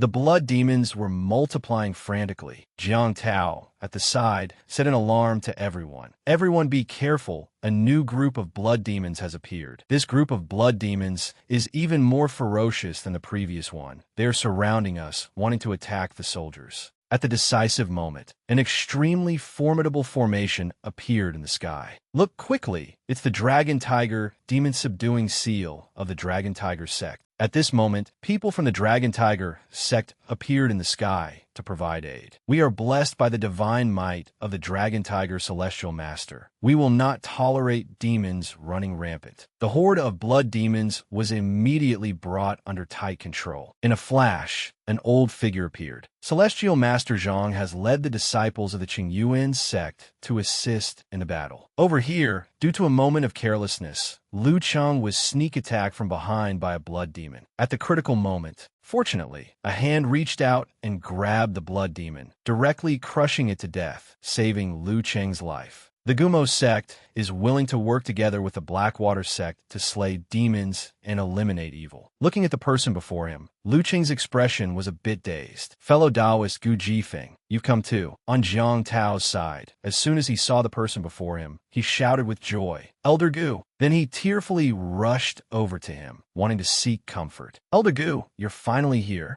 Contrary to Jiang Tao's expectations, as soon as Elder Gu saw him, he threw a punch towards Jiang Tao. Useless thing, all you know is how to cry. Seeing that the situation had temporarily improved, Cui Ji at the side breathed a sigh of relief. Thank heavens, the reinforcement from the other sects have arrived. Celestial Master Zhang at the side said. This time, with the help of 3 more Origin Core Realm experts, the situation is in our favor. Xiao Fan did not agree with this statement. For him at this moment, gaining the upper hand was not at all easy, because there was still an unknown variable within the demon god's body. Just then, Nangong Shui appeared. Seeing this scene of a fierce struggle between dragons and tigers, she couldn't help but feel excited. Truly a picture of hell, with living beings struggling. She looked down from above at the entire scene of Black Mountain, unconsciously crying and laughing, looking like a madwoman. The debt Black Mountain Prefecture owes me will finally be repaid 100,000 times over. At this moment, the situation below in Black Mountain Prefecture was extremely dire. The horde of blood demons was destroying houses everywhere, turning the scene into a pile of rubble. Witnessing Nangong Shui's methods firsthand, Xiao Fan truly didn't understand what had made her so dangerous. Nangong Shui's words were filled with resentment towards Black Mountain Prefecture, which made Xiao Fan extremely curious about what exactly had happened before. The very moment his gaze touched Nangong Shui's figure, a stream of unfamiliar memories flooded into Xiao Fan's mind. This stream of memories caused a sharp, intense pain in his head. Xiao Fan at this moment was extremely disgusted with this body. Damn it, in this body's memories, there's not a single mention of it. At the same time, the demon god continued to absorb power. The horde of blood demons was successively killed by Xiao Fan and the others. At the same time, the demon god frantically absorbed power, regardless of the attacks from the experts of the other sects. Celestial Master Zhang from above began to order an attack on the demon god. In just a flash, the two sides were engaged in a chaotic battle. Seizing the opportunity while the demon god was not paying attention, coupled with its slow speed, Celestial Master Zhang quickly rushed forward, repeatedly slashing at the demon god's body. The demon god's body was enormous, and it moved extremely clumsily, which also became an advantage for Celestial Master Zhang. The old man, having an easy time, couldn't help but exclaim, to only have the name of a demon god, yet be so clumsy and stupid, truly an empty vessel that makes the most sound, not worth worrying about. Seeing that Celestial Master Zhang was busy fighting the demon god head-on, Elder Gu at the side began to set up a formation. He and his disciples cast, Wind follows the tiger, clouds follow the dragon, wind and clouds converge, dragon and tiger form the seal. The dragon form transformed into a breakthrough force, forming a formation diagram that enveloped the demon god. The dragon-tiger sex formation immediately paralyzed the demon god's movements. Just then, a dragon and a tiger were summoned to attack the demon god. The formation diagram combining water and fire quickly trapped the demon god within. The chain technique immediately tightened around the demon god, plus the power of the dragon and tiger, leaving it no chance to move. Seeing this incredibly magnificent scene, those present couldn't help but exclaim, truly worthy of the dragon-tiger sect, with its 1,000-year imperial heritage. Mu Lingyue at this moment was also endlessly astonished. Such profound skill in talisman formations. The Blackwater formation that I and my junior brothers practiced is far inferior. Celestial Master Zhang at the side said with great pleasure, my dragon-tiger sex dragon-tiger demon-subduing grand formation, refined from pure yang energy, specializes in countering filthy blood chi. Seeing the other party's pride, Elder he laughed. If Celestial Master Zhang is using his renowned grand formation, how can I hide my skills? Watch this humble Taoist methods. Elder he immediately cast a spell. The so-called Qingyan, purity is the root of the Tao, origin is the primordial water. In an instant, a stream of energy enveloped those lotus flowers. Elder he at the side said smugly, the demonic arts of evil spirits, How can they resist the mysteries of Qingyue? Seeing the incredibly mystical scene before her, Cui Ji exclaimed in astonishment. It's the Qingyuan sect's masterpiece spiritual artifact, the Qingxian Origin Jade Vase, ranked 7th among the 10 great divine artifacts of the Great Yu Nation. Hearing this, Elder Gu said, unhappily, we are martial artists. We focus on internally refining true qi and externally training muscles and bones. Borrowing these flashy things is not the way of the righteous path. After speaking, Elder Gu immediately ordered to summon the sect's disciples. You brats, don't you lose face for this old man. As soon as they received the elder's order to attack, the sect's disciples rushed forward to kill the horde of blood demons. Under the leadership of Elder Gu, everyone has destroyed the blood demons. Lu Cheng walked over to Xiao Fan's side to report that the situation was temporarily under control. Before he could finish his words, Lu Cheng received a mysterious pill bottle from Xiao Fan's hand. He heard him say that this was a flawless quality origin returning pill. Only then did Lu Cheng understand Xiao Fan's intentions. Xiao Fan still remembered what Lu Cheng had just said and spoke to him with a serious face. You should quickly regulate your breathing and tell the people of the Blackwater sect to move the wounded 100 zhang away. Faced with this suggestion, Lu Cheng was a bit hesitant. Xiao Fan continued to command. The opponent has not yet played their trump card. What concerned Xiao Fan at this moment was not the demon god, but Nangong Shui. Xiao Fan was truly looking forward to seeing what Nangong Shui's chances of winning were this time. At this moment, the demon god had been suppressed by the Dragon Tiger sect's formation. The overall situation was decided. The people from the sect stood on high, loudly proclaiming, "With us here, the blood demon will surely die today." On the other side, Celestial Master Zhang had also come face to face with Nangong Shui. Facing her, he questioned, as a disciple personally selected by the Dragon Tiger sect, "You dare to collude with demons. Quickly surrender and follow me back to Dragon Tiger Mountain to receive your punishment." Facing the elder's demeanor, Nangong Shui sneered with disdain. Well said. The three-eyed blood demon caused such a huge mess. The old monsters who usually hide their heads in their sects are finally willing to show their faces to see the suffering of the mortal world. Just then, a familiar figure appeared. This person was none other than Lin Shun. As soon as he appeared, he shouted towards Nangong Shui,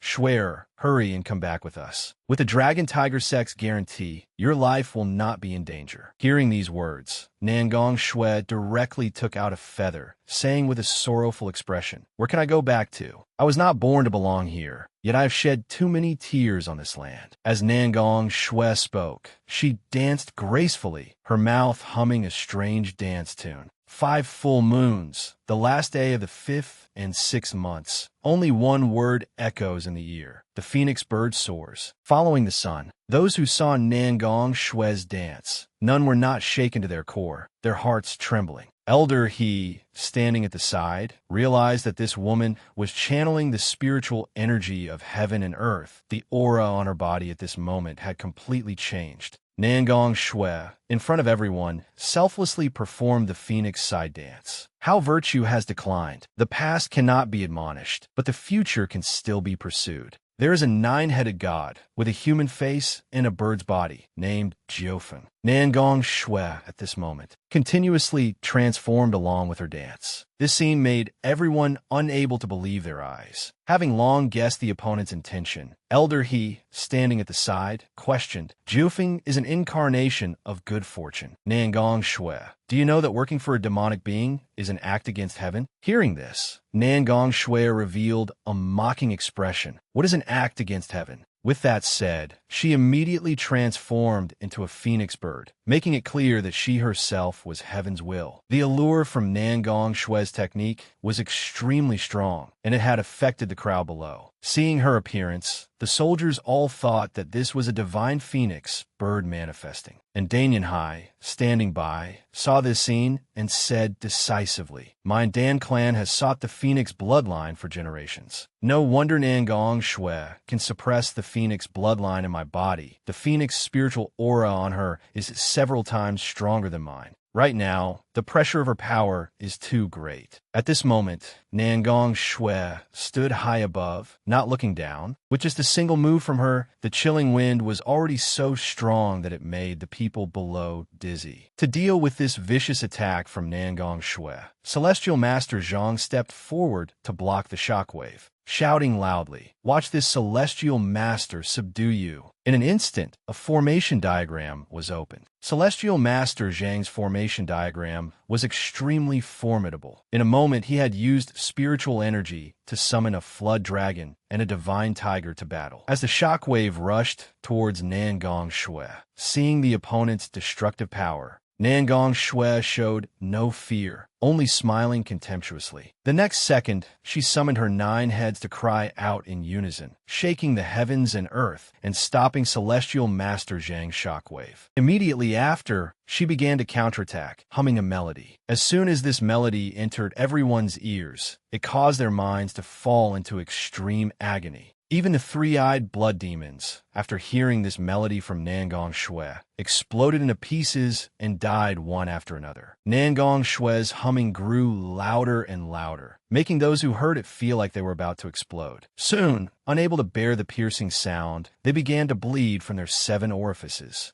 Even Elder He above could not resist this sound. This cry made even Origin Core Realm cultivators like them tremble. This made them wonder if Nangong Shui was truly the Phoenix Cry. Even in Danianhai began to ponder, is this the Phoenix Cry? It's about to shatter my very soul. The effect of Nangong Shui's melody became increasingly severe. At this moment, Lu Cheng, standing nearby, struggled to cover his ears and lamented. Thankfully, the master instructed me to move the wounded and the disciples of the Blackwater sect away. Otherwise, with this one Phoenix Cry, the losses would have been truly heavy. Seeing that things had gone too far, Xiao Fan angrily gritted his teeth, his expression growing more and more frustrated. Suddenly, Nangong Shui stopped singing. Seizing the opportunity, Elder He said to everyone, "While she's recovering her energy, everyone attack together. Capture her. No need to hold back." Celestial Master Zhang immediately took the lead, attacking first. He quickly unleashed the 10,000 sword arrows to deal with Nangong Shui,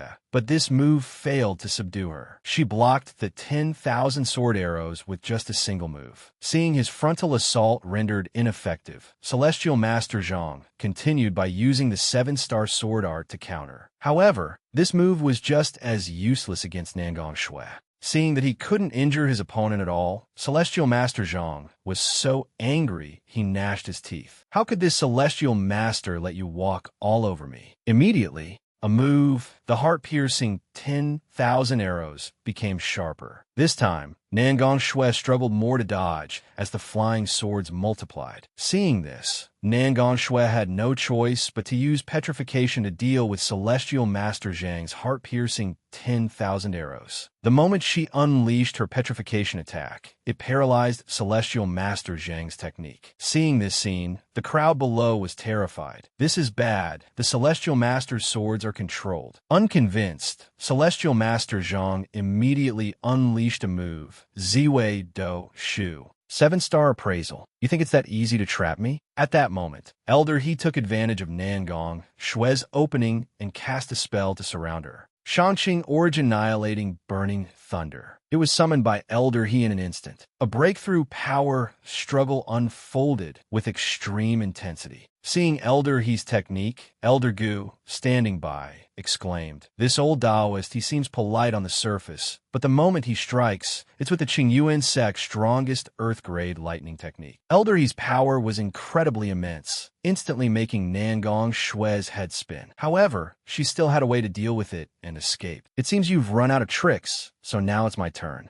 After speaking, she summoned her technique and sneered, "You hypocritical cultivation sects, under the guise of preserving heavenly principles and extinguishing human desires, but your deeds are all filthy and inhumane. Dealing with filthy sects like you, annihilation is the best form of purification." After saying this, she summoned Buzhou's descending wind, striking down heavily towards everyone. Seeing the extremely critical situation, Elder He took the initiative to step forward. This snowstorm is formed from Xianming cold ice. Everyone, Do not block it head-on. In an instant, another guest elder also stepped forward to help, summoning the Earth Element's secret art, overturning rock barrier. Celestial Master Zhang, standing by, also summoned the Dragon Tiger Guardian spell to resist Nangong Shui. To stop this fierce wave of attacks from everyone, Nangong Shui used the Xianming Palm Snow to deal with them one by one. She swung her hand down, shouting die. The attack from above plunged straight down.